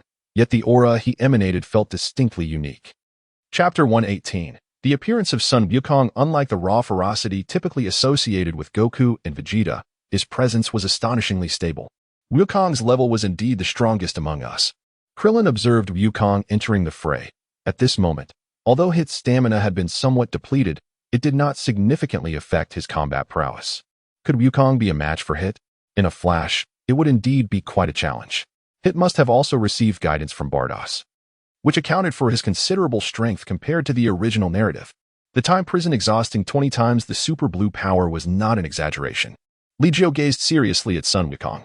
Unbeknownst to him, Son Gohan seemed to have positioned himself directly in front of Sun Wukong. "Hey, Son Gohan, make your move. Don't give him the chance to recover his strength," Beerus urged, believing that despite Gohan's considerable talent, he was still no match for Hit. It would be wiser to exhaust Hit's stamina as much as possible before allowing Li Jiu to handle the remaining adversaries. "I wish to witness your time-skip technique. Bring it forth." Gohan, devoid of arrogance, immediately entered a divine state, enveloped in a pure white aura that exuded an ethereal quality. This purity signified an absolute realm. Hit gradually withdrew his hand from his pocket, and as the referee declared the commencement, Hit decisively employed his time-skip technique. Just as before, he vanished, reappearing in front of Gohan.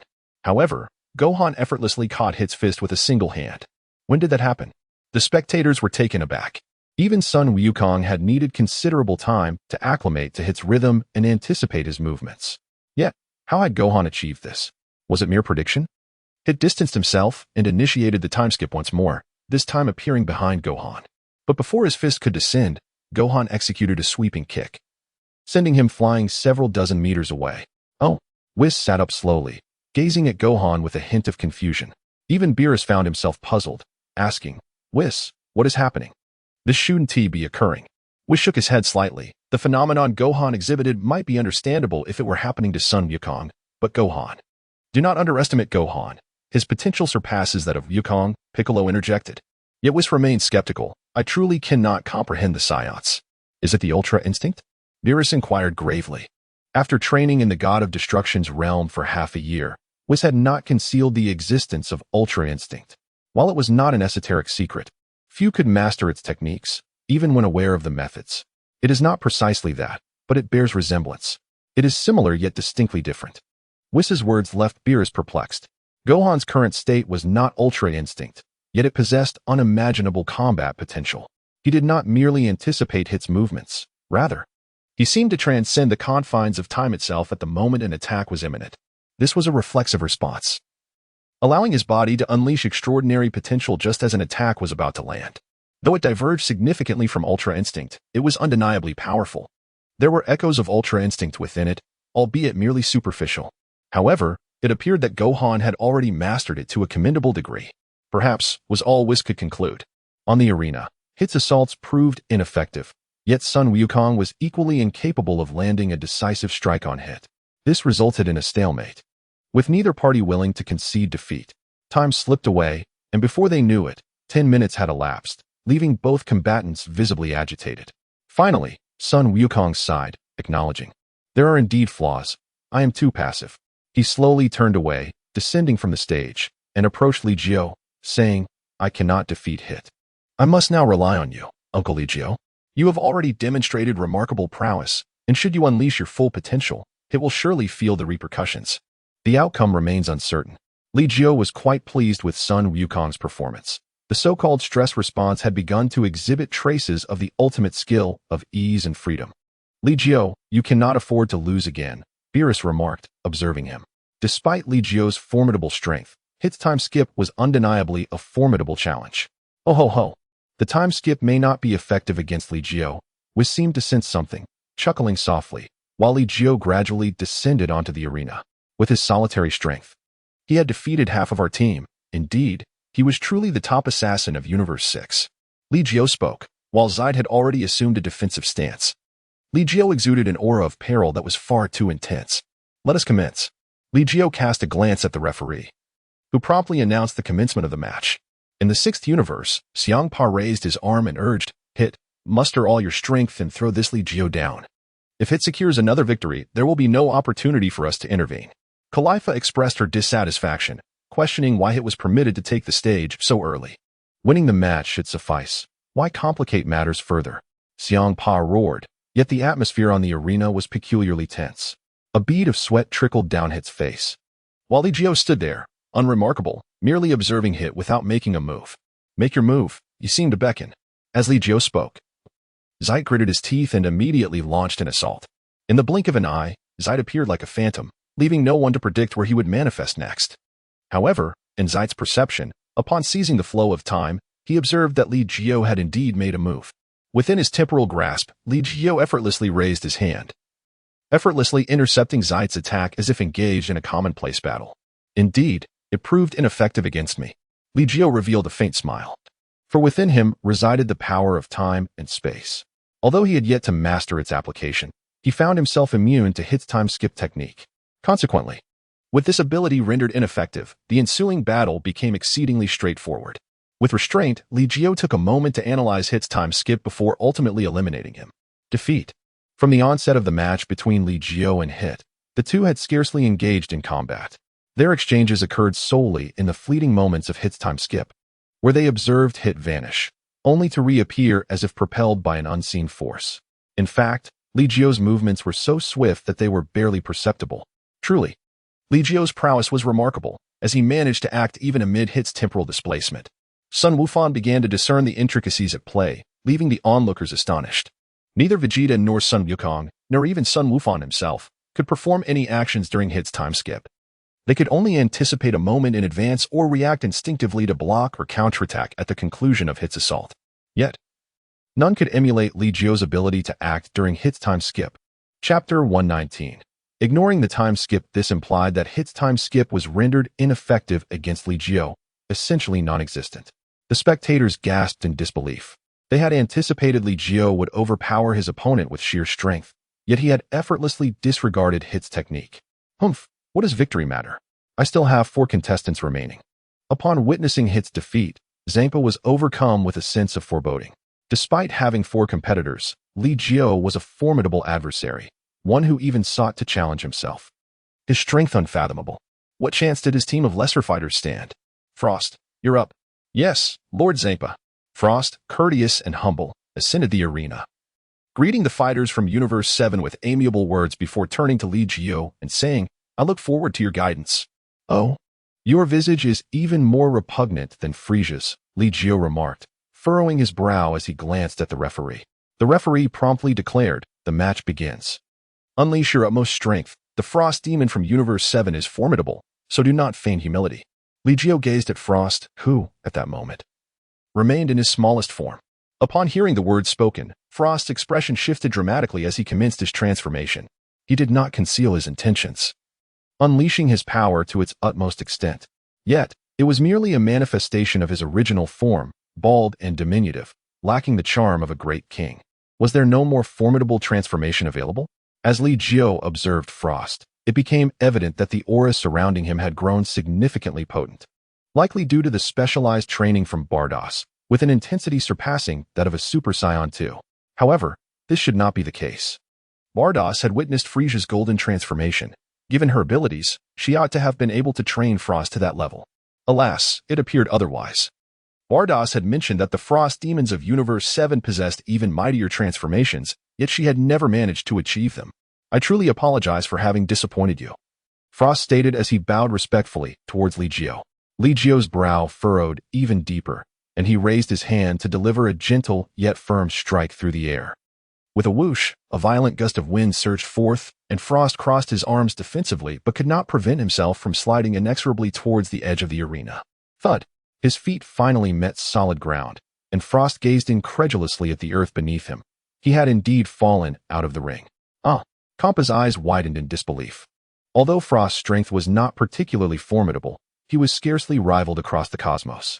To be so easily dispatched by Li Jiu with but a single strike was astonishing. "Lord Kampa, it might be best to concede," Bardos remarked, observing that Hit's defeat signified the loss of Universe 6. "Impossible." Berta stepped forth.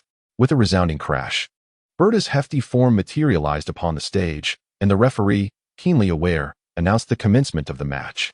"Come, strike me," Berta challenged, pointing to his own abdomen, his unique physique rendering him impervious to even the mightiest of assaults. Yet, would Li Jiu engage in such triviality? With a single punch, the winds howled, and Berta was forcibly blown off the stage. Kampa rubbed his eyes in astonishment and shouted, "This is outright cheating. I shall take my turn." Khalifa leaped into action without waiting for Kampa's command, transforming into a god-level Scion. "Hurry and transform, or you shall not stand a chance against me." Li Jiu appears to be a Scion as well, and thus should possess the ability to transform. Let it be, transformation aside. Li Jiu waved his hand and beckoned to Caulifla, saying, "I am quite intrigued by the transformation of a divine Scion. Allow me to witness it." "Humph. Let us see if I can bring you down." Caulifla clenched her fist and charged in, unleashing a flurry of blows. Yet she could not even force Li Jiu to take a step back. What? How could this be? Caulifla could hardly believe it. She was a divine Scion. Yet she could not even budge Li Jiu. In the 6th universe, Kampa looked on with disillusionment at the battle unfolding on the stage. How could Caulifla possibly be a match for Li Jiu? With this defeat, it would lose everything. The outcome of the fight was devoid of suspense, as Caulifla was ultimately sent tumbling off the stage by Li Jiu, soon to be followed by Kale. This introverted young girl, like Broly, was also a legendary Super Saiyan. However, her bloodline seemed somewhat diluted, or perhaps not sufficiently dominant. Otherwise, she would not possess such remarkable composure. Her grass-green transformation, even in its preliminary stage, wielded power surpassing that of a Super Saiyan's third form. "How dare you defeat my sister so easily? I must." Boom. Li Jiu gently shook his head, having obliterated half of the arena with a single punch, causing Beerus to tumble alongside it.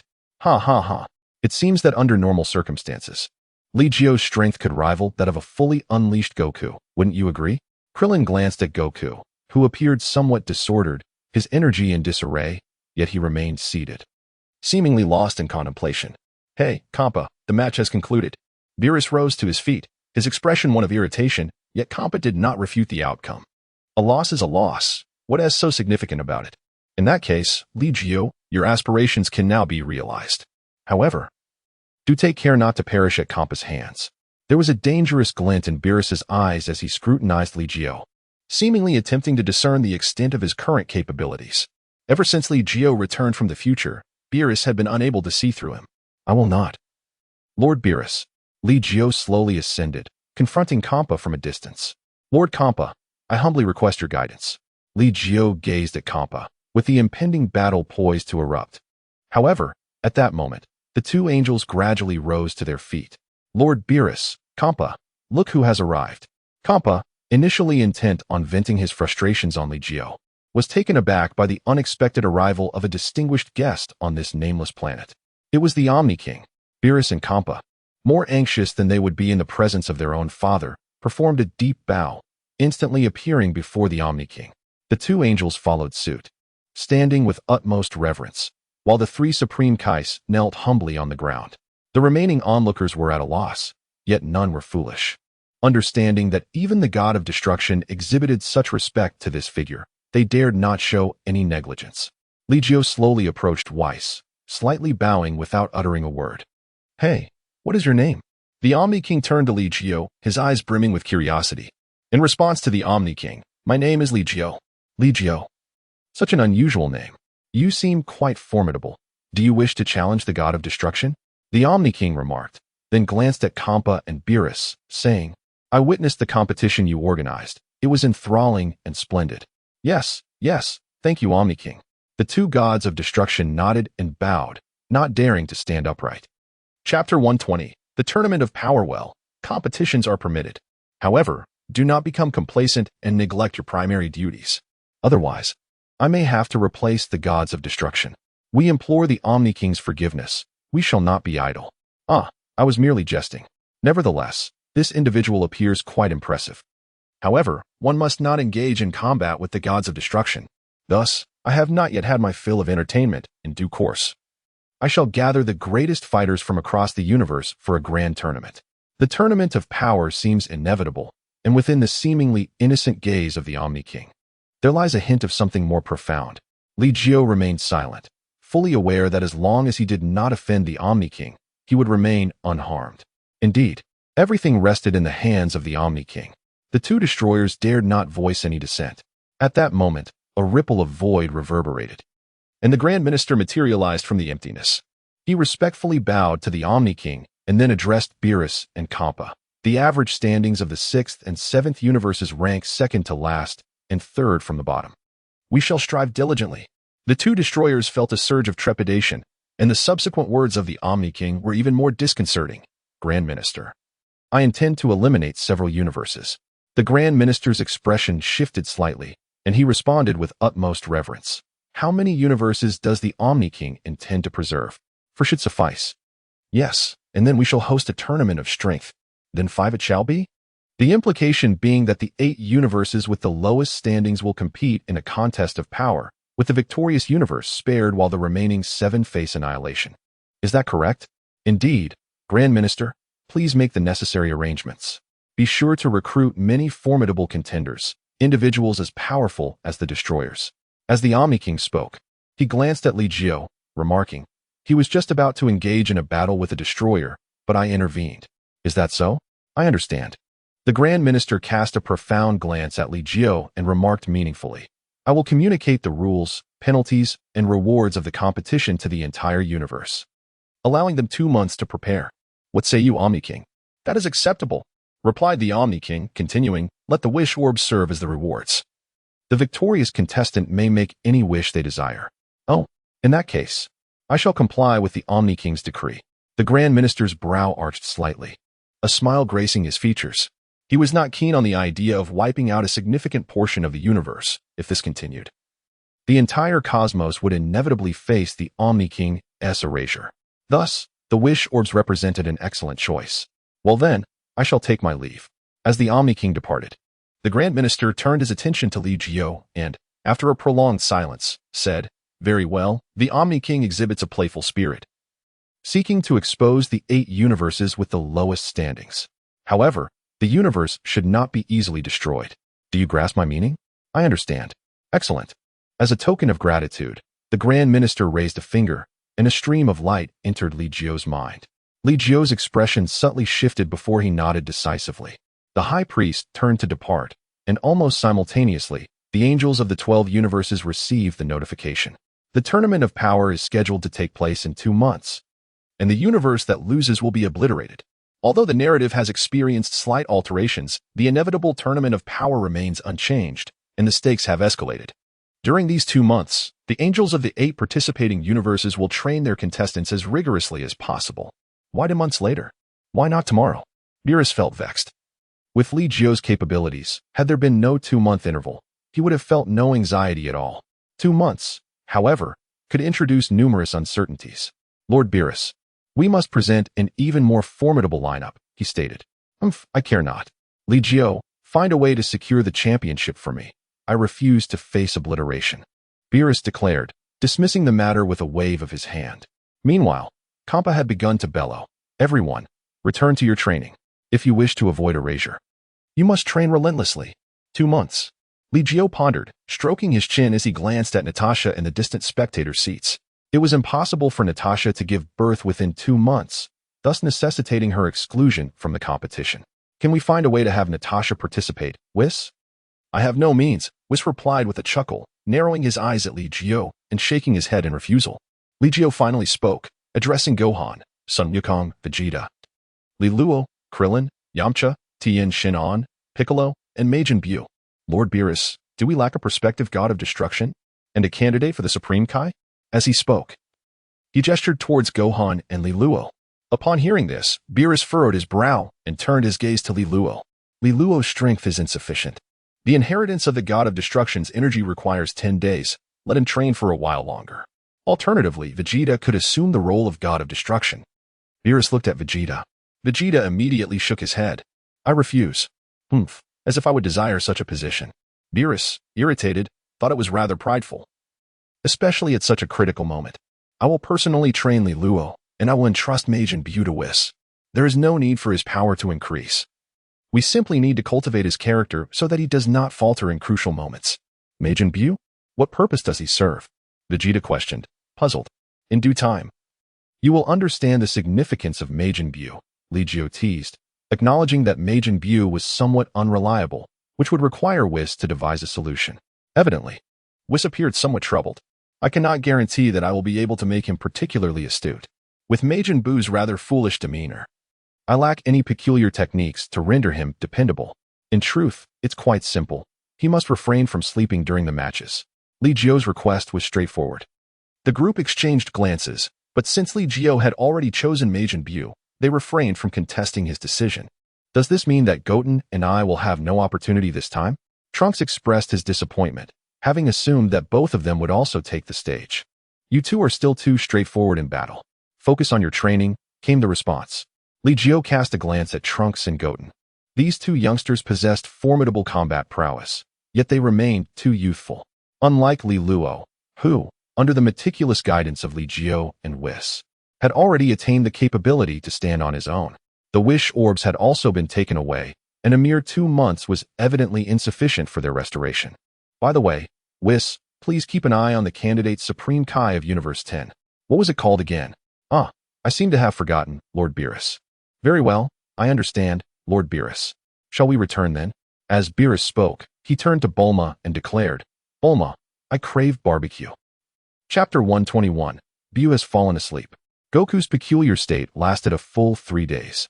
During this time, he neither ate nor drank, and the others transported him back to Earth without his awareness. However, after 3 days, Goku learned about the Tournament of Power and was nearly overwhelmed with excitement, almost leaping in joy. Oh, this is fantastic. I can actually spar with the greatest fighters of the entire universe. Goku exhibited no concern whatsoever regarding the potential consequences of defeat. Li Jiu did not engage in cultivation with the others. Instead, he ventured into the depths of the starry sky alongside Li Luo.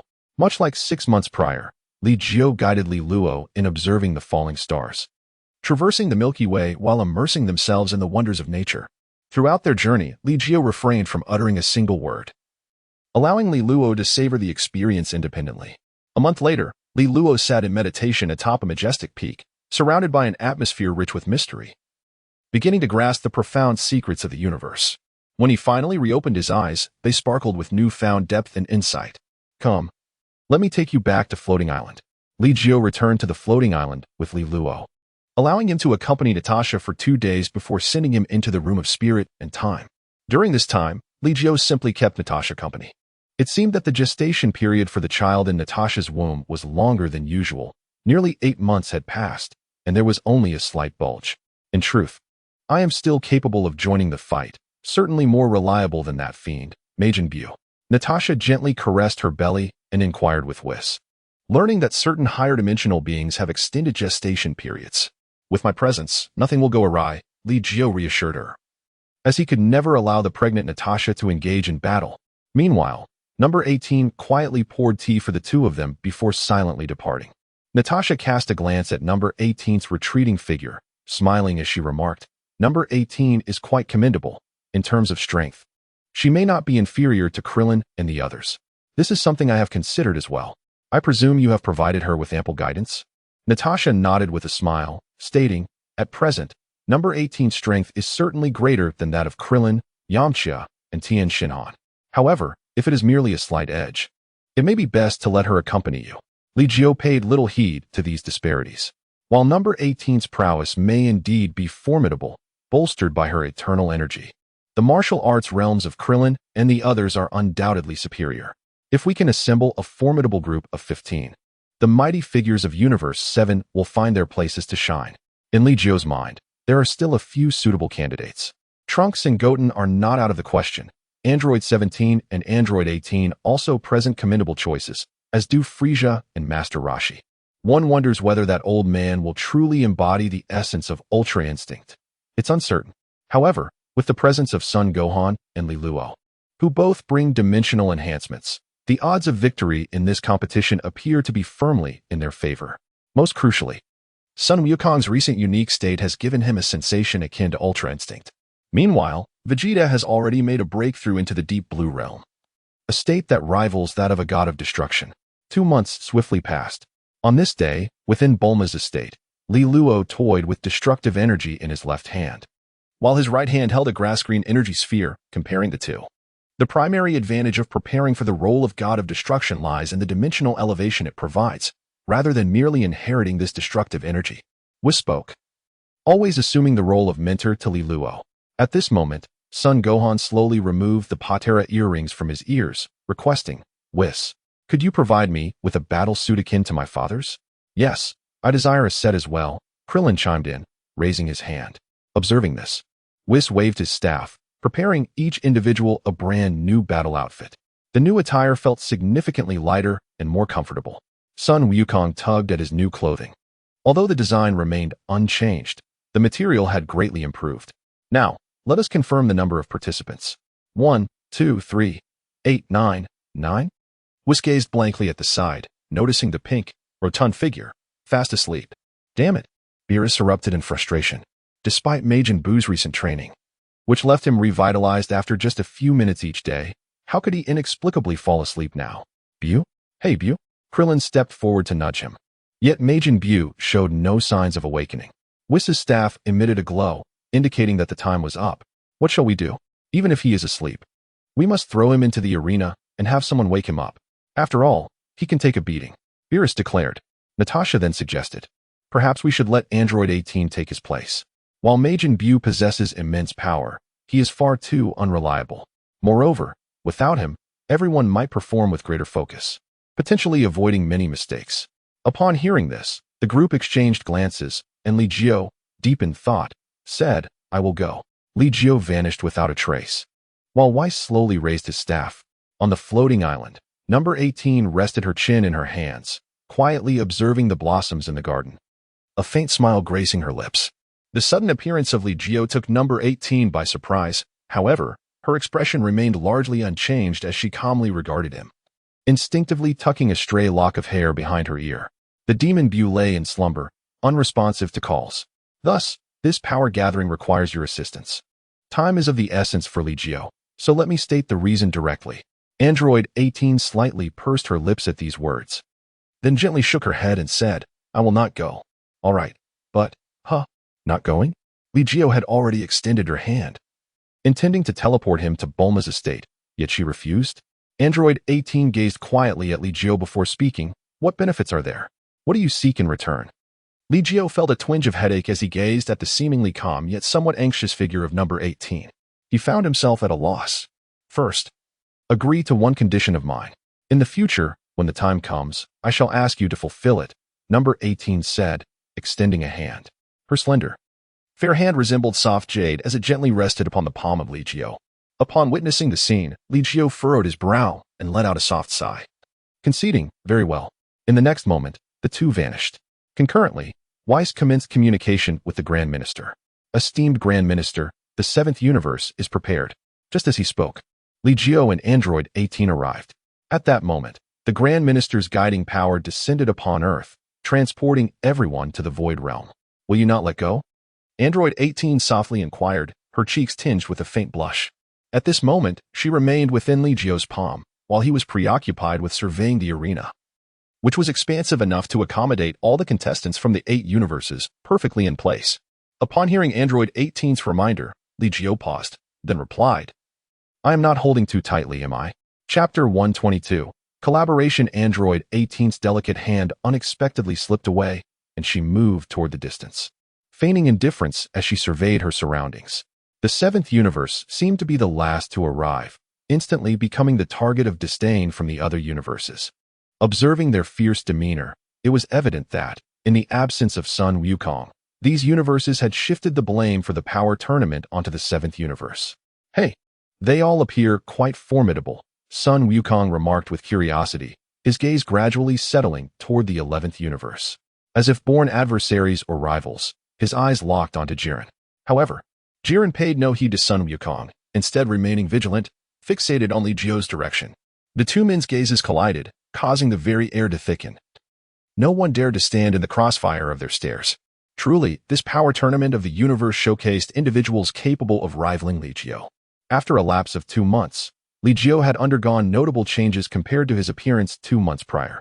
His eyes now bore a hint of silver, his physique slightly more slender, and his hair a touch shorter, yet he remained more robust than Sun Wukong, standing at a height comparable to Piccolo. TCH. It's nothing to concern myself with. I can handle him, Vegeta declared haughtily. As a being of deep blue, he had previously clashed with Li Jiu. In his base form, Li Jiu was already beyond his capability. However, once Li Jiu transformed, the disparity became evident. Vegeta did not believe that Jiren would surpass the god of destruction by much. Deep Blue was already on the level of a god of destruction. This opponent. Do not approach lightly. Li Jiu slowly turned around, finding Jiren's power somewhat beyond his expectations. Jiren had already reached the pinnacle of the destroyer level. At the same time, Li Jiu couldn't help but glance at Sun Wukong. This fellow, in the original narrative, was capable of overpowering Jiren with his mastery of Ultra Instinct. The ability to wield Ultra Instinct allowed Sun Wukong to transcend the level of a destroyer, barely reaching half a step towards an angel. It was simply unbelievable. After all, Sun Wukong had yet to break through the deep blue realm. His power in a normal state was even inferior to the current Vegeta. The 20-fold Kaioken granted Sun Wukong the potential to battle beyond his level, yet it also hindered his access to higher realms. Ultra Instinct, on the other hand, was a different matter entirely, providing an extraordinary advantage. Moreover, had Jiren undergone any special training in these past 2 months? Even if he hadn't, Toppo surely had. Li Jiu glanced at Li Luo, contemplating that Tuolpa might indeed prove to be a formidable adversary. Even before the competition commenced, the atmosphere within the arena had escalated to an exhilarating tension. Ah, how lively it is! The Grand King made an abrupt entrance, taking his seat upon the throne, swinging his little legs with a playful demeanor. Upon witnessing the Grand King's arrival, the High Priest finally spoke. We welcome the Grand King. No need for excessive formalities. The Grand King replied. Following this, the High Priest began to outline the rules for the power tournament. The duration is set for 48 minutes. Contestants must not kill their opponents, and anyone who steps off the stage will be disqualified. Entire universes that see all their participants eliminated will face erasure by the Grand King. The use of external tools is strictly prohibited.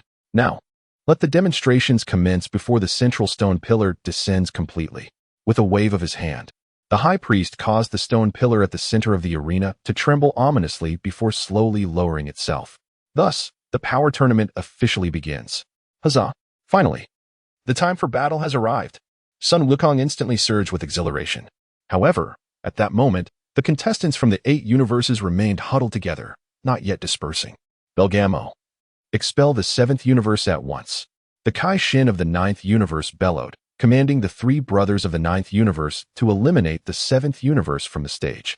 As you command, my lord, Belgamo responded, leading his two siblings directly towards the 7th universe. Observing this, Sun Wukong boldly confronted them. "Hey, your opponent is me." Filled with uncontainable excitement, Sun Wukong relished the opportunity to compete alongside the strongest from 8 universes. Kakarot, that fellow, is once again stealing my opponents. Vegeta desired to join the fray as well, but with Sun Wukong already advancing, he had no choice but to yield. Fortunately, there were plenty of formidable fighters converging on the 7th universe. Keek, 4th universe, advance. Let us first bring down the 7th universe. The god of destruction from the 4th universe wore a sinister grin. Humph. The 7th universe is the root of all troubles in this power tournament. Were it not for them, the Grand King would not have deemed it necessary to hold such an event. Ketra, what nonsense are you spouting? If it weren't for us, you would have all been obliterated by the Grand King without even a chance to compete. Beerus refused to accept such blame, while Kampa interjected, "Hey, 6th universe. Eliminate the 4th universe's fighters first." Kampa's sudden outburst caught all the gods of destruction off guard. Logically, Kampa should not be opposing Beerus. "Lord Kampa, this behavior is rather uncharacteristic of you," remarked Beerus. However, Kampa dismissed their concerns. "I believe that allowing the 6th universe to survive until the end would be the best strategy. But if it is the 7th universe, it is undoubtedly Li Jiu, correct?" "Oh, what does Lord Kampa imply?" "Humph. The fellow, Li Jiu. I certainly do not wish to encounter anyone who could rival him." Kampa let out a soft snort, then turned to Beerus and said, "Let us, the 2 universes, join forces to eliminate the threats against us." Agreed. Beerus had anticipated facing the hostility of 7 universes alone, yet to his surprise, Kampa's intellect proved useful for once. However, Hit, ensure that you conserve your strength, Kampa commanded. To which Hit merely nodded, remaining motionless in his place. Meanwhile, Kale and her companions had already begun their movements. "Oh, what an honor it is to collaborate with the formidable 7th universe. I look forward to your guidance," Frost remarked with a sly smile as he approached Vegeta, seemingly intending to shake his hand. However, the Frost demons are the very race that Vegeta despises the most, and Frost's demeanor was even more loathsome than that of Frieza. "Humph, Frost, do you intend to vacate the arena prematurely?" Vegeta had no regard for the alliances of the 6th universe. "Oh, what collaboration is there between our 2 universes? Shouldn't we celebrate it properly? You are quite bothersome." "Ha, and what of it?" Frost appeared to be deliberately irritating Vegeta, perhaps indicative of deeply rooted animosities between their races. In any case, these two were clearly at odds. Chapter 123, Lunch vs. Torah. Frost. Li Jiu observed the feigned smile on Frost's face, an inexplicable distaste swelling within him. "Oh, it is Li Jiu. You need only preserve your strength. I shall assist you in clearing away all obstacles." Frost elegantly gestured towards Li Jiu. Yet, without warning, Li Jiu approached Frost, slowly raised his hand, and unexpectedly unleashed a powerful energy blast. The sudden attack left Frost utterly incredulous. Kampa had stated that their 2 universes were to cooperate harmoniously. "Hey, Li Jiu, what do you mean by this?" Kampa too was taken aback, unable to believe that Li Jiu had struck Frost down directly. What a repugnant sight. Li Jiu offered no further explanation, instead standing silently in place. The battle had commenced. In the distance, Sun Wukong was encircled by 3 huskies, seemingly ensnared in a grueling struggle. Gohan felt a twinge of concern for his father, as those 3 huskies appeared formidable. "Do not worry about him. Let him enjoy himself," he mused. "You are well aware of your father's temperament. He can hold his own against anyone."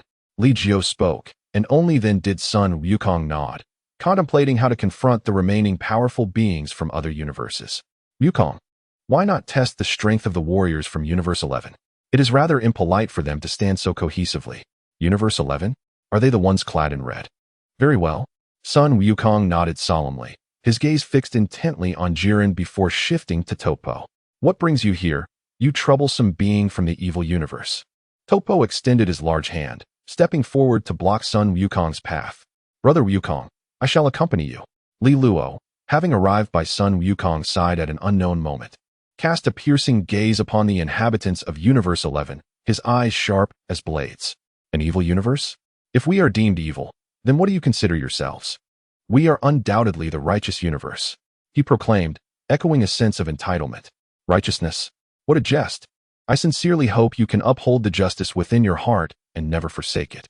Li Luo stepped forward. At this moment, she was merely 11 years old. Even after spending 2 years in the spirit time room on the floating island, she had only reached the age of 13. During those 2 years, her height had surged from 1 meter 45 to 1 meter 80, surpassing Sun Wukong by half a head. Li Luo, shall we each take one? Sun Wukong suggested. For him, the only threats were Jillian and Tuapa. No need, that one my father will handle. Li Luo glanced at Jillian, having no intention of confronting him, as he was her father's adversary from the very beginning. Uncle Li Jiu? Very well. Sun Wukong decided not to probe further. In that case, allow me to test what justice truly means. He launched himself into action, delivering a punch towards Tuapa. Tuapa glanced back and then swiftly led Sun Wukong away to an open battlefield. Just as flash, Tuapa's hand was larger than half of Sun Wukong's body. Yet the latter showed no fear, transforming into a Super Saiyan to gauge Tuapa's strength. As Sun Wukong and Li Luo disrupted the tranquility of Universe 11, the arena of the power tournament became alive with excitement. Energy blasts filled the air, and even the hardened steel of the arena seemed to crumble under the intensity of the battle. The stage was instantly transformed into a chaotic battleground. Android 18 stood quietly beside Li Jiu, while their opponents from Universe 7 were held at bay by Krillin and the others. They did not adopt a conservative strategy. At Li Jiu's signal, they swiftly eliminated opponents while conserving their strength as much as possible. However, among the 80 participating warriors, there were inevitably 1 or 2 formidable foes. For instance, the sorcerer from Universe 4. At that moment, Ten Shinhan found himself ensnared in an illusion. Even with 3 eyes, he struggled to penetrate the veil of this mirage. He hesitated to act, fearing that a misstep might send him tumbling out of the arena.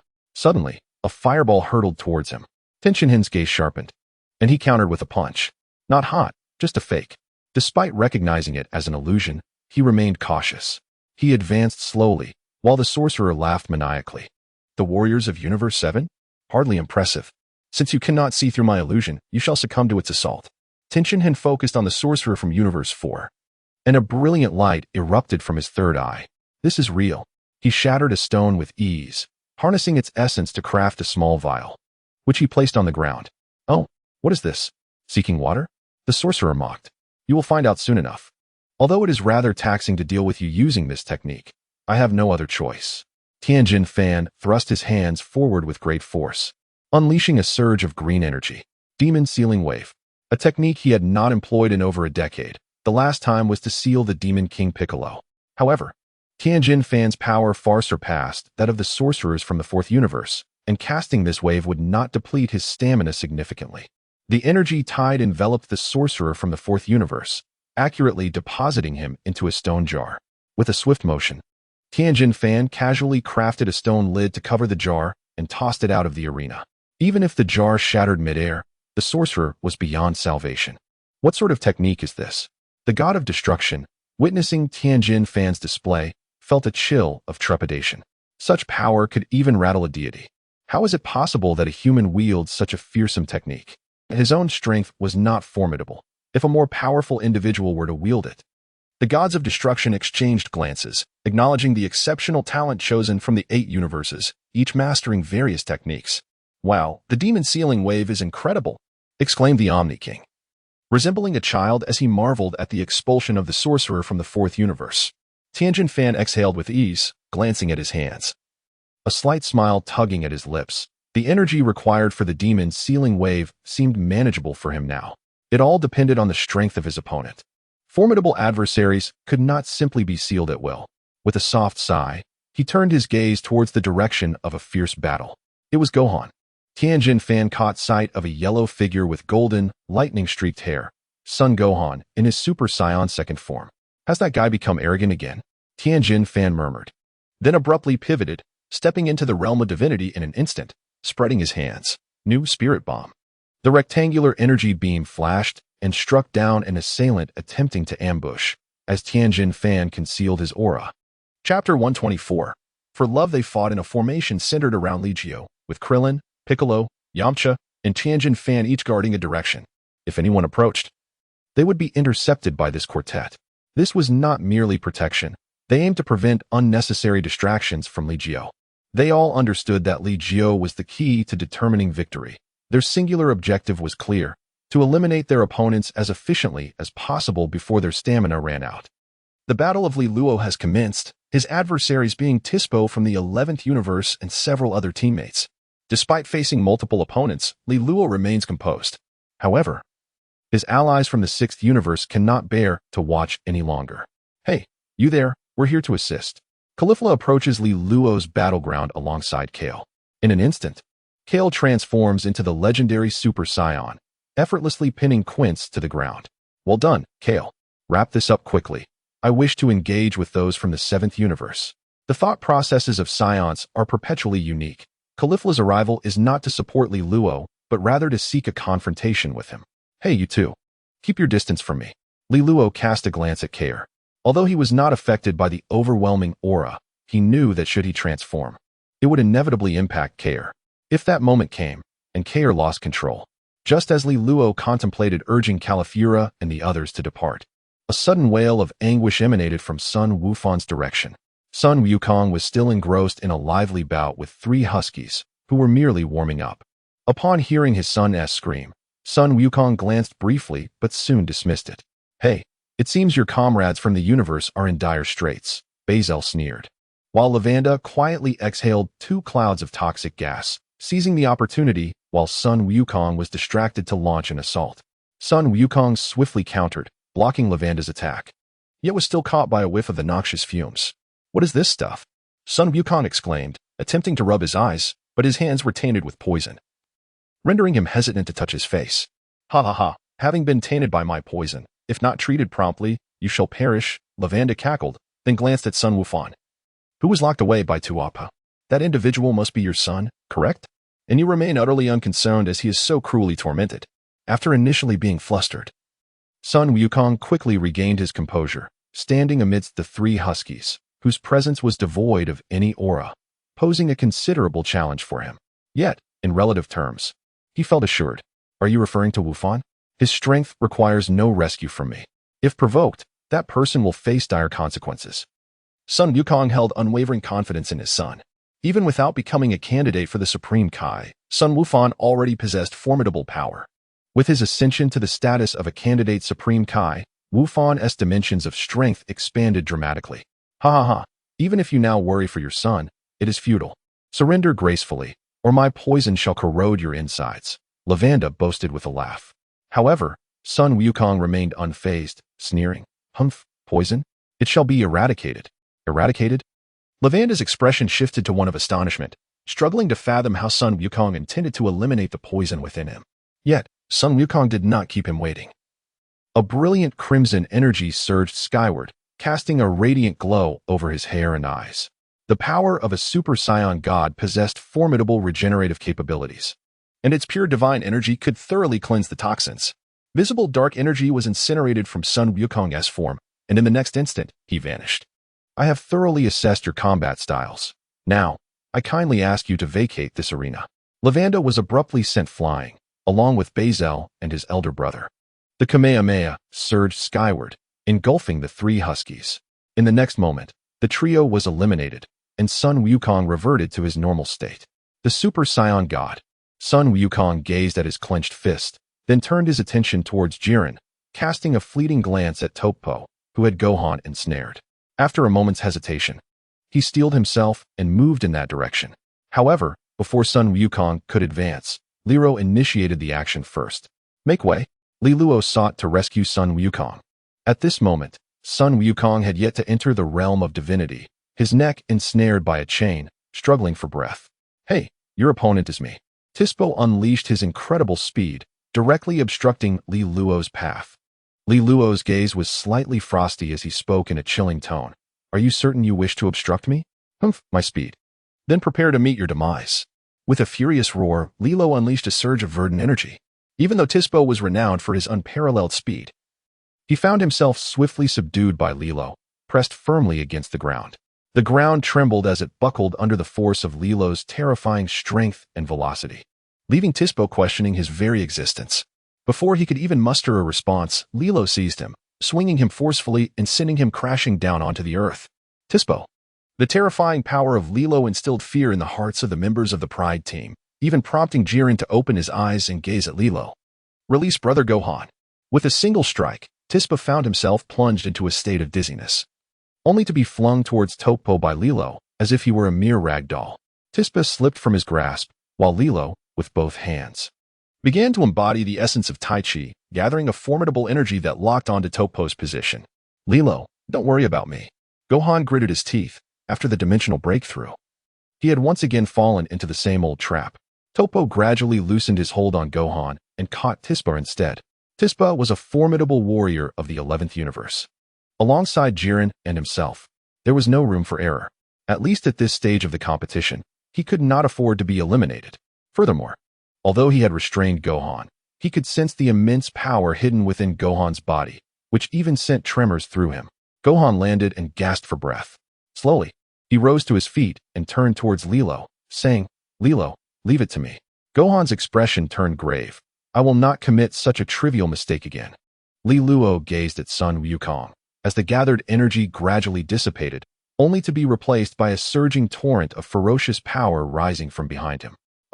Here was inexplicably consumed by a violent frenzy, his once tenuous grasp on sanity swiftly overwhelmed by the raging force. In a moment of lost reason, Kira indiscriminately hurled the nearby Khalifa away. Khalifa had not even a moment to react. The overwhelming power destabilized her, leaving her on the brink of being cast off the arena. What an opportunity! For love, allow me to send you off the stage. Chapter 125, A Kick That Sends Flying. A stunning young lady donned in a pink dress gracefully waved her delicate hands, channeling mysterious energy to attempt to knock Khalifa from the platform. However, before her power could manifest, Khalifa found herself cradled in Li Luo's embrace. "Are you all right?" Li Luo's expression was grave. He was acutely aware of how exceedingly difficult it was to subdue the raging Chuan Chao. He had no choice but to withdraw from Chuan Chao's realm, suppressing his own aura to allow Kar to gradually regain his composure. Kar. Califura broke free from Li Luo's embrace, intending to approach and rouse Kar. Yet, at this moment, Kar was not merely consumed by rage. He was instead stirred by the latent tumultuous factors hidden deep within him, incited by Li Luo's overwhelming aura. "Do not approach." Li Luo seized Califura and cast a glance at Kale, who had begun to rampage uncontrollably, feeling somewhat overwhelmed. "Hey, what is wrong with you? Why has Kale lost her sanity the moment you transformed?" That is the true Super Saiyan, whose power is exceedingly difficult to rein in. Kale's lineage may not be entirely pure, but her blood has been thoroughly awakened after being influenced by my aura earlier. What shall we do now? Do not worry. She will regain her composure shortly. If all else fails, I will have to intervene. Li Luo is confident in his ability to subdue Kair, though it will demand considerable effort. Let him wreak havoc. Li Luo cast a glance towards the direction of the 11th universe, taking matters into his own hands. Yet the formidable figure from the 11th universe showed no inclination to intervene. Could it be that only his father was capable of matching him? Kale rampaged with reckless abandon, compelling even those contestants who were previously engaged in battle to cease their conflicts. Alas, the situation was dire, with Kale present. Li Luo found himself unable to unleash his full potential. Li Jiu let out a soft sigh, her enchanting gaze drifting towards the distance. Occasionally deflecting a missile, are you planning to take action to eliminate her? Why resort to aggression? Li Luo refrained from exerting her full strength, wisely conserving her energy. If all proceeds as anticipated, several unexpectedly formidable opponents will emerge midway through this contest. Li Luo vividly remembers the formidable giant born from the fusion of several robots in the original narrative, which was ultimately vanquished when number 17 destroyed its energy core. Additionally, there was a contender capable of perpetual growth, though Li Jiu has forgotten who that might be. The current power tournament differs from the original. There are 2 months of preparation preceding the event. If that individual were to receive guidance from an angel, their development could become truly terrifying. How infuriating it is that they were saved. Librian clenched his fist and cautiously concealed himself behind a massive boulder. "Humph, attempting to ambush me and thinking you can escape? I shall bring you down first." Califura instantly locked onto Librian and transformed into a Super Saiyan. Be cautious. That person harbors formidable power within. Li Luo had no intention of intervening. Instead, he positioned himself outside Gohan's battlefield. At this moment, Gohan appeared to have identified his opponent as Toppo. Gohan's aura was elusive and profound, as the Kaishin's realm had maximized his potential. In just 2 months, Gohan had surpassed both Goku and Vegeta, leaving them in his wake. At this point, Gohan even possessed the potential to pursue Li Jiu. "Humph, Gohan is quite spirited. Thus, I too shall seek my opponent. Goku, observing Gohan facing such a powerful adversary, felt a surge of excitement. Yet, among the 8 universes, how many could rival a god of destruction? Goku soon encountered his own opponent as several robots thundered towards him. I have no desire to fight these metallic clumps. Goku glanced in Li Jiu's direction and decisively lured the robots away. Hey, Goku, what are you up to? Number 18 stood in front of Goku, bewildered by his antics. Hey, Li Jiu, these robots are your responsibility now. Goku called out over number 18, then added, I'll go test the strength of those warriors from Universe 11. Goku observed many cosmic masters, but only one from Universe 11 exuded a level of strength that stirred his blood. If you can handle those from Universe 11, that would be admirable. Li Jiu did not impede him. He wanted to see if, under his influence, Goku could still perform the Ultra Instinct flawlessly. Or perhaps, this fellow has already grasped part of the Ultra Instinct. 2 months prior, during the battle between Goku and Hit, Li Jiu had sensed something. I shall give it a try. Goku understood that leading enemies towards his allies was not wise, yet he genuinely wished to confront that individual from Universe 11. Go ahead. Li Jiu nodded, while number 18 remarked, these robots are quite durable. I want to shield you. Number 18 briefly engaged with a few robots, her expression turning slightly cold. The combat prowess of these robots was indeed formidable. Even if she wishes to resist 3, it would require an immense amount of effort. Li Jiu slowly turned around, gazing at the trio of small robots from the 3rd universe.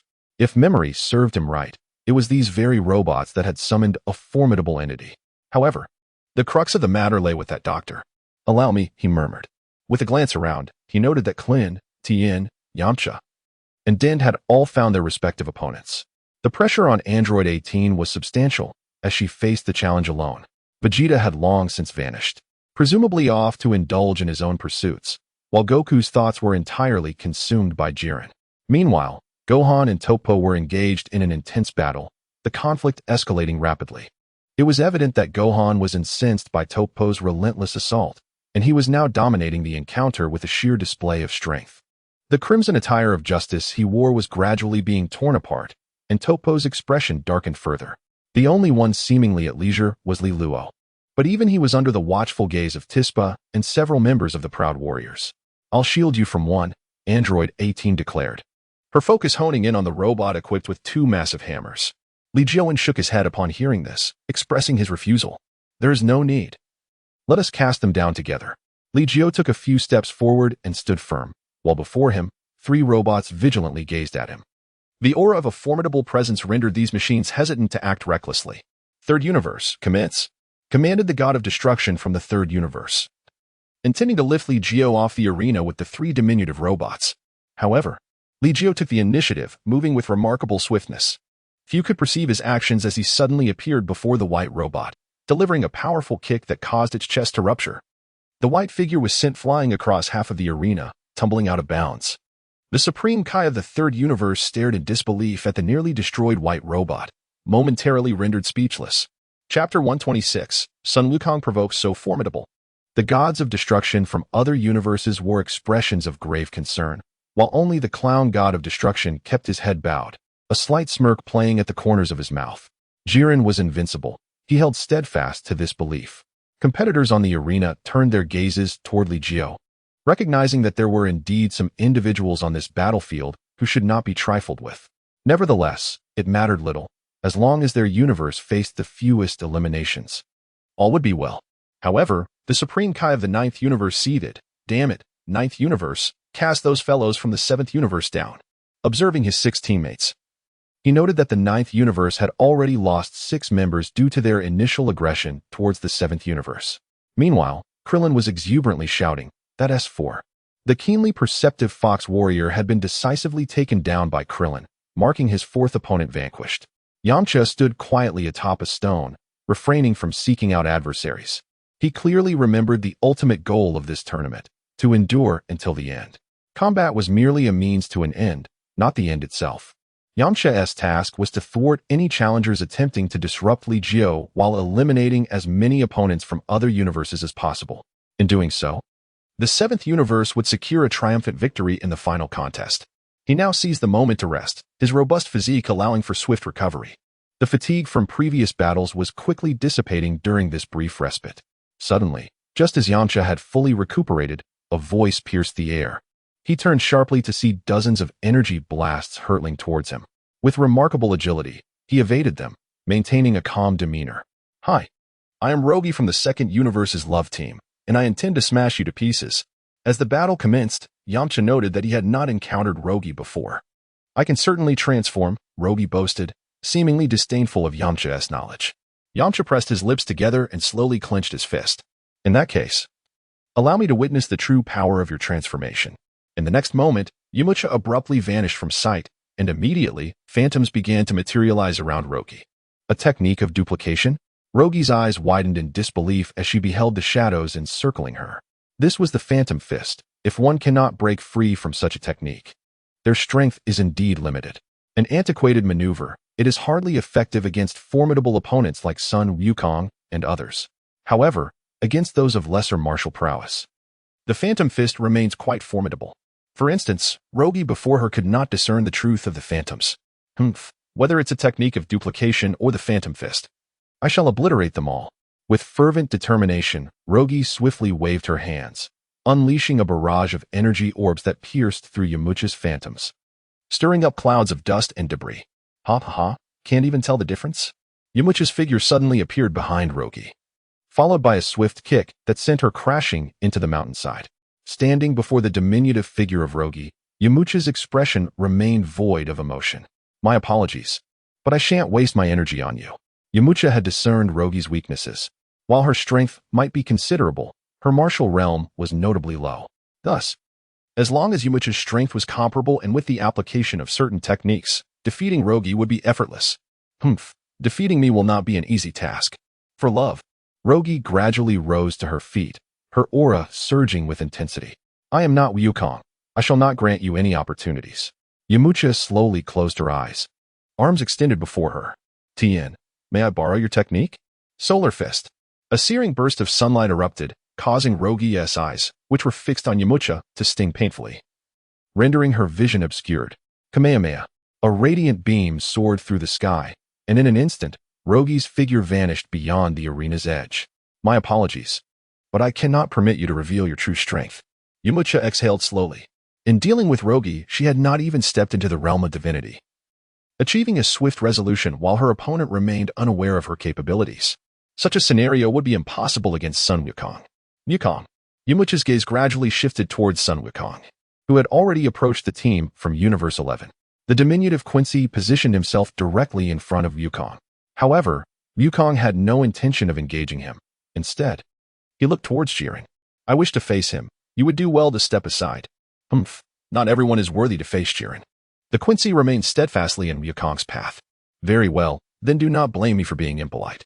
Sun Wukong yearned to engage in combat with formidable adversaries, and at that moment, he seemed to have relinquished any thoughts of an equal struggle. He unleashed the form of Super Saiyan God, advancing with unwavering force until he eliminated the Quincy from Universe 11. As the remaining competitors recognized their inferiority, they finally cleared a path for him. Boom. The legendary Sun Wukong had scarcely positioned himself before Jiren when the ferocious Caulifla charged forward recklessly. The grass-green energy blast erupted, compelling Sun Wukong to retreat several steps. Jiren slowly turned his gaze, surveying the arena, which had been rendered treacherously rugged by Caulifla's assault. Some members from various universes were even hurled off the stage by her relentless onslaught. The battle between Sun Wukong and the members of Universe 11 drew her attention. As a colossal energy sphere crashed down between Sun Wukong and Jiren, Jiren remained stoically with his arms crossed, while Sun Wukong was pushed back dozens of meters by the shockwave, turning to face Caulifla with a look of astonishment. Indeed, a rampaging transcendent warrior had appeared on the battlefield, heralding significant trouble ahead. Li Jiu swiftly eliminated the three small robots, and then turned his gaze towards Sun Wukong. At that moment, Jiren also noticed Kale and gradually released his hands.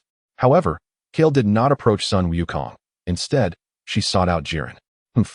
To compel Jiren to take action, it appears that the malevolent 7th universe harbors such formidable beings. While Toppo was engaged in battle with Gohan, he cast a glance towards Jiren. Yet, Gohan seized this opportunity and delivered a powerful punch to Toppo's abdomen. "Do you look down upon me? I can sense the immense power within you." Unleash it, or I shall eliminate you myself. Gohan's fighting prowess was astonishingly formidable. Chapter 127, Sun Wukong vs. Jiren. Justice shall never be vanquished.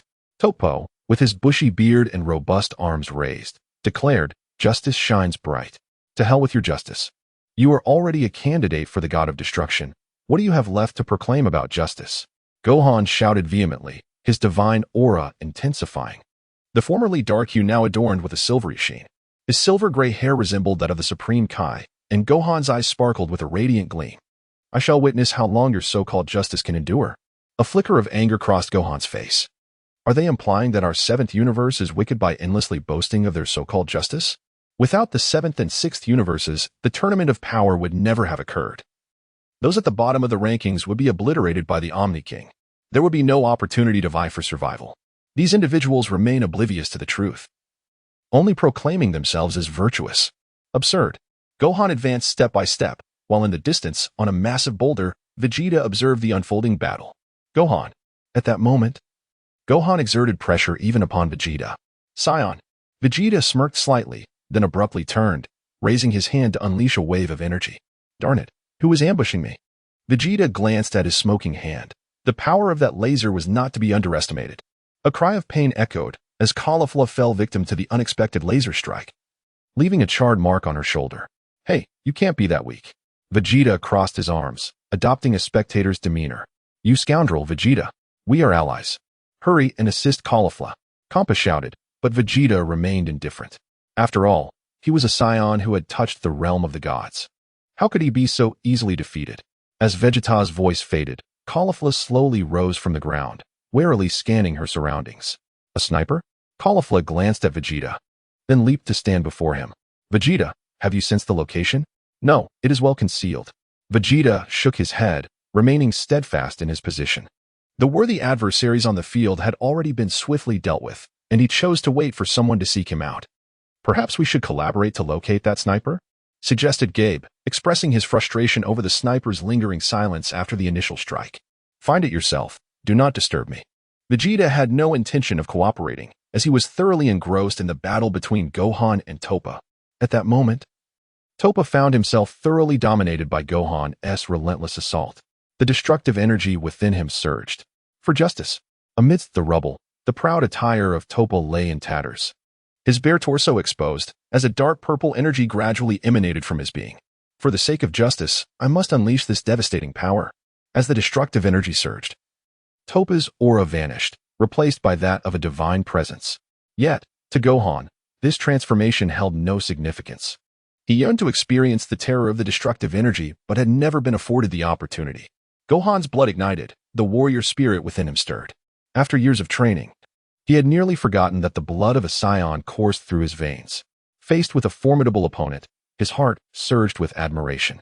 Gohan slowly raised his hand, declaring, "Whether it be the power of the divine or the blood of the Saiyans, both are mine." His fists clenched, a profound energy surged from the depths of his being. This newfound power enveloped all of Gohan's strength, manifesting in a remarkable new form. With hair transformed to a radiant silver, infused with pure, mysterious energy, Gohan exuded an aura of unparalleled danger. In the distance, Jiren slowly opened his eyes, glancing at Gohan before shifting his focus to the rampaging Kale. Such a threat must be neutralized first. Jiren's arms, previously crossed, fell to his sides as if responding instinctively. Kale, too, turned her gaze towards Jiren. A colossal emerald energy sphere descended from the heavens, and in an instant, Jiren vanished, reappearing alongside the massive sphere before Kale. "Look out, Kale!" Caulifla cried, rushing to assist. But it was too late. A tremendous explosion sent Kale hurtling away, and in midair, she coughed up blood as her dormant Scion blood fell into slumber. In a fleeting moment, Li Jiu's figure appeared, rescuing Kair just as he was about to be thrown off the stage. Whether saving you was right or wrong remains uncertain. Li Jiu could distinctly sense that Jillian's gaze was now fixed upon him. At this moment, Kaio had succumbed to unconsciousness. Yet, the legendary Super Saiyan should not be so feeble. The modest figure of Li Luo slowly positioned itself before Jillian, its breath stirring the air, causing fragments of stone to levitate and subsequently reduce to powder. "Kair."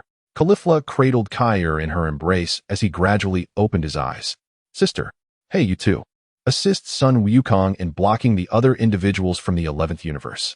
Li Luo turned slightly, a wave of verdant energy gradually materializing. The emergence of this aura stirred an inexplicable restlessness within the already awakened Kair. Why was this happening? Kair's energy began to surge uncontrollably, prompting Carlifla to glance at Li Luo and inquire, "Hey, Kair's power is spiraling out of control again. Li Luo, could you assist me in dealing with these individuals? I shall confront Jiren."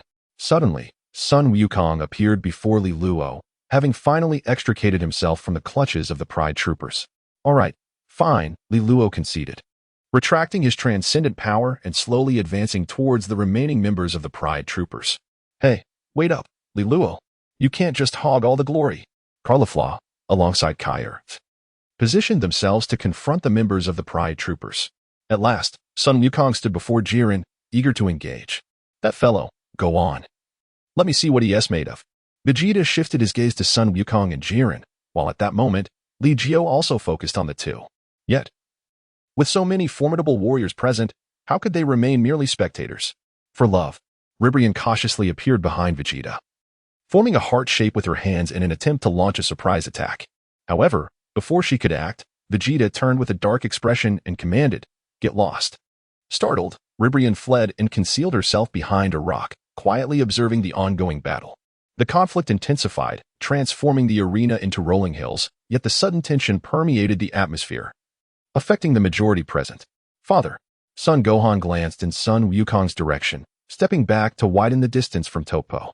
He too wished to witness the extent of Jiren's strength.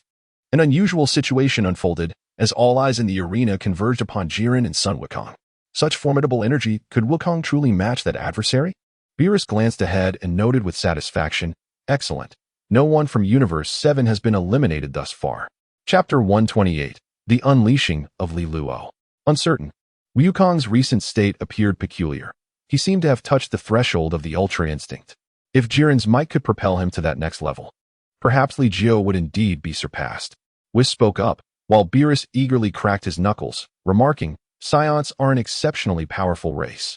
Even without Li Jiu, Sun Wukong, Vegeta, and Son Gohan, alongside the Saiyans of Universe 6, stand as the pinnacle of strength in this tournament." "No, Lord Beerus, have you not yet realized? Without Li Jiu, Sun Wukong and Vegeta might have evolved to their current prowess, albeit at a slower pace. In the absence of Li Jiu, Earth would not have witnessed the emergence of so many divine-level warriors.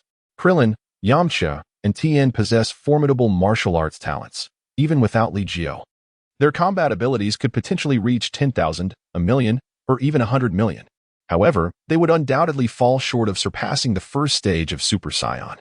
Even Piccolo, at best, could only achieve the level of Super Saiyan 3, which would be a remarkable feat yet now. Each of them possesses power that exceeds the third stage of Super Saiyan, coupled with divine realms.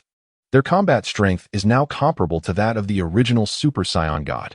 Such a significant leap cannot be overlooked. As Lord Beerus recognizes the invaluable role of Li Jiu, he is the guiding light. As the Angel of Universe 7, Whis can discern Li Jiu's actions with clarity if he desires to know. Beerus nodded slightly, offering no rebuttal to Whis' words. Li Jiu is indeed the guiding light for Yamcha and the others. Even Gohan, as well as Goku and Vegeta, would not hesitate to refer to Li Jiu as their teacher. However, does Goku aspire to surpass Li Jiu? Beerus is intrigued. For Li Jiu's power has always been a force that 5 can scarcely contend with, excluding the gods. No, the depths of Li Jiu's abilities elude my understanding. Goku's ambition to transcend Li Jiu hinges upon his mastery of the perfected Ultra Instinct. This is contingent upon Li Jiu not having grasped Ultra Instinct himself. Should Li Jiu also attain this mastery, the chasm between them would remain as pronounced as ever. It truly is a dilemma. I can no longer guarantee my ability to suppress that individual. Beerus shook his head slightly, yet found the situation all the more fascinating. This time, the outcome for the 7th universe seems unequivocal. Beerus is filled with confidence. Were it not for Li Jiu, he would lack such assurance concerning Goku alone. Perhaps. But there are still some who conceal their true strength in the arena. That beaked, electric-haired fellow is experiencing remarkable growth and may pose a potential threat. Time is of the essence. Even if he waits until the end, he will not match Vegeta's prowess. Beerus merely cast a glance and discerned the limits of that beaked electric-haired individual, and Whis did not contest his judgment. there are still some who remain deeply hidden, along with uncertain contingencies that may arise. Thus, one must remain cautious. It is essential for Li Jiu to conserve his strength. Allowing Wukong to engage with Jiren first is indeed a prudent choice. Weiss, with his keen perception, observes every movement on the arena with unwavering attention.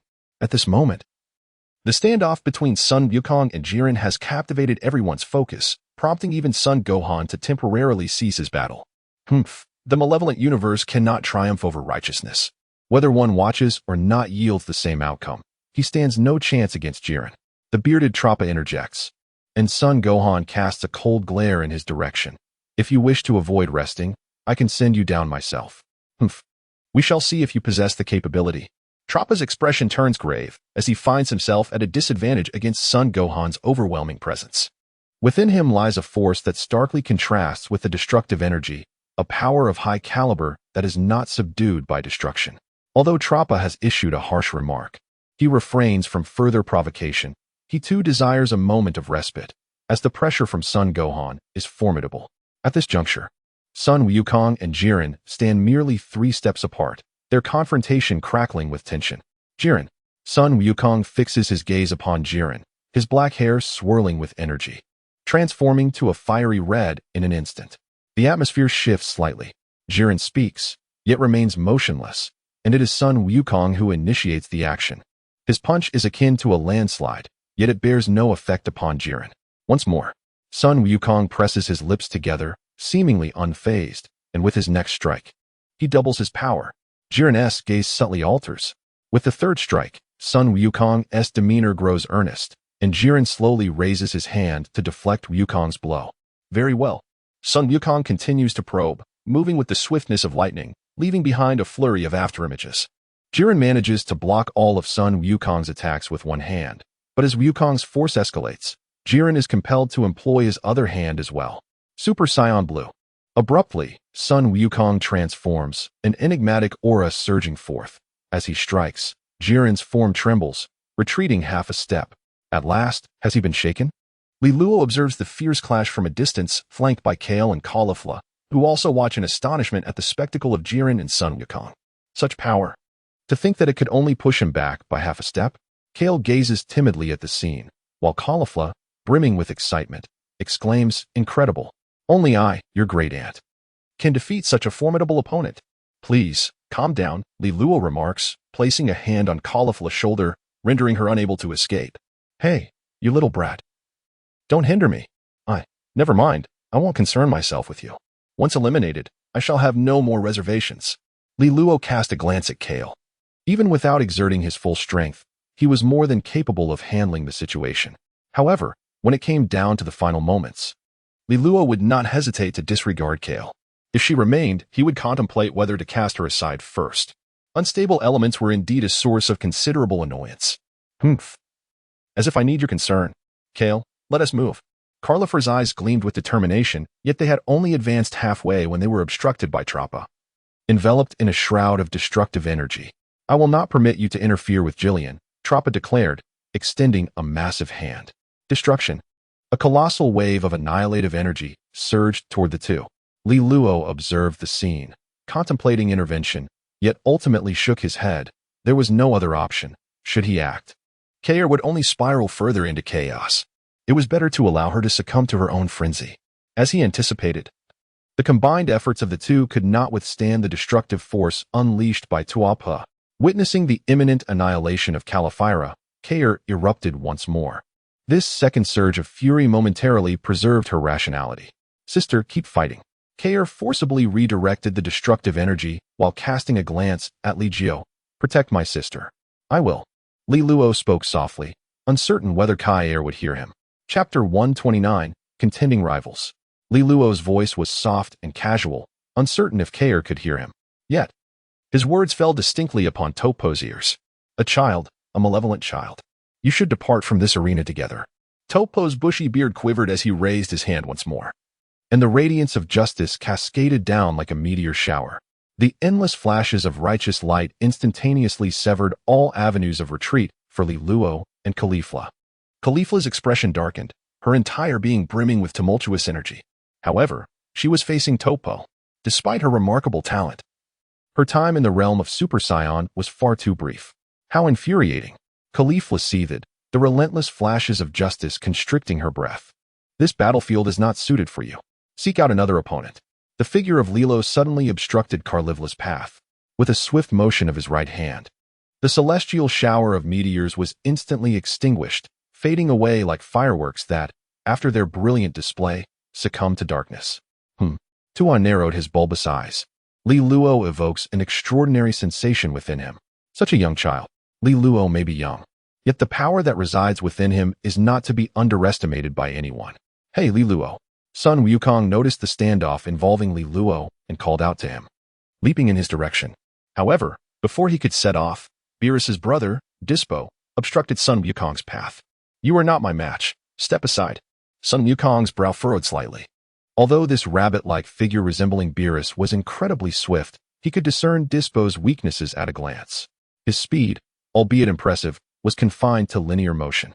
In terms of linear acceleration, Dispo's velocity might slightly exceed Sun Wukong's maximum potential, but it was hardly a significant advantage. Moreover, Sun Wukong had already penetrated the depths of Dispo's strength. Whether or not you are my opponent can only be determined through battle. Dispo's expression grew tense. For Sun Wukong had previously clashed with Topo.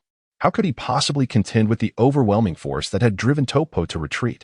Nevertheless, even if he could not match that power, he had to stand in front of Sun Wukong, as Topo seemed to be facing an equally formidable adversary. What manner of race were the Saiyans of Universe 7 to possess such an abundance of powerful fighters? Not only the Saiyans, but others from Universe 7 were equally formidable. Wukong. In the distance, Piccolo, draped in a white cloak, appeared. Do you wish to battle, Topo? Piccolo was undeniably Wukong's closest father figure, even more so than Sun Wukong himself. Upon seeing Piccolo, Sun Wukong enthusiastically nodded. Yes, Uncle Piccolo, Topo's power is extraordinary. I haven't encountered such a strong opponent in quite some time. Sun Wukong affirmed with a nod. Piccolo, in turn, revealed a fatherly smile. A son wishing to engage a powerful adversary. How could a father not facilitate such a desire? In that case, go ahead. As Piccolo spoke, he locked his energy onto Dispo. With Piccolo's aura targeting him, Dispo found himself devoid of the energy to impede Sun Wukong any further. After all, the moment Piccolo had focused on him, he had entered a divine realm. For the sake of his son, Piccolo was willing to lay bare all his cards. This was indeed a reflection of the significance he placed on Dispo's strength. However, when Sun Wukong eagerly approached Li Luo, the latter furrowed his brow. Wukong. He is my opponent now. Kale has been eliminated, and Li Luo has finally found a moment to stretch his limbs. How could he possibly relinquish his opponent so easily to Sun Wukong's son? However, Sun Wukong's son has flawlessly embraced his father's audacious spirit. With hands clasped together in a gesture of humility, he bowed and said, Li Luo, I implore you, do consider my plea. Observe, Khalifa's strength is nearly depleted.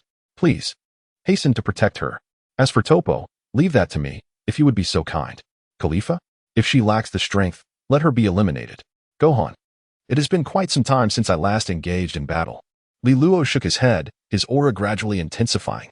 Yet, Sun Wukong remained undeterred. Surely, there are even more formidable adversaries on the battlefield. Li Luo should conserve his energy wisely. Gohan possesses formidable strength, perhaps even surpassing my own. Therefore, it is prudent for Gohan to also preserve his stamina. Moreover, my physical constitution allows me to recover my strength at a faster rate. Li Luo continued to shake her head. Meanwhile, the opposing Tualpa grew increasingly impatient. What does this mean? How many meanings are there? Am I truly so easy to bully? Are you both vying to strike me? The two of you, come at me together. Allow me to vanquish you both in one fell swoop.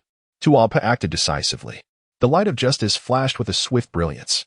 Yet, a terrifying scene unfolded. Li Luo and Sun Wukong appeared to be engaged in a discussion. However, the righteous flashes were inexplicably detonated the moment they approached. Li Luo and Sun Wukong's combined aura forged a formidable barrier, effectively repelling Tualpo's assault. Impossible, Gohan. Unless a rival of Tualpo's caliber emerges at this very moment, I will not relinquish him to you. A glimmer of verdant light flickered in Li Luo's eyes, intensifying Sun Wukong's headache. Unlike Sun Wukong and Vegeta, he was capable of humbling himself to request that Li Luo spare him the burden of facing an adversary. However, He lacked the inclination to engage in combat as they did, impulsively charging into battle. For instance, while Sun Wukong skillfully lured 3 diminutive robots towards Li Jiu, Son Gohan found himself unable to replicate such a maneuver. Hey, you little rascals, what are you up to? Engaging in internecine strife? If not, why not let me take over that troublesome opponent? Vegeta's voice suddenly rang out. He had discarded his focus on Gabe and was intently observing the clash between Sun Wukong and Jillian, only to be taken aback by the imminent quarrel brewing between Son Gohan and Li Luo over a single foe. This is inconceivable. Li Luo showed no mercy towards Vegeta. Although he controlled his power exceptionally well, eliminating the risk of losing control, his temper remained unpredictable. You all have gone too far. Tuapa felt deeply insulted, as if he were nothing more than a trophy to be scrutinized. Destruction. A colossal wave of destructive energy enveloped Li Luo and Gohan. In unison, Gohan and Li Luo turned, effortlessly extending their hands. Boom. The destructive energy shattered in an instant, unleashing a terrifying shockwave that reverberated throughout the arena. Yet, the trio responsible for this chaos remained utterly unfazed. Li Luo. Gohan wished to make another attempt, but before he could finish his thought, Li Luo shifted his gaze elsewhere. Gohan, Tuapa is yours to handle. I have a more formidable opponent. Gohan's eyes followed Li Luo's gaze to the distance where, amidst the haze, an area previously devoid of significant energy fluctuations suddenly erupted into a towering inferno. This blaze radiated an overwhelming energy, seemingly surpassing Tuapa's own. Ha ha ha, splendid, Li Luo. Then, I shall take on Tuapa. A formidable adversary had suddenly emerged, and to Gohan's surprise, he found himself laughing. Li Luo also curled the corners of his lips. Let us compete to see who can eliminate the opponent first. Chapter 130. Li Luo versus Super Fusion Being. Li Luo also curled the corners of his mouth, suggesting, let us compete and see who can eliminate their opponent first. However, Li Luo, it seems that your adversary is rather more formidable. Shall we swap? Gohan felt he was taking undue advantage. Absolutely not. Son Gohan, do not push your luck. Li Luo cast a piercing glare at Sun Wukong before making his way towards the blazing pillar of flame. These youngsters, they have vanquished all formidable adversaries. However, it appears that Kakarot is not a match for Jiren. It seems that I, Vegeta, must intervene. Vegeta watched with fervor as Sun Wukong was subjected to a one-sided beating by Jiren, poised to seize the opportunity to take on Wukong's opponent. At this moment, Sun Wukong had activated the 20-fold Kaioken, engaging Jiren in battle with his Super Saiyan Blue form. Yet, Jiren was overwhelmingly powerful, even against the fully powered Sun Wukong. He hardly exerted himself. Boom. Sun Wukong was struck by Jiren's punch, crashing into the rocks, unable to rise for a considerable time. Kakarot, you are incapable. Allow me to take over. Vegeta stepped forward, and upon seeing this, Sun Wukong's gaze sharpened. What nonsense, Vegeta. Jiren is my opponent. Do not interfere. Sun Wukong could never concede Jiren to Vegeta. He had yet to unleash his true power. Kakarot, you are exceedingly selfish. You are no match for Jiren. You can hardly stand, can you? Allow me, Vegeta, to avenge you.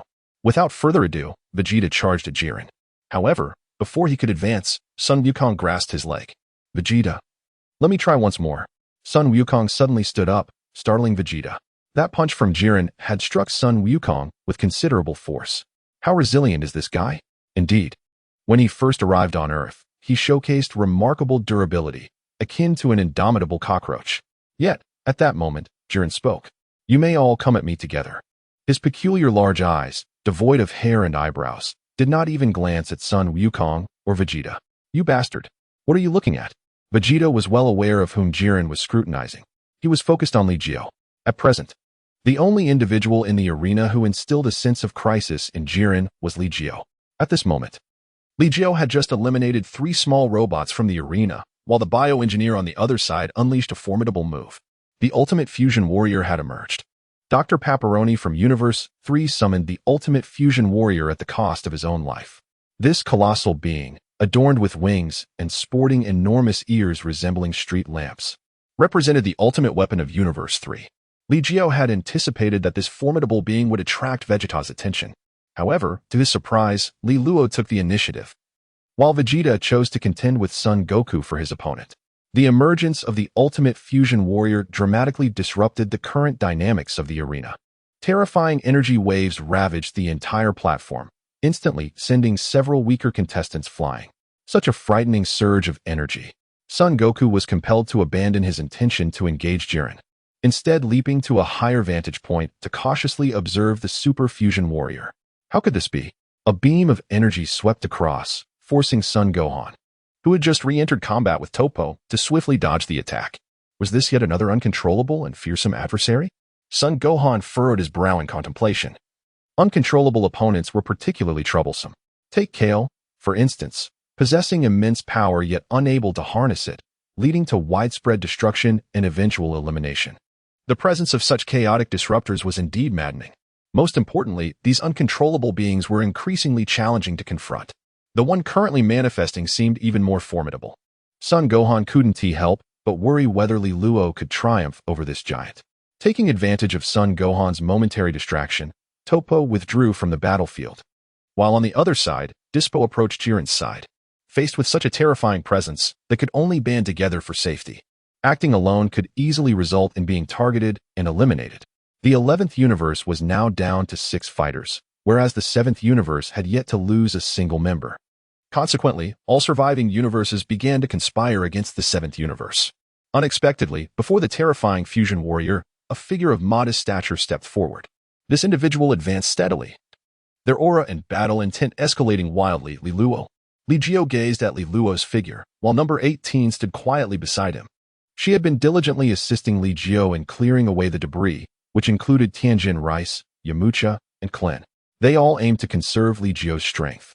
Meanwhile, Sun Wukong confronted Jiren, probing the depths of his power, ostensibly to pave the way for Li Jiu's forthcoming triumph. Could Li Luo withstand that colossal adversary? He seemed markedly different from the uncontrollable Ultra Instinct. Klen's expression was grave. The fused being had the capacity to dictate their actions. The moment Li Luo appeared, the fusion entity ceased its rampant destruction and focused its attention on him. Hey, are you not going to intervene? Shouldn't you bring that giant down? No. 18 turned to Li Jiu, as the aura of that behemoth was truly terrifying. Although Lilo is quite formidable, it is still prudent to proceed with caution. If Lilo wishes to attempt it on his own, let him do so. Li Jiu shook his head. He could certainly defeat that formidable opponent. But with Li Luo already engaged, he would naturally refrain from intervening. After all, as a father, he could not shamelessly usurp his son's adversary. He was not akin to Sun Wukong. At that moment, Sun Wufan had also relinquished his opponent. He felt confident in his ability to conquer Toppo, but he was far more intrigued to witness the clash between Li Luo and that colossal figure. The warriors of Universe 7 began to gather gradually. Meanwhile, the inhabitants of Universe 6 also united, having retained a considerable number of fighters due to their lack of direct hostility towards Universe 7. Aside from Caulifla, they had only eliminated a single contender, Dr. Rhoda, along with Frost, who had been dispatched by Li Jiu with a mere flick of his finger. 7 warriors remained. And with the powerful hit, who mastered time manipulation, Universe 6 boasted a formidable lineup. If they refrained from foolishly opposing Universe 7, they might even secure a place among the final contenders. Why has the fighting ceased? Is there a halftime break? The Omni King observed curiously the combatants on the arena. The Grand Priest patiently elucidated, Your Majesty, it is because that fused warrior and Li Luo are about to engage in a peak showdown. Thus, the others have chosen to watch. What follows may very well be a breathtaking battle. Is that so? Splendid. The Omni King exclaimed. Li Luo? Is he the Scion? His hair is green as well. How amusing. It became evident that the Omni King was the most perilous element in the arena. Yet, there was nothing to be done. At this moment, half of the tournament of power had elapsed, and many contestants still remained in the arena. Chapter 131. Li Luo ambushed. Sun Wufan surrounded. All eyes were fixed on Li Luo and the fused warrior. Many others sought out more concealed spots, seizing the moment to recover their strength. Among them were the beautiful warriors of Universe 2. Surprisingly, Su Luo had been eliminated without showcasing his true potential. The love within him had not manifested, and he was unjustly ousted by the despicable Universe 7.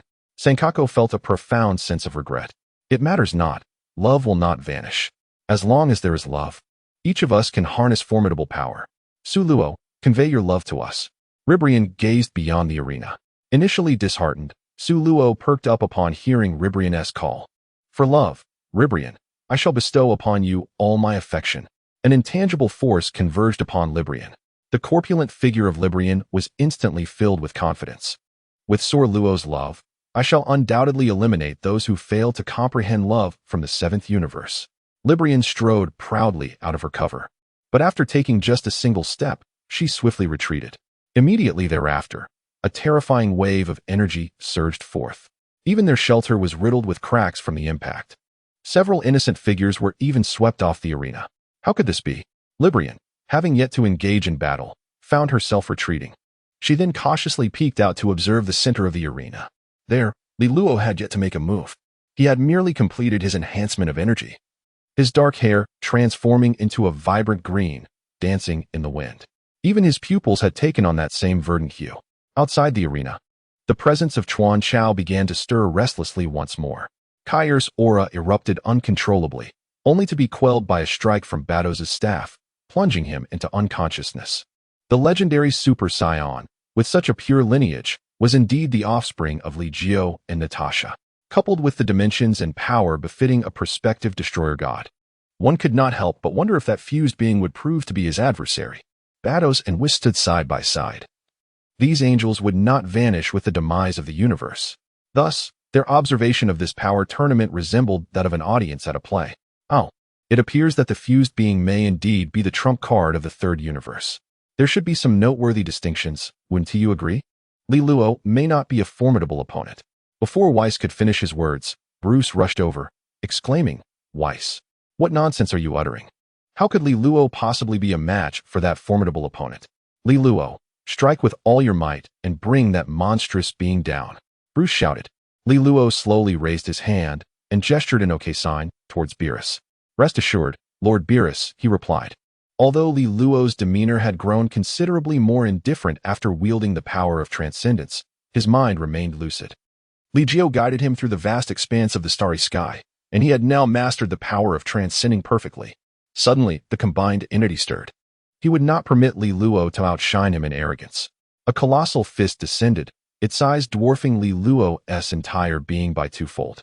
However, there remained a considerable distance between the combined entity and Li Luo. Astonishingly, the fist pierced through the dimensional fabric, descending directly from above Li Luo's head. Was this the capability of the malevolent wave? Li Jiu murmured softly. The abilities of this fusion being bore a striking resemblance to the malevolent wave of thoughts. Particularly notable was the punch that pierced through dimensions, launching a sudden assault from an unexpected direction. Above, a colossal fist descended. Li Luo's expression revealed a trace of astonishment. However, he swiftly retaliated with a punch. Boom. The colossal iron hammer, as thick as a water barrel, collided with a fist no larger than a ping-pong ball. Such a stark contrast should have resulted in a devastating display of power. Yet, that enormous fist was unexpectedly halted by Li Luo's relatively diminutive hand. Unable to descend even a fraction. Humph, is this all the strength you possess? Li Luo's body trembled violently as he exerted himself once more, propelling the massive fist of the fused being away. First, take this. Li Luo summoned the energies of Yin and Yang with deft movements of his hands, culminating in the formation of a colossal Taiji symbol that harnessed a formidable surge of power, which erupted with a thunderous explosion. The radiant beam of energy incinerated all steel in its path, reducing it to mere ashes. The terrifying wave of energy surged towards the amalgamated being. To his astonishment, the amalgamated entity had not anticipated being repelled by such a diminutive creature. In response, it expelled a torrent of fiery energy. This was undoubtedly a stark contrast in strength. When the two forces collided, they unleashed a cataclysmic tide of energy.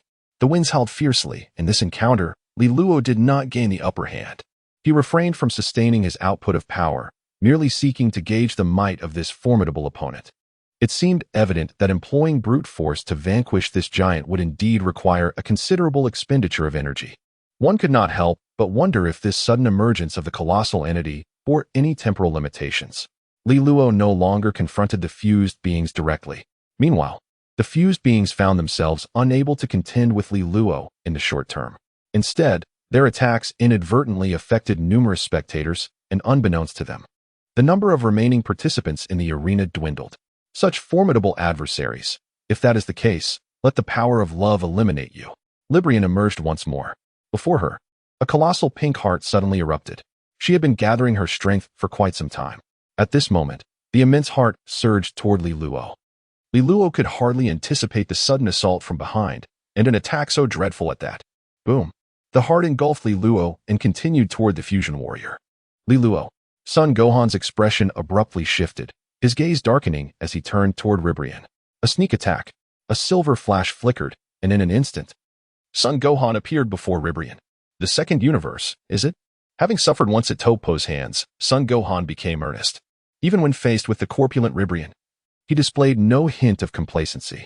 When serious, Son Gohan was undoubtedly a formidable adversary. Here, let love guide you away.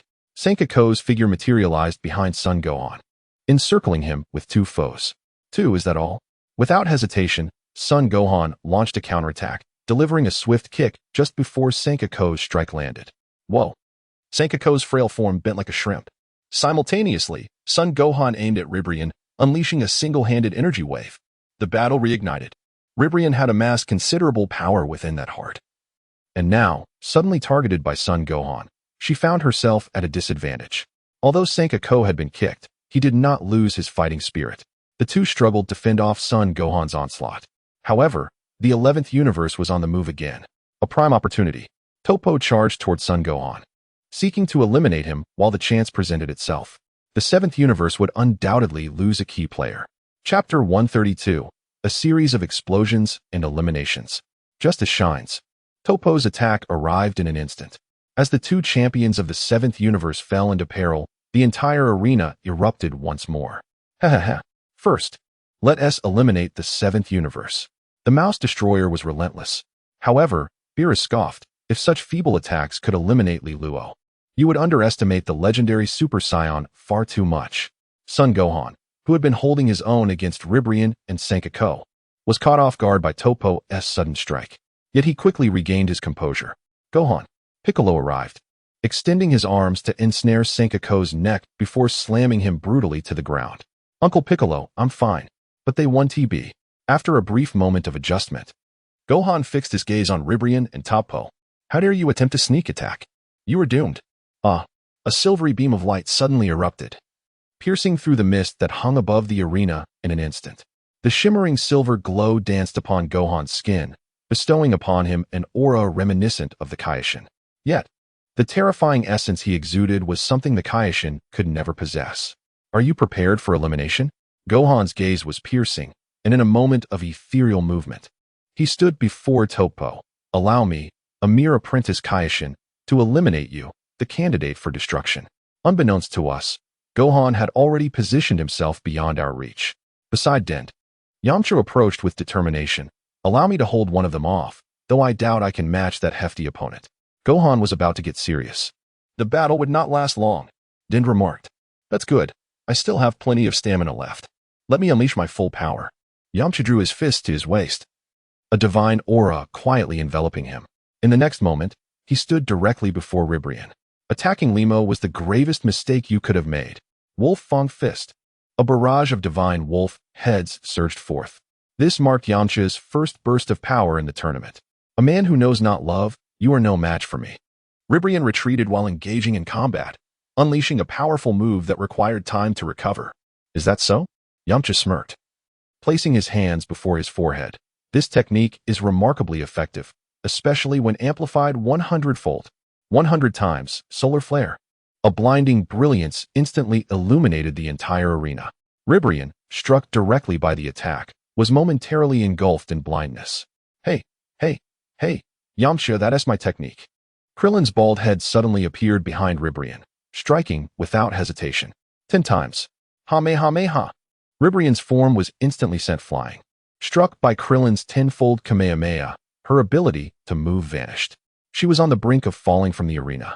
Ribrian, the Egyptian goddess of destruction from Universe 2, clenched her handkerchief tightly.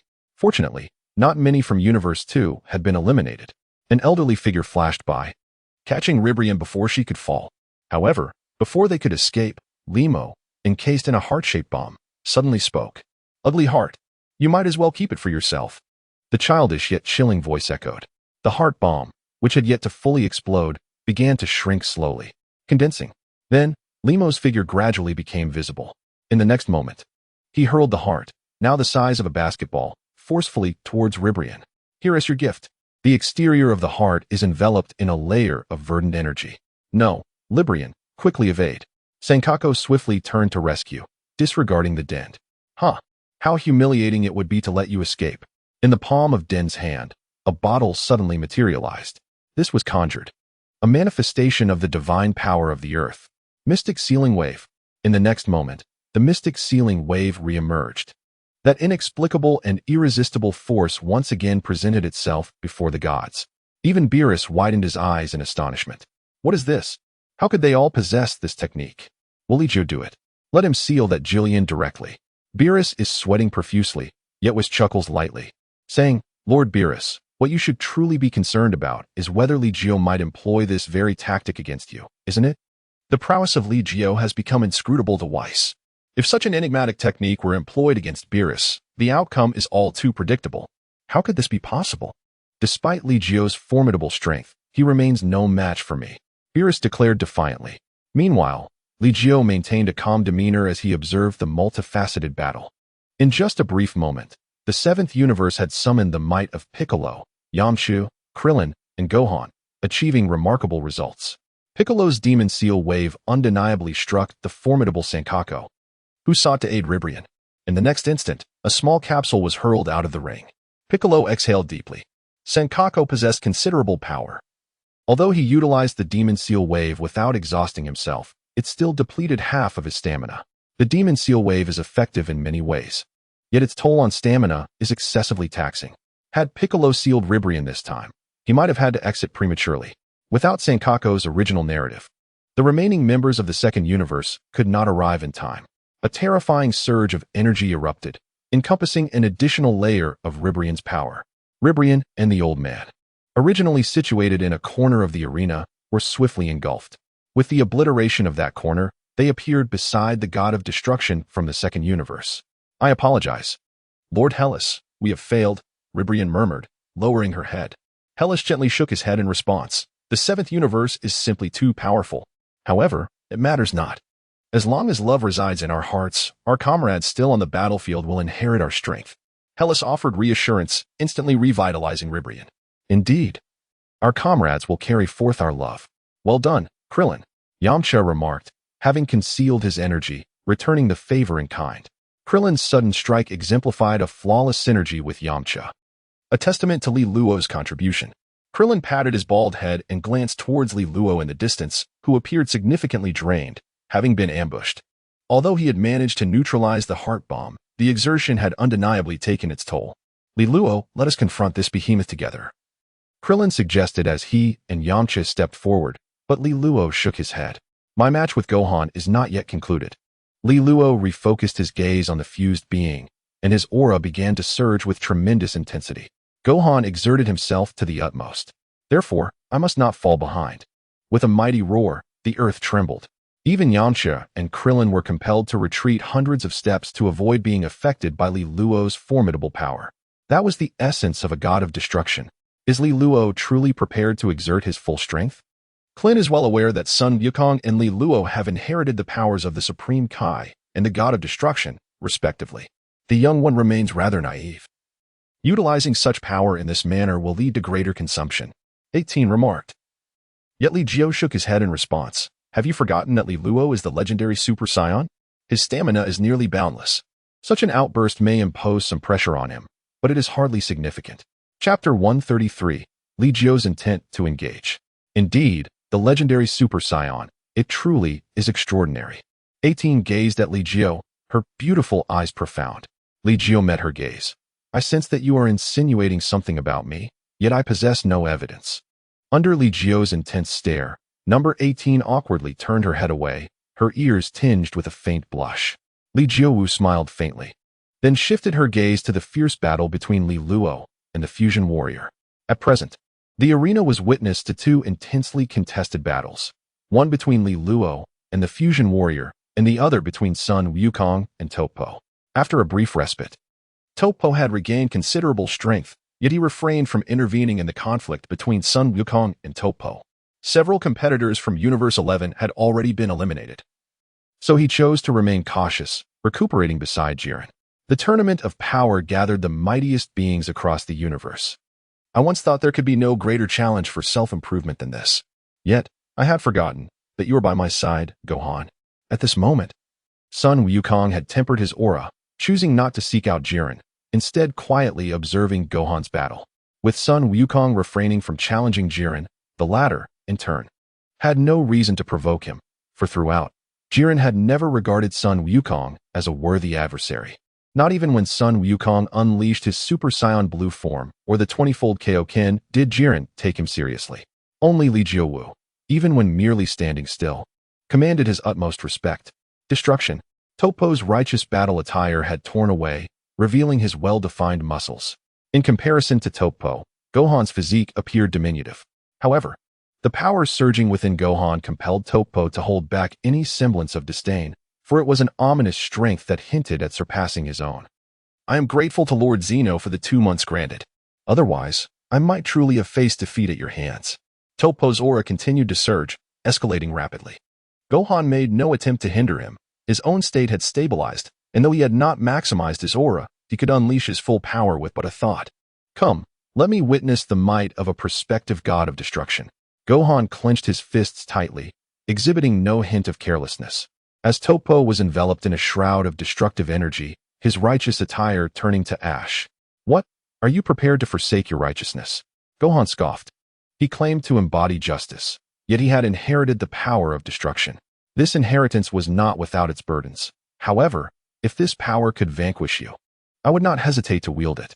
With a resounding eruption, Toppo's aura exploded forth, and the two figures collided instantaneously. Gohan's seemingly unremarkable physique held its ground firmly. Each punch met with a clash, silver radiance and purple destructive energy evenly matched. No wonder my father has always sought formidable opponents. Battling the strong is exhilarating. It appears that within me, there lies a warrior's spirit. I too am a Scion. The power of Sun Wukong surged forth with an explosive intensity, disrupting the previously balanced contest in an instant. Toppo gazed at him in disbelief, his eyes gradually transforming into a shade of violet. The force of destruction permeated his entire being. Defeating you. At that moment, Toppo harbored but a singular thought, even if it meant relinquishing control to the destructive force. He was determined to eliminate Sun Wukong. This was a formidable opponent capable of threatening Jiren. He must be vanquished. Destruction. Toppo appeared to have lost his sanity, his command over the force of destruction seemingly imperfect. It seemed that we were not the only ones growing stronger. Li Jiu gazed at Tuapo's current state. Although Tuapo's mastery over the destructive power was not flawless, it did not imply that he was incapable of achieving perfection. Gohan, summon all your strength and eliminate Tuapa. 18 discerned something in Li Jiu's words. Upon hearing this, Son Gohan glanced over momentarily before turning back, his lips tightening into a determined line. I will not allow you to grow stronger. He too yearned to witness the extent of Tuapo's power once he fully harnessed the destructive force. However, this was a tournament, and the victory in this match was pivotal to the survival of Universe 7. Thus, he could not afford to act impulsively. 18's expression grew anxious as she noted Li Jiu's intense interest in Tuapa. This signified that Tuapo's combat prowess was soon to become a substantial threat to Li Jiu. Time was of the essence. Li Jiu gently twisted his neck, loosening his muscles and tendons. Number 18 observed him. Are you about to make your move? Warm up first. Li nodded, and number 18 expressed disbelief. Could it be that Gohan is not his match? Gohan. Li Jiu gazed at number 18, then cast a glance at Toppo, who was still at a disadvantage. Utilizing his full strength, and with a humble demeanor, Son Gohan's battle prowess had subtly transcended that of Son Goku. Toppo could only hope for a sudden breakthrough on the arena, mastering the power of a god of destruction perfectly. Otherwise, he would not be able to defeat Son Gohan. Even with a temporary breakthrough, he might still not stand a chance against him. As for Li Luo's side, Li Luo has begun to take things seriously. Although that giant possesses immense strength, it does not pose a significant threat. The crucial point is that Li Luo has yet to unleash his destructive energy. So, where are you headed? Number 18 inquired. Could it be that Li Jiu intends to? Naturally, he is going to seek him out. Li Jiu cast a glance at Julien, a hint of a smile gracing his lips. Julien, in turn, turned to face him, his arms crossed and relaxed. As he positioned himself directly opposite Li Jiu, If you wish to challenge Julian, you must first surpass us, tis interjected, stepping in front of Li Jiu, while number 18 prepared to strike immediately. Indeed. Well done. Obstructing Li Jiu, Sun Wukong laughed heartily, reluctantly diverting his gaze from Sun Gohan's battle to focus on Julian instead. Julian, our fight is far from over. Sun Wukong chuckled, eager to witness how Sun Gohan would defeat Tupou. Yet, in the midst of this, he was determined not to let Julian dominate the scene. Li Jiu was poised to make his move. Li Jiu, wait a moment. Allow me to defeat Julian first, and then I shall engage in a proper spar with you. Sun Wukong declared. Li Jiu's expression darkened as he cast a glance at Tispo before turning away. He paid no further heed to the commotion, instead traversing the arena with purpose, accompanied silently by number 18. Along the way, they encountered several adversaries, all of whom were effortlessly dispatched by Li Jiu with a single strike. Is this truly how mundane your existence has become? Number 18 yawned, finding the competition exceedingly tedious. Sun Wukong and his companions were more than capable of fending off all challengers. As for that Jiren, if Sun Wukong proved insufficient, it was likely that Vegeta and the others could manage together. It was hardly boring.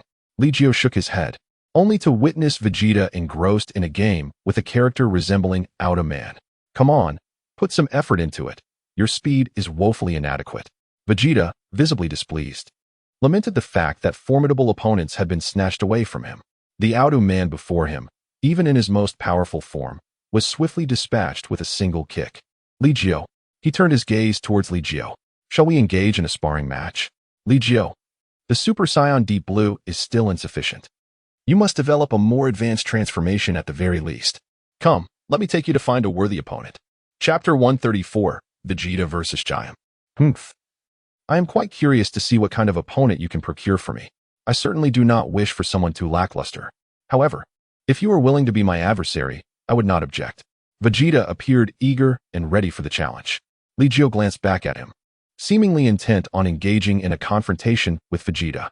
Hey, Li Jiu, pay no heed to that fool Vegeta. This is a competition. Do not act recklessly.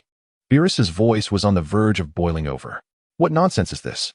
Are the opponents from the other universes so scarce that our own fighters from Universe 7 are about to come to blows?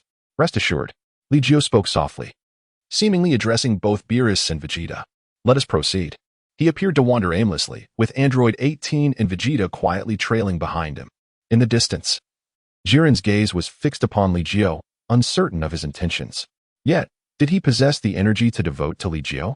Under the onslaught of Goku's 20-fold Kaioken, Jiren still found it insufficient to warrant his full attention. Nonetheless, he could not afford to disregard it entirely. Goku, empowered by this technique, was a force that none from Universe 11 could withstand, save for Toppo. Yet, at that moment, Toppo was steadily retreating under Gohan's relentless barrage. Universe 7 indeed held intrigue. A slight smirk graced Jiren's lips as the force in his hands intensified. Then let us eliminate a few. What began as a mere attempt to parry Goku's attacks saw Jiren suddenly vanish from the latter's sight. The next instant, Goku turned around, only to be met with a fist the size of a sandbag crashing into his face. Aya! Goku's anguished cry echoed, prompting Vegeta to glance over. Is he finally making his move? Vegeta discerned that even with Goku unleashing the 20-fold Kaioken, he had yet to draw forth even a fraction of Jiren's true power. However, it appeared that Jiren was at last ready to engage. Would Goku strive to elevate his strength further? Kakarot, you must possess more than this, do you not? The one who knows you best is often your adversary. Vegeta had always sought to surpass Goku, and thus he understood him even better than Goku understood himself. Li Jiu was also drawn to the anguished cries of Sun Wukong. However, he swiftly redirected his gaze, determining the victor would require a bit more time. During this interval, you should vanquish that fellow. Afterward, you shall be able to confront Sun Wukong's adversary. Li Jiu pointed towards the not-so-distant figure of the Birdman, who was currently overpowering Khalifa. The avian warrior radiated golden lightning, reminiscent of a Super Saiyan's first transformation. He struggled to contain his own power perfectly. Is this all? Vegeta scoffed. Yet Li Jiu merely gestured for him to continue observing. Moments later, Khalifa was completely exhausted, unable to even rise. Meanwhile, the Birdman's aura continued to surge rapidly. The current intergalactic tournament had allowed 2 months for preparation, and the foundational combat strength of the Birdman, Giant, far exceeded that of a Super Saiyan. The god of destruction from their universe undoubtedly aimed to enhance his power as much as possible, pushing his combat capabilities to their limits. Should he continue to grow stronger upon entering the arena, it would surely bring joy to all. Remarkably, he possessed the ability to evolve infinitely. Vegeta quickly discerned the Birdman's unique traits, which were even more formidable than the physical attributes of a Scion. His power extended far beyond what was visibly apparent. So, what do you think of this opponent? Do ensure he does not become a rival akin to Topo. Li Jiu spoke and turned to leave. Meanwhile, Vegeta stepped forward, his hair shimmering as it transformed into a deep shade of blue. Vegeta. Li Jiu stared in astonishment, unable to believe his eyes as he gazed at Vegeta. This fellow, launching an all-out attack right from the start. I am certainly not Kakarot. Vegeta let out a cold snort, then charged forward with ferocity. The avian being, Jiu, upon witnessing Vegeta's formidable presence, immediately braced for impact. However, he was swiftly sent flying by Vegeta's overwhelming force. You. Li Jiu tapped his forehead and then gestured towards Jiren, saying, "Go ahead." Humph. Kakarot has yet to unleash his full power. Vegeta, crossing his arms, ascended to a high vantage point, observing the clash between Son Goku and Jiren. At that moment, Son Goku was still being mercilessly pummeled by Jiren. However, despite Jiren's relentless onslaught, he had not inflicted any substantial harm upon Son Goku. Hey, Li Jiu, has Kakarot truly mastered that Ultra Instinct technique? Vegeta suddenly inquired. At this moment, Li Jiu was also observing the battle between Sun Wukong and Jillian. As for the confrontation between Sun Wufan and Li Luo, he chose to disregard it entirely. He had grasped the essence, yet he had not fully mastered it. Should Sun Wukong remain in the competition, perhaps he would be able to initially attain a complete understanding of the ultimate freedom technique. Li Jiu remarked. In the original text, Sun Wukong achieved a half-step towards ultimate mastery through the Yuanqi bomb. However, at this moment, Sun Wukong has already brushed against the threshold of this half-step. Yet due to his own existence, he does not feel the same intensity of pressure. Will he continue to exploit his advantages? Or perhaps, even in the original narrative, Sun Wukong does not fight for the sake of victory, but rather for the sheer joy of combat, pure, unadulterated battle. This concept is challenging for many to comprehend. And what of you? Vegeta inquired. His curiosity piqued as he observed Li Jiu. He sensed that even with his deep blue transformation, he would not stand a chance against Li Jiu at this moment. Well, perhaps if Li Jiu refrained from transforming, he might have a glimmer of opportunity. But would Li Jiu choose not to transform? Why focus on me? Your opponent is Sun Wukong. Li Jiu shook his head. He was on the verge of achieving a flawless fusion of the Super Saiyan 4 state and the ultimate freeform technique. At that point, Super Saiyan 4 would become his norm, leading to perfect freedom. However, Li Jiu had yet to explore transformations beyond Super Saiyan 4. Nevertheless, it was undoubtedly feasible. For Super Saiyan 4 represented an entirely new form of existence. This state consumed remarkably little energy, rendering it suitable for habitual use. Vegeta observed Li Jiu, his gaze fixating intently on the silver glimmer in his hair and the corners of his eyes. Extraordinary. Li Jiu. Thunder rumbled as Sun Wukong was once again sent flying, landing amidst the rubble not far from Vegeta. Vegeta cast a glance at him, narrowing his eyes. Kakarot, if you continue like this, I shall have to intervene. Sun Wukong, who had been struggling to rise, suddenly halted, then sprang to his feet with determination. No, Vegeta, I can still fight. All right, I will get serious now. Wukong sensed that he had gleaned some of Jiren's techniques, yet the true extent of Jiren's power remained elusive. How much strength did he still conceal? The atmosphere shifted as the crimson aura enveloping Wukong dissipated, followed swiftly by the super blue energy. Was this his normal state? Vegeta's gaze grew increasingly grave as he turned to Li Jiu, realizing that this fellow was also in his ordinary form. Chapter 135, I acknowledge your strength. Vegeta fell silent. Recognizing that both Sun Wukong and Li Jiu were in their normal states, thus minimizing their energy expenditure. However, he remained in the super blue state, which consumed the most energy. Observing that Wukong had deciphered Jiren's combat patterns, Vegeta feared that Wukong might turn the tide in his favor. This was unacceptable. He could not allow Wukong to gain the upper hand. No longer willing to grant Wukong any leniency, Vegeta roared and transformed into a streak of deep blue light, charging towards Jiren. Wukong, taken aback, cursed Vegeta's lack of ethics but reluctantly joined the fray. Facing the oncoming assault from both Sun Wukong and Vegeta, Jiren remained remarkably composed. Vegeta's battle power had reached the level of a god of destruction, thus Jiren's focus was primarily directed towards him. Meanwhile, Wukong had discerned Jiren's tactics.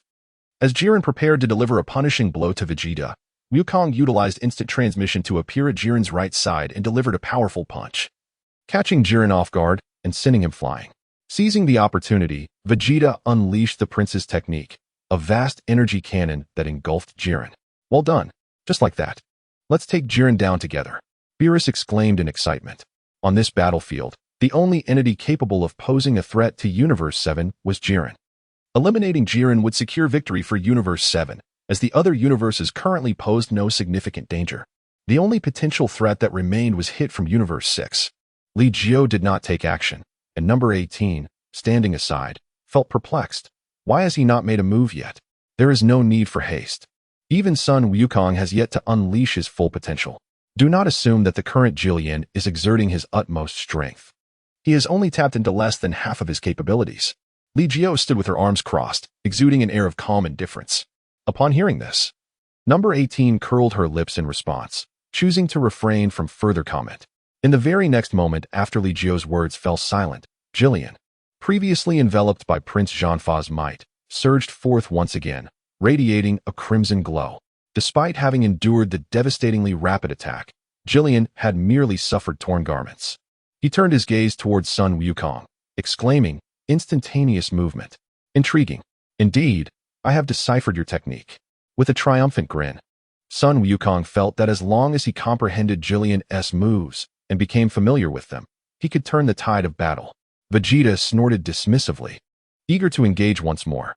Jillian, now fully aware, recognized that the combined prowess of Sun Wukong and Vegeta posed a genuine threat. Redirecting his attention back to Li Jiu, he found her still composed, showing no inclination to intervene. Initially, Jillian had underestimated Vegeta and Sun Wukong, but his perspective had shifted. These two were indeed prodigies of combat. He resolved to eliminate them first before confronting Li Jiu. Hence, he unleashed his aura, enveloping himself in a layer of crimson energy. A tremendous presence that swept across the entire arena, even extending beyond its periphery. A fierce gale erupted on the stage, causing the ground to tremble violently. The combatants, previously engaged in battle, felt an icy chill wash over them, leading them to cease their skirmishes and look towards Jillian, their eyes filled with trepidation. The destroyers in the audience were equally astounded.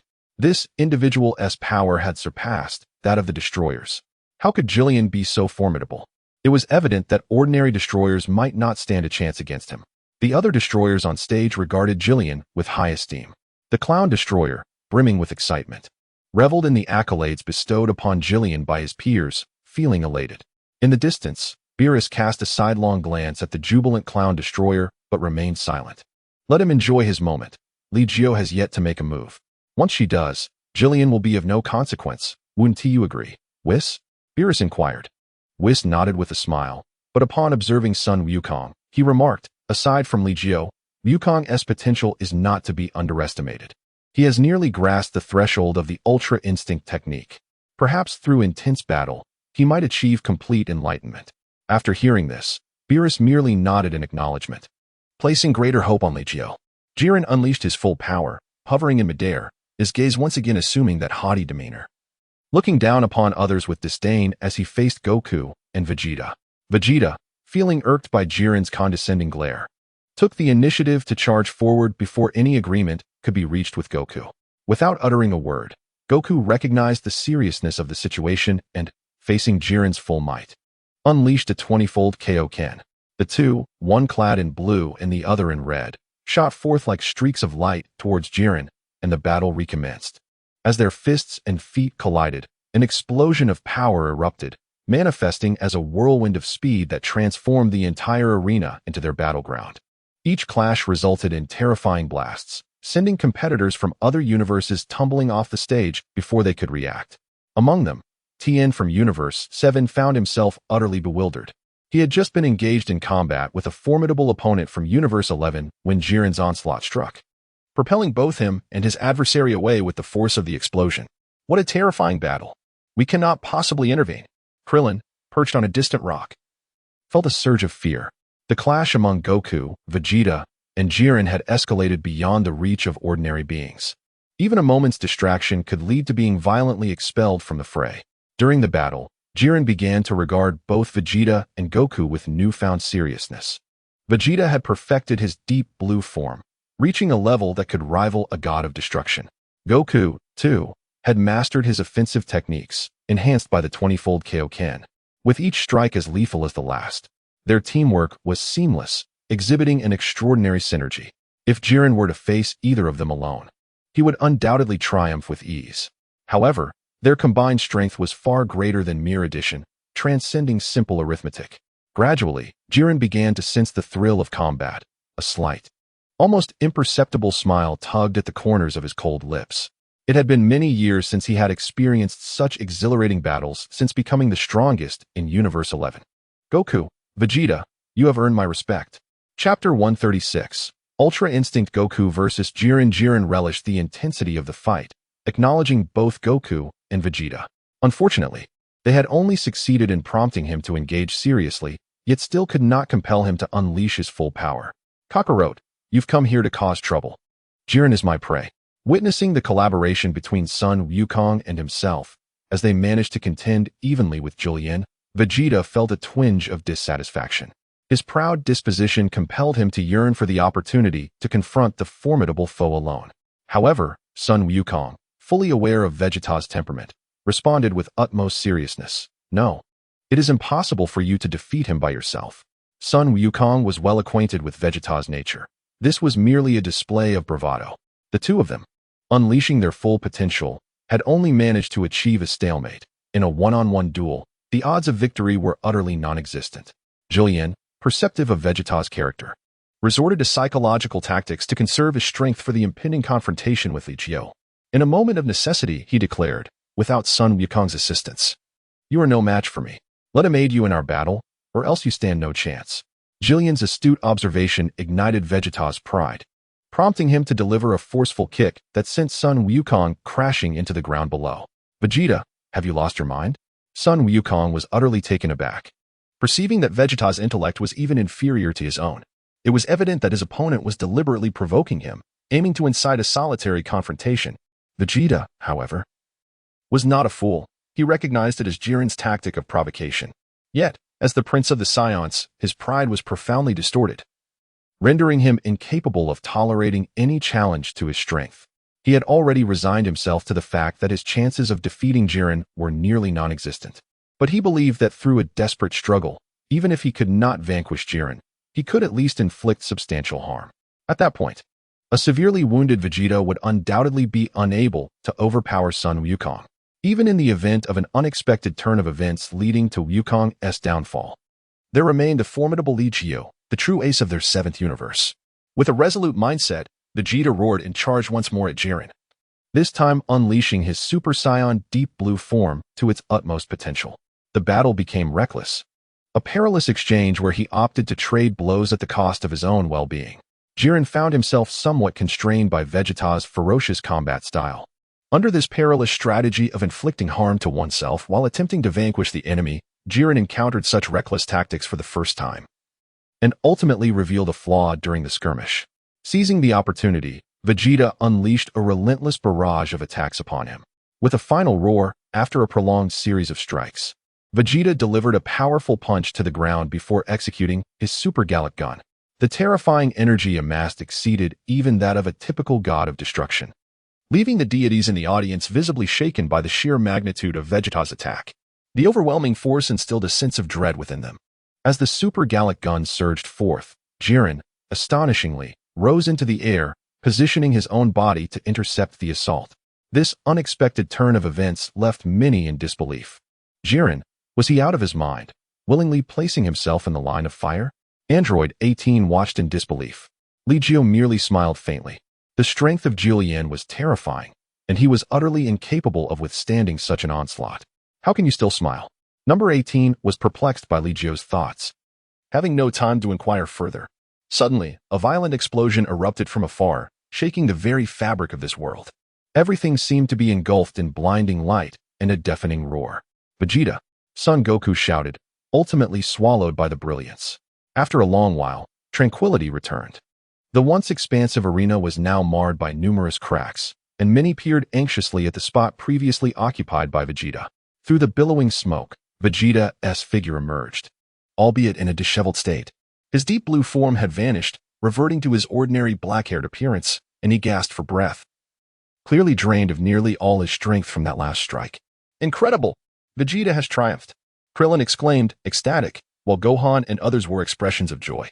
The warriors from Universe 11, however, were in disbelief. Toppo shouted to rush over and check on Jillian, but he was halted by others. In the audience, Beerus turned pale, drenched in cold sweat.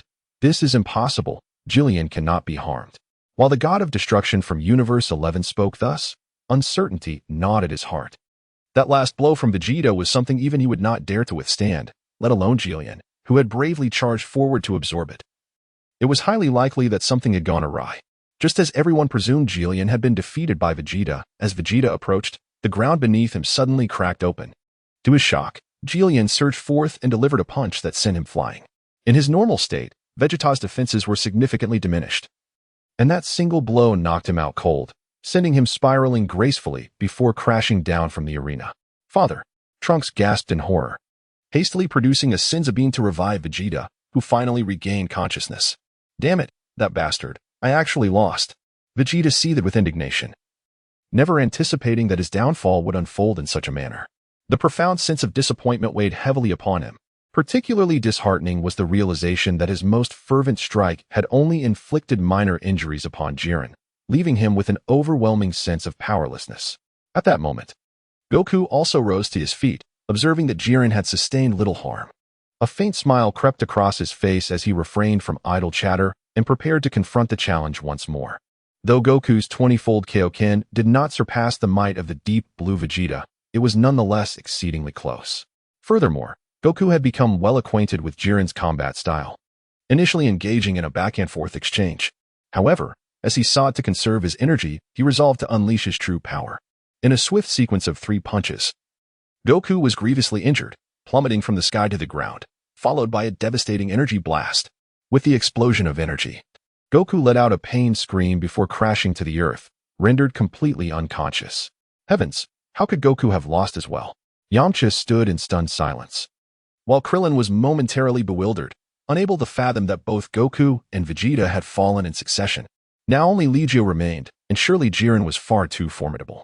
Chapter 137. The Art of Freedom. Jiren cast a glance at the unconscious Goku before shifting his focus to Li Jiu. It seemed the time had come for the two of them to engage. Jiren's gaze was filled with a fervent fighting spirit, invigorated by the enjoyment that Goku and Vegeta had provided him, allowing him to revel in the thrill of battle. Now, he stood at the pinnacle of his determination. Let us not rush. Perhaps you should take a look behind you. Li Jiu crossed his arms, his gaze subtly indicating something. Upon hearing this, Jillian turned his head in confusion, only to witness the miraculous sight of Sun Wukong, who had previously fallen, rising once more, enveloped in a faint, visible silver glow. His eyes mirrored this ethereal radiance, exuding an aura of unparalleled sanctity. Jillian furrowed his brow, marveling at Sun Wukong's indomitable vitality, akin to an unyielding cockroach. However, he did not believe that Sun Wukong had become stronger than before. In his normal state, he would be easier to deal with. Just as he prepared to strike again and send Sun Wukong off the stage, the latter made a move. In an instant, he stepped forward, appearing before Jillian as if he had teleported, leaving Jillian utterly astonished. Yet, before he could fully process his shock, a blow struck his abdomen, sending him hurtling backward with the force of a freight train, accompanied by an excruciating pain. What is happening? Jillian felt a searing agony in his abdomen, even more intense than the blow he had received from the deep blue Vegeta. His energy had not changed. Why had Sun Wukong grown so formidable? Jillian was perplexed. But the gods of destruction in the audience soon discerned the underlying truth. This was the Ultra Instinct technique. Indeed, there was no doubt about the energy emanating from him. Had this young man mastered Ultra Instinct? Impossible. This was a skill belonging to the realm of gods. Countless gods of destruction rose in astonishment, including Beerus himself. However, as one of the few who could wield Ultra Instinct, he sensed something amiss. No, Wukong's current form was not the perfected version of Ultra Instinct. He had merely begun to touch its essence. Lord Beerus had keen insight. Wukong had yet to fully comprehend the perfected Ultra Instinct, but his current state should pose a formidable challenge to Jillian. Unexpectedly, this fellow had a rather high starting point. It remained to be seen how much power he could unleash next. Beerus was thoroughly intrigued. The warriors of the 7th universe continued to surprise him time and again. Li Jiu found a stone and sat down directly. Number 18 followed suit, sitting beside him to observe the unfolding battle. Sun Wukong and Jillian engaged in yet another fierce clash, their confrontation exceedingly intense. Sun Wukong, having mastered the initial stages of Ultra Instinct, was now able to perfectly exchange blows with Jillian. The ferocity of their battle was cataclysmic, causing all onlookers to flee in fear, including Sun Gohan and his companions, who hurriedly sought refuge. Jillian's combat prowess had surpassed that of the gods of destruction, inching ever closer to the angel's realm, and in this moment, Sun Wukong mirrored that extraordinary state. However, this mastery of Ultra Instinct was alarmingly unstable. The continuous exchanges had begun to reveal its inherent volatility. In the midst of the conflict, Jillian perceived Sun Wukong's inability to maintain perfect control over his current state, sensing an opportunity. Fueled by rage, he once again amplified his power. Accompanied by a thunderous roar, Jillian's aura became so formidable that even Sun Wukong, in his state of Ultra Instinct, felt the threat. During their renewed confrontation, Sun Wukong found himself struggling more than before. Yet this challenge only served to awaken the latent power within him. And when he teetered on the brink of defeat, his extraordinary resilience came into play once more. Just as in the original tale, Sun Wukong was struck down again. As Jillian prepared to deliver a final, fatal blow, Sun Wukong's seemingly glitch-like constitution manifested once again. Despite his injuries, he rose anew, this time closing his eyes tightly. In the next moment, a silver radiance enveloped him, and his hair transformed from black to silver, achieving the perfected state of Ultra Instinct. How could this be? I have mastered the perfect Ultra Instinct.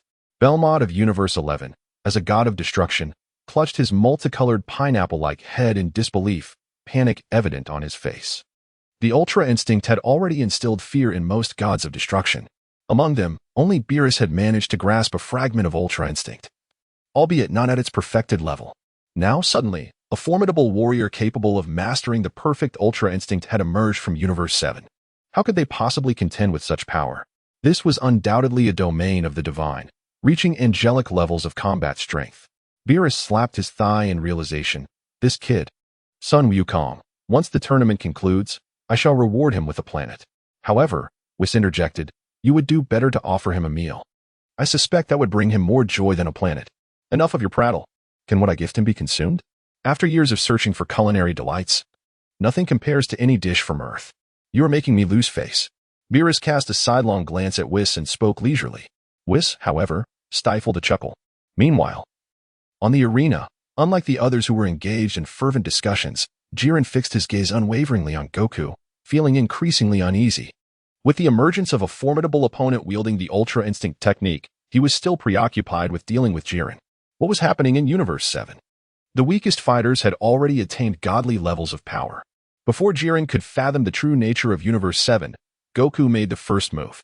Under the influence of Ultra Instinct, he appeared before Jiren as if teleporting, unleashing a ferocious onslaught. Without a moment's hesitation, Goku retaliated. The two became entwined in a fierce battle, their clash resonating with tremendous intensity, stirring the hearts of onlookers. This is intriguing, yet Goku's condition seems rather poor. Victory appears elusive. Everything unfolded as Jiren had anticipated. Goku's state was even more deteriorated than in the original series. Although he had successfully reached the perfected level of Ultra Instinct, his body likely could not endure much longer. Could it be? Goku appears to be in decent form. Android 18 found it hard to believe as she observed Goku, who was growing increasingly formidable, seemingly unaffected by any issues. The gods of destruction, Gohan, and other powerful beings from different universes shared similar thoughts to Android 18. Chapter 138. Is something wrong with this guy? Everyone naturally believed that Goku was evenly matched with Jiren. Their battle had escalated to a fever pitch, leaving destruction in their wake. With the arena barely intact amid their fierce confrontation, Goku swiftly gathered his Kamehameha energy, while Jiren formed a colossal energy sphere with both hands. As both sides prepared to unleash their respective powers, the collision of their energies unleashed a violent tempest, tearing the arena to shreds. Even the combined might of several gods of destruction could not obliterate the entire arena in such a short span of time. Yet the energy clash between Goku and Jiren fragmented the platform into countless pieces. This is bad. The arena is splitting apart. We must flee quickly. No, I cannot afford to lose. Who will save me now? As the arena cracked open, countless spectators attempted to escape, but to no avail. Even Gohan and others could not evade this calamity. As the ground beneath them fractured, the crowd desperately dodged, ultimately plummeting with the debris, leaving only Jiren, Goku, and Android 18 standing. The outcome was utterly unforeseen by all. It's over. Our universe is doomed. How could this happen? I refuse to accept this. Almighty God of Destruction. I beg your pardon. The defeated have returned to their respective realms of destruction, engulfed in profound despair. Their failure portends the potential annihilation of their universe. The deities of destruction, however, displayed no signs of anger this time. It was destined to be so. They have transcended the realm of destruction. And the clamor of battle is beyond your capacity to hinder. Yet, we have exerted our utmost efforts, and you all performed admirably. The god of destruction from the 10th universe gazed upon his subordinates with a faint smile of resignation, then seated himself, awaiting the arrival of judgment. The divine rulers of the other universes, though brimming with discontent, chose to remain silent in the face of the formidable power of the 7th and 11th universes, patiently awaiting the verdict of the Omni King alongside their followers. As for the battle between Sun Wukong, Li Jiu, and Android 18, their sole concern was to discover who would emerge as the ultimate victor. Truly remarkable, Sun Wukong and Jiren are exceptional. It is an exhilarating spectacle. The youthful Omni King chuckled joyfully. The Grand Priest, standing nearby, reminded the Omni King that the contestants from other universes had already been eliminated. The defeated shall be erased, and their universes obliterated. The Omni King, resolute, flicked his fingers, causing the failures from the other universes to vanish one by one from the arena, their universes disintegrating in that very moment. With a mere gesture, he determined the fates of the cosmic powers, deciding the existence or non-existence of the vast cosmos. Such is the might of the Omni King. It is truly regrettable not to witness the conclusion. I yearn to savor the delicacies of Earth once more. Kampa glanced at his brother Beerus, a peculiar smile gracing his lips, one tinged with bitterness, helplessness, and a hint of reluctance. Beerus uttered no poignant words, nor did he dare to meet Kampa's gaze. Thus, the two brothers existed in their separate realms. Kampa and all his kin transformed into starlight, vanishing into the void.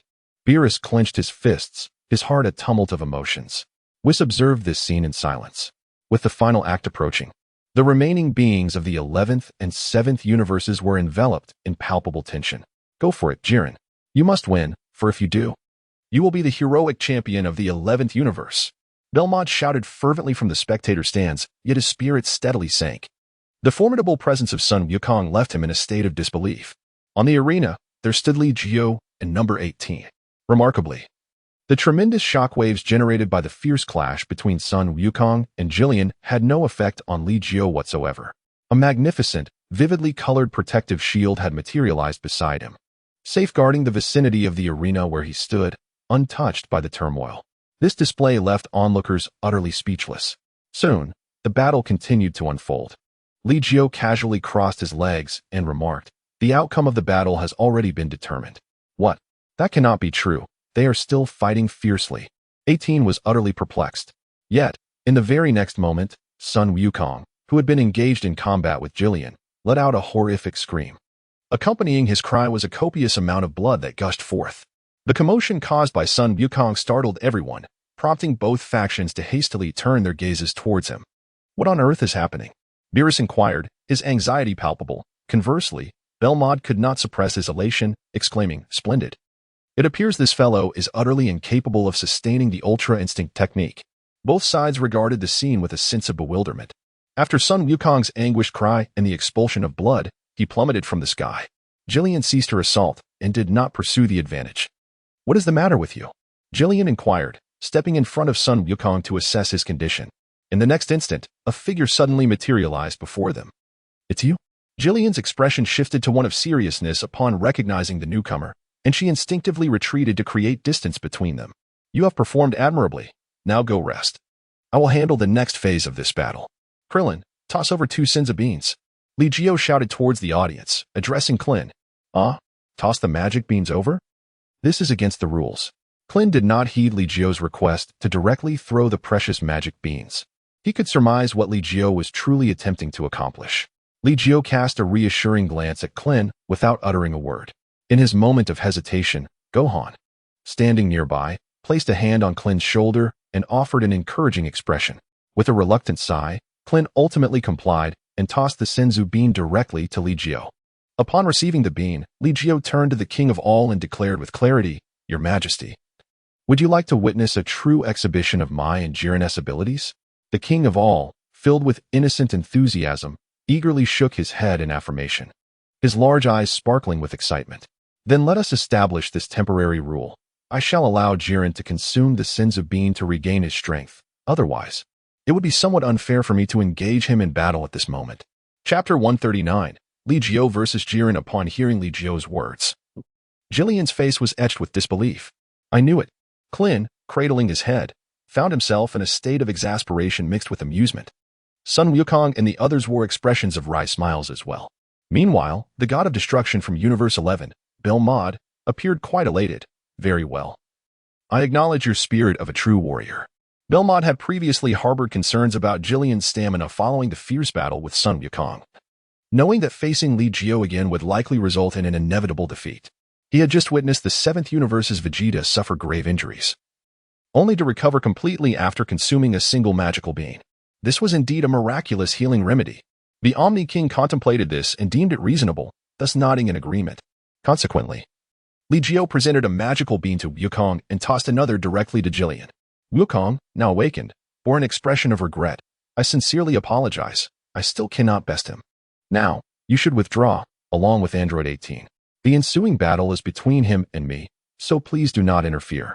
Upon hearing Li Jiu's words, Sun Wukong scratched his head, and though he felt a sense of reluctance, he still departed the arena alongside Android 18. "What, are you afraid it might be toxic?" Li Jiu teased Jillian as she hesitated to consume the celestial beans. Jillian, however, refrained from further banter, promptly tossing the beans into her mouth and swallowing them with haste. Almost instantaneously, her previously injured body swelled dramatically, her aura surging back to its zenith. "What a marvelous treasure!" Jillian exclaimed, and with a resounding roar, waves of energy surged forth from her, causing the already shattered arena to emit a cacophony of cracks, rendering it even more burdened. "Come forth, the mightiest of the 7th universe, let us engage in a glorious battle, as I wield my justice to vanquish your wicked cosmos," Jillian proclaimed passionately, delivering a judgment of righteousness towards Li Jiu. This declaration elicited an amused smile from Li Jiu. "Justice? What constitutes justice? Is the righteousness you espouse truly just? Spare me your pitiful notions."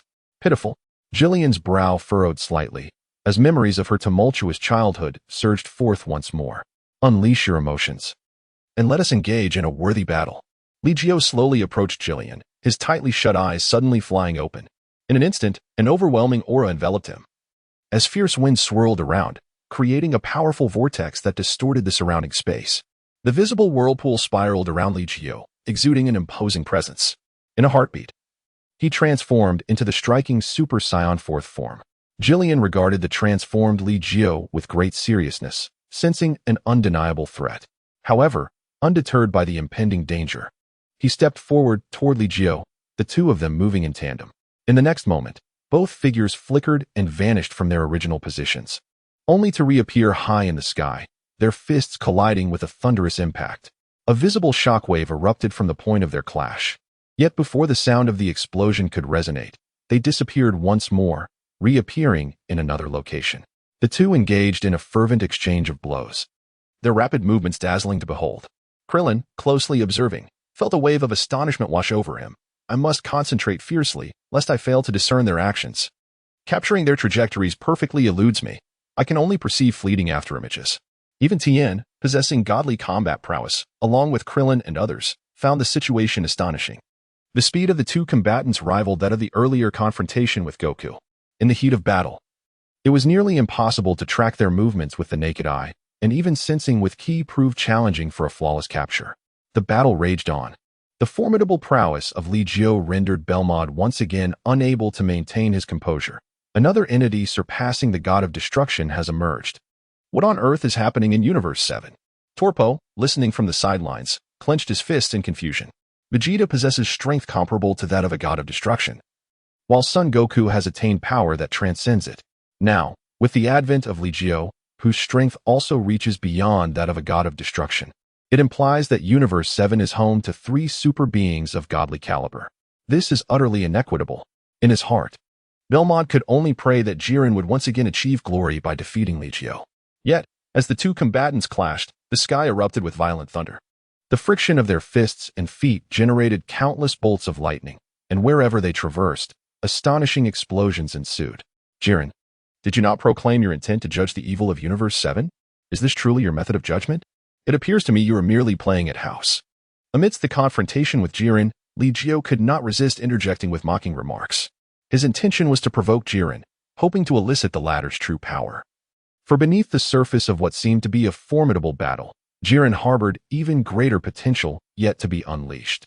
Indeed, upon facing Li Jiu's taunts, the flames of fury within Jiren began to ignite. After all, when he first entered this tournament, he brimmed with confidence, dismissing all others, believing himself a transcendent being above the gods of destruction. Yet here he found himself repeatedly thwarted. What vexed him most was that after enduring 2 rounds of battle, his stamina had significantly waned, rendering him far from his peak state. He initially thought that facing Li Jiu would be his inevitable downfall. Ironically, the opponent had granted him the chance to recover his strength and injuries, a gesture that felt like an act of charity. Despite denouncing the opponent as part of an evil universe, which he deemed necessary to eradicate, he found himself accepting the gifts of this malevolent force. This left him questioning whether, in his quest for victory, he had begun to compromise his principles of justice. Frustrated thoughts, compounded by Li Jiu's vile provocations, ultimately ignited Jiren's wrath. Just as Li Jiu's fist was about to strike his chest, Jiren unleashed a thunderous roar, and in that instant, a terrifying power erupted from within him. A visible crimson storm swept across the heavens and the earth. The formidable shockwave threatened to obliterate everything in its path. Could Jiren truly break through once more? This individual was simply too monstrous. Yamcha was momentarily taken aback, gazing in astonishment at the ever-increasing aura of Jillian. Sun Wukong and the others felt an overwhelming sense of pressure. Even from a considerable distance, they could sense Jillian's presence, as though a mighty mountain were bearing down upon their hearts. This formidable power surpassed their wildest imaginations, instilling a deep sense of unease within them. Sun Wukong and Vegeta silently clenched their fists. Chapter 140, The Killing Intent of Li Jiu. As Jillian once again broke through her limits, her formidable aura left all present in awe. Li Jiu's countenance remained serene and unperturbed. Now, I shall reveal to you the embodiment of justice from our 11th universe. Jillian's eyes brimmed with pride. He had not anticipated that amidst the tumult of battle, he would once again transcend his own limits, acquiring an even greater power. At this moment, his heart surged with fervor, convinced that the strength he possessed was sufficient to vanquish all destroyers of worlds. Indeed, how splendid! Yet, the so-called justice you espouse is but a faiade. You do not even trust your own comrades, persistently ensnared in your own delusions. Li Jiu shook his head, once again unearthing the profound secret hidden within Jillian's heart. No matter how obstinate your words, it is futile. Our 11th universe shall emerge as the ultimate victor. Once victory is attained, it shall be deemed justice, Jillian asserted with unwavering conviction. In the next moment, her form became as swift as the wind, vanishing from her original position in the blink of an eye. When she reappeared, she stood before Li Jiu, her fist glowing with a crimson light, descending upon him with the weight of a mountain. With a booming laugh, Li Jiu retaliated fiercely. The two combatants collided once more, their terrifying strength tearing the very platform beneath them asunder. A thunderous explosion reverberated, echoing in deafening intensity. Like phantoms, they glided across the ravaged arena, unrestrained by the confines of the stage. They resembled twin comets, colliding midair, with fists slicing through the air, their assaults astonishingly powerful. Even those observing from afar felt the overwhelming shockwaves of their battle. Despite the considerable distance, the palpable energy fluctuations of their conflict could still be sensed. Such formidable beings. Vegeta clenched his fists tightly, his heart brimming with resentment. Li Jiu was already a known formidable opponent, but he never anticipated the immense power of Jillian from the 11th universe, whose strength was on par with his own. Furthermore, Kakarot's prowess had also surpassed his. Vegeta felt an overwhelming sense of frustration, unable to find anyone to confide in. Cursed be it, I must surpass them. He clenched his fists, silently vowing within his heart. As the prince of the Saiyans, how could he allow two inferior warriors to overshadow him? It was utterly humiliating. Meanwhile, on the battlefield, the winds howled and the clashes echoed. Hey look, Li Jiu is being suppressed. Krillin, observing the match, suddenly sensed something amiss and shouted in alarm. The crowd, upon hearing him, quickly focused their attention, soon able to discern the trajectory of the fierce confrontation. Within the chaos, Jillian's might grew increasingly formidable, launching punches and kicks with extraordinary power and a speed that dazzled the eyes. In stark contrast, Li Jiu remained in a defensive stance, seemingly ensnared in a dire predicament. This is bad. Li Jiu is in danger. How could he be suppressed like this? Yamcha exclaimed anxiously. At this moment, Li Jiu was the only one left on the battlefield. If he faltered, the seventh universe would face annihilation. Hey Li Jiu, what on earth are you doing? Hurry up and unleash your full power. Is it amusing to hide here? Beerus could no longer contain his frustration, standing up to shout. On the other side, Belmod couldn't help but chuckle. Ha!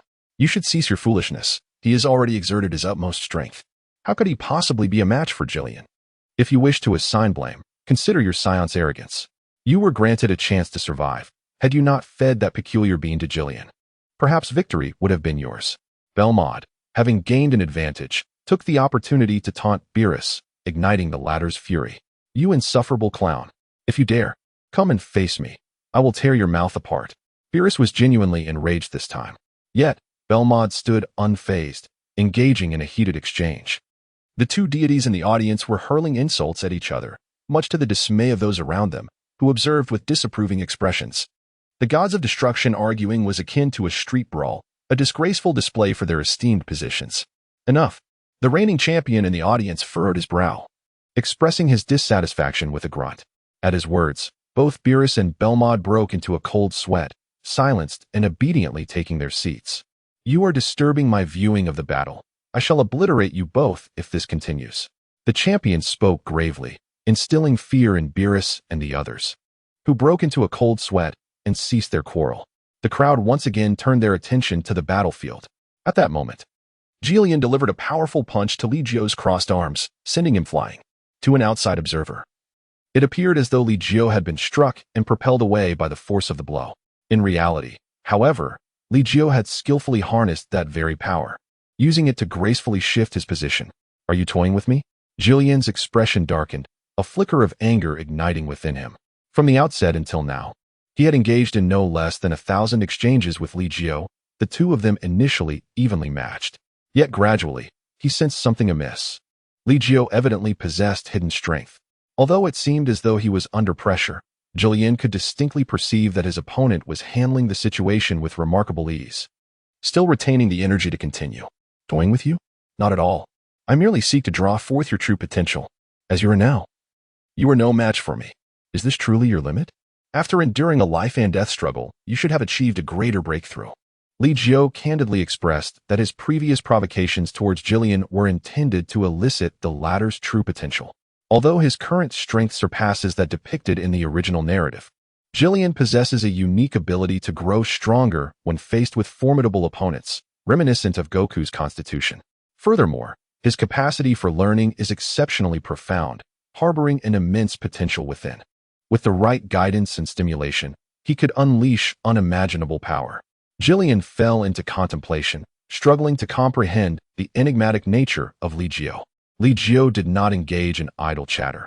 He slowly extended his fist, exuding an aura of formidable menace. Enough with the words.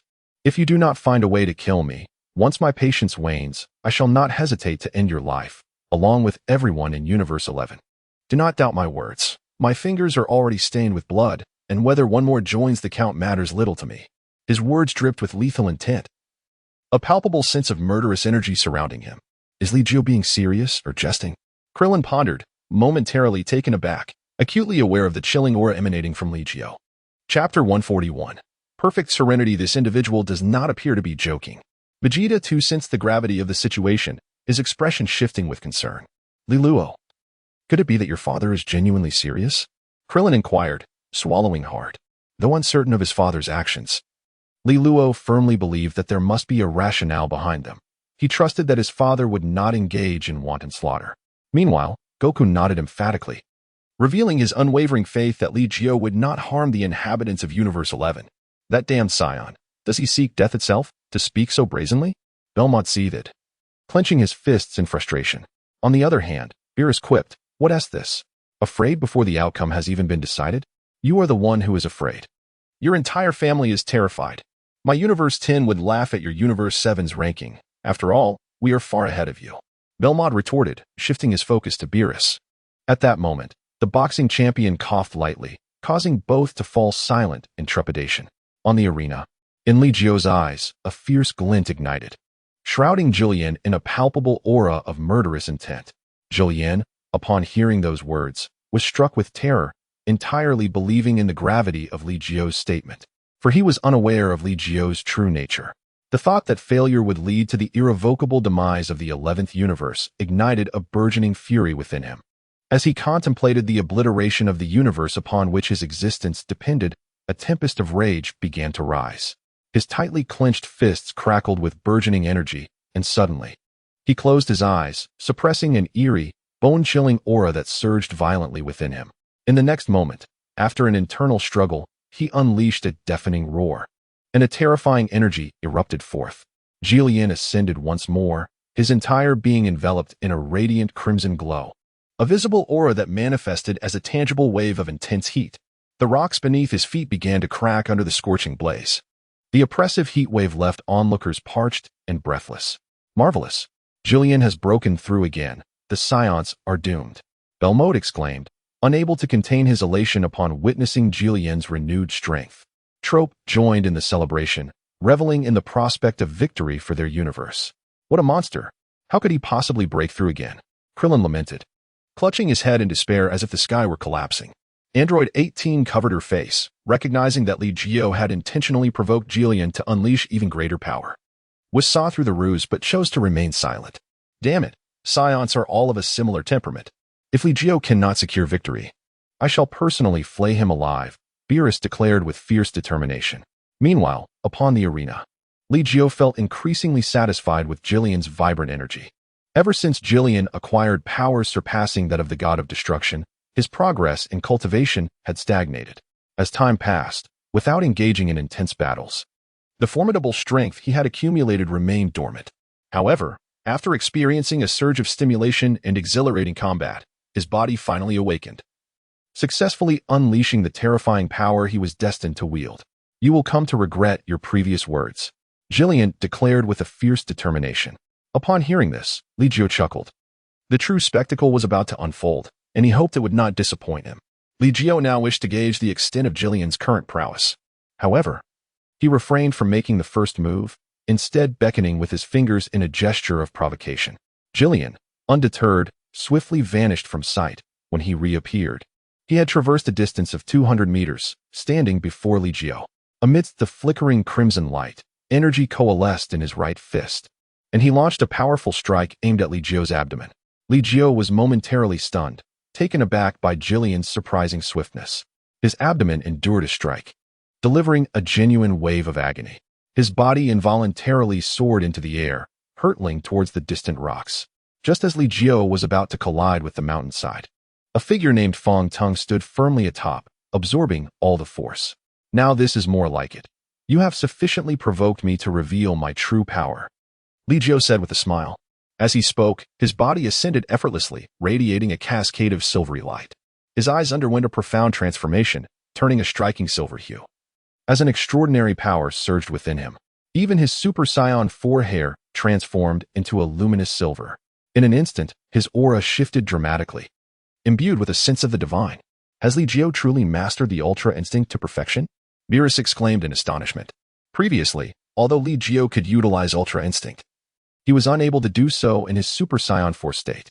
Now, he had seamlessly merged these two powers, resulting in his silver hair. It appeared that Li Jiu had finally achieved the flawless execution of Ultra Instinct, a completely new mindset. "I feel I may not stand a chance against him now," Whis remarked, a hint of surprise in his eyes. "Are you joking?" Beerus stared incredulously at Whis. "This is no jest," Whis replied, his gaze sharp. revealing that Li Jiu had indeed mastered Ultra Instinct.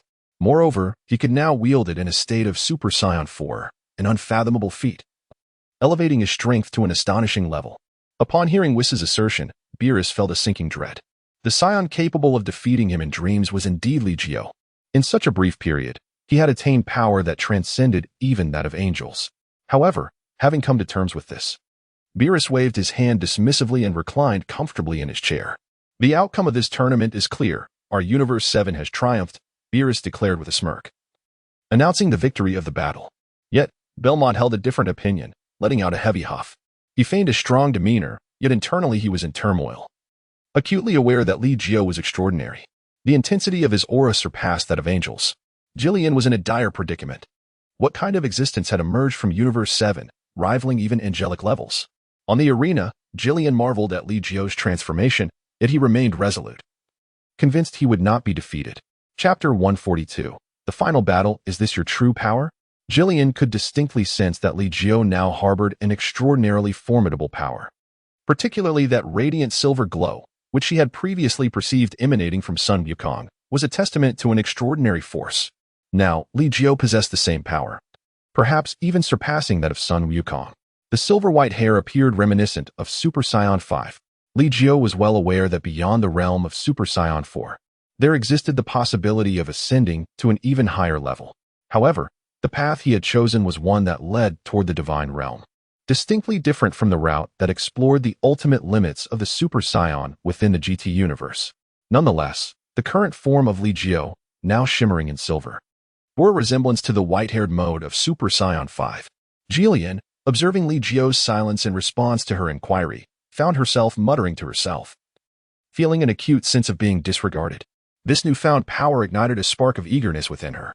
In a flash, she executed a phantom step, transforming into a blurred silhouette that vanished from her original position. Upon reappearing, she had already maneuvered to a familiar spot behind him, launching a heavy punch aimed at his forehead. Yet, just as she believed victory was within her grasp, it appeared as though Li Jiu possessed an otherworldly awareness, as he deftly turned and caught her fist with his palm. What? A look of astonishment flickered in Jillian's eyes as she realized her punch collided with Li Jiu's fist, yielding the sensation of striking a pillow instead of solid resistance. Do not be so hasty. We have ample time to play. Li Jiu turned his head, a radiant smile gracing his lips, and then he seized the other person and forcefully hurled them away. Upon landing, Jillian became exceedingly cautious. In Li Jiu's eyes, there shone the brilliance of stars. Each step he took seemed to defy the bounds of time and space, as he swiftly appeared before Jillian. Jillian, undeterred, summoned forth a surging wave of energy. The two engaged once more in a fierce confrontation. As their fists and feet clashed, the very earth trembled in the arena, already in ruins, faced an annihilating onslaught. Silver and crimson light danced across the stage, intertwining in a dazzling display. They resembled twin comets, each collision bearing the potential to obliterate a star, their immense force sending tremors throughout the arena and the surrounding space. Onlookers gaped in astonishment, witnessing a spectacle akin to celestial beings at war. This battle transcended our comprehension. The arena crafted by the reigning champion was as sturdy as it was formidable. Yet before them, it seemed as fragile as mere tofu. Tuapa clenched his fists, unable to fathom that within the seventh universe, someone could contest with Jillian to such a terrifying extent. Jillian, you must prevail. Do not succumb, echoed the fervent cries of the members of the 11th universe team. As they rose in excitement to rally behind Jillian, their spirits ablaze. Belmont also tightened his fists, his palms slick with sweat. As a god of destruction, he perceived the shift in Jillian's stance on the battlefield. While the exchanges appeared evenly matched, Jillian was, in terms of technique, outclassed by Li Jiu, who had mastered the art of perfect freedom. With an air of unruffled composure, he effortlessly countered Jillian's tempestuous assaults, all while wearing a serene smile, as if he were merely guiding her through a trial. This scene made it abundantly clear to him that the outcome was all but assured. Unless Jillian could achieve another breakthrough, this battle would unfold without suspense. Yet, another breakthrough was no easy feat. Jillian had already displayed remarkable prowess, having surpassed her limits multiple times within mere minutes, gaining even greater strength. This was absurdity personified, an outrageous spectacle indeed. A miracle was unlikely to manifest once more. On the battlefield, Jillian darted swiftly, evading attacks with a fervor that starkly contrasted with the arrogance he had displayed upon his arrival. At this moment, his visage was contorted with rage, teeth clenched tightly. His fists, like the wind, desperately defended against Li Jiu's relentless assaults. Yet, with each successive strike, he increasingly sensed that he was on the verge of being overwhelmed. Each successful parry sent waves of excruciating pain coursing through his arms. Conversely, he yearned to retaliate. But every punch he threw was effortlessly dodged by Li Jiu, as if he could foresee the future. This left Jillian's heart in turmoil, uncertainty gnawing at him. What? Are you afraid? In what appeared to be a balanced confrontation, Li Jiu quickly discerned the shift in Jillian's demeanor. I am not afraid. Do not underestimate me, Jillian roared, crossing his arms, and in that moment, a terrifying vortex of energy erupted from within him. The explosive whirlpool consumed everything in its vicinity. Taking advantage of the chaotic vortex created by the explosion, Li Jiu had already distanced himself significantly from his opponent. As the brilliance began to dissipate, Jillian, with both hands converging, summoned an infinite crimson radiance that continuously coalesced within his palms. The surrounding space warped under the strain of the immense power he was gathering. Is he resolved to unleash his most formidable strike? Very well, let us engage in a decisive confrontation. Li Jiu's face radiated a smile as he slowly assumed the stance for the Kamehameha. An immense, visible force instantly coalesced in the palm of his hand, emanating a brilliance akin to a dazzling galaxy. The luminous glow of the galaxy clashed with the radiance of the crimson sun, each representing a distinctly different power occupying its own dominion. The oppressive wave of formidable energy left the audience in a state of profound awe, stirring within them an involuntary twinge of fear. This power was undeniably terrifying. Tianjin Fan clenched his fists, beads of cold sweat forming all over him. Even from a considerable distance, he felt a tingling sensation coursing through his body. The overwhelming energy shockwave was such that, despite their own divine capabilities, they dared not approach. At this moment, Krillin and the others felt similarly. Goku, brimming with excitement, tightened his fists, while Vegeta, overwhelmed, found himself devoid of anger. As the forces from both sides reached their zenith, a roar erupted, unleashing their most potent attacks. The resplendent red light collided with the silver-blue luminescence, causing the very fabric of the heavens to dim, as these two colors intertwined in a breathtaking fusion. Chapter 143, Overwhelming. The final wish, the blinding radiance, seemed on the verge of piercing the heavens. The champion, taken aback, gaped in astonishment and began to applaud. Incredible, truly incredible. Goku and Jiren are astonishingly formidable, a sight to behold. The champion was in a state of exhilaration. Upon the arena, Jiren gritted his teeth, desperately channeling his strength. His veins bulging, his visage a grimace.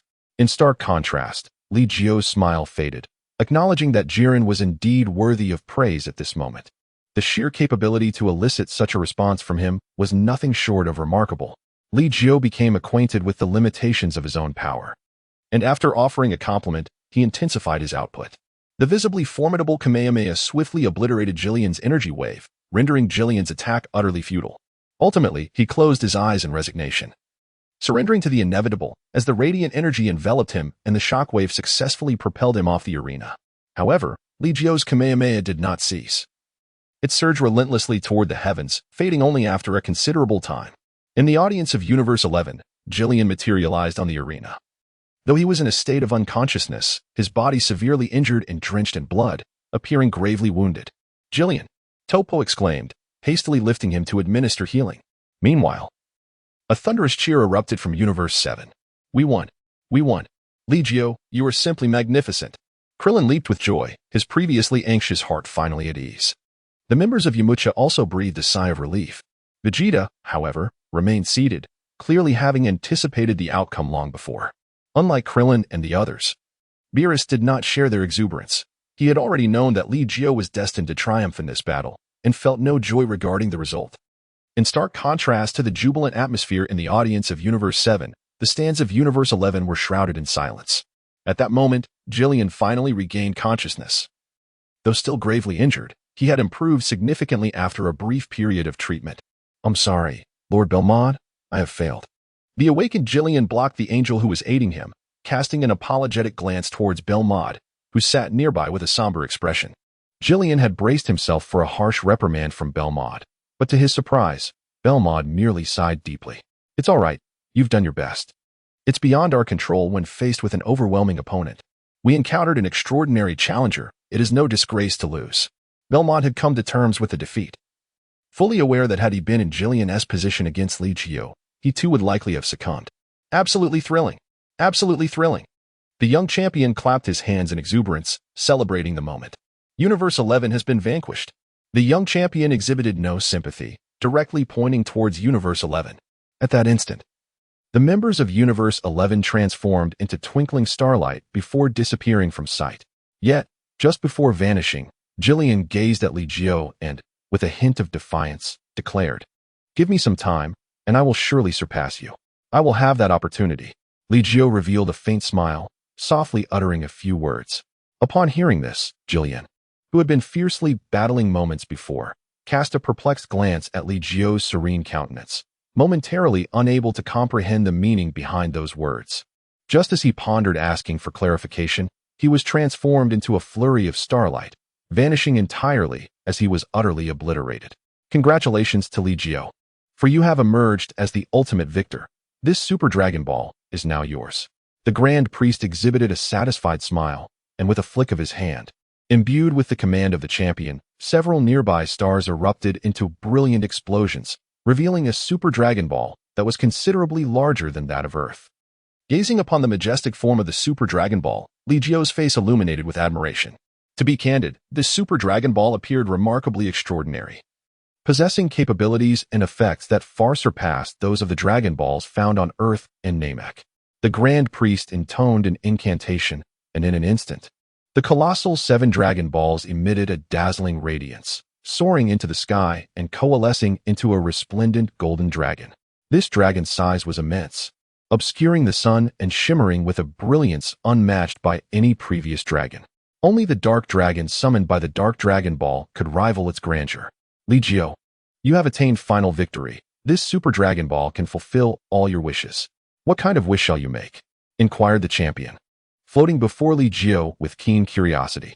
At that moment, Beerus and the others were equally intrigued, wondering what kind of wish Li Jiu would ultimately choose. Goku also instantaneously teleported in front of Li Jiu, asking, "Li Jiu, what wish will you make? Can you guess what I would choose?" Li Jiu cast a glance at Sun Wukong and teasingly inquired. This question momentarily perplexed Sun Wukong, who furrowed his brow and pondered for a considerable time, unable to arrive at a coherent answer. "Father." Li Luo also flew over, his eyes sparkling with curiosity. It was evident that he was eager to learn what kind of wish Li Jiu would make with the mighty dragon, which could grant any desire in existence. "Haven't you thought it through yet? Any wish can be fulfilled, so do not hesitate to express it." The boxing champion was equally intrigued and filled with anticipation. The high priest offered Li Jiu an encouraging glance. As someone from the future, Li Jiu was aware that this was a test set forth by the high priest and the boxing champion. Should he selfishly pursue his own desires, the world they inhabited would face total annihilation, subsequently replaced by a new world created by the boxing champion. Such folly would never cross his mind. After a moment of contemplation, he feigned deep thought and then slowly articulated to the high priest, "Let us restore all the universes that have been obliterated." What? The crowd gasped in astonishment, utterly unprepared for Li Jiu's wish to summon back all the destroyed universes. "Father, I support your decision. Well done." Li Luo gave his father a thumbs up, clearly in approval of his father's decision. Li Jiu smiled lightly. At that moment, faced with the astonishment and confusion of the crowd, he refrained from offering any explanation. Instead, the high priest inquired once more whether he truly wished to make such a wish. Once uttered, this wish could not be altered, nor would there be a chance for regret.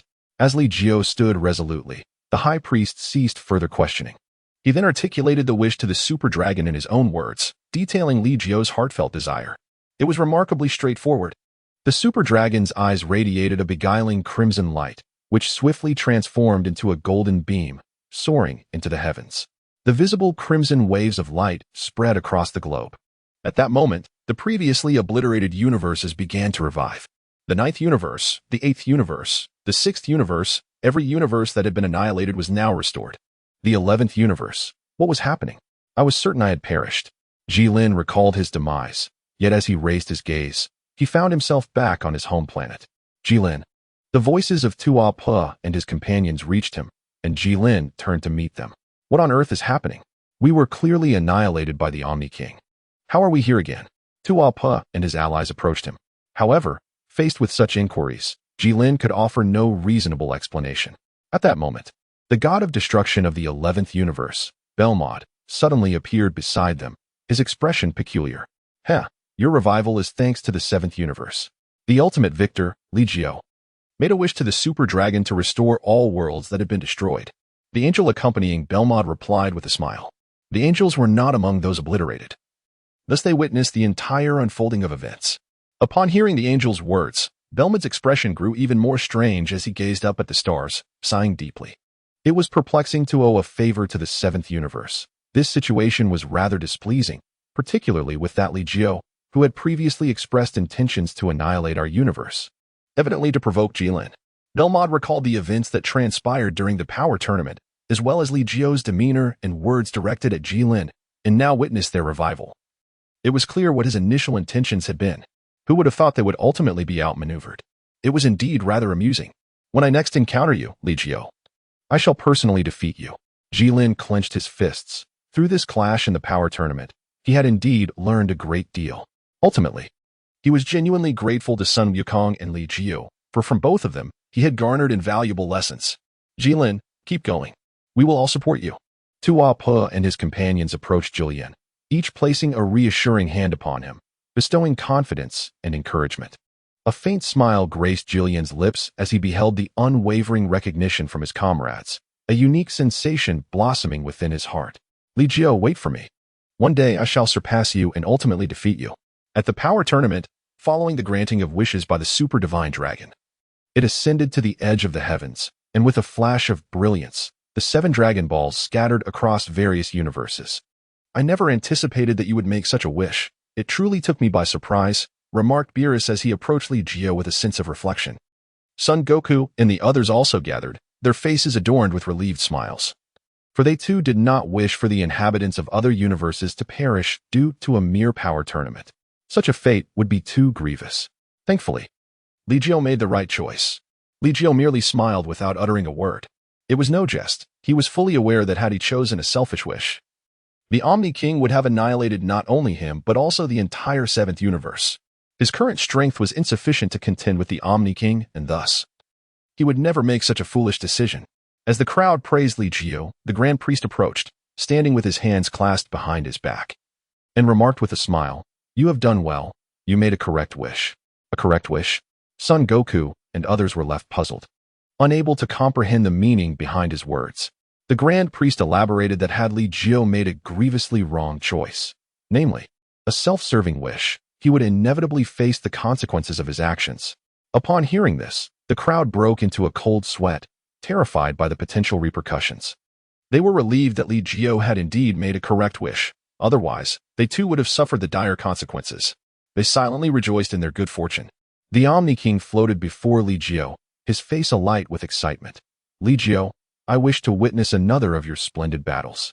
When can we hold the next power tournament?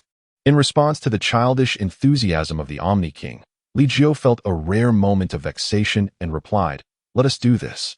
When I feel ready for the next encounter, I shall seek you out.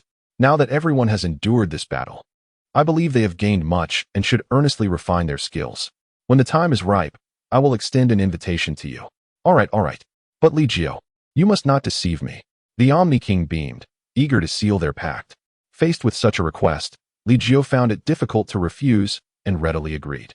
Thus, the great battle concluded, and everyone returned triumphantly to Earth. The power tournament had been a rare baptism for all. Most chose to enter seclusion, reflecting on and assimilating the lessons learned from the recent conflict. They had encountered a plethora of opponents during the tournament, and from the myriad of abilities and combat styles displayed, they had gleaned invaluable insights. They believed that a period of introspection would greatly enhance their prowess. Particularly, Son Goku remained by Li Jiu's side, accompanied by Vegeta. What are you two doing trailing behind me? As Li Jiu was on his way home, he unexpectedly found himself trailed by two curious followers, their eyes blinking eagerly at him. Li Jiu, we wish to inquire about the brand new form you have developed. Sun Wukong asked inquisitively. He had already gained a preliminary mastery of the perfect level free and unfettered technique. However, just when he believed his strength could rival Li Jiu's, he was taken aback to discover that Li Jiu had integrated the essence of the ultimate technique into his transformation, thereby creating an entirely new form. The power and explosive force of this new shape far surpassed that of Sun Wukong, who possessed the perfected version of the free and unfettered technique. This revelation ignited his desire to delve deeper into this fusion form. Even if I explained it to you, you would not comprehend it. Moreover, you tread the path of divinity, while I pursue a fundamental breakthrough. Our routes are fundamentally distinct. Even if I were to elucidate it for you, it would likely remain beyond your understanding. Chapter 145, A New Evolutionary Path. Li Jiu tirelessly elucidated the distinctions between the two forms of power and their divergent paths of growth. Sun Wukong fell into deep contemplation, while Vegeta remained silent beside him. Both of them savored the essence of Li Jiu's words. Although Sun Wukong often appeared carefree, he possessed an extraordinary talent for martial arts, allowing him to grasp the complexities of such discussions with remarkable swiftness. As for Vegeta, he chose not to speak. For the questions Sun Wukong posed were those he himself wished to inquire about. There was no need for him to interject excessively. He simply needed to listen and discern the valuable insights shared. Li Jiu, may I ask you something? If I were to choose to transform into a Super Saiyan form now, would it still be possible? Sun Wukong queried, his eyes blinking with anticipation. It was evident that he was contemplating an alternative path to breakthrough. However, as soon as he voiced his question, Li Jiu delivered a heavy blow to his forehead, nearly sending him flying. Why did you suddenly resort to an ambush?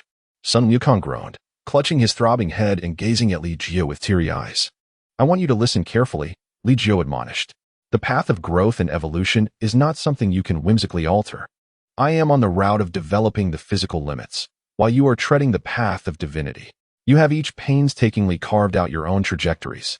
To abruptly switch to physical cultivation now would be futile. Not only would it yield lackluster results, but it would also risk ensnaring you further into confusion, leaving you utterly lost at the crossroads of your journey. Li Jiu spoke with utmost caution. Sun Wukong, having just received a blow, rubbed his head in bewilderment, momentarily taken aback by the statement. Meanwhile, Vegeta savored the words, quickly discerning the underlying issue.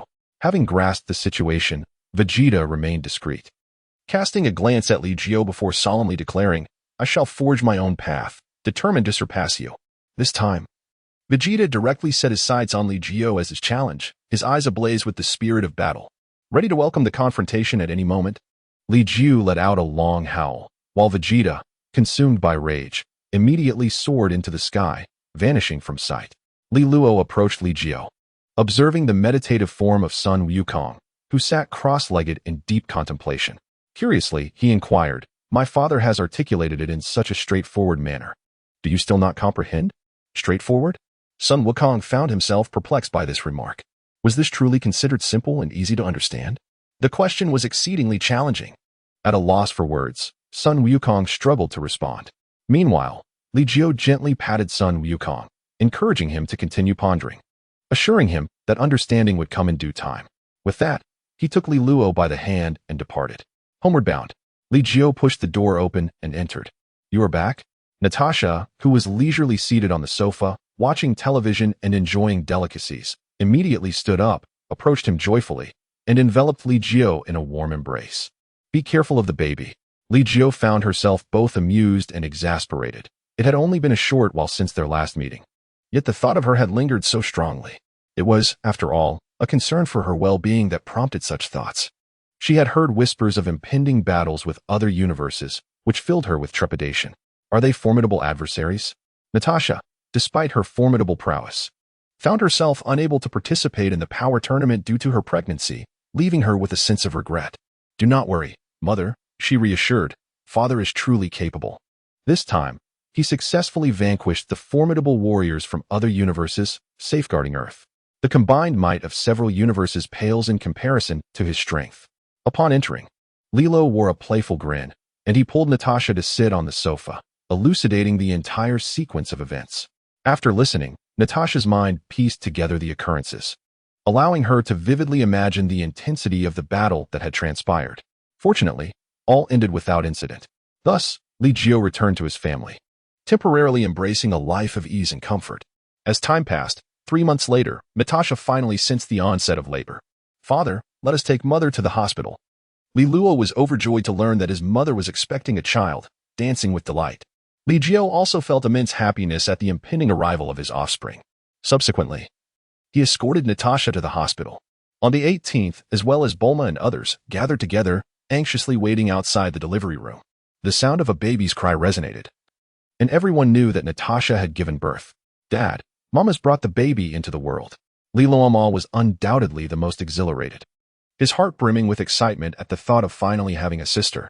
A smile crept across Li Jiu's face as the door to the delivery room swung open, revealing a cadre of astonished doctors and nurses emerging from within. How are the doctor, the mother, and the child? Bulma inquired, hastily following the doctors as they exited.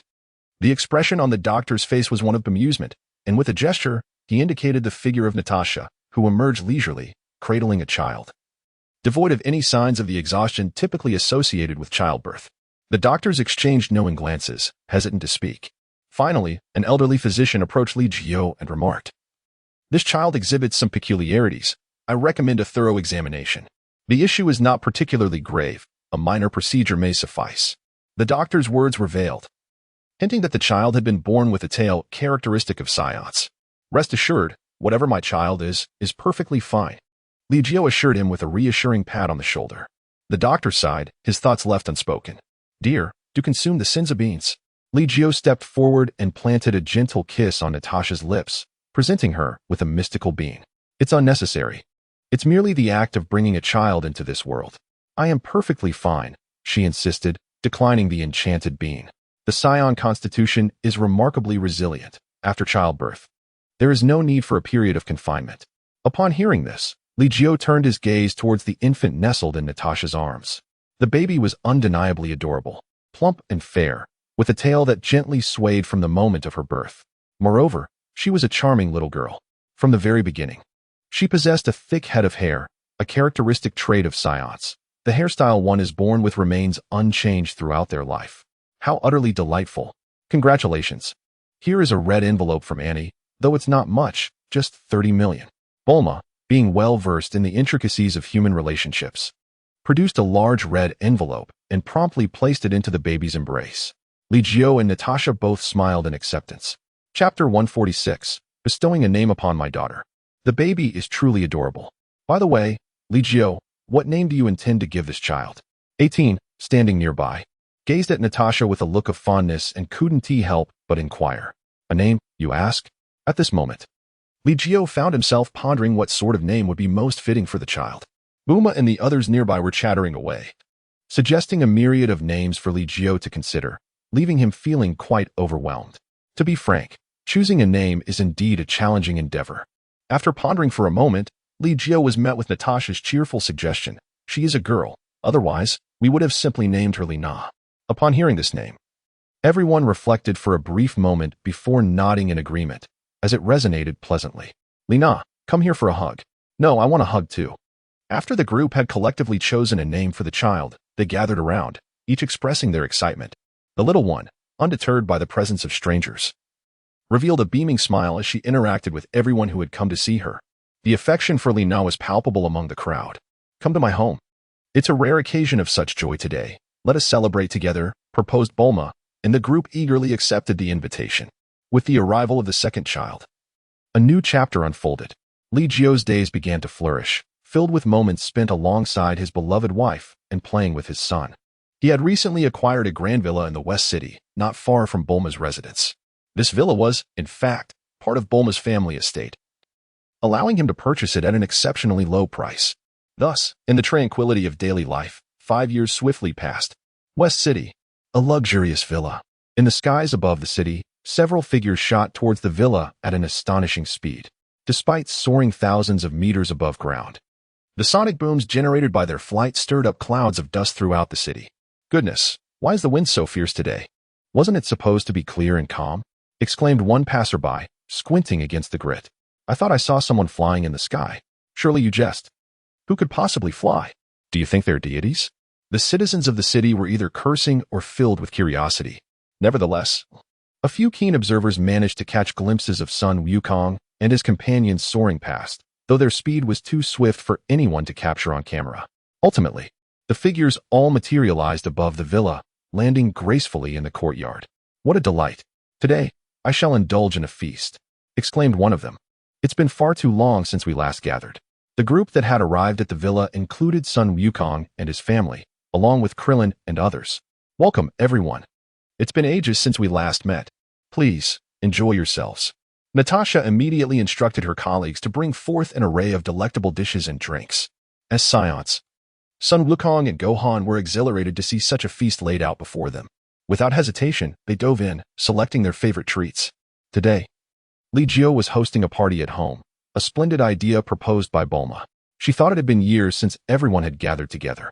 Following the conclusion of the last tournament of strength, they had spent about a month in each other's company before parting ways. Aside from occasional phone calls, they had not seen one another in person. Thus, Bulma organized this gathering, both to reconnect and to announce the birth of her daughter. Present were Vegeta, Bulma's daughter, the god of destruction Beerus, and the angel Whis, all in attendance. Lord Beerus, thank you for the gift you sent for my daughter. I truly appreciate it. Li Jiu expressed gratefully. As he beheld the arrival of Beerus, Li Jiu stepped forward with a smile and remarked, "Those trifles are of little consequence. Your Scion physique is truly astonishing. This little girl is merely 5 years old, yet she has already managed to transform into a Super Saiyan." Beerus's gaze, surprisingly, shifted towards the chubby, adorable little girl nestled in Li Jiu's arms. The girl possessed an exceptionally endearing appearance, reminiscent of Natasha, her mother, who had also been remarkably charming in her youth. She was destined to blossom into a beauty. Regarding the gift Li Jiu mentioned, Beerus had also visited to see the little girl when she turned 1 month old. As a present, he bestowed upon her a pearl forged from the essence of destruction. This gem harbored the power of the god of destruction, capable of warding off ailments and enhancing vitality. A gentle force unlike the typical destructive energy that exists solely for annihilation. As for Beerus's reference to the Super Saiyan, Li Jiu felt a twinge of astonishment at this revelation. At the tender age of 4, Lina astonishingly transformed into a Super Saiyan due to a moment of intense emotion. This transformation unleashed such a cacophony that it obliterated the rocking chair upon which she sat, and even caused destruction on the first floor of their home. Yet, her family bore no resentment. Instead, they found joy in her extraordinary abilities. Thus, the youngest Super Saiyan in history was born. By the age of 5, her combat power surpassed a staggering 100 million. The toys within her grasp were effortlessly crushed, and had Lina possessed the ability to harness the energy within her, her temper could have unleashed a devastating energy blast that would wreak havoc throughout the entire city. Little cat, little cat. Lina gazed at Beerus before her, arms outstretched, startling him greatly. It is worth noting that a year prior, when this young girl had just transformed into a Super Saiyan, Beerus had come to present her with gifts. To his astonishment, upon seeing him, she had been overwhelmed with joy, climbing onto his shoulders and playfully whispering into his ear, much to his discomfort. For someone of his stature, it was neither appropriate to express anger nor to display irritation, and reflecting on it now sent a shiver down his spine. Consequently, Beerus, filled with trepidation, attempted to flee. At that moment, 5-year-old Lina suddenly produced a handful of catnip from her embrace. With a delightful meow, upon witnessing the enticing catnip, Beerus's eyes sparkled with excitement, and he lunged forward, finding himself entirely at the mercy of the playful 5-year-old Lina. Li Jiu's lips twitched. This, indeed, was a cat in the truest sense, resembling Beerus. Observing Beerus, who was playing with a catnip toy, his face alight with excitement, Goku and the others couldn't help but burst into laughter. Whis also shrugged with amusement before turning to the dessert section to indulge in his beloved sweets. Chapter 147, Marriage. Li Jiu and everyone were joyfully gathered for a celebration. At that moment, Sun Wukong approached Li Jiu, his presence more enigmatic than during the power tournament. The two occupied a table, laden with mountains of food, which they devoured at an astonishing rate, visibly diminishing before their eyes. The household servants were frantically transporting the dishes away, the quantity seemingly endless, as carts were filled one after another. The number of workers swiftly exceeded 50. However, the household staff had long since grown accustomed to such spectacles. Serving Li Jiu's family often entailed a workload reminiscent of this. It was as if an insatiable abyss consumed vast quantities of food, a sight both intimidating and impressive. By the way, where has your son gone? Perched atop Beerus's head was Lina, who playfully tugged at his ears, laughing heartily. In the face of Beerus, she inquired about her son. Li Jiu let out a bitter smile, his gaze drifting towards Whis. Whis, indulging in an ice cream, sensed Li Jiu's scrutiny but promptly turned his head away, unwilling to engage in conversation. In truth, He harbored no desire to speak. Rather, he found himself at a loss for words.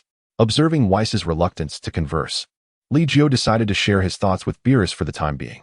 Ever since the conclusion of the last power tournament, my son has frequently ventured to the sixth universe to seek out Kale and her companions.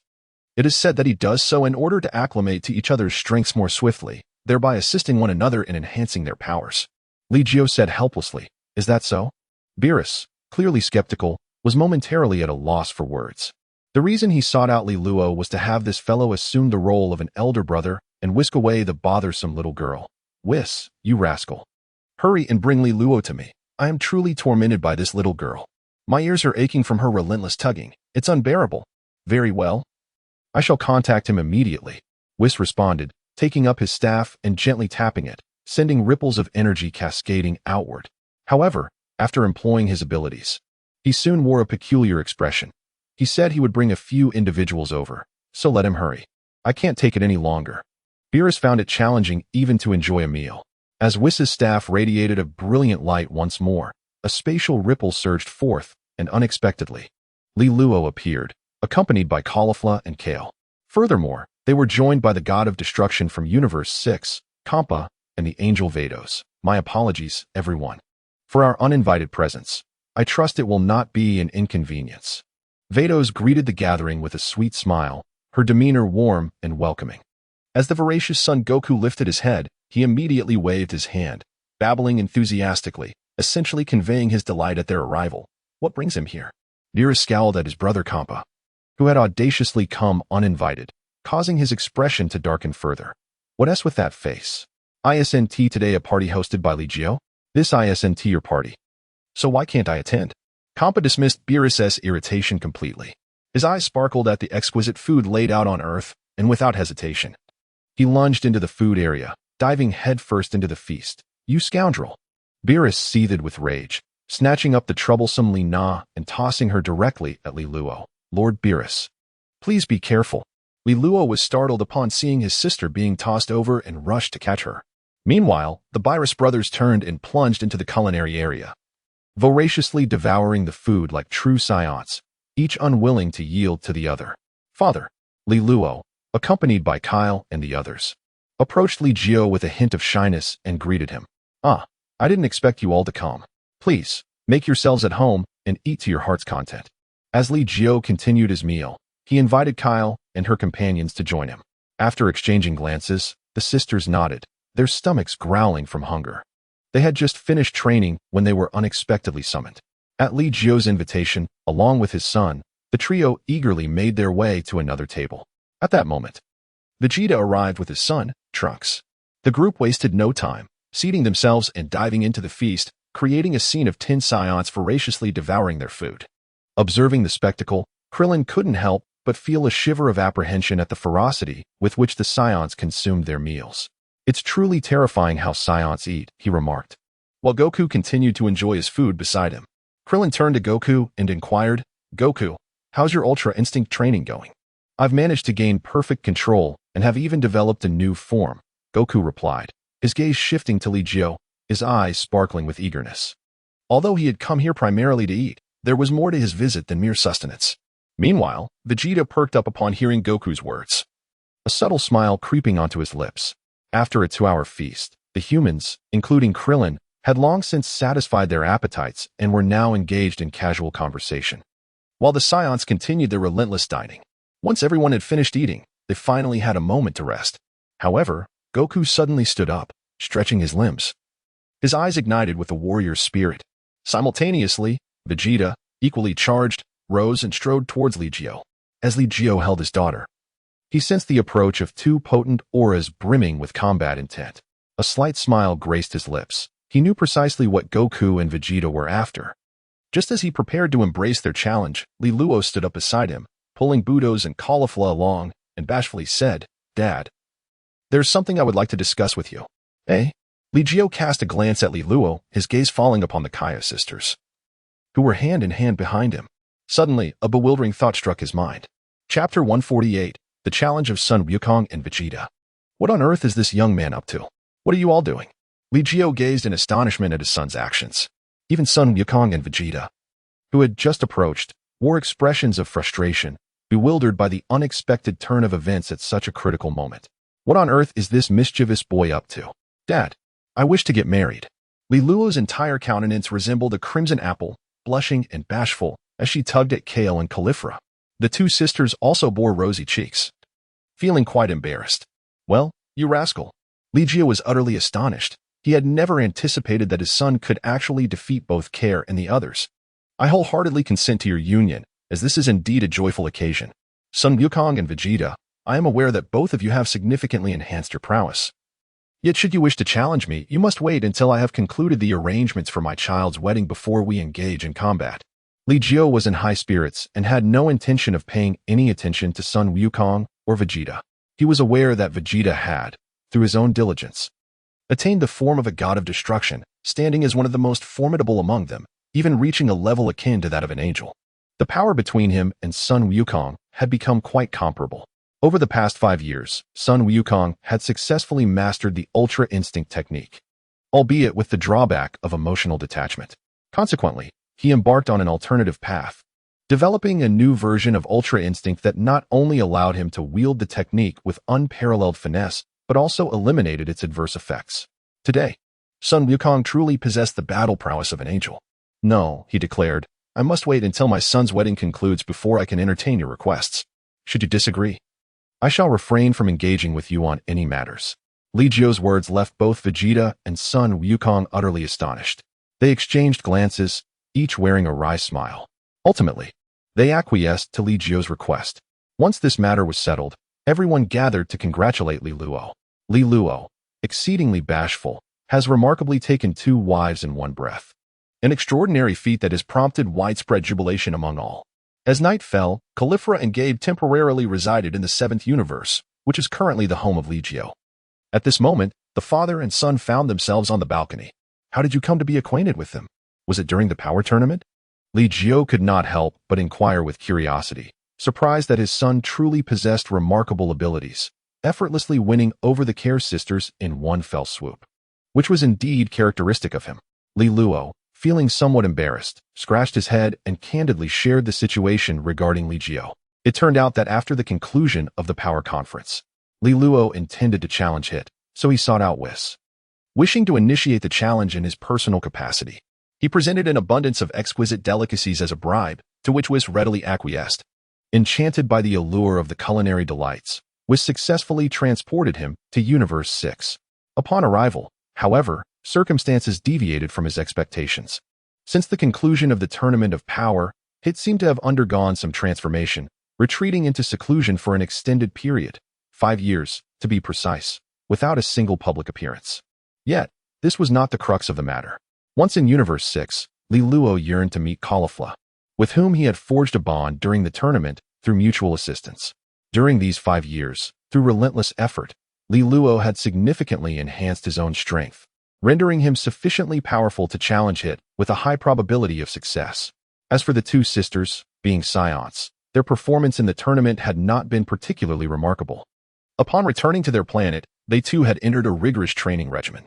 The Saiyans there lacked effective methods for traditional strength enhancement, unlike Li Luo, who benefited from his father's teachings and the diverse instruction of martial artists on Earth, allowing him to experience explosive growth in a short span. Thus, when he sparred with Caulifla and her sister, he effortlessly subdued them. The sisters were taken aback, feeling a mix of astonishment and frustration, leading to several rounds of intense combat, including tag team matches. Nevertheless, Li Luo managed to counter all their efforts, decisively defeating them, which earned their respect. Remarkably, despite their defeat, the sisters expressed a desire for Li Luo to train them, eager to learn how he had improved so rapidly. Li Luo, who had always held a fondness for them, readily agreed. This arrangement allowed him to travel between Universe 6 and Universe 7 frequently, bringing him joy as he could spend time with Caulifla and her sister. As he accepted their request, he remained in Universe 6, periodically mentoring the two girls. Over time, a deep camaraderie blossomed among them. In Universe 6, Saiyans can marry at a young age, and despite Caulifla's youthful appearance, she had reached the age of courtship. Encouraged by this tradition, Li Luo mustered the courage to express his intentions to both sisters, wishing to marry them simultaneously. After all, while Earth had its laws, Their formidable strength would render even the gods of destruction powerless in their presence. Moreover, he harbored feelings for both and did not wish to relinquish either. Truly splendid. They responded, "We shall invite everyone to celebrate your wedding, which shall become the grandest celebration the world has ever seen." Li Jiu never anticipated that his son would marry at such a tender age. It seems he is destined to become a grandfather soon, eagerly awaiting the arrival of a grandchild. The union of the Saiyans from the 7th universe and those from the 6th universe raises intriguing questions about the unique lineage of the offspring they may produce. Li Jiu's heart brimmed with anticipation. That very evening, he reached out to Bulma, expressing his willingness to spare no expense in orchestrating the grandest wedding of the century. Bulma, without hesitation, agreed to his proposal. Although her abilities were limited, her financial resources were substantial, making this task exceedingly simple for her. Under Bulma's meticulous planning, they transformed an entire mountain, setting the wedding date for 1 month hence. Li Jiu naturally sent invitations to all his friends, including the King of Worlds and those from Namek, extending his reach throughout the 7th universe. He also entrusted Whis with sending Li Luo to other universes, ensuring that formidable opponents were in place for the upcoming battle. Despite their previous enmity, he believed that once this power gathering concluded, he could wish upon the dragon and revive them all, thus creating a bond of gratitude. This wedding was to be a grand affair, inviting all the prominent figures across the universe to join in the celebration. Whis wholeheartedly agreed, recognizing the significance of Li Jiu's son's marriage, which promised an abundance of delectable offerings. As time flew by, over a month passed, and the wedding commenced successfully. The once untouched mountain on the outskirts of West City had been transformed into a veritable paradise. Bulma's Capsule Corporation, with its immense wealth, mobilized thousands of workers to expedite the conversion of the mountain into a lavish resort, catering to every possible need. Soon, guests from other universes arrived in the 7th universe, guided by their respective angels, to partake in this grand wedding. The gods of destruction from other realms also made their presence known, acknowledging Li Jiu's superiority in power. Furthermore, owing to the debt of life they owed him after their demise during the power gathering, they felt compelled to honor his son's nuptials. The attendance of a multitude of angels and gods of destruction lent an air of magnificence to the wedding, stirring envy among other gods who, upon tasting Earth's exquisite cuisine, found themselves utterly captivated by the culinary delights on offer. Thus, the wedding festivities commenced. Li Luo, hand in hand with the two brides, gracefully entered the hall, eliciting a thunderous applause from the crowd. In this moment, everyone sincerely wished for the couple's everlasting happiness together. Li Luo was utterly delighted. In the presence of witnesses, he exchanged rings with his two wives and joyfully embraced his new role as a father. Carly and Care, their cheeks flushed with happiness, approached Li Jiu and Natasha, softly addressing them as father and mother. Observing these two precious daughters-in-law, a long-awaited smile of satisfaction graced Li Jiu's face. However, at that moment, two figures suddenly appeared before him. "Well, your son's wedding has concluded. It is time for you to accept our challenge," declared Sun Wukong and Vegeta, their eyes fixed on Li Jiu with fierce determination. They had eagerly awaited this moment for over a month, intent on defeating Li Jiu themselves to claim the title of the most formidable Scion. "You two are truly incorrigible. This is my son's wedding. Can you not refrain from your antics?" Li Jiu found himself somewhat speechless at the antics of these two battle maniacs. They truly had no sense of timing. His son had only just tied the knot, and here they were, intent on seeking a brawl with him. It was rather absurd. Meanwhile, the angels and other formidable beings from various universes, including the destroyers, were all watching with keen interest, especially Jiren, whose eyes radiated an intense fighting spirit, clearly eager to engage in combat with Li Jiu. "Come on, let us not be like this. If you insist on fighting, then let it be." With the arrival of a new contender, Li Jiu recognized that this battle was unavoidable. "Then let us, the 12 angels, join forces to construct an arena large enough to accommodate the 4 of them," proposed Whis, rising to his feet. All the angels nodded in agreement, eager to assist, as they too wished to witness the growth of Li Jiu, Sun Wukong, and Jiren after 5 years. Just then, the Grand Minister and the Omni King appeared unexpectedly. "My apologies for the delay. The Omni King was resting and has only just awakened," the Grand Minister expressed with a hint of regret. However, upon grasping the situation, the Omni King's excitement became palpable. "Wonderful. I shall create the arena myself. The last one was insufficiently sturdy. This time, I will ensure it is exceptionally robust," As he spoke, the Omni King gestured with his fingertip, and everyone felt themselves levitating into the air.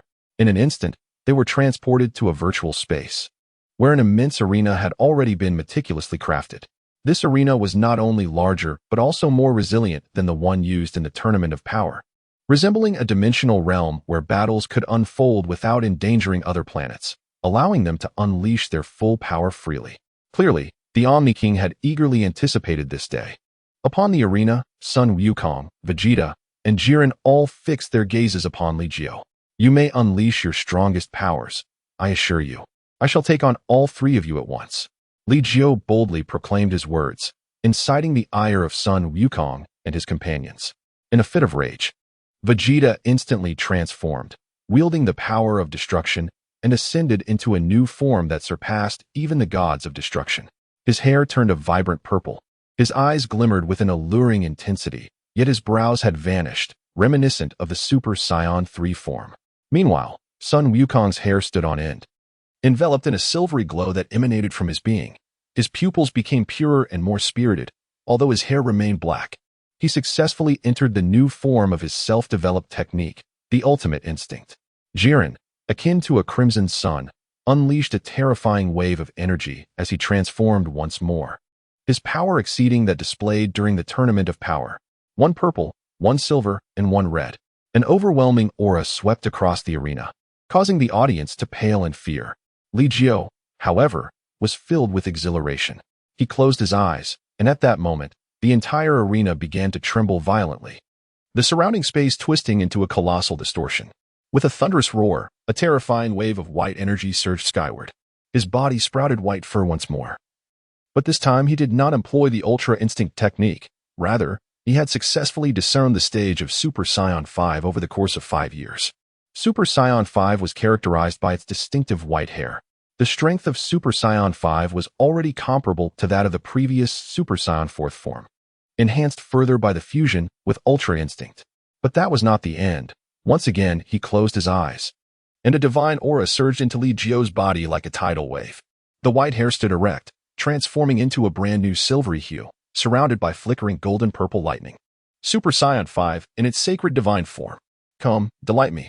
A look of exhilaration spread across Li Jiu's face as he swiftly charged towards Sun Wukong and his companions. Sensing an imminent threat, Sun Wukong and his two allies instinctively joined forces to confront Li Jiu. Thus commenced a cataclysmic battle, once again unfolding before them. In the midst of this fierce conflict, Wukong, Vegeta, and the others found themselves utterly captivated by the sheer thrill of the fight. Li Jiu was equally captivated, and in that moment they reveled in the sheer joy of combat, casting aside all else. As the battle concluded, everything returned to the mundane. The legend of Li Jiu in the world of Dragon Ball endures, and in a distant future, the formidable beings from other universes shall still remember this legendary man. Synopsis: Li Jiu, bearing the profound Huang breathing technique bestowed by the King of Hell, reincarnates into the Dragon Ball realm, becoming one of the few Saiyans. Years later, Beerus remarks, Li Jiu, my esteemed master, I once devoted all my efforts to your cultivation,